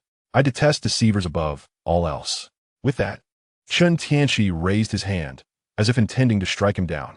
The Red Moon, true monarch, terrified, fell to his knees, sliding forward in desperation to plead for mercy. Esteemed senior, please quell your wrath. I have long harbored discontent towards that wretched being. He has always committed heinous acts, and justice cannot allow him to thrive. You have done well to slay him. If he returns, and you do not kill him, I shall surely do so. The Red Moon, true monarch, repeatedly bowed in apology, his face alight with righteous indignation, his hatred for the villain unmistakable. Chapter 103. The Grand Instance opens very well. Your determination brings me great comfort. I now present you with two choices. 1. I inscribe a mark upon your soul, binding you to my service. 2. You accompany your nephew to his demise. Chen Tianqi nodded, seemingly pleased with the man's resolve, then smoothly transitioned to presenting the Red Moon true monarch with his options. Upon hearing the first choice, the Red Moon's expression faltered. Once the mark was inscribed, he would forever remain subordinate to Chen Tianqi, unable to rise again. Unless a more powerful being were to eliminate the mark, an impossibility. Thus, when the second choice was mentioned, the Red Moon true monarch immediately grasped the implication and eagerly declared, Esteemed senior, I choose the first option. Do not misunderstand. Red Moon is not afraid of death. Rather, if a being of such caliber holds me in esteem, how can I not express my loyalty? It would be quite advantageous to have the backing of a transcendent being, as I have faced a tumultuous life without a true master. Before the Red Moon could finish his thought, Chen Tianqi's eyes twitched, and he swiftly cast a spell to silence him, interrupting the incantation of his causal attack. What is this? Was this old fool plotting a betrayal in the future? Chen Tianqi, feeling helpless, retrieved a jade slip from Qiankuan Peak and tossed it to Hong Yue, instructing him with a calm demeanor, study this ancient teleportation array meticulously. I want you to attempt a reverse derivation and create an ultra-long-range teleportation array capable of one-way transmission to the designated destination. Upon hearing that it was an ancient teleportation array, Hong Yue hastily probed the jade slip with his consciousness, examining it with great care. However, upon hearing Chen Tianqi's request, his expression fell. The conditions to achieve this seemed excessively daunting. Immediately, Hong Yue began to wail, pointing at his own mouth. Chen Tianqi furrowed his brow and lifted the restriction on his mouth. Senior, this request is far too difficult, Hong Yue complained, his face filled with grievance. Although he was a genius in array formation, this task felt as fanciful as a leader's whimsical ideas. Even if 10 of them worked together, they could not accomplish it. Suddenly, Hong Yue noticed Chen Tianqi slowly raising his hand, prompting him to change his tone. With a serious expression, he thumped his chest and vowed, Senior, leave everything to me. Seeing Hong Yue's timeliness, Chen Tianqi smiled and produced a communication token, tossing it to him. Once you have completed it, use this token to contact me. I shall ensure you receive your due rewards. By the way, I would prefer not to wait too long. Understood. I guarantee the completion of your task, Senior. Hong Yue replied with a salute, his voice full of vigor. Soon after, Hong Yue's expression underwent a swift transformation as he approached Chen Tianqi with a flattering demeanor, bowing and saying, Senior, do you require a dwelling? My Hong Yue Island boasts picturesque scenery and abundant spiritual energy, making it an exceptional place for cultivation. Moreover, the Shuqian Palace is set to open soon. I presume your arrival is related to this event. After hearing this, Chen Tianqi calculated with his fingers and realized that indeed, in a few months, a large multiplayer dungeon would soon commence. After a moment's contemplation, Chen Tianqi nodded for Hong Yue to lead the way. In the next moment, Hong Yue, akin to an eager assistant, guided Chen Tianqi back to Hong Yue Island. Upon arrival, Hong Yue offered his own cave abode to Chen Tianqi and personally delivered over a dozen beautiful maidservants to attend to him, leaving Chen Tianqi impressed by the elder's adeptness in managing affairs, ensuring his comfort. In the following months, Chen Tianqi meticulously compiled various cultivation methods and scriptures from the true monarch Hong Yue, even acquiring the secret technique that enabled him to sense Chen Tianqi's cultivation level.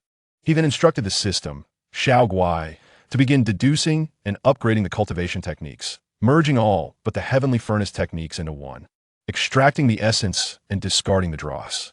This culminated in the creation of an unnamed technique, which Chen Tianqi named the Chaos Scripture, symbolizing the same significance as his own constitution, with the hope of achieving such an accomplishment one day.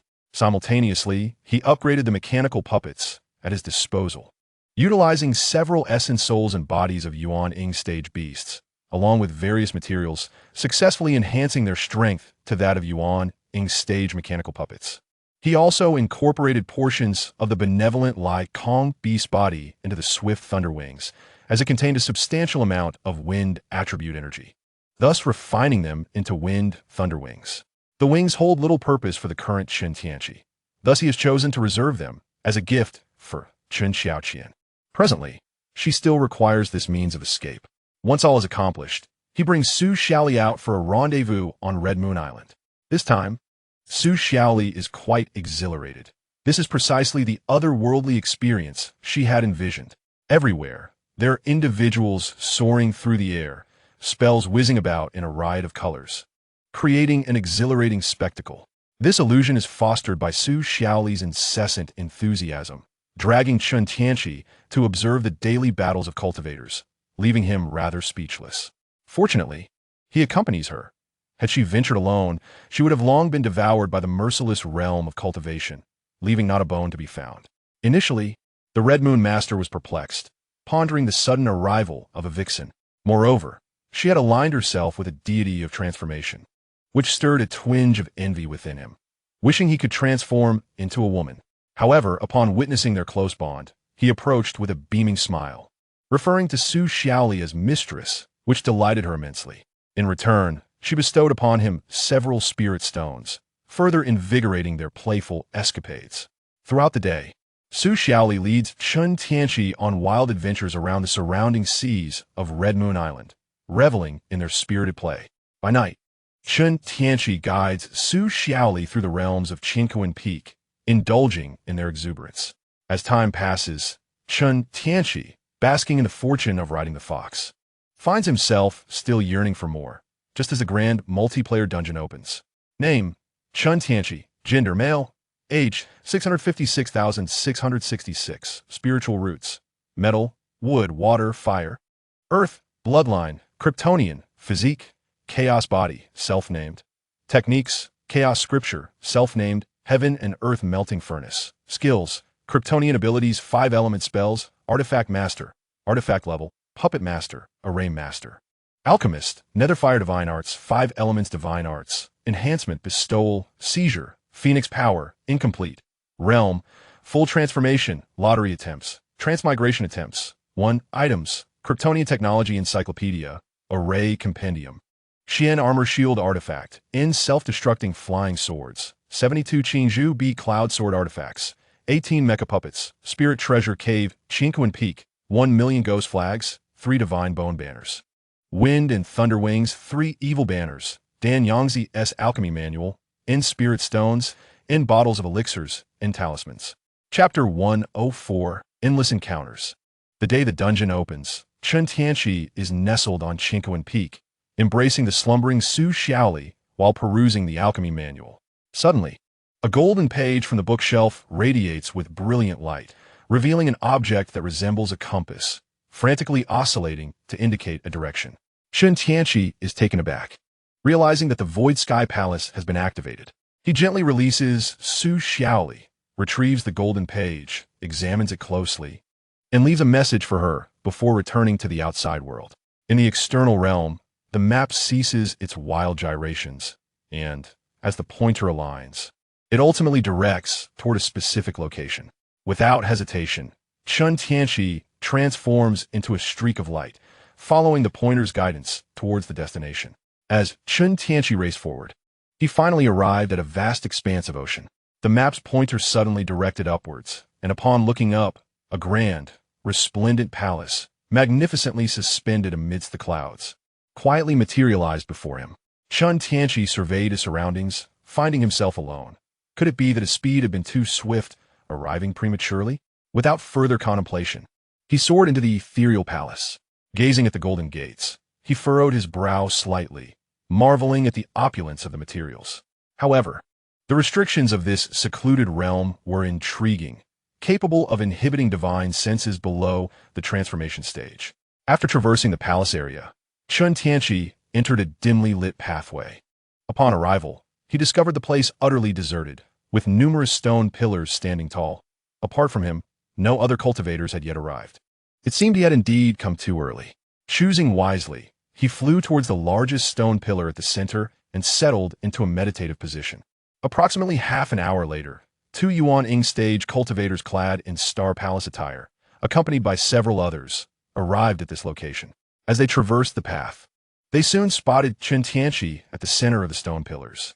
Jin Kuei, upon recognizing Chen Tianqi, appeared somewhat astonished and exclaimed, "Daoist friend Chen, were you not in seclusion? How is it that you are here?" Initially lost in contemplation, Chen Tianqi turned at the sound and immediately laid eyes on the two familiar figures behind Jin Kuei. Were those not Wang Ning and Xiao Qian? Wang Ning and Chen Xiao Qian also recognized Chen Tianqi, and their initially indifferent expressions melted into joy as they hastily approached him, almost as if swallows returning to their nest. "Husband." Chen Tianqi extended his arms to embrace his two beautiful wives tightly. After a long while, Chen Xiao Qian lifted her gaze to meet the visage she had not seen in decades, her eyes glistening with unshed tears. "Husband, you said you were in seclusion, yet we could find no trace of you in the cave dwelling. We were worried for so long." "Indeed, husband, where have you been?" Wang Ning gazed at her beloved, her eyes brimming with longing. At their words, Chen Tianqi felt a twinge of embarrassment. He had forgotten to establish restrictions in his cave dwelling during his seclusion, leading to their discovery of his absence. "Ahem, I will explain this matter to you in due course. For now, we must first navigate through this secret realm." It was not the time for heartfelt confessions, and he quickly shifted the topic, noticing only the two of them had come. "Why are only the two of you here? Among my younger sisters, apart from Yao, who recently reached the core formation stage, the others are still languishing in the foundation building stage. It would be too perilous for them to come here, so I did not allow them to join. As for Yao, she opted to accompany Li Mei on her adventures for mutual support, hence her absence." Chen Xiao Qian explained the circumstances while holding Chen Tianqi's hand, gesturing for him to look towards Jin Kuei. "This visit to this hidden realm is largely attributed to the assistance of Elder Jin, who guided us here." Chen Tianqi could not help but glance at Jin Kuei, who was smiling broadly and nodding in acknowledgement. Observing this old rascal, Chen Tianqi realized he owed him a favor. Subsequently, accompanied by the two women, he soared over and expressed his gratitude with a cupped fist. "Thank you, Daoist Jin. Should you require my assistance in the future, do not hesitate to ask. I shall do my utmost to oblige if it is within my capabilities."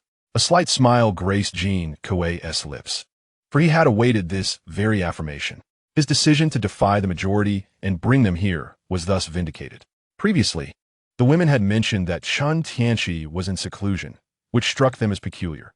After all, such a rare hidden realm, opening only once every few centuries, will be missed by most Yuanian cultivators, not to mention an ascendant like Chen Tianqi. As anticipated, he was indeed present. Jin Kuei mentally applauded his own sagacity. "Not all, Daoist Chen, please do not be so formal. We have always enjoyed amiable discourse, and this is merely my duty." His eyes glinting with a shrewd light. He then leaned closer to Chen Tianqi's ear and whispered. Upon hearing Jin Kuei's request, Chen Tianqi understood immediately. He was being invited to slay several Yuanian cultivators of the righteous path within the hidden realm. Years ago, Chen Tianqi had vanquished 2 demonic Yuanian cultivators, severely wounding the 6 paths, thereby allowing the righteous forces to grow increasingly robust, gradually overshadowing the demonic faction. The Star Palace, as the sovereign of the chaotic Star Sea, would not idly witness the dominance of the righteous. However, due to its esteemed position, it could not act openly against them, hence waiting until they ventured deeper into the hidden realm to strike. Since this is your request, Taoist Jean, I shall make every effort to assist. Chen Tianqi smiled in affirmation, deciding to lend them a hand this time, thus repaying the favor. Then I shall count on you, Taoist Chen. With Chen Tianqi's agreement, Jean Kuei felt that his plan was now significantly more secure, for those old fellows of the righteous path were no trifling adversaries. With Chen Tianqi's involvement, their chances of success had risen to at least 70%. Soon after, they all gathered at the largest stone pillar in the center to await the opening of the hidden realm. Before long, more and more cultivators arrived at the scene. Those with companions formed groups around various stone pillars, while many of those without companions were exceedingly cautious, retreating to the corners to wait. Suddenly, Chen Tianqi spotted a beautiful woman clad in a black dress, wielding a pitch-black ancient sword, the Seven Fiends' sword. Her countenance was as frosty as ice as she gracefully approached an empty stone pillar.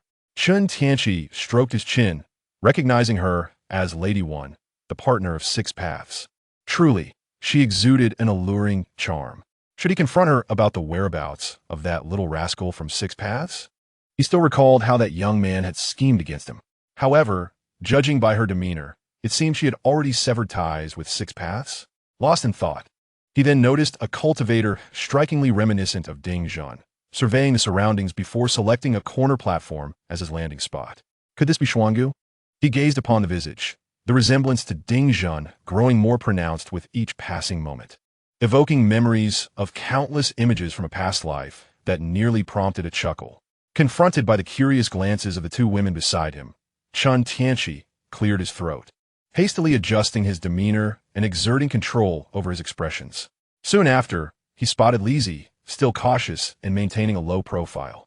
Following them were several nascent soul rogue cultivators, with representatives of the righteous sect gradually arriving at the scene.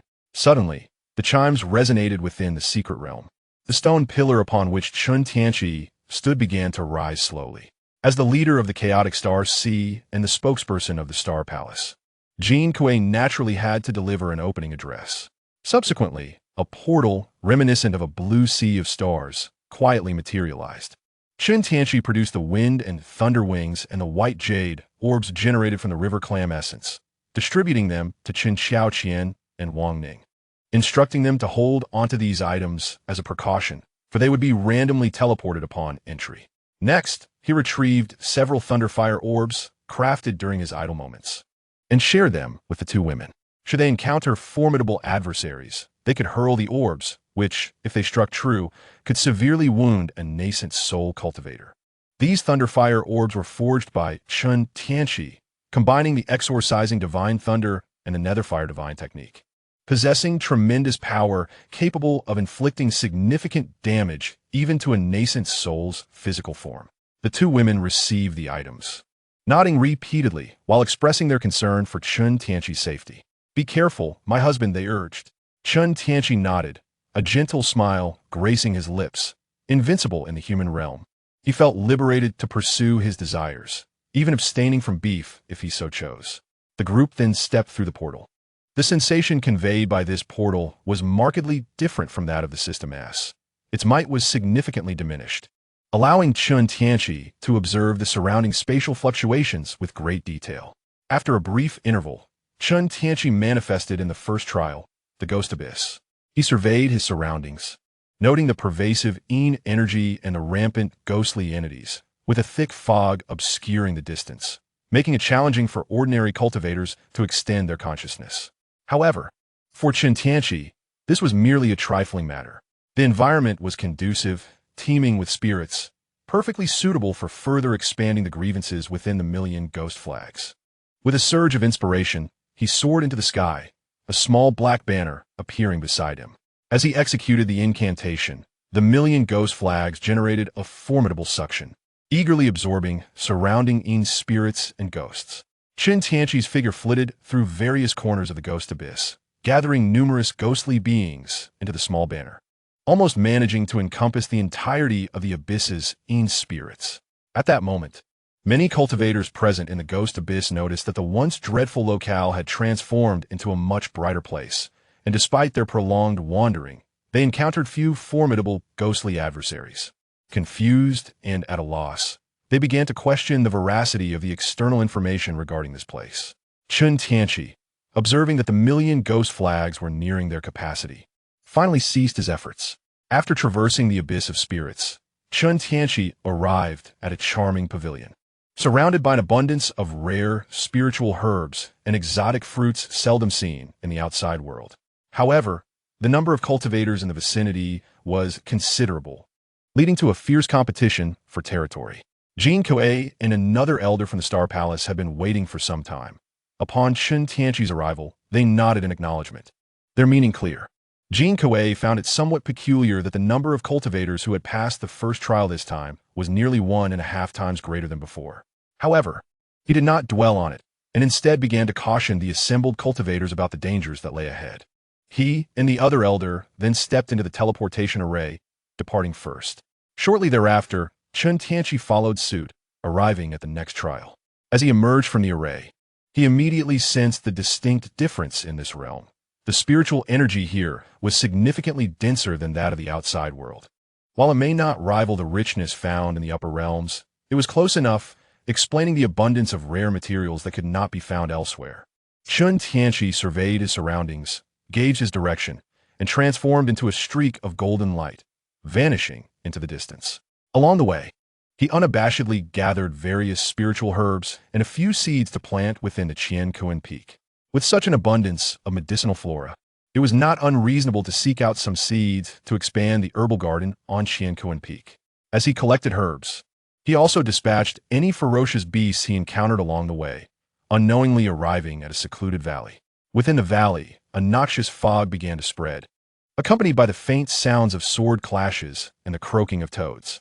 Intrigued, Chen Tianqi soared into the fray, witnessing a massive toad spirit, crimson and violet in hue, covered in warty protrusions, engaged in a fierce battle with a beautiful woman clad in a black dress, wielding a jet-black sword. This enchanting woman was none other than Madame Shuang, whom he had seen outside.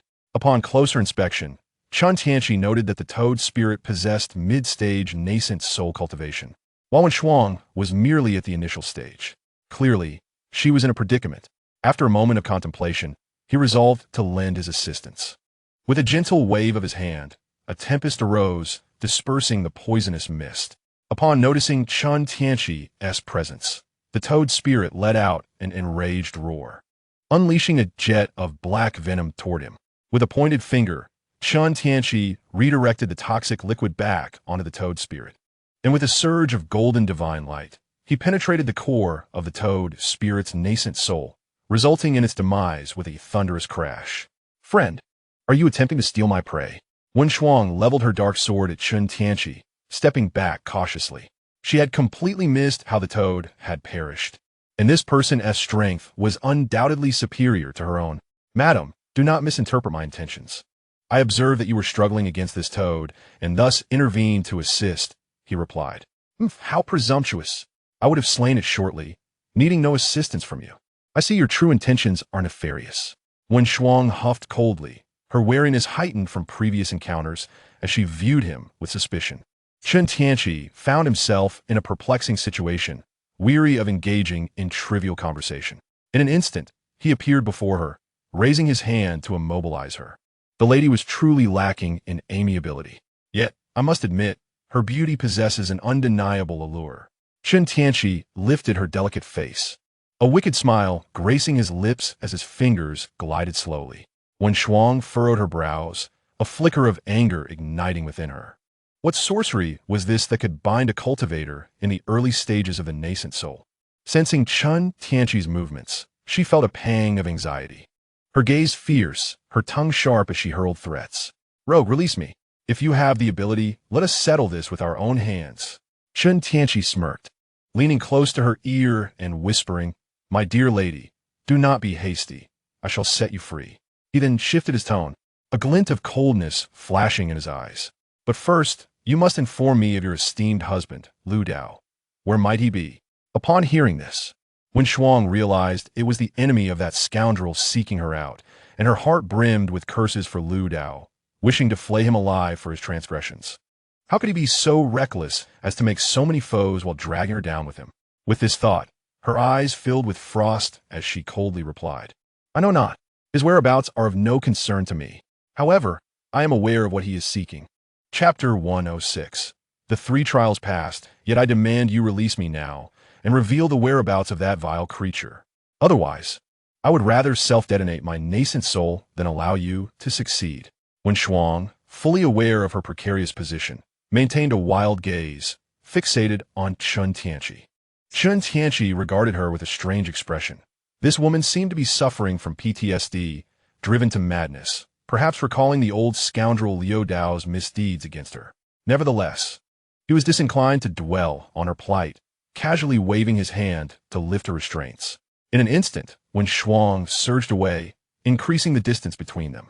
Shall we speak now? My patience is finite. Chen Tianqi observed her with indifference, unfazed by her potential to flee. He is in search of the ancient teleportation array. The ancient teleportation array? What purpose does Lu Dao have for this? Chen Tianqi pondered. Could it be that he has learned of the creator of the 6th extreme true demon technique, who left an altar in the human realm? Is he seeking the altar left by the 6th extreme ancestor to facilitate a clandestine passage to the spirit realm? As he stroked his chin, a contemplative look crossed his face.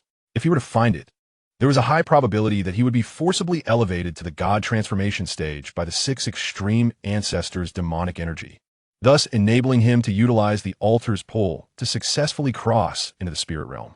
This cannot be allowed. Once this matter is settled, I must locate him and eliminate him to prevent future repercussions. A glint of coldness flashed in Chen Tianqi's eyes as he turned to Wen Shuang, extending his hand graciously. Thank you, my lady. You are free to leave. Upon hearing this, Wen Shuang hesitated, torn between her desire to inquire about his intentions regarding that wretched being and her uncertainty on how to articulate her question. Observing her dilemma, Chen Tianqi offered a mischievous smile, teasing her. If the lady does not wish to depart, she may engage in a discussion with me here regarding the warmth of human kindness. With a cold, piercing glare directed at Chen Tianqi, Wen Shuang transformed into a beam of sword-like light and swiftly vanished. Chen Tianqi shook his head, pondering whether this woman had always possessed such a fierce demeanor or she had been altered by the 6 paths. Upon reaching the gathering point for the 2nd trial, he found numerous cultivators already present, contemplating whether to embark on the path of ice or the path of lava. Chen Tianqi chose the path of lava, plunging into the passage, only to be randomly transported to the gorge of the fire and ice route. As the dim surroundings shifted, an expanse of crimson enveloped Chen Tianqi's vision. Scarlet mountains and stones surrounded him, the air thick with the scent of sulfur. Any cultivator unprotected would find even the inhaled air searingly hot, causing a painful sting. However, this posed no challenge for Chen Tianqi, for he could effortlessly alter his environment if he wished. He moved swiftly through the lava path, where medicinal herbs were scarce, yet a plethora of strange insects and rare minerals abounded. He encountered various bizarre creatures along the way, particularly a swarm of iron fire ants, whose sheer numbers could trouble even nascent soul cultivators. Yet, facing their natural enemy, the gold-devouring insects, Chen Tianqi waved his hand, releasing a continuous stream of these insects, which, like shadows, devoured every last one of the ants. The alchemical treasures hidden within their bellies were meticulously collected by Chen Tianqi, for they constituted precious materials. A mere trace of this substance could render any magical artifact extraordinarily resilient. Upon exiting the lava path, Chen Tianqi arrived at a teleportation array, a reward for those who successfully traversed the trial, which would transport cultivators to the Treasure Light Pavilion, allowing them to select an ancient treasure of their choice. After a flash of light, Chen Tianqi found himself before the Treasure Light Pavilion, filled with ancient artifacts. The vibrations of spiritual energy emanating from within were palpable, as clusters of luminous orbs revealed the rarity of the treasures stored inside. Regrettably, Chen Tianqi felt little interest, for he could craft equally marvelous artifacts if he chose. He explored from the first floor to the second, discovering nothing of use to himself. Yet, he considered that while he might not require them, those around him might. As he picked up a paper or fan-like ancient artifact, an abundance of azure light restrictions suddenly materialized, surging towards him. Chen Tianqi understood that this was the teleportation restriction of the place. Taking an artifact would result in his immediate expulsion. However, he had not finished collecting, and thus he would not leave. In an instant, a crimson energy surged within him, slowly coalescing into a fiery phoenix that circled around him, drawing in all the azure light and sealing it outside. Chen Tianqi collected the ancient treasures of the paper fan within the Qian Peak, subsequently seizing the second, third, and fourth items until he had gathered all the ancient treasures on the second floor of the Baoguang Pavilion. However, the ethereal blue light restraints within the loft multiplied ominously, coalescing into a vortex that ensnared Chen Tianqi tightly. The space distorted and contorted, locked in a stalemate against the power of the phoenix. It could not breach the defenses. Initially intending to procure the treasures on the first floor, Chen Tianqi, upon witnessing the escalating situation, realized that if he lingered any longer, the Baoguang Pavilion might be destroyed by the clash of energies. Thus, he relinquished his desire to continue collecting, deeming it a boon for others. Chen Tianqi retracted the power of the phoenix, and in the next moment, the ethereal blue light transported him to the Scripture Pavilion. Here, akin to the Baoguang Pavilion, a cultivator could replicate only one technique. Regrettably, Chen Tianqi was not one to adhere to such rules.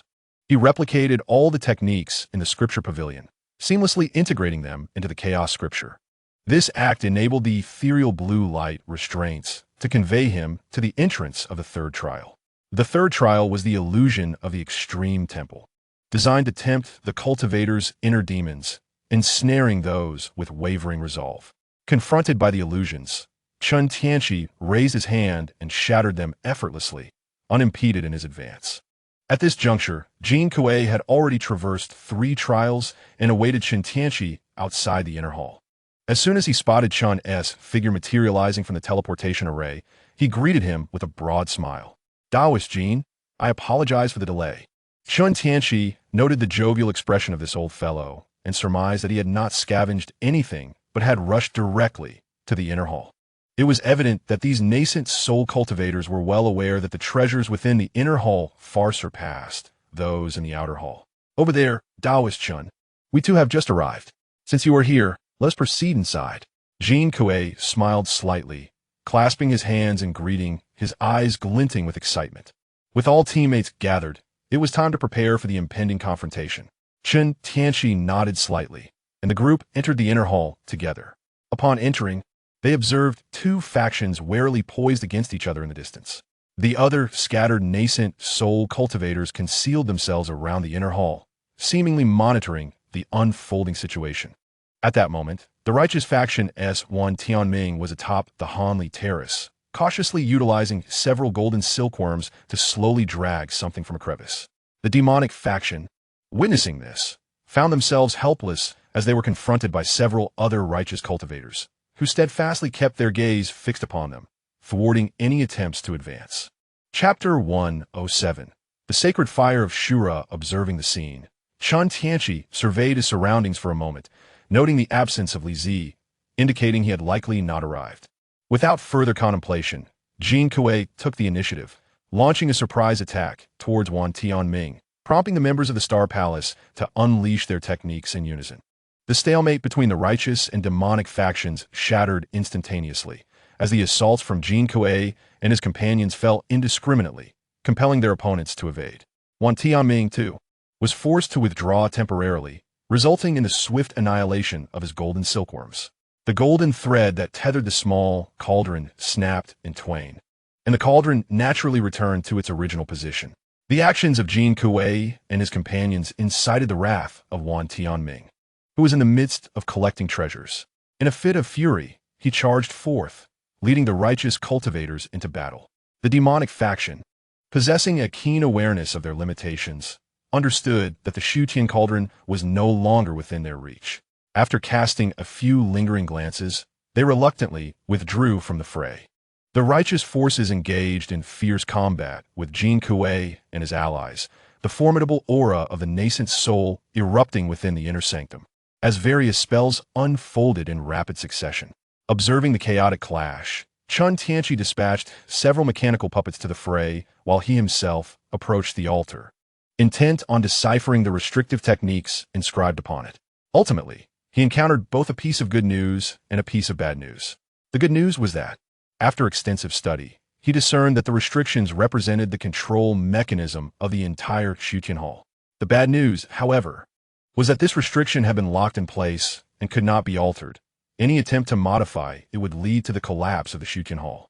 This realization left Chen Tianqi momentarily elated, as he had hoped to transport the entire hall away. Dissatisfied with the outcome, he ascended to the Hanli platform, gazing into the abyss below, and without hesitation, descended into the depths. Beneath the chasm lay a small cauldron, enshrouded in azure flames, the Qianlan ice flame. As soon as Chen Tianqi alighted, the blue flames surged forth, imbued with an intense chill. Harnessing the power of the heavenly melting furnace, he grasped the Qianlan pearl, formed from the cauldron's flames, and consumed the frost-inducing fire that coalesced upon his body. Subsequently, he summoned the Qingzhu Fengyuan sword, igniting the exorcising divine thunder and drawing it into his being. Under the refining influence of the heavenly melting furnace, the infernal essence of his nascent soul began to meld harmoniously with the Qianlan ice flame and the golden exorcising divine thunder. Moments later, a muffled sound resonated within him, as a frigid, gray-white flame enveloped his nascent soul, embedding it with cryptic inscriptions. With a flick of his wrist, a chilling azura, sacred fire materialized in his hand. As he felt the characteristics of the flame, despite its frigid nature, it possessed the power to repel and extinguish malevolent forces, evoking his admiration. Truly, it was the azura sacred fire, a divine flame of the ghostly realm. This fire seamlessly amalgamated the three elemental materials. Any ordinary cultivator who dared to touch it would be reduced to ash, their body and soul incinerated. Chen Tianqi then retracted the azura sacred fire and turned his gaze towards the small cauldron, realizing that it was not merely a spiritual treasure, but also the key to a hidden realm. At that moment, the silvery moon residing within the wolf-headed jade scepter sensed the vanishing Qianlan ice flame and, breaking free from the cauldron, transformed into a streak of silver light, darting toward the exit of the cavern. However, with a decisive wave of his hand, Chen Tianqi summoned the wolf-headed jade back, extending his right hand to firmly grasp it. After several futile attempts to break free, the jade scepter eventually succumbed to stillness. Subsequently, Chen Tianqi seized the small cauldron and soared out of the cavern, leaving the vast chasm behind. Beyond the great cavern, the battle between Jin Kuei and his companions and the righteous faction intensified, growing fiercer with each passing moment. Various mystical techniques and secret arts were unleashed in rapid succession. At that moment, Wan Tianming observed Chen Tianqi soaring from the cave's mouth, clutching the void heaven cauldron, and his eyes turned crimson with rage. What a clever ploy to lure the tiger from its den. How dare you seize what is rightfully mine? You truly have a death wish. With that, he executed a hand gesture, sending a golden sword shadow hurtling toward Chen Tianqi. Chen Tianqi, witnessing the approaching sword shadow, smirked slightly, eager to test the might of the azura sacred fire. He withdrew the small cauldron into the Qingkuan peak and conjured a swirling mass of ash-white flames in his hand. With a gentle breath, the azura sacred fire erupted forth like a bolt from a crossbow, instantly transforming into an expansive sea of grayish-white flames, surging toward Wan Tianming and the other nascent soul cultivators, leaving frost in its wake. Seeing this peculiar fire, Wan Tianming hastily summoned the mysterious Huang Mirror, projecting a yellow barrier in a desperate attempt to shield himself from the flames. However, the azura sacred fire was relentless, swiftly breaking through the barrier. Realizing the dire situation, Wan Tianming attempted to evade, but the flames surged with increased speed, and a wisp of ash-white fire struck him. With a scream of agony, Wan Tianming was instantaneously reduced to ashes. The remaining nascent soul cultivators, witnessing this scene, panicked and scrambled to escape, neglecting their mutual attacks. Some attempted to employ secret techniques for defense, only to meet the same grim fate as Wan Tianming. At that moment, Jin Kui had already retreated to the entrance of the inner hall. Upon witnessing Wan Tianming engulfed by the ash-white flames, he sensed impending doom and abandoned his current foes. Fleeing in haste, as anticipated, the terrifying flames swiftly annihilated the remaining nascent soul cultivators of the righteous faction. While one of Jin Kuei's own companions unwittingly became engulfed in the inferno, meeting a similarly tragic end. This left Jin Kui trembling with fear, grateful for his swift escape. Contemplating this, Jin Kui nervously cast a glance at Chen Tianqi, secretly speculating whether he intended to eliminate them all in one fell swoop. "Why so anxious, my friend Jin?" Chen Tianqi remarked, suddenly appearing before him, a bemused expression on his face as he observed Jin Kuei's startled countenance. Jin Kui was taken aback. How had Chen Tianqi appeared before him without his notice? What level of cultivation did he possess? Cold sweat beaded on Jin Kuei's forehead as he forced a stiff smile, a blend of mirth and distress upon his visage. "Ah, Brother Chen, you are truly formidable, ha. Fear not, my friend Jin. We are allies and shall not turn against you." Chen Tianqi reassured him, having discerned Jin Kuei's unease, likely stemming from the earlier spectacle. Nevertheless, he possessed a sense of honor and would not unleash his wrath upon his fellow adventurers. As for the unfortunate nascent soul cultivator from his side, well, he sheepishly acknowledged, "I apologize, I miscalculated my strength. Since the agreement has been fulfilled, you are free to depart, Brother Chen." Under the assurance provided by Chen Tianqi, Jin Kui finally set aside his lingering concerns. He began to discern that this individual was an enigma of profound depth. It would be wise to provoke him sparingly and to limit their interactions. He couldn't help but wonder if Chen Tianqi was a reincarnation of some formidable being or perhaps had been usurped by another's consciousness. After all, how could one so young possess such formidable cultivation? "Very well, Taoist Jin, I bid you farewell." Chen Tianqi nodded slightly and transformed into a beam of golden light, departing from the inner hall. Following the absorption and integration of the Azura sacred fire, the realm he had previously managed to suppress was now beginning to loosen its grip. He had initially contemplated a breakthrough to the upper realm, but the spiritual energy in the human realm was insufficient. Even reaching the divine transformation stage was quite challenging, not to mention the void refinement stage. It seemed likely that a breakthrough would deplete the remaining spiritual energy of the human realm, plunging this world into an age of magic's decline. Chen Tianqi now aimed to return to the second trial of the Void Sky Palace, where the spiritual energy was abundant, nearly matching that of the upper realm, making it the ideal location for his breakthrough. Upon stepping into the second trial's icy fire domain, a small celestial space, he commenced his search for the most abundant source of spiritual energy. Eventually, he established a formation near a spiritual spring beneath a waterfall, positioning himself above the spring in a meditative posture, preparing to break through to the void refinement realm. In an instant, the surrounding spiritual energy surged toward Chen Tianqi like a tidal wave, coalescing in the air to form a colossal vortex of spiritual energy reaching towards the heavens. Chen Tianqi absorbed the energy voraciously, operating the celestial furnace, merging the 5 elements, and intertwining his primordial spirit with his magical power. Behind him, a towering figure began to materialize. Within his dantian, the phoenix power that coiled beside his nascent soul surged forth, gradually expanding and intertwining with the grand silhouette behind him. Before him stood a giant enshrouded in grayish-white flames, with a phoenix swirling around it, holding stars in its hands, standing upon the sun and moon, and devouring all things. The fusion of phoenix power and Azura sacred fire, combined with the celestial furnace, gave rise to the ethereal manifestation of the phoenix flame giant spirit. Boom!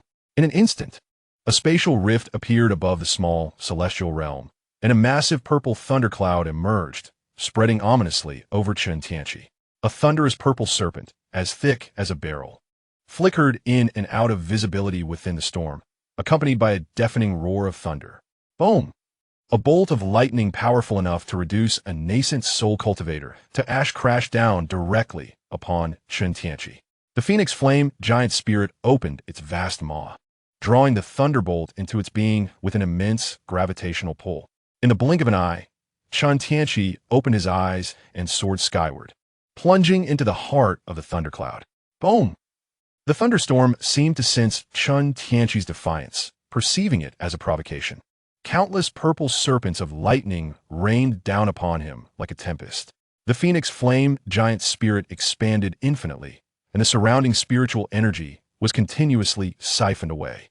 At that moment, numerous cultivators within the Void Sky Palace distinctly felt as if the spiritual energy around them was being consumed by an invisible titan, ebbing away incessantly and growing increasingly sparse. Especially for those cultivators at the second level, there was an overwhelming sense of dread, as the entity capable of devouring such an immense quantity of spiritual energy in a brief span was undeniably a terrifying presence. Many cultivators, disregarding their quest for treasures, fled like startled birds towards the teleportation array, escaping one after another from the Void Heaven Palace. The once boundless thunder tribulation clouds suddenly appeared minuscule before the majestic phoenix flame giant spirit. With a mere thought, Chen Tianqi commanded the phoenix circling around the phoenix flame giant spirit to merge into the illusion, its ash gray and crimson flames intertwining like a dancing fire dragon, devouring the heavens and the earth. A colossal mental force surged forth like a flood breaching a dam, completely submerging the entire expanse of thunder tribulation clouds. In the next moment, the giant spirit opened its cavernous mouth, swallowing the mass of thunder clouds whole, which were then refined to nothingness in mere breaths. Chen Tianqi received the feedback from the phoenix flame giant spirit, with purple electric arcs dancing around him, his aura surging explosively. Thanks to the refining effects of the thunder tribulation, a significant portion of the phoenix's power had been assimilated. The exquisite mental strength continuously nourished Chen Tianqi, causing his spirit to grow rapidly, becoming exceedingly formidable. This instant propelled Chen Tianqi's realm to the late stage of void refinement, causing a significant portion of the spiritual energy in this miniature world to dissipate, transforming into the source of his magical power. The overcast skies of this small realm cleared, restoring the original brilliance of sunlight. Standing tall, Chen Tianqi exuded an air of cosmic power with every gesture, as though his very being had merged with the universe. This was the advantage of a cultivator in the void refinement stage. Their bodies had become intertwined with the cosmos, imbued with the essence of the heavens. In theory, as long as there was sufficient spiritual energy and energy to meet the body's needs, their lifespan could match that of the heavens, rendering them immortal and indestructible. With his power significantly enhanced, Chen Tianqi felt an overwhelming joy, and in the next moment, he vanished into the secret realm. At that time, scattered throughout the sea area were cultivators who had sensed the anomalies within the secret realm and fled in a panic. There were also several cultivators who fortuitously passed by, discovering this secret realm and lying in wait outside to rob solitary cultivators of their treasures. They were on high alert, ready to pounce. Just after Chen Xiaoqian and Wang Ning exited the secret realm, they found themselves surrounded by 5 golden core stage robbers. "A few lovely ladies, I suggest you surrender quietly," one robber leered, his gaze unabashedly roving over the 2 elegant beauties. Chen Xiaoqian frowned slightly, a cold snort escaping her lips, her eyes flashing with murderous intent. "I advise you to skedaddle while you still can. When my husband emerges, you won't even know how you met your end. Indeed, our husbands are golden core cultivators." Wang Ning chimed in with a knowing smile. Her words ignited a flurry of whispers among the robbers, as they exchanged furtive glances. Are they speaking the truth? What if they are indeed the wives of golden core cultivators? We've stirred a hornet's nest. One of them suggested nervously, perhaps we should quickly apologize and retreat.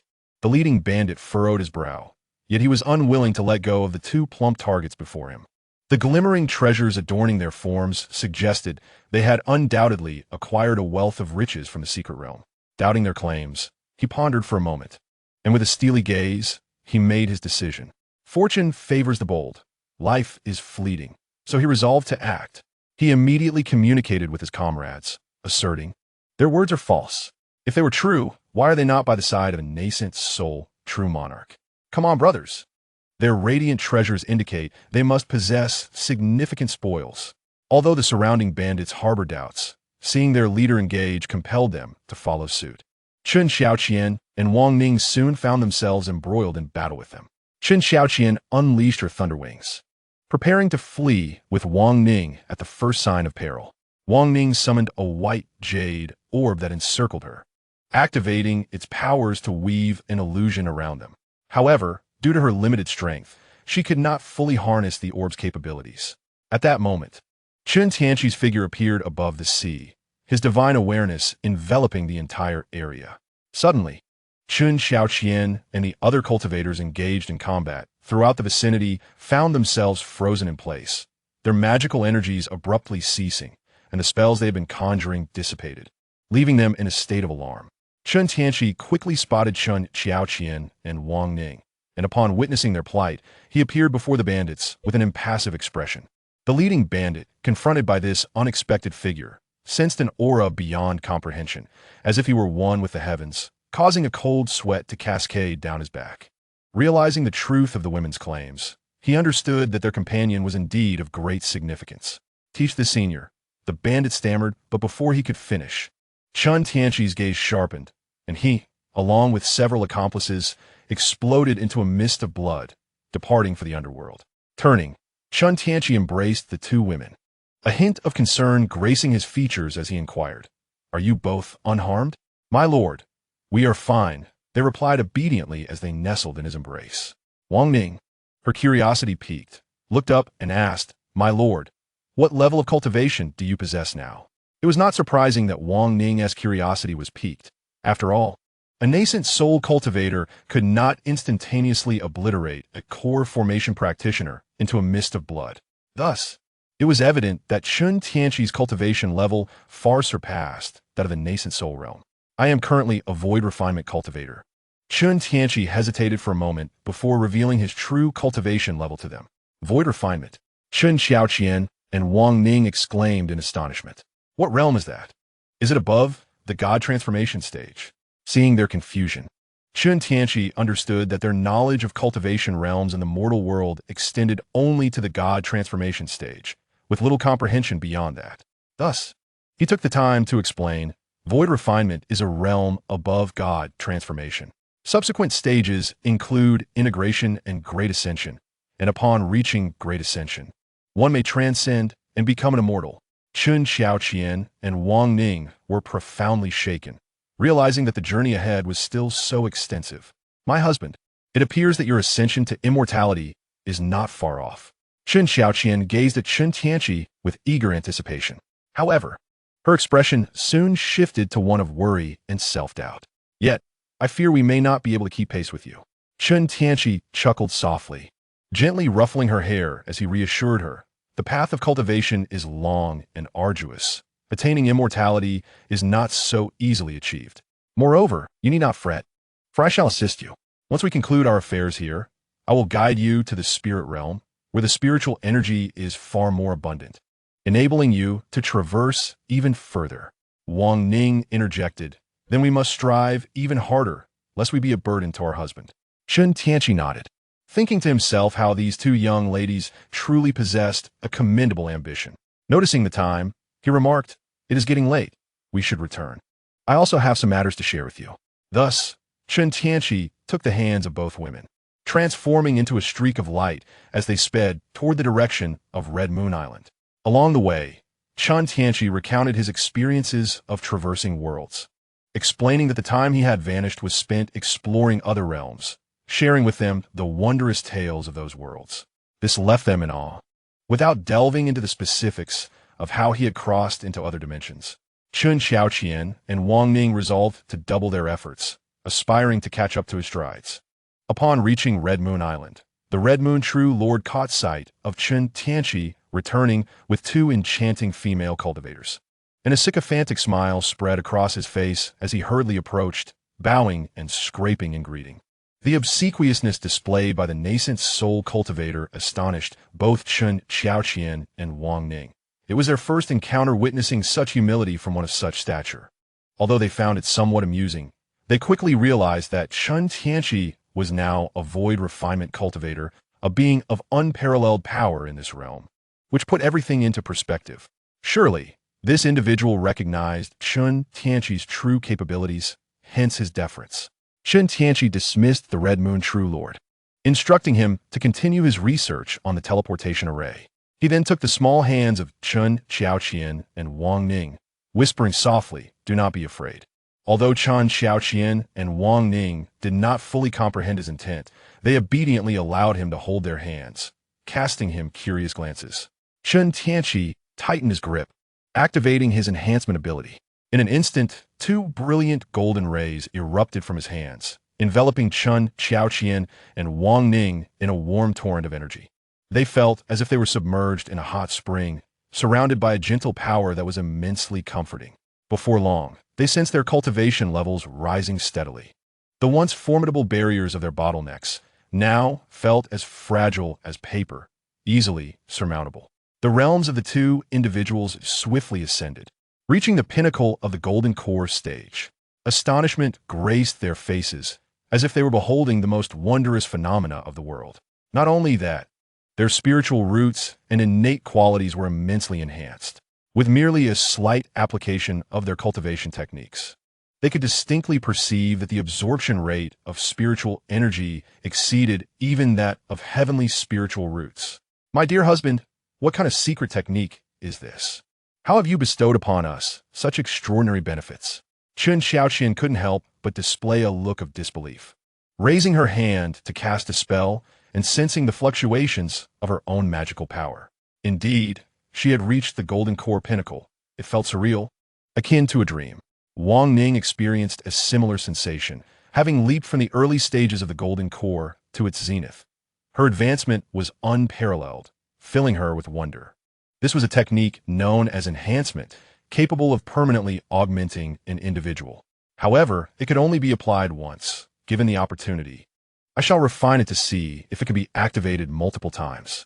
Chen Tianqi smiled faintly, observing the astonished expressions of the two women, feeling a swell of pride. He then produced a storage pouch and presented it to them, saying, "These are the cultivation resources I have prepared for you. After returning, you may share them." Within were various items Chen Tianqi had concocted during his leisure time, including elixirs, magical artifacts, formations, and talismans. Chen Tianqi's thoughtful gesture deeply moved Chen Xiaoqian and Wang Ning. In a moment of heartfelt gratitude, they each leaned in and bestowed a kiss upon him. Chen Tianqi embraced the two women, letting out a soft sigh. It seemed he would indulge himself well tonight. Later, Chen Tianqi brought the two women to meet Su Xiaoli. Upon discovering that Su Xiaoli was a little fox, Chen Xiaoqian and Wang Ning simultaneously pinched the soft flesh at Chen Tianqi's waist, their faces adorned with a playful smirk as they remarked, "My dear husband, your taste truly grows more unique." However, Chen Tianqi remained unfazed by their teasing, displaying an impressive composure. Without batting an eyelash, he thumped his chest and declared, "Beast-eared girls embody a man's romance."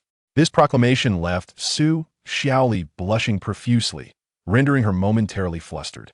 At that moment, the astute Wang Ning shot Chen Tianqi a sidelong glance, then gently took Su Xiaoli's small hand, engaging her in warm conversation alongside Chen Xiaoqian. Usually a bit foolish, Su Xiaoli suddenly tightened her mental focus. Realizing that to gain their approval, she must seize this opportunity. Thus, she addressed them as sisters, joyfully conversing with them amidst laughter and merriment. Gradually, Chen Tianqi found himself sidelined, helplessly shaking his head. Then, with a flicker, he vanished from sight, granting them space to converse as he made his way to the cavern of the Red Moon. Inside, the Red Moon sighed deeply, lamenting her situation. "Here I am, a dignified, nascent soul, true monarch, renowned within the realm of cultivation. As I journeyed through countless trials, my reputation as a formidable and brilliant strategist has been well established, regarded as a once-in-a-millennium genius in the art of formations. Yet, to my dismay, I found myself in a position where I must bow and flatter others. Even more infuriating is the fact that I am often dismissed with ease, relegated to a mere laborer." With a heavy sigh, the Lord of the Red Moon exhaled deeply. "Alas, in reflecting upon my circumstances, my countenance darkened, brows knitted tightly, a visage laden with sorrow." "Oh, your expression suggests some dissatisfaction with me?" Suddenly, the voice of Chen Tianqi resonated behind the Lord of the Red Moon. Observing the shifting emotions on Red Moon's face, Chen Tianqi couldn't help but find amusement in the situation, adopting a serious demeanor as he posed his question. The unexpected voice startled Red Moon, causing him to shudder. Without a doubt, the only one capable of approaching him so stealthily was the revered ancestor. In haste, Red Moon turned, sliding to his knees, and with utmost sincerity placed a hand upon his chest, proclaiming loudly, "Master, I am merely troubled by matters concerning the teleportation array. It is by no means dissatisfaction with you." Chapter 110. Capturing the tortoise in a jar, Chen Tianqi gazed at the shrewd old man before him and, with a sigh of exasperation, gently patted his head, understanding the weight of his disappointment. "Have I not previously stated that as long as you assist me with the research on the teleportation array, benefits will surely follow?" Upon concluding his words, Chen Tianqi's hand, resting atop the old man's head, glimmered with brilliant golden light, activating his enhancement abilities. In an instant, Red Moon felt a warm current enveloping him, akin to a gentle spring breeze, as his aura began to surge. The long stagnant barrier of his cultivation broke free, as if an invisible force propelled his advancement. In the blink of an eye, his cultivation skyrocketed, soaring to the late Yuanying stage. Red Moon, somewhat incredulous, introspected within himself. Had he truly reached the late Yuanying stage? Was it possible to attain such a level with merely a single touch? He had toiled for so long, stuck at the early Yuanying stage, with no progress to show for it. Yet now, he had inexplicably become a late-stage Yuanying cultivator. In that moment, Red Moon realized the magnitude of his transformation, bursting forth in exuberance and unable to contain his joy. "Ha! I have reached the late Yuanying stage. I am now a late-stage Yuanying cultivator." Witnessing Red Moon's ecstatic antics, Chen Tianqi could not bear it any longer and swiftly delivered a sharp slap. The force of the blow was akin to thunder, silencing Red Moon immediately, as cold sweat dripped down his back. "Oh no, how could I have forgotten that this was the enhancement granted by my esteemed ancestor?" He immediately knelt before Chen Tianqi, tears streaming down his face, tightly grasping Chen Tianqi's thigh, weeping profusely in gratitude. "Thank you, my master, for your benevolence. In this life, no, for all eternity, I shall be yours. Please do not show me pity. Use me as you will." Chen Tianqi felt an itch on his thigh and looked down to find him rubbing against it while uttering such repulsive words. A wave of nausea washed over Chen Tianqi, and he swiftly kicked him away, though he moderated the force, lest a single blow would obliterate him. "Enough of this nonsense. From now on, serve me faithfully, and perhaps there is hope for you to achieve a higher realm."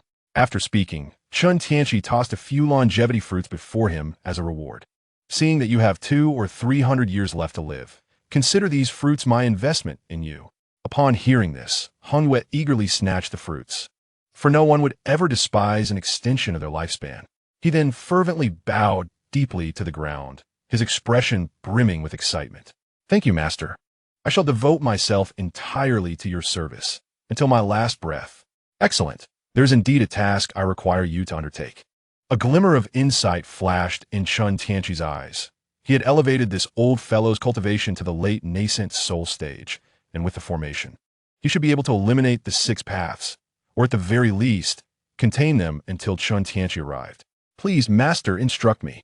Hongyue's demeanor turned serious, attentively awaiting his command. Chen Tianqi casually tossed a jade slip, speaking with nonchalance. "There is an island that conceals an ancient teleportation array. You are to investigate it.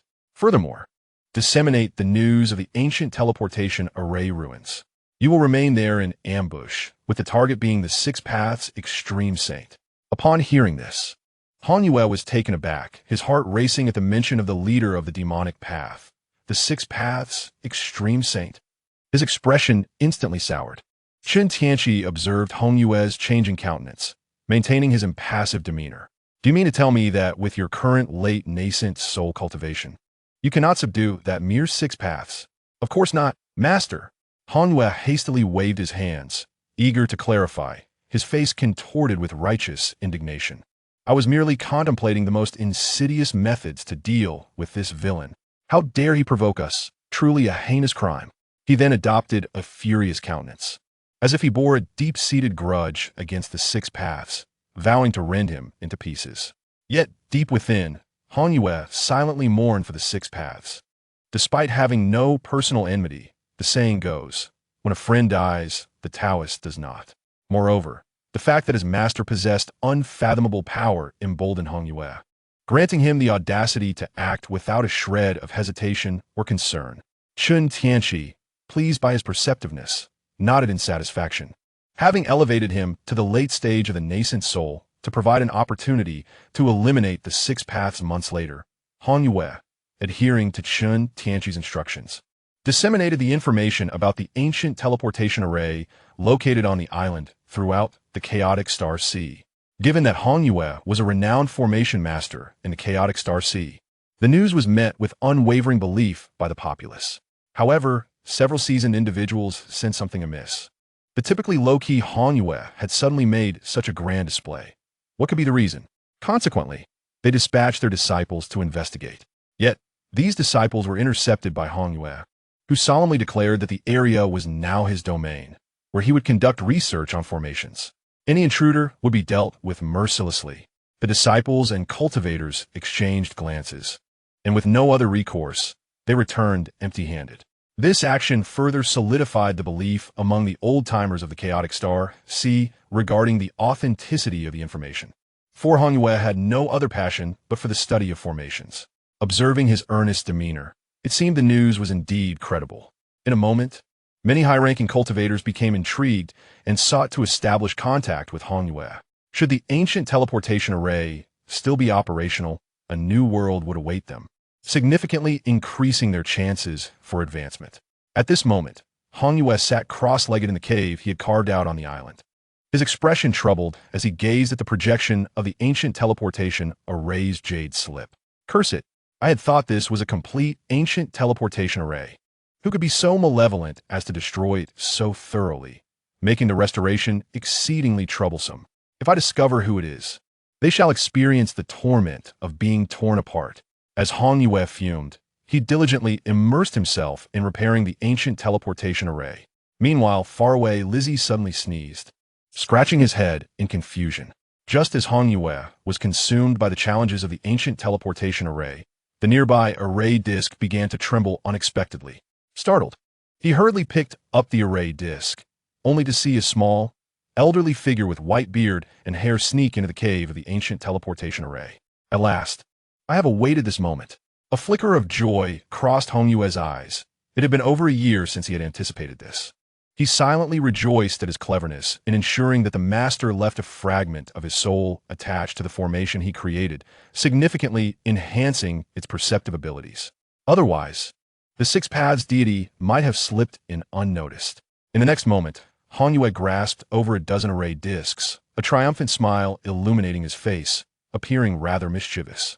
Six paths supreme, here I come. Prepare to experience my freshly crafted formations. Chapter 111. The Cosmic Star Array. Han Yue hovered above the cave, casting a faint glow, while the sea breeze brushed against his face, damp and salty. His figure was ethereal, resembling a specter, as he stealthily flung out several sets of array flags around him. The banners flickered with a faint luminescence, seemingly merging with the surrounding environment. As he arranged the formations, intricate arrays gradually took shape, layered and interwoven, resembling a complex and enigmatic labyrinth. Here lay the Zhoutian star array, painstakingly crafted by the Red Moon, comprised of multiple grand formations. Its celestial power converged and circulated naturally, harnessing the strength of the stars above to fend off adversaries. It not only boasted formidable defense as a protective array, but also harbored hidden perils.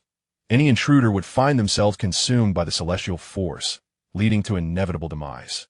Within the caverns of the island, the six paths of the extreme saint, a frail old man with a white beard, stood before the shattered ancient teleportation array, his heart heavy with frustration. After much toil and effort, he had finally uncovered the existence of an ancient teleportation array here. Learning that the formation master of the Red Moon was stationed at this location, and he had cautiously infiltrated. To his dismay, he was met with such a dilapidated sight.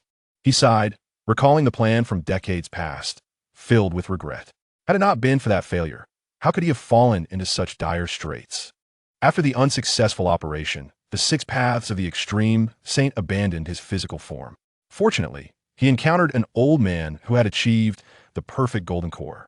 Without hesitation, he seized that body and, over the course of several decades, not only restored his cultivation, but advanced further to the late stage of the nascent soul.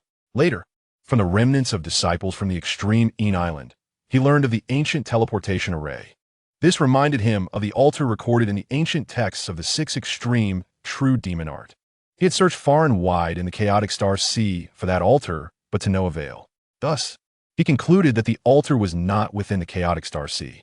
Yet, he remained unaware of how to escape that realm, leaving the matter unresolved until the appearance of the disciple from extreme Island enlightened him, prompting him to seek the whereabouts of the ancient teleportation array. Fellow Taoist, why do you intrude upon my domain? The voice of the Red Moon rang clear, echoing through the cave and sending a tremor through the 6 paths of the extreme saint's heart. He hurriedly extended his consciousness outward, only to be astonished to find it impeded, unable to expand. A sense of foreboding enveloped him, and he quickly forced a stiff smile, bowing in greeting.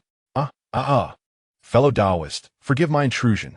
I am but a humble formation master, and your earlier revelations have stirred my curiosity beyond measure, compelling me to enter uninvited.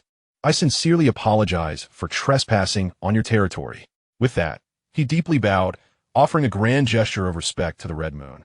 Oh, you claim to be a formation master? Then allow me to test your knowledge. The Red Moon hovered above the cave, observing the 6 paths of the extreme saint's charade through a reflective surface, a sly smile creeping upon his face, relishing the spectacle of another's sycophantic performance. What is the operational principle of the 2 instruments' Northern Dipper formation? The 6 paths extreme sage wore a bewildered expression, internally cursing Hong Yue with fervent disdain. How could he possibly comprehend the operational principles of the 2 instruments' North Star formation?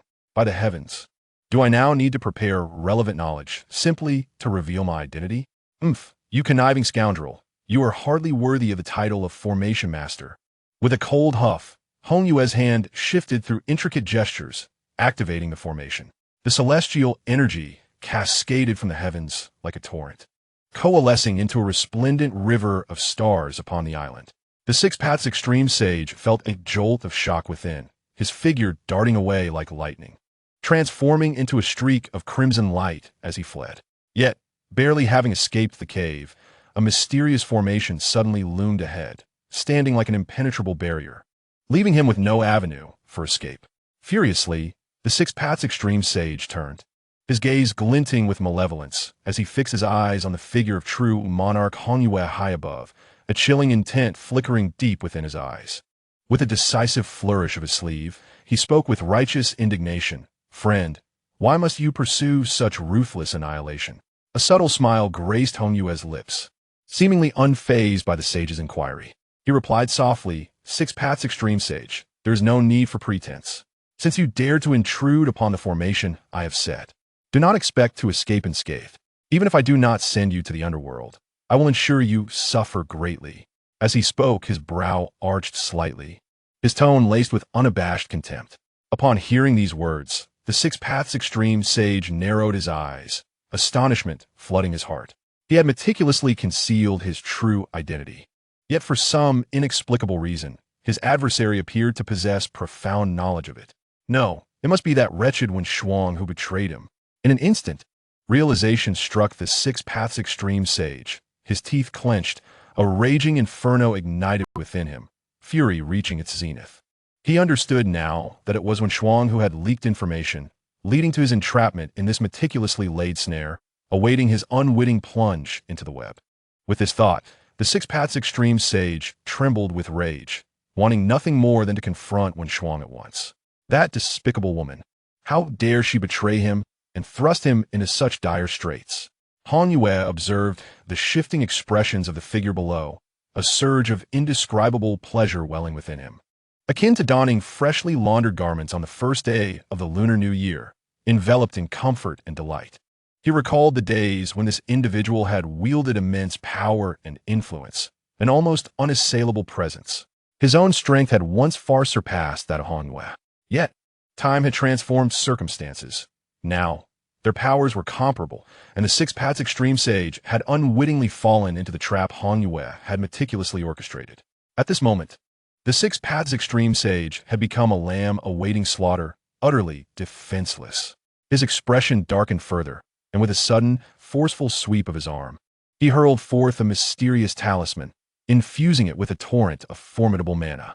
In an instant, the talisman erupted with an astonishing surge of spiritual energy, leaving all who beheld it in awe. Oh, my dear ancestral grandmother! Could this truly be the fabled array-breaking talisman that has long since vanished from the world? Red Moon exclaimed in astonishment. Chapter 112. Red Moon slays the Six Paths. Red Moon was taken aback, his face betraying disbelief. He had never anticipated that his adversary possessed such a precious and rare high-level talisman capable of breaking formations. If an ordinary formation master were to encounter this talisman, it could indeed provide the Six Paths Supreme with a chance to escape from the array. However, Red Moon was no ordinary formation master. He was a renowned master of formations, celebrated throughout the chaotic star sea. In an instant, Red Moon grasped the primary array disk, resolutely biting into his fingertip to extract a droplet of crimson blood. Using his finger as a pen, he swiftly inscribed several mysterious and ancient glyphs in the air, merging these inscriptions into the surrounding array flags. He then began to softly chant an esoteric incantation. The stars aligned, the celestial bodies shifted, and the constellations stirred. As his voice fell, the array disk in his hand erupted with a brilliant golden radiance. Simultaneously, the celestial energies in the sky seemed to respond to some unseen summons, slowly gathering and surging outward like a tide. At this moment, the entire formation transformed into an enigmatic entity, as if it had become self-sustaining. The 7 stars of the Big Dipper connected in a leftward arc, while the purple tenuity and northern pole rotated in a rightward motion, embodying the positions of the 4 corners of the universe, surrounded by the sun, moon, and 5 stars forming a circular arrangement. In the blink of an eye, the already formidable defensive barrier of the array was significantly reinforced, resembling the countless stars scattered throughout the vast cosmos, utterly indestructible. Faced with such an overwhelming defense, the array-breaking talisman of the Six Paths Supreme, despite its astonishing power, could only leave behind minute cracks upon impact. These fissures vanished in an instant, restoring the array's integrity and stability without the slightest effect. Red Moon continuously altered his hand seals as the celestial star array continued to gather stellar energy. In a moment, meteors shot forth like arrows towards the Six Paths Supreme. The Supreme glanced at the useless array-breaking talisman in his hand, and his already dark expression grew even more somber, akin to a piece of charcoal. His brows knitted in contemplation as he pondered how to break free from this predicament. At that moment, a multitude of shooting stars suddenly filled the sky, interrupting the Six Paths Supreme's train of thought. Alarmed, he swiftly brandished a crimson umbrella artifact, positioning it above his head. The umbrella unfurled, creating a barrier resembling a shower of red raindrops. After summoning his protective artifact, the Six Paths Supreme did not remain idle. He soared into the air, deftly manipulating his hand seals. From behind him, a torrent of black smoke erupted, coalescing into grotesque skulls, akin to a pack of ferocious wolves, charging directly at the meteor shower. Following this, the Six Paths Supreme produced a small blood-red diamond. He brushed his fingers over his eyes, activating his spiritual sight to seek the location of the array's core. However, after a brief search, his heart grew increasingly anxious. Damn it! Why does this formation also restrict my divine sense? Without the aid of my spiritual perception, relying solely on my eyes to locate the formation's core seemed an insurmountable challenge. Gritting his teeth, the Six Paths Supreme Sage ultimately decided to abandon the search. With a swift motion, he hurled the crimson gem towards the direction of the Red Moon. Instantly, the blood-red gem transformed into a streak of crimson light, darting forth with the speed of lightning, piercing through the formation to strike directly at the Red Moon's crown. The Red Moon, taken aback, was filled with alarm. What kind of treasure is this, capable of such power and breaking through the formation? In a hurry, the Red Moon unleashed a golden bell artifact, positioning it before him, then swiftly formed a seal with his hands, enveloping himself in a layer of azure, translucent mist. The blood-red gem collided violently with the golden bell, being deflected, yet it abruptly veered mid-air, aiming straight for the Red Moon's back. A tantôt explosion échouée, and the Red Moon's figure was instantly engulfed in a spray of water. Utilizing the water escape technique, the true Red Moon appeared on the opposite side of the celestial star formation, patting his chest in residual fear, secretly lamenting the cunning and treacherous tactics of the leader of the demonic path. With a steely gaze, the Red Moon resolved to retaliate, amplifying his magical energy directed into the formation disk. In an instant, meteors cascaded like a torrential downpour within the celestial star formation, the speed of their assault surging. As the celestial guardians materialized in endless waves, armed with sharp blades, they struck ferociously. The Six Paths Supreme Sage unleashed a blood claw, tearing through the celestial guardian before him. But to his astonishment, the guardian's form, not yet dissipated, self-destructed. This unexpected turn left him astounded, and as the smoke cleared, a trickle of blood escaped the corner of his mouth. His face darkened like coal. He deftly evaded an attack from a celestial guardian behind him, leaping forth to unleash another blood claw. Once more, the celestial guardian exploded, releasing a terrifying wave of energy. The Six Paths Supreme Sage quickly threw forth a refined corpse from his storage bag, using it as a shield while he continued his ranged assaults. Above the formation, the Red Moon stroked his chin, scrutinizing the remnants of the Six Paths' magical energy, calculating how much longer he could endure.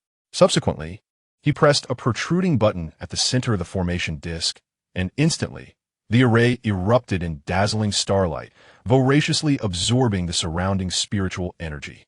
The power of the stars grew stronger, and the numbers of meteors and guardians surged. Simultaneously, as it was midday, with the sun blazing high in the sky, the formation began to absorb the power of the scorching sun, igniting fierce flames, and the temperature within the array soared dramatically. Countless fire dragons materialized, surging towards the Six Paths Supreme Sage. Overwhelmed, the Six Paths Supreme Sage was inadvertently struck by a celestial guardian and bombarded by numerous fire dragons and meteors. In that fleeting moment, he swallowed a black pearl, and instantly, his aura erupted, swirling with ominous black energy, creating a rather bizarre spectacle. The once diminutive figure of the old man began to swell, his features contorting, fangs protruding, muscles bulging, as he commenced his transformation into a demonic form. He charged towards the pinnacle of the formation, raising his fist to strike fiercely as dozens of crimson lights within him pierced forth like blades. Sensing impending danger, Han Yue immediately summoned a golden bell, enveloping the Six Paths Extreme Sage and propelling him towards the ground. The bell bore the imprints of his fists, threatening to shatter at any moment. Faced with the exponentially rising power of the Six Paths Extreme Sage, Han Yue's heart sank. If he could not overcome this, the repercussions from Chen Tianqi would surely be dire. In that instant, he cast aside any concern for the potential destruction of the island, observing as the formation plate hovered steadily above the array. Suddenly, a brilliant beam of light erupted, soaring into the vast starry sky. Following this, a myriad of intricate and mysterious runes surged forth like a tidal wave, rapidly spreading in all directions until they coalesced into a fluctuating blue starlight wave. Initially faint, this wave grew increasingly formidable over time, seemingly intent on engulfing the entire world.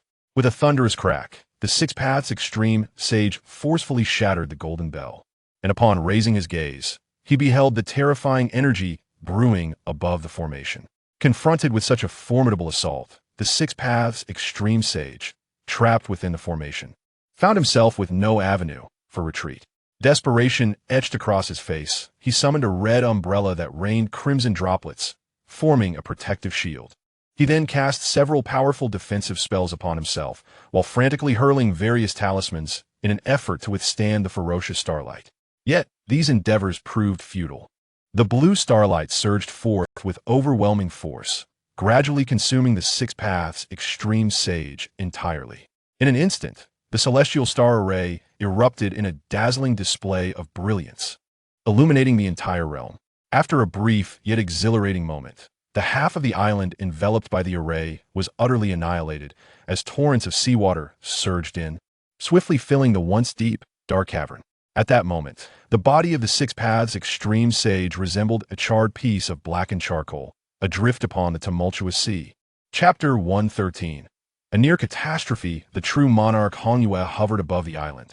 His gaze fixed intently on the body of the Six Paths extreme sage floating on the sea's surface, his brows slightly furrowed, a hint of perplexity crossing his visage. How could the body of the Six Paths extreme sage remain unscathed amidst such a ferocious wave of light? The power of his demonic form was indeed astonishing. Reflecting on the earlier incident where he nearly fell victim to the Six Paths extreme sage's schemes, Hong felt a surge of trepidation, hesitating to personally investigate the matter further. He circled in the air for a considerable time before ultimately deciding to proceed with caution. Raising his hand and invoking a spell, he suddenly swept his right arm, causing several sharp water spikes to erupt from the sea, piercing directly through the dantian of the Six Paths extreme sage. However, even after these actions, Hong remained uneasy. After a moment of contemplation, he resolved to obliterate the corpse entirely, thereby eliminating any potential future threats. Thus, the Red Moon once more invoked his arcane spells, his palm revealing a mysterious and profound magical sigil.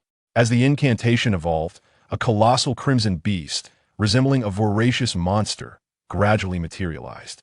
It opened its bloodthirsty maw, charged with ferocious intent towards the Six Paths Supreme, as if to devour him whole and eradicate any lingering dangers. With a thunderous roar, the surface of the sea erupted in a conflagration of reddish-brown flames, seemingly intent on incinerating the very heavens and earth.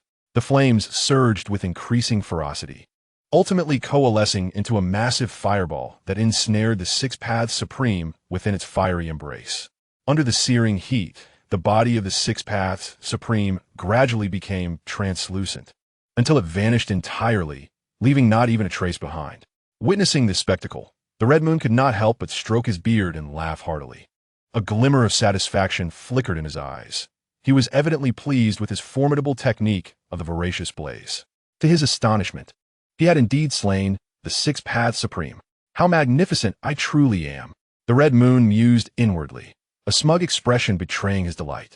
With a slight smile, he extended his hand, summoning the array flags he had previously cast, which returned to his grasp as if beckoned. With a mere thought, the celestial star formation dissipated into nothingness.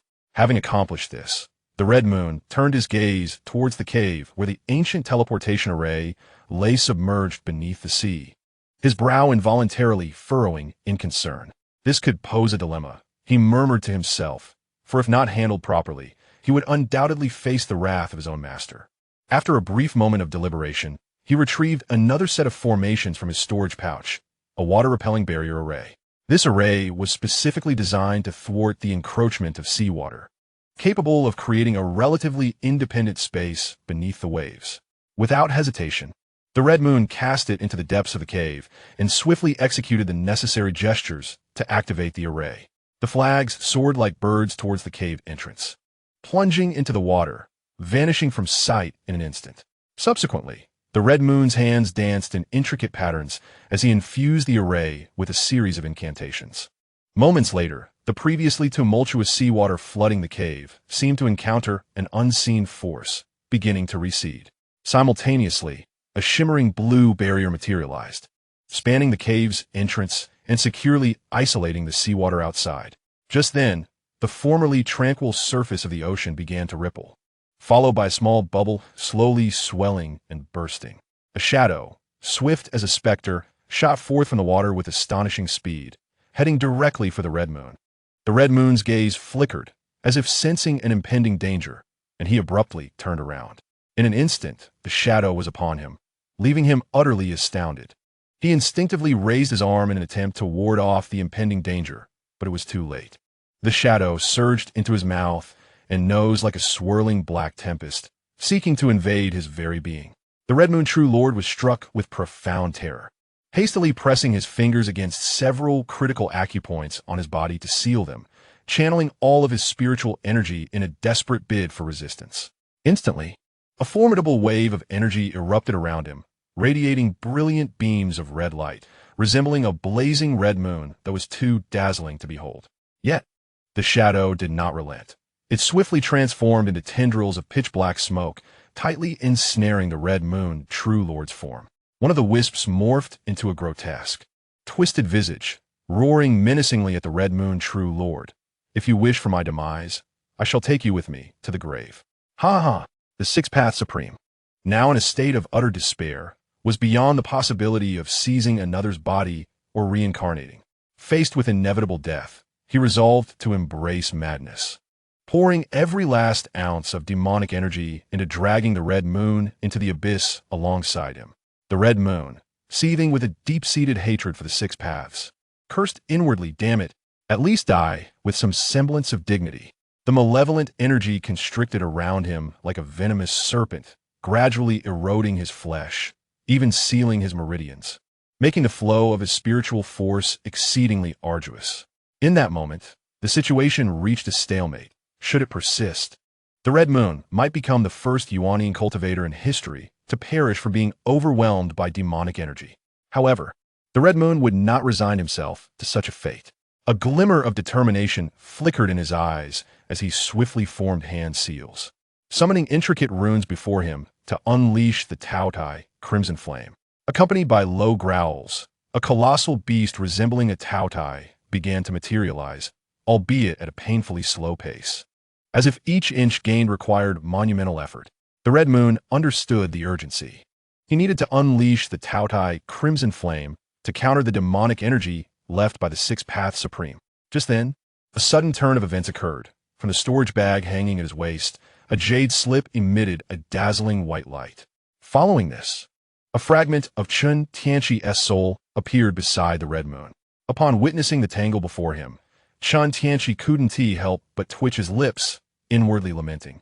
What a disaster! Upon seeing Chen Tianqi, an uncontrollable surge of joy and excitement flooded the Red Moon's heart, tears streaming down his face as he cried out.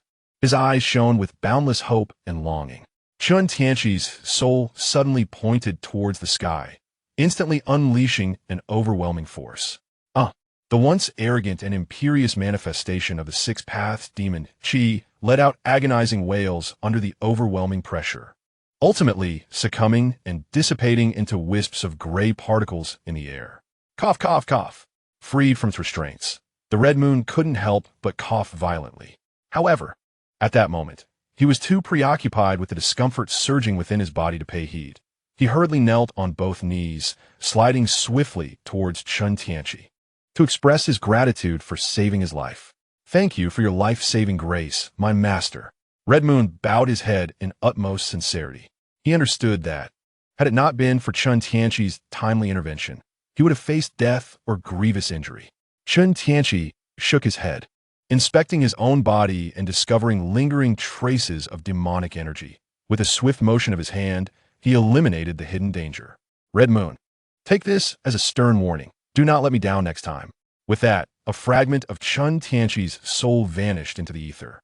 A wave of comfort washed over Red Moon's previously tormented body. Before he could express his gratitude, he heard Chen Tianqi's admonition and hurriedly bowed in agreement. After a while, Red Moon, still shaken, rose to his feet, wiping the cold sweat from his brow. He had nearly met his grandmother in the afterlife. A profound hatred for the Six Paths Supreme surged within him. That old silver coin truly deserved to perish. Chapter 114. The Dual Saints' Invitation, I assure you.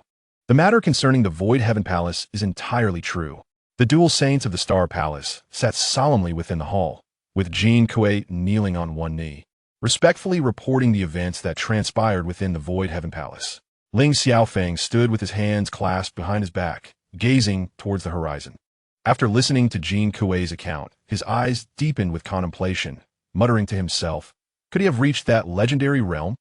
Just decades ago, he had only just broken through to the nascent soul stage.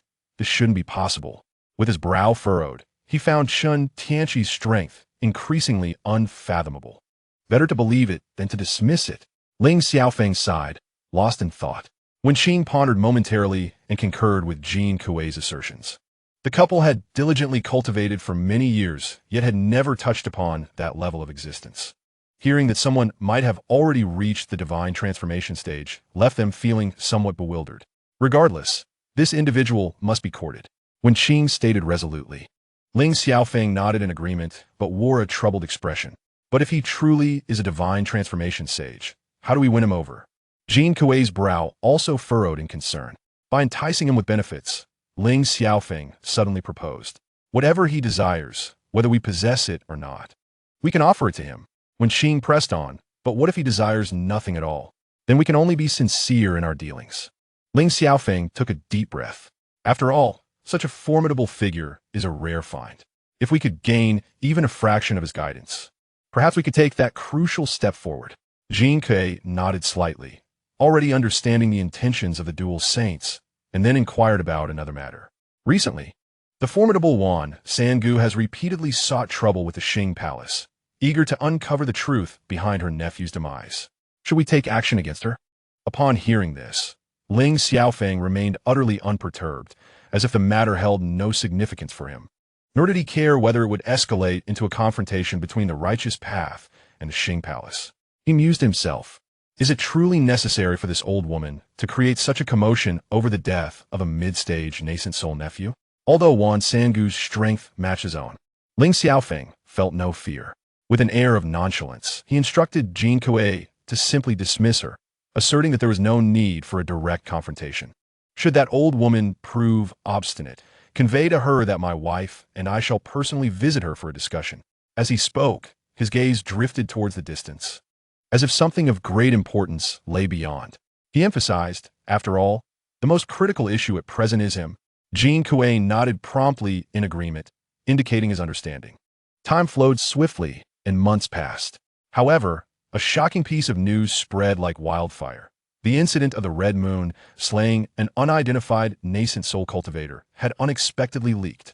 In an instant, many aged nascent soul cultivators were left astounded, whispering among themselves, speculating about the unfortunate soul who had met such a fate. Even more astonishing was the revelation of the Red Moon's formidable power. All this commotion was triggered by an extraordinarily intense surge of spiritual energy emanating from the island where the Red Moon resided. Such a significant disturbance could not escape the eyes of the lurking spies in the vicinity. They speculated as to which brave soul dared to intrude. As the confrontation between the two intensifiers escalated, waves of nascent soul pressure continuously radiated from within the island. Those waiting outside quickly grasped the situation. A nascent soul cultivator had foolishly trespassed into the territory of the Red Moon and engaged in a fierce conflict with the true monarch of the Red Moon. After a prolonged and arduous battle, the situation gradually began to calm. Ultimately, it was the true monarch of the Red Moon who emerged from the island. He cast a cold glance at the concealed crowd around him and, with an expressionless demeanor, transformed into a streak of light, racing away. Upon returning to the Red Moon Island, the true monarch first approached Chen Tianqi to offer his sincere apologies. Chen Tianqi was already well aware of all that had transpired. His spirit had keenly observed the battle between the two. As for the oversight on the part of the Red Moon, it could not solely be blamed on him. One could only say that the Six Paths had played a trick. He then instructed the true monarch to continue his research on the formation and remain at Red Moon Island, while he took several women back to Tianqi City. Surely, the Xing Palace would warmly welcome him upon his arrival. With this thought, a knowing smile crept across Chen Tianqi's face. In Tianqi City, within the grand hall of the Xing Palace, Jin Kui paced anxiously back and forth, deep in thought about how to respond to Chen Tianqi's imminent arrival. Suddenly, hurried footsteps echoed from outside, and a figure rushed in, speaking urgently. The Grand Elder, Chen Qianbiao, has returned to Tianqi City. Jin Kui felt a sudden shock in his heart. Previously, he had heard that Chen Tianqi was on Honyue Island, and it was likely that the old man from Honyue had already pledged allegiance to him. Initially believing that Chen Tianqi would linger on Honyue Island for a while longer, he was taken aback by his swift return to Tianqi City. Jin Kuei's expression darkened as he decisively issued an order to the attendant. You shall immediately go to Taoist Chen, bearing substantial gifts as a gesture of goodwill, and express my desire to host a welcoming banquet for him. No sooner had he spoken than he transformed into a golden streak of light, hurrying away. Chen Tianqi stepped into the teleportation array and, in the blink of an eye, arrived back at Tianqi City. As he reached the vicinity of Miaoying Gate, he unexpectedly encountered a hurried group of Star Palace cultivators.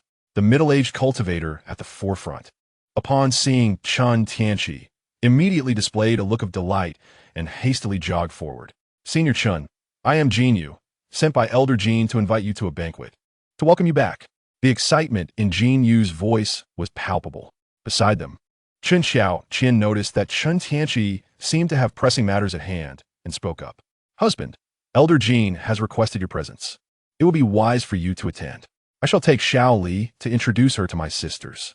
With that, she took the hands of Wang Ning and Su Xiaoli, heading towards the Miaoying Merchant Alliance's loft. Chen Tianqi watched them depart before shifting his gaze to Jin Yu. Smiling gently, let's go then. I wonder what kind of banquet Taoist Jin has arranged for me. Jin Yu felt a wave of relief wash over him.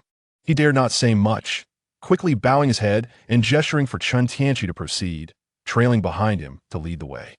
Jin Kuei and the two saints of the Star Palace had already prepared the banquet within the Grand Hall. Ling Xiaofeng and Wen Qing sat opposite Jin Kuei, deliberately leaving the main seat for Chen Tianqi. Guided by Jin Yu, Chen Tianqi entered the Grand Hall, whereupon Jin Kuei and the others immediately rose, smiling warmly to greet him. Taoist Chen, I have long heard of Junior Brother Jin's praises for you. Seeing you today, it is indeed well-deserved. Please, have a seat here, Ling Xiaofeng cordially invited. Chen Tianqi nodded with a smile, surveying the surroundings, and noticed there was only one main seat. He immediately understood the unspoken intention, casting a meaningful glance at Ling Xiaofeng. Ah, this person is quite astute indeed. Once everyone was seated, Ling Xiaofeng spoke first. Taoist Chen, the purpose of inviting you today is twofold. Firstly, to welcome you back, and secondly, to express our gratitude for your assistance to Junior Brother Jin. Chen Tianqi waved his hand dismissively. There is no need for such formality.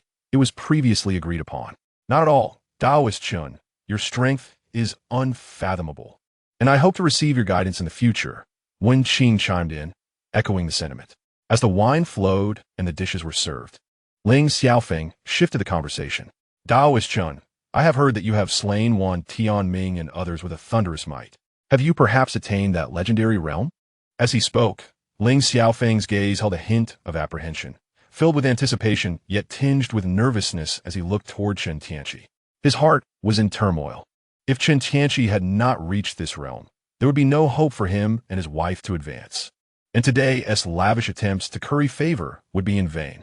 However, if the truth were as such, a beacon would illuminate their path ahead, albeit at a tremendous cost. Yet, to discover a way forward rendered all sacrifices worthwhile. Chapter 115. The subjugation of the Star Palace. Chen Tianqi gently sipped his tea, taking his time to respond to Ling Xiaofeng's words. A subtle smile graced his lips, but in that fleeting moment, an unparalleled pressure erupted from him, sweeping through the entirety of Tianqing City like a surging tide. Instantly, the three individuals who had previously worn smiles found their expressions frozen in horror, their bodies trembling involuntarily as though an immense mountain were pressing down upon them. Ling Xiaofeng, closest to Chen Tianqi, buckled under the weight, his teacup slipping from his grasp and crashing to the ground, yet he remained blissfully unaware. Fortunately, this terrifying aura did not linger long. Within a couple of heartbeats, it dissipated into nothingness. Meanwhile, the people of Tianqing City were left bewildered, sensing an invisible force that had pressed heavily upon their beings. Among those closest to Chen Tianqi, Ling Xiaofeng and his companions felt this sensation acutely. A glimmer of fear flickered in Ling Xiaofeng's eyes as he struggled to swallow hard, contemplating in silence. Could this be the might of a transformation god? Without a moment's hesitation, he rose, bowing deeply to Chen Tianqi and humbly speaking. I beg your pardon for my earlier words, esteemed senior. I hope you will overlook my inadvertent offense and forgive my thoughtless error. The other two, observing this, quickly followed suit, bowing in unison to express their contrition. Chen Tianqi waved his hand dismissively, his tone calm as he replied, "It is of no consequence. There is no need for such formality. I presume, dear friend Ling, that your invitation for me to visit goes beyond mere tea and banter?" Ling Xiaofeng, wearing a smile with great humility, lowered himself further in respect. Indeed, nothing escapes the discernment of esteemed senior. We dare to extend this invitation for two reasons. Firstly, to welcome you properly, and secondly, we have been stagnated at our final realm for over a century. We earnestly seek your guidance for my wife and me. After this, Ling Xiaofeng and Wen Qing bowed deeply in unison. Before Chen Tianqi could respond, Wen Qing interjected, "If you could offer us your insights, we would be willing to provide anything." Chen Tianqi stroked his chin thoughtfully, pondering that Ling Xiaofeng was indeed a rare talent in cultivation. Having reached the late stage of the nascent soul at the age of 500, had it not been for his subsequent cultivation of the Yuan magnetic divine light alongside Wen Qing and lacking 5 spiritual roots, which caused him to stall at the final step, he might have truly stepped into the realm of transformation. It is not entirely out of the question to offer guidance to the two of you, yet I perceive that within this chaotic sea of stars, the hearts of men are divided. Internally, the alliance of the chaotic stars harbors concerns, while externally, the monstrous beasts lurk with predatory intent. It would be more prudent for the Star Palace to take the initiative in unifying our forces, alleviating internal strife, and expanding the territory of our human race. What are your thoughts on this matter? Chen Tianqi suddenly smiled, his profound gaze lingering meaningfully on the two. Upon hearing his words, Ling Xiaofeng was taken aback. Exchanging a glance with Wen Qing, they both discerned Chen Tianqi's intentions, yet were astonished by his ambition to encompass the entirety of the chaotic sea of stars. Nonetheless, Chen Tianqi's reasoning held merit. The Star Palace had become somewhat precarious in the past couple of centuries due to complications in the cultivation of the couple. The chaotic sea of stars now stood on the brink of turmoil, and peace was unlikely to endure for long. It was predicted that once they ascended, the Star Palace would be devoured by the surrounding pack of wolves and tigers. Should the external demon clans intervene, the entire power structure of the chaotic sea would likely undergo a complete upheaval. Thus, it might be wise to align the Star Palace with Chen Tianqi, serving as one of his vanguards in battle. This strategy could rekindle the glory of the Star Palace and ensure its legacy would persist. Furthermore, they could receive Chen Tianqi's guidance, potentially breaking through their cultivation bottlenecks. With these thoughts in mind, Ling Xiaofeng and Wen Qing immediately bowed in reverence, prompting Jin Kuei to hastily follow suit. Ling Xiaofeng's expression was resolute, his voice steady and respectful as he proclaimed, "Senior Chen, your aspirations for the world are truly admirable. The Star Palace is willing to assist you in alleviating burdens and creating a broader space for the human race in the chaotic sea, thus reviving our glory." Chen Tianqi nodded, fully aware of their predicament. He gestured for them to rise and spoke, "I have a fondness for intelligent individuals. Given your sincerity, I shall offer you both some guidance." After a considerable time, Ling Xiaofeng and Wen Qing finally gained clarity on a long-standing dilemma in their cultivation. To their astonishment, it was indeed the Yuan magnetic divine light at play. Ling Xiaofeng felt a pang of regret, realizing that had he known earlier, he would not have coveted the Yuan magnetic divine light, which specifically targeted the 5 elemental spells. Previously, he had harbored some doubts, yet now, confirmed by the words of Chen Tianqi, a revered figure, he understood that this phenomenon was suited for practitioners with 5 spiritual roots.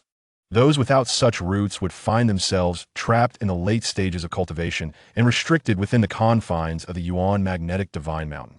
Seeing their troubled expressions, Chen Tianqi smiled gently and indicated a path to resolution. While the Yuan magnetic divine light requires the possession of 5 elemental roots, one may supplement these roots with rare materials from heaven and earth, thus fulfilling the conditions for cultivation. Upon hearing this, Ling Xiaofeng was momentarily taken aback. Supplementing spiritual roots? This was indeed unprecedented. However, considering Chen Tianqi's profound cultivation and extensive experience, he assumed that the senior would not deceive them. With this thought, joy blossomed within him, and he once again bowed deeply, respectfully requesting, "I humbly beseech you, senior, to elaborate on the method of supplementing spiritual roots. It is quite simple, by acquiring some high-grade, rare, and singularly attributed treasures of heaven and earth, and refining them through esoteric methods.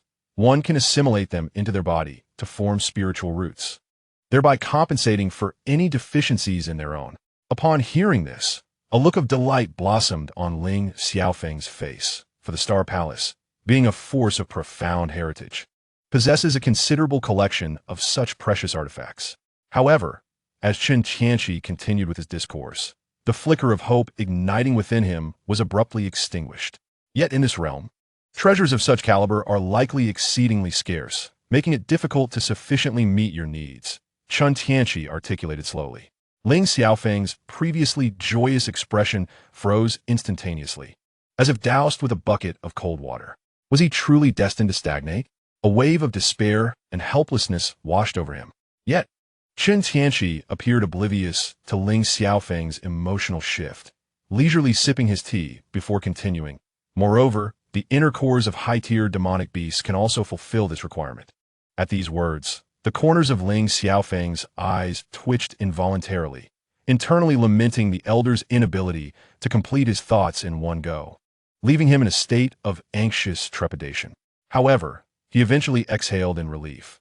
The chaotic star sea, if nothing else, undoubtedly boasted an unparalleled abundance of demonic beasts.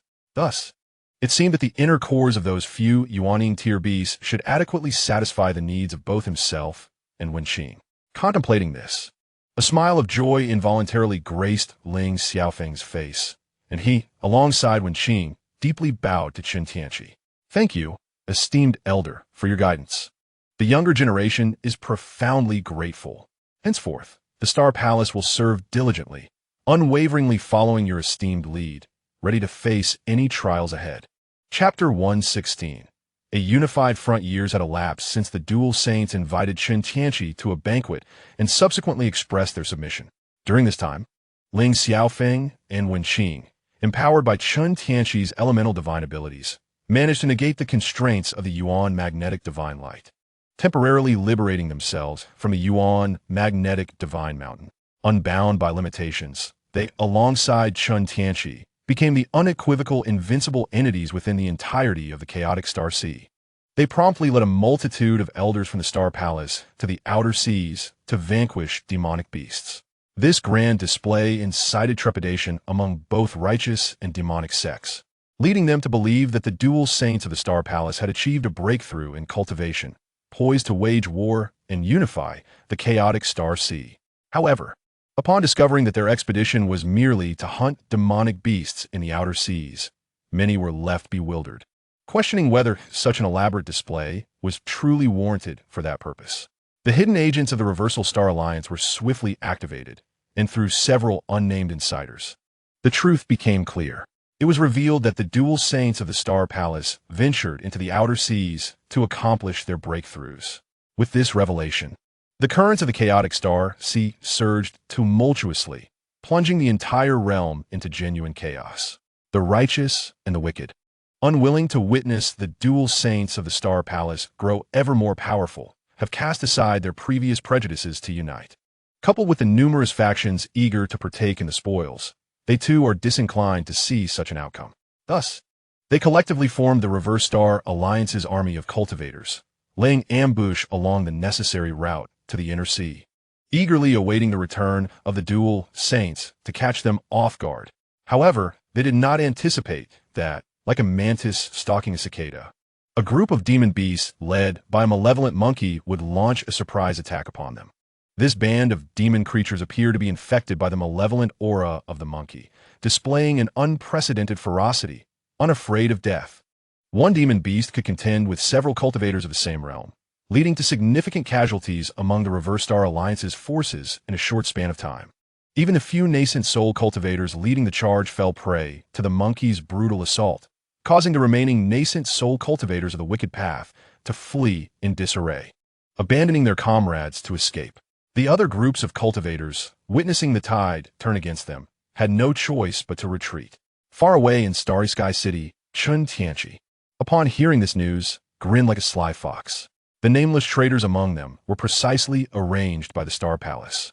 Do not be misled by the fact that the dual saints were confined to the Yuan magnetic divine mountain, assuming their grip on the Star Palace had weakened. In truth, their hold over the Star Palace had become even more resolute over the past century.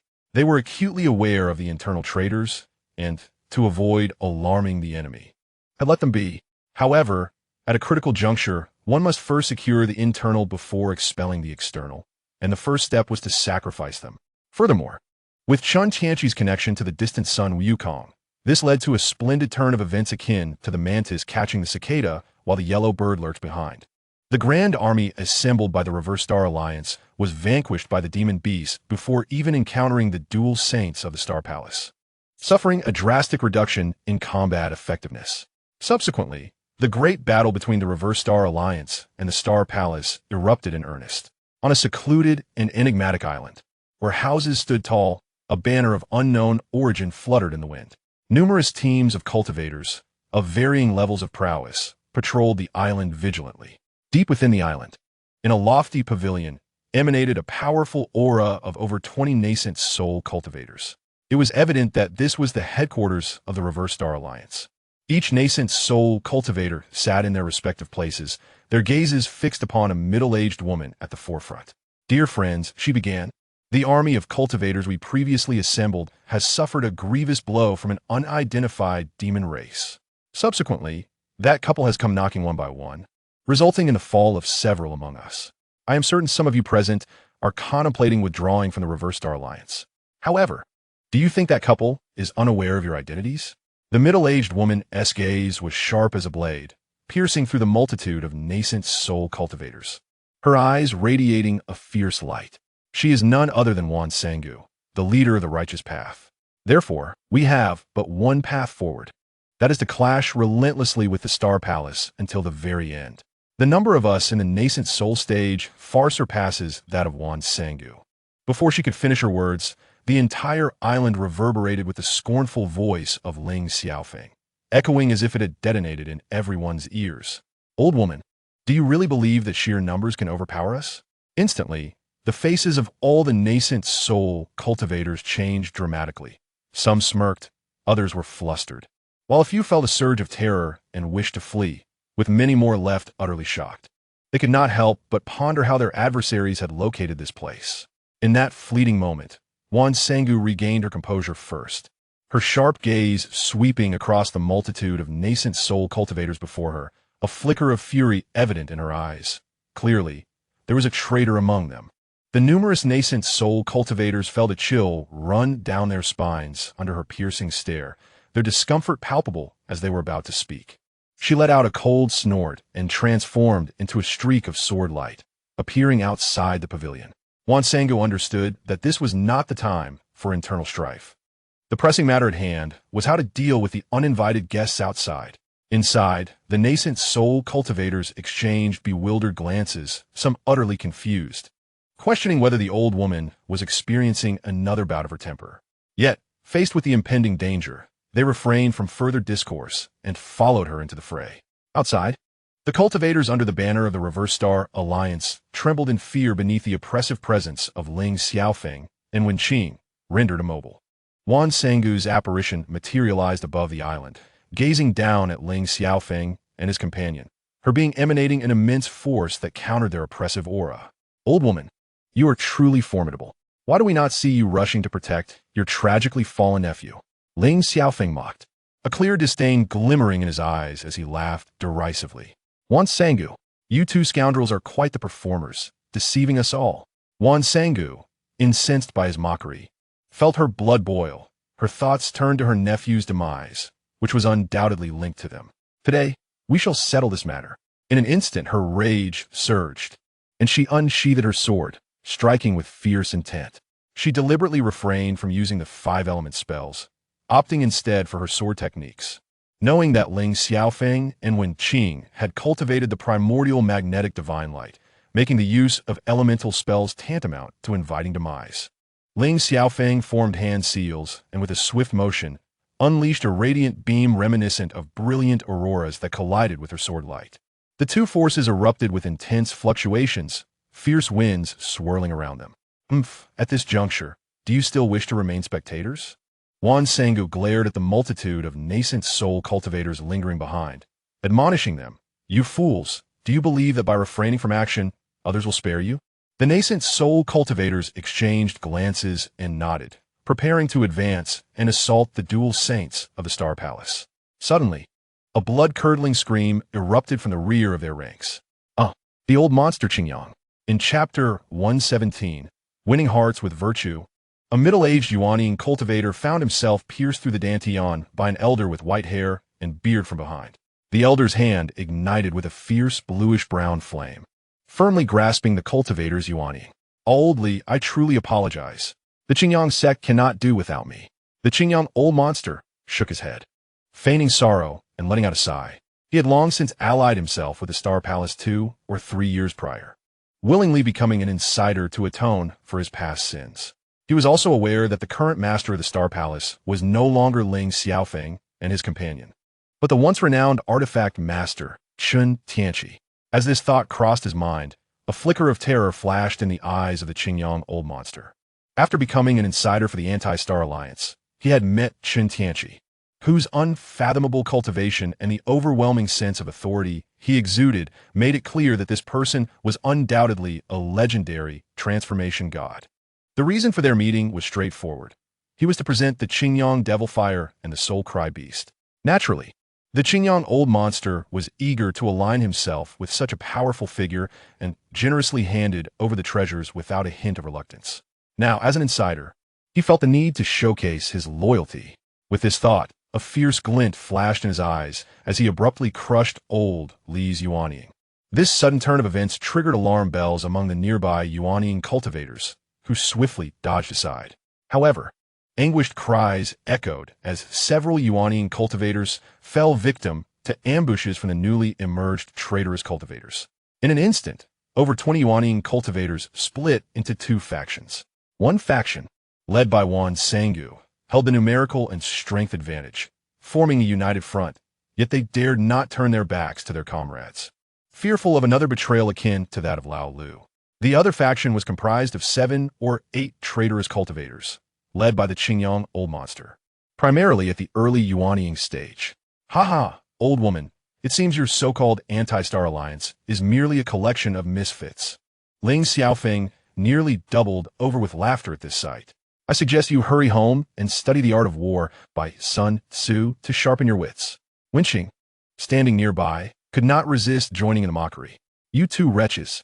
Wan Sangu gripped her sword tightly, veins standing out on her forehead, her gaze aflame with fury. Taoist Wan, forgive me. I do not wish to perish. One valiant Midyuaning cultivator beside Wan Sangu, unable to withstand the pressure of death, suddenly spoke, his eyes flickering as he dared not meet her gaze directly. With that, he invoked a fleeing technique, attempting to escape. Yet, a barrier of formation rose around the island's perimeter, obstructing his path and leaving him astounded. Seeing this, the Midyuaning cultivator gathered his strength for a strike, intending to break through the formation, only to find that his attack failed to stir even a ripple upon impact. Witnessing this, Wan Sangu could not help but utter a scornful remark. What a fool, only providing us with amusement. Indeed, Taoist Ling, Taoist Wen, my heavenly star formation is quite impressive. Isn't it?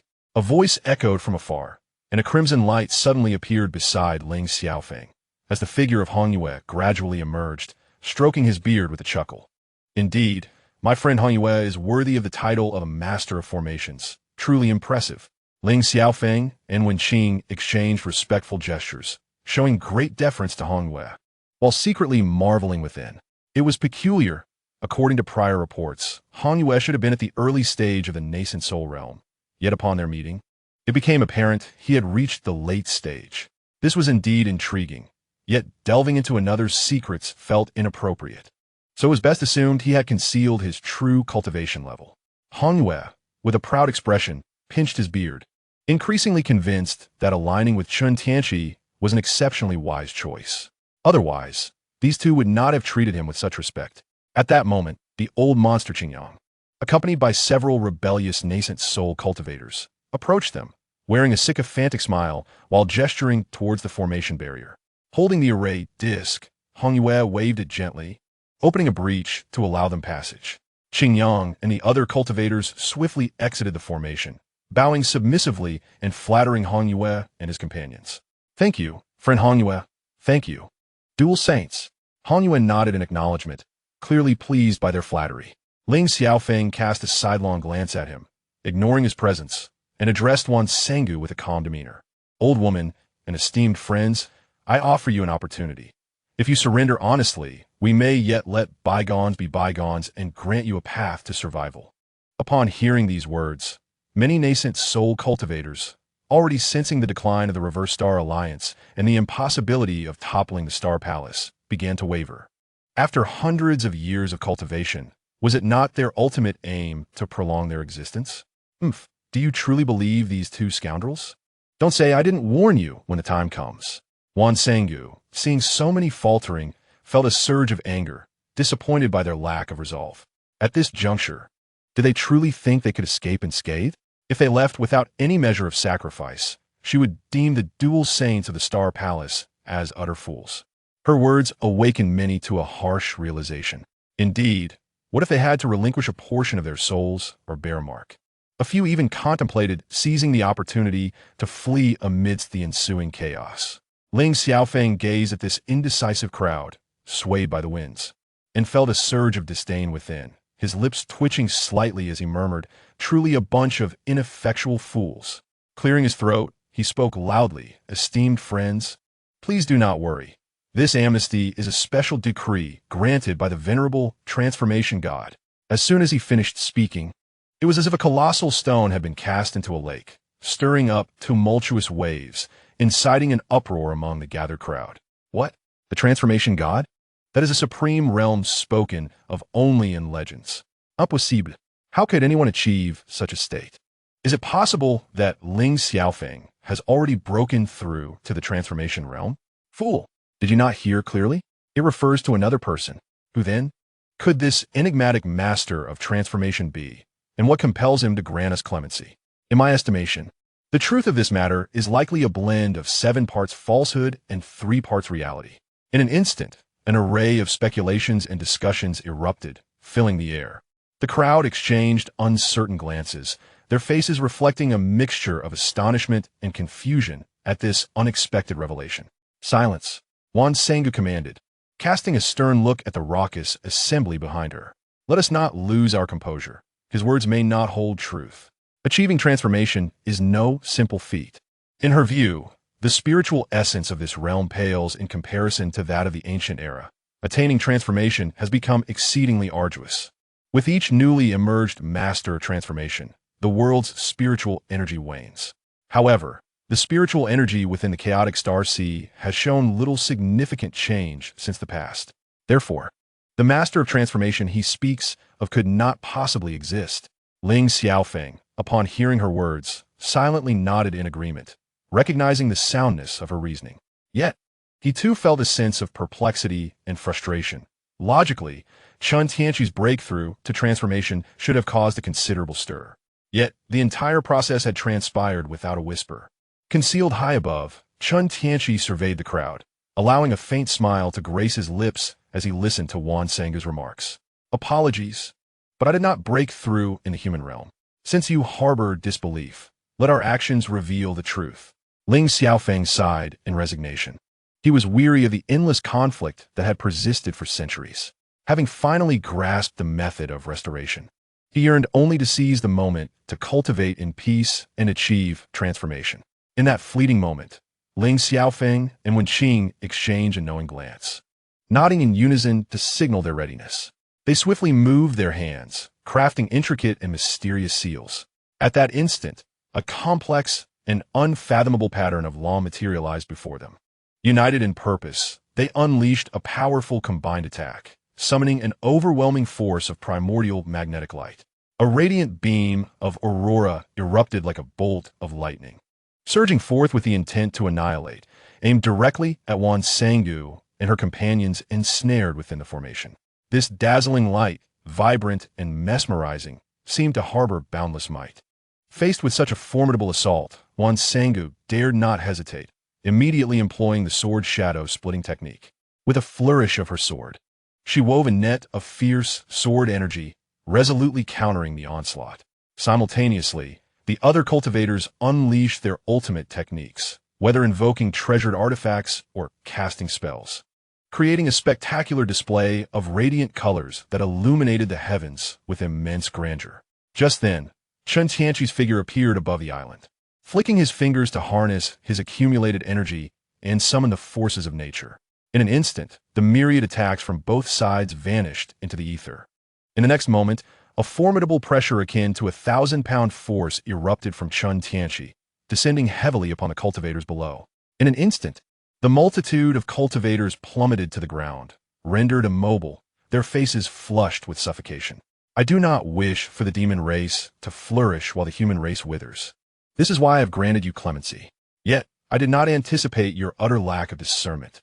Now, if anyone has dissenting opinions, stand forth and speak. Chapter 118. The Celestial Palace of Marvelous Virtue. Chen Tianqi scanned the circle of prostrate cultivators below with an impassive expression. They cannot perish now. The death of high-ranking cultivators would significantly diminish our chances of breaking free from the chaotic star sea and establishing the foremost sect in the human realm. At this moment, the cultivators lying on the ground wore expressions of terror, drenched in sweat. They were astonished to discover the truth behind their words. A true transformation stage master exists. Wan Sangu was now also drenched in cold sweat, her eyes betraying a hint of fear. The might of the transformation stage is indeed terrifying. Subsequently, Chen Tianqi spoke with an unruffled demeanor.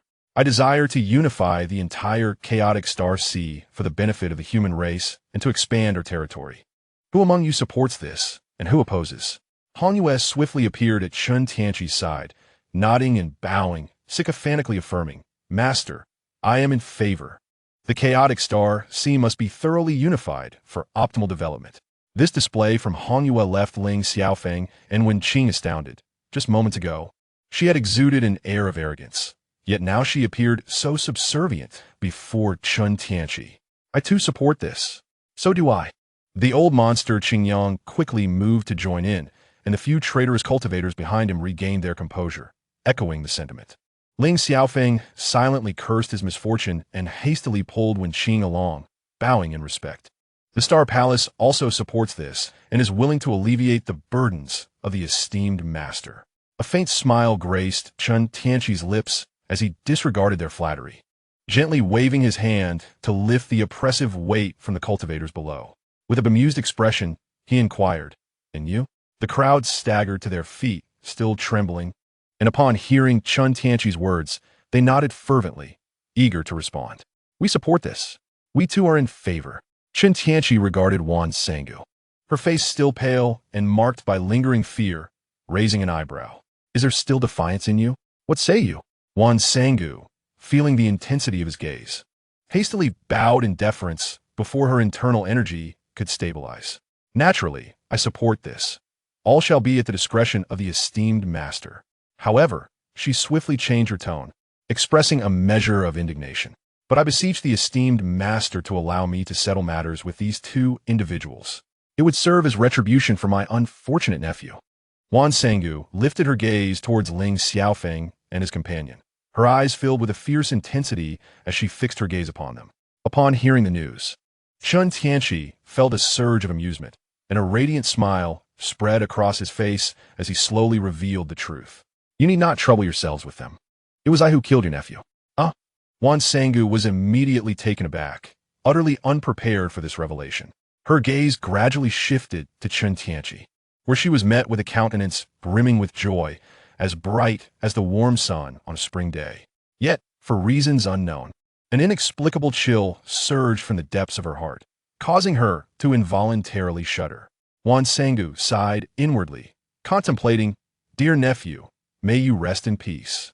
I hope that in your next life, you could be more discerning. Living as an ordinary cultivator would suffice. She mustered a strained smile and, addressing Chen Tianqi with utmost respect, declared, Ah, how amusing it is that this has all been a misunderstanding. Surely, my nephew, in his ignorance, provoked the esteemed elder, a crime deserving of the gravest punishment. Subsequently, Wan Sangu bowed respectfully to Ling Xiaofeng and Wen Qing, expressing her apologies, fellow Taoist Ling, fellow Taoist Wen.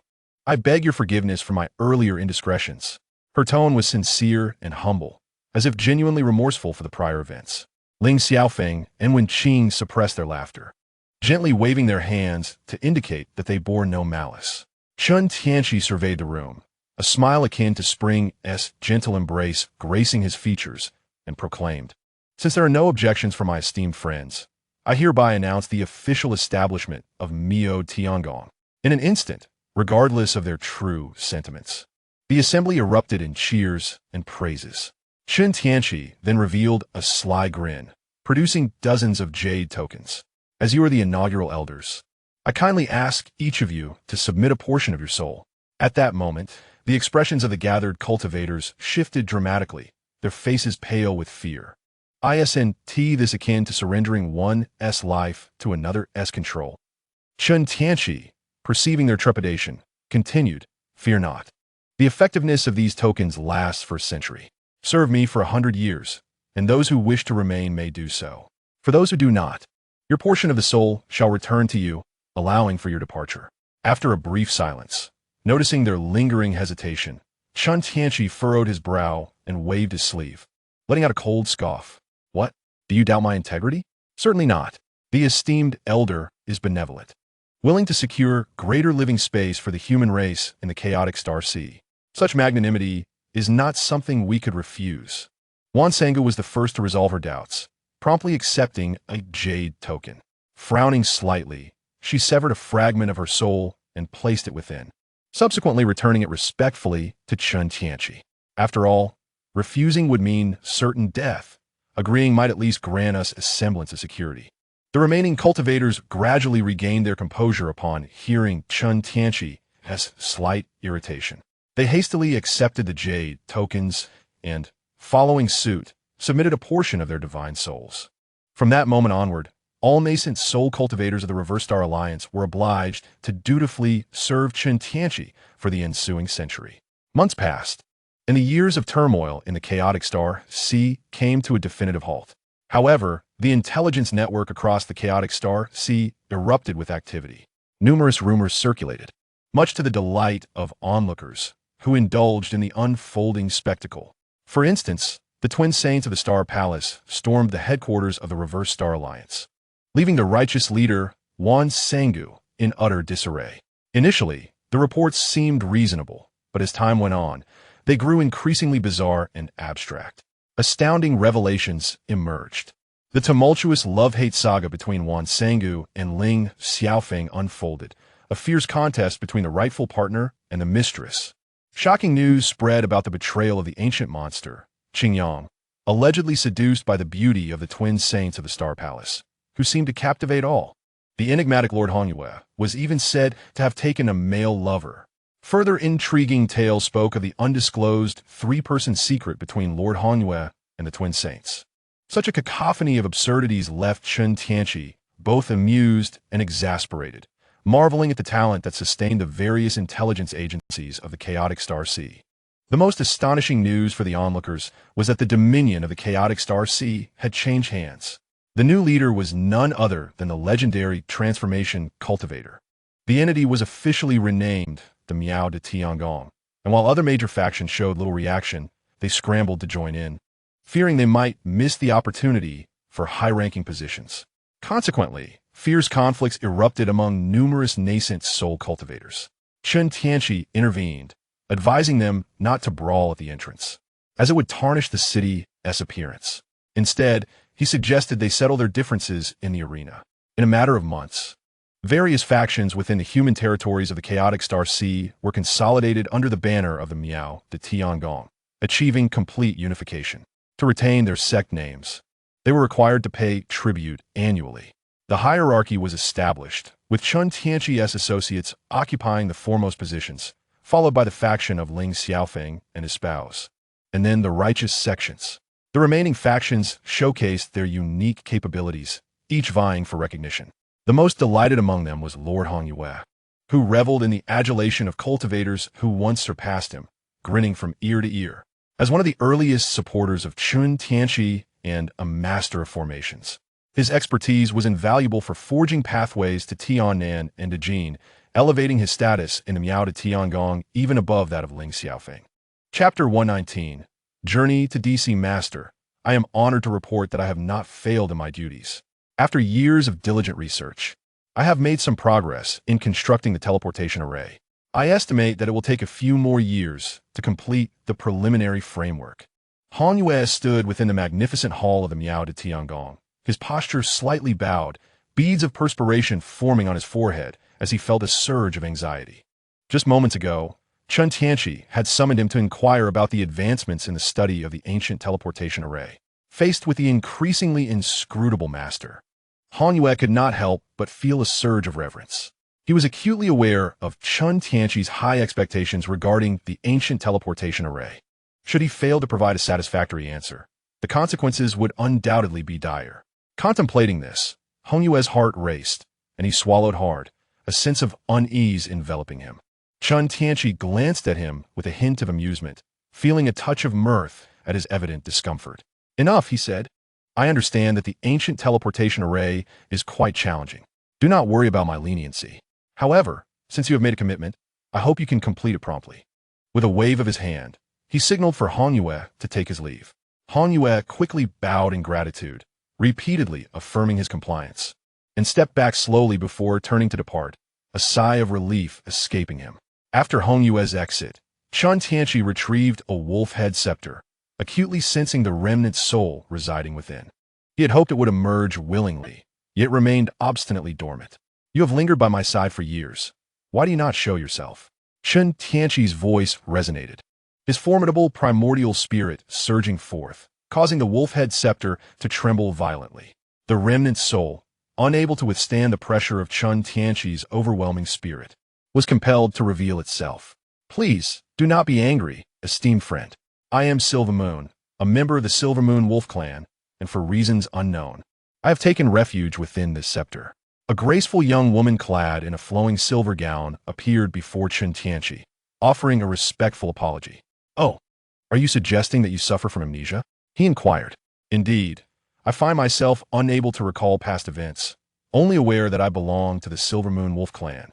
Thus I have named myself Silver Moon, she affirmed with a nod. Contemplating, Chen Tianqi stroked his chin, pondering where to place her. For he was unaccustomed to having someone who could delve into his every secret by his side, with the system at his disposal. There was no longer a need for her presence. Suddenly, a brilliant idea struck him. He could transfer Silver Moon into Chen Xiaoqian's Qingzhu Fengyan sword, thereby transforming her into its intrinsic spirit.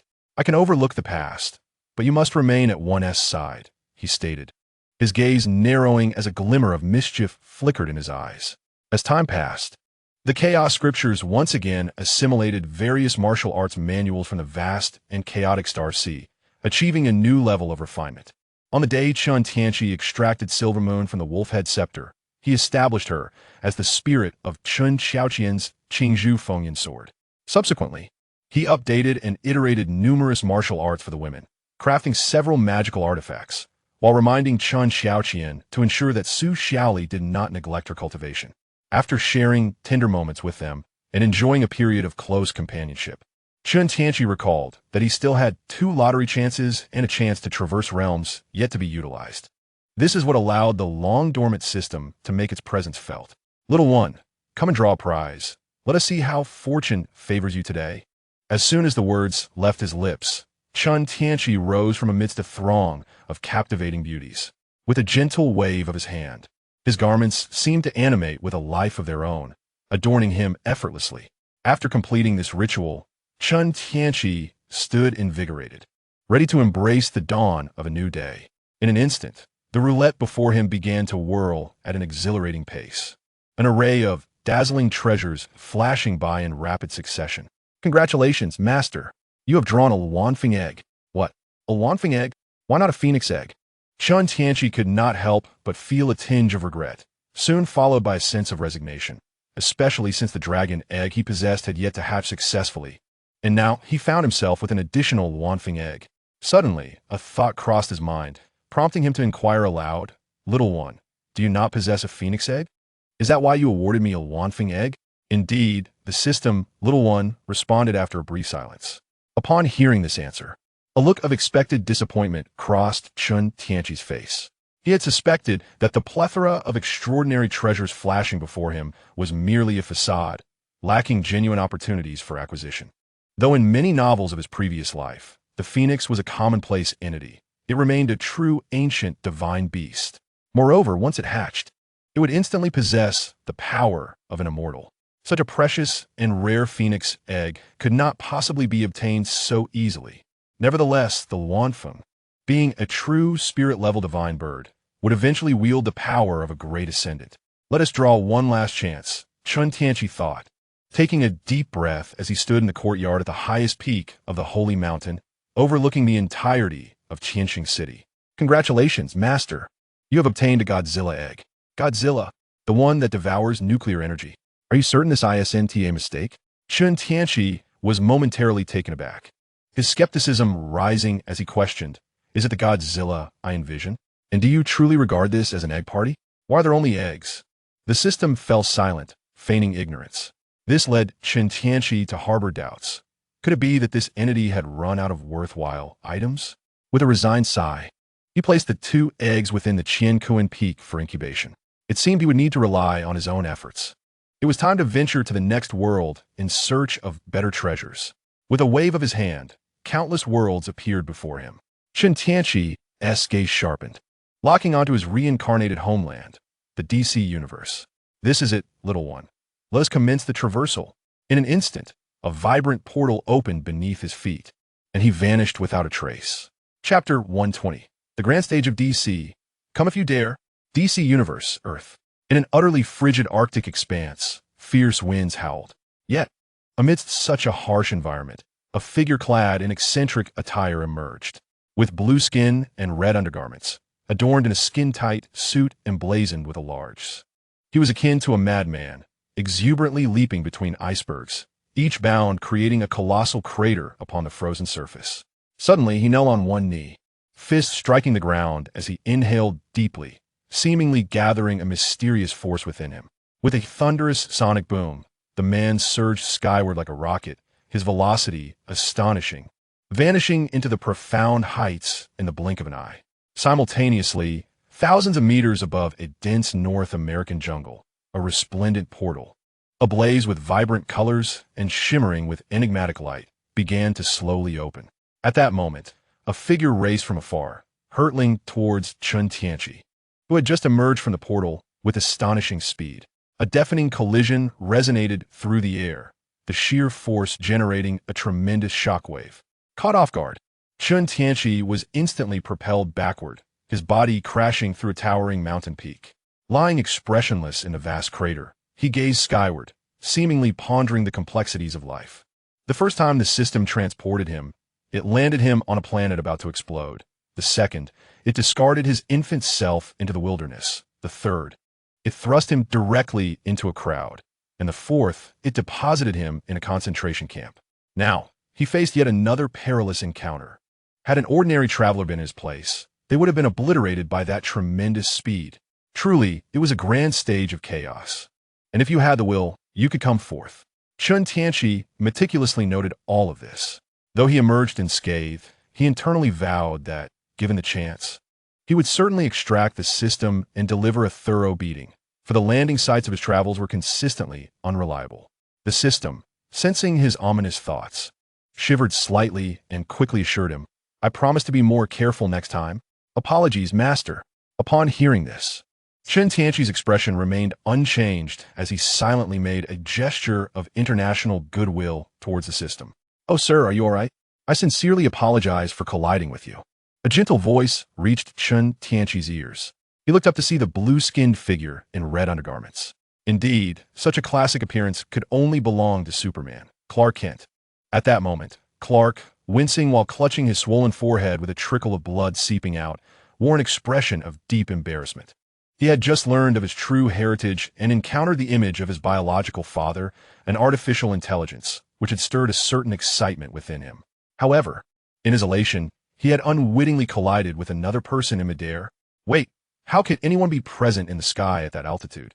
Clark, momentarily dazed from the impact, regained his senses and cast a puzzled glance at Chen Tianqi. This gentleman could not possibly be an ordinary person. Coupled with his remarkable physical resilience, he was likely one of my kin.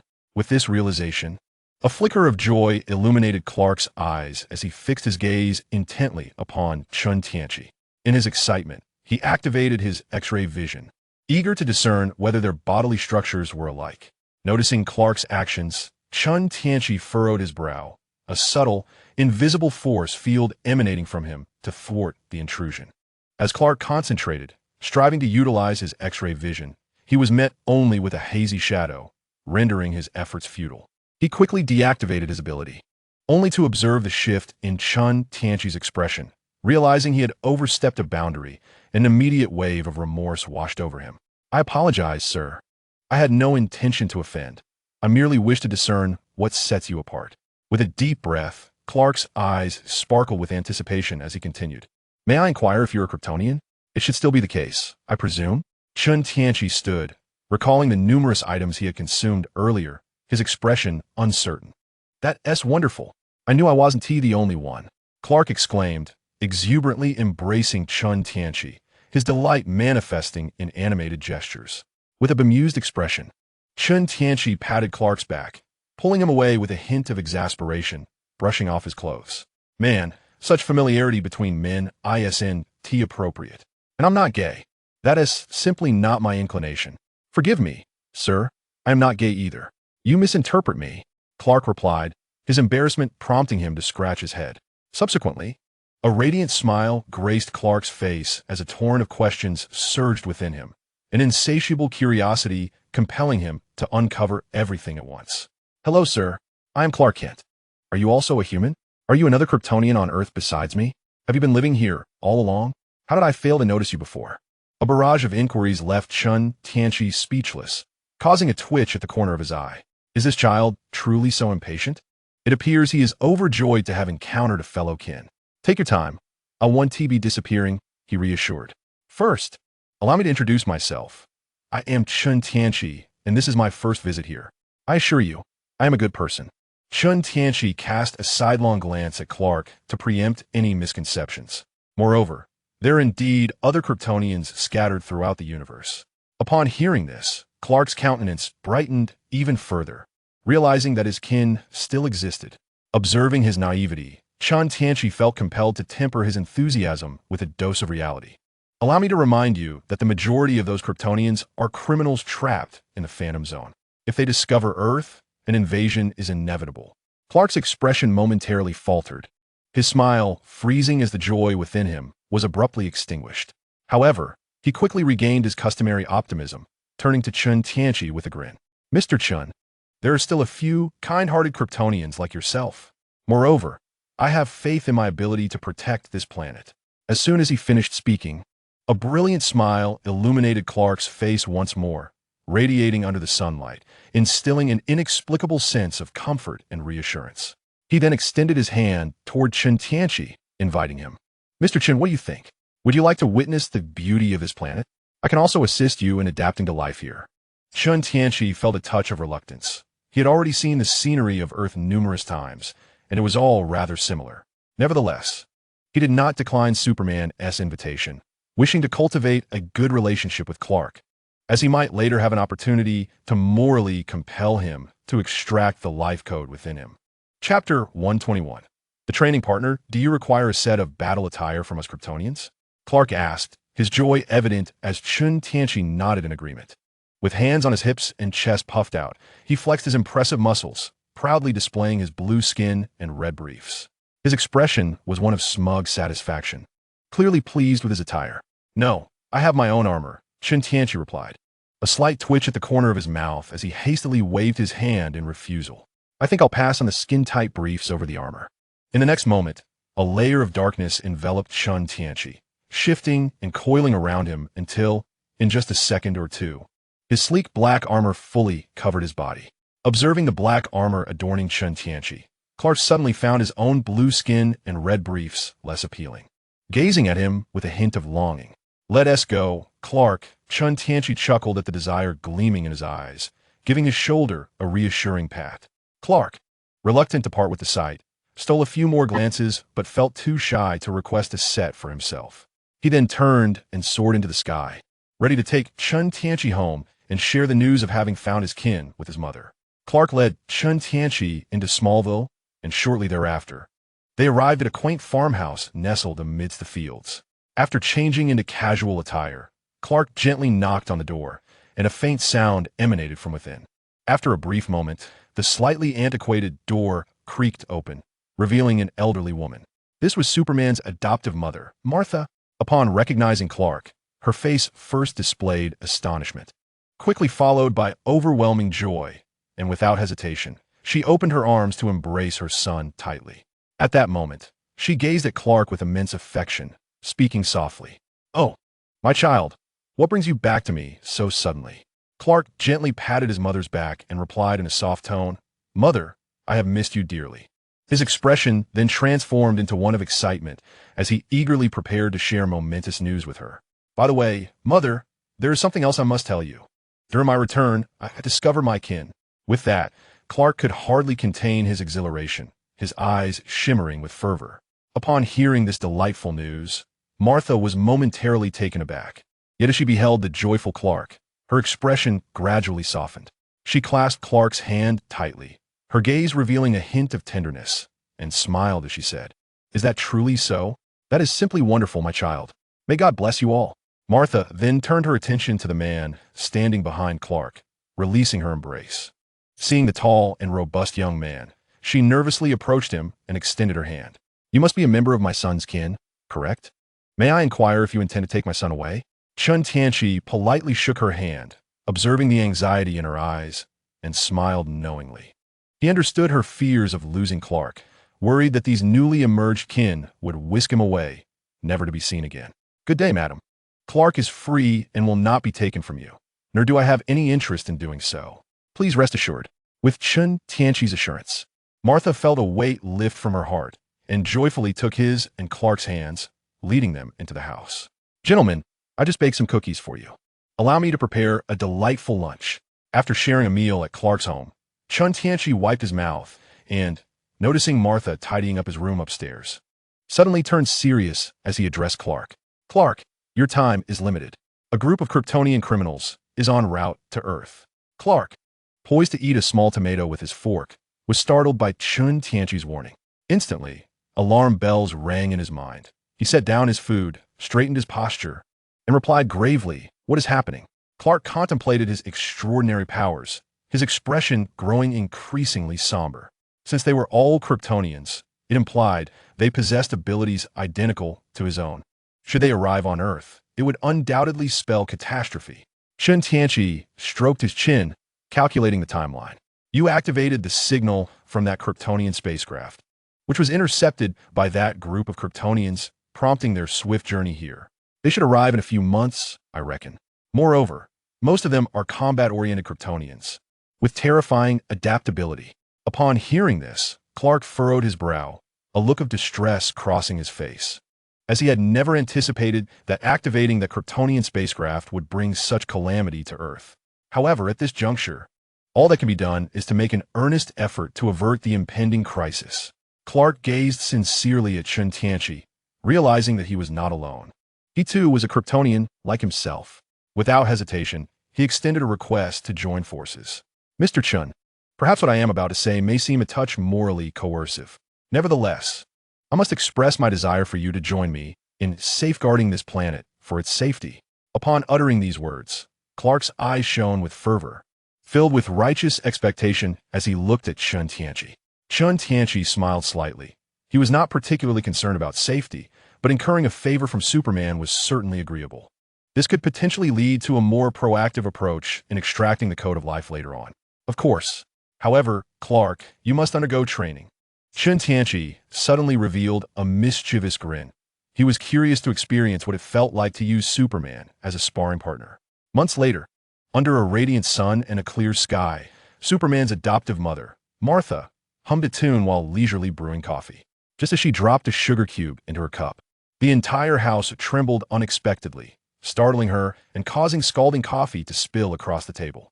Enraged, Martha rushed to the window and shouted at the two figures colliding in the distance. "Clark, if you're going to train, do it far away.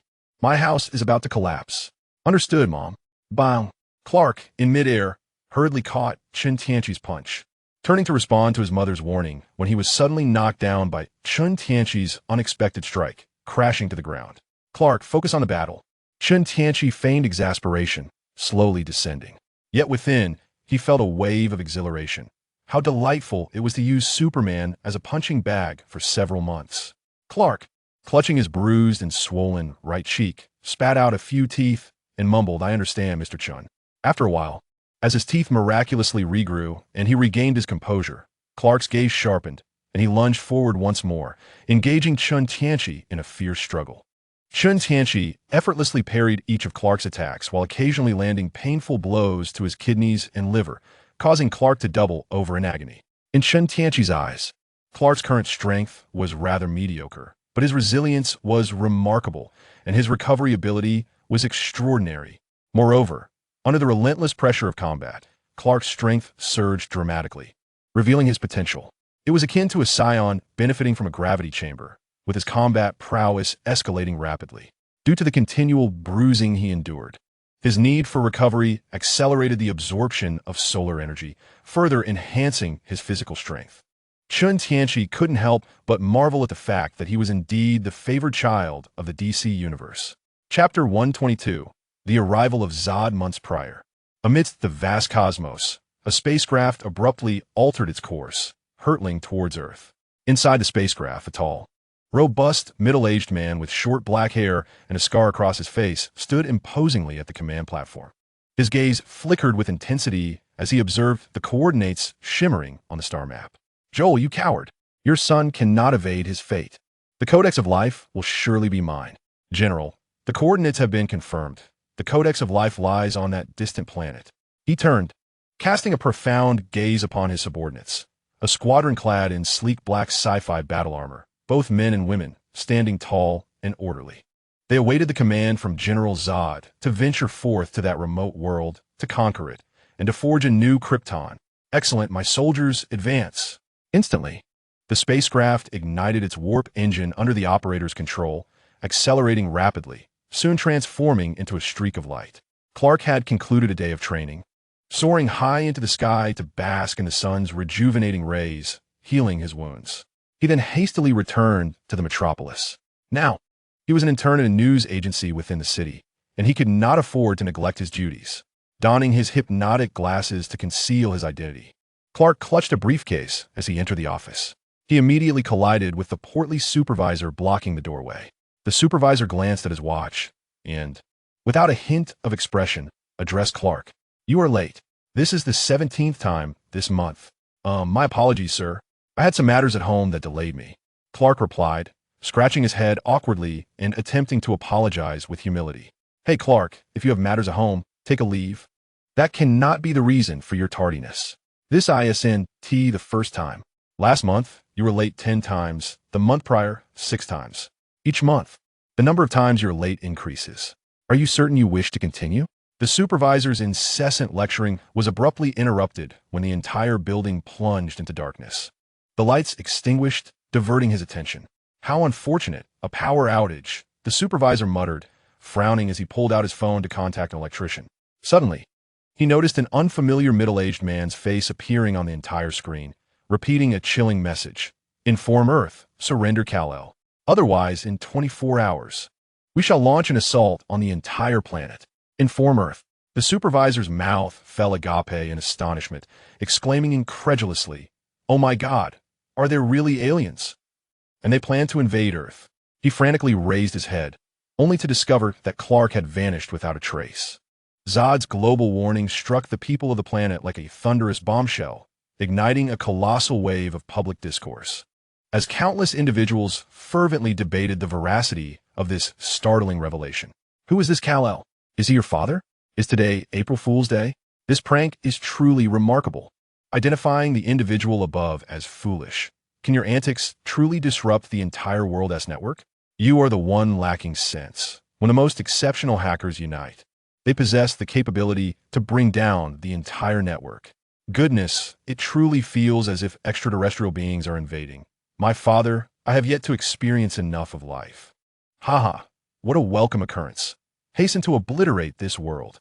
I have no desire to attend this wretched class any longer. Should aliens arrive, I would be the first to guide them, provided the promised rewards are sufficiently enticing. My grandfather was named Kal-El, though he has already departed to seek the presence of the Almighty. In summary, the entire realm of the internet has been turned upside down with factions of pessimists. Welcoming committees, warmongers, deceivers, and spectators all in disarray, each species contributing to the chaotic melange. Before the invasion by Zod and his cohorts officially commences, and before any nation takes a stand, most individuals, accustomed to peace, adopt a detached attitude, believing it to be merely an elaborate prank orchestrated by a top-tier hacking organization, vocally denouncing them online. Regardless of the uproar in the digital realm, the United Nations convenes an emergency meeting in reality. It is evident that, following investigations, a massive spacecraft is currently hovering in Earth's outer space. In an instant, the leaders of various nations exhibit signs of panic. After a moment of hesitation, they resolve to conceal the truth from the public. However, behind the scenes, they frantically seek Kal-El. Some astute individuals have begun to suspect the authenticity of the information due to the government's actions. In the United States, at a military base, countless soldiers are briskly assembling, having received orders from their superiors to be prepared for an imminent conflict with extraterrestrials. This situation has led them to question their existence. Aliens? Are we truly to engage in battle with aliens? A sharp-eyed soldier suddenly spots a figure with blue skin and red undergarments hovering in the sky, descending slowly. A gasp draws everyone's attention. Commander, aliens! Clark appears at this military base, disregarding the vigilant soldiers aiming their weapons at him, calmly addressing the commanding officer. I am Kal-El. As time ticks by, aboard the spacecraft, Zod grows increasingly impatient, gesturing towards his female lieutenant, Fiora. These inferior humans are exceedingly inefficient. No longer shall we wait. Initiate the attack. Yes, General. Fiora salutes and begins to organize the Kryptonian warriors for the launch of small spacecraft. Shortly thereafter, a small vessel detaches from the colossal spaceship and heads towards Earth. As the craft breaches the atmosphere, an urgent alarm blares within. Zod furrows his brow and inquires of the pilot. What is happening? General, an unidentified humanoid object is approaching us at an alarming speed, expected to collide with us in 3 seconds. Before the words could fully escape his lips, the entire spacecraft erupted in a thunderous explosion, scattering Zod and his companions.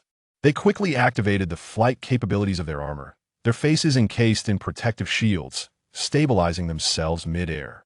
The assailants slowly descended before Zod, waving gently and greeting him with a smile. Greetings, General Zod. You are Kal-El. Zod's expression shifted to one of confusion as he scrutinized the towering figure clad in obsidian armor before him, a multitude of questions swirling in his mind. According to the supercomputer's calculations, Kal-El did not resemble this at all. However, on this planet, the only beings possessing such formidable power, aside from the Kryptonians, could indeed be none other. Certainly not, but you may address me as your master, or perhaps king. Chapter 123. The Kryptonian Confrontation, what did you say? Zod's fury ignited instantaneously. To him, the statement was nothing short of an affront. No one could rise above him. Chen Tianqi regarded the enraged Zod with an amused smile, hands outstretched as he spoke. This is your sole opportunity for survival. Submit to me. Upon hearing this, Zod's countenance shifted from rage to hearty laughter. Ha ha ha. His subordinates joined in, chuckling at the audacity of this provincial Kryptonian youth. Do you even comprehend whom you stand before? Child, do you know my identity? I am the proudest general of Krypton, born of the finest genetic template. I am your commander, Zod proclaimed with an air of arrogance, his demeanor imposing as he glared menacingly at Chen Tianqi. And now, you audaciously demand my submission. For such insolence, I could declare your death sentence. With that, Zod launched a powerful punch aimed at Chen Tianqi's midsection, but alas, it was effortlessly intercepted. Chen Tianqi grasped Zod's fist firmly, a slight smile gracing his lips as he applied pressure, the sound of cracking bones echoing ominously. Zod strained to withdraw his hand, acutely aware of the immense strength that gripped him, as if it sought to shatter his bones. A flicker of pain crossed Zod's features.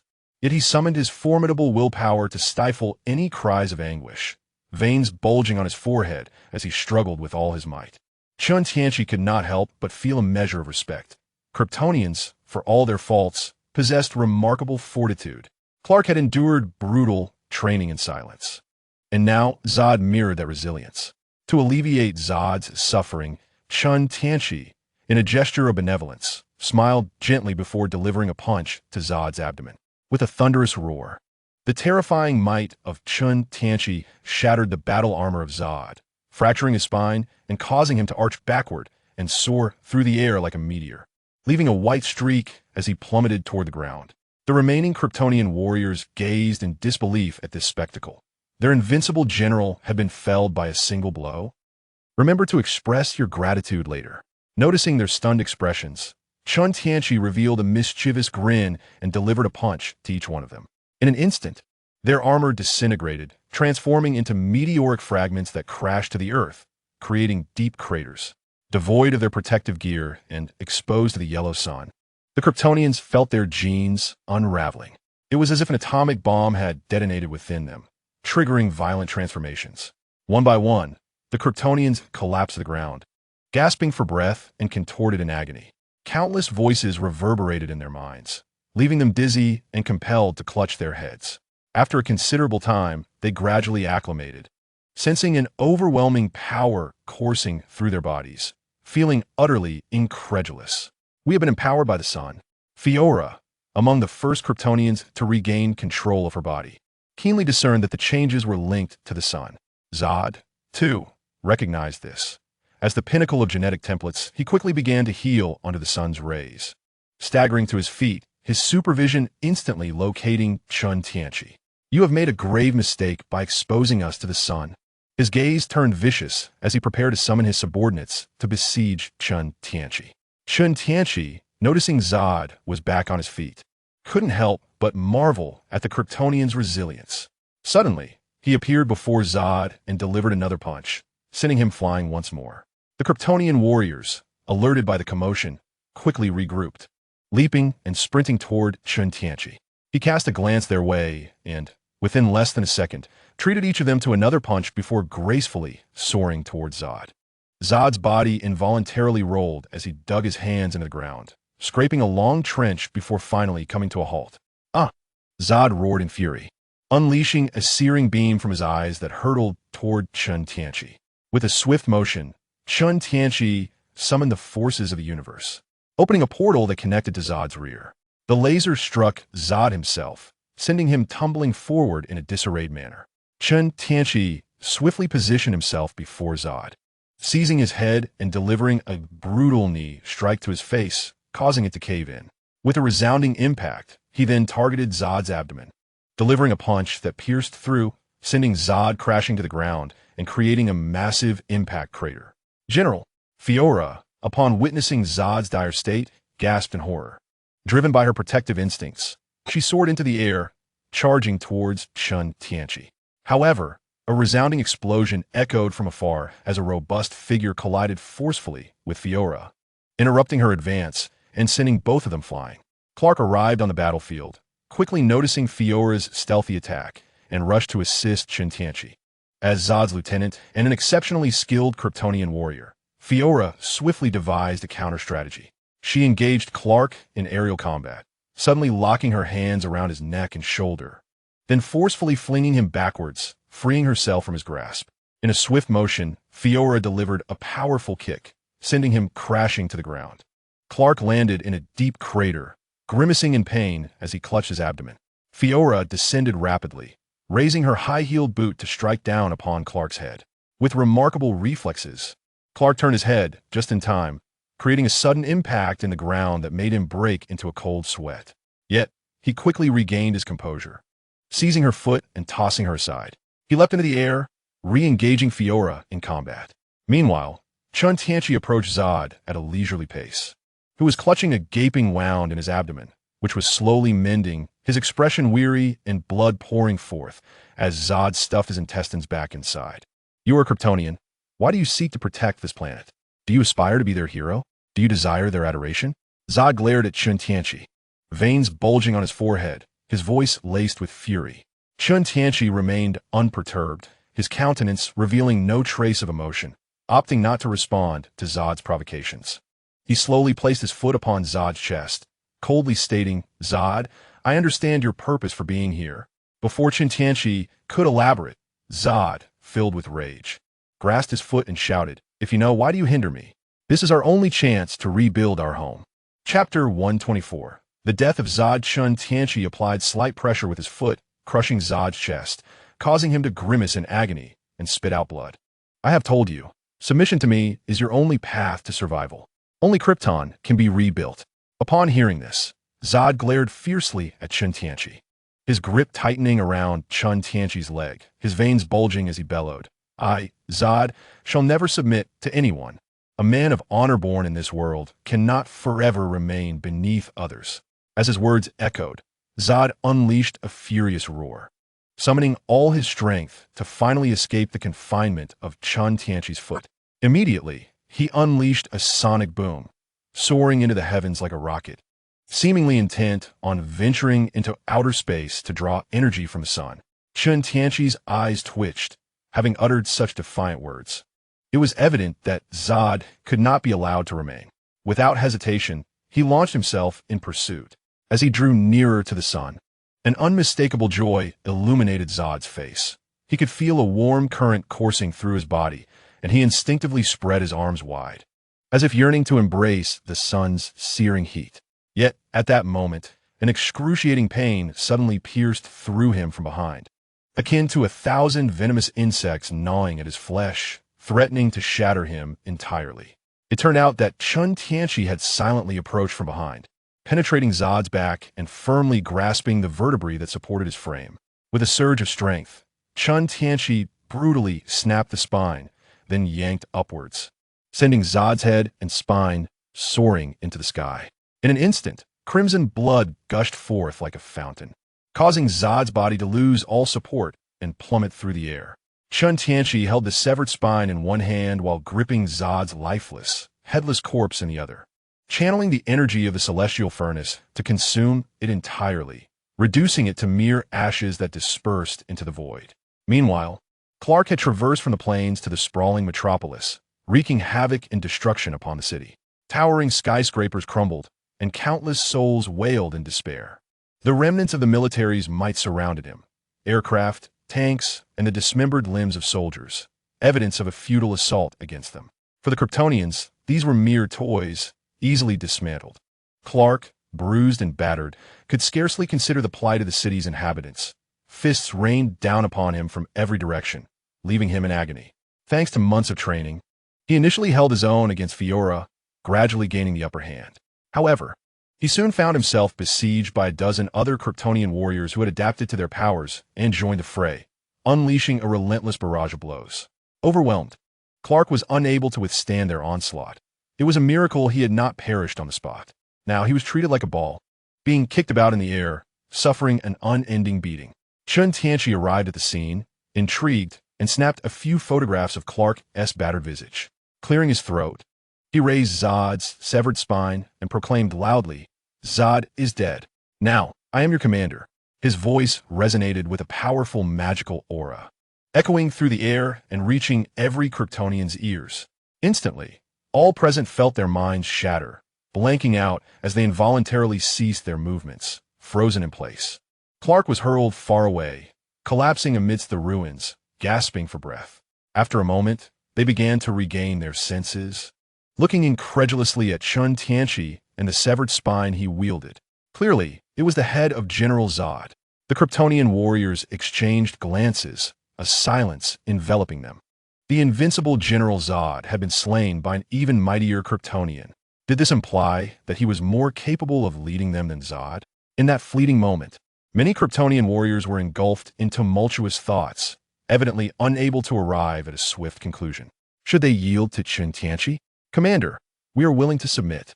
Several robust Kryptonian warriors were the first to speak, their eyes ablaze with fervor as they gazed at Chen Tianqi. It was apparent that they were individuals of considerable strength. They recognized only the mightiest. Witnessing others submit to Chen Tianqi, the remaining warriors followed suit, unwilling to court their own demise. Having narrowly escaped the phantom zone and tasted freedom, they had no desire to perish now. Most of this band of Kryptonian warriors were former criminals who had defied the laws of the highest council on Krypton and were subsequently imprisoned. Naturally, their loyalty to Zod was tenuous. Yet, for Kryptonian soldiers resolutely stepped forward, challenging Chen Tianqi to a fight to the death. They were loyal subordinates of Zod, captured alongside him during his rebellion. Their eyes were fierce, fixated on Chen Tianqi, yearning to avenge their general, observing the trio of men and one woman who had emerged.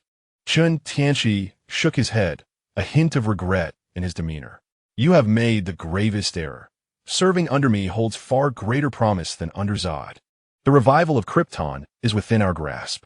He did not wish for these Kryptonian warriors to perish at his hands, for they were among the few remaining Kryptonians, an elite race indeed. If he could recruit them to form an army, it would be a formidable force. At that moment, Chen Tianqi continued to persuade them, hoping for their submission. However, under Fiora's command, the Kryptonian warriors surrounded him, their eyes alert and restless, believing that together they could overpower him. For our general's vengeance, roared a towering Kryptonian, over 2 meters tall, as he lunged at Chen Tianqi, intent on restraining him. With a sigh, Chen Tianqi unleashed 3 beams of golden light in a flash, instantly piercing the necks of 3 male Kryptonians. With a sweeping gesture, he gathered the fallen warriors' bodies, deeming it wasteful to let them go. They were valuable materials for crafting Doomsday. Thus, he had acquired even more formidable corpses to add to his collection. Subsequently, his gaze settled on the dazed Fiora, and he inquired with a hint of a smile. And you, young lady? His special treatment of Fiora stemmed from the fact that she was one of the few Kryptonian women, her genetic template markedly superior to that of the 3 fallen warriors. Given ample sunlight and rigorous training, she could evolve into a being akin to a superhero from the Bronze Age. Coupled with her extraordinary combat skills, she would undoubtedly emerge as a powerful general. I shall not yield. As soon as the words left her lips, Fiorella's face flushed with anger as she charged towards Chen Tianqi. With an unruffled demeanor, Chen Tianqi gracefully pointed a finger in midair, and Fiorella collapsed with a resounding thud, her expression shifting like the tumultuous sky, ensnared within the illusion he had crafted. Moments later, Fiorella suddenly opened her eyes. As she struggled to rise, she was met by the radiant smile of Chen Tianqi.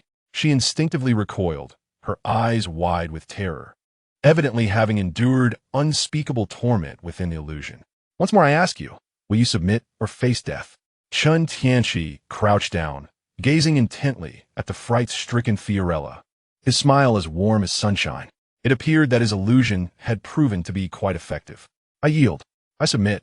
However, to Fiorella, that smile resembled that of a demon. She hastily nodded, her body retreating, legs curled, and arms tightly wrapped around herself, clearly still reeling from the remnants of the illusion.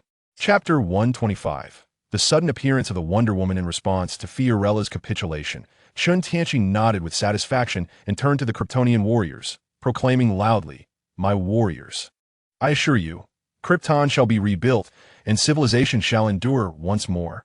Upon hearing this, the gathered Kryptonian warriors knelt on one knee in reverence, their expressions filled with respect as they performed the highest form of Kryptonian salute to Chen Tianqi.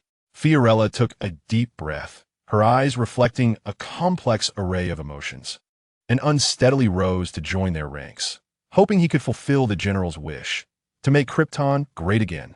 Clark, having just regained his composure, hurried back to the battlefield, only to be greeted by a scene that left him utterly dumbfounded. These dozen or so Kryptonians had nearly brought him to death's door. They were ferocious beyond measure. How had they suddenly turned to worship Chen Tianqi? Clark flew to Chen Tianqi's side, incredulity etched on his face as he inquired, "Mr. Chen, what on earth has transpired?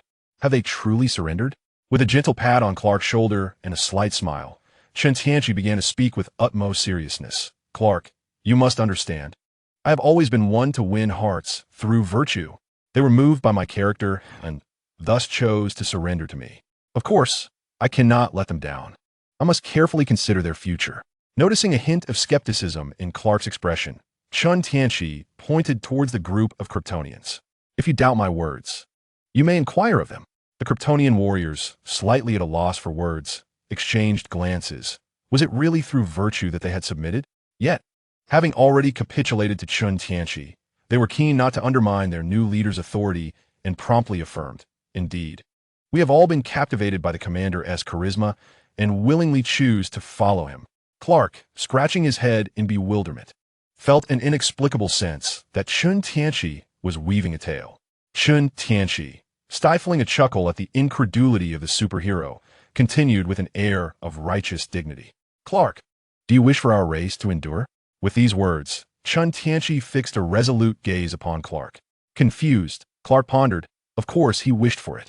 Indeed, Mr. Chen, have you discovered a method? Chen Tianqi nodded solemnly, grasping Clark's shoulders.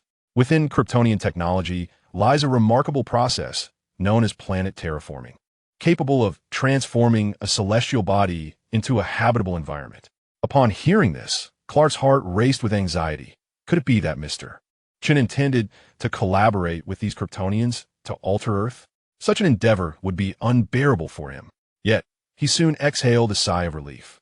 Next, I will lead them to Mars to modify its environment and ensure the continuation of our civilization.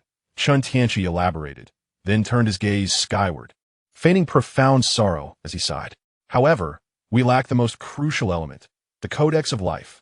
Without it, our Kryptonian lineage cannot persist. Clark furrowed his brow at this revelation, concern etching his features. Has it been lost? Can we still recover it? Chen Tianqi turned to him, his eyes sharpening, a palpable aura emanating from him, making Clark feel as though he stood before a primordial beast, overwhelmed by pressure. The Codex of Life resides within you, Clark. Clark's expression shifted in shock. Was the revival of Krypton truly dependent upon him? Chen Tianqi continued, thus, Clark, for the sake of our race's survival, I implore you to relinquish the Codex of Life. At these words, Clark fell silent, a myriad of emotions flickering in his eyes, ultimately coalescing into a determined resolve. His countenance radiated righteousness as he declared, very well, Mr. Chen. I am willing to sacrifice myself for the future of our race. However, I have one request. Please allow me to see my mother once more. His gaze turned sorrowfully towards her, tears glimmering in his eyes. As a member of the Kryptonian lineage, it was time to fulfill his duty. Seeing Clark's demeanor, Chen Tianqi found it both amusing and exasperating. It seemed the boy believed that relinquishing the Codex of Life meant sacrificing his very existence. He quickly clarified, Clark, you misunderstand. We will extract the Codex from within you using technological means. Your life will not be forfeit. Upon hearing this, Clark's sorrowful expression faltered, giving way to a mix of awkwardness and then elation. After all, no one truly wished for death, especially with his mother still alive. He could not simply perish. That is splendid news. But wait, is it not concerning? Have you not considered that he may be deceiving you? A sudden voice broke through, capturing the attention of all the Kryptonians present. A young woman emerged from a magical portal, adorned in a shimmering crown of stars and clad in a champion's helm. She wielded the fiery sword of the god of war, radiating a verdant glow alongside a divine shield. With an imposing presence, she surveyed the surrounding devastation, her delicate brows knitting together in concern. Her gaze then fell upon Chen Tianqi, and with a hint of resignation, she spoke, It seems I have arrived too late. Such a pity for the souls that dwell here. May they find solace in the heavens. Chen Tianqi furrowed his brow, recognizing the Amazonian battle armor and the unique divine aura she exuded. It became evident that she was none other than the legendary Wonder Woman, the demigoddess Diana. Who are you? He inquired. Did you not already know? Diana retorted, rolling her eyes in exasperation. Then, with a playful smirk, she raised an eyebrow and mischievously winked at Chen Tianqi. Before addressing Clark, Clark, do you not wish to discern whether he speaks the truth or not? I possess a lasso that compels honesty. With that, she swiftly unleashed a golden rope, aiming to ensnare Chen Tianqi. However, as she made her move, the surrounding Kryptonian warriors immediately encircled her, poised for action. Chen Tianqi quickly extended his hand, firmly grasping the lasso of truth, his brow furrowed in contemplation. Why does this woman seem so familiar to me? He pondered.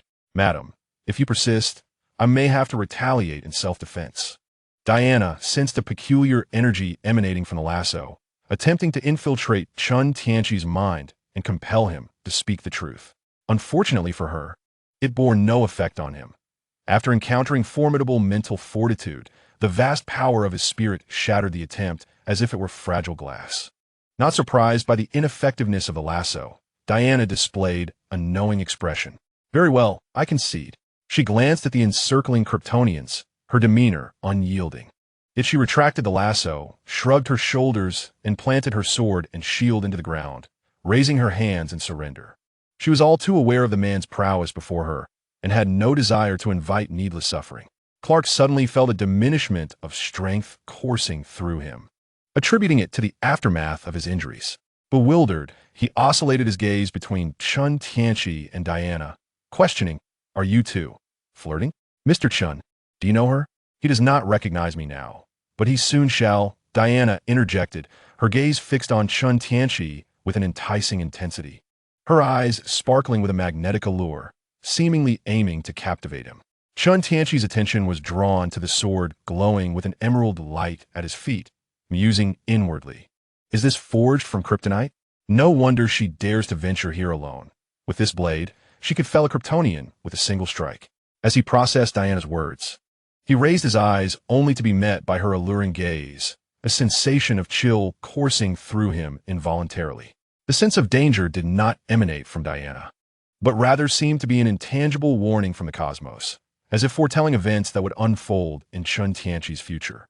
Chapter 126, New Krypton and Doomsday. Madam, what do you mean by that? Chen Tianqi furrowed his brow, scrutinizing Diana, as if trying to discern the source of the ominous feeling. Just call me Diana, handsome. Take your time to guess. You will find out eventually. With that, Diana provocatively licked her ruby lips and playfully blew him a kiss. She then raised her hand, opening a magical portal, grasped a sword and shield, and gracefully stepped through, waving a delicate farewell. Commander, should we pursue her and secure her for you? One of the Kryptonian warriors suggested, eager to impress the new leader.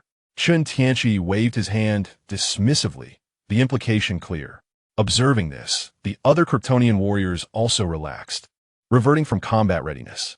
Clark regarded Chen Tianqi with a teasing glint in his eye, a knowing smile spreading across his face as he patted Chen's shoulder. Mr. Chen, do mind your conduct in public. Chen Tianqi rolled his eyes, catching Clark's insinuation, and delivered a playful punch to his abdomen. I don't know her. Refrain from making baseless claims. Instantly, Clark's face flushed, clutching his stomach in mock pain, his eyes betraying a sense of injustice. Chen Tianqi chose to ignore him, recognizing it as mere banter between two Kryptonians that would soon dissipate. Instead, he pondered thoughtfully, stroking his chin. Suddenly, a spark of inspiration struck him, leading him to a tantalizing possibility. Could it be that he had traversed into a parallel universe within the DC realm, thereby encountering her and inadvertently influencing other parallel universes? The more he contemplated, the more plausible it seemed, a triumphant smile gracing his lips. Mr. Chen, when shall we commence the extraction of a life code? Clark, now recovered, rubbed his belly, casting a reproachful look at Chen Tianqi. That remark brought Chen Tianqi back to the present, and he smiled at Clark. Clark, let us not rush. I will first lead the Kryptonians to Mars to rehabilitate its environment. As for you, I believe you must address the aftermath here. He gestured to the desolate city center, now a wasteland. Clark surveyed the grim surroundings, his brow furrowed in guilt, unable to bear the sight, and sighed heavily. You are right, Mr. Chen. I must go and assist them. Before he finished speaking, Clark was already soaring into the air, eager to search for survivors amidst the ruins. Once Clark departed, Chen Tianqi composed himself, his expression serene as he addressed the gathered Kryptonian warriors. Now, my warriors, it is time to commence the reconstruction of Krypton. At his words, the Kryptonian warriors stood at attention, their expression solemn. With a decisive command, Chen Tianqi and his team took flight, departing Earth and returning to their spacecraft. After a cordial exchange, the Kryptonians aboard the spacecraft chose to submit and directed their vessel towards Mars. Months later, this extraterrestrial invasion inflicted immense suffering upon the inhabitants of the metropolis, and the ensuing public outcry continued unabated. It awakened humanity across the globe, making them realize that they were not alone in the universe and that they were not unique. Races like the Kryptonians were far more formidable, capable of waging war effortlessly within the great nation and devastating its cities. Superman Clark, alongside the enigmatic armored figure, stepped forward to rescue those in peril, swaying some of the Kryptonians and halting their further invasion, ultimately driving them from Earth. This was the message disseminated by the great nation and the topic reported by numerous newspapers. Initially, upon learning of Clark's existence, The higher-ups expressed not gratitude for his assistance, but rather trepidation. After understanding Clark's character, they sought to covertly manipulate public opinion to banish this extraterrestrial from Earth. However, they were soon confronted one after another by Chen Tianqi, who, with wisdom and patience, reasoned with them. Eventually, they were moved to tears, their consciences awakening, and they fervently began to report on Superman Clark's virtuous image. They even initiated a campaign to rehabilitate the reputation of the invading Kryptonians, portraying them as kind beings misled by Zod. Desperate for spiritual solace, the populace embraced these narratives. Thus, Clark gradually ascended to the status of a deity in the hearts of the people, akin to Jesus on Earth. Mars was officially renamed New Krypton. After months of planetary transformation, this place was no longer the desolate wasteland it once was. The atmosphere was restored and restructured, and with the aid of Chen Tianqi's enchantments and various technological enhancements, torrential rains fell continuously, gradually forming an ocean. Chen Tianqi and his companions sowed seeds upon this planet, and various forms of vegetation sprouted abundantly. The once crimson Mars transformed into a vibrant blue planet, resembling Earth as if they were twin siblings. The only distinction was that the gravity on New Krypton was 20 times that of Earth. A sci-fi city rose majestically in a suitable location, yet it remained sparsely populated. As the total number of Kryptonians, including those aboard the spacecraft, was only slightly over 40. The population was evenly split between scientific and combat-oriented individuals. However, Chen Tianqi was troubled by the disproportionate gender ratio, with males vastly outnumbering females, a disparity detrimental to the current development of Krypton. Although he had initially hesitated to employ genetic manipulation to produce new Kryptonians, the imbalance compelled him to rely on a nursery to cultivate new female Kryptonians. Fortunately, Zod had previously collected a portion of the Kryptonian genetic information aboard the spacecraft, enabling the reconstruction of a nursery. Otherwise, Chen Tianqi would have been forced to contemplate introducing Earthlings to create hybrids. At this moment, Chen Tianqi stood within a bioweapon manufacturing chamber, gazing at the three Karath warriors lying in an enigmatic liquid, his expression unwavering. Beside him, a technician held a panel, his countenance tinged with concern as he anxiously inquired, "Commander, are we truly to create Doomsday?" "Rest assured, I can't control Doomsday," Chen Tianqi replied, his demeanor unshaken as he offered calm reassurance to the anxious technician. With a steely resolve, the Karath technician gritted his teeth and swiftly began to operate the controls, initiating the production sequence.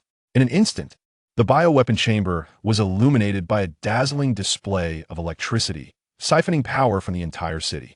The three Karath corpses gradually became encased in a thick layer of white membrane, resembling eggs poised for hatching. Subsequently, Chen Tianqi opened the skylight above, and a column of energy descended from the heavens, enveloping them. Their forms began to undergo rapid transformation, swelling and expanding. As moments ticked by, the three white membrane giants stirred, accompanied by a cacophonous tearing sound. Enormous claws, lined with sharp spikes, violently ruptured the membrane that confined them. In an instant, three dark, menacing faces, exuding an aura of terror, emerged before the onlookers. They lifted their heads to the sky and unleashed a deafening roar. This roar reverberated through the city like thunder, causing all the busy Karath citizens to halt their tasks and turn their gazes in astonishment. Expressions of shock and disbelief flickered across their faces. In the face of such upheaval, the Karath warriors swiftly organized themselves into formation, advancing with resolute steps toward Chen Tianqi, prepared to confront any imminent threat. At that moment, the three newly emerged doomsday creatures fixed their chaotic and ferocious gazes upon Chen Tianqi and the technician at his side. The predatory glint in their eyes caused the technician, standing nearby, to swallow nervously, instinctively retreating a few steps, his voice trembling as he asked, "Commander, what should we do with them now?" Chapter 127. The last Martian. Chen Tianqi maintained a placid demeanor, undeterred by the technician's words. With a flick of his hand, dark energies surged forth toward Doomsday. The three creatures reacted swiftly, launching an assault with their claws aimed fiercely at Chen Tianqi. Yet, the dark energies penetrated their minds, rendering them immobile like statues. Immediately, Chen Tianqi unleashed a barrage of soul-piercing nails, embedding them within their bodies. He formed a spell with his hands, casting a magical seal, and summoned the Ashura sacred fire to commence the necromancy. The technician stared in horror, his eyes wide as he beheld the chilling scene before him. The grayish-white flames danced wildly, clawing and thrashing about in a chaotic frenzy. Surrounding the flames, an eerie presence loomed, fluctuating as if countless specters were wandering about. Accompanied by chilling wails that sent shivers down one's spine, the atmosphere was steeped in terror, causing hearts to race as if one were ensnared in the depths of hell. It utterly dismantled his scientific worldview, revealing the existence of such phenomena within the cosmos. After a considerable duration, Chen Tianqi had refined the three destruction suns, transforming them into his obedient corpses. Suddenly, the three destruction suns opened their large eyes, exuding a ferocious aura. Their expressions remained vicious and brutal, yet they no longer displayed the previous aggression. Instead of fixating on Chen Tianqi, they turned their gazes toward the nearby technicians, their eyes brimming with a thirst for bloodshed. The technicians felt a chill run down their spines, discomfort enveloping them. "Commander, has it been completed?" One technician inquired uncertainly. "No, not yet," Chen Tianqi replied, shaking his head slightly. A glimmer of golden light flashing in his eyes as he activated the enhancement ability on the three destruction suns. In an instant, a brilliant golden radiance erupted. The destruction suns wailed and roared as sharp-boned spikes emerged from their bodies, emanating a grayish-white glow, their forms swelling once more. Roar! They roared in unison, their bodies unleashing terrifying energy waves that caused the entire biological weapon fabrication chamber to tremble thrice. "Silence!" Chen Tianqi commanded, his voice cold and authoritative. Instantly, the three destruction suns ceased their noise and stood at attention, obediently remaining in place while occasionally casting glances toward the technician. Seeing this, Chen Tianqi nodded in satisfaction, releasing 3 specially crafted coffins for them to lie in, subsequently casting them into the grievance pool of Qiankuan Peak for further nurturing. "What is your name?" After completing these tasks, Chen Tianqi turned to the trembling technician beside him and inquired. The technician's expression momentarily faltered, but he quickly composed himself, standing at attention and saluting respectfully. "Report, Commander. My name is Tsuega." Chen Tianqi patted Tsuega's shoulder, adopting a demeanor that conveyed his esteem for him, and smiled gently. "Excellent. Tsuega, your performance has been commendable. From now on, you shall oversee this place, managing the Kryptonian soldiers who fall in battle, ensuring they can once again unleash their latent power." Upon receiving the news of his promotion, Tsuega's heart soared with joy. He excitedly raised his right hand, saluting fervently while shouting yes. "Commander!" At that moment, Fiora hurriedly entered, addressing Chen Tianqi with deference. "Commander, Clark has arrived on New Krypton accompanied by a general from the United States." Hearing this, Chen Tianqi's brow furrowed slightly. A United States official? What does Clark bring him here for? In the outside world, Clark was gently lowering a middle-aged man clad in a specialized protective suit onto the plaza. "Mr. Superman, I believe you can set me down now," the middle-aged man remarked, feeling somewhat awkward as he noticed the surrounding Kryptonians. "Very well, Calvin," Clark replied. "Are you certain that this suit can withstand 20 times the gravity?" Clark nodded, gently setting him down, and regarded the protective suit he wore, offering a kind reminder. "Of course, Mr. Clark. This is the culmination of the highest intellect from the Academy of Sciences." Calvin Schwanwick adjusted his attire, standing resolutely beside Clark, his chest puffed out in a display of confidence. However, the inhabitants here were far from amicable. Calvin glanced around at the surrounding Kryptonians, who were watchfully fixated on them, feeling rather uneasy. "We are exceedingly friendly towards our allies. Yet, for those who lurk in the shadows, our demeanor may not be so welcoming." From a distance, Chen Tianqi approached with purposeful strides, parting the Kryptonians who made way for him. His piercing gaze swept over the middle-aged man, clearly discerning something amiss about him. "Am I correct in my assessment, Mr. Martian Hunter?" The Martian Hunter, Calvin, felt a jolt of shock, his expression turning pale. How had he seen through my identity? Even Clark could not unveil my true nature. "Mr. Chen, what do you mean by that? What Martian Hunter?" Calvin, now sweating slightly, attempted to feign ignorance, unwilling to acknowledge his true identity. Clark, observing the subtle shift in Calvin's expression, tightened his grip on his shoulder. Sir, I am becoming quite irate. Now, I implore you to speak the truth. Seeing Clark's agitation, Calvin quickly raised his hands in a gesture of innocence, exclaiming, I truly have no idea what he is talking about. My name is Calvin Schwanwick, not any Martian hunter. A cryptic smile graced Chen Tianqi's lips as he placed his hand on Calvin's chest, a flash of golden light enveloping them. It seemed as though Calvin's very essence faded, gradually transforming him into a green-skinned alien with a bald head and crimson eyes. Martian hunter, what further excuses can you muster at this juncture? The Martian hunter gazed in disbelief at his green hands. How did he unveil my true form? At that moment, Clark exerted his force, causing Calvin to furrow his brows and turn to face him, noting the serious inquiry in his expression. What have you done to Mr. Calvin? The Martian hunter sighed, preparing to elucidate to those present. The Martian hunter, originally named Ron, possesses all the abilities of Kryptonians. However, he cannot enhance his strength through sunlight. He also possesses abilities that Kryptonians lack, such as telepathy and shape-shifting. He has resided on Earth for several decades. A few years ago, he forged a deep friendship with Calvin, who later met an untimely demise. Yet, due to their shared ideals, he resolved to assume the identity of General Calvin Schwanwick, becoming the Minister of Defense and overseeing Area 51 in pursuit of his vision. This time, he came representing the Grand Beauty, seeking to establish diplomatic relations with New Krypton. However, to his astonishment, his long-concealed identity was unmasked by Chen Tianqi. It is worth noting that this is a transformation ability that Martians take great pride in. Therefore, dear Mr. Superman and esteemed leader of Krypton, I harbor no ill intentions. I have come solely to represent the Grand Beauty in forging diplomatic ties with New Krypton and to behold my former homeland.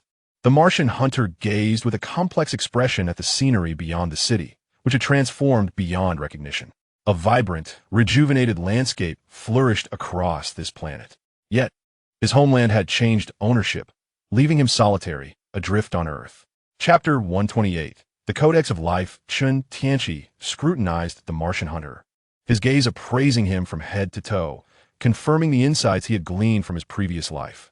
The Martian hunter possessed a physical prowess comparable to the current Clark and boasted numerous superpowers, marking him as one of the advanced races in the universe. Alas, the Martian race had been annihilated by a lethal psychic virus, leaving only Ron to survive. However, this invulnerable Superman, Ron, had one critical vulnerability. He feared fire. Therefore, esteemed leader, would you be amenable to establishing diplomatic relations with the Grand Beauty? The Martian hunter felt increasingly uneasy under Chen Tianqi's penetrating gaze, as though every facet of his being was laid bare. He concluded that it would be prudent to expedite the task assigned to him and depart this place of sorrow. Chen Tianqi withdrew his gaze and replied flatly, We can establish relations, but not with your Grand Beauty. Rather, we shall engage with Earth. The Martian hunter reverted to his Calvin guise and heard Chen Tianqi's words, his brow furrowing in concern. The directive from above was to engage with the Grand Beauty to gain a technological edge over other nations. However, Chen Tianqi's statement evidently shattered the higher-ups' intentions, making their initial advantage unattainable. After a moment of contemplation, the Martian hunter discerned that it might not be of great consequence. He extended his right hand to shake Chen Tianqi's, offering a faint smile in agreement with the proposal. Esteemed leader, we shall appoint a dedicated diplomat to liaise with Krypton. We look forward to your arrival. Now, Mr. Martian hunter, do you wish to remain here for a while longer, or shall I escort you back to Earth? Clark inquired, having noted that the discussions had concluded satisfactorily. The Martian hunter shook his head. Witnessing this plan, it stirred memories of days gone by, his eyes reflecting an indelible sorrow. No, Mr. Superman, you may still call me Calvin. I require no escort. I can return on my own. The Martian hunter smiled as he soared into the sky, gently waving farewell to Clark and Chen Tianqi. I wish your civilization prosperity and flourishing. Having spoken, the Martian hunter surged forth like an arrow released from its bow, racing towards the heavens and swiftly breaching the atmosphere, embarking on its return to Earth. Chen Tianqi followed its trajectory with unwavering gaze until the figure vanished from sight, at which point he redirected his attention to Clark, a glimmer of intensity flashing in his eyes as he spoke. Clark, we are fully prepared. We can extract the Life Codex at any moment. Are you ready? Upon hearing this, Clark's countenance grew somber. Of course, Mr. Chen. For the future of the Kryptonians, I am thoroughly prepared. Within an advanced laboratory on New Krypton, Clark reclined upon the experimental table, surrounded by Chen Tianqi and several senior technicians led by Chuj. The table was adorned with a complex apparatus resembling a mechanical arm, its numerous slender appendages intricately positioned against various parts of Clark's body. As Chuj skillfully manipulated the control panel, the entire apparatus radiated a blue luminescence, surging like a tide into Clark's being through the mechanical limbs. At that moment, Clark felt a disorienting heaviness in his head, as if buffeted by an invisible force, yet he could distinctly sense something vital within him rapidly dissipating. Once the blue light fully permeated his body, Chuj continued his operations, sliding the panel once more. In an instant, Clark's form convulsed violently, unleashing a series of potent bioelectric currents. A grimace of anguish crossed his face as streams of reddish-brown light erupted from within him, flowing towards the central recess of the mechanical arm. Chen Tianqi's gaze was fervently fixed on the gradually coalescing life codex, his heart brimming with anticipation. Having cultivated in the furnace of heaven and earth, an innate yearning surged within him. After a protracted wait, a cube roughly the size of a Rubik's Cube, shimmering with red and black hues, quietly took shape. Its surface writhed fluidly, exuding an aura of boundless vitality. At that moment, Clark was afforded a moment to breathe. He gasped for air, his face glistening with perspiration, brow furrowed, and an unmistakable sense of profound fatigue etched across his features. Clearly, this extraction process was no easy feat for him. It could even be described as a harrowing ordeal. "Commander, we have successfully extracted the life codex," Chuj exclaimed, his eyes wide with astonishment, fixated on the crimson cube nestled in the central recess, his face alight with exhilaration. Chen Tianqi's attention was equally ensnared by the captivating allure of the life codex.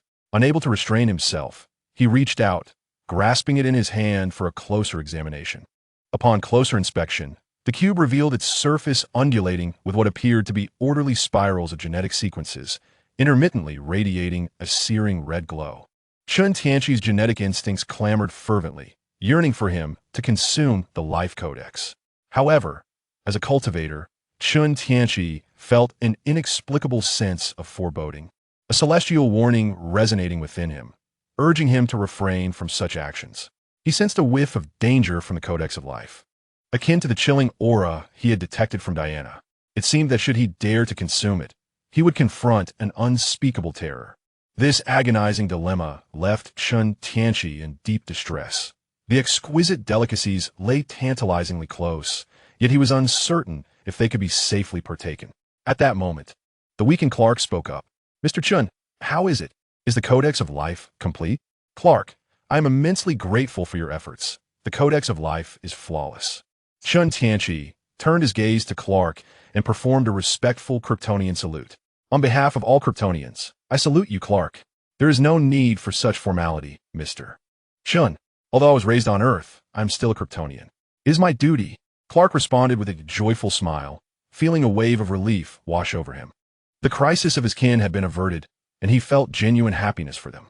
Hearing this, Chen Tianqi admired him, giving a thumbs up. "You, Clark, my friend, are the true hero." He then turned to urge Keg, commanding, "Keg, take good care of our hero." "Yes, Commander." Chapter 129. A smile lasts no more than 3 seconds. Days later, Clark had fully recovered and returned to Earth, while Chen Tianqi remained, grappling with the decision of whether to consume the Codex of Life. The Codex contained the entirety of Kryptonian civilization's genetic sequences from ancient times to the present. Whoever could fully possess it would become a paragon of genetic omnipotence. Unlike other Kryptonians, who held advantages in specific genetic aspects, their potential was nearly capped. The Codex also served as a vital mechanism for the functioning of Kryptonian society, with each Kryptonian embodying a cog in the grand machinery of civilization, ensuring its orderly operation. Consequently, Chen Tianqi was weighed down by the gravity of his choice, deliberating which was of greater significance. After much contemplation, he ultimately succumbed to its allure. Resolutely, he gazed at the red heart-shaped block in his hand and decided to absorb it. "Fortune favors the bold. Let us do this."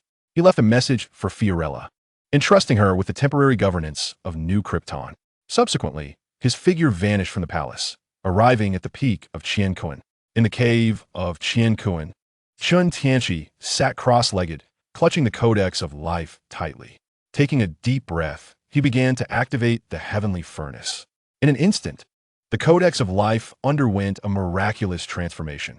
The once solid red heart gradually melted, morphing into flowing streams of red liquid, slowly enveloping Chen Tianqi's entire body, simultaneously awakening the unrefined remnants of phoenix power within him.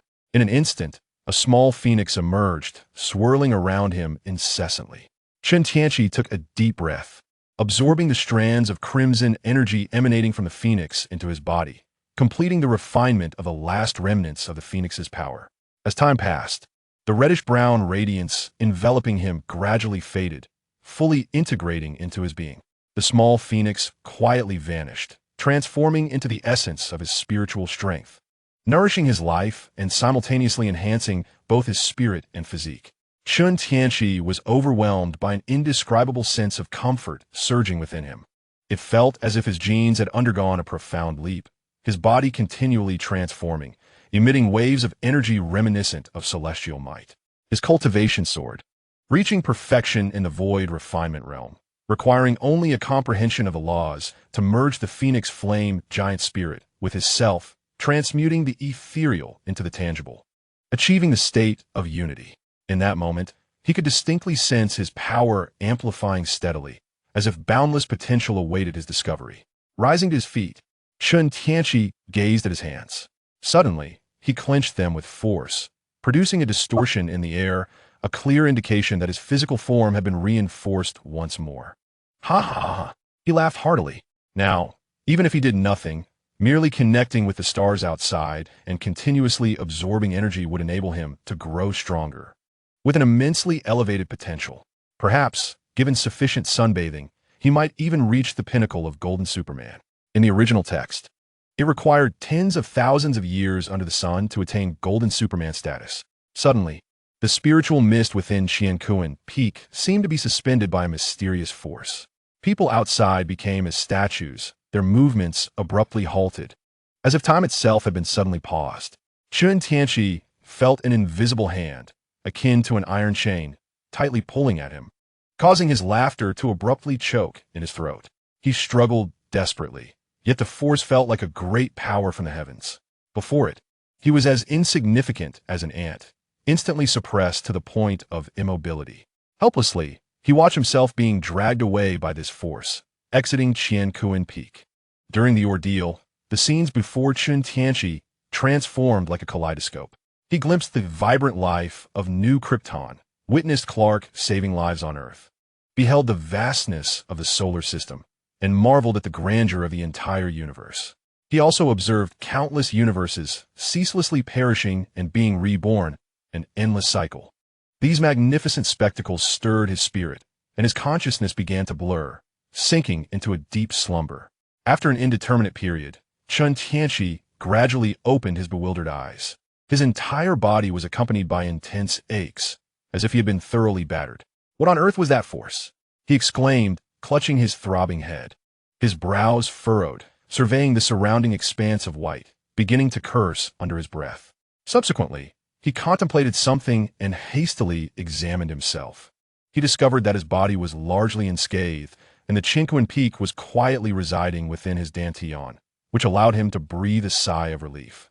Apart from his formidable abilities, all of his possessions were encapsulated within the Tianqi Peak. He could not afford to lose it.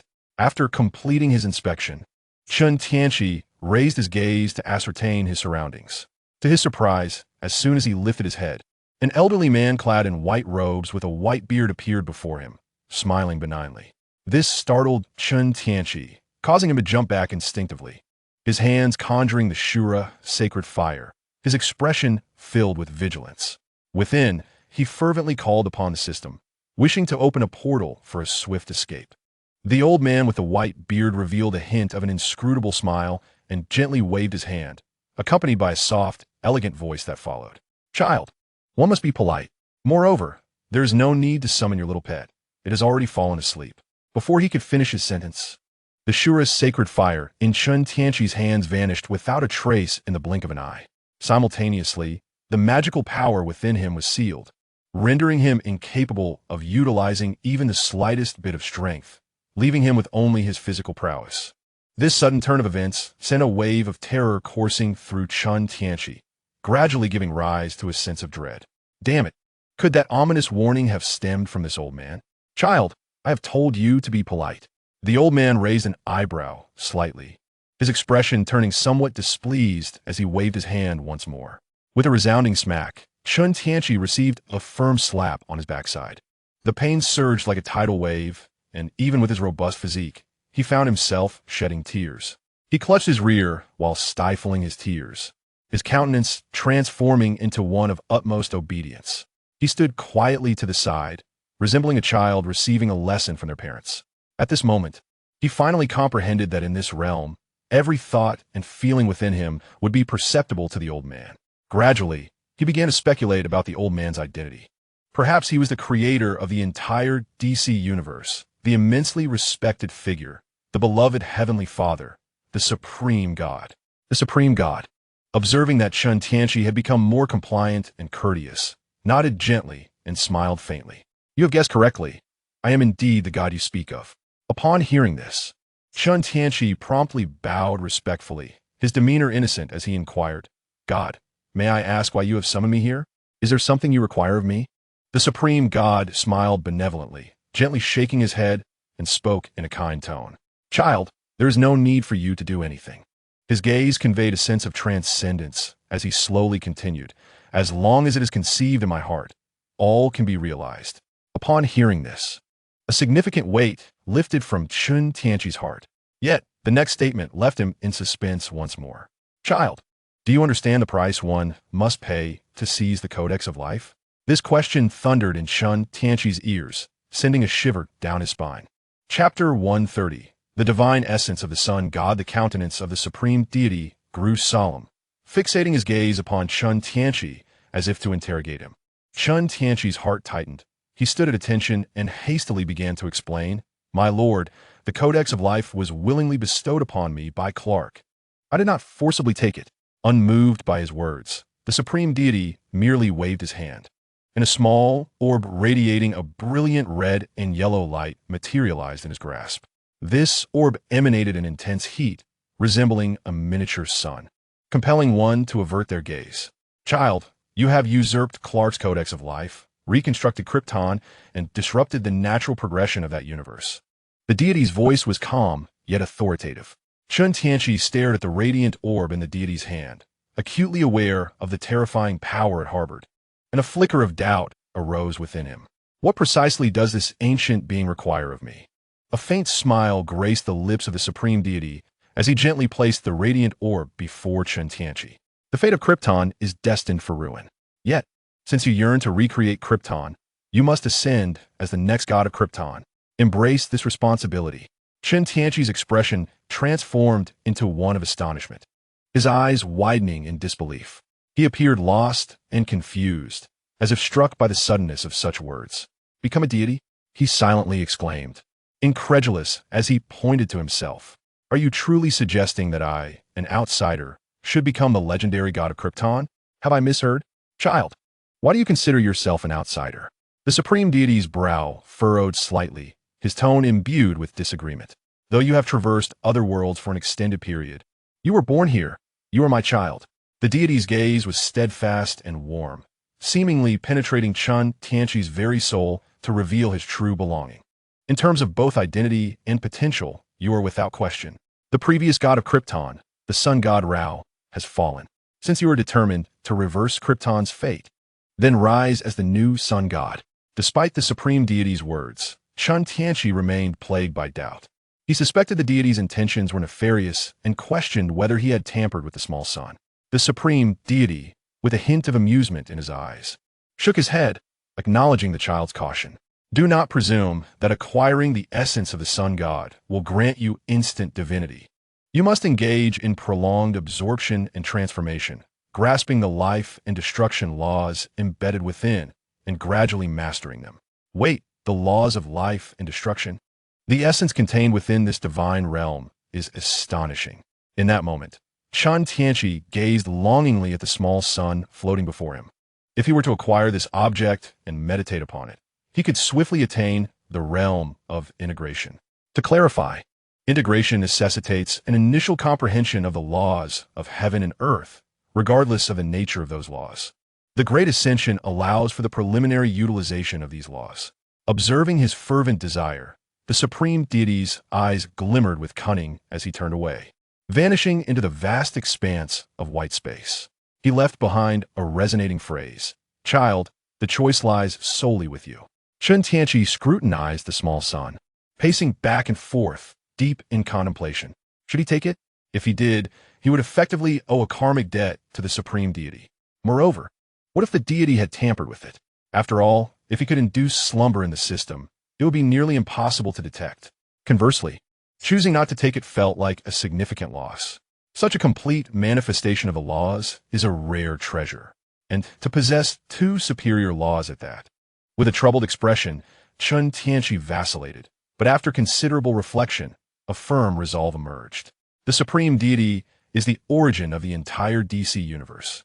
A figure of immense power, he would not resort to harming him. Subsequently, he extended his hand to grasp the small sun, channeling the furnace of heaven and earth, beginning to absorb and assimilate its energy.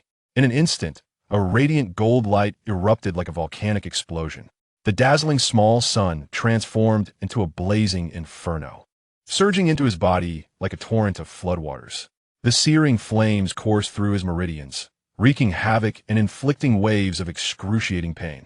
He gritted his teeth, silently enduring the torment, beads of cold sweat forming on his forehead. At last, the fierce flames converged within his dantian, as if they had found their true home.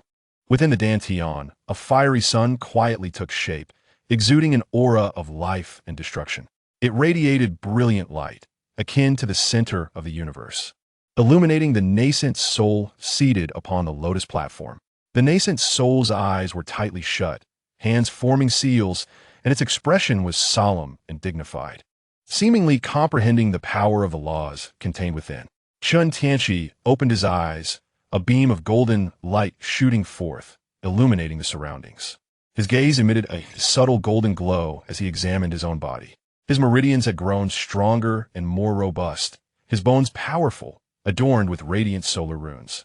His physical strength was once again refined and enhanced. Streams of divine energy continuously surged forth, like an endless ocean, flowing within him. Gradually, they merged with his physical form, completing the enhancement. Chen Tianqi exhaled a scorching breath, forming a fiery sword of energy. As of now, he had yet to discern whether the Supreme Deity had indeed interfered. However, at this juncture, there was no room for regret. It was imperative to continue augmenting his strength until he could rival this old man. At that moment, he would be sure to deliver a resounding kick to his backside. Chen Tianqi silently resolved within himself, completely unaware of a large foot gradually approaching from behind. In a swift moment, this foot exerted force and delivered a sudden kick to Chen Tianqi's rear, propelling him out of this realm with an astonished exclamation. The Supreme Deity subsequently manifested, his expression one of discontent, the corners of his mouth slightly curling as he muttered, "This child is utterly outrageous, calling out old men incessantly. He possesses no semblance of manners. It is time to teach him a lesson, to instill some wisdom." With a gentle wave of his hand, a stream of white light appeared, swirling in the air before confirming its direction and pursuing Chen Tianqi. After executing this, the Supreme Deity gazed into the distance, as if he could discern Chen Tianqi's figure, revealing a smile imbued with profound significance. "Little one, if you cannot surpass this minor trial, then I must have misjudged you. I hope you can mature completely before the impending calamity arrives. Otherwise, my investment may suffer losses." Chapter 131, Paradise Island DC Universe, Earth. The timeline reaches the year 1914, the onset of the First World War, with flames of conflict spreading to every corner of the globe. Amidst the chaos and acrid smoke, countless civilians are fleeing from the ravages of war. The roads are fraught with hunger and death, swarming with flies, and permeated by foul odors. Yet in stark contrast, there exists a secluded paradise, an earthly utopia untouched by the turmoil. Boom! On the sandy beach of this paradise, a resounding thud echoed as an unexpected guest descended from the heavens. Chen Tianqi lay unconscious in a massive pit, evidently struck down with considerable force by the supreme deity. A stream of white light soon followed, swiftly entering Chen Tianqi's body. Suddenly, from behind the clusters of coconut trees adjacent to the pit, a rustling sound emerged. A young girl with flowing black hair, exquisite features and crystalline eyes, clad in a flowing gown reminiscent of ancient Greece, rushed forth. Upon seeing Chen Tianqi lying in the pit, the girl, filled with concern, slid down the edge of the crater. At the tender age of 17 or 18, she quickly noticed the subtle differences between herself and Chen Tianqi. With curiosity etched upon her face, she crouched beside him, poking his cheeks, occasionally tugging at them. Why is this man lying here? Did he come from outside? With a sharp sound, the skin she pulled on snapped back into place. Noting that his face bore a striking resemblance to hers, she shifted her gaze to his chest, her brow furrowing deeper as she extended her hands to explore. He appears quite robust, yet feels rather flat. It seems his nutrition isn't adequate. She reflected, a hint of regret appearing in her expression as she gazed at Chen Tianqi. The small hand incessantly explored from the top downwards. Suddenly, it seemed to have touched something. The girl's expression turned even more perplexed as she nervously swallowed. Glancing left and right in trepidation. Driven by her curiosity, she resolved to pry open his trousers and uncover the secrets hidden within. Ouch! Chen Tianqi slowly opened his eyes, immediately feeling a sharp pain in his back, causing him to cry out in agony. For heaven's sake, is this deity really so miserly? Was it merely a few words? Chen Tianqi felt a surge of indignation, his heart filled with resentment towards this divine being. Soon, he realized he was lying naked beneath a blanket on an ancient bed, the air filled with a faint, pleasant fragrance. As he lifted his gaze, he discovered he was in a spacious, brightly lit room adorned in the style of ancient Greece, with various cold weapons hanging on the walls. It was evident that this deity had cast him into a primitive world. "Oh dear master, I have finally returned." The system, in a childlike voice, began to weep in Chen Tianqi's mind. The noise made him frown, his body weary, prompting him to snap sharply. "Stop crying. I nearly met my demise and did not weep." The system's weeping abruptly ceased, and after a considerable pause, it spoke in a tone filled with grievance. "Master, you have received the deity's gift, the power of 2 laws, such immense fortune, and yet you claim to be on the brink of death?" Chen Tianqi cleared his throat hastily, eager to shift the topic. "Where have you been?" "I was confined in a small dark room by the deity." As the system recounted its tale, it trembled suddenly. Clearly the experience in the dark room was not a pleasant one. "You're so pathetic." Chen Tianqi couldn't help but chuckle at the system's plight. "Master, you have also received a blessing from the deity." The system's voice was laced with an ominous undertone. Chen Tianqi's spirits lifted further, eager to learn of this newfound boon. However, the system's next statement doused his excitement with cold water. "You have received the deity's blessing of confinement. Henceforth, you will be unable to wield any power apart from your physical form and divine essence." "What?" Chen Tianqi, astonished, leapt up from the bed, the blanket slipping to the floor, leaving him standing there in all his nakedness. At some point, a person had entered the room, their gaze fixed curiously on his exposed form. In that instant, Chen Tianqi felt an intense scrutiny, turning to see a young maiden meeting his gaze. "Diana, how do you know my name?" Diana, now filled with questions, stood before him, bearing an uncanny resemblance to the legendary man. Yet she refused to answer his inquiries. At this moment, the woman once again uttered her name, which piqued curiosity immensely. Upon seeing the 17 or 18-year-old Diana, Chen Tianqi suddenly grasped the entirety of the situation. "Goodness, this truly is Paradise Island. The Almighty has cast me back into a timeline of the past. No wonder Diana recognized me during that time. It turns out we were already acquainted in the past. Perhaps it was merely an illusion, but Diana's gaze held an unusual intensity as she looked at Chen Tianqi, as if she sought to see through him entirely. Most intriguingly, she occasionally stole glances at his younger brother. However, Chen Tianqi was lost in a whirlwind of thoughts and failed to notice Diana's scrutiny. Presently, he retained only his physical prowess and that enigmatic solar divinity, while everything else had been sealed away by the supreme deity. He could not even retrieve anything from within the Tianqi peak. Now, cast on a paradise island and into a past timeline, what exactly does the supreme deity desire from me? What is wrong with you? Aren't you going to get dressed? My mother sent me to bring you over, Diana inquired, observing Chen Tianqi's gloomy countenance and his bare form with a peculiar expression. I'll dress now, Chen Tianqi replied, shaken from his reverie by Diana's call. Realizing he stood naked before a young woman, he felt a twinge of embarrassment.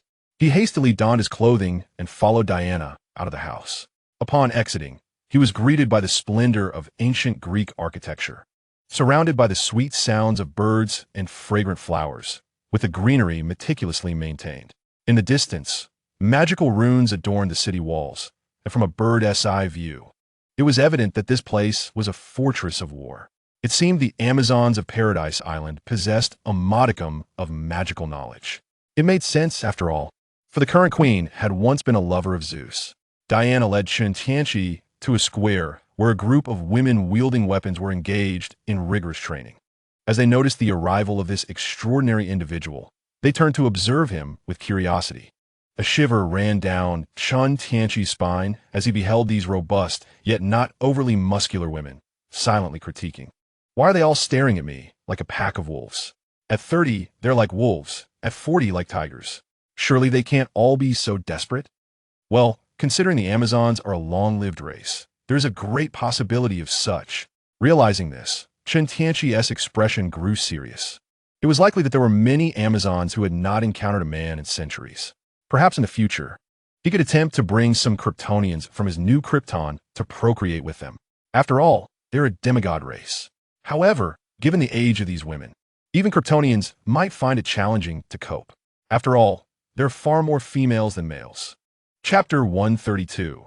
The Queen of Paradise Island Diana turned around to see Chen Tianqi gazing in admiration at the warrior women training around them. He felt a sense of pride, believing he was envying their formidable strength. He puffed up his substantial fruit and boasted, "What?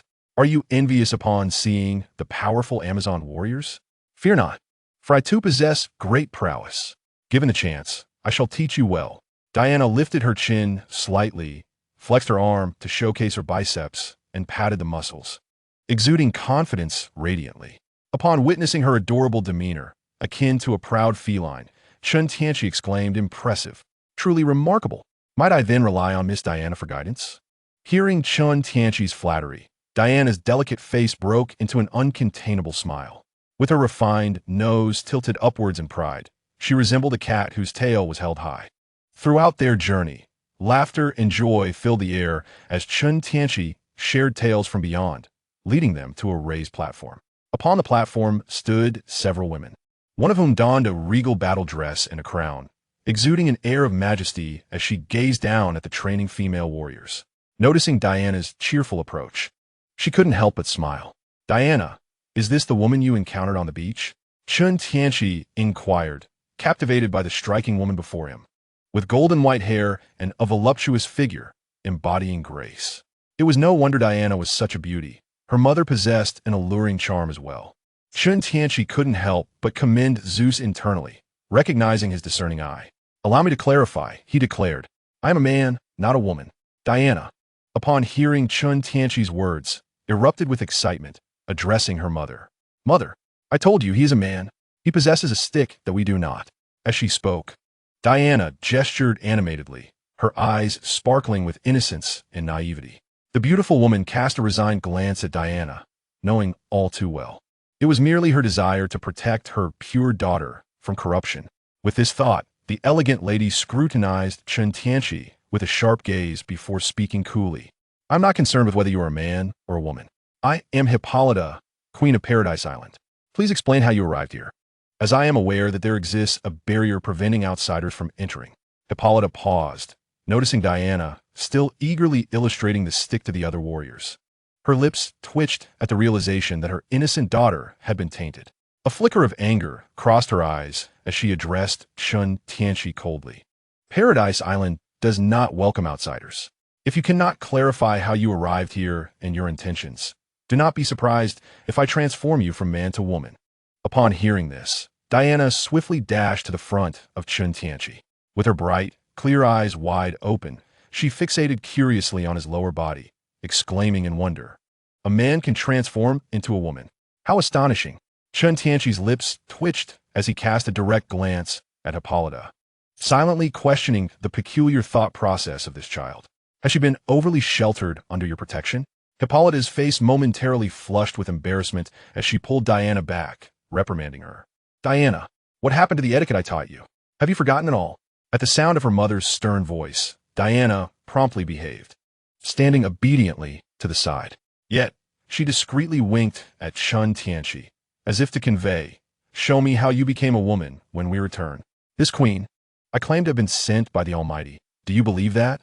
Chen Tianqi, feeling somewhat helpless, rolled his eyes and spread his hands, indicating his innocence. "God, do you really think I would believe that?" A flicker of anger crossed Hippolyta's face. How dare he invoke the name of such a divine entity while lying? It was clear that this young man was attempting to deceive her, tainting her pure daughter in the process. A cold glint flashed in her eyes as she waved her hand, summoning several female warriors to encircle Chen Tianqi. "This is your last chance. Reveal your origins." "I truly am sent by God." Chen Tianqi glanced at the female warriors, noting their revealing attire. Yet, he remained in a state of nonchalance. Merely minor players, posing no real threat. He then attempted to summon the small sun within his dantian, and soon, a golden radiance of solar power burst forth from his hand. "Behold, this is a gift from the Almighty." However, just as he spoke, the golden glow abruptly extinguished, leaving him somewhat frustrated as he introspected the small sun. "What is the matter, little brother? You're not very enduring, are you?" At that moment, shock enveloped Hippolyta's visage. "What am I witnessing? A man possessing the power of the sun god. Is he the sun god or merely a candidate? Was he truly sent by God? Is it to aid us in fulfilling that prophecy? Or will there be unforeseen developments regarding that prophecy?" In an instant, Hippolyta's expression shifted dramatically. Her heart filled with uncertainty. The female warriors, sensing Chen Tianqi's movements, immediately sounded the alarm, drawing their swords and preparing for confrontation. "Ahem, lower your weapons. This gentleman is our most esteemed guest among the Amazons." Hippolyta cleared her throat, signaling her warriors to stand down. She then bowed to Chen Tianqi, her face etched with remorse. "My sincerest apologies, esteemed candidate. Paradise Island welcomes your presence." Realizing his lack of divine power was the reason for the extinguishing light, Hippolyta was now certain that he was not yet the sun god, but rather a mere candidate. Nothing to worry about. A mere compensation of around 100 to 80 tons of materials would suffice. Chen Tianqi waved his hand dismissively, innocently expressing a need for something to soothe his fragile spirit. Upon hearing this, Hippolyta raised an eyebrow, taken aback by such unabashed audacity. She rolled her eyes and shook her head in refusal. "I'm afraid Paradise Island does not produce such items in abundance." "I see. Then could you explain the cause of the recent power outage?" Chen Tianqi pondered, his chin resting on his hand, a hint of regret crossing his face as he echoed his earlier confusion. Hippolyta offered a faint smile. Indeed, he was a novice, utterly oblivious. "You are not of the divine lineage, and thus, divine power cannot naturally manifest within you, rendering it a non-renewable resource. It appears that most of the divine power within your essence has been utilized to enhance your physical form, resulting in a deficiency of divine energy. Divine power serves as the conduit for accessing the might of your divine essence. Without it, you cannot wield any of that power." Upon hearing this, Chen Tianqi recalled the moment the small sun surged into his body, a sensation akin to fiery refinement. How vexing that the deity had not given him a warning. "If I cannot utilize it, does that mean I am deprived of the life and destruction principles contained within?" he inquired urgently, unwilling to possess something that he could neither use nor benefit from. A glimmer of insight sparkled in Hippolyta's eyes as she smiled slightly. Chen Tianqi's anxious demeanor was to her liking, and it seemed only fair that he should owe her a favor.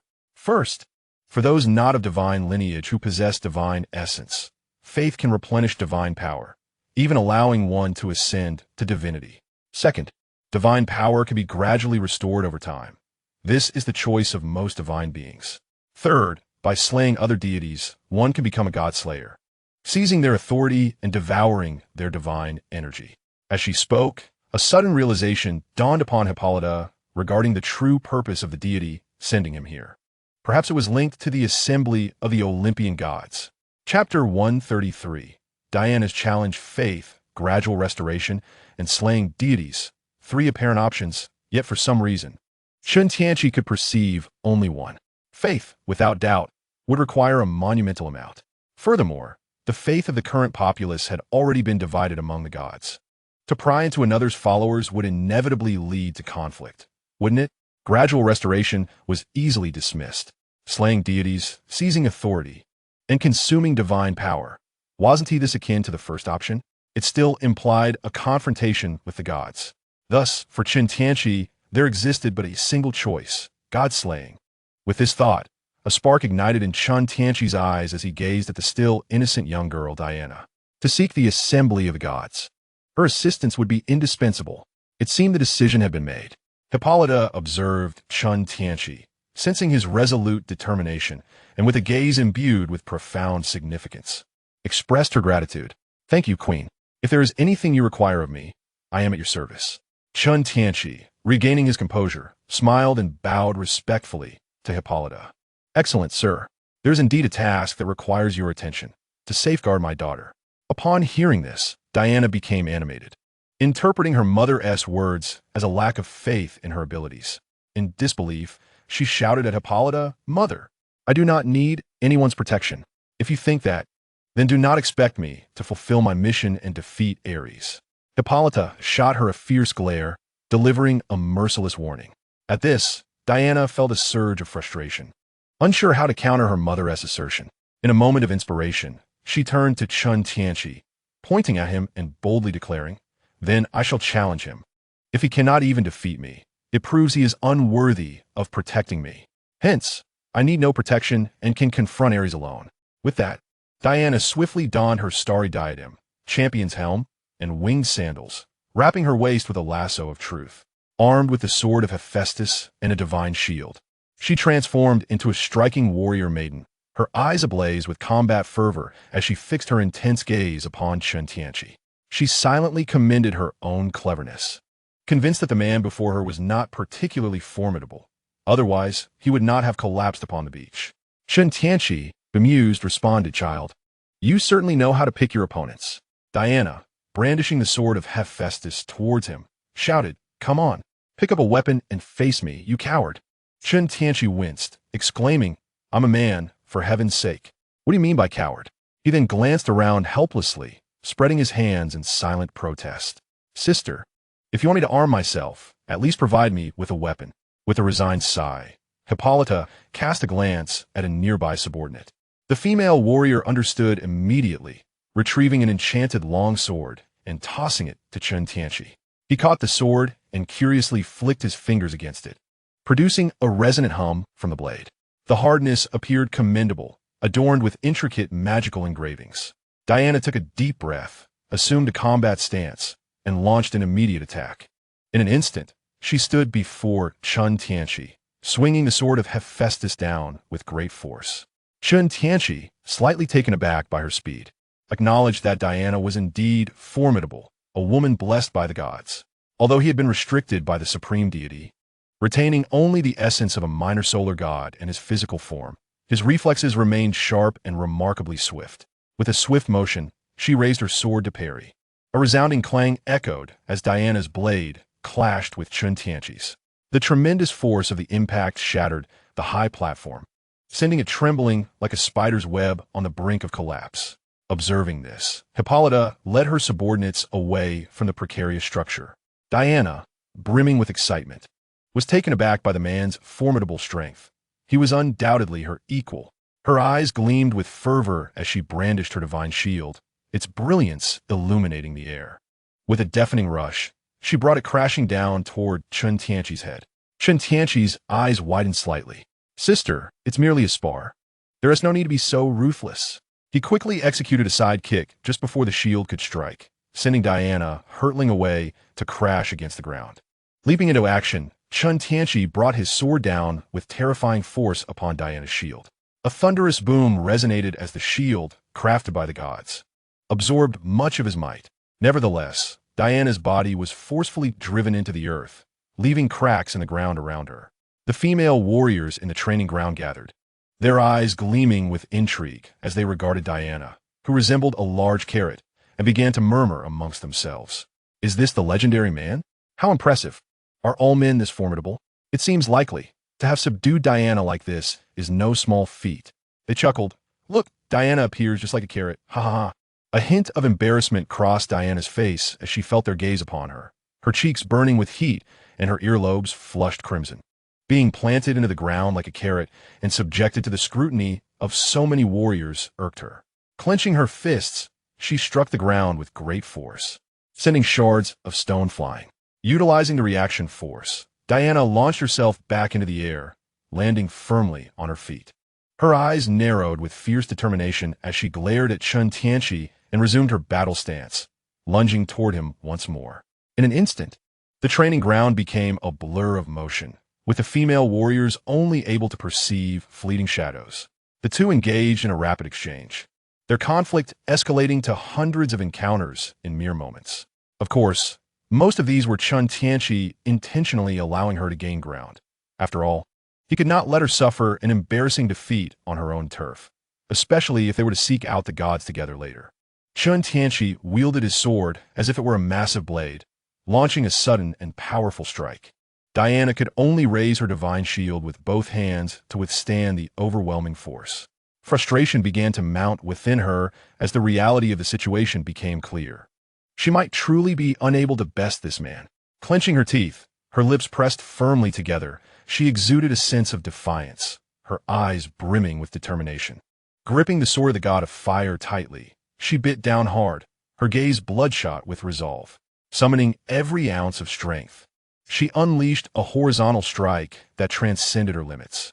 Unexpectedly, the dormant divine source within him, the bloodline of the deity, was activated. The sword of the god of fire erupted with a fierce surge of divine energy, instantly piercing through Chen Tianqi, shredding his garments into fragments. The walls behind him crumbled like tofu, collapsing with a thunderous roar, sending clouds of dust swirling in the wind. Remarkably, Chen Tianqi sustained no injuries. Yet, he was astonished that Diana's attack had managed to breach his biofield, leaving him exposed and bare. Instantly, countless female warriors in the vicinity fixated their heated gazes upon him, particularly at his vulnerable state, causing him to feel a sudden chill, prompting him to hastily cover himself. Even someone as thick-skinned as Tsenru could not escape a sense of embarrassment. Hippolyta, shedding her cloak, tossed it to Chen Tianqi. Quick as lightning, he caught it and wrapped it around his lower half, finally breathing a sigh of relief. Many female warriors present exchanged glances of regret before their eyes wandered to his robust upper body, nearly moved to tears of sorrow. Diana, please refrain from destroying my attire. Chen Tianqi began, but before he could finish, Diana, eager and relentless, charged forward with fervor. She had begun to adapt to and harness the divine power that had awakened within her. The blessings of various deities surged forth, transforming into divine energy that filled every inch of her being. Diana felt an overwhelming sense of strength coursing through her, her confidence surging anew as the fiery battle spirit ignited within her eyes. With a fierce swing of the sword of the god of fire, she clashed violently with Chen Tianqi's enchanted longsword, sending sparks of divine energy flying. She swiftly swung the sword of the god of fire again, and Chen Tianqi's enchanted sword began to develop cracks under the relentless assault. With a fierce shout, Diana activated the blessing of the mighty god through her divine bracers. The immense power infused into the sword of the god of fire came crashing down. With a resounding crack, Chen Tianqi's enchanted sword shattered. Yet the sword of the god of fire remained undeterred, striking towards his arm. In an instant, Chen Tianqi was sent flying backward as if struck by a speeding train, hurtling through the city wall like a meteor landing far away. Diana beamed with exhilaration, invigorated by the battle that had unleashed her latent potential and left her feeling euphoric. Chapter 134. The terrifying woman who has been single for hundreds of years. Will this man survive my assault? After reveling in the thrill of victory, Diana quickly realized the gravity of the situation and rushed over anxiously.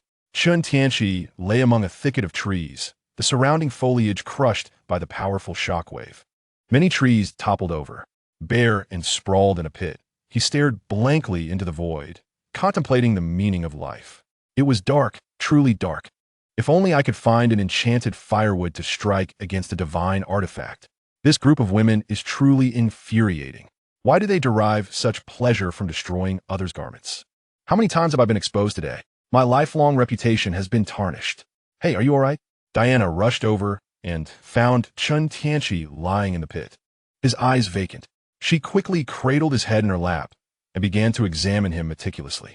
Diana thoroughly checked the exposed Chen Tianqi and, relieved to find no visible injuries, gently patted his head, a faint smile gracing her lips. It appears you possess great strength.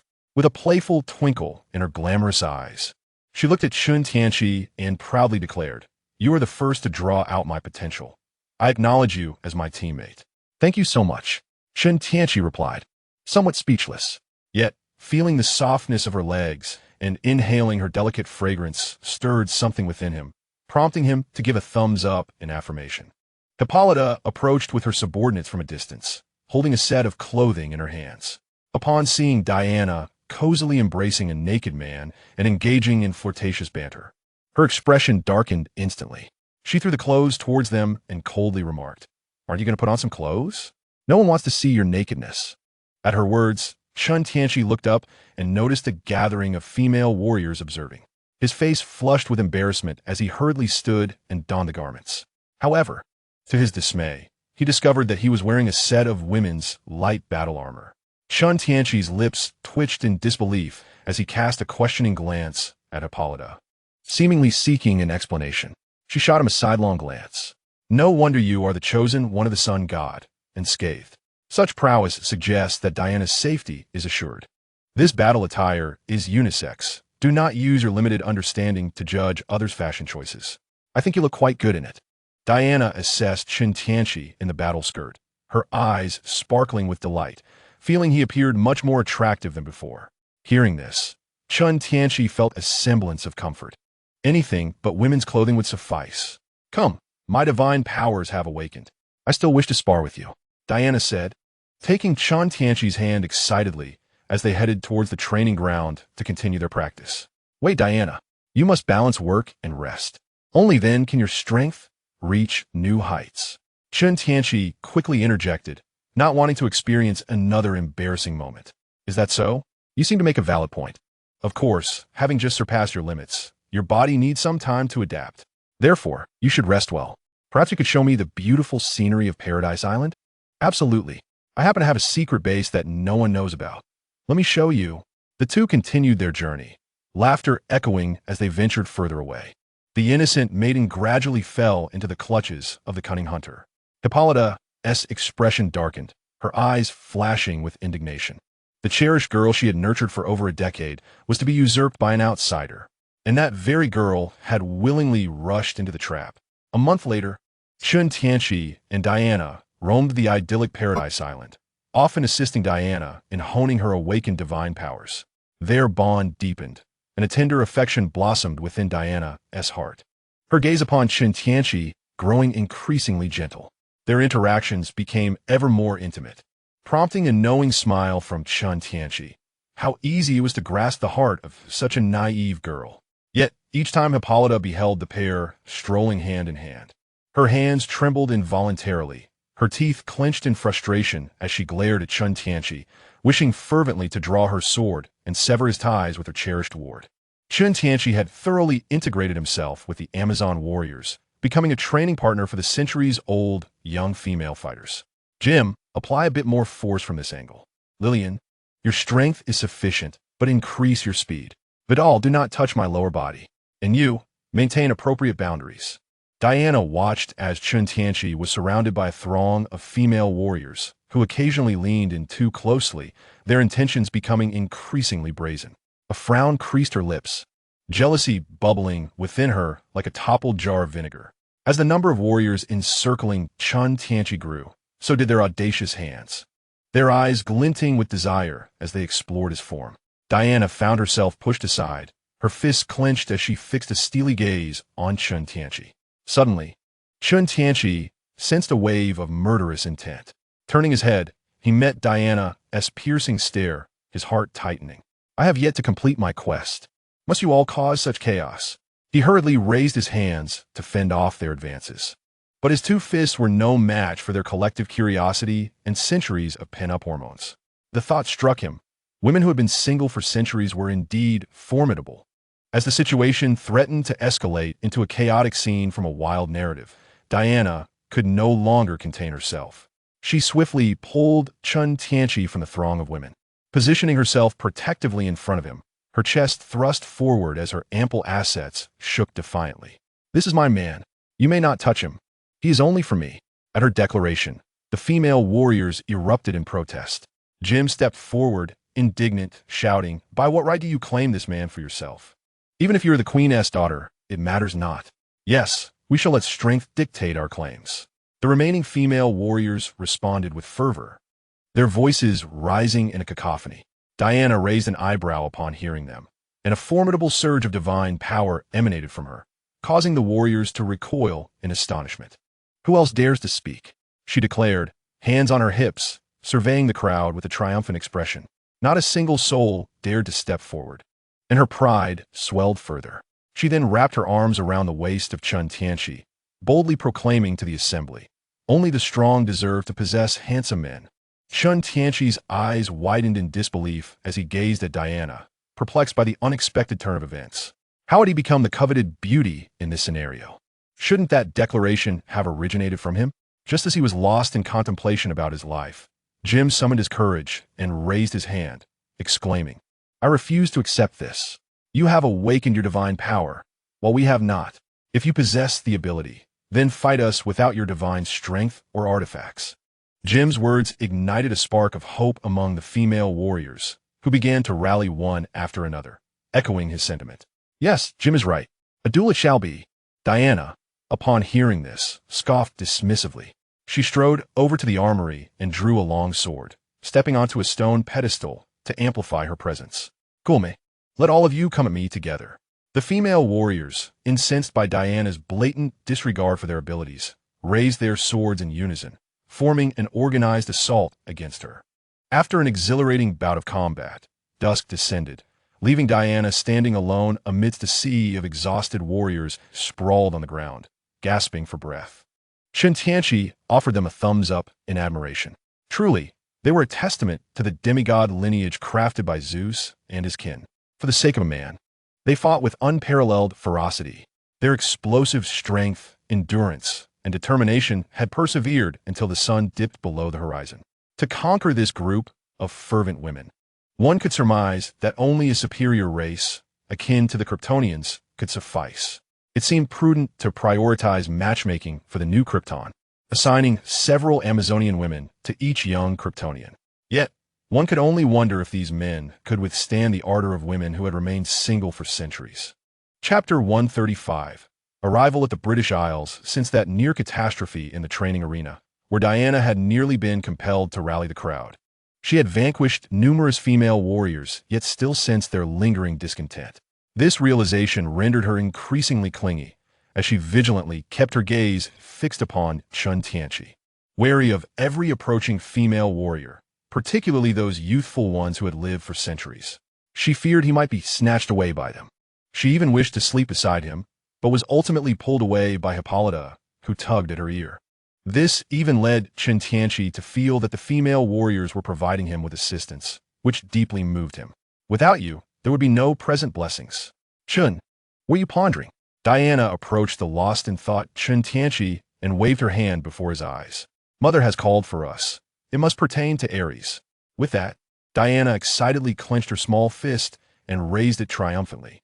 "I am certain I can defeat him." Chen Tianqi smiled indulgently, allowing Diana to take his hand as they walked forward together. Hippolyta stood quietly atop the altar, her expression grave, her gaze fixed upon a flickering torch. The flames danced, almost revealing a figure within their depths. Suddenly, a cacophony of laughter and joy erupted from outside. Hippolyta turned her head instinctively, her expression darkening instantly. She beheld Diana nestling against Chen Tianqi's arm, her eyes brimming with affection for her beloved, her face radiant with a charming smile as the two shared laughter. Resembling a young couple newly enamored, Hippolyta scowled, observing this pair, her eyes fixated on Chen Tianqi. She reflected on how eerily similar this situation was to her own past. In the end, she too had been cast aside by that stallion king. The thought ignited a flicker of anger in Hippolyta's eyes, sending a chill down Chen Tianqi's spine.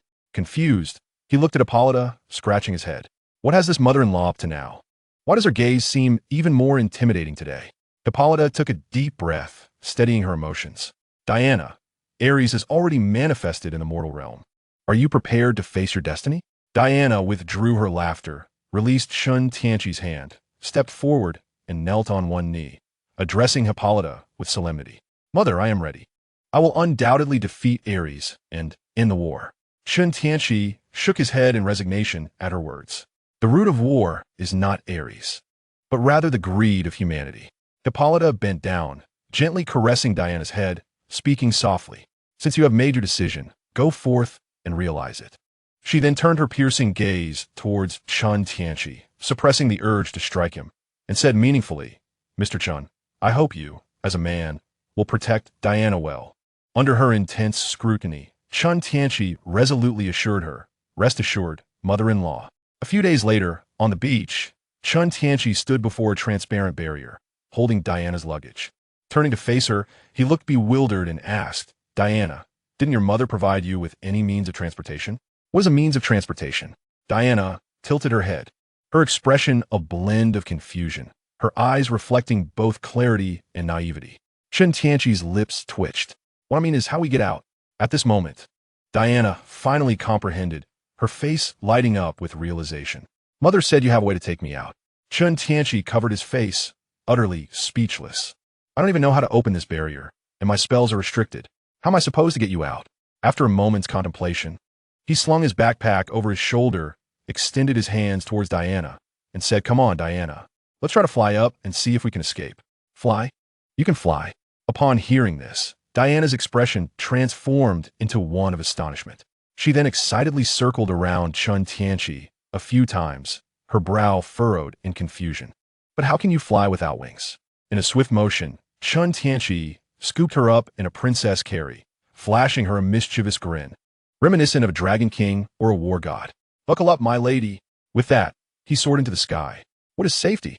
A resounding scream echoed through the air, startling a flock of gulls. Diana, experiencing flight for the first time, shouted with exhilaration. As they ascended higher, she clutched tightly to Chen Tianqi's neck. A captivating fragrance wafted into Chen Tianqi's nostrils, fresh and delightful, invigorating his spirit. Once they reached a considerable altitude, he realized the Amazonian magic was rather unreliable. Which barrier doesn't have a ceiling? He flew through the gap above, with the endless blue ocean sprawling beneath them. They raced over the surface of the sea, creating a long trail of waves. Faster, go faster. Diana, far from feeling any discomfort, shouted joyfully, her eyes crescent-shaped with glee. Observing her enthusiasm, Chen Tianqi gradually increased his speed. Suddenly, Diana exerted herself, flipping around to cling to his back, her legs securely wrapped around his waist. She patted his shoulder excitedly and spread her arms wide, exclaiming, I can fly. Chen Tianqi chuckled helplessly, rising higher in response to her enthusiasm. He followed her lead, trailing behind a seagull, synchronizing their movements with its flapping wings.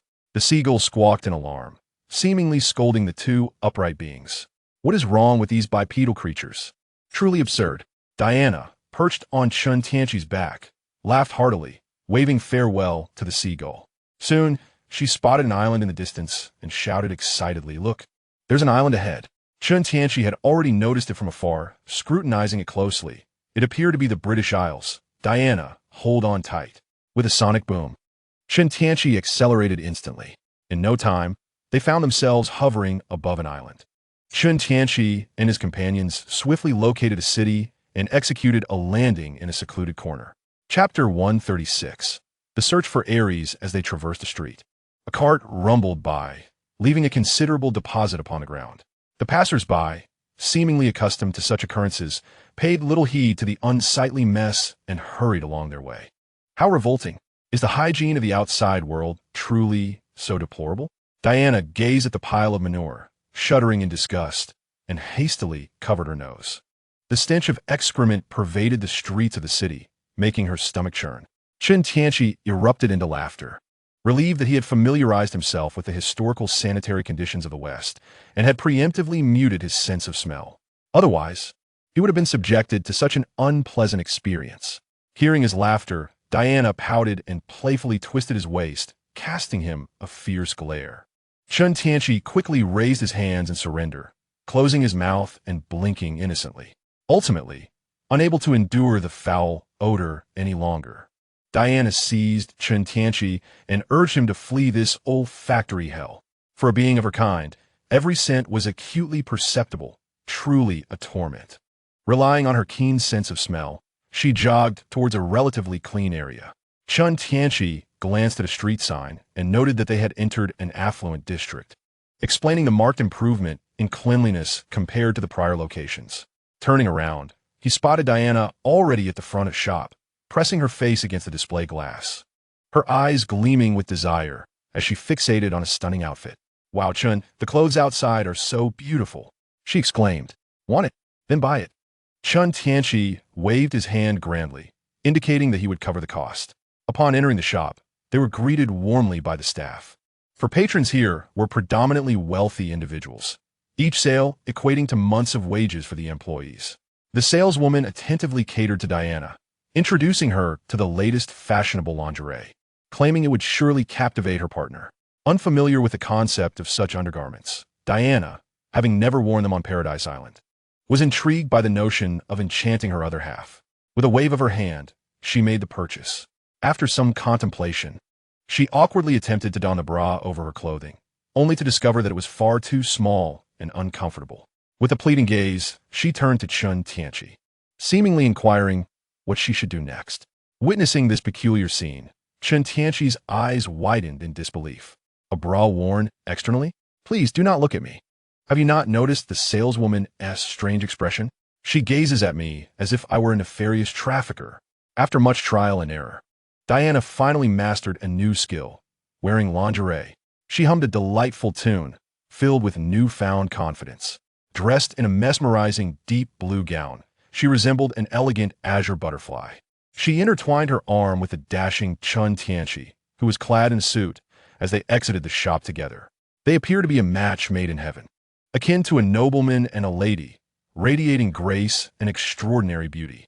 Newly emerged into the outside world, Diana maintained an insatiable curiosity, bustling about with boundless energy, exploring this and that, making purchases here and there. Before long, Chen Tianqi found himself laden with an assortment of items. He gazed at Diana with eyes devoid of life, pondering a singular question: why do women exhibit such fervor when shopping? However, Chen Tianqi soon noticed something was amiss with Diana. She was intently scrutinizing a newspaper headline that declared, "The Prussian Empire has conquered France, aiming for Britain." The paper also featured a general named Ludendorff from Prussia. Taking a deep breath, Diana turned to Chen Tianqi with a serious demeanor. "Chen, there's a strong possibility this man is Ares. We must go and thwart him." Chen Tianqi cast a fleeting glance at the image.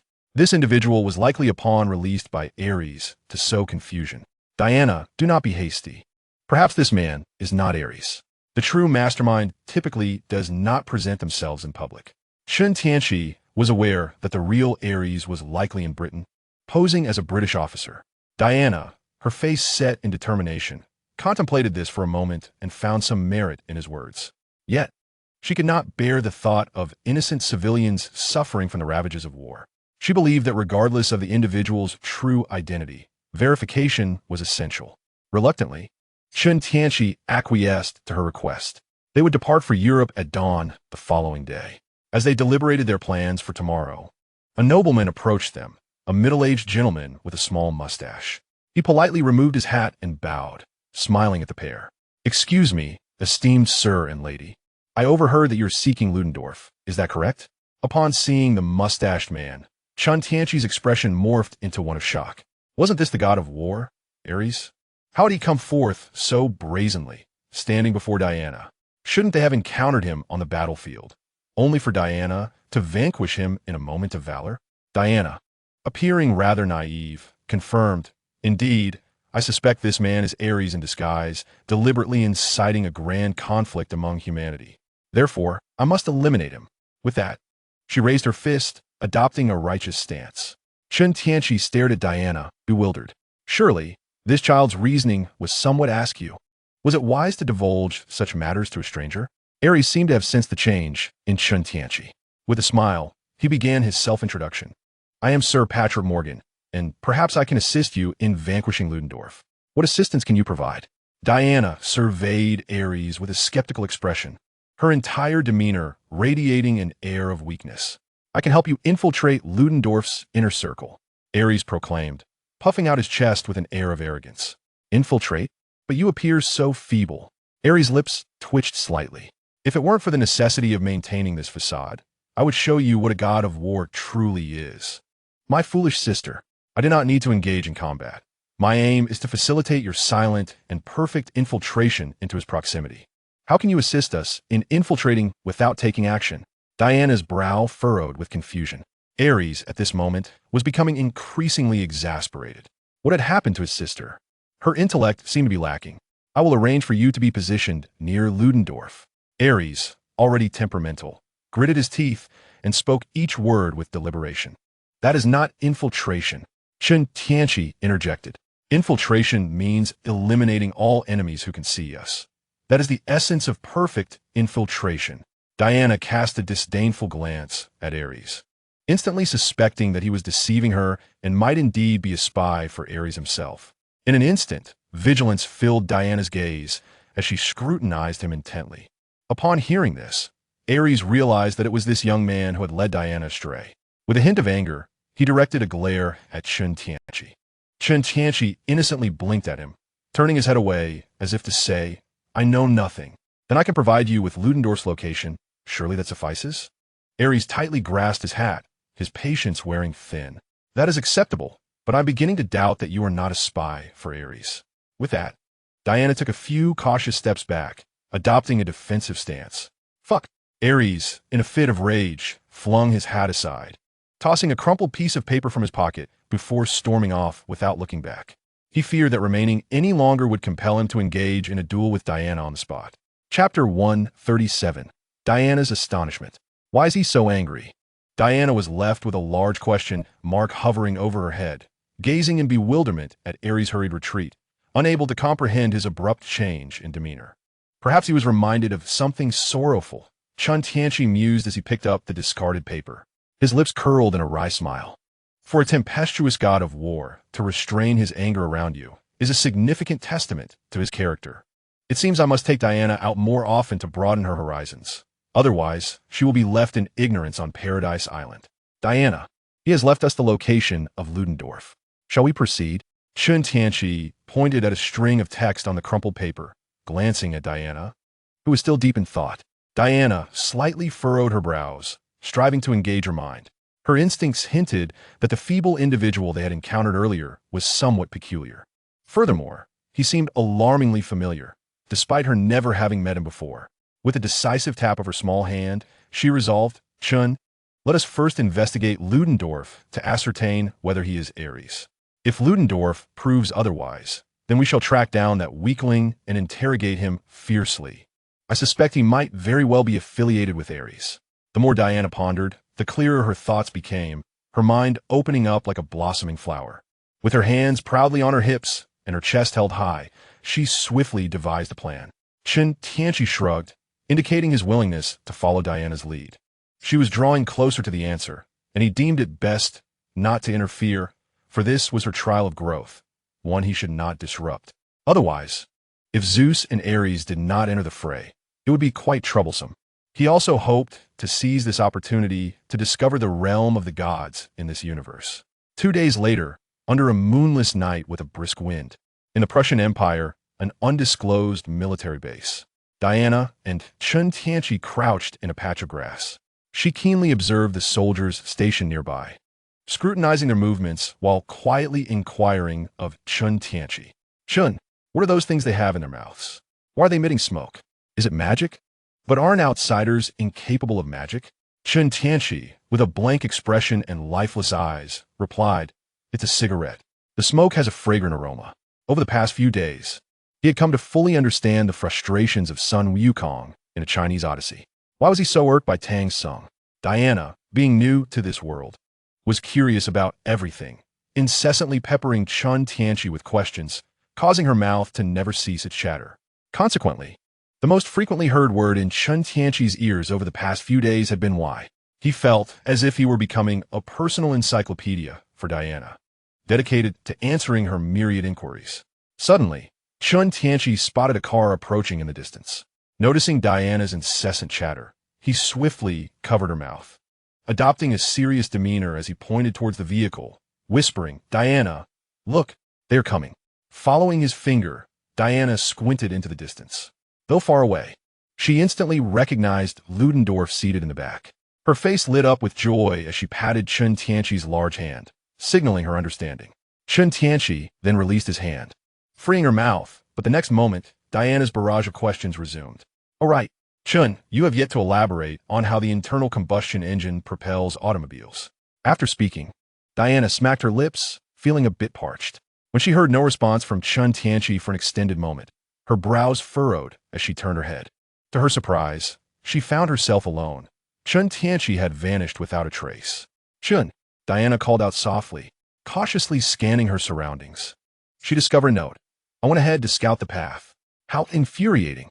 Could he not have waited for me? Why is he so impatient? Diana pouted, somewhat displeased. After surveying her surroundings, she noticed a vehicle entering the military base and swiftly took action. The soldier stationed at the gate yawned, his eyes bleary with sleep. Suddenly, a shadow darted past, and the world spun around him as he collapsed to the ground. In swift succession, Diana dispatched the gate soldiers, using magic to conceal their bodies and cast them before the entrance. Next, crouching low, Diana slipped into the military base. A flicker of excitement danced in her eyes. The perfect infiltration had commenced. Chen Tianqi appeared high above the base, silently observing Diana. Witnessing her determination to neutralize all the soldiers and achieve flawless stealth, he felt a twinge of regret. Had he known, he would not have taught her such peculiar skills. Diana navigated through numerous challenges, eliminating everyone who laid eyes upon her or was on the verge of doing so. She silently arrived outside a particular room, leaning against the door as she listened intently to the sounds emanating from within. "Darling, you smell divine. How annoying, you scoundrel." It seemed that Ludendorff was conversing with someone, uttering a plethora of unfamiliar terms that left Diana bewildered. Despite her inability to comprehend, she was deeply astonished by what Chen Tianqi had explained.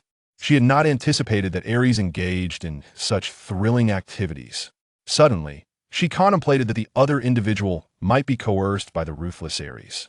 Her expression turned gravely serious as she forcefully kicked the door open, the sword of Hephaestus gleaming ominously in her grip, aimed at the two men inside.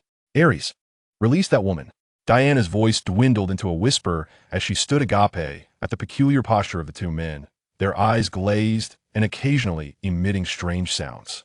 What are they doing? Hadn't Chen mentioned that such activities were typically between a man and a woman? Could it be that same-sex pairings were also permissible? Yet, she had never witnessed her sisters on Paradise Island engaging in such behavior. Diana's mind went into overdrive, ensnared in profound contemplation. Ludendorff, startled, abruptly discarded his previous companion. Hastily wiping his mouth and straightening his clothes, he finally turned his attention to Diana. After a thorough observation, he discerned that Diana was not affiliated with the military, which prompted Ludendorff to breathe a sigh of relief. Moments ago, he had feared that someone from a political faction had caught wind of his secrets. The lover sprawled on the ground, gazed at Ludendorff with a sorrowful expression. However, at that moment, Ludendorff had no time to attend to him. He shouted angrily at Diana. "Who are you? Guards! Guards!" As he yelled, he twisted his feet, slowly approaching the corner of the desk where a handgun was concealed. To avoid leaving any incriminating evidence of his homosexuality, he resolved to shoot this mysterious woman on the spot. Diana, startled awake by his furious roar, quickly regained her composure. She regarded the two men before her with a puzzled expression. "You must both be men, right?" An involuntary image flashed in her mind. Two individuals wielding wooden sticks, resembling a scene of fencing. Diana shuddered, finding the imagery rather bizarre. She cast a peculiar glance at Ludendorff. The man on the ground rose, and upon hearing her words, his face flushed with embarrassment as he shyly remarked, "It is precisely because we are all men that it feels thrilling." Ludendorff glared at Diana with a dark expression, his eyes filled with that same accusatory gaze. Is there a crime in liking men? Suddenly, he seized the handgun and fired it at Diana with fervor. Diana distinctly perceived the trajectory of the bullet. She made no attempt to evade it, but merely raised her wrist to shield herself. With a series of metallic clangs, the bullets were deflected. Witnessing this, Ludendorff stood dumbfounded. It was the first time he had encountered someone capable of stopping bullets. Terrified, he crouched behind the desk, trembling as he aimed the handgun at Diana. "What manner of creature are you?" "Guards! Guards!" Chapter 138. The eve of battle. Ares, you dare call me a monster? I believe it is you who incites war that embodies monstrosity. Diana retorted, her chest heaving with indignation at Ludendorff's slander. With the sword of Hephaestus in hand, she swung it down forcefully, her divine power momentarily leaking forth and stirring a fierce gust of wind. The blade's wind stung Ludendorff's cheek, causing his body to tremble. "Ares, reveal your purpose for instigating war." Upon hearing this, Ludendorff pressed tightly against the wall, his eyes widening with a hint of panic as his mind became a chaotic tangle. What on earth was this lady talking about? Ares? Did I not introduce myself as Ludendorff? The pressure from her divine aura triggered a reaction in his lower body, leaving his trousers soaked, droplets cascading down. Diana, having not received a response from Ludendorff for an extended period, furrowed her brow. Observing his face, which was a portrait of sheer terror, she noticed his mouth move as if to speak, yet no words emerged. The trousers beneath her gradually became soaked with an unknown liquid, and Diana unmistakably displayed a look of disdain. She began to doubt whether she had indeed found the correct person. Swiftly, Diana unleashed her lasso of truth, ensnaring Ludendorff firmly. "Are you Ares?" she inquired. "No, I am Ludendorff, a general of the Prussian Empire," he replied, his eyes wide with terror as he gazed at the binding ropes. Despite his intention to remain silent, words slipped from his lips involuntarily. "Then why do you emanate the aura of divine power? Has someone bestowed something upon you?" Diana pondered, stroking her chin, perplexed. She had sensed the presence of warlike divinity even before arriving at the door. "I do not know. A few months ago, a British man sold me an antique spear." "Who was that man?" Diana's expression shifted to one of realization. A British man? Could it be that weakling? It must be Parker. Suddenly, blood gushed from Ludendorff's 7 orifices, and he spat forth a crimson torrent. With a resounding bang, his head exploded like a watermelon, brain matter splattering everywhere, blood spraying forth. The man beside him was splattered with brain matter, startled into a shudder, his eyes rolling back as he fainted. Fortunately, Diana, quick-witted, raised her shield just in time. Otherwise, she would have been bathed in blood. Diana grimaced, her lips curling in irritation, her teeth clenched. "Cursed Ares! How dare you toy with me?" Disheartened by the failure of her mission, she contemplated leaving this place to return to Great Britain with Chen Tianqi, seeking out that man she deemed a weakling. Elsewhere, Ares was enveloped in blue arcs of electricity, his eyes glowing azure as he gazed into the distance, seemingly peering into the unknown. "My dear sister, taste the love from your brother." Ares revealed a mysterious smile, raising his hand to unleash a thunderbolt, causing the phenomena surrounding him to dissipate. Suddenly, a colossal blue spear appeared in the skies above the military base, descending with immense, thunderous might. Chen Tianqi realized the impending danger. With a swift motion, he rushed to Diana's side, grasping her tightly and soaring away. In the next instant, the entire military base began to crumble, reduced to rubble. A massive mushroom cloud erupted into the sky. The deafening roar of the explosion reverberated like thunder, accompanied by shock waves that ravaged the surroundings. Diana clung to Chen Tianqi's neck, astonished as she witnessed the chaos. The air was thick with the essence of warlike divinity. Had Chen Tianqi not rescued her in time, she would have had to withstand that devastating blow, emerging either dead or grievously injured. "Diana, are you all right?" Chen Tianqi asked, noticing her dazed expression. "I am fine, Chen. I never anticipated that Ares would be so formidable," Diana murmured, shaking her head. A flicker of confusion danced in her eyes. She had believed that her strength was on par with Ares. Yet, upon closer inspection, it became evident that she was vastly outmatched. "Diana, do not forget that you have me as your ally," Chen Tianqi gently reassured her, recognizing her momentary despondency upon witnessing Ares' prowess.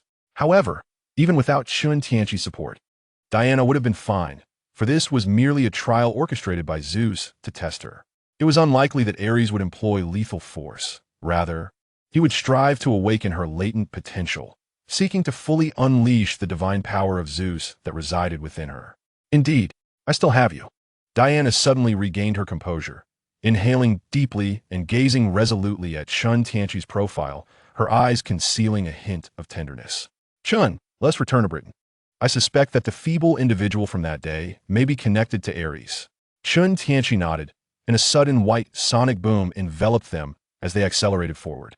The two of them returned to the British Isles. After an extensive search, they found no trace of Ares, leaving Diana perplexed as her mind raced with possibilities. "I believe we should investigate the front lines," Chen Tianqi suggested. A light bulb went off in Diana's mind.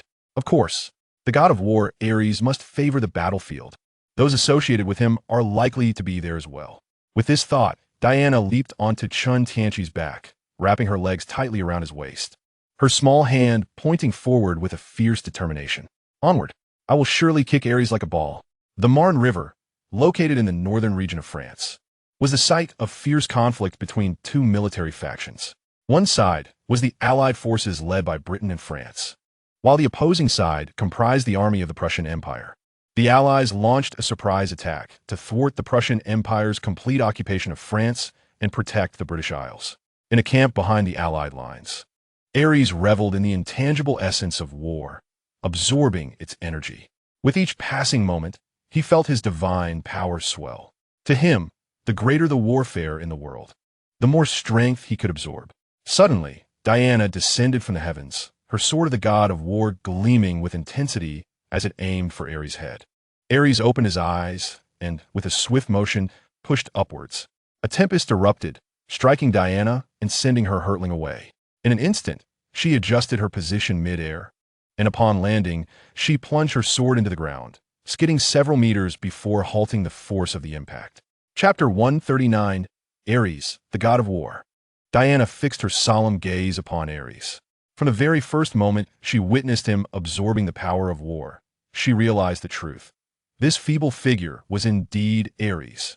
Yet, she had not anticipated that the formidable and belligerent Ares would manifest as a frail middle-aged man, evoking an impression of weakness. Drawing her longsword, she pointed it at Ares, bracing herself for battle. Suddenly, Ares' form erupted with a tempestuous surge of energy, engulfing the entire encampment in a cataclysmic blaze akin to a volcanic eruption. He emerged unscathed from the ruins, his gaze as frigid as ice. Casting a disdainful glance at Diana, "Is this truly the extent of your power?" His voice resonated like a chilling echo from the depths of the abyss. Diana scoffed, igniting her divine flames. She surged forward with the swiftness of a blazing meteor, the sword of the god of fire radiating an intense luminescence, as if it sought to ignite the very world itself. Ares' lips curled into a slight smirk, exuding an air of contempt. With a casual uplift of his palm, he appeared to nonchalantly push forward, yet seemed to harbor the cataclysmic force of annihilation. An invisible onslaught cascaded forth like a torrential flood, instantly obliterating the path before them. With a fierce cry, Diana raised her divine shield, resolutely bracing against the oncoming tide as if it were an impregnable fortress. Her feet sank deeply into the earth, her lips pressed tightly in determination. In an instant, Ares appeared before her, his hands crackling with electricity, a myriad of thunder roaring as a spear of lightning materialized in his grip. Its unmatched might descended upon Diana with a thunderous blow. Endless thunder roared like a dragon from the heavens, crashing violently against her divine shield. In an instant, electric arcs erupted, dancing like silver serpents. The battlefield transformed into a realm of lightning, a colossal pillar of thunder soaring skyward. Diana's face reflected sheer horror as she exerted every ounce of strength to withstand this terrifying power.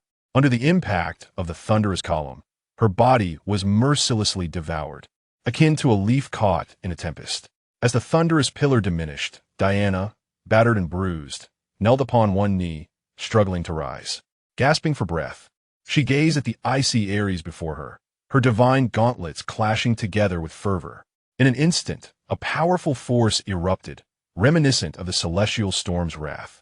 Energy surged chaotically in all directions, prompting Ares to gracefully retreat. Diana, it appears your capabilities are limited to this. Thus, you shall not save them.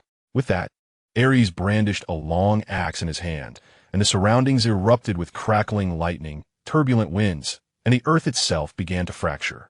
The soldiers on the battlefield stood in stunned silence, collectively halting their fire, their eyes wide with terror as the impending storm surged toward them with alarming speed. In a frenzy, they abandoned their weapons and fled in desperate haste. Yet in the end, they could not escape the fate of being consumed by the tempest. Amidst the storm's ferocity, their forms emitted mournful cries. Both they and everything around them gradually disintegrated into their most primitive molecular forms. Those molecules swiftly coalesced around Ares, gradually forming sets of resplendent silver and golden ancient Greek armor. Diana heard the distant wails of the people. In her desperation, she cast forth the lasso of truth from her waist, exclaiming loudly, "Ares, what is the purpose of your actions? They are all innocent." As Ares completed his armor, he descended slowly, and upon hearing Diana's absurd words, he erupted into laughter. Diana, in this world, there is not a single person who is innocent. You think the war is instigated by me, the god of war? But the truth is, war is born from humanity's greed. They slaughter one another, massacre the innocent, and concoct various deadly gases, polluting the environment and destroying the world's inherent beauty. Having enjoyed the fruits of their victories in war, not one among them can claim innocence. Ares gripped the lasso of truth tightly, his eyes glinting with ferocity as he roared at Diana. Suddenly, he unleashed his strength with one hand, violently hurling Diana into the air. Her body traced an arc before crashing heavily to the ground. Ares swiftly swung his axe down with the force of thunder. Diana dodged nimbly to the side, narrowly evading the fierce blow. The axe struck the ground, sending up a cloud of dust, and a deep crater formed beside her. Diana retreated rapidly, her body slightly crouched, her eyes fixed on her opponent, readying herself for the next onslaught. Ares's eyes sparkled with intensity, a smirk playing at the corners of his mouth. Initially, he intended to toy with Diana, to draw out her potential. However, his mind had shifted. He now wished to engage the one above in battle. From the very beginning, Ares had sensed the gaze of that individual above and recognized him as the one beside Diana. The audacity with which he faced Ares's storm piqued his interest. Thus, he resolved to unleash his full strength, compelling that person to descend and join the fray. Lost in thought, Ares paid no heed to whether Diana would strike. Sensing this opportunity, Diana seized the moment. She suddenly lunged forward, wielding the sword of Hephaestus in close combat. Ares, with an air of arrogance, looked down upon Diana, his expression one of disdain. He grasped the sword of Hephaestus with one hand and, with a fierce tug, shattered it. Diana gasped in disbelief, her thoughts racing, and instinctively swung her right fist. Ares did not flinch, taking the punch directly. Then, he abruptly lowered his head, crashing it into Diana. She cried out in pain, blood streaming from her nose as she fell backward, her head tilting back. Ares grinned broadly, raising his long axe and striking towards Diana's neck. In this crucial moment, Chen Tianqi appeared like a divine savior, positioning himself before Diana and firmly grasping the descending axe. His eyes scanned Ares with curiosity, questioning, is this truly necessary? Ares, feeling the immense power emanating from the axe, was visibly exhilarated. With a broad smile directed at Chen Tianqi, he provocatively declared, I have lost interest in her. Now, let's engage in battle. Before his words could fully resonate, Ares lunged forward like an arrow released from its bow, unleashing a powerful punch aimed directly at Chen Tianqi. With a concentrated gaze, Chen Tianqi moved with lightning speed, instantly appearing before Ares. He gripped the axe tightly, his arm muscles taut, channeling his strength into the blade. In an explosive motion, he swung the axe, generating a fierce gust of wind as he brought it crashing down upon Ares. The sheer force of the strike was astonishing, as if the air itself were being torn apart in its wake. Yet, Ares showed no sign of retreat in the face of such ferocity. He quickly retracted his arm, firmly grounding his feet, crossing his arms defensively across his chest, bracing himself for the impending blow. However, Chen Tianqi's onslaught was too swift and powerful. Ares barely managed to assume a defensive stance before the axe struck. With a thunderous crash, Ares was sent flying to the left, akin to a kite severed from its string, tracing an arc through the air before crashing heavily to the ground. Simultaneously, a spurt of blood erupted from his mouth, staining the earth below. Chapter 140. A sudden transformation. Ares laughed maniacally as a wisp of dark fragments emerged from the ground, silently merging with his being, unnoticed by anyone. Abruptly, Ares rose from the ground, casually wiping the bloodstains from his hands. His eyes sparkled with fervor, as though the blood had ignited an extraordinary excitement within him. He unabashedly praised Chen Tianqi, exclaiming, "Ha ha! This is the true power that belongs to a warrior." As his words faded, Ares was enveloped in a tempest of thunder and lightning, arcs of electricity swirling around him like silver serpents. His visage transformed from one of slight age to a youthful countenance, his body expanding and becoming immensely muscular. Clad in ancient Greek armor and wielding the god of war's axe, he radiated a shimmering aura of lightning. This was the complete form of Ares. With a sweeping motion of his arm, a tremendous surge of energy erupted. In the next instant, the sharp axe that had been firmly gripped by Chen Tianqi disintegrated in an explosive cascade, scattering into countless fragments across the ground. Yet astonishingly, these shattered remnants of the axe did not vanish. As if drawn by some mysterious force, they swiftly converged into the palm of Ares. Meanwhile, Diana, enduring the waves of excruciating pain coursing through her head, struggled to stand upright. Her gaze was resolute and unwavering, yet it betrayed a hint of undeniable reluctance. Biting her lip, Diana decisively spoke, "Chen, let's fight side by side." Chen Tianqi nodded, having no objections. However, he sensed that Ares was exhibiting an unusual state. Was he overly exhilarated? Though a veritable warrior, Ares was not devoid of intellect. Furthermore, Zeus might still be observing from a distance. It was improbable that he would abandon Diana's mission to engage in battle with Chen Tianqi. Most likely, he would seek Chen Tianqi out after the trial concluded, inviting him for a contest. The battle intent in Ares' eyes blazed like a fierce fire. Seeing Diana, whom he deemed weak, wishing to join the fray of the strong, he frowned. With a swift motion of his hand, a tempest of thunder and lightning surged toward her. Chen Tianqi leaped in front of Diana, shielding her from the onslaught. A frown creased his brow as a tingling sensation coursed through his body. Ares' strength was indeed unsettling. Logically speaking, this was merely one of Ares' many avatars, and he should not possess such formidable power. Weaklings have no place in the realm of the strong, Ares disdainfully declared to Diana. Her teeth clenched in fury at his words. Diana fully comprehended the truth in Ares' statement. In her current state, she was indeed no match for the full power of Ares. Noticing Diana's discontent, Chen Tianqi recalled that Ares had 2 sons residing in the mortal realm and sought to comfort her. "Diana, it's all right. We are in this together. I will handle Ares, and you shall confront his 2 sons. Upon hearing this, Diana regarded Ares with a mix of astonishment and suspicion. He has 2 sons. At this moment, Ares grew impatient. In an instant, his form erupted with boundless, thunderous energy, exploding like a brilliant sphere of lightning. Countless dazzling bolts of electricity shot forth from within him, intertwining to form an impenetrable web of electricity, enveloping everything within a radius of several dozen yards.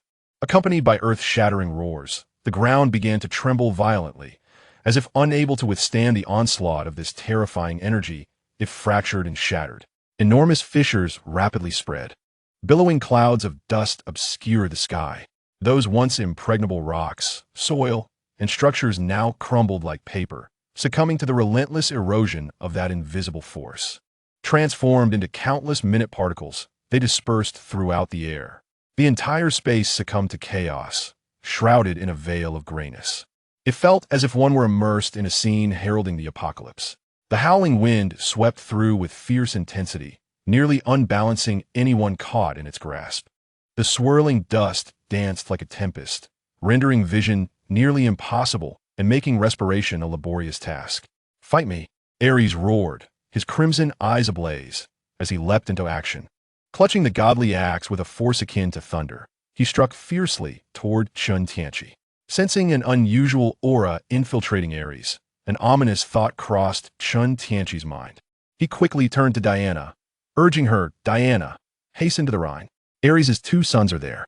Exercise utmost caution." Diana inhaled deeply, nodding in understanding.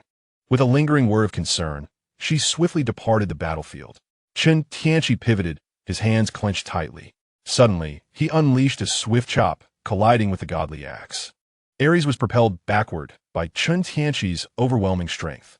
Jerkily shaking his hand, a wave of pain surged through him. At that moment, he sensed Ares' extraordinary nature. The energy within him surged, radiating divine might, as an ominous black aura began to manifest. Ares charged forth with the swiftness of a tempest. Bolts of lightning flickering above him as countless electric spears cascaded down like a torrential rain. Chen Tianqi, agile in his movements, instantly appeared before Ares, piercing his abdomen with a strike as swift as lightning. Ares' abdominal armor shattered under the impact, and he gritted his teeth, straining every muscle to grasp Chen Tianqi's arm with all his might. In that instant, black thunder erupted around Ares, enveloping both combatants. In a flash, the thunder cracked. Chen Tianqi was horrified to witness countless black tendrils surging forth from Ares' body. Panic seized him as he struck out with his left fist, delivering a blow akin to cannon fire that sent Ares crashing to the ground. Yet, those dark tendrils grew ever denser, continuously emerging to blanket the entire arena. A chill ran down Chen Tianqi's spine as he failed to react in time. An incessant tide of tendrils surged toward him. He evaded with agility in midair, frustration mounting within him. What bizarre entity is this? Cursed deity, why unleash this wretched confinement? His eyes ignited with fervent rays, slicing through the black tendrils like blades. However, these tendrils, akin to relentless monstrosities, perpetually regenerated, seemingly without end. Chapter 141. The Remnants of Great Darkness, just as Chen Tianqi found himself at a loss against Ares. A cacophony of thunder rolled from the clouds above. Countless bolts of lightning erupted like fountains, directly targeting the source of the dark tendrils. A flash of lightning suddenly illuminated beside Chen Tianqi. A robust figure, clad in a flowing robe reminiscent of ancient Greece, suddenly materialized in the sky.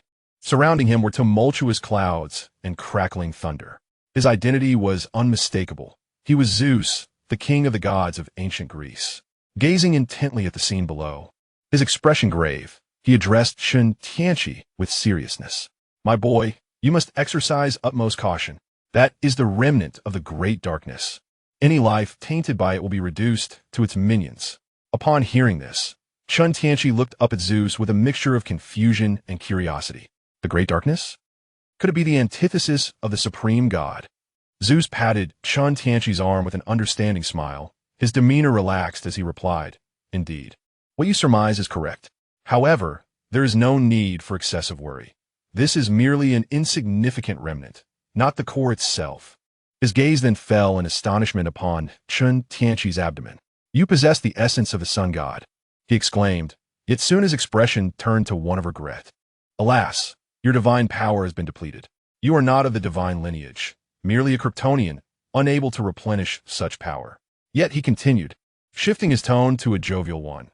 "In light of your relationship with my daughter, I shall bestow upon you half of my divine power, free of charge." With that, arcs of electricity crackled around Zeus's form, and streams of divine energy flowed from his hands into Chen Tianqi. Curiously, Chen Tianqi turned inward to examine his body.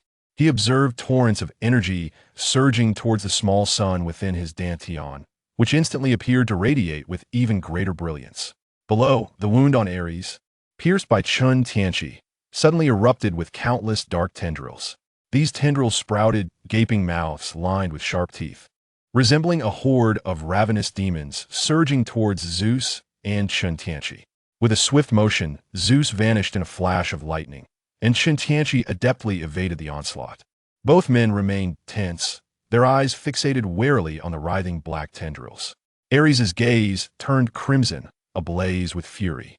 Tendrils erupted from his back and chest, gaping mouths emitting a chilling hiss. He began to levitate, a sinister smile curling at the corners of his mouth, exuding an aura of madness. Outstretching his arms, he gazed fervently at the two figures above, murmuring, "Submit to the great darkness."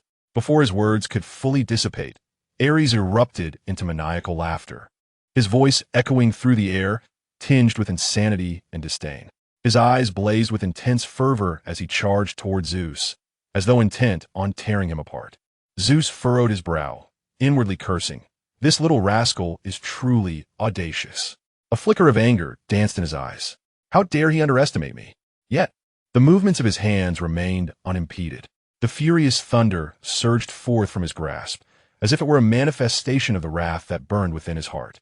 Countless bolts of lightning struck down upon Ares, producing a cacophony of crackling sounds.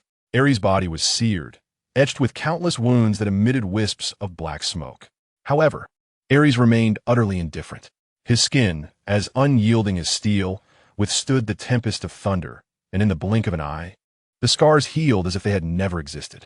Zeus, witnessing Ares draw ever closer, bellowed in fury.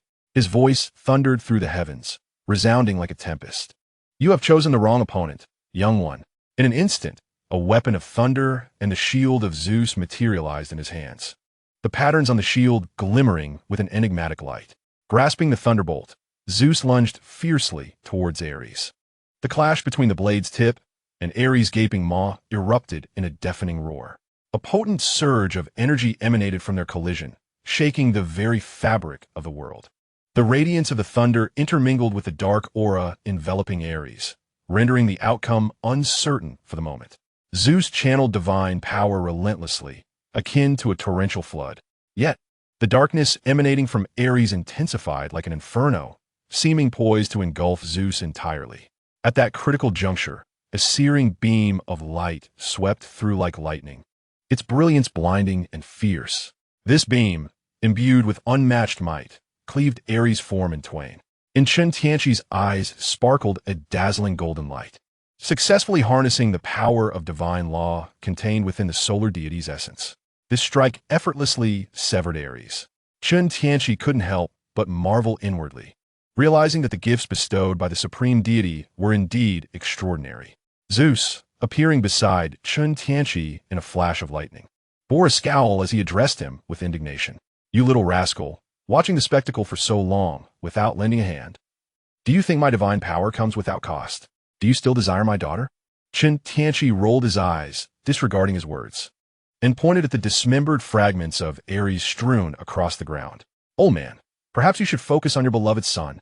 Zeus furrowed his brow, following the direction of Chen Tianqi's finger. Suddenly, Ares' upper body began to tremble uncontrollably from the jagged wound that had once severed him. Countless dark tendrils surged forth in an instant.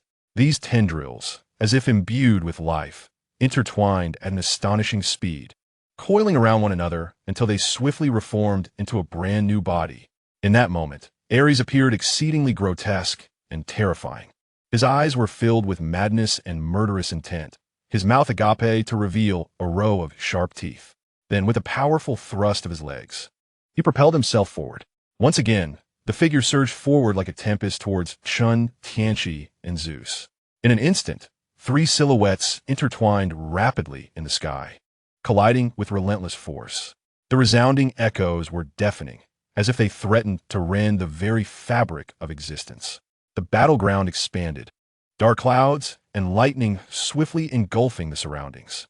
The entire northwestern region of France was drawn into the chaos, as the flames of war gradually spread across the nation. Witnessing this apocalyptic scene, the onlookers turned pale, trembling in fear as they knelt down to pray. As the battle intensified, the ground beneath began to fracture. Craters emerged one after another, resembling scars left by meteorite impacts. Diana raced forward, breathless, until she finally reached the banks of the Rhine in the Prussian Empire. She looked up to see the sky overhead shrouded in ominous clouds, with flashes of lightning heralding an impending storm. A wave of anxiety washed over her, but she inhaled deeply, her gaze resolute as she sprinted towards the direction of Ares' two sons. Chen Tianqi's eyes emitted scorching golden rays, akin to a sword. swiftly obliterating the tendrils enveloping Ares. Immediately thereafter, he unleashed a powerful uppercut, a blow that struck with the force of thunder, causing Ares' brain to splatter, leaving his body rigid. Seizing the opportunity, Zeus acted decisively. The thunder in his grasp shot forth like an arrow, piercing Ares' form with unerring precision. Zeus' eyes crackled with lightning, his entire being pulsating with electric energy. With a mere wave of his hand, countless thunder spears surged forth like a relentless tide towards Ares. Each sharp spear embedded itself in Ares' body. The clouds above churned violently, as if stirred by an invisible giant hand. Endless thunder erupted, with thick bolts of lightning weaving through the clouds like mighty dragons, striking down upon Ares with ferocity. Gradually, Ares became enveloped in the tempest of thunder. Amidst the blinding radiance, his form flickered in and out of sight. Chapter 142. Dark Zeus. Ares roared, his body disintegrating amidst the thunderstorm, turning to ashes. After a significant duration, the thunder began to dissipate, and the ominous clouds quietly receded. In the sky, a small crystalline fragment floated. Chen Tianqi, intrigued, flew closer and grasped the crystal firmly. It primarily exhibited red and blue hues, with particles seemingly suspended within. Zeus approached Chen Tianqi, speaking calmly. This is Ares' divine essence. Upon hearing this, Chen Tianqi's eyes flickered with curiosity. Zeus perceptively noted the change in Chen Tianqi's expression, a slight smirk gracing his lips. What, do you desire it? Chen Tianqi focused intently for a moment, then nodded before shaking his head. He sensed that it contained only a minuscule amount of the power of laws.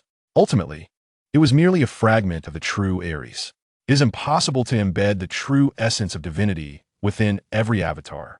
My interest lies not in his divine status, but solely in his celestial power. Zeus curled his lip, clearly dissatisfied with this response. He had originally intended for Chen Tianqi to ascend as the new god of war. Just as Zeus was about to speak, he witnessed a sudden eruption of crimson and gold flames enveloping Chen Tianqi. In an instant, the essence of Ares was entirely consumed. Waves of divine power surged like a torrential river, converging into the solar essence within Chen Tianqi's dantian. Observing Chen Tianqi's unilateral consumption of divine essence, Zeus furrowed his brow. However, he soon sighed and shook his head in resignation. Well, let this be a small compensation for my daughter. Zeus pondered, calculating how to draw this promising talent to his side. Relying on his daughter seemed futile. She was unaware of my paternal connection. He raised his gaze towards Chen Tianqi, a glimmer of brilliance flashing in his eyes, and spoke, "Young man, do you wish to join me in the realm of the gods? I can assist you in attaining divinity." Zeus spoke in an enticing tone. Upon hearing this, Chen Tianqi's interest peaked, a slight smile gracing his lips, reminiscent of a radiant young boy. "Certainly, I was contemplating how to gain entry. It would be best to orchestrate a series of accidents to facilitate a collective assault. This would provide ample justification for our actions." Zeus laughed heartily, pleasantly surprised by Chen Tianqi's perceptiveness. With this, perhaps in the forthcoming divine trials, his faction would no longer face defeat. Suddenly, a pitch-black tentacle erupted from below, striking with the speed of lightning, piercing through Zeus's body in an instant. Blood spewed from Zeus's mouth as thunder surged in his grasp. Without hesitation, he executed a swift hand strike, severing the tentacle. He glared furiously at the source of the appendage. There, Ares' lower half had contorted into a grotesque monstrosity. Its limbs flailed chaotically, adorned with jagged fangs, instilling dread. With a resounding crack, the twisted creature's tentacles lunged forth, raining down upon Zeus. Armed with his thunder, Zeus valiantly slashed them apart. Yet blood continued to flow from his wounds. Soon, he found himself gasping for breath, feeling the weight of fatigue. Zeus bellowed, "Young man, come and assist me." Yet, there was no response for an extended period. As the lightning in his grasp intensified, he swept away the encroaching dark tentacles. Subsequently, in a fit of rage, he turned to Chen Tianqi. To his astonishment, he found Chen Tianqi standing at a distance, eyes wide with wonder, fixed intently upon Zeus's abdomen. Following his gaze, Zeus lowered his eyes to his own lower belly. There black blood flowed, intricately covered with tiny, writhing tentacles, continuously undulating and contorting. Zeus let out a piercing scream, a sound that reverberated through the air like a harbinger of doom. The inky tendrils on his abdomen suddenly expanded within, becoming immensely colossal. These tendrils darted through Zeus's meridians with the swiftness of serpents gliding through the grass. A dark membrane gradually enveloped his eyes, emanating an eerie luminosity. The grotesque entity below, witnessing this, leapt upwards, its cavernous maw snapping shut around Zeus's right hand. Subsequently, the creature latched onto Zeus's hand, commencing its transformation. However, Chen Tianqi was not about to grant it the opportunity to metamorphose. He swiftly summoned the divine power within him, unleashing radiant golden rays that swept across like flames. In an instant, Zeus's form was fragmented into disarray. Yet, astonishingly, within less than a second, his body astonishingly reconstituted itself. Observing this remarkable regenerative capability, which surpassed even that of Ares, Chen Tianqi could not help but furrow his brow, feeling a surge of formidable challenge. With a guttural roar, Zeus contorted his neck, revealing his right hand transformed into a fearsome black beast's head. The beast's maw opened wide, bellowing a thunderous roar that reverberated through the heavens. In that moment, the sky erupted with lightning and thunder, dark clouds swirling ominously. Zeus extended his arms, his face alight with fervor, chanting incantations. "Submit to the great darkness." Upon uttering these words, bolts of thunder, like silver dragons, struck down upon him. Enveloped in a cocoon of lightning, Zeus smirked wickedly, surging menacingly towards Chen Tianqi. Chen Tianqi cursed vehemently. What was this so-called great darkness? Could this accursed deity not resolve the troubles of his own making? Having witnessed the formidable immortality and parasitic nature of the great darkness, Chen Tianqi was cautious not to engage Zeus in close combat. Fortunately, having consumed Ares's divine essence and received the generous gift of considerable divine power from Zeus, he now wielded enough strength to channel the solar divinity. In an instant, Chen Tianqi was enveloped in resplendent golden light. Golden flames coiled around him like serpents, his hair dancing like fire. His eyes radiated blinding golden brilliance, resembling a diminutive golden idol. The two engaged in a fierce aerial battle, with the sky crackling with electricity and golden rays piercing through the clouds. The potent energy waves emanated from France, spreading outward like a rising tide. Chapter 143. The conclusion of the great battle. When deities clash, mortals suffer. The skies above France rumbled with thunder. Occasionally, earth-shattering bolts of lightning struck the city, causing widespread devastation. Chen Tianqi and Zeus sped through the skies over France, their path marked by violent energy fluctuations.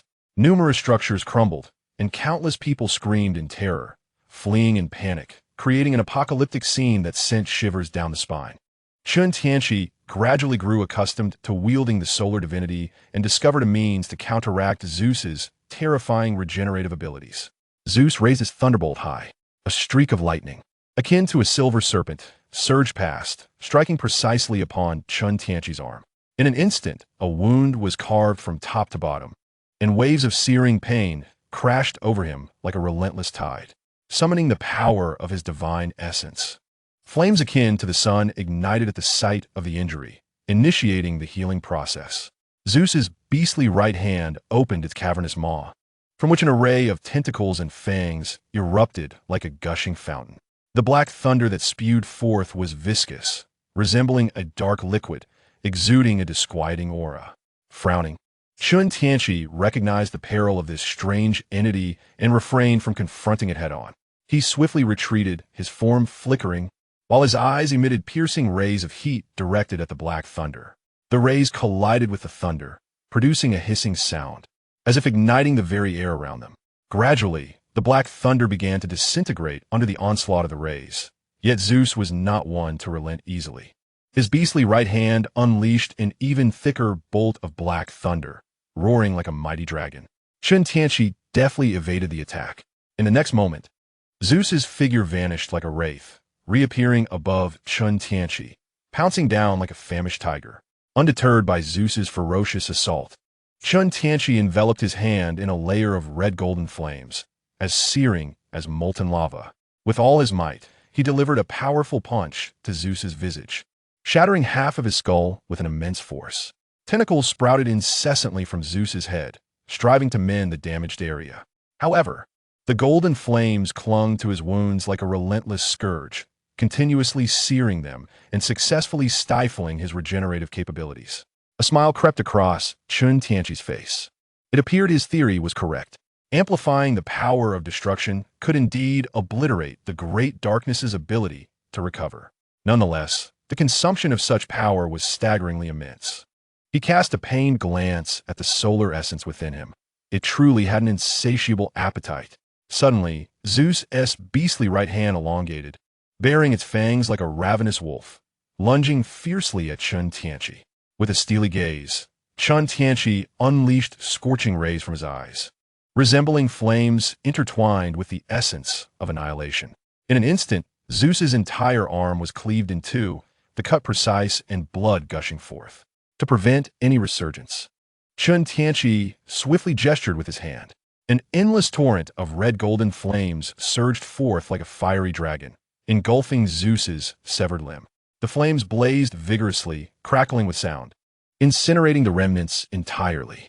Following this, Chen Tianqi unleashed a rapid series of punches, akin to a tempest. Each strike carried immense power, and Zeus's body crumpled like fragile paper, gaping wounds appearing as blood spurted forth. Zeus's body was gradually enveloped in golden flames, the fire coiling around him like a venomous serpent, relentlessly consuming his form. The obsidian tendrils that adorned his body emitted a wretched scream under the scorching blaze, flailing and struggling as if narrating their agony. Within Chen Tianqi, divine power was swiftly depleting, yet he showed no signs of retreat. Ultimately, he summoned all his strength, delivering a powerful punch that sent Zeus crashing into the city ground. In an instant, a massive crater formed, with dust swirling within. Chen Tianqi's gaze shot forth with golden, searing rays, piercing downwards like arrows, relentlessly tormenting Zeus. Channeling his divine energy, torrents of destructive flames spiraled upwards, entwining Zeus. The divine entity began to melt, emitting chilling wails that sent shivers down one's spine. Suddenly, Zeus's body erupted violently, countless obsidian shards scattering like raindrops in all directions. Chen Tianqi's heart raced in alarm. He realized this malevolent being sought to escape. Without hesitation, he unleashed a barrage of fiery rays, striking the writhing, tiny black fragments with precision. Each ray carried devastating force, obliterating the shards one by one. As time ticked away, Chen Tianqi scanned the ruins of the city, vigilant not to overlook a single corner, wary of this strange entity potentially possessing another victim. After what felt like an eternity, he was assured no remnants remained. He finally exhaled a sigh of relief, gradually releasing the enhancement of the solar god's power. Returning to his ordinary state, he was beset by waves of soreness. The massive wound on his arm had healed significantly, yet it still bore a ghastly appearance. Assessing his condition, he found no foreign invaders, allowing him to relax. Chen Tianqi approached the site of Zeus's explosion, where a crystal remained, reminiscent of the aftermath of Ares' demise. However, this one was distinct, with more pronounced colors and a greater abundance of particles. Grasping it firmly, he began to absorb its energy without a moment's hesitation. In an instant, the nearly depleted divine power within the solar god's realm surged back, replenishing itself, albeit not to the original extent. Chen Tianqi estimated that this newfound divine energy would suffice for him to comprehend the power of the loss. A flicker of electricity danced at his fingertips, revealing that the two divine realms could indeed form an incomplete law of thunder. Though it was imperfect, it was better than nothing.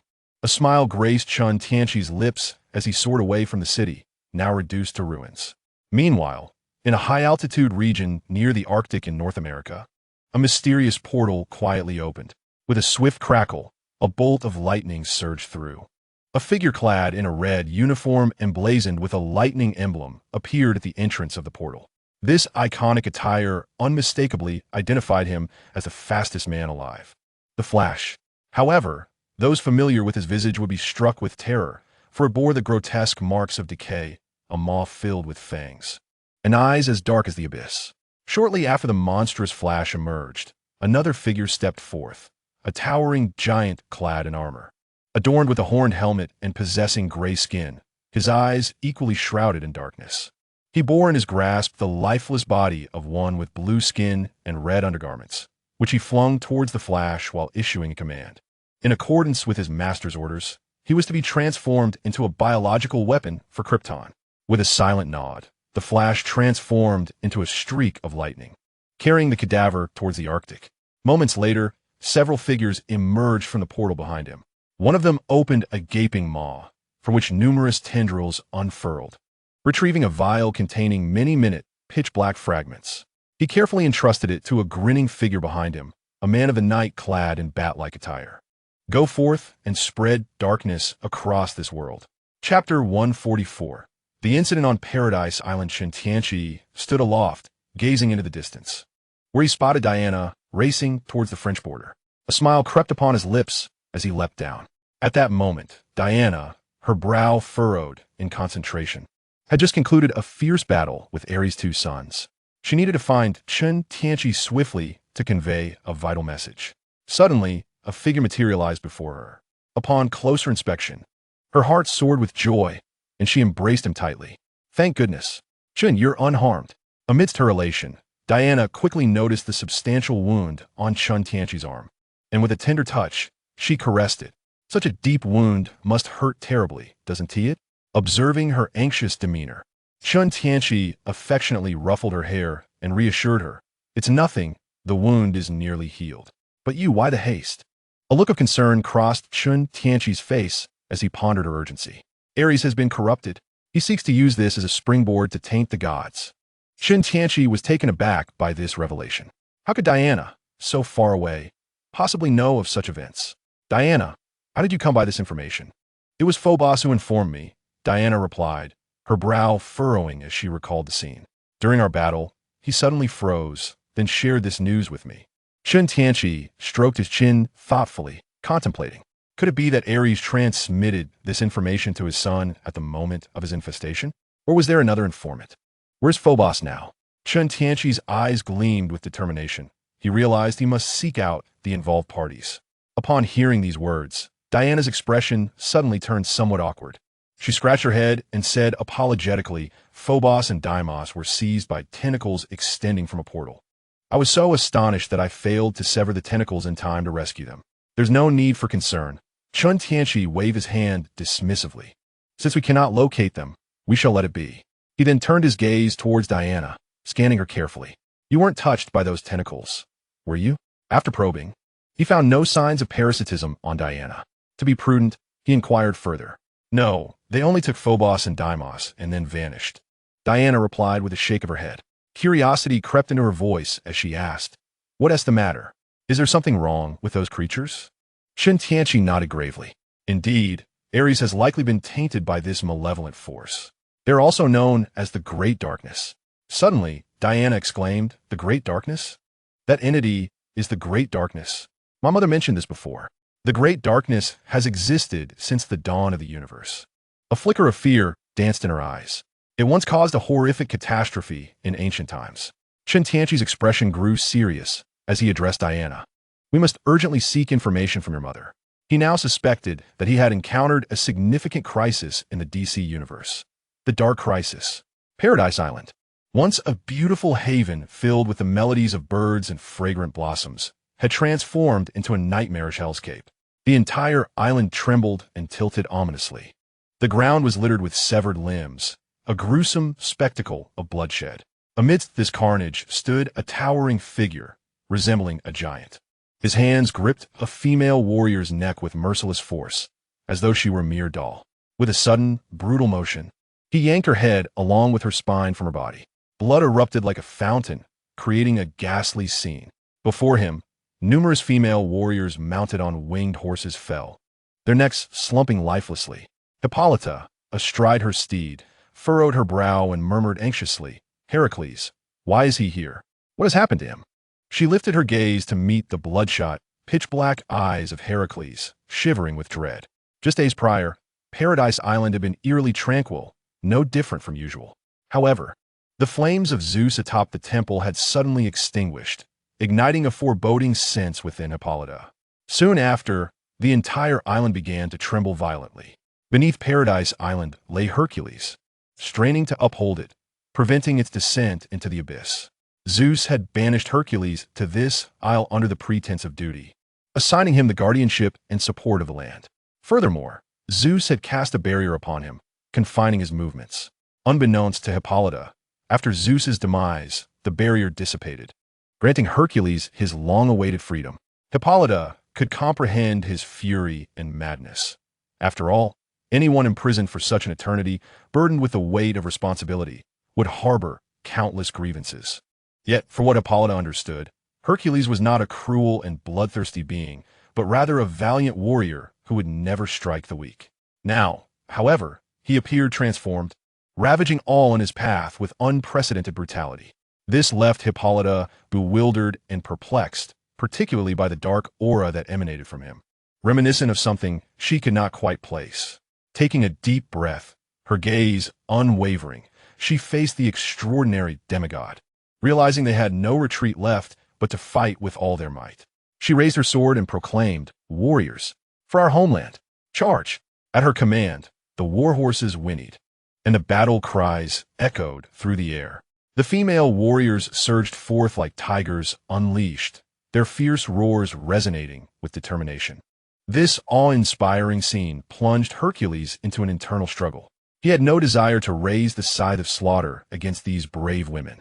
However, since the moment the barrier had vanished, his spirit, which should have been filled with joy, was abruptly shattered by a sudden, maniacal laughter and the hurled object that extinguished his delight, replacing it with an overwhelming rage.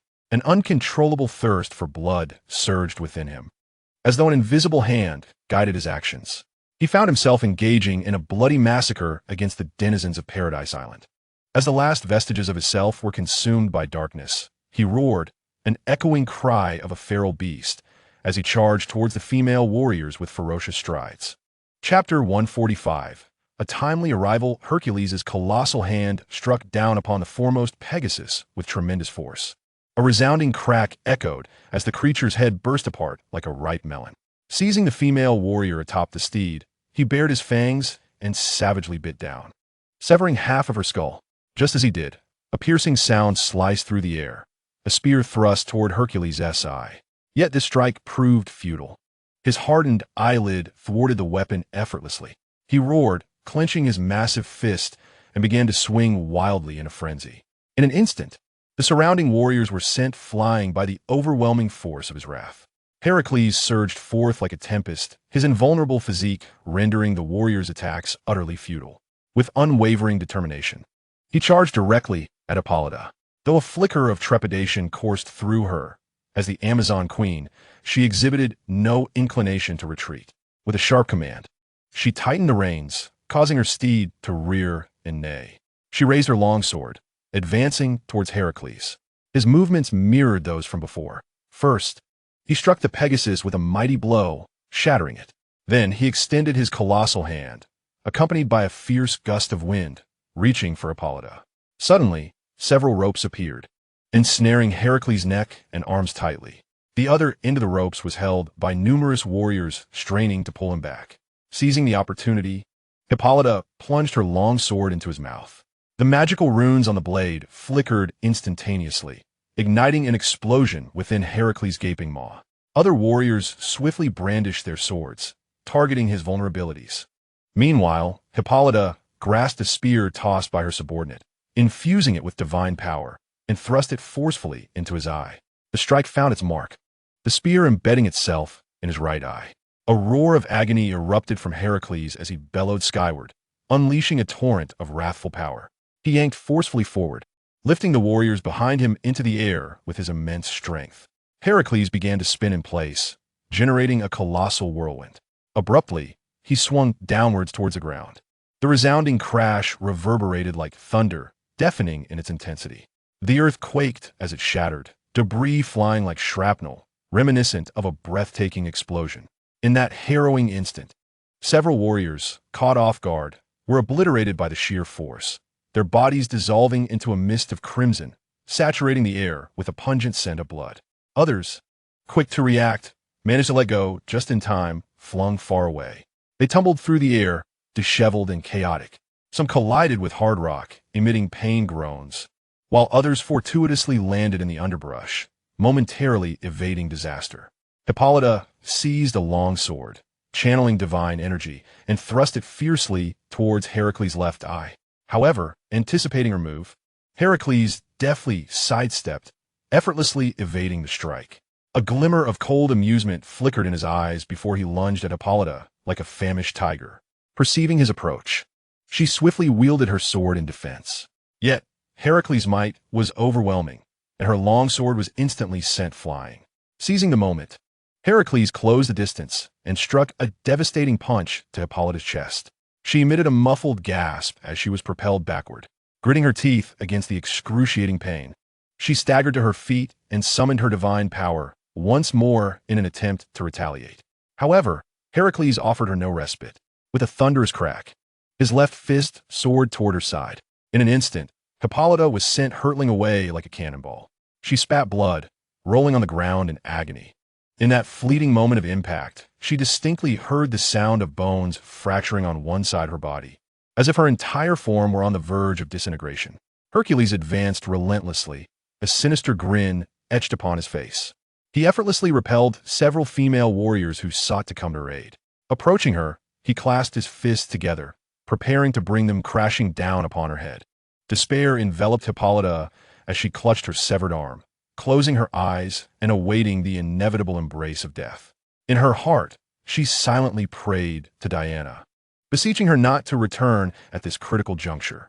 Just as the situation seemed dire, a searing beam swept across Hercules' massive hand. In the blink of an eye, his two colossal hands were severed in half. The clean wounds emitted a hissing sound, wisps of smoke rising into the air.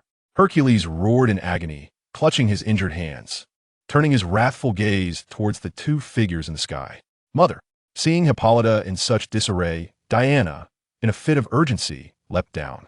Hercules' hand sprouted delicate tendrils, rapidly reverting to its original form.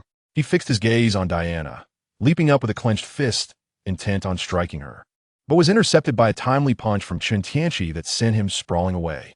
Shaking his hand, Chen felt a twinge of pain, uncertain whether it was the strength of the demigod or the enhancement from the dark power that had granted him such formidable resilience.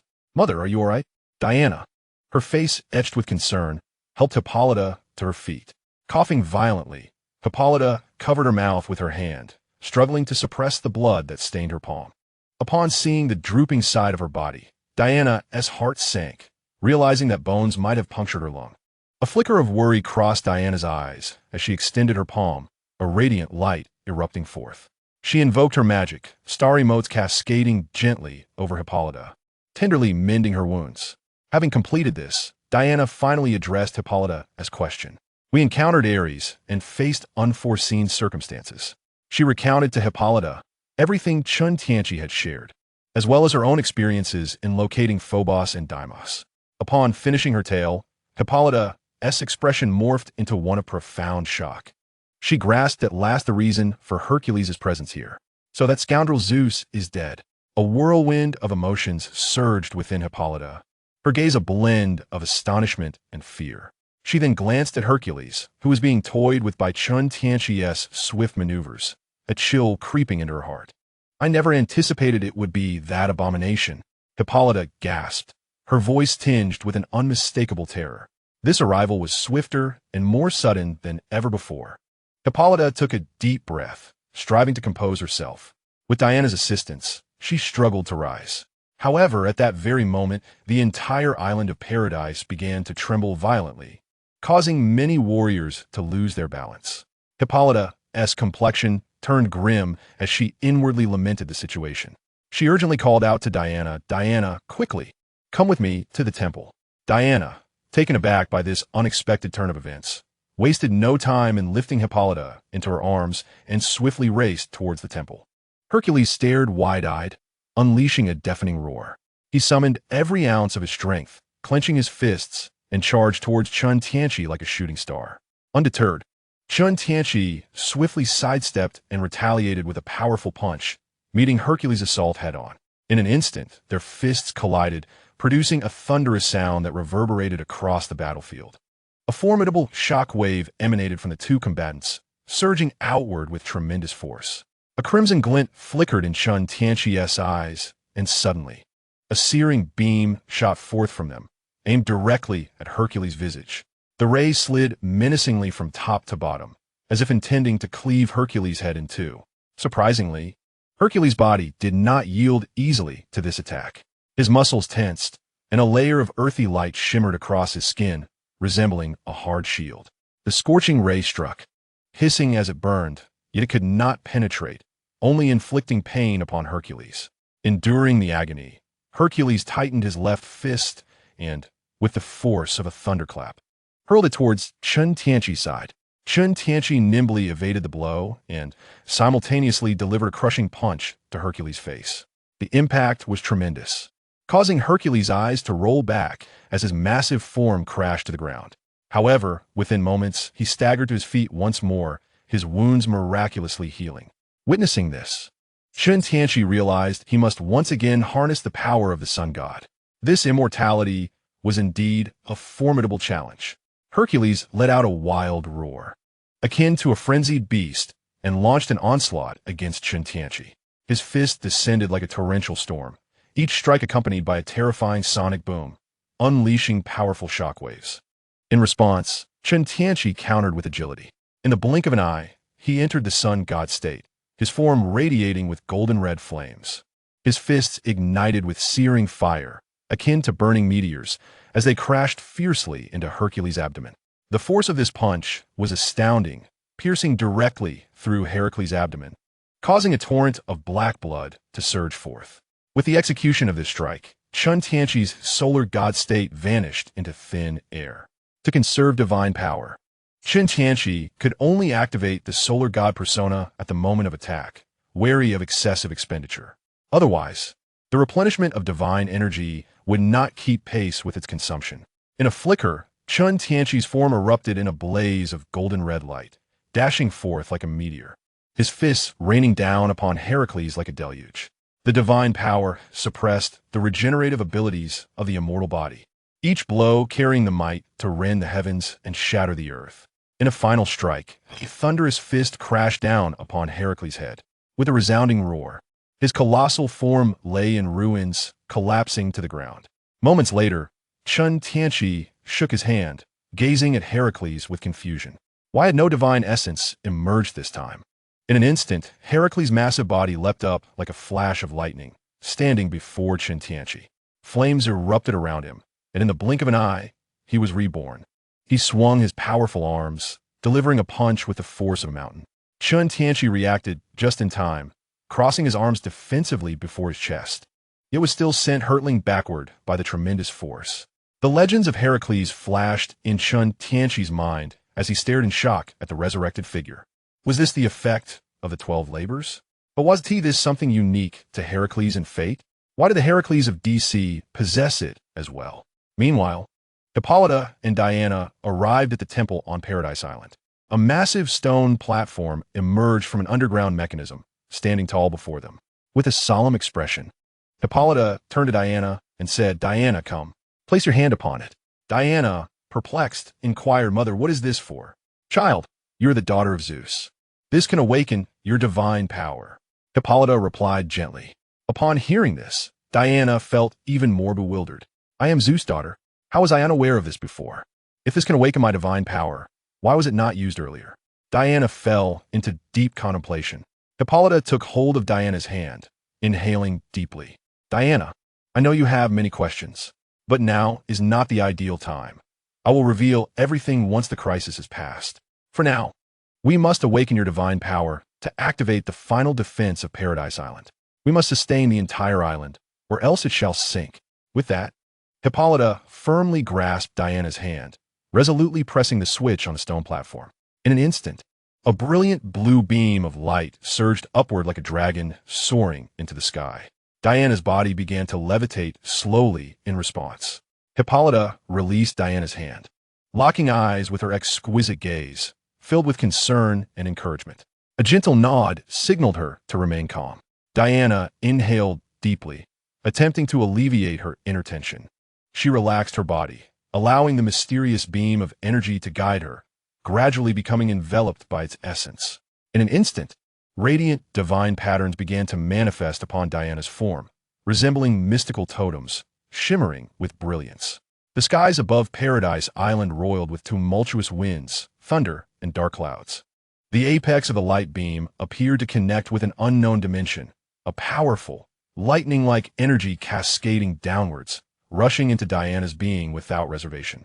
Her body quivered slightly under the impact of this formidable force, each divine pattern glowing with resplendent light, as if resonating with the energy. In a realm of enigma and grandeur, the Greek pantheon witnessed a resplendent energy beam akin to a colossal lighthouse, ascending into the heavens.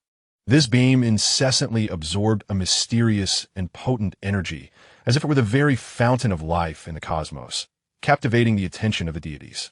Among them stood a stunningly beautiful matron, her beauty breathtaking, her eyes reflecting shock and confusion. She fixated on the energy beam, murmuring to herself, "Zeus, you have..." Her voice carried a thread of disbelief and concern, as if the spectacle before her exceeded her imagination. Zeus, the king of the gods. His presence akin to the thunderous might of the sky, wielded immense power that shaped the destinies of the entire pantheon. The matron's words hinted at some action or change concerning Zeus, instigating a wave of unease and curiosity among the gods. Silence enveloped the divine realm, each deity lost in their own thoughts, while the energy beam continuously siphoned energy, seemingly heralding something profound to the gods. Chapter 147. The fall of Heracles. Chen Tianqi and Heracles were equally stirred by the terrifying energy emanating from the towering pillar. They swiftly turned their gazes towards the horizon. Yet, Chen Tianqi's attention was quickly reclaimed, for he sensed Diana's essence. In that moment, a golden-red radiance erupted, akin to a blazing inferno. His fist, propelled by a fierce gale, struck towards Heracles' head. Sensing the overwhelming force, Heracles attempted to evade, but it was too late. With a resounding crash, Chen Tianqi's fist collided violently with Heracles' skull. In an instant, Heracles' head shattered, blood and brain matter scattering in all directions. The force of the blow sent his body hurtling backward, crashing heavily to the ground. Chen Tianqi's strike not only obliterated Heracles' head, the force shattered his body into fragments, rendering him a headless corpse once more, crumpled on the ground. Yet, in a mere moment, Heracles was reborn, rising again. Chen Tianqi furrowed his brow, realizing that this truly was the 12 labors. It seemed he must vanquish him 12 times. Heracles roared once more and charged at Chen Tianqi. The two engaged in a fierce struggle, shadows swirling and sounds reverberating. At that moment, Diana's reception of energy had reached its climax. Slowly, she opened her eyes, a powerful surge of lightning erupting from her body. Hippolyta's hair flew wildly as the winds whipped around her, nearly blinding her. She fixed her gaze on the tumultuous lightning, witnessing it gradually becoming docile in Diana's grasp. Hippolyta understood instantly. Diana had successfully awakened, inheriting the power of Zeus. "Diana, how do you feel now?"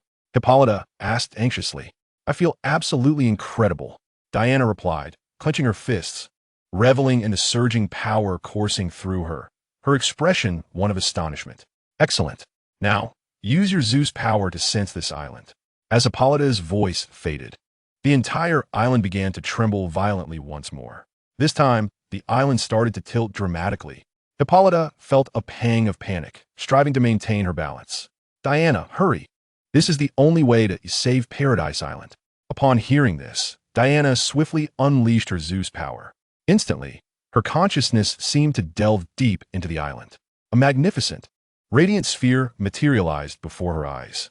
Guided by the power, Diana unhesitatingly extended her right hand and gently touched the sphere. In an instant, an invisible force emanated from the sphere, beginning to spread outward. This force resembled a vast net, swiftly enveloping the entire island. The island, which had been tilting, gradually returned to its original position, buoyed by this unseen power. Not long prior, Chen Tianqi had vanquished Heracles 10 times, with only 2 more to go. He was currently locked in a relentless struggle with Heracles. Suddenly, Heracles' muscles bulged, leaping into the air like a mountain. His body shimmered with a dusty yellow glow, and his fists burst with tremendous strength, crashing down towards Chen Tianqi. Witnessing this, Chen Tianqi felt a tightening in his chest. He understood. Heracles had unleashed his full power. Not being a masochist, he would naturally not choose to confront it head-on. With a swift gust beneath his feet, his figure flickered like a wraith, vanishing from sight. Heracles' fists struck the ground with a thunderous sound. In an instant, the earth exploded into a massive crater, dust swirling, obscuring the sky. That force seemed to penetrate the entire island. The island began to tilt and collapse, emitting a series of resounding roars.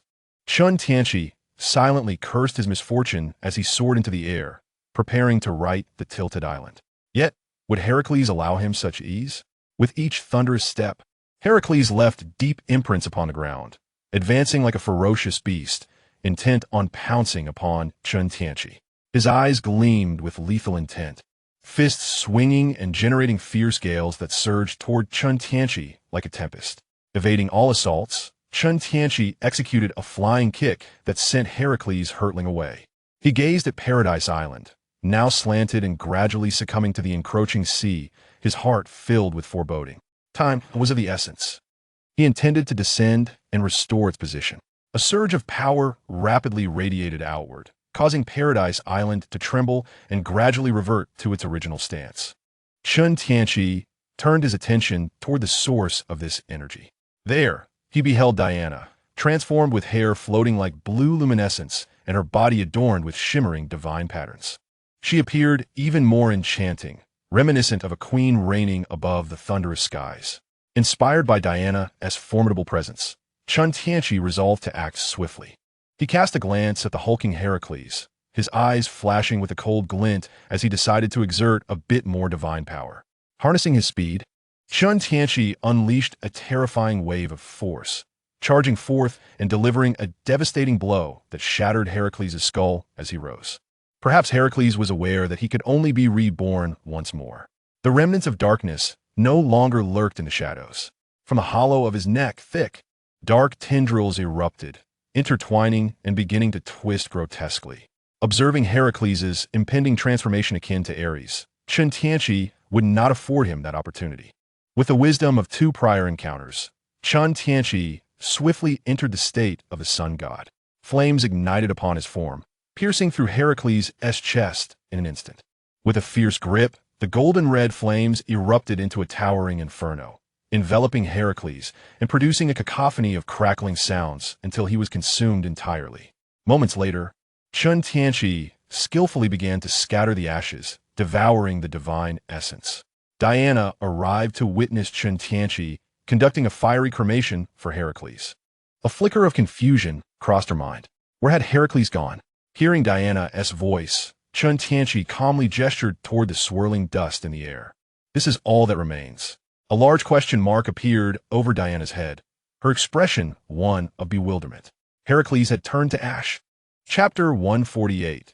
Journey to the Land of the Gods. Upon receiving Chen Tianqi's affirmative response, Diana felt a sense of disbelief wash over her. It had ended so swiftly? Chen Tianqi exhaled, scattering the floating ashes. "You are truly remarkable," Diana remarked, reverting to her ordinary state, her tone laced with admiration. She had believed that upon awakening, she would unleash her formidable powers once more. To her surprise, Chen Tianqi had swiftly concluded matters on his end. At that moment, Hippolyta approached, supported by her subordinates. Upon seeing only Chen Tianqi and Diana, she deduced that they had vanquished Heracles. It seemed the crisis had been temporarily averted. As Hippolyta spoke, she noticed the inquisitive gazes of the two, brimming with questions. She turned her gaze towards the horizon, where vibrant rainbows formed due to the immense energy fluctuations that had just transpired. If I am not mistaken, darkness is once again upon us. In ancient times, a crisis of darkness had once unfolded. Many powerful beings in the universe were tainted, becoming pawns of the shadows. Fortunately, they received guidance from the elusive deities. It was only then that the major gods of the divine realm realized the gravity of the situation. They allied with several of the leading civilizations of the time to repel the encroaching darkness. At this juncture, Hippolyta turned her attention to Chen Tianqi, recognizing the presence of Kryptonians among both parties. In an instant, all eyes in the room were fixed upon Chen Tianqi. He felt uncomfortable under their scrutiny. rolling his eyes with an expression of exasperation. Why are you looking at me? I have no knowledge of such matters. The darkness had utilized Kryptonians to create a formidable entity known as Doomsday. It was indestructible, endowed with unparalleled power and regenerative abilities, capable of recovering from any form of injury almost instantaneously. It could even resist similar types of attacks. Its emergence had dealt a fatal blow to the gods, nearly leading to the annihilation of the entire divine realm. Ultimately, it was the gods who intervened, managing to eliminate it. They seized the opportunity to combine their powers and repelled the great darkness. With a serious demeanor, Hippolyta addressed Chen Tianqi. I share this with you to convey an urgent message. Please warn all Kryptonians to avoid being ensnared by the darkness. Otherwise, Hippolyta inhaled deeply. The next invincible doomsday may arise. Upon hearing this, Chen Tianqi resignedly shrugged his shoulders and replied, Mother-in-law, you may be disappointed. Krypton has already been destroyed, and its civilization no longer exists. Only a handful of Kryptonians remain scattered, and I have no means to contact them. Hippolyta's expression turned to one of shock as she exclaimed, Krypton has been destroyed? Chen Tianqi nodded in affirmation. Krypton was on the brink of explosion due to overexploitation. For reasons unknown, they chose to await their demise. Hippolyta furrowed her brow, sighing softly. It appears that Amazonia's isolationist stance has not been beneficial. We remain oblivious to such significant cosmic events. She then regarded Chen Tianqi with a grave expression. In that case, you must exercise caution. On Earth, they may very well target you. Following this, Hippolyta shifted her gaze towards Diana. She gazed at Diana, who was in the bloom of youth, her expression softening as she spoke gently. As for you, Diana, you're the child of Zeus.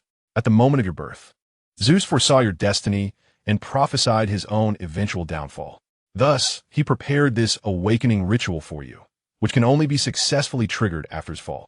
Only then can you awaken and inherit the power he has left behind. Upon hearing these words, Diana felt as if she had been struck by a bolt of enlightenment, instantly grasping the profound truth. Although Zeus was her biological father, his name stirred little emotion within her. Perhaps she had never truly acknowledged him in her heart. What shall we do next? Diana inquired, her focus shifting from Zeus to the next course of action. Chen Tianqi pondered, stroking his chin thoughtfully, a glimmer of insight flashing in his eyes. I believe our next step should be to journey to the realm of the gods. Hippolyta nodded in agreement with this proposal. The awakening ritual of Diana had successfully opened a passage to the realm of the gods, allowing us to easily reach it through the temple portal of Paradise Island. As Chen Tianqi contemplated, he suddenly turned to Hippolyta and said, Mother-in-law, I recall that Paradise Island houses a mother box. Indeed, with darkness looming. The mother box must be relocated to a safer place, Hippolyta replied, casting a meaningful glance at Chen Tianqi. What do you ask that for? Facing Hippolyta's skeptical gaze, Chen Tianqi feigned innocence and responded, with darkness approaching, I believe the mother box will undoubtedly be one of their coveted treasures. Thus, I propose that Diana and I carry it with us to the realm of the gods.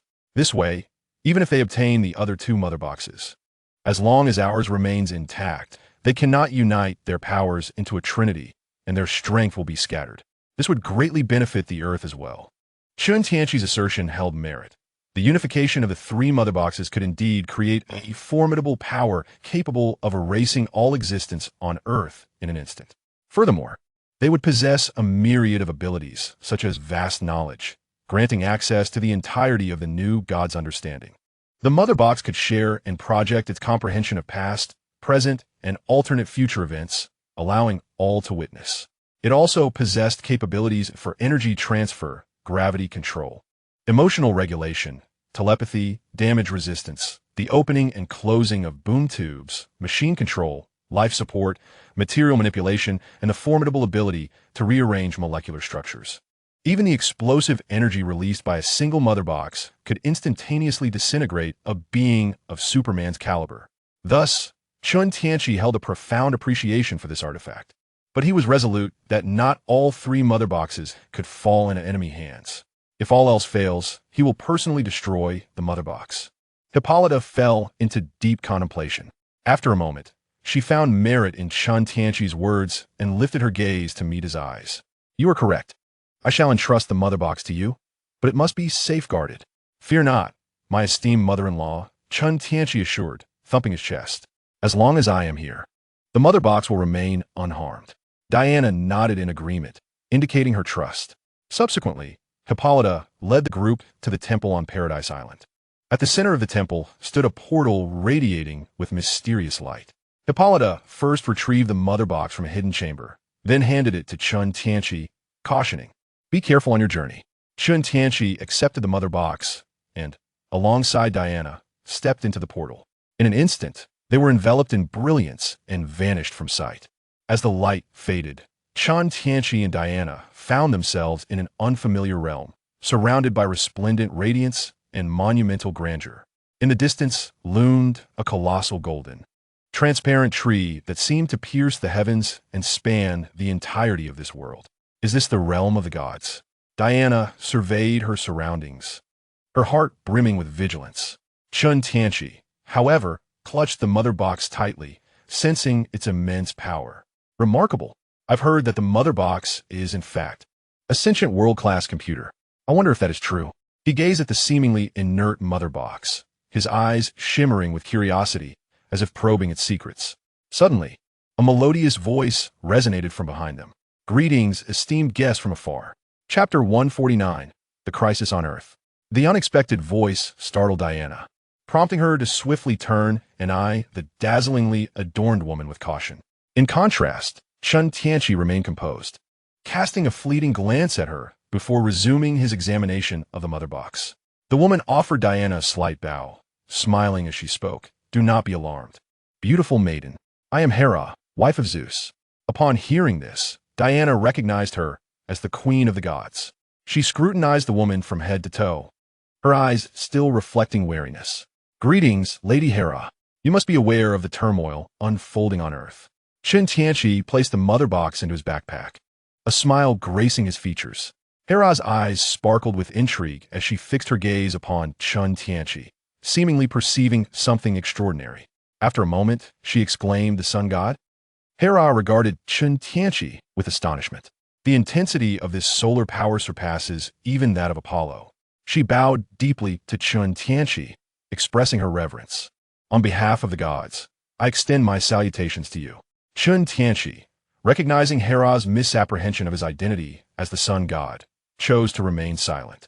After all, one day he shall become the sun god.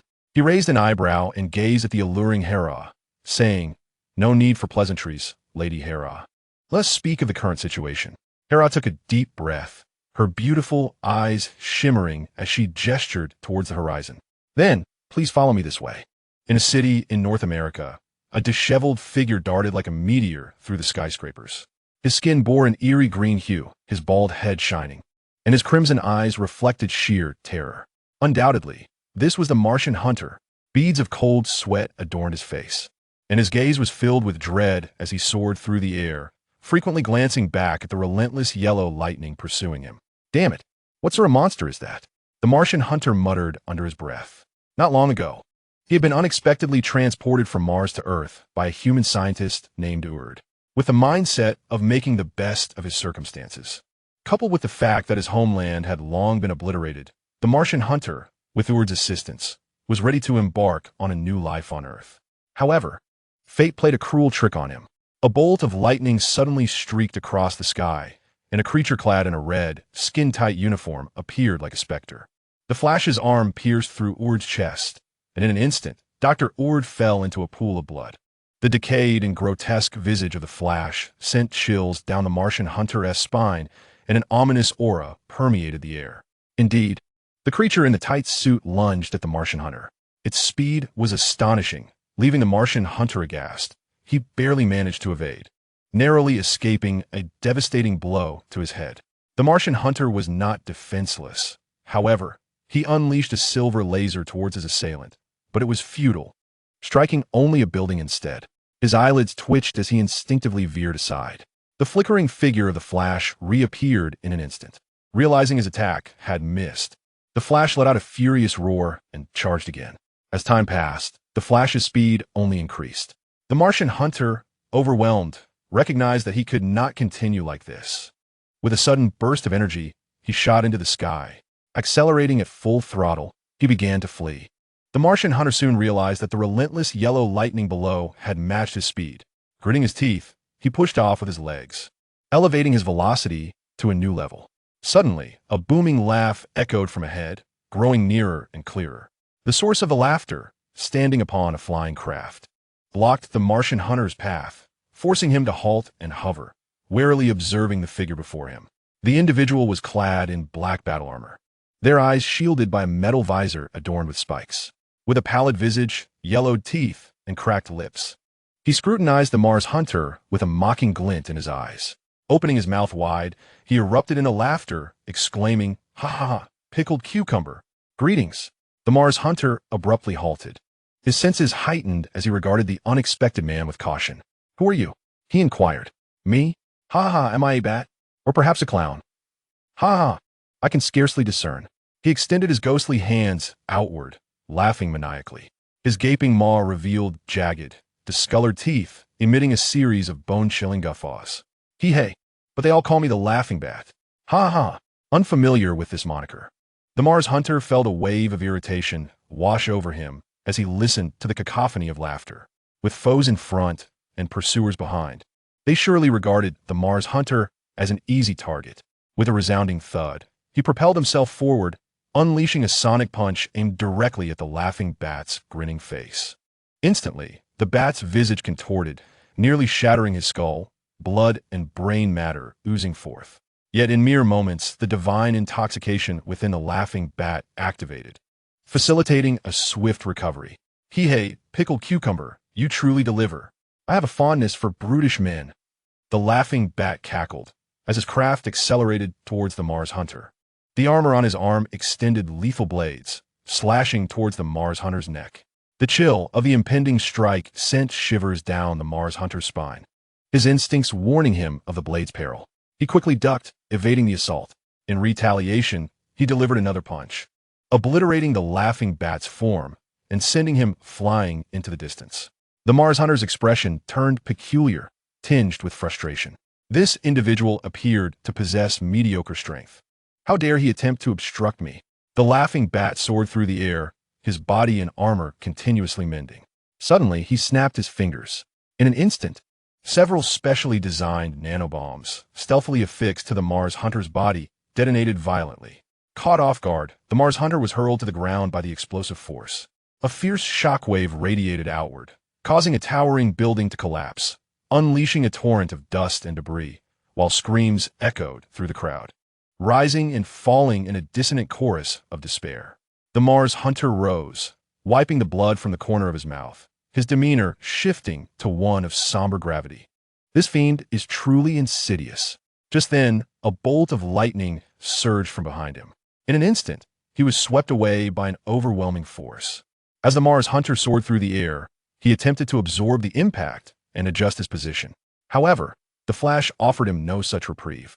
Seizing his leg with ferocious strength, with a resounding crash, the Mars hunter was slammed into the ground, creating a deep crater. Subsequently, the flash gripped his leg and transformed into a streak of lightning, darting through the cityscape. The Mars hunter's head collided with the earth, plunging him into momentary oblivion.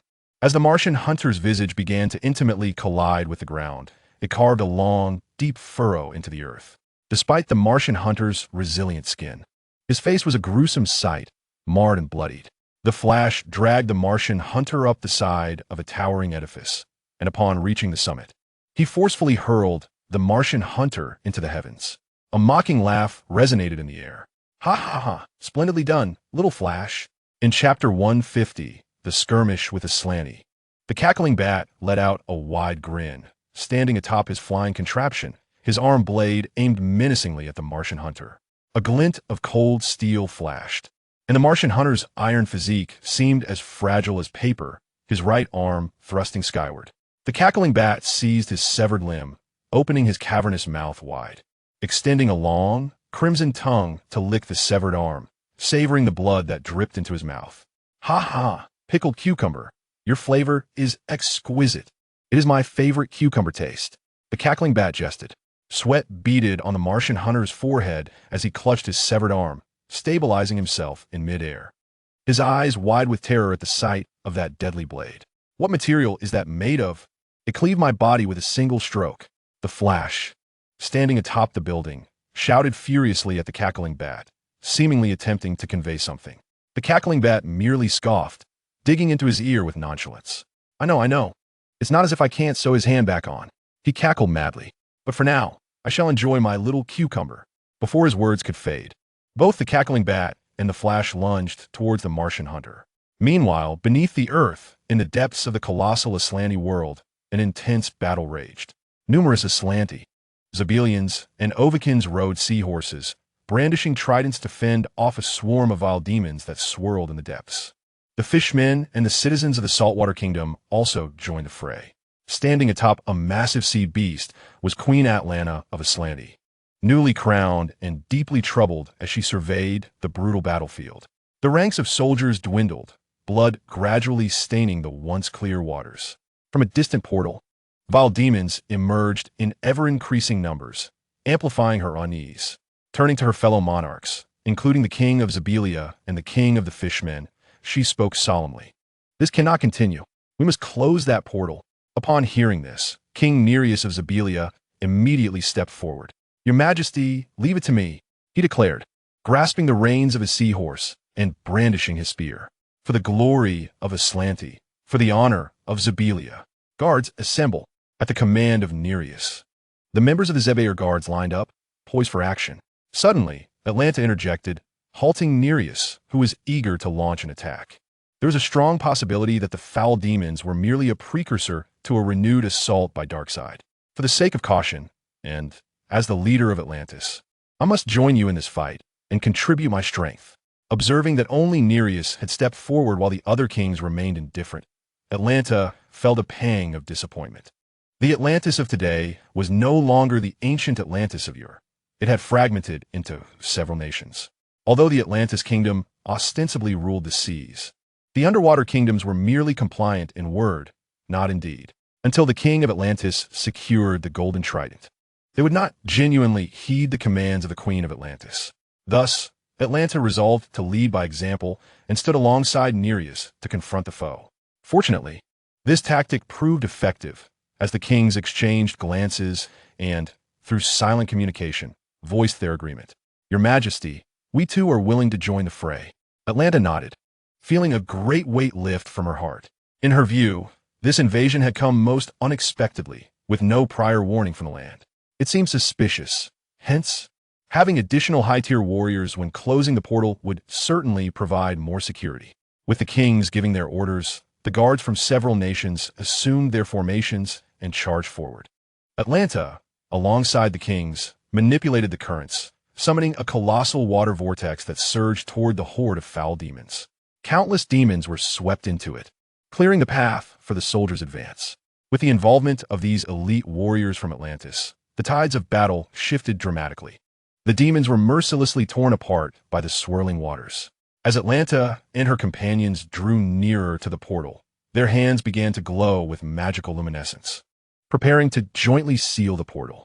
Suddenly, a towering figure leaped forth from the portal, brandishing a wicked axe and charging directly at Nereus. This unforeseen turn of events caught everyone off guard.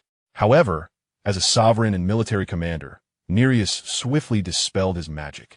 Just as the axe was about to cleave him in two, he adeptly raised the Zebair spear to shield himself. The spear met the axe with a clash, stirring a violent torrent in the depths. The wild wolf. The other kings gasped at the sight of the imposing figure. Indeed, it was Darkseid. Atlanta furrowed her brow. It was evident that Darkseid had come to launch an attack. Surely, he sought the mother box that Atlantis was sworn to protect.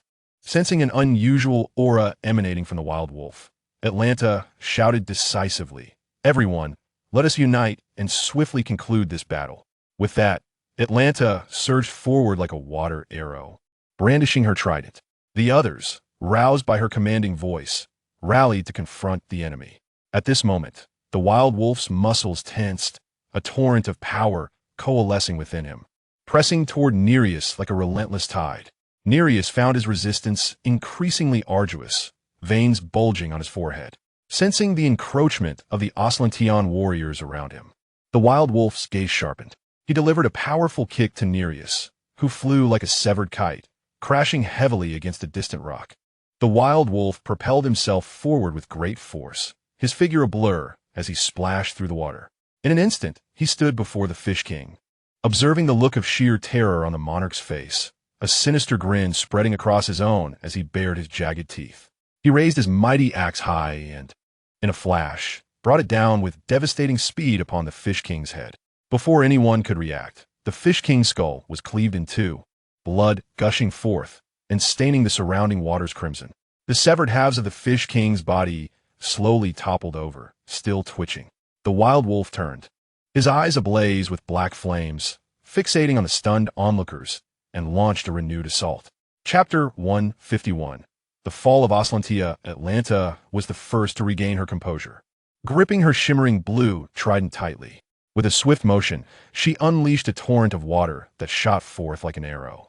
The others, seeing her action, followed suit, channeling their power into the flowing stream.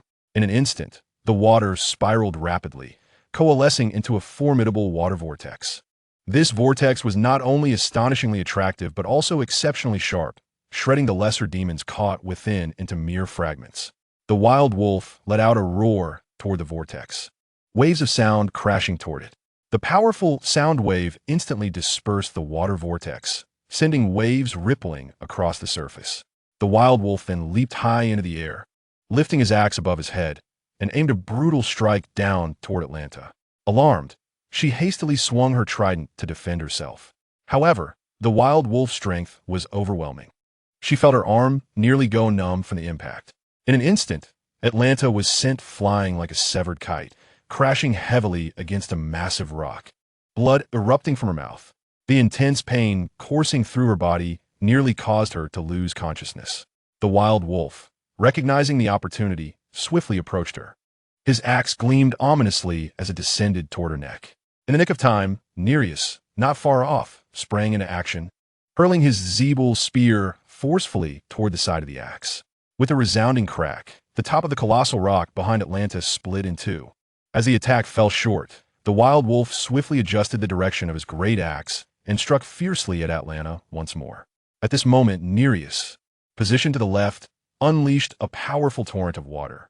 The immense force caused the wild wolf to stagger, his balance wavering precariously. He was compelled to raise his left arm in defense. Observing this, the others also employed water manipulation magic, assailing the wild wolf from all directions. The wild wolf was suddenly beset by immense pressure from all sides, his expression contorting into a more grotesque visage, veins bulging ominously. Seizing the opportunity, Atlanta grasped her trident tightly. The prongs of the weapon were enveloped in a radiant blue light, its brilliance intensifying. With a fierce cry, gritting her teeth, she summoned all her strength to thrust the trident forcefully into the wild wolf's chest. The trident, a symbol of authority for the kingdom of Aslanti, was not merely a weapon of power, but a divine instrument of warfare. Although its might paled in comparison to the legendary golden trident, it was still capable of penetrating the wild wolf's defenses, driving deep into his chest. Roar! You shall all perish. The wild wolf, racked by excruciating pain, let out a chilling roar, the dark flames in his eyes igniting fiercely. His body erupted with a powerful wave of energy, instantly dismantling their offensive. Atlanta was once more hurled backward by this formidable force. Nereus, quick to react, caught her and helped her regain her composure. The wild wolf abruptly wrenched the trident from his chest. 5 gaping wounds sprouted delicate tendrils, swiftly writhing to effectuate a rapid healing. In the blink of an eye, the injuries were restored to their original state. Witnessing this, Atlanta's unease intensified. According to ancient records, the wild wolf's regenerative abilities should not be so formidable. Why was he able to recover so swiftly this time? The wild wolf surveyed his surroundings, his fierce gaze locking onto Atlanta. Slowly, he raised a trident and, with a sudden burst of force, hurled it at her with blinding speed. In response to this strike, Nereus wielded his Zebul spear, intercepting the attack meant for Atlanta. His expression grave, he fixed his gaze on the wild wolf, remaining vigilant of his every movement. Then he spoke to Atlanta in a low voice, "My queen, the wild wolf's strength is unnaturally potent. I believe we should retrieve the mother box and retreat at once. Otherwise, we shall inevitably face defeat. The king of the Saltwater Kingdom and several other monarchs approached Atlanta, echoing his sentiments. Nereus is right, my queen. To preserve our strength, we must order a withdrawal. We should contact the gods and the land to unite against this threat. That is our course of action. Hearing their counsel, Atlanta glanced around at the soldiers engaged in battle with the wicked fiends, their numbers dwindling steadily. Yet, the lesser demons continued to pour forth from the portal in relentless waves. Atlanta inhaled deeply, beckoning her trident back into her grasp, and called out to the soldiers on the battlefield. Warriors of Atlantis, retreat. At her command, several warriors swiftly fell back, while the soldiers of Atlantis began to fight and withdraw simultaneously. You shall not escape, cowards, roared the wasteland wolf, with a mighty swing of his great axe. The horde of lesser demons formed ranks under his command and charged forward. Atlanta and her companions fought while retreating, gradually approaching the temple where the mother box was enshrined. Just then, the wasteland wolf, leading the demon legion, caught up with them. Protect the queen, Nereus shouted, rallying the other kings to form a defensive line against the onslaught of demons. Seizing the opportunity, Atlanta dashed into the temple and retrieved the mother box. However, as she turned to leave, she found the wasteland wolf had breached their defenses and now stood before her. Hand over the mother box, he bellowed, malice gleaming in his eyes. Atlanta clutched the mother box tightly, refusing to relinquish it. She understood that surrendering the mother box would plunge Atlantis, and potentially the Earth and the universe, into irreversible doom. You shall take the mother box only over my dead body, Atlanta declared through clenched teeth. The wasteland wolf advanced menacingly toward her, his imposing presence suffocating. Just as he was about to snatch the mother box away, Atlanta suddenly unleashed the power of her trident. A surge of blue waves erupted from the trident, swiftly spreading outward, causing the waters of the surrounding sea to flow toward her. Harnessing the trident's might, she barely managed to command the ocean's tides. Raising the trident high, the waters began to churn ominously, gathering strength. Streams of water shot forth from all directions, striking toward the wasteland wolf like sharpened blades. He leaped into the air, swimming through the water with remarkable speed. Yet, being no Atlantean, he struggled to navigate the depths with their grace. Soon, he was battered by countless jets of water, blood seeping from his wounds. Roar! The wasteland wolf howled, attempting to break free from the ocean's grasp. However, Atlanta manipulated the sea's currents, rendering him incapable of escaping the terrifying power of the water. Chapter 152, Aquaman suddenly. The sound of clashing weaponry echoed from the distant portal, sending ripples across the waters. The sea calmed immediately, no longer stirred by even the slightest wave. Regardless of how fervently Atlanta urged the trident, the waters no longer heeded her commands, remaining unnaturally tranquil. The once poised torrents of water gradually dissipated. Freed from the constraints of the ocean, the wild wolf floated upon the water, twisting its neck and casting a fierce glare at Atlanta, as if intent on devouring her whole. A man, whose eyes burned with a pitch-black flame and wore a sinister smile, complemented by a suit of yellow-green scaled armor, emerged from the portal onto the battlefield. This man fixed his gaze upon Atlanta from a distance, a flicker of reminiscence passing through his eyes. He grinned widely, unleashing a maniacal laugh. Ah, my mother, how delightful to see you. He covered his face with his hands, lifting his head high, emitting moans that suggested he was savoring a long-lost memory. At last, I can tear you apart once more. With hatred etched across his features, he locked his gaze onto Atlanta. Upon hearing these words, Atlanta was utterly bewildered. What nonsensical drivel was this man spouting? I'm still single, she retorted. Unleash the power of the golden trident and shred them to pieces. The wild wolf shouted at the man. Fury flashed in Ohm's eyes at the wild wolf's words as he turned sharply to glare at him. That is my power. As soon as he spoke, Ohm thrust the golden trident deep into the seabed. In an instant, an unparalleled force radiated throughout the ocean. Moments later, violent splashes erupted in the distance, reminiscent of thousands of galloping steeds. Sea beasts, monstrous creatures, and colossal sharks surged towards the Atlanteans in terrifying numbers. Atlanta gazed in shock at the unfolding scene, turning her attention to the golden trident in Ohm's grasp. Confusion marred her features as she exclaimed, "Who are you?" To her knowledge, The golden trident was supposed to be deep within the Mariana Trench, a place guarded by powerful sea monsters and immense water pressure. It was a location only accessible to the Fated One. Yet, the current generation of Atlanteans had not produced such a being, making the existence of the trident in this realm inconceivable. But now that man undeniably wielded the golden trident. I am the king of Atlantis. Bellowed, raising the golden trident and awakening the power contained within. Streams of water surged through Atlanta's body, causing blood to spurt forth. In disbelief, she clutched her body, the light in her eyes gradually fading. Her strength waned as she collapsed, slowly rising to the surface of the sea, devoid of life. The wild wolf observed this scene with a mocking smile, approaching Ohm's side. He patted Ohm on the shoulder, giving him a thumbs up with a tone laced with derision. You are even more despicable than a demon, to turn against your own mother. Having slain Atlanta, Ohm appeared markedly calmer. He cast a sidelong glance at the wild wolf and snorted dismissively. At the moment she showed favoritism towards Arthur. She ceased to be my mother. With that, he brandished the golden trident and charged at the remaining kings, a glint of ferocity flashing in his eyes. Joined by Ohm on the battlefield of Aslan and aided by the golden trident, he unleashed a devastating assault, claiming victory in mere minutes. The battlefield was littered with the lifeless bodies of Aslan's warriors, their blood staining the waters, creating a gruesome tapestry. Several underwater kings met a brutal demise at Ohm's hands, their dismembered forms shocking in their savagery.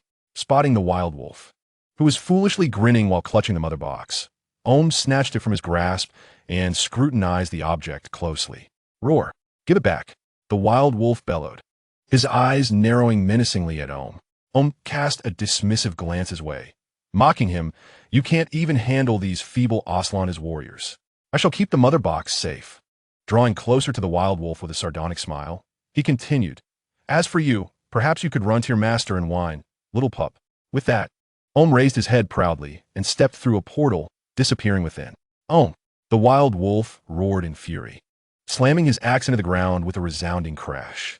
The violent wave radiated outward, startling the lesser demons feasting on corpses, rendering them paralyzed with fear. As if time itself had frozen, the wild wolf's eyes blazed with rage, the dark flames within him swelling as he fixed his gaze on the direction Ohm had departed. Those foul Aslan beings, I shall tear you apart eventually. In the realm of the gods, Chen Tianqi and Diana found themselves bewilderedly compelled by Hera to don formal attire. They were then led, still in a daze, to a grand banquet among the gods. There, beings from various celestial pantheons, each with bizarre appearances, congregated. As Chen Tianqi and Diana entered, a multitude of curious eyes turned towards them, scrutinizing their presence. Oh, so this is the unfamiliar sun god, and my sister, is it? A man with purple skin, clad in a suit and sporting hair resembling a purple pineapple, suddenly appeared beside Chen Tianqi. He threw an arm around Chen Tianqi's shoulder, his demeanor frivolous as he spoke unabashedly. Noticing the peculiar expressions on Chen Tianqi and Diana's faces, he offered a slight bow and introduced himself. Allow me to introduce myself. I am Apollo, the sun god. Zeus is my father and also Diana's brother. Diana regarded this unexpected sibling with astonishment, feeling somewhat speechless about their father Zeus, who seemed to have an abundance of offspring. You certainly have a unique appearance. This purple skin and strange features. Are we even of the same species? Thank you for the compliment. Apollo smiled faintly, mistakenly believing that Diana was complimenting his handsome appearance. Chen Tianqi, upon hearing this, twitched the corner of his mouth. It was unclear whether this brother was genuinely oblivious or merely feigning ignorance. He brushed off Apollo's hand and disregarded him, instead addressing Hera.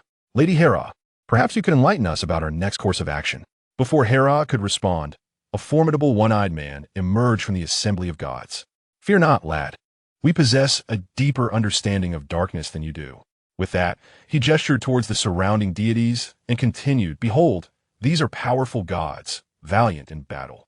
We are already prepared and united. Hera nodded in agreement. Indeed, your excellency, the sun god. As Odin has stated, we have devised a flawless strategy. We have also sealed the earth. Their range of activities cannot breach that barrier. Upon hearing this, Chen Tianqi was secretly astonished. He had not anticipated their response to be so swift. Initially, Upon witnessing their extravagant feast, he had assumed they were indulging in hedonism, entirely dismissing the gravity of the situation. It seems that experience indeed carries its weight. Chapter 153. The Spring of Origins. Odin's left eye scrutinized Chen Tianqi, a glimmer of insight illuminating his gaze.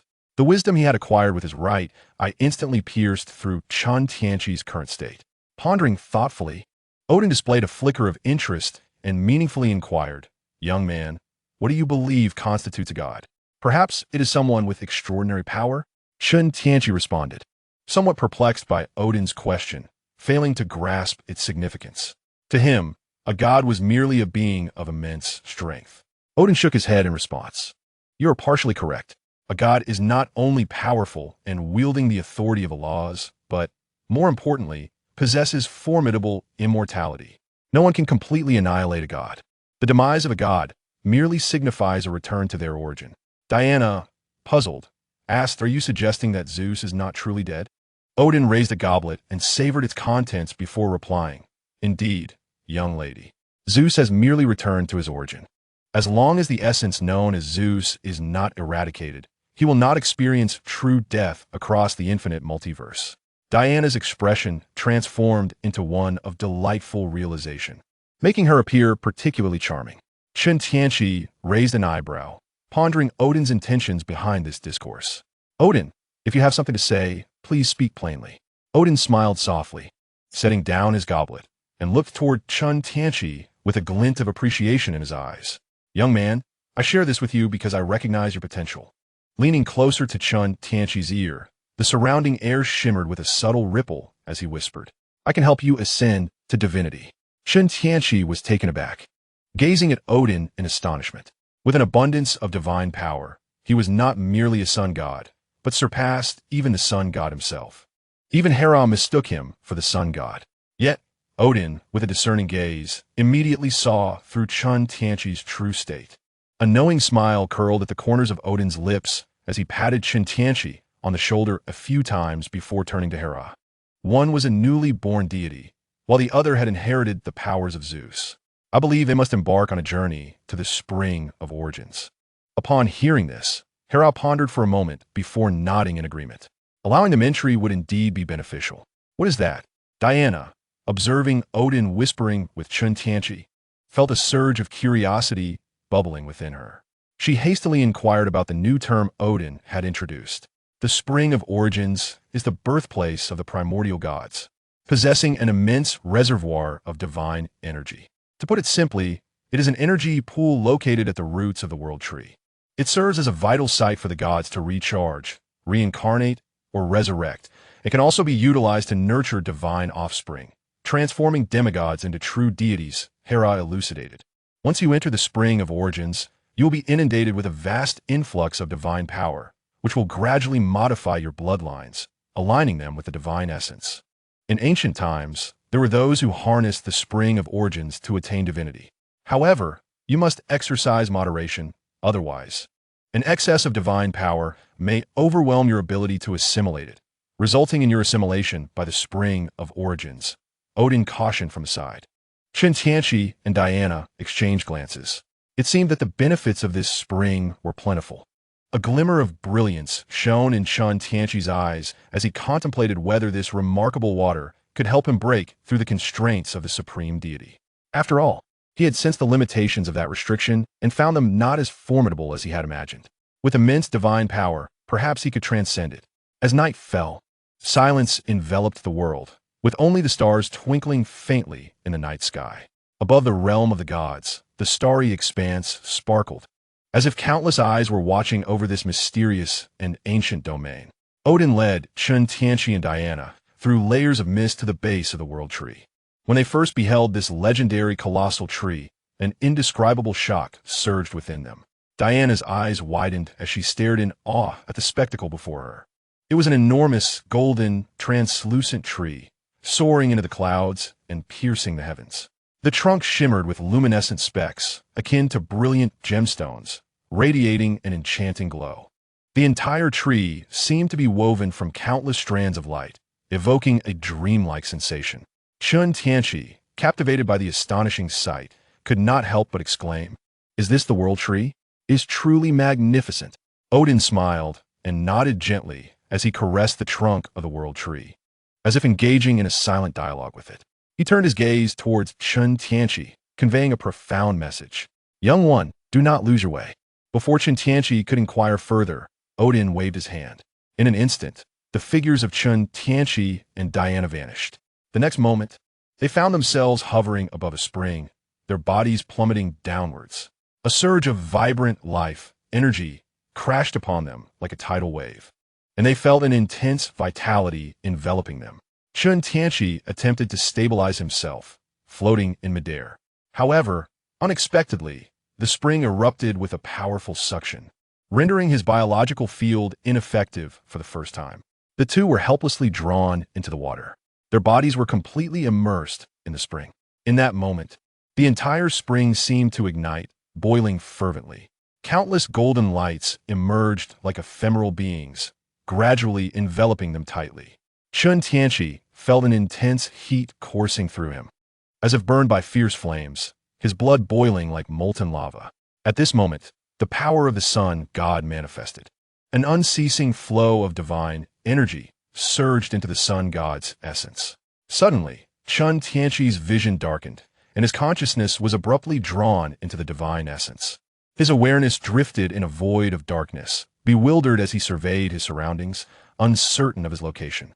Suddenly, a dazzling white light cleaved through the darkness like lightning, heralding the dawn of life. In an instant, countless spheres erupted like spring bamboo shoots. The previously empty space transformed into a boundless universe, unfolding a myriad of wondrous transformations. The births and destructions of various forms continuously manifested within this space, resembling a vibrant and colorful tapestry. The sheer volume of information momentarily overwhelmed Chen Tianqi. Yet, drawing upon his formidable spiritual strength, he quickly acclimated. He realized this was a tangible representation of the laws of life and destruction. Thus, he immediately assumed a meditative posture, adjusting his breath and gazing intently at this spectacle, determined not to overlook any detail. He observed the endless evolution of life and destruction with unwavering focus, seeking to comprehend the profound mysteries within. Chapter 154.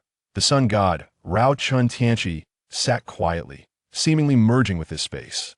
His eyes were tightly closed, yet his spirit immersed in the evolution of life and destruction, continuously pondering its mysteries. Outside, the clear spring lay undisturbed, gently caressing his submerged form. Each drop of water contained boundless divine power, seeping into his skin and nourishing his body. As time passed, Chen Tianqi's breathing grew increasingly steady, and his state of mind became ever more tranquil. Suddenly, he sensed that a certain restriction upon him seemed to be loosening. It seemed as though an invisible restraint was gradually dissipating. With a deft motion of his hand, he could distinctly sense a thread of magical energy flowing within him. Though faint, this essence brought him a flicker of delight, affirming that his thoughts were indeed bearing fruit.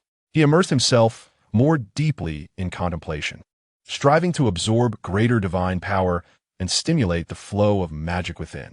As time progressed, the constraints binding him loosened significantly, allowing a greater influx of magical energy to circulate within his being. Yet, at the precipice of his endeavor, an unseen barrier appeared, resolutely obstructing his path. No matter how he summoned his divine strength, he could not break through, as if the necessary conditions had yet to be fulfilled. Suddenly, amidst this ethereal realm, he glimpsed a planet inhabited by a familiar race. Their civilization was astoundingly advanced, ambitious in their endeavors to invade others.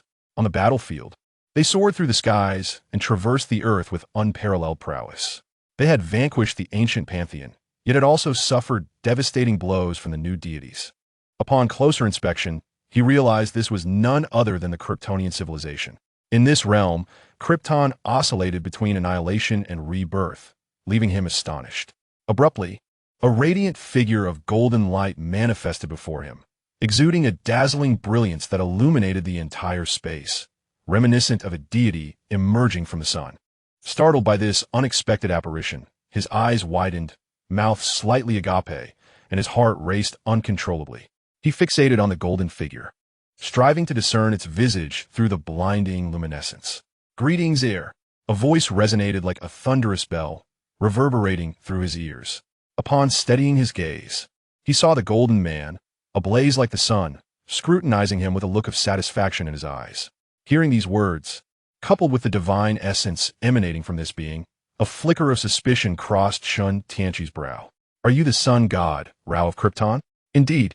The sun god Rao smiled gently, nodding, his voice imbued with an irresistible authority. He then extended his right hand, speaking slowly, his tone laced with an enchanting power. "Gulme, my child, embrace my strength and become the new sun god." Upon hearing this, Chen Tianqi's eyelids twitched violently, a disquieting premonition surging within him. At that moment, he recalled Odin's prior admonitions, warning him to remain vigilant against losing himself in temptation. Could this be what Odin had foreseen? With a deep breath, he raised his gaze to Rao and resolutely declined. "No, thank you. I believe I would prefer to attain this power through my own efforts. Without my assistance, you will find it challenging to swiftly master these two formidable powers." Upon encountering Chen Tianqi's refusal, Rao remained unperturbed, exhibiting unwavering patience as he attempted to entice him. "My apologies, but fortune does not simply fall from the sky, and I harbor no trust in you.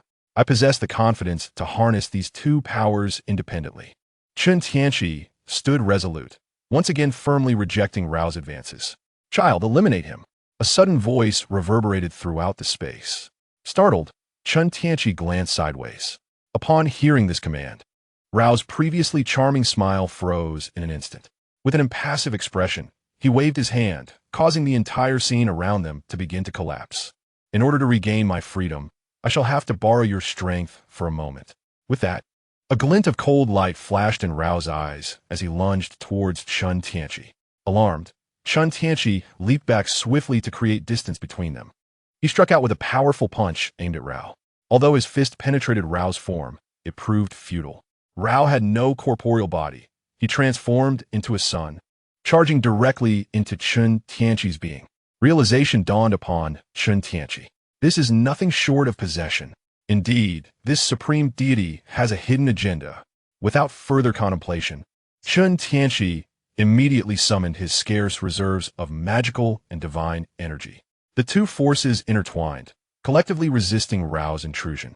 As Rao flitted about within Chen Tianqi's consciousness, he seethed with anger. How could this brat possess such high energy density? His soul is remarkably resilient.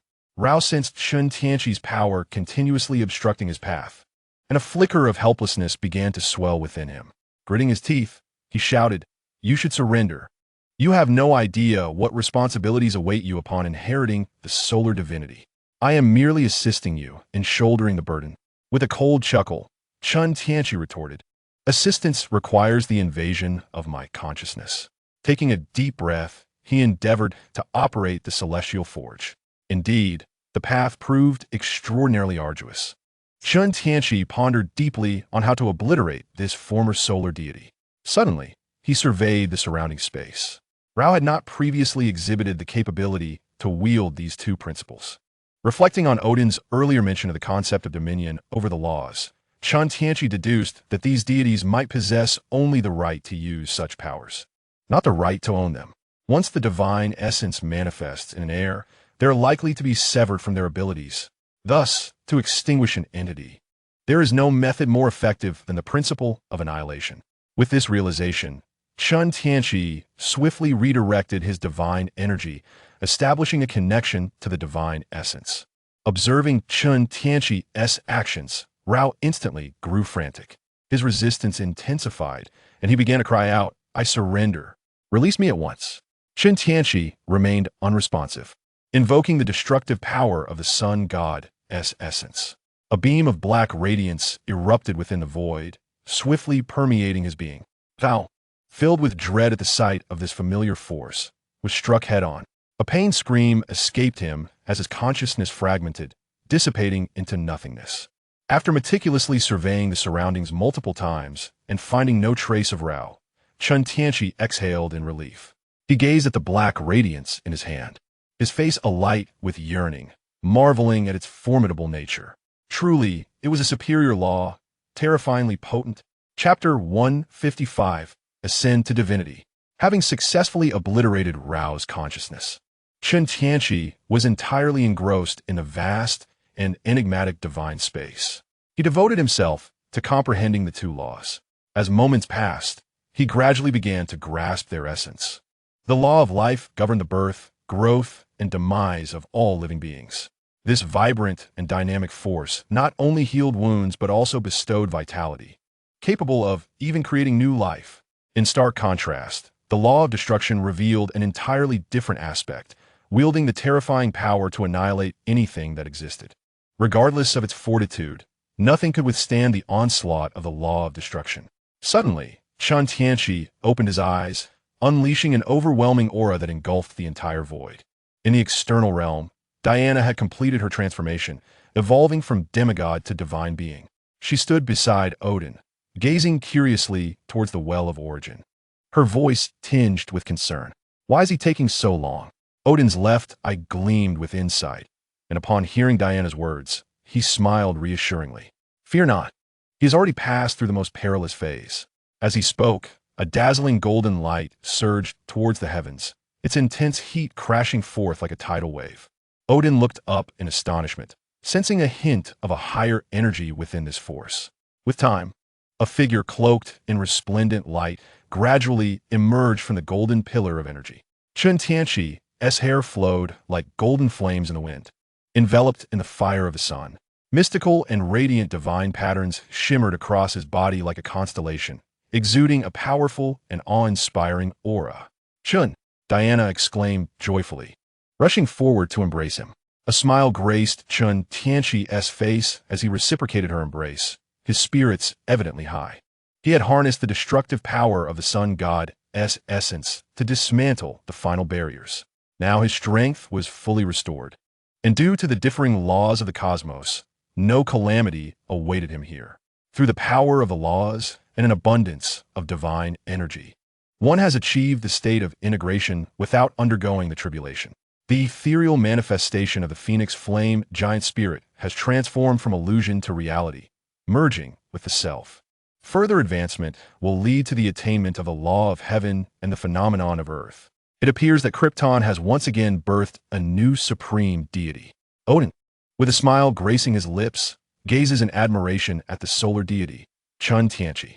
Chen Tianqi releases Diana and offers a slight bow to Odin. Thank you for your guidance, Lord Odin. Subsequently, Chen Tianqi, filled with curiosity, poses a question to Odin. How did you know there was a conscious entity within? Odin chuckles heartily and responds, it is quite simple. The divine essence within you is not of primordial origin. It is customary for the previous master to leave behind a trace. Even many deities, after encountering calamities, leave behind minor imprints. Do you understand why the solar deity of Krypton is always referred to as Rao? That is precisely the reason. He pats Chen Tianqi on the shoulder, his eyes brimming with admiration. I indeed did not misjudge you. As a Kryptonian, not only is your physique formidable, but you also possess a unique, elevated energy, and your soul is profoundly substantial. This is the crucial reason you can withstand the assimilation of the previous generation's consciousness. Upon hearing these words, Chen Tianqi suddenly comprehends, inwardly chastising the supreme deity. This old man must have known. This only strengthens his resolve to one day deliver a well-deserved kick to his rear. At that moment, a streak of light approaches them. It is Hera, her expression grave. She does not take the time to assess the current state of Chen Tianqi and Diana before immediately addressing them. Darkseid has opened a sonic boom tunnel on Earth. Atlantis has fallen, and they have seized 2 mother boxes. Upon hearing this, Chen Tianqi and Diana exchange a serious glance, both understanding that Paradise Island is the next target. Chen Tianqi's gaze turns steely as he murmurs, we must hasten back to Earth. Otherwise, Paradise Island will be in peril. Diana nods, her eyes reflecting urgency. On Earth, at the heart of Paradise Island, a pillar of energy pierces the sky, charging the protective shield enveloping the entire island. The outskirts of Paradise Island, as well as the skies above, are inundated with countless lesser demons, relentlessly battering against the protective barrier, stirring waves of chaos. Damn it, I never anticipated Atlantis would fall.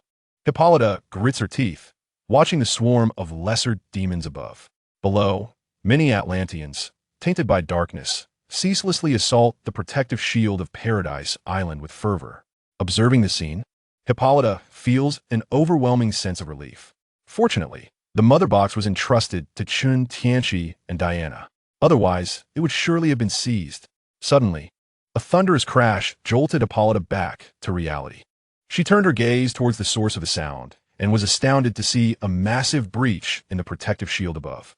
A towering, grotesque creature, shrouded in darkness, adorned with bone spurs and with crimson eyes, had smashed its way through.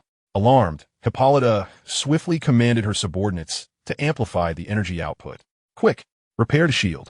The protective barrier began to mend gradually, yet several figures darted through the breach, invading the sanctum. A vast horde of lesser demons flapped their wings, struggling to gain entry.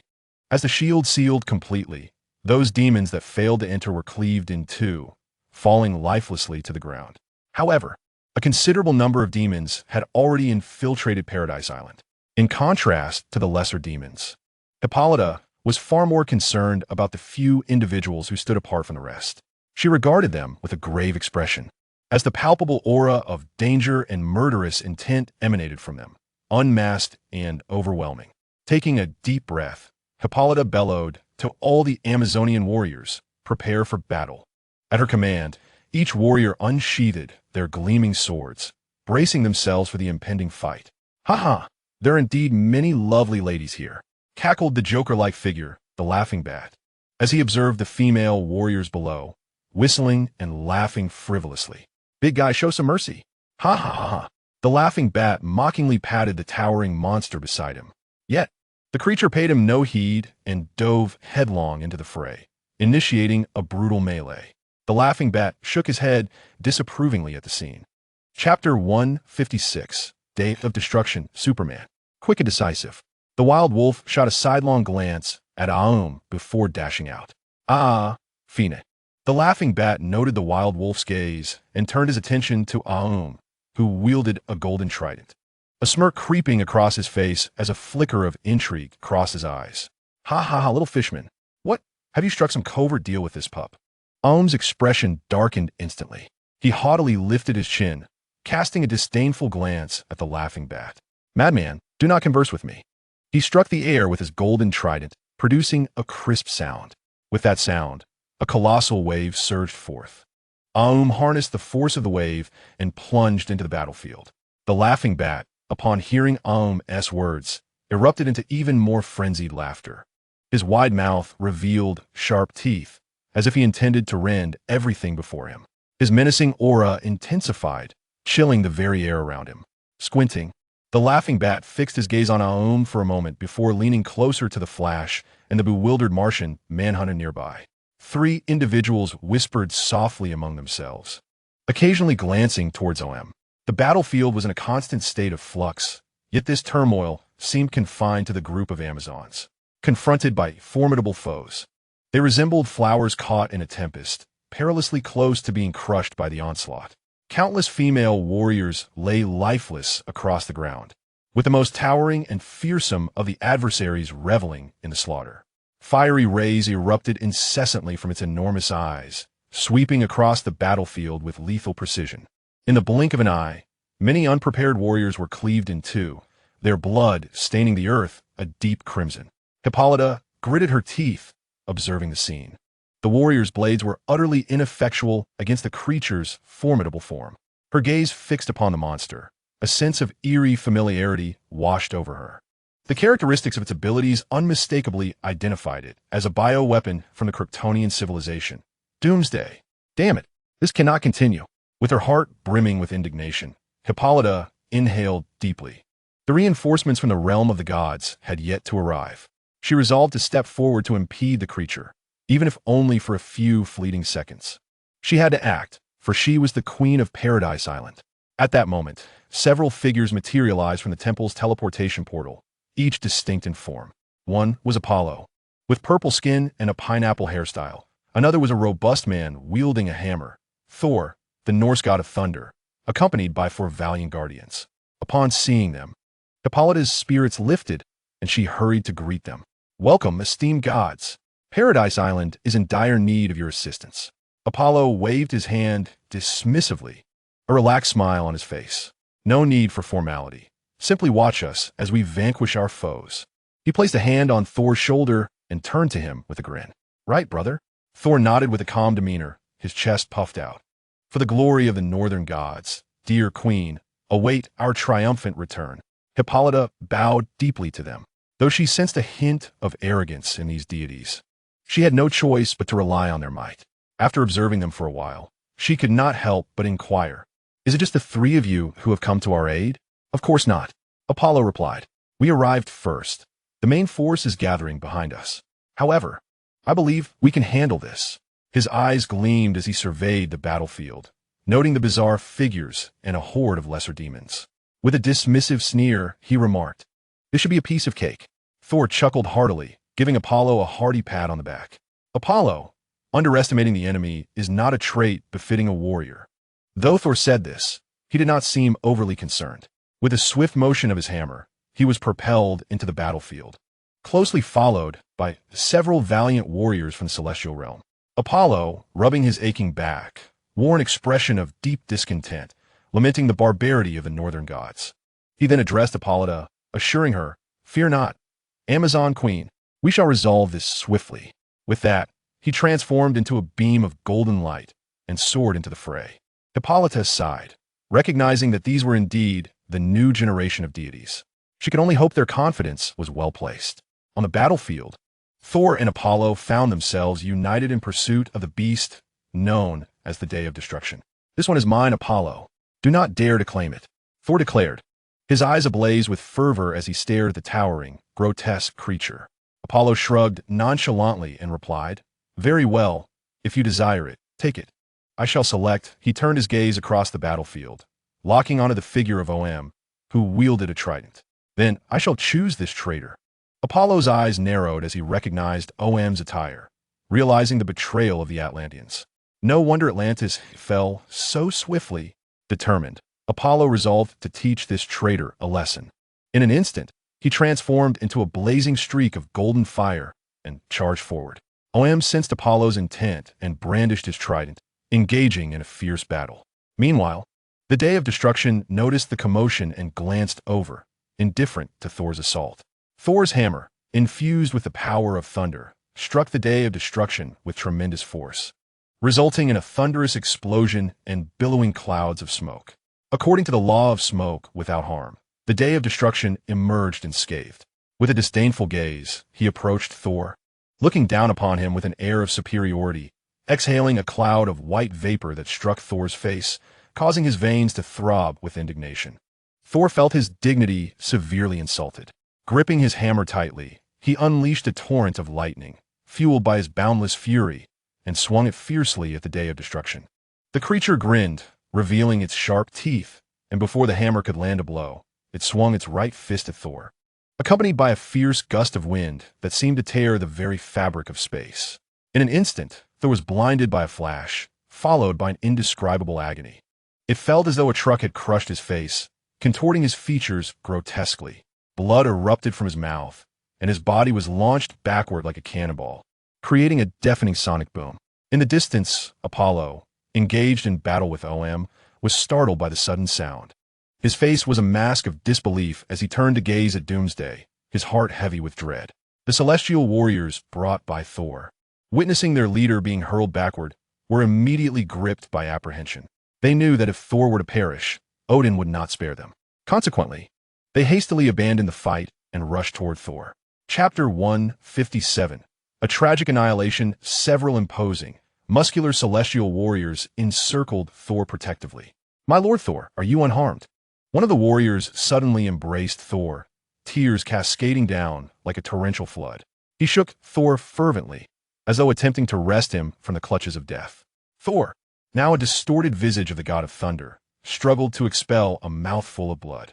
Trembling, he raised his hand and, with the last vestige of his strength, delivered a fierce slap to the warrior. The warrior's expression shifted to one of shock upon noticing Thor's lips quivering. He quickly bent down, pressing his ear close to Thor. "Help me! Heal me!" Thor's voice was faint, like a flickering candle in the wind, on the verge of extinguishment. Upon hearing this plea, the warrior snapped back to reality. In a flurry of activity, he summoned the others to cast healing magic.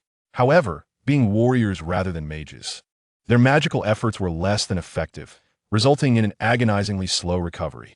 As they focused intently on healing Thor, they remained oblivious to the encroaching presence of Doomsday. Suddenly, a colossal shadow loomed over them. The warriors turned in unison, terror-stricken, to find the creature that had nearly dealt Thor a fatal blow silently looming behind them. Doomsday raised a fist as massive as a sandbag, accompanied by a fierce gust of wind, and brought it crashing down upon them. With a thunderous bang, the warriors, along with Thor, were sent hurtling through the air like cannonballs, generating a cacophony of sound. Doomsday leaped forward with alarming speed, closing the distance to them and offering no chance for reaction.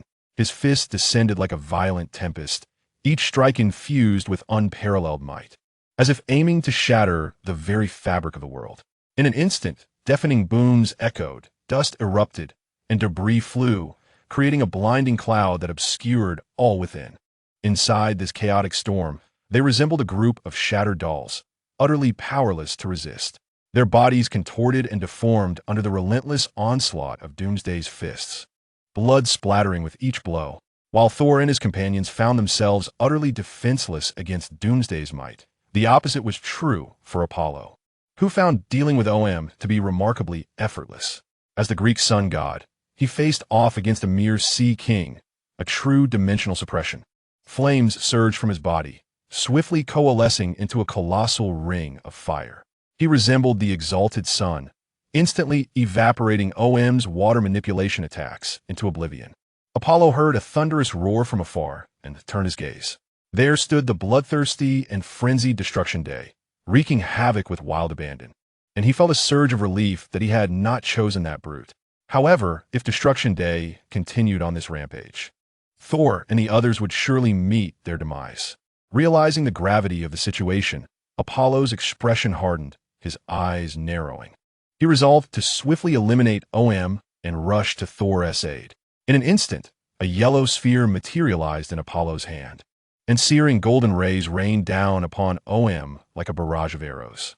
OM, wielding a golden trident, thrust it forcefully into the ground, attempting to conjure a water shield for defense. Yet, the blistering heat far exceeded OM's capacity to withstand. He gritted his teeth, struggling to endure. OM's gaze darted around, spotting that accursed bat laughing heartily not far away, its expression dripping with mockery. Rage ignited within him, and he shouted at the cackling bat, "You wretched creature! If you don't come to my aid, be prepared for retribution when this is over." "Ha ha ha! All right, I'm on my way to assist you." The cackling bat's eyes gleamed with a cold light upon hearing his words. With a mischievous grin, it swiftly flew over on its contraption. Apollo, alerted by their commotion, unleashed even more rays, targeting the cackling bat. The bat, agile and nimble, deftly dodged the beams. Even when occasionally grazed and bloodied, it remained unfazed. Its goal was singular, soaring straight up into the sky. "Ha ha ha! I come bearing gifts." The cackling bat proclaimed loudly as it hurled a massive metallic sphere into the air. Apollo reacted swiftly, launching an energy orb that obliterated the metallic sphere. In an instant, the sphere burst open like a celestial shower, scattering countless nearly imperceptible projectiles. These meteor-like missiles sped towards both Apollo and OM. Apollo's eyes sharpened. With a flick of his arm, endless flames surged like a dragon, consuming these projectiles in an instant. However, OM's predicament was far less auspicious. Not only did he have to exert all his strength to fend off Apollo's assault, but he was also caught off guard by the cackling bat's attack. In that moment, it was too late for him to defend. Countless small projectiles swarmed before him, causing OM's pupils to constrict in terror. Suddenly, a deafening explosion erupted, akin to a volcanic eruption. A massive mushroom cloud soared into the heavens, and a powerful shockwave spread wildly in all directions. After a brief moment, the aftermath unfolded. Staggered out, collapsing onto the ground, blood spilling from his mouth. His visage was a ghastly sight, flesh and blood mangled, and his body charred and broken. Aum's eyes were fixed in a deadly glare at the maniacal laughing bat in the sky, his hatred seemingly on the verge of eruption. With great difficulty, Aum managed to force a word through clenched teeth. Ha ha ha, little merman, my sincerest apologies. It was an accident. The laughing bat cackled with unrestrained glee, observing Aum's pitiful state. A wave of pleasure surged within the laughing bat. Apollo watched in astonishment at the two figures before him. Were they not allies? How had they suddenly turned on each other? He stared at the retreating figure of the laughing bat, too indifferent to concern himself with their animosities. The golden radiance in his hand began to glow brighter, and he swiftly unleashed a surprise attack. However, a figure with green skin emerged from behind the laughing bat, blocking the strike. The Mars hunter, expressionless with crimson eyes, charged fiercely towards Apollo. Frowning, Apollo felt a tremendous force rushing towards him. He reached out to defend himself, only to be met with an unyielding resistance that nearly fractured his bones. He hastily retreated, shaking his hands in agony. How could mortal strength be so formidable now? Apollo donned a mask of pain, filled with regret. Had he known, he would never have sought Hera's favor and become the vanguard. Now, he found himself in dire peril. With this thought, Apollo recalled Thor and turned to the spot where he had been. To his shock, it was now deserted, save for pools of blood. Soon after, a towering shadow loomed over Apollo. Chapter 158, A Fatal Strike in Sheer Terror. Apollo spun around with lightning speed. Yet, the owner of that shadow was even swifter. With a thunderous crash, Apollo's face contorted as his body was sent hurtling backward like a cannonball. The harbinger of destruction grinned malevolently, appearing in the trajectory of Apollo's flight. Clenching his fists, he brought them down with ferocity. Another resounding bang echoed as a massive crater, reminiscent of one struck by a meteor, formed. Apollo lay within, blood spilling from his lips, finally comprehending Thor's plight. Terror filled his gaze as he struggled desperately, attempting to escape the abyss and flee this dreadful place. Ha ha! Is this what it means to be a god? The laughing bat laughed heartily, brandishing Aum's severed head in one hand and a golden trident in the other. He approached Apollo step by step, his eyes glistening with mockery. Such pity! At these words, Apollo was consumed by rage, his form engulfed in a wild golden light. In the blink of an eye, the area was enveloped in a golden radiance. The laughing bat, caught in this luminous glow, was akin to an ice cream left to melt under the scorching sun. Its form swiftly disintegrated, ultimately transforming into a repulsive puddle of muck. I am a son, Apollo bellowed. He summoned every ounce of strength within him, akin to a blazing star, and unleashed a powerful assault upon the Destruction Day. A thunderous roar erupted from the Destruction Day, shaking the very heavens. This tremendous energy strike landed squarely upon its form. Yet, unexpectedly, the Destruction Day emerged unscathed, wearing a countenance of sheer delight, reveling in the energy as if it were a refreshing elixir. Its body began to swell rapidly, sharp bone spines protruding from its being. Its eyes glimmered with a sinister crimson light, as if poised to consume everything in sight. Apollo stood in stunned silence, filled with astonishment and disbelief. He had never anticipated that his utmost effort would not inflict any harm upon this creature, but rather seemed to nourish it, empowered by this abundant energy. The destroyer grew increasingly audacious. A mocking smile crept across its face, seemingly ridiculing Apollo's impotence. Then, with a thunderous stomp, the Destruction Day appeared before Apollo in an instant. It delivered a vicious uppercut, shattering Apollo's jaw and sending him soaring through the air. The Destruction Day's colossal eyes flared with crimson light, unleashing a thick beam. In an instant, Apollo was cleaved in twain, plummeting through the air in a free fall. Ha ha ha! The Destruction Day erupted into manic laughter, thoroughly pleased with its handiwork. It then abruptly turned its gaze toward Hippolyta at the temple. With a violent sonic boom, it surged in that direction. Hippolyta, within the temple, focused intently on maintaining the protective shield, ensuring the passage to the realm of the gods remained unobstructed. The distant roar of destruction filled her with a growing sense of unease. Suddenly, the teleportation array shimmered once more. A surge of joy filled Hippolyta's heart as she gazed expectantly. She beheld a procession of figures emerging, followed closely by a regimented army. Diana, Hippolyta immediately recognized her daughter and rushed forward to embrace her tightly. "Mother, I am so relieved to see you unharmed," Diana exclaimed, her own heart brimming with excitement as she clung to Hippolyta. Having witnessed the calamity befalling Paradise Island, she felt a wave of gratitude wash over her. Odin suddenly turned his gaze toward the temple's entrance, his expression darkening further. He addressed Chen Tianqi and the others. "Thor is in trouble. I must go at once." Before he could finish speaking, he hurriedly led the deities and troops beneath him out into the fray. Hera, sensing the approach of formidable forces, turned to her companions with urgency.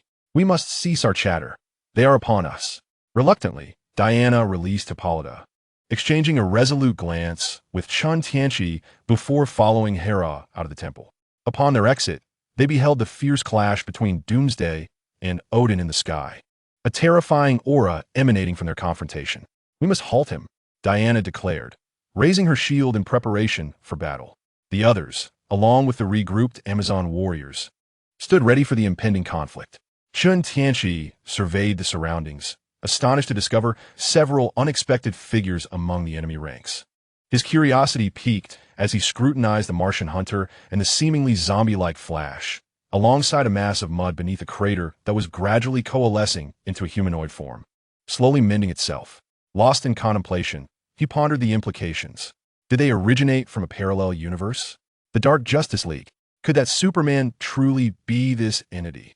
Suddenly, Chen Tianqi's gaze snapped to Doomsday, locked in combat with Odin. He distinctly sensed the essence of the life code within Doomsday. A frown creased his brow. This was a troubling development. If Superman had become Doomsday, who knew how formidable he would become? Meanwhile, Odin's brow furrowed deeply, as if he could crush a fly with his intensity. Gripping the eternal spear tightly, its tip gleamed with a chilling light. Given the spear's nature, each thrust left a profound wound upon Doomsday's colossal form. Yet, Odin could feel that Doomsday was gradually adapting to the assault. Not only were his injuries healing at an astonishing rate, but the strength of his flesh was also augmenting. Both his regenerative capabilities and physical resilience exhibited a bizarre upward trajectory. Odin was internally astounded, realizing that this terrifying creature before him might indeed be the very entity he once faced. Taking a deep breath to steady his mind, he clutched the eternal spear firmly and swung it with great force, causing the weapon to vibrate violently. In an instant, countless golden rays descended from the heavens, cascading like raindrops. Soon, valiant warriors clad in heavy armor emerged from the luminous glow, each a noble spirit who had once fought alongside Odin in battle. Possessing immense strength and unwavering courage, these fearless warriors swiftly formed ranks, encircling Doomsday. "Warriors of the Aesir, advance!" Odin commanded, and the valiant spirits responded with a resounding roar, charging forth. Meanwhile, radiant energy surged forth from Odin's grasp like a tidal wave. The radiant beams swiftly ascended his arm, rapidly enveloping the eternal spear. Odin's expression grew grave. He closed his eyes tightly, wholeheartedly summoning the power of his dominion. His breath became labored, each inhalation accompanied by a surge of energy. This force flowed into the eternal spear like an unrelenting torrent, causing the weapon to quiver slightly, as if yearning to unleash its formidable might. Odin resolved to deliver a decisive blow, aiming to obliterate the day of destruction in one fell swoop. His arm extended slowly backward, raising the eternal spear above his head, its tip directed toward the heavens. Chapter 159. The demise of the day of destruction. Odin took a deep breath to vanquish the day of destruction. Prolonged combat was not an option. He concentrated all his strength, preparing to hurl this fatal spear. At that moment, the day of destruction sensed Odin's intent. With a sweeping motion of its arm, it sent the surrounding valiant spirits flying, then lunged fiercely at Odin. Odin's gaze was intense, but he did not falter. Instead, he resolutely launched the eternal spear.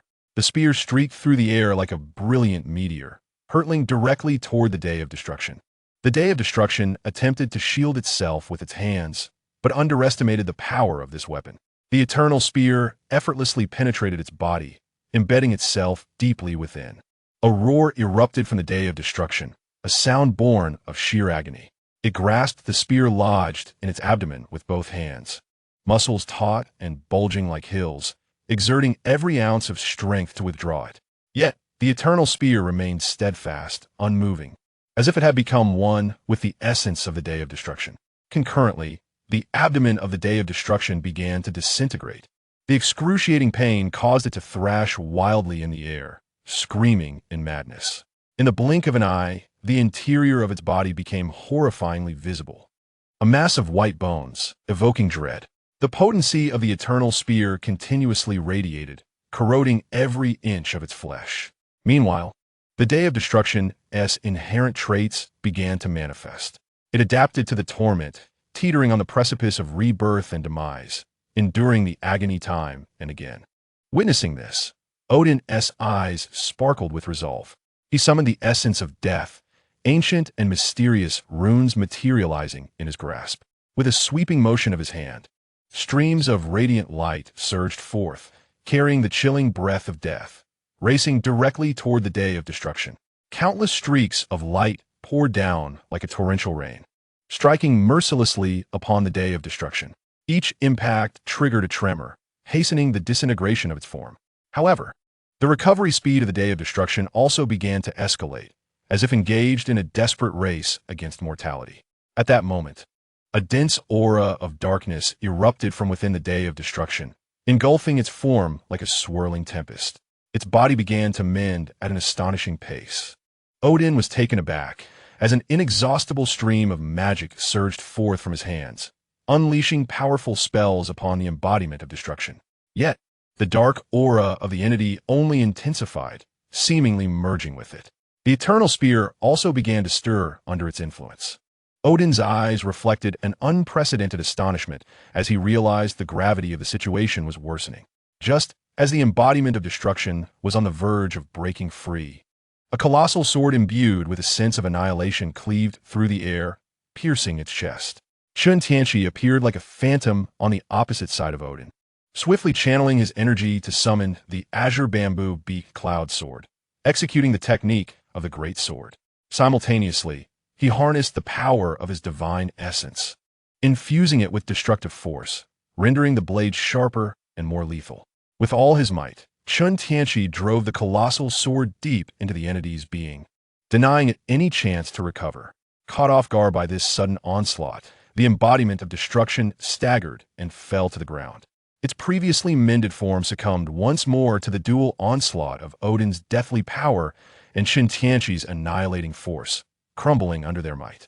The two formidable forces surged like towering waves, utterly overwhelming the entity's capacity for rebirth. In mere moments, the embodiment of destruction could only dissolve into wisps of ash, lamenting as it faded into the ether. Upon witnessing its complete disappearance, Odin finally exhaled in relief.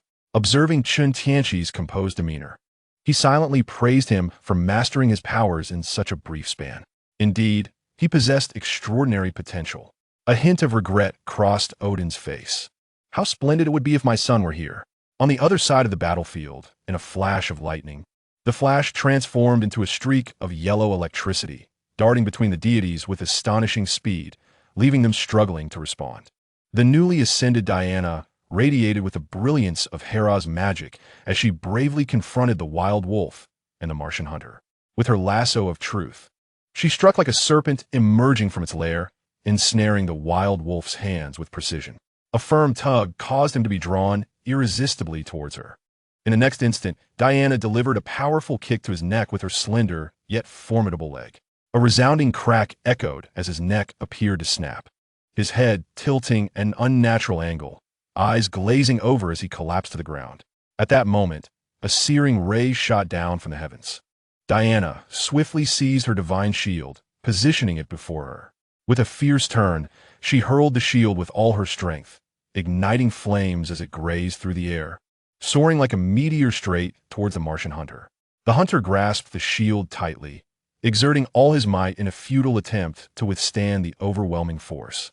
Yet he was forcefully propelled backward. Before he could regain his bearings, Diana's assault was upon him.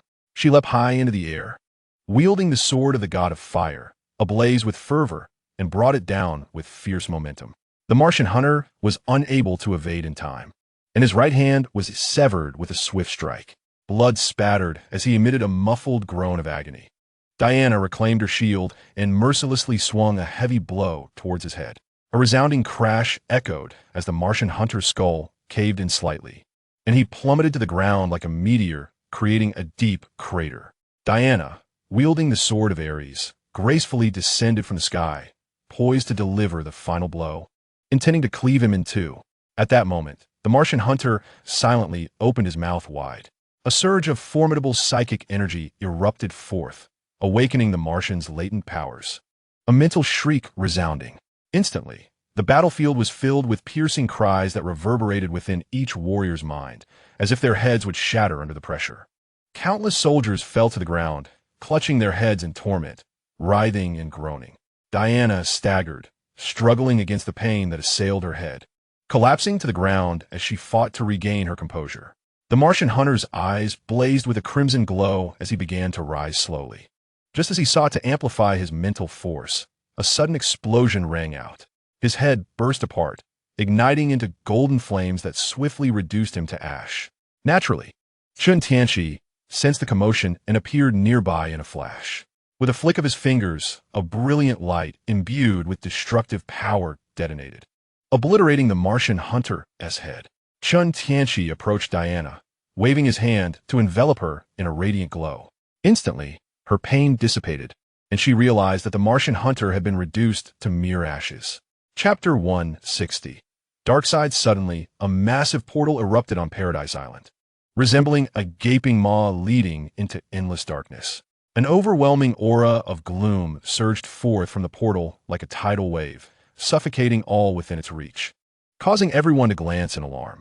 At that moment, the flash, like a streak of yellow lightning, dashed towards the portal alongside the laughing bat, who, sensing the impending danger, hastily activated the sonic boom pathway, instructing the Flash to retreat strategically. The laughing bat wore a wild grin, his laughter echoing with a cacophony of derision. Farewell, my handsome and beautiful friends. Until we meet again.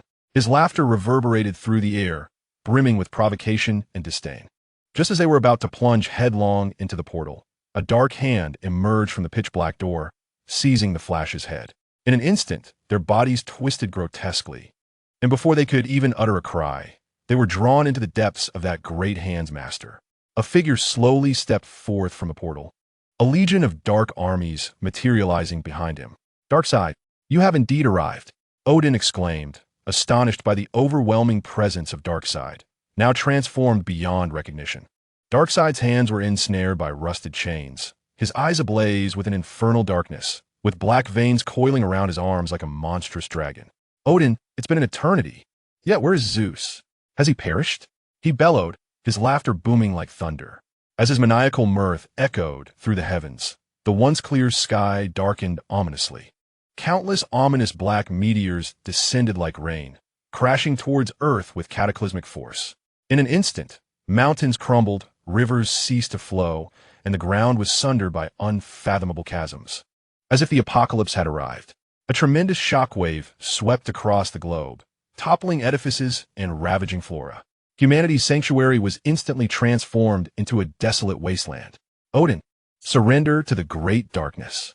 With this desperate cry, the army of shadows surged forth, resembling a relentless tide. Darkseid lunged at Odin with the ferocity of a famished beast, the chains entwined around his arm, swinging menacingly. Odin, refusing to succumb to complacency, raised the Spear of Eternity in a bid to defend himself. However, as their formidable powers clashed, Odin was met with an unparalleled might that sent him hurtling backwards, crashing heavily to the ground. Blood trickled from the corner of Odin's mouth. His hands trembled, and crimson seeped from his left eye. Gritting his teeth against the excruciating pain, he beheld Darkseid charging at him once more, scrambling desperately to evade the onslaught. Chen Tianqi surveyed the battlefield with a grave demeanor, contemplating the necessity of allying with Odin to vanquish Darkseid. He turned to Diana, urging, "Diana, be cautious." Nodding in acknowledgement, Diana offered him a reassuring glance. Without hesitation, Chen Tianqi sprinted towards Odin's position. Odin staggered under Darkseid's relentless assault, eventually receiving a crushing blow to his arm. A sickening crack echoed as he fell to one knee, gasping for breath. Darkseid seized Odin's head, lifting him slowly while wearing a satisfied grin. "Odin, soon you shall comprehend the magnificence of darkness," he roared, as serpentine shadows writhed from his arms, slithering menacingly towards Odin. At that moment, a tearing sound resonated through the air as Chen Tianqi's fist connected with Darkseid's face. Odin seized the opportunity to escape, swiftly distancing himself from the malevolent foe. "Cough, cough, young one. Your timing is impeccable." Odin coughed up several mouthfuls of blood, summoning his healing powers to mend his wounds. "Ah, what a delightful surprise." Darkseid forcefully waved his hand, dispersing the clouds of smoke. His gaze was as sharp as that of an eagle, fixated intently on Chen Tianqi, occasionally revealing a hint of satisfaction. "It has been ages since I encountered such a formidable Kryptonian," he murmured, as if admiring a rare treasure. "Surely, the darkness will be quite fond of you." With that, Darkseid abruptly propelled himself forward, the chains in his grasp striking out like venomous serpents. They sliced through the air with a piercing sound, hurtling towards Chen Tianqi and Odin. The two swiftly sidestepped to evade the attack. The magical light in Odin's hand flared up, dazzlingly bombarding Darkseid like brilliant fireworks. Meanwhile, Chen Tianqi formed intricate seals with his hands, invoking the powers of the 5 elements, the runes shimmering in response. A resplendent beam of light surged forth like a soaring dragon, imbued with destructive force. Darkseid's eyes erupted with a crimson ray, countering their assault. In mere moments, the attacks from Chen Tianqi and Odin were effortlessly obliterated, as if they had never existed. The Omega Beam. Damn it, he has actually mastered that power. Odin cursed, quickly turning to Chen Tianqi. Beware of his beams. Before he could finish, Darkseid unleashed a fierce scarlet ray from his eyes. Odin, sensing the urgency, swiftly evaded. However, the Omega Beam clung to him like a relentless curse, adeptly twisting and pursuing him through the air. Odin dodged left and right, yet he could not shake off its grasp. Witnessing this dire situation, Chen Tianqi's expression turned grave. He inhaled deeply, channeling all his destructive energy towards Darkseid. His hands continuously transformed the seals, unleashing a plethora of intricate spells that bloomed like flowers in the sky. Yet, the Omega Beam suddenly executed a sharp turn, like a cunning serpent returning to Darkseid, nullifying the attacks coming from all directions. Odin gasped for breath as he returned to Chen Tianqi's side. Typically composed, he could not help but exclaim in frustration. "This foolish thing. It didn't possess the Omega Beam last time. How does it have it now?" Odin took a deep breath, sensing the dwindling divine power within him. Nevertheless, he resolutely declared to Chen Tianqi, "Young one, I will distract Darkseid. You must seek an opportunity for a fatal strike." With a strike of his eternal spear against the ground, 2 colossal wolves materialized beside him. With a flick of his spear, the wolves opened their massive jaws and charged towards Darkseid. Chapter 161. The Title Lady Takes a Day Off. "Odin, how have you become so feeble?" Darkseid regarded the 2 ferocious wolves charging towards him with disdain, a faint smirk curling at the corners of his lips, betraying his contempt. With effortless grace, he seized one of the colossal beasts with a single hand, wielding it as a weapon to strike the other with ferocity. Odin, seizing this fleeting opportunity, swiftly launched his assault. The eternal spear glimmered with a cold brilliance before it was unleashed with the swiftness of a dragon, aimed directly at Darkseid's throat. However, to Odin's astonishment, Darkseid's physical fortitude surpassed even that of Doomsday, a terror indeed. As the eternal spear made contact with Darkseid's skin, a tremendous force of recoil surged back into Odin's hand. He was momentarily taken aback, his expression grave. Darkseid's eyes flared once more, emitting a crimson beam that surged toward Odin with relentless speed. Observing this, Odin leaped into the air, engaging in a frantic chase with the Omega Beam. Darkseid caught a glimpse of Chen Tianqi's position out of the corner of his eye, only to find it utterly deserted. In an instant, he grasped the intentions of Odin and Chen Tianqi. A scornful smile crossed his lips as he coldly proclaimed, "Trivial tricks." Yet, before his words could fade, a sharp sword pierced through his chest. His eyes widened in disbelief as he gazed at the blade embedded in his torso, shrouded by a thick, purple-black aura. Shock filled his heart. When had this adversary circled behind him? How had he breached his defenses? Waves of excruciating pain surged within him eliciting a roar from Darkseid. He swiftly redirected the Omega Beam towards Chen Tianqi. Chen Tianqi, reveling in the success of his ambush, felt a surge of elation. The immense destructive force indeed proved capable of breaching Darkseid's defenses. Yet, the toll of such divine power was substantial. As he contemplated, he noticed the Omega Beam hurtling towards him and promptly vanished from sight. The Omega Beam spiraled around the location Chen Tianqi had occupied, unable to discern his whereabouts. Left with no alternative, Darkseid retracted the beam. He grasped the sword embedded in his chest and withdrew it with a swift motion. In an instant, the blade vanished, leaving behind tendrils of purple-black mist. Upon closer inspection, Darkseid realized that it was indeed the essence of destruction. Understanding dawned upon him. No wonder this blade could pierce his formidable body. Darkseid scanned his surroundings, fervently searching for Chen Tianqi. To him, eliminating this young foe took precedence over dealing with Odin. Darkseid, your opponent is me, Odin bellowed, brandishing the eternal spear as he lunged towards Darkseid's side. Since you seek death, allow me to oblige. Darkseid's gaze hardened. He gripped the spear's tip tightly and yanked it back violently. The chains coiling around his arm lashed out towards Odin's left cheek like a viper. A resounding crash echoed through the air. Odin's visage was instantly transformed into a grotesque tableau of blood and flesh, a sight so harrowing it sent shivers down the spine. Darkseid reached forth, gripping Odin's head with an iron grasp, his eyes emanating beams of crimson light. The Omega Beams surged mercilessly into Odin's being, eliciting heart-wrenching cries of agony. Just as Darkseid intensified his torment, Chen Tianqi launched his counterattack. A glimmer of cold light surged forth, as countless sword energies cascaded toward Darkseid. In an instant, his body erupted with numerous gaping wounds, tendrils of purplish-black energy coiling around him. With the Qingzhu Fengyun sword in hand, Chen Tianqi continuously infused it with an overwhelming force of destruction, while simultaneously summoning divine thunder. He struck with a velocity akin to lightning, aiming for Darkseid's neck.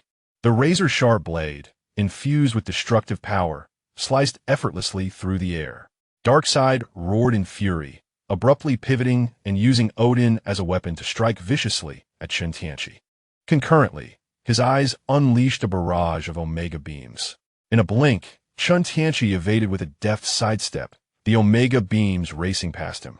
Unfazed, he swiftly formed a seal, invoking the powers of the 5 elements to successfully negate the beam's impact. Suddenly, Odin appeared like a specter behind Chen Tianqi, brandishing the spear of eternity and thrusting it menacingly toward him. Chen Tianqi braced himself, summoning the Phoenix Flame Giant to robustly intercept Odin's attack. Quickly, he retreated, creating distance between himself, Odin, and Darkseid, his gaze fixed warily upon them.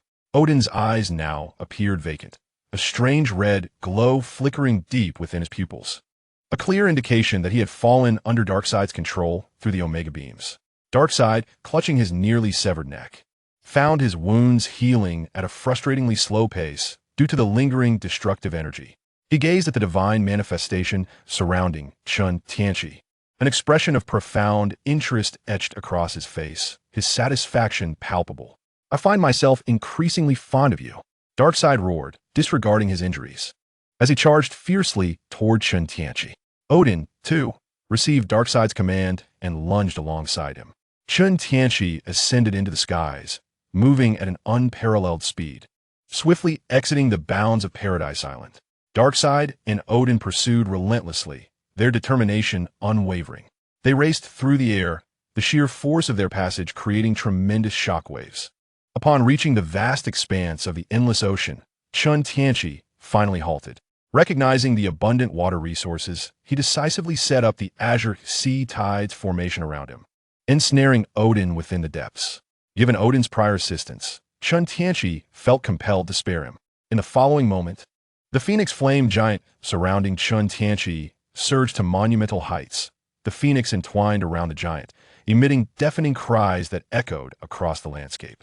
In the hands of the colossal spirit, an enormous sword materialized, entwined with a purplish-black essence of destruction. Gripping it firmly with both hands, he thrust it downward fiercely toward Darkseid. Darkseid's eyes emanated Omega Beams, valiantly countering this assault, as Chen Tianqi incessantly infused the powers of destruction and life. The divine and magical energies within him, serving as fuel for the manipulation of the laws, were being consumed at an astonishing rate. The collision of these two immense forces instantly birthed a colossal energy field, akin to a detonating star, surging outward with ferocity. The shockwave of this energy stirred the ocean into towering waves. Supported by these two superior energies, Chen Tianqi clenched his teeth and let out a fierce cry.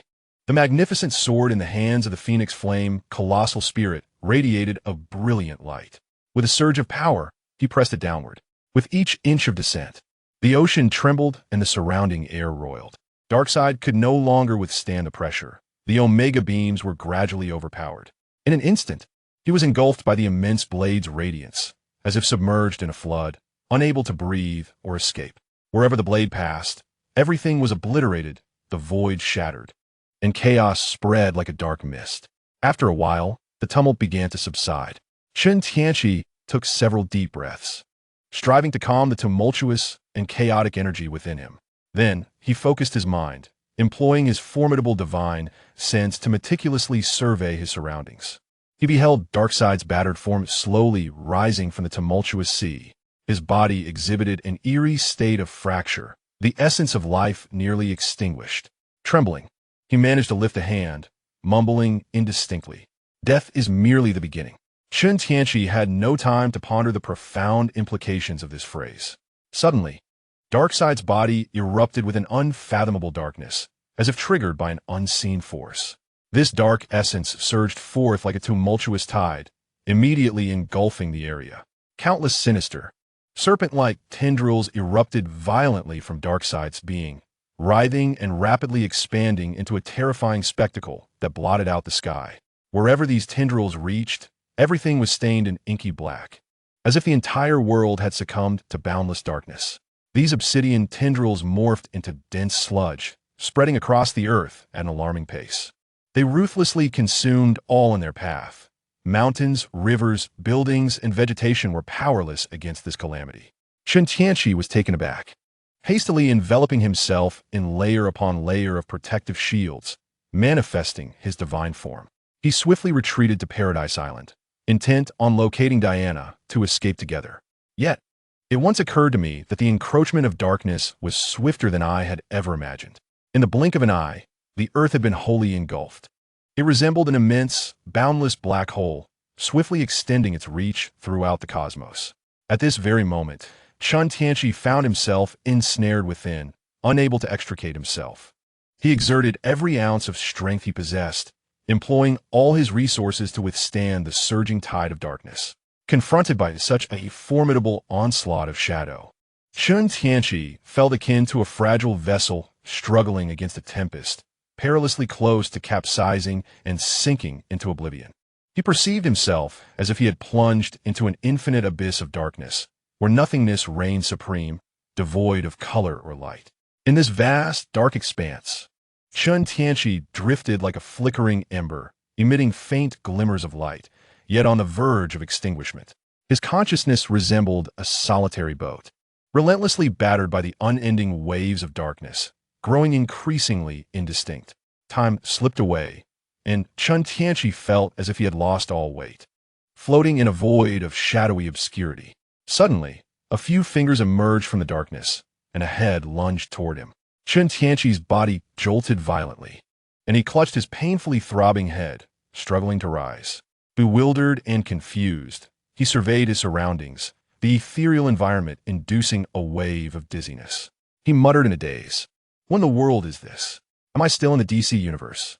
Upon surveying his form, he discerned no abnormalities, save for the apparent depletion of energy within him, leaving him feeling weak and feeble. Resigned, he gazed around this desolate place and propelled himself forward, aimlessly wandering through the dark expanse in search of an exit. It seemed that an unseen force guided him, as he instinctively advanced toward a particular direction. After an indeterminate duration of drifting, he spotted a figure seated upon a throne composed entirely of bones, emanating an eerie and unsettling aura. In an instant, that figure materialized before Chen Tianqi, startling him profoundly. With a wary gaze, he scrutinized the entity, a sense of unease stirring within him. The figure possessed skin of a purplish-blue hue, clad in nothingness, towering at least 2 to 3 meters in height. When Chen Tianqi beheld its visage, he was astounded to find it bore a striking resemblance to the Supreme Being. A hypothesis began to form in his mind. Taking a deep breath, he thought, "Now I am the prey, and he is the hunter. It appears I cannot escape this calamity." The entity circled around Chen Tianqi, its gaze reflecting satisfaction as it murmured to itself, "Indeed, he has come from beyond." It then lifted its gaze back to Chen Tianqi, seemingly peering into the depths of his being. However, there were matters that required attention first. Upon concluding his words, he slowly raised his hand and gently placed it upon Chen Tianqi's form. A wave of unease surged within Chen Tianqi, causing him to feel an unsettling sense of apprehension. He attempted to resist, yet his body felt as though it were burdened by an insurmountable weight, rendering him utterly immobile. At that moment, the previously dark and void space suddenly fissured, akin to a shattered mirror. A blinding radiance erupted from the cracks, reminiscent of a resplendent sun, dazzling and fervent. An immense hand, imbued with boundless might, reached out toward Chen Tianqi with ferocity. The figure, perceiving the dire situation, swiftly vanished without a trace. Oblivious to the unfolding events behind him, Chen Tianqi remained unaware, feeling only the violent tremors of the entire space, as if the very heavens were collapsing. Suddenly engulfed in darkness, he succumbed to slumber. "The great evil beast, you have crossed the boundary." A voice, enigmatic and profound, reverberated throughout the surroundings as the supreme deity materialized before them. With a flick of his wrist, he cast Chen Tianqi out of the space, then regarded the great evil beast with a detached gaze. "Cross the boundary? You and I are one. Wherefore the notion of crossing boundaries? What I desire is precisely what you desire." The great evil beast displayed a sinister smile, embodying the other facet of the supreme deity. He understood all too well the intentions of this being. The supreme deity rolled his eyes, recalling the events preceding his creation. He had acquired a unique method for slaying corpses from the eastern realms of the multiverse, seeking to advance further. After vanquishing the good corpses and his own, the final malevolent corpse, the great evil beast, emerged unexpectedly. To his astonishment, this malevolent entity proved to be of an entirely different caliber than the previous two. A fierce battle ensued between the malevolent corpse and himself, culminating in the malevolent corpse's escape and the failure of the slaying attempt. The malevolent corpse chose to establish its own dominion, transforming into the great evil beast, standing in opposition to the supreme deity, representing the ultimate source of all evil within the DC universe. That is different. You are unaware of the formidable nature of those on the other side. The supreme deity harbored a deep-seated desire to vanquish this scoundrel, who not only obstructed his ascension, but also perpetually sought to escape this realm and venture into the unknown. As one who had traversed that territory, the supreme deity wished to impart a warning to the great evil beast. The depths of that place are treacherous. You cannot withstand them, my brother. Reflecting on this, the supreme deity felt a twinge of relief. Fortuitously, he had left a safeguard within Chen Tianqi. Otherwise, should this rogue have seized control and exploited the unique properties of Chen Tianqi's essence, he might have indeed succeeded in crossing over. The prospect of being confronted and subsequently besieged was far from appealing. How is any different? Do you not also wish to take that step? If I cross over, I shall undoubtedly acquire what I seek, and then I shall consume you. The colossal beast, an embodiment of the supreme deity's malevolent thoughts, was in a state of utter fury, roaring with a palpable ferocity that reverberated through the surrounding space, causing cracks to form in the fabric of reality. "Fool, I cannot be bothered to engage in idle chatter with you." The supreme deity rolled his eyes, perplexed as to why the colossal beast, inheritor of his memories, failed to comprehend the impending danger. Without hesitation, he launched the first strike, an immense hand descending upon the colossal beast. With a flash of crimson in its eyes, the beast expanded its form, crashing forcefully toward the supreme deity. Thus commenced an epic confrontation, with stars falling like rain and the cosmos disintegrating in their wake. Chapter 163. A Fresh Start? Heavenly Island. The sun shone brightly, A gentle breeze caressed the landscape, creating a scene as picturesque as a painted canvas, with the fresh air invigorating the spirit. Gazing upward, the azure sky resembled a flawless gemstone, clear and unblemished by clouds. Suddenly, a deafening roar shattered this tranquility. From the heavens, a fireball plummeted, crashing violently onto the sandy shores of Heavenly Island, instantly creating a vast crater. Sand and debris were sent swirling into the air, and the intense heat melted the sand within the crater, forming glistening shards of glass. In the depths of this chasm lay a figure, unconscious and unresponsive, Chen Tianqi. At that moment, a young girl emerged from the verdant forest nearby. Her charming face was alight with curiosity, her lively eyes fixated on the enormous pit on the beach. Upon discovering someone at the bottom of the pit, her curiosity intensified, and like a nimble rabbit, she swiftly descended. She crouched beside Chen Tianqi, gently prodding him with her delicate fingers as if testing his condition. As she gazed upon his face, a sense of familiarity washed over her, as if she had encountered him before. Leaning closer for a better look, Chen Tianqi suddenly jolted awake, sitting up abruptly. With a resounding thud, their foreheads collided. Ouch! The girl cried out, her forehead swelling instantly, tears welling in her eyes as she glared at Chen Tianqi with indignation. Chen Tianqi rubbed his forehead, feeling little pain. Yet he was engulfed in a haze of confusion. Who am I? Where am I? Why does she resemble someone I know? After a moment, clarity began to seep into Chen Tianqi's mind. Rubbing his temples, he finally focused on the girl before him. A gasp escaped his lips. Diana, you're all right. This is wonderful. Ah, it seems you truly recognize me. I also feel a strange familiarity with you, Diana replied, touching her forehead, her face adorned with curiosity as she muttered to herself. Sensing something amiss in Diana's reaction, Chen Tianqi swiftly stood, leaping out of the vast pit. He surveyed his surroundings with astonishment, his expression growing increasingly bewildered. My goodness, Paradise Island. Has it been rebooted? Or is this a parallel universe? Am I to relive everything once more? Or is it merely a dream? Chen Tianqi, filled with uncertainty, hastily assessed his condition.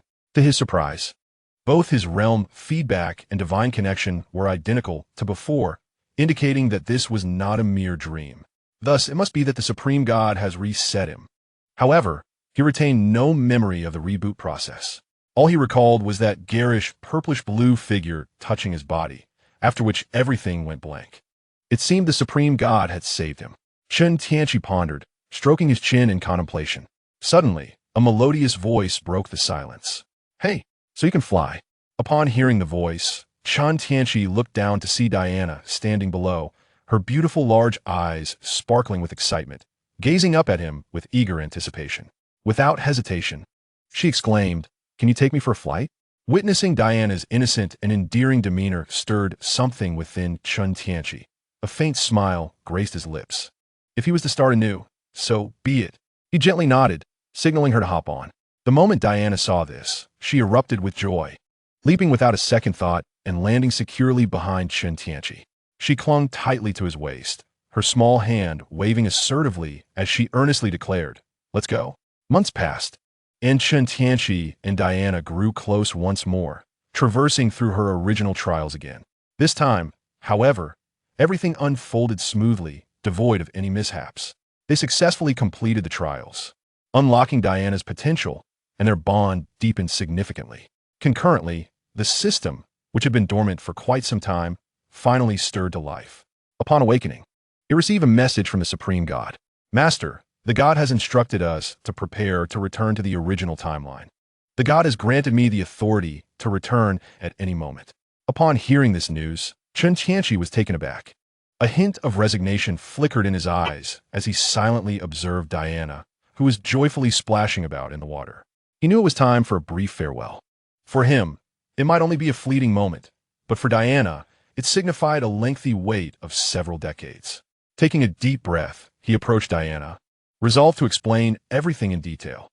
Diana listened intently, her initial joy gradually giving way to disappointment. Yet, she quickly composed herself, a smile returning to her face. "It's all right. I'll wait for you." Diana spoke softly, her tone resolute yet gentle. Chen Tianqi was deeply moved, enveloping her in a warm embrace, cherishing her warmth. In the days that followed, Chen Tianqi resolved to wholeheartedly accompany Diana, creating numerous beautiful memories together. They strolled hand in hand through the breathtaking landscapes of the world, marveling at majestic mountains and rivers, immersing themselves in diverse cultural experiences. Each moment was indelibly etched in their hearts. However, the moment of parting inevitably arrived. Chen Tianqi returned with Diana to Paradise Island, bidding her a heartfelt farewell. Taking a deep breath, he signaled the system to open the portal for his return. The vibrant, kaleidoscopic gateway appeared beneath his feet as always. Stepping into the portal, he experienced a whirlwind of disorientation. He materialized within the palace of New Krypton, gazing at the familiar scenery and exhaling a heavy sigh. It seemed he was back, yet he wondered how long Diana would wait. With this thought in mind, Chen Tianqi eagerly yearned to fly back to Paradise Island to see Diana. At that moment, footsteps echoed from outside. Upon catching sight of Chen Tianqi, Fiora paused in surprise. Questioning, "Commander, what brings you here?" Chen Tianqi did not respond to her query, but instead asked, "Fiora, do you have business here? Didn't you say you had matters to attend to and instructed me to temporarily manage New Krypton?" Fiora replied, bewildered, unable to comprehend his words. Did the commander have a lapse in judgment, or perhaps suffer from amnesia? She scrutinized Chen Tianqi with suspicion. Upon hearing her words, Chen Tianqi recalled having indeed sent a message to Fiora before his departure. How much time had passed? It has been precisely 10 minutes and 26 seconds since you sent me the message, Fiora answered after a brief contemplation. Chen Tianqi was taken aback. Having spent what felt like an eternity, yet only 10 minutes had elapsed here. However, after careful reflection, it made sense. The differing time frames could mean that for those on this side, it was merely a fleeting moment. "Very well, Fiora, please continue to manage New Krypton," Chen Tianqi said, gently patting her shoulder and urging her to carry on with her duties. "Yes, Commander," Fiora responded with a crisp military salute. Chapter 164, The Reproductive Plan of New Krypton. After some searching, Chen Tianqi found himself soaring above Paradise Island. With his eyes half closed, he focused his mind, allowing his vast consciousness to envelop the entirety of Paradise Island. He meticulously examined every corner, leaving no stone unturned. Finally, in one of Diana's secret bases, he discovered her presence. At this moment, Diana wielded a long sword that gleamed with a cold light, engaging in her daily training with exuberance. Her movements flowed as gracefully as water, each strike imbued with a fierce momentum, while sweat dripped and soaked the ground beneath her. She resembled a valiant Valkyrie. Upon witnessing this scene, Chen Tianqi felt a stir in his heart, a subtle smile gracing his lips. Like a phantom, he quietly vanished from his spot.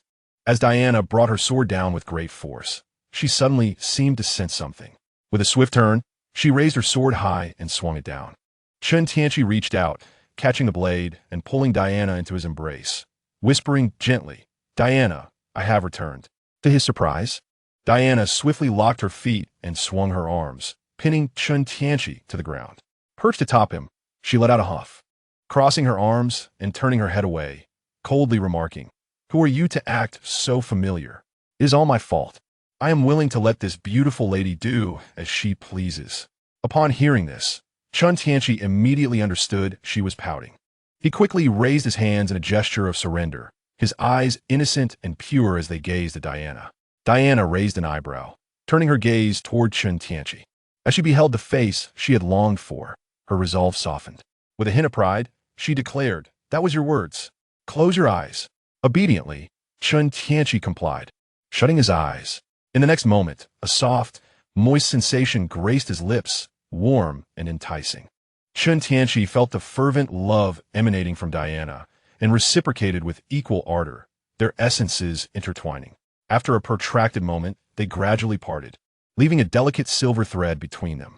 "You have become quite mischievous, Diana," Chen Tianqi remarked, gazing at her flushed and alluring countenance, subtly inclining his head in respect. The once innocent girl had matured over the decades, growing ever more sophisticated. Indeed, beauty, like fine wine, becomes richer with time.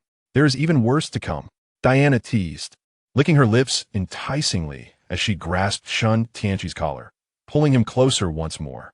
"Do not forget, you owe me decades worth of affection." In a secluded thicket, they embraced tenderly by the soft light of a lamp. With gentle glances and intimate touches, they lost themselves in each other, their breaths mingling in a crescendo of passion. After a tempest of emotions, Diana lay weakened upon Chen Tianqi's chest, resembling a gentle little rabbit. "Diana, how many inhabitants reside on your paradise island?" Chen Tianqi inquired softly, cradling her delicate, fair skin. "Approximately a few thousand, perhaps tens of thousands? We have never kept account." Diana pursed her lips, reflecting on the rough estimate of the island's population. Upon hearing this, Chen Tianqi silently prayed for the young men of Krypton and promptly spoke up. "Should Paradise Island consider a collaboration with us from Krypton? What does that mean?" Diana raised her gaze to meet Chen Tianqi's eyes, filled with perplexity. With a subtle smile, Chen Tianqi elaborated on the situation of New Krypton, highlighting the pressing need for fresh blood due to the current insufficient population. "Oh, you intend to find husbands for the people on the island?" Diana exclaimed, suddenly enlightened. "What do you think? It's a win-win situation. The sisters won't have any issues, but with our numbers so vast, can your people handle it?" Diana was no longer a naive rabbit. She understood that women who had been single for centuries could be far more formidable than wolves or tigers. She couldn't help but question whether Chen Tianqi's subordinates could withstand such a challenge. Upon hearing her doubts, Chen Tianqi waved his hand confidently, thumping his chest in assurance. "Rest assured, even if they struggle, they shall endure." After an intimate discussion about the future of their two factions, an agreement was swiftly reached. As the most powerful being of Paradise Island, Diana naturally held the highest authority. After persuading Hippolyta, Chen Tianqi dove into the depths of the sea, liberating Heracles, and casually sent him back to the realm of the gods. He then effortlessly lifted Paradise Island and transported it to New Krypton. Thus, Heracles found himself bewildered by this newfound freedom, gazing in astonishment as Chen Tianqi lifted Paradise Island into the air, departing from Earth. Standing atop the ocean, he stared in shock at Chen Tianqi's eager retreat, beginning to question his own existence. Could this arduous task actually hold promise? "But before you leave, could you please open a passage for me to return?" Heracles sighed, his long-bottled frustrations dissipating. Glancing at the vast expanse of the ocean surrounding him, he decided to linger a while longer in the realm of mortals. On New Krypton, the planet experienced an unprecedented surge in population, albeit exclusively comprised of females. Adjacent to the city of New Krypton, Chen Tianqi constructed a deep pit that seamlessly accommodated the structure of Paradise Island, ensuring its stable placement. He then announced the official launch of New Krypton's inaugural reproductive program, utilizing matching data from a super artificial intelligence. Chen Tianqi paired each Kryptonian male with a dozen or so Amazonian warrior women. Although the initial numbers were modest, it was essential to provide them with an opportunity to adapt. One could not overwhelm them right from the start. Meanwhile, the nursery continued its operations without pause. As Chen Tianqi, now recognized as the sun god of Krypton, oversaw the proceedings. With remarkable ease, the principles of life have been utilized to replicate a codex of existence, seamlessly integrating it into the nursery. The initial batch of advanced templates has been meticulously crafted, each imprinted with an unwavering loyalty to Chen Tianqi. In Chapter 165, The Vision of the City of All Realms, after diligently assigning wives to each Kryptonian lad, Chen Tianqi observed the ensuing dialogues with a touch of dark amusement. On one side stood the militarized Kryptonian men, while on the other, the untamed and pure-hearted Amazonian warriors. He was keenly interested in the sparks that would ignite from this juxtaposition. What unfolded was a scene that evoked both laughter and tears, a clash of iron wills. The stoic Kryptonian gentleman saluted the Amazonian women with utmost seriousness. "Greetings. The commander has tasked me with fulfilling the reproductive plan." The Amazonian warrior, pleased, touched his chiseled chest and nodded in approval. "Come on, let us head inside with the sisters." Soon, sounds of procreation resonated from within the room. At this point, Chen Tianqi decided to sever his observation. A wry smile crossed his lips. Were these individuals truly so direct? There seemed to be no exchange of feelings, just a straightforward initiation. Why was it that he and Diana did not share such candor? He even mused that had he joined them, they might not have objected. With a resigned shake of his head, he felt a pang of melancholy. Nevertheless, He believed that time would foster affection. Commander, all male members have been assigned and are now engaged in the reproductive plan. What are your further instructions? Fiona entered Chen Tianqi's office, her demeanor serious. He was prepared for this inquiry. Producing a small chip, he handed it to Fiona. Here are some insights I have gathered from various civilizations. Please pass this to the technical team so they can develop corresponding weaponry based on these unique characteristics. Chen Tianqi aimed to leverage the knowledge amassed from multiple worlds to update and iterate their scientific advancements. After all, Kryptonian civilization boasts a rich history, and its research capabilities are formidable. He then presented Fiona with an electronic book detailing methods of cosmic energy absorption. And this, I want you to experiment with it and see if you can master it. If successful, it should be included in the database for all Kryptonians to learn. Upon hearing this, Fiona curiously opened the text, her expression quickly transforming to one of astonishment. Commander, this is fundamentally a method of genetic evolution, not reliant on technological alteration. It's utterly astounding. Fiona rapidly absorbed the essence of the cosmic energy absorption technique, her eyes sparkling with excitement as she involuntarily expressed her admiration.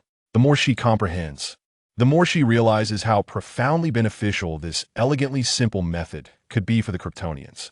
Thus, the fears surrounding the Red Sun and Kryptonite will be effortlessly resolved. Do not be astonished, Fiora. I have previously proclaimed that I shall restore Krypton to its former glory, perhaps even achieve even more magnificent accomplishments. However, the vastness of the universe renders the current capabilities of the Kryptonians woefully insufficient. Therefore, it is the most potent force that can transcend your limitations. Chen Tianqi smiled gently, raising his head as he elucidated this notion.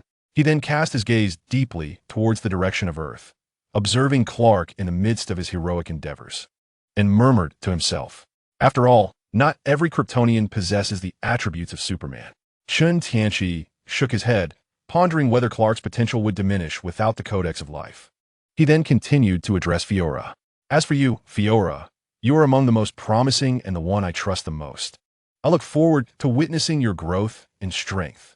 Fiora stood in solemn respect, offering a respectful salute to Chen Tianqi, resolutely assuring him, "Commander, I shall never betray your expectations. I believe, under your leadership, Krypton shall rise to greatness once more. On Earth, since the invasion by the Kryptonians, superpowered beings have emerged like mushrooms after the rain. It seems that invasion served as a signal, transforming the world entirely, particularly in the land of the free. Gunfire erupts daily, and explosions punctuate every moment. Clark tirelessly traverses the globe, saving lives, occasionally facing setbacks. While dealing with an assault on a military base, Clark encountered an unidentified individual clad in battle armor, whose strength could directly confront him. This enigmatic figure was none other than Lex Luthor, the most brilliant mind on Earth. An ardent admirer of Superman and a proponent of human supremacy, Luthor crafted devices capable of resisting Superman's might. Inevitably, he approached Superman to boast and conduct experiments aimed at eliminating him. At this very moment, Luthor unleashed a series of left and right hooks, relentlessly pummeling Superman, his laughter echoing with arrogance as he spewed taunts. "Ha ha! Do you believe yourself to be a deity among humans? No, you too shall bleed." Little did Luthor know, Clark was not exerting his full strength. Even someone as amiable as Clark has his limits. Listening to Luthor's incessant chatter, he finally unleashed a powerful punch. Instantly, Luthor was sent flying like a cannonball, sparks and electricity erupting from his armor. Warning, structural damage at 43. Warning, structural damage at 43. Shit. Luthor's armor deployed thrusters from its back, propelling him away at an astonishing speed as he executed a tactical retreat. This man had never truly unleashed his full power. All the data had been erroneous. Luthor, seething with rage, realized after that last strike that Clark had not exerted his full strength during their encounter on Earth. Clark would not allow Luthor to escape and swiftly pursued him. With his armor damaged, Luthor was unable to reach his maximum velocity and was quickly caught by Clark, who seized him with a firm grip. Luthor raised his hands in surrender, exclaiming, "I yield. Please do not harm me. Rest assured, I shall not inflict any harm upon you. You must face justice through the legal system," Clark replied as he scanned Luthor's body, only to find that he could not penetrate the armor, his brow furrowing in concern. Sir, kindly remove this suit of armor. All right, no problem. Luther nodded vigorously, extending his arms forward, only for a thick plume of green smoke to erupt from his chest, enveloping both of them. In an instant, Clark inhaled a small amount, feeling a wave of weakness wash over him, dizziness overtaking his senses as he collapsed to the ground. Indeed, my suspicions were correct. This substance seems to be lethal to you, Luther exclaimed triumphantly, stepping onto Clark's back and gripping his hair to lift his head. How does it feel? I concentrated a bit. Not pleasant, is it? It appears I can use this to deal with those Kryptonians. Chapter 166. Luther's triumphant transformation with kryptonite suddenly. A shimmering blade of kryptonite emerged from the arm of Luther's armor, glistening ominously in the sunlight. With a fierce gaze, he fixed his eyes on Clark, reveling in the belief that this blow would surely sever Clark's head, banishing the detested extraterrestrial from this world forever. However, Clark was not one to succumb easily. Summoning all his strength, he forcefully rose, breaking free from Luther's grasp. He soared into the sky, swiftly escaping the cloud of kryptonite dust. Instantly, the debilitating sensation that had plagued his body began to dissipate. He took a deep breath and exhaled forcefully, dispersing the surrounding dust. As his breathing steadied, his strength gradually returned. Realizing the peril he was in, Luther hastily retreated. Clark, having learned from previous encounters, refrained from recklessly closing the distance. Instead, he stood at a distance, inhaled deeply, and unleashed a frigid breath. Waves of bone-chilling cold surged toward Luther's armor like a relentless tide. Warning, systems freezing, systems freezing. The AI's voice alerted as frost rapidly crystallized over Luther's armor. Within moments, the suit transformed into a massive ice block, entombing Luther within. Damn it! He cursed as he plummeted from the sky, powerless. Clark flew in to catch him, his gaze icy and resolute. This ends now. Luther, undaunted, fixed Clark with a fierce glare, inwardly chiding himself. Had he known, he would have acted more swiftly. Simultaneously, Luther understood that Clark would not kill him. For Clark had never taken a life. He merely confined wrongdoers to prison. Thus, Luther felt emboldened, for he was one of the wealthiest individuals, able to waltz out of prison with a mere financial transaction. Very well, our earthly deity, feel free to imprison me, Luther remarked with a tone of derision, unperturbed. However, Clark disregarded his words and, with a sudden and forceful motion, tore off Luther's armored mask, revealing his face. What the hell do you think you're doing? Are you trying to kill me? Luther exclaimed, startled by Clark's unexpected action, a flicker of panic stirring within him. Wasn't Clark averse to killing? Was he about to shatter that principle? As Luther's mind raced, Clark's gaze flickered, and he spoke. You pose too great a danger, Mr. Luther. Upon seeing Luther's face, Clark recognized him instantly, the notorious head of the Luther Corporation, also the most active adversary he had encountered. This place is unsuitable for your confinement, but there exists a more appropriate location, Clark stated. With that, he methodically dislocated Luther's joints and then ascended into the sky, carrying him away from Earth.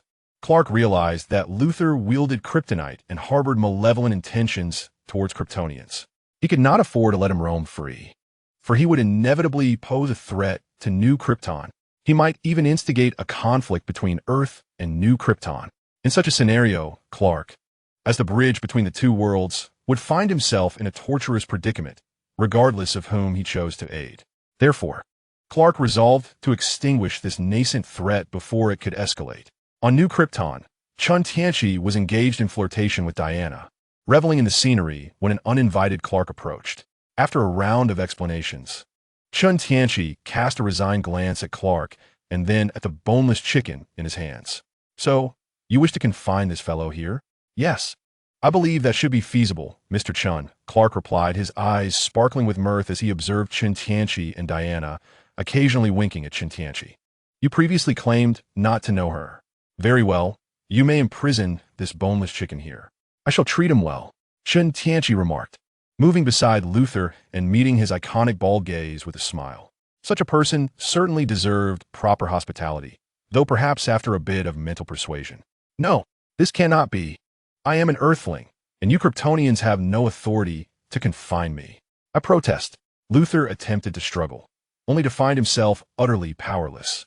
his limbs rendered useless by Clark's earlier actions. He began to scream desperately. Moments ago, Luther and Chen Tianqi exchanged a fleeting glance, instantly understanding one another, sending a shiver down Luther's spine. The intensity of that gaze mirrored his own. He realized that this individual was certainly not one to be trifled with. If he were to fall into his clutches, the consequences could be dire. With this thought in mind, Luther shouted even more fervently, "Protest! Protest! You have no right to detain me. No right to detain me." His voice was nearly hoarse, yet none in the vicinity paid him any heed. He turned to Clark, raising his voice, "You cannot do this. I can see it in his eyes. He is a demon just like me." Clark was unperturbed by Luther's ramblings. He patted Luther on the head and coldly replied, "Blame yourself for your crimes. Make the most of your time here for reform. I shall return to check on you later." With that, Clark handed Luther over to Chen Tianqi. Chen Tianqi also patted Luther on the head, grinning, "Don't worry, my friend. We Kryptonians are the friendliest giants." Clark nodded in agreement. "Indeed, Mr. Luther. Kryptonians are not as ruthless as you may envision. Most of us are merely disciplined soldiers."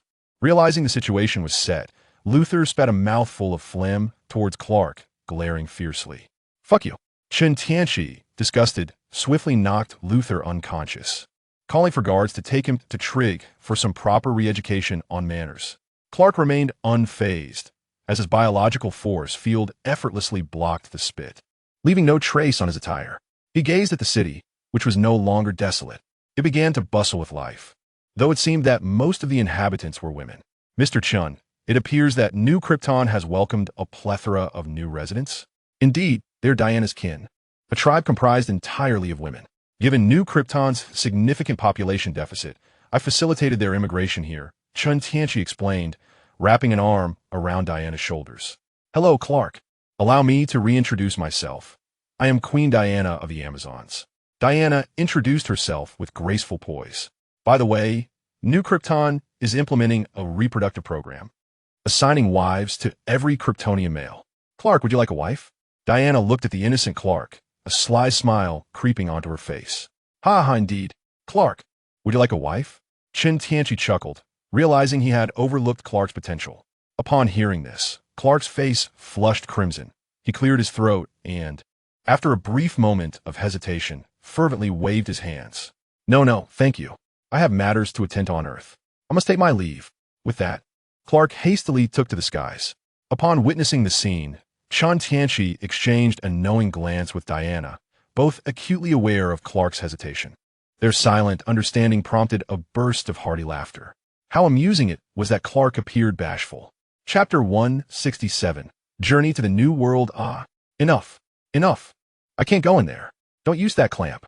Chen Tianqi entered Traeger's laboratory, only to be met with a cacophony of anguished screams. Curiosity piqued. He glanced over. There, Luther was ensconced in a neural interface, his body tightly restrained, eyes shut in terror, cold sweat streaming down his face. Meanwhile, Traeger and his team merely encircled Luther, utterly still, their expressions filled with astonishment as they gazed at the projection emanating from Luther's head. As Chen Tianqi approached, the group saluted upon recognizing their commander. When he beheld the projection, an expression of disbelief crossed his face. Was this truly what occupied his mind?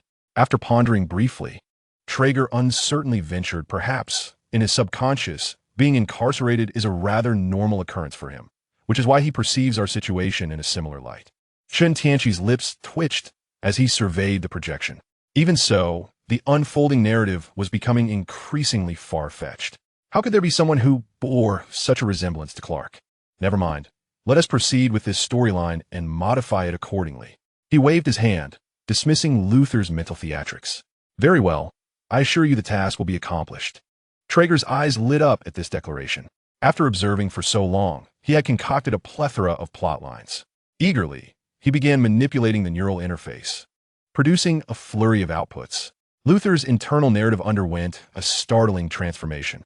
During his ordeal at the hands of the Reapers, he was rescued by Kryptonians and Clark, which alleviated his animosity towards the Kryptonians.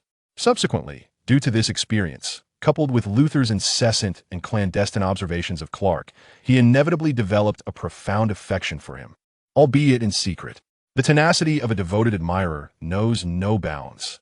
He resolved to remain on New Krypton, not only to express his gratitude, but also to build a home for his beloved Clark. Incredible.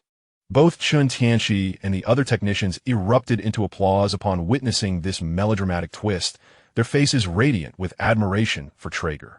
You are indeed a genius. Oh, you flatter me, Commander, Traeger replied, a bashful smile gracing his features as he straightened his posture, clearly pleased with his creation. To be on the safe side, Chen Tianqi inscribed several ethereal soul runes, imprinting them upon Luther's bald head. As the runes vanished into Luther's being, Chen Tianqi continued addressing Traeger. The infants in the nursery are nearing their time.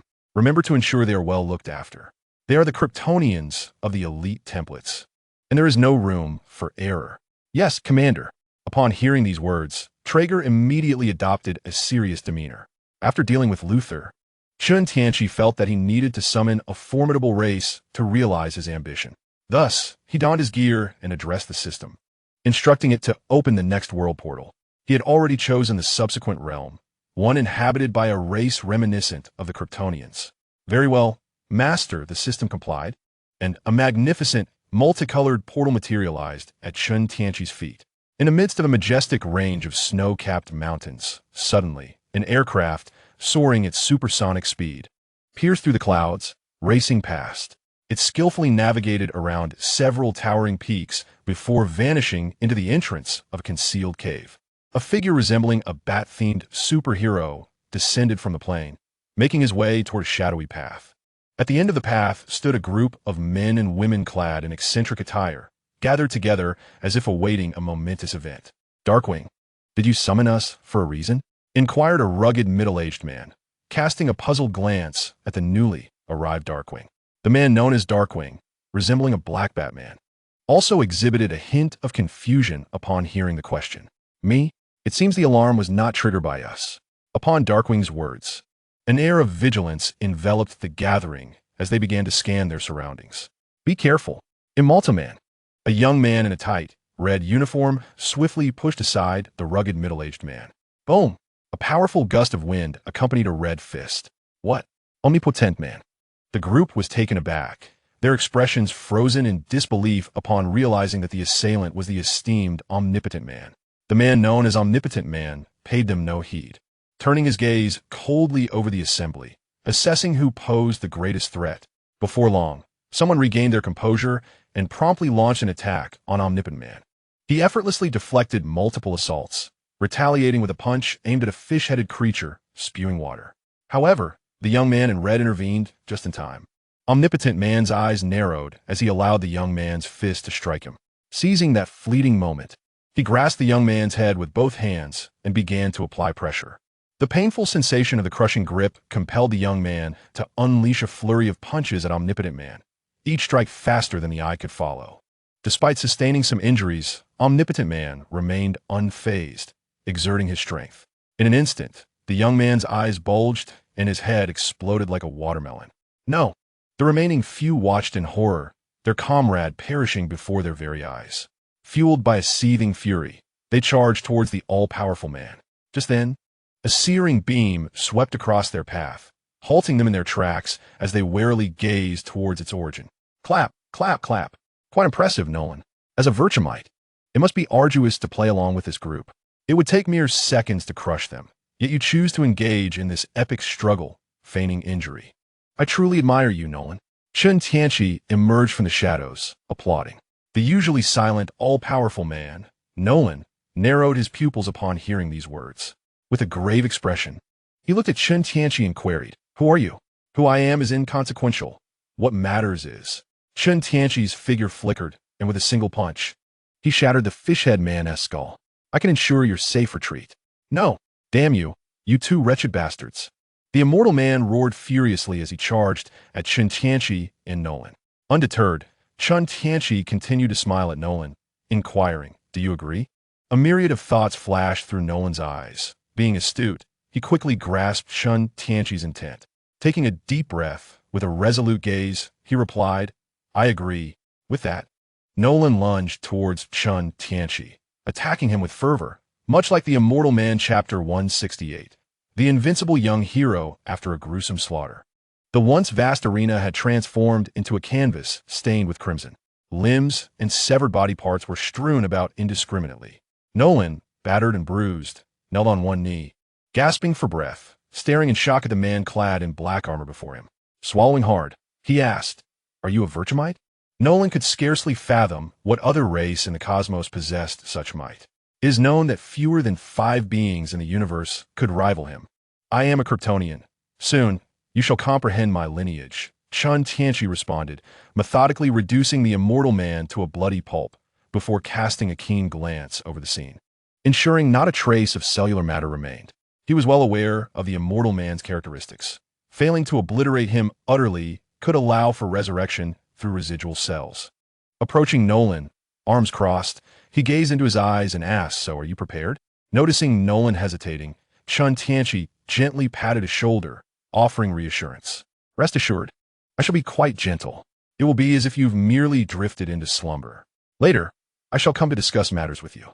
Before the last words had left his lips, Chen Tianqi swiftly struck Nolan's nape. In the blink of an eye, Nolan's eyes glazed over, and he collapsed to the ground. A crimson glimmer flickered in Chen Tianqi's eyes as he deftly controlled his strength, etching a profound mark into Nolan's back before coming to a halt. Satisfied, he clapped his hands. After all, if one were to stage a performance, it must be complete. Mere scars would not suffice. Another was necessary. The Veltum people, after all, were renowned for their resilience. With a swift gesture, Chen Tianqi unleashed a wave of disruptive energy, obliterating all surveillance devices before vanishing from the scene. After a considerable interval, an explosion shattered the entrance, revealing several translucent figures. They gazed upon the blood-soaked ground, littered with the severed limbs of the Global Guardian Squad and the fallen Nolan, who lay amidst a pool of blood, a grotesque wound piercing his back. Stunned into silence, their pupils dilated in shock. What on earth transpired here? Had the Global Guardian Squad and the all-powerful hero met their demise? Quick, stop dawdling. The all-powerful hero is still alive. A soldier discerned a heartbeat from the all-powerful hero and hastily summoned his comrades. A scarred, bald elder accompanied by a bespectacled man entered. The bespectacled man, having never witnessed such carnage, sighed as he surveyed the horrific scene, then caught sight of his superior's clenched jaw. Concerned, he inquired, "Director Cecil, are you all right?" Cecil, the bald elder, disregarded him, furiously striking the nearby medical cabinet. Damn it! From a high vantage point, Chen Tianqi observed the Global Defense Bureau's attempts to revive Nolan, taking note of their efforts to extract his blood. A flicker of disdain crossed his eyes. With such technological prowess, did they truly believe they could unravel the genetic secrets of the Veltum people? The cells of the Veltum possess formidable exclusivity, mercilessly consuming foreign cells. This explains why pure-blooded Veltum individuals remain so numerous throughout the cosmos. The hybrid Veltum gradually assimilate their other lineage, transitioning towards pure-blood status. Thus, hybrids awaken with lesser abilities than their pure-blood counterparts. However, both hybrids and purebloods grow increasingly formidable with age. As Nolan received treatment, a dimension invasion erupted in a nearby city. Small green beings from another dimension opened a portal, unleashing a massacre upon the unsuspecting populace. Chen Tianqi sensed the anomalous spatial fluctuations and, in an instant, transformed into a beam of light, ascending to the skies above the city. Observing the rapid aging of the small green beings, a look of intrigue graced Chen Tianqi's features. How fascinating! Between the two worlds, time flows at different rates. One languishes while the other hastens. Within the city, the diminutive green beings remain blissfully unaware, launching an assault against the sudden influx of superpowered individuals. At this moment, Nolan's son, Mark, makes his entrance.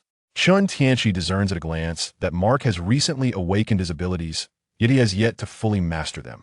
He finds himself utterly powerless against the advanced technology of the green beings. Soon, the little green creatures realize something amiss with their bodies, rapidly aging at an alarming rate. Upon recognizing the anomaly of time's flow, they retreat in terror towards the portal. Chen Tianqi offers a slight smile, and, just as the portal is about to close, he dashes inside.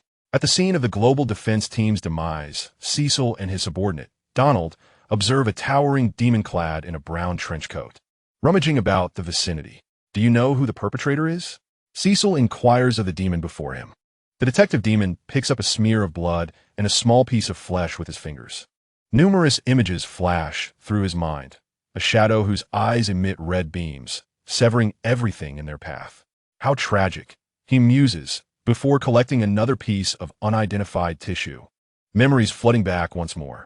The immortal hero was reduced to mere pulp, and the omnipotent hero was mercilessly struck down.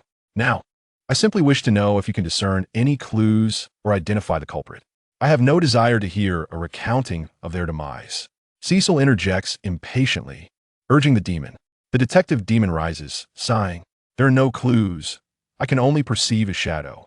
Further investigation is required. Cecil rolls his eyes, exasperated. So you come uninvited, spend all this time, and find nothing. Well, good luck, Mr. Sherlock Demon. He waves dismissively, leading Donald away from the scene. Chapter 169. The time flow control bracelet in the realm of the little green beings. One after another, they hastily escape through the portal. Just as relief washes over them, a vigilant green soldier suddenly spots a blurred figure in the sky. The expression on the green being's face shifts to one of grave concern, his eyes revealing wariness and tension. He gasps, loudly proclaiming, "Enemies. The enemies are coming." His voice echoes through the air, tinged with fear and urgency. Upon hearing the warning, the other little green beings also look up, their faces registering shock. Are yourselves. Alert! Alert! A green being resembling an officer urgently commands as he seizes his weapon. In the air, Chen Tianqi senses the rapid passage of time within this dimension. Indeed, it flows significantly faster than that of the other world. Chen Tianqi gazed down at the anxious little green beings, disregarding the multitude of weapons around him, and spoke in their tongue with a detached tone. Submit or perish. The Flexonians shall never be enslaved. Fire. The little green officer barked an order, gesturing forward with a sweeping motion.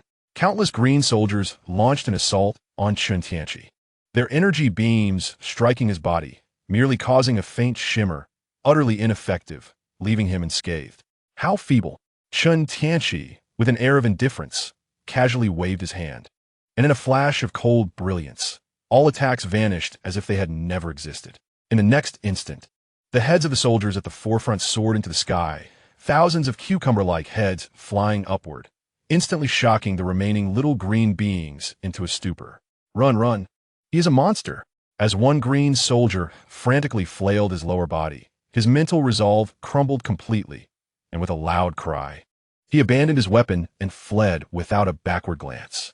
Observing this, countless little green beings followed suit, discarding their arms and fleeing in desperation. The green officer, witnessing this scene, turned a shade of green with rage. He shouted vehemently, "Stop! He is but one man. Arm yourselves and defend our homeland." The officer's voice grew hoarse, yet he could not deter the terrified soldiers from their flight. Suddenly, Chen Tianqi appeared above the officer, seizing his head and with a sharp crack, wrenched it from his body. Then, Chen Tianqi dispelled his biological force field, bursting forth with a velocity akin to light.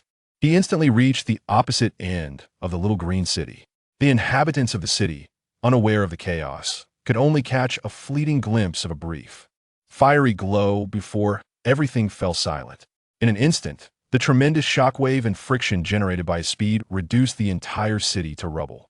The little green head in Chen Tianqi's grasp disintegrated into ash, scattering through the air. Subsequently, Chen Tianqi utilized his unparalleled speed to dart across the planet, leaving desolation in his wake. In sharp contrast to the carnage unleashed by Chen Tianqi, Earth today experienced an unexpected tranquility. Nolan, thanks to the formidable lineage of the Veltumans, had nearly recovered from his injuries. He had awakened from unconsciousness and was comforting his wife, Deborah, and their son, Mark, who had faced setbacks against the little green beings. The family exchanged heartfelt words in a harmonious atmosphere when an unwelcome guest, Cecil, intrusively pushed the door open. "Nolan, we need to talk. This is fine for discussion." "My family is not a concern," Nolan replied, his scarred face bearing an air of calm. "Well then, did you get a good look at the assailant?" Hearing this, Nolan's expression turned contemplative, his brow furrowed, as if he were retracing the events of that day. After a moment, Nolan shook his head.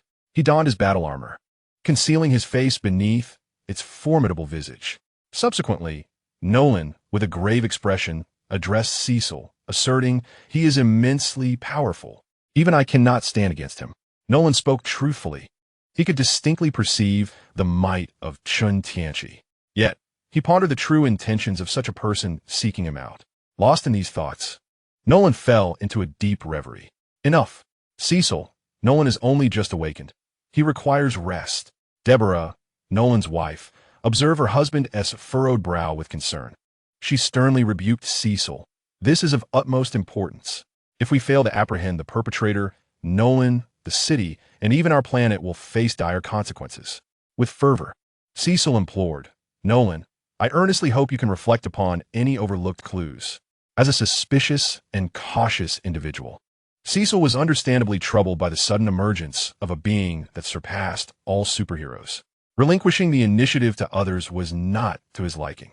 He was determined to uncover the murderer and devise a means of counterbalance. Sighing, Nolan, with an apologetic countenance, replied, I regret to say that this is all I know.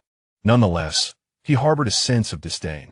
After decades of collaboration with Cecil, he was well aware of Cecil's motives. Indeed, it was evident that the lesser species could hardly fathom the existence of Kryptonians, beings of the same elevated caliber as the Viltamites. In Nolan's mind, he had equated the Kryptonians mentioned by Chen Tianqi with the Viltamites, seeing them as equally formidable allies in the cosmic expanse.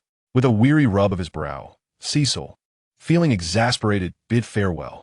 In the blink of an eye, months elapsed in the dimension of the diminutive green beings, while every second on Earth ticked away. Chen Tianqi floated above, casting a lofty gaze upon a throng of kneeling little green beings. Great One, the item you requested has been crafted. Please spare the Flaxians. An elderly green scientist trembled as he cradled a wristband in his unsteady hands. With a gentle wave, Chen Tianqi summoned the wristband, which soared toward him autonomously. Manipulating the device, a radiant glow enveloped him, and he discerned that the passage of time had diverged, slowing significantly in comparison to that of the little green beings. This wristband was designed to regulate the flow of time, a technology devised in response to the little green beings' invasion, reflecting on the potential future incursions of new Krypton into other worlds. Chen Tianqi recalled the previous invasion when the little green beings had already developed technologies to combat the effects of different temporal flows leading to aging. Thus, he gathered the remaining little green beings and instructed them to create technologies to control the flow of time. What about the data? Chen Tianqi pocketed the wristband and cast a dismissive glance at the small green scientist. The small green scientist gritted his teeth, suppressing the fear within, and called out loudly, O divine being, please spare the Flexans. In exchange, I will offer you our data, even the entirety of Flexan knowledge. Upon hearing this, Chen Tianqi waved his hand nonchalantly, proclaiming, I accept. Relieved, the small green scientist was assisted by his companion to the adjacent control room, where he commenced the extraction of all Flexan knowledge. He surveyed the desolate and ravaged surroundings, his heart heavy with despair. How had the Flexans provoked this demon? I must, without fail, restore Flexan civilization and seek retribution. A surge of indignation coursed through the small green scientist as he stifled his emotions, diligently completing the data extraction without daring to cheat. Chen Tianqi's intimidation was overwhelming. A single individual had nearly obliterated their civilization. For now, he could only endure. Taking a deep breath, the small green scientist removed the completed data chip. He knelt upon the ground, raising the chip high in reverence. With a casual gesture, Chen Tianqi seized the chip, inspected it for any discrepancies, and finally addressed them. You made a part. With that, Chen Tianqi revealed a sinister smile, and suddenly, a dark and menacing creature descended from the sky. The harbinger of destruction was unleashed, roaring at the small green beings, its eyes radiating lethal heat. The small green scientist's terrified words were cut short as he was engulfed by the harbinger's scorching gaze, along with his companions, reduced to mere remnants. Go forth, annihilate this place. Following Chen Tianqi's command, the harbinger soared into the heavens and shot forth with ferocious velocity. In the vastness of space, it transformed into a brilliant arc, igniting fierce flames as it pierced the atmosphere like a meteor. It hurtled toward the surface of the Flexan planet, accompanied by a cacophony of thunderous roars. The surviving small green beings gazed skyward in terror, believing the demon had returned, only to discover a meteor streaking through the atmosphere, hurtling towards their world. With a resounding explosion, a colossal mushroom cloud erupted at the surface, sweeping in all directions. In the blink of an eye, the harbinger penetrated the planet's core, causing violent tremors as the entire globe began to fracture, magma oozing forth. An explosion erupted on the opposite side, propelling the harbinger into the void of space, returning to Chen Tianqi's side. In but a second or two, the Flexen planet underwent a cataclysmic transformation. The fissures became increasingly pronounced. Magma spewed forth, the earth quaked, and the oceans roared. The entire planet had entered a countdown to annihilation. Suddenly, the entire planet erupted in a brilliant display of light, where fierce flames intertwined with shock waves, resembling a resplendent firework blossoming in the boundless cosmos. What a breathtaking spectacle! No wonder Frisia is so fond of obliterating planets. Chen Tianqi gazed at this luminous explosion in the universe, marveling at its beauty. After a brief moment of admiration, he retracted the Doomsday device and commanded the system to open a portal for his return. Chapter 170. The Berserk Beast at the Pinnacle of a Towering Skyscraper. A man with a mechanical head sat in his office, diligently sketching. Beside him stood an individual resembling a bodyguard. Isotope, have any new superheroes emerged recently? The mechanical head's voice, emanating a cold and calculated AI tone, inquired. Indeed, boss. A newly emerged superhero named Invincible Young Hero has appeared. He possesses immense strength and the ability to fly. The bodyguard, Isotope, replied with a vacant expression. Is it this person outside? The mechanical head's voice turned icy with a hint of confusion as he heard something. Upon glancing outside, he spotted a man clad in black armor, beaming at them with the smile of a golden boy. Shit, boss, should I open the portal for an escape? Isotope instantly tensed and hurried behind the mechanical head. They were involved in underworld dealings, so it was no surprise for a superhero to come knocking. There's no need. He appears to harbor no ill intentions. The mechanical head's eyes flickered with data streams as he calculated, then gestured towards the man outside. Chen Tianqi swiftly materialized within the room, his gaze fixed on Isotope, sensing yet another unique superpower. Shit, why are you staring at me? Isotope felt an unsettling chill as if he were being targeted. Hello, sir. Have you come here for something specific? The mechanical head rose, offering a slight bow, inquiring with a poised demeanor. You have 3 seconds to call your people. Chen Tianqi's smile vanished, revealing a hint of murderous intent, sending shivers down their spines. Old boss, should I open the portal? Isotope stammered, fearing the consequences of hesitation. Quickly, the mechanical head cursed inwardly, frustrated with Isotope for not grasping the urgency. Isotope swiftly activated his abilities, and soon portals began to materialize before them. Out from one of the portals stepped several figures, each exuding an unmistakable aura of villainy. A burly man wielding a heat gun with malicious intent, a colossal robot, a slender figure adorned with tentacles, and a towering white lion brandishing a warhammer. Chen Tianqi displayed little interest in the first few adversaries. His focus was solely on the white lion, a satisfied expression gracing his features. The Berserk Beast, one of the few elite fighters in the universe capable of vanquishing Nolan. The Orcish lion, formidable as the current ruler of the Viltum, Regent Huij, faced a fierce battle. With a casual flick of his hand, Chen Tianqi summoned a violent gust of wind, sending the heads of 3 foes soaring into the air. He then seized the Isotope, binding it completely and casting it into the depths of the Qiankuan Peak. Such spatial abilities are exceedingly rare and warrant further examination. In shock, the mechanical head witnessed this spectacle, cursing in disbelief before hastily retreating to a corner, curling up in a bid for safety, praying that Chen Tianqi would not focus on him. However, Chen Tianqi had no interest in him. Instead, he turned his gaze toward the Berserker Beast and exclaimed, Lion, how about we conquer the realms together? The Berserker Beast roared in response. First, allow me to gauge your strength. With that, a fierce battle spirit ignited in the creature's eyes as it swung its warhammer towards Chen Tianqi, unleashing a torrent of force. Chen Tianqi grasped the hammer in his left hand while his right hand seized the beast's head, propelling themselves out of the building and soaring into the sky. The berserker beast tightened its fist, delivering a flurry of punches towards Chen Tianqi with increasing speed, landing hundreds of blows in the blink of an eye. Yet, Chen Tianqi remained unmoved, a hint of disdain curling upon his lips. "Are you giving me a massage?" Then, with precise control, he delivered a powerful punch to the berserker beast's face. The resulting sonic boom sent the creature hurtling backward like a cannonball, crashing through multiple buildings. Spitting blood mixed with teeth, the berserker beast gaped at Chen Tianqi in disbelief. "You are Viltum?" "No, I am a Kryptonian, and soon to be your master." Chen Tianqi reappeared before him, his large hand reaching for the berserker beast, who had just regained its footing from the debris. The beast's pupils constricted as it attempted to evade the approaching hand, but it was too late. It was captured. Chen Tianqi's grip tightened around the beast's face, applying pressure. Submission or death.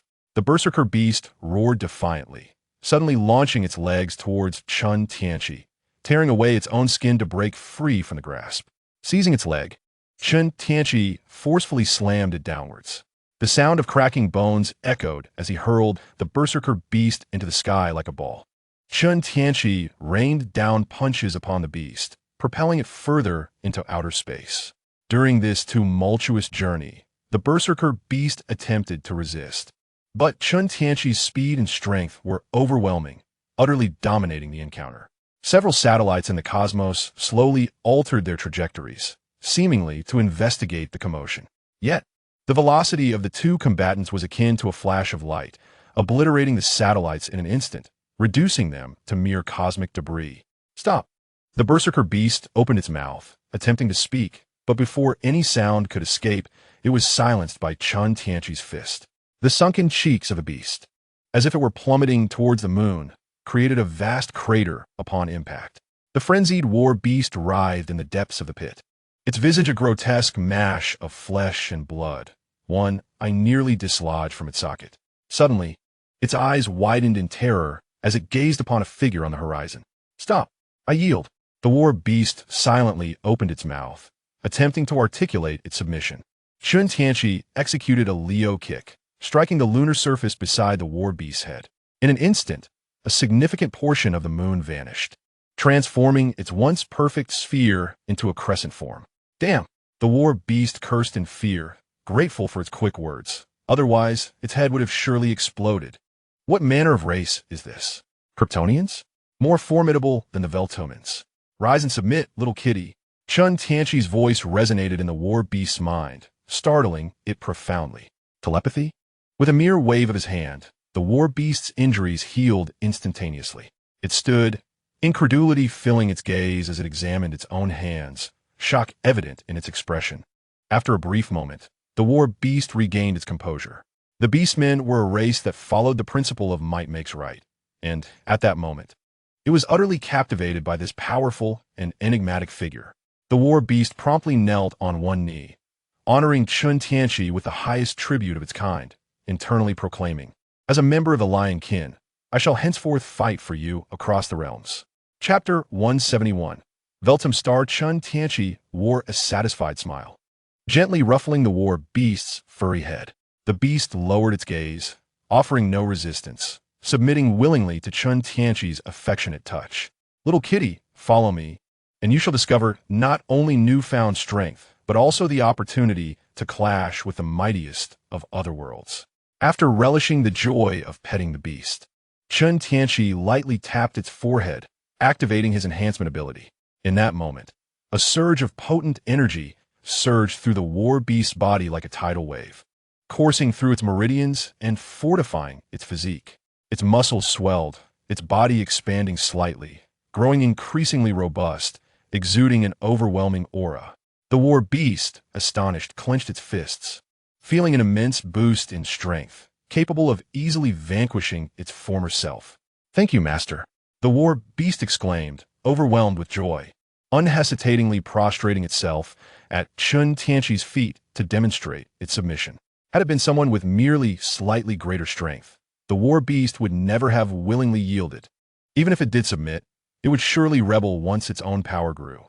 However, in the face of Chen Tianqi, who was unfathomably powerful, effortlessly capable of controlling it, and able to assist in its ascension, The war beast was now genuinely and wholeheartedly devoted. Regardless of the truth in Chen Tianqi's words, it resolved to continue growing stronger and to fight valiantly, embracing the honor of a glorious death in battle. It has always been the fervent dream of the berserker beast. Thus, he became exceedingly earnest, prostrating himself at Chen Tianqi's feet. A flicker of anticipation stirred within him. Perhaps what Chen Tianqi said was indeed true, and he would have a grander stage to showcase his prowess. Cat, gather your kin and journey to the nearest planet to the Viltum star for settlement. Upon hearing Chen Tianqi's words, the berserker beast was momentarily taken aback. Master, do you intend to attack the Viltum people? No, not an attack, but rather a preparation to seize my planet. Chen Tianqi flashed a brilliant smile, revealing his gleaming white teeth. He was resolute in his quest to claim the Viltum, a race of elevated stature. Meanwhile, within the Global Defense Bureau, chaos reigned as staff members scrambled about. Sissel gazed at the pitch-black screen, feeling a throbbing headache. Moments ago, they had detected 2 surges of high-energy reactions emanating from a specific location within the city. Consequently, they deployed space-based weaponry for reconnaissance. However, just as they captured 2 indistinct silhouettes, their apparatus was obliterated. The speed indicator on a monitoring device ominously pointed towards sublight speeds. Damn it! These 2 individuals are undoubtedly among the culprits. Sissel cursed vehemently, casting a frustrated glance at the indistinct footage, shaking his head in resignation. He turned to Donald beside him, inquiring, "How is the analysis of Nolan's blood progressing? We must expedite the creation of more formidable weaponry." Donald adjusted his glasses and shook his head, responding, "I regret to inform you, Director, that the genetics of the Viltum people are exceedingly formidable.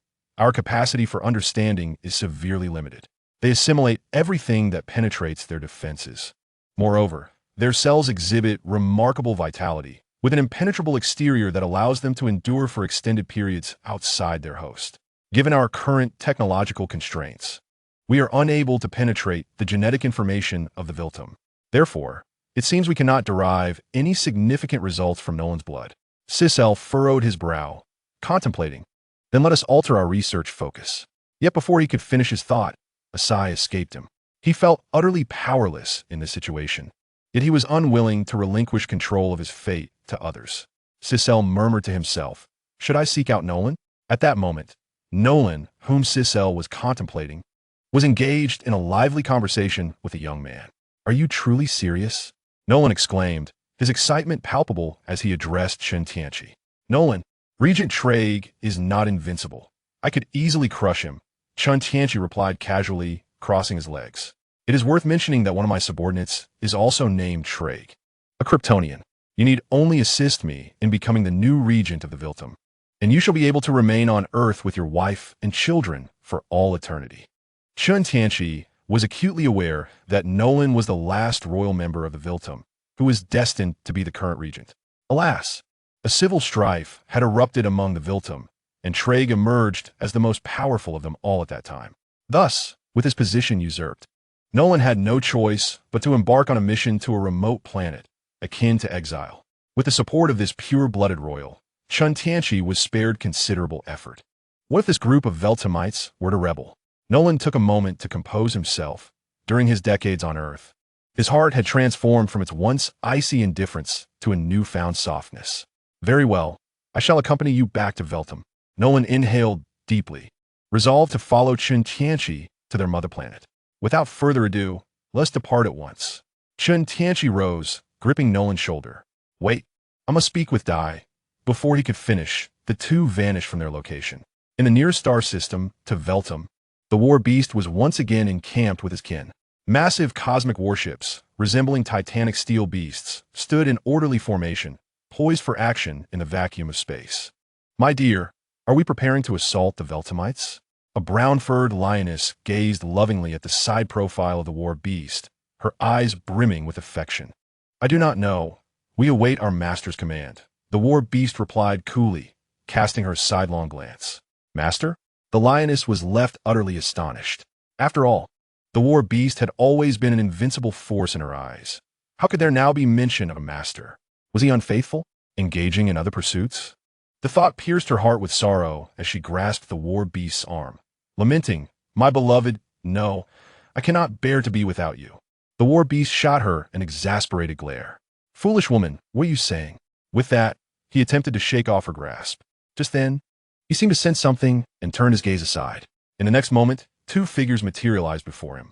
Upon seeing Chen Tianqi, the war beast immediately knelt on one knee, addressing him with reverence. "Master."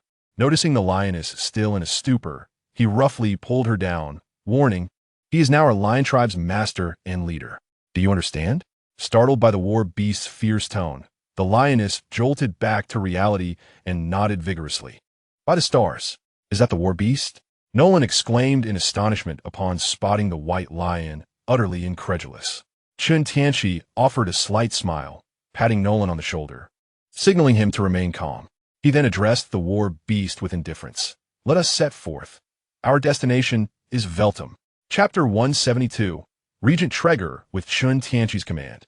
The war beast's fleet activated its curvature engines, swiftly heading towards Veltum.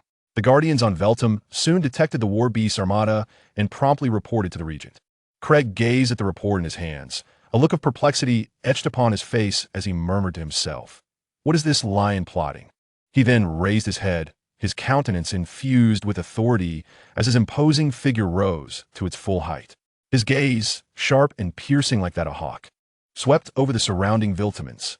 With a vigorous movement of his arm, he bellowed, "Warriors, follow me into battle."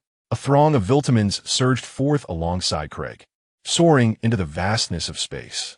The two armies collided amidst the cosmos, a dazzling display of light and chaos erupting in the universe. Craig led the charge, plunging single-handedly into the heart of the Berserker's cosmic battleship. Clenching his fists tightly, the muscles in his arms bulged from exertion, and his icy gaze fixated on the white lion before him. "Lion, do you seek death? Roar. I have longed for the chance to face you." The white lion responded with a thunderous roar, seemingly accepting the challenge. The Berserker, noticing that Chen Tianqi exhibited no inclination to engage, merely stood by and observed, felt his own battle fervor intensify. He swung his warhammer with the ferocity of a whirlwind, its speed akin to lightning. In the blink of an eye, it struck Craig on the head, sending him hurtling away like a cannonball. The force of that blow startled the Berserker himself. He had not anticipated such a surge in his own prowess. However, frustration soon crept in, for the Berserker lacked the ability to fly. How could he pursue his adversary? Observing the unfolding chaos, Chen Tianqi waved his hand, casting a spell of flight that enveloped the Berserker in a shimmering light. "Bring him to me. You are capable, are you not?" The Berserker felt an inexplicable lightness, gradually beginning to float. Thrilled by this extraordinary sensation, he responded without hesitation, "I shall accomplish the task." No sooner had he spoken than he dashed forward. Nolan, witnessing the earlier events, found beads of cold sweat trickling down his brow. When did the Berserker become so formidable? The Berserker pursued the direction in which Craig had been flung, swiftly locating him. At that moment, Craig, having sustained a severe blow to his head, found his consciousness wavering. "Ha! The Regent is but a shadow of his former self." The Berserker, wearing a smug grin, extended his robust hand, poised to seize Craig. Just as he was on the cusp of victory, a Viltaman charged forth, colliding violently with the Berserker. The impact caused the Berserker to wince in pain as he swung his warhammer, striking the Viltaman's head with brutal force. A resounding crack echoed through the air as the Viltaman's skull caved in, his eyes bloodshot, and his body was sent reeling backward. At that moment, Craig regained his composure, astonished to witness the Berserker effortlessly dispatching a seasoned Viltaman warrior in mere moments. Before he could ponder further, the Berserker lunged at him once more. In the vastness of space, two individuals engaged in a fierce battle, their strengths previously evenly matched. However, the Berserker had gained a significant enhancement in power, swiftly gaining the upper hand. With a wild ferocity, he wielded his war hammer, unleashing a dazzling array of strikes upon Traeger, whose hands were utterly incapable of fending off such rapid assaults. Each part of his body suffered severe injuries. With a devastating blow, the Berserker struck Traeger's face with a crushing impact, rendering his features a disarray and causing him to lose consciousness, floating helplessly in the vacuum of the cosmos. The Berserker exhaled, suddenly feeling a sense of emptiness. The king of the Veltum was not as formidable as he had imagined. A surge of delight coursed through him as he seized Traeger's body and flew back towards the warship. Upon returning, Chen Tianqi nodded in satisfaction. "Well done," he remarked, turning to Nolan. "It's your turn next." With that, Chen Tianqi's form erupted with an overwhelming wave of energy, sweeping across the expanse of space. The Veltum, who had been launching their assault with abandon, were taken aback by this sudden upheaval. They ceased their actions, faces etched with terror as they gazed towards the source of the energy. This wave was akin to an invisible force pressing upon their very souls, instilling a sense of reverence within them. Simultaneously, a commanding voice resonated within the depths of their minds, as imposing as a tolling bell, imbued with an irresistible power. The Veltum were gripped by profound fear as they realized this voice could infiltrate their thoughts without detection. Traeger is dead. Upon hearing this proclamation, the Veltum were taken aback, hastily gathering together, exchanging anxious glances and contemplating their next move. Then, Nolan's voice echoed in their minds. "I am Nolan, and I trust you are familiar with my identity. Yet, I possess another, lesser-known title. I, Nolan Grayson, am the last royal member of Veltum. Traeger usurped my throne and exiled me. Now, a being from another universe, known as a Kryptonian among his kin, has come forth." After Nolan's explanation, the Veltum were left in a state of bewilderment. They had believed the royal family had perished in the turmoil, unaware that a member still lived. Even more astonishing was the emergence of an individual from another universe seeking to lead them. Soon after, Chen Tianqi appeared before them, casting an incisive gaze around the assembly, his voice cold yet authoritative. "From this day forth, I shall be the regent of Veltum. Who stands in favor and who opposes?" Nolan and the Berserker soared behind Chen Tianqi, affirming their allegiance. The numerous inhabitants of Veltum exchanged glances, acknowledging that with a stronger leader among them, the situation was not insurmountable. After all, the previous regent had also been vanquished by Traeger. The strongest would naturally lead. The majority of Viltum's populace harbored no objections, especially with the endorsement of the royal family. Approval. Approval. I concur as well. A multitude of Viltum individuals nodded in agreement, subsequently kneeling on one knee as a gesture of submission. With a sweeping motion of his arm, Chen Tianqi summoned a plethora of cosmic warships to converge upon Viltum Star. He intended to meticulously organize these forces before ultimately consolidating them for departure. Consequently, Chen Tianqi commenced the arrangements to take control of Viltum Star. He commanded a portion of the warships to maintain a presence at the planet's periphery to avert any unforeseen incidents. Simultaneously, he instructed Viltum's scientific teams and military to conduct a comprehensive and detailed inventory of the resources on the occupied planet. In a short span, throngs of Viltum inhabitants began to emerge from various corners of the cosmos, embarking on the collection of resources from the conquered planet. This sudden mobilization of the Viltum people alarmed the Planetary Alliance, prompting them to dispatch multiple military fleets to the border defenses. Wary of a potential ambush by this formidable group,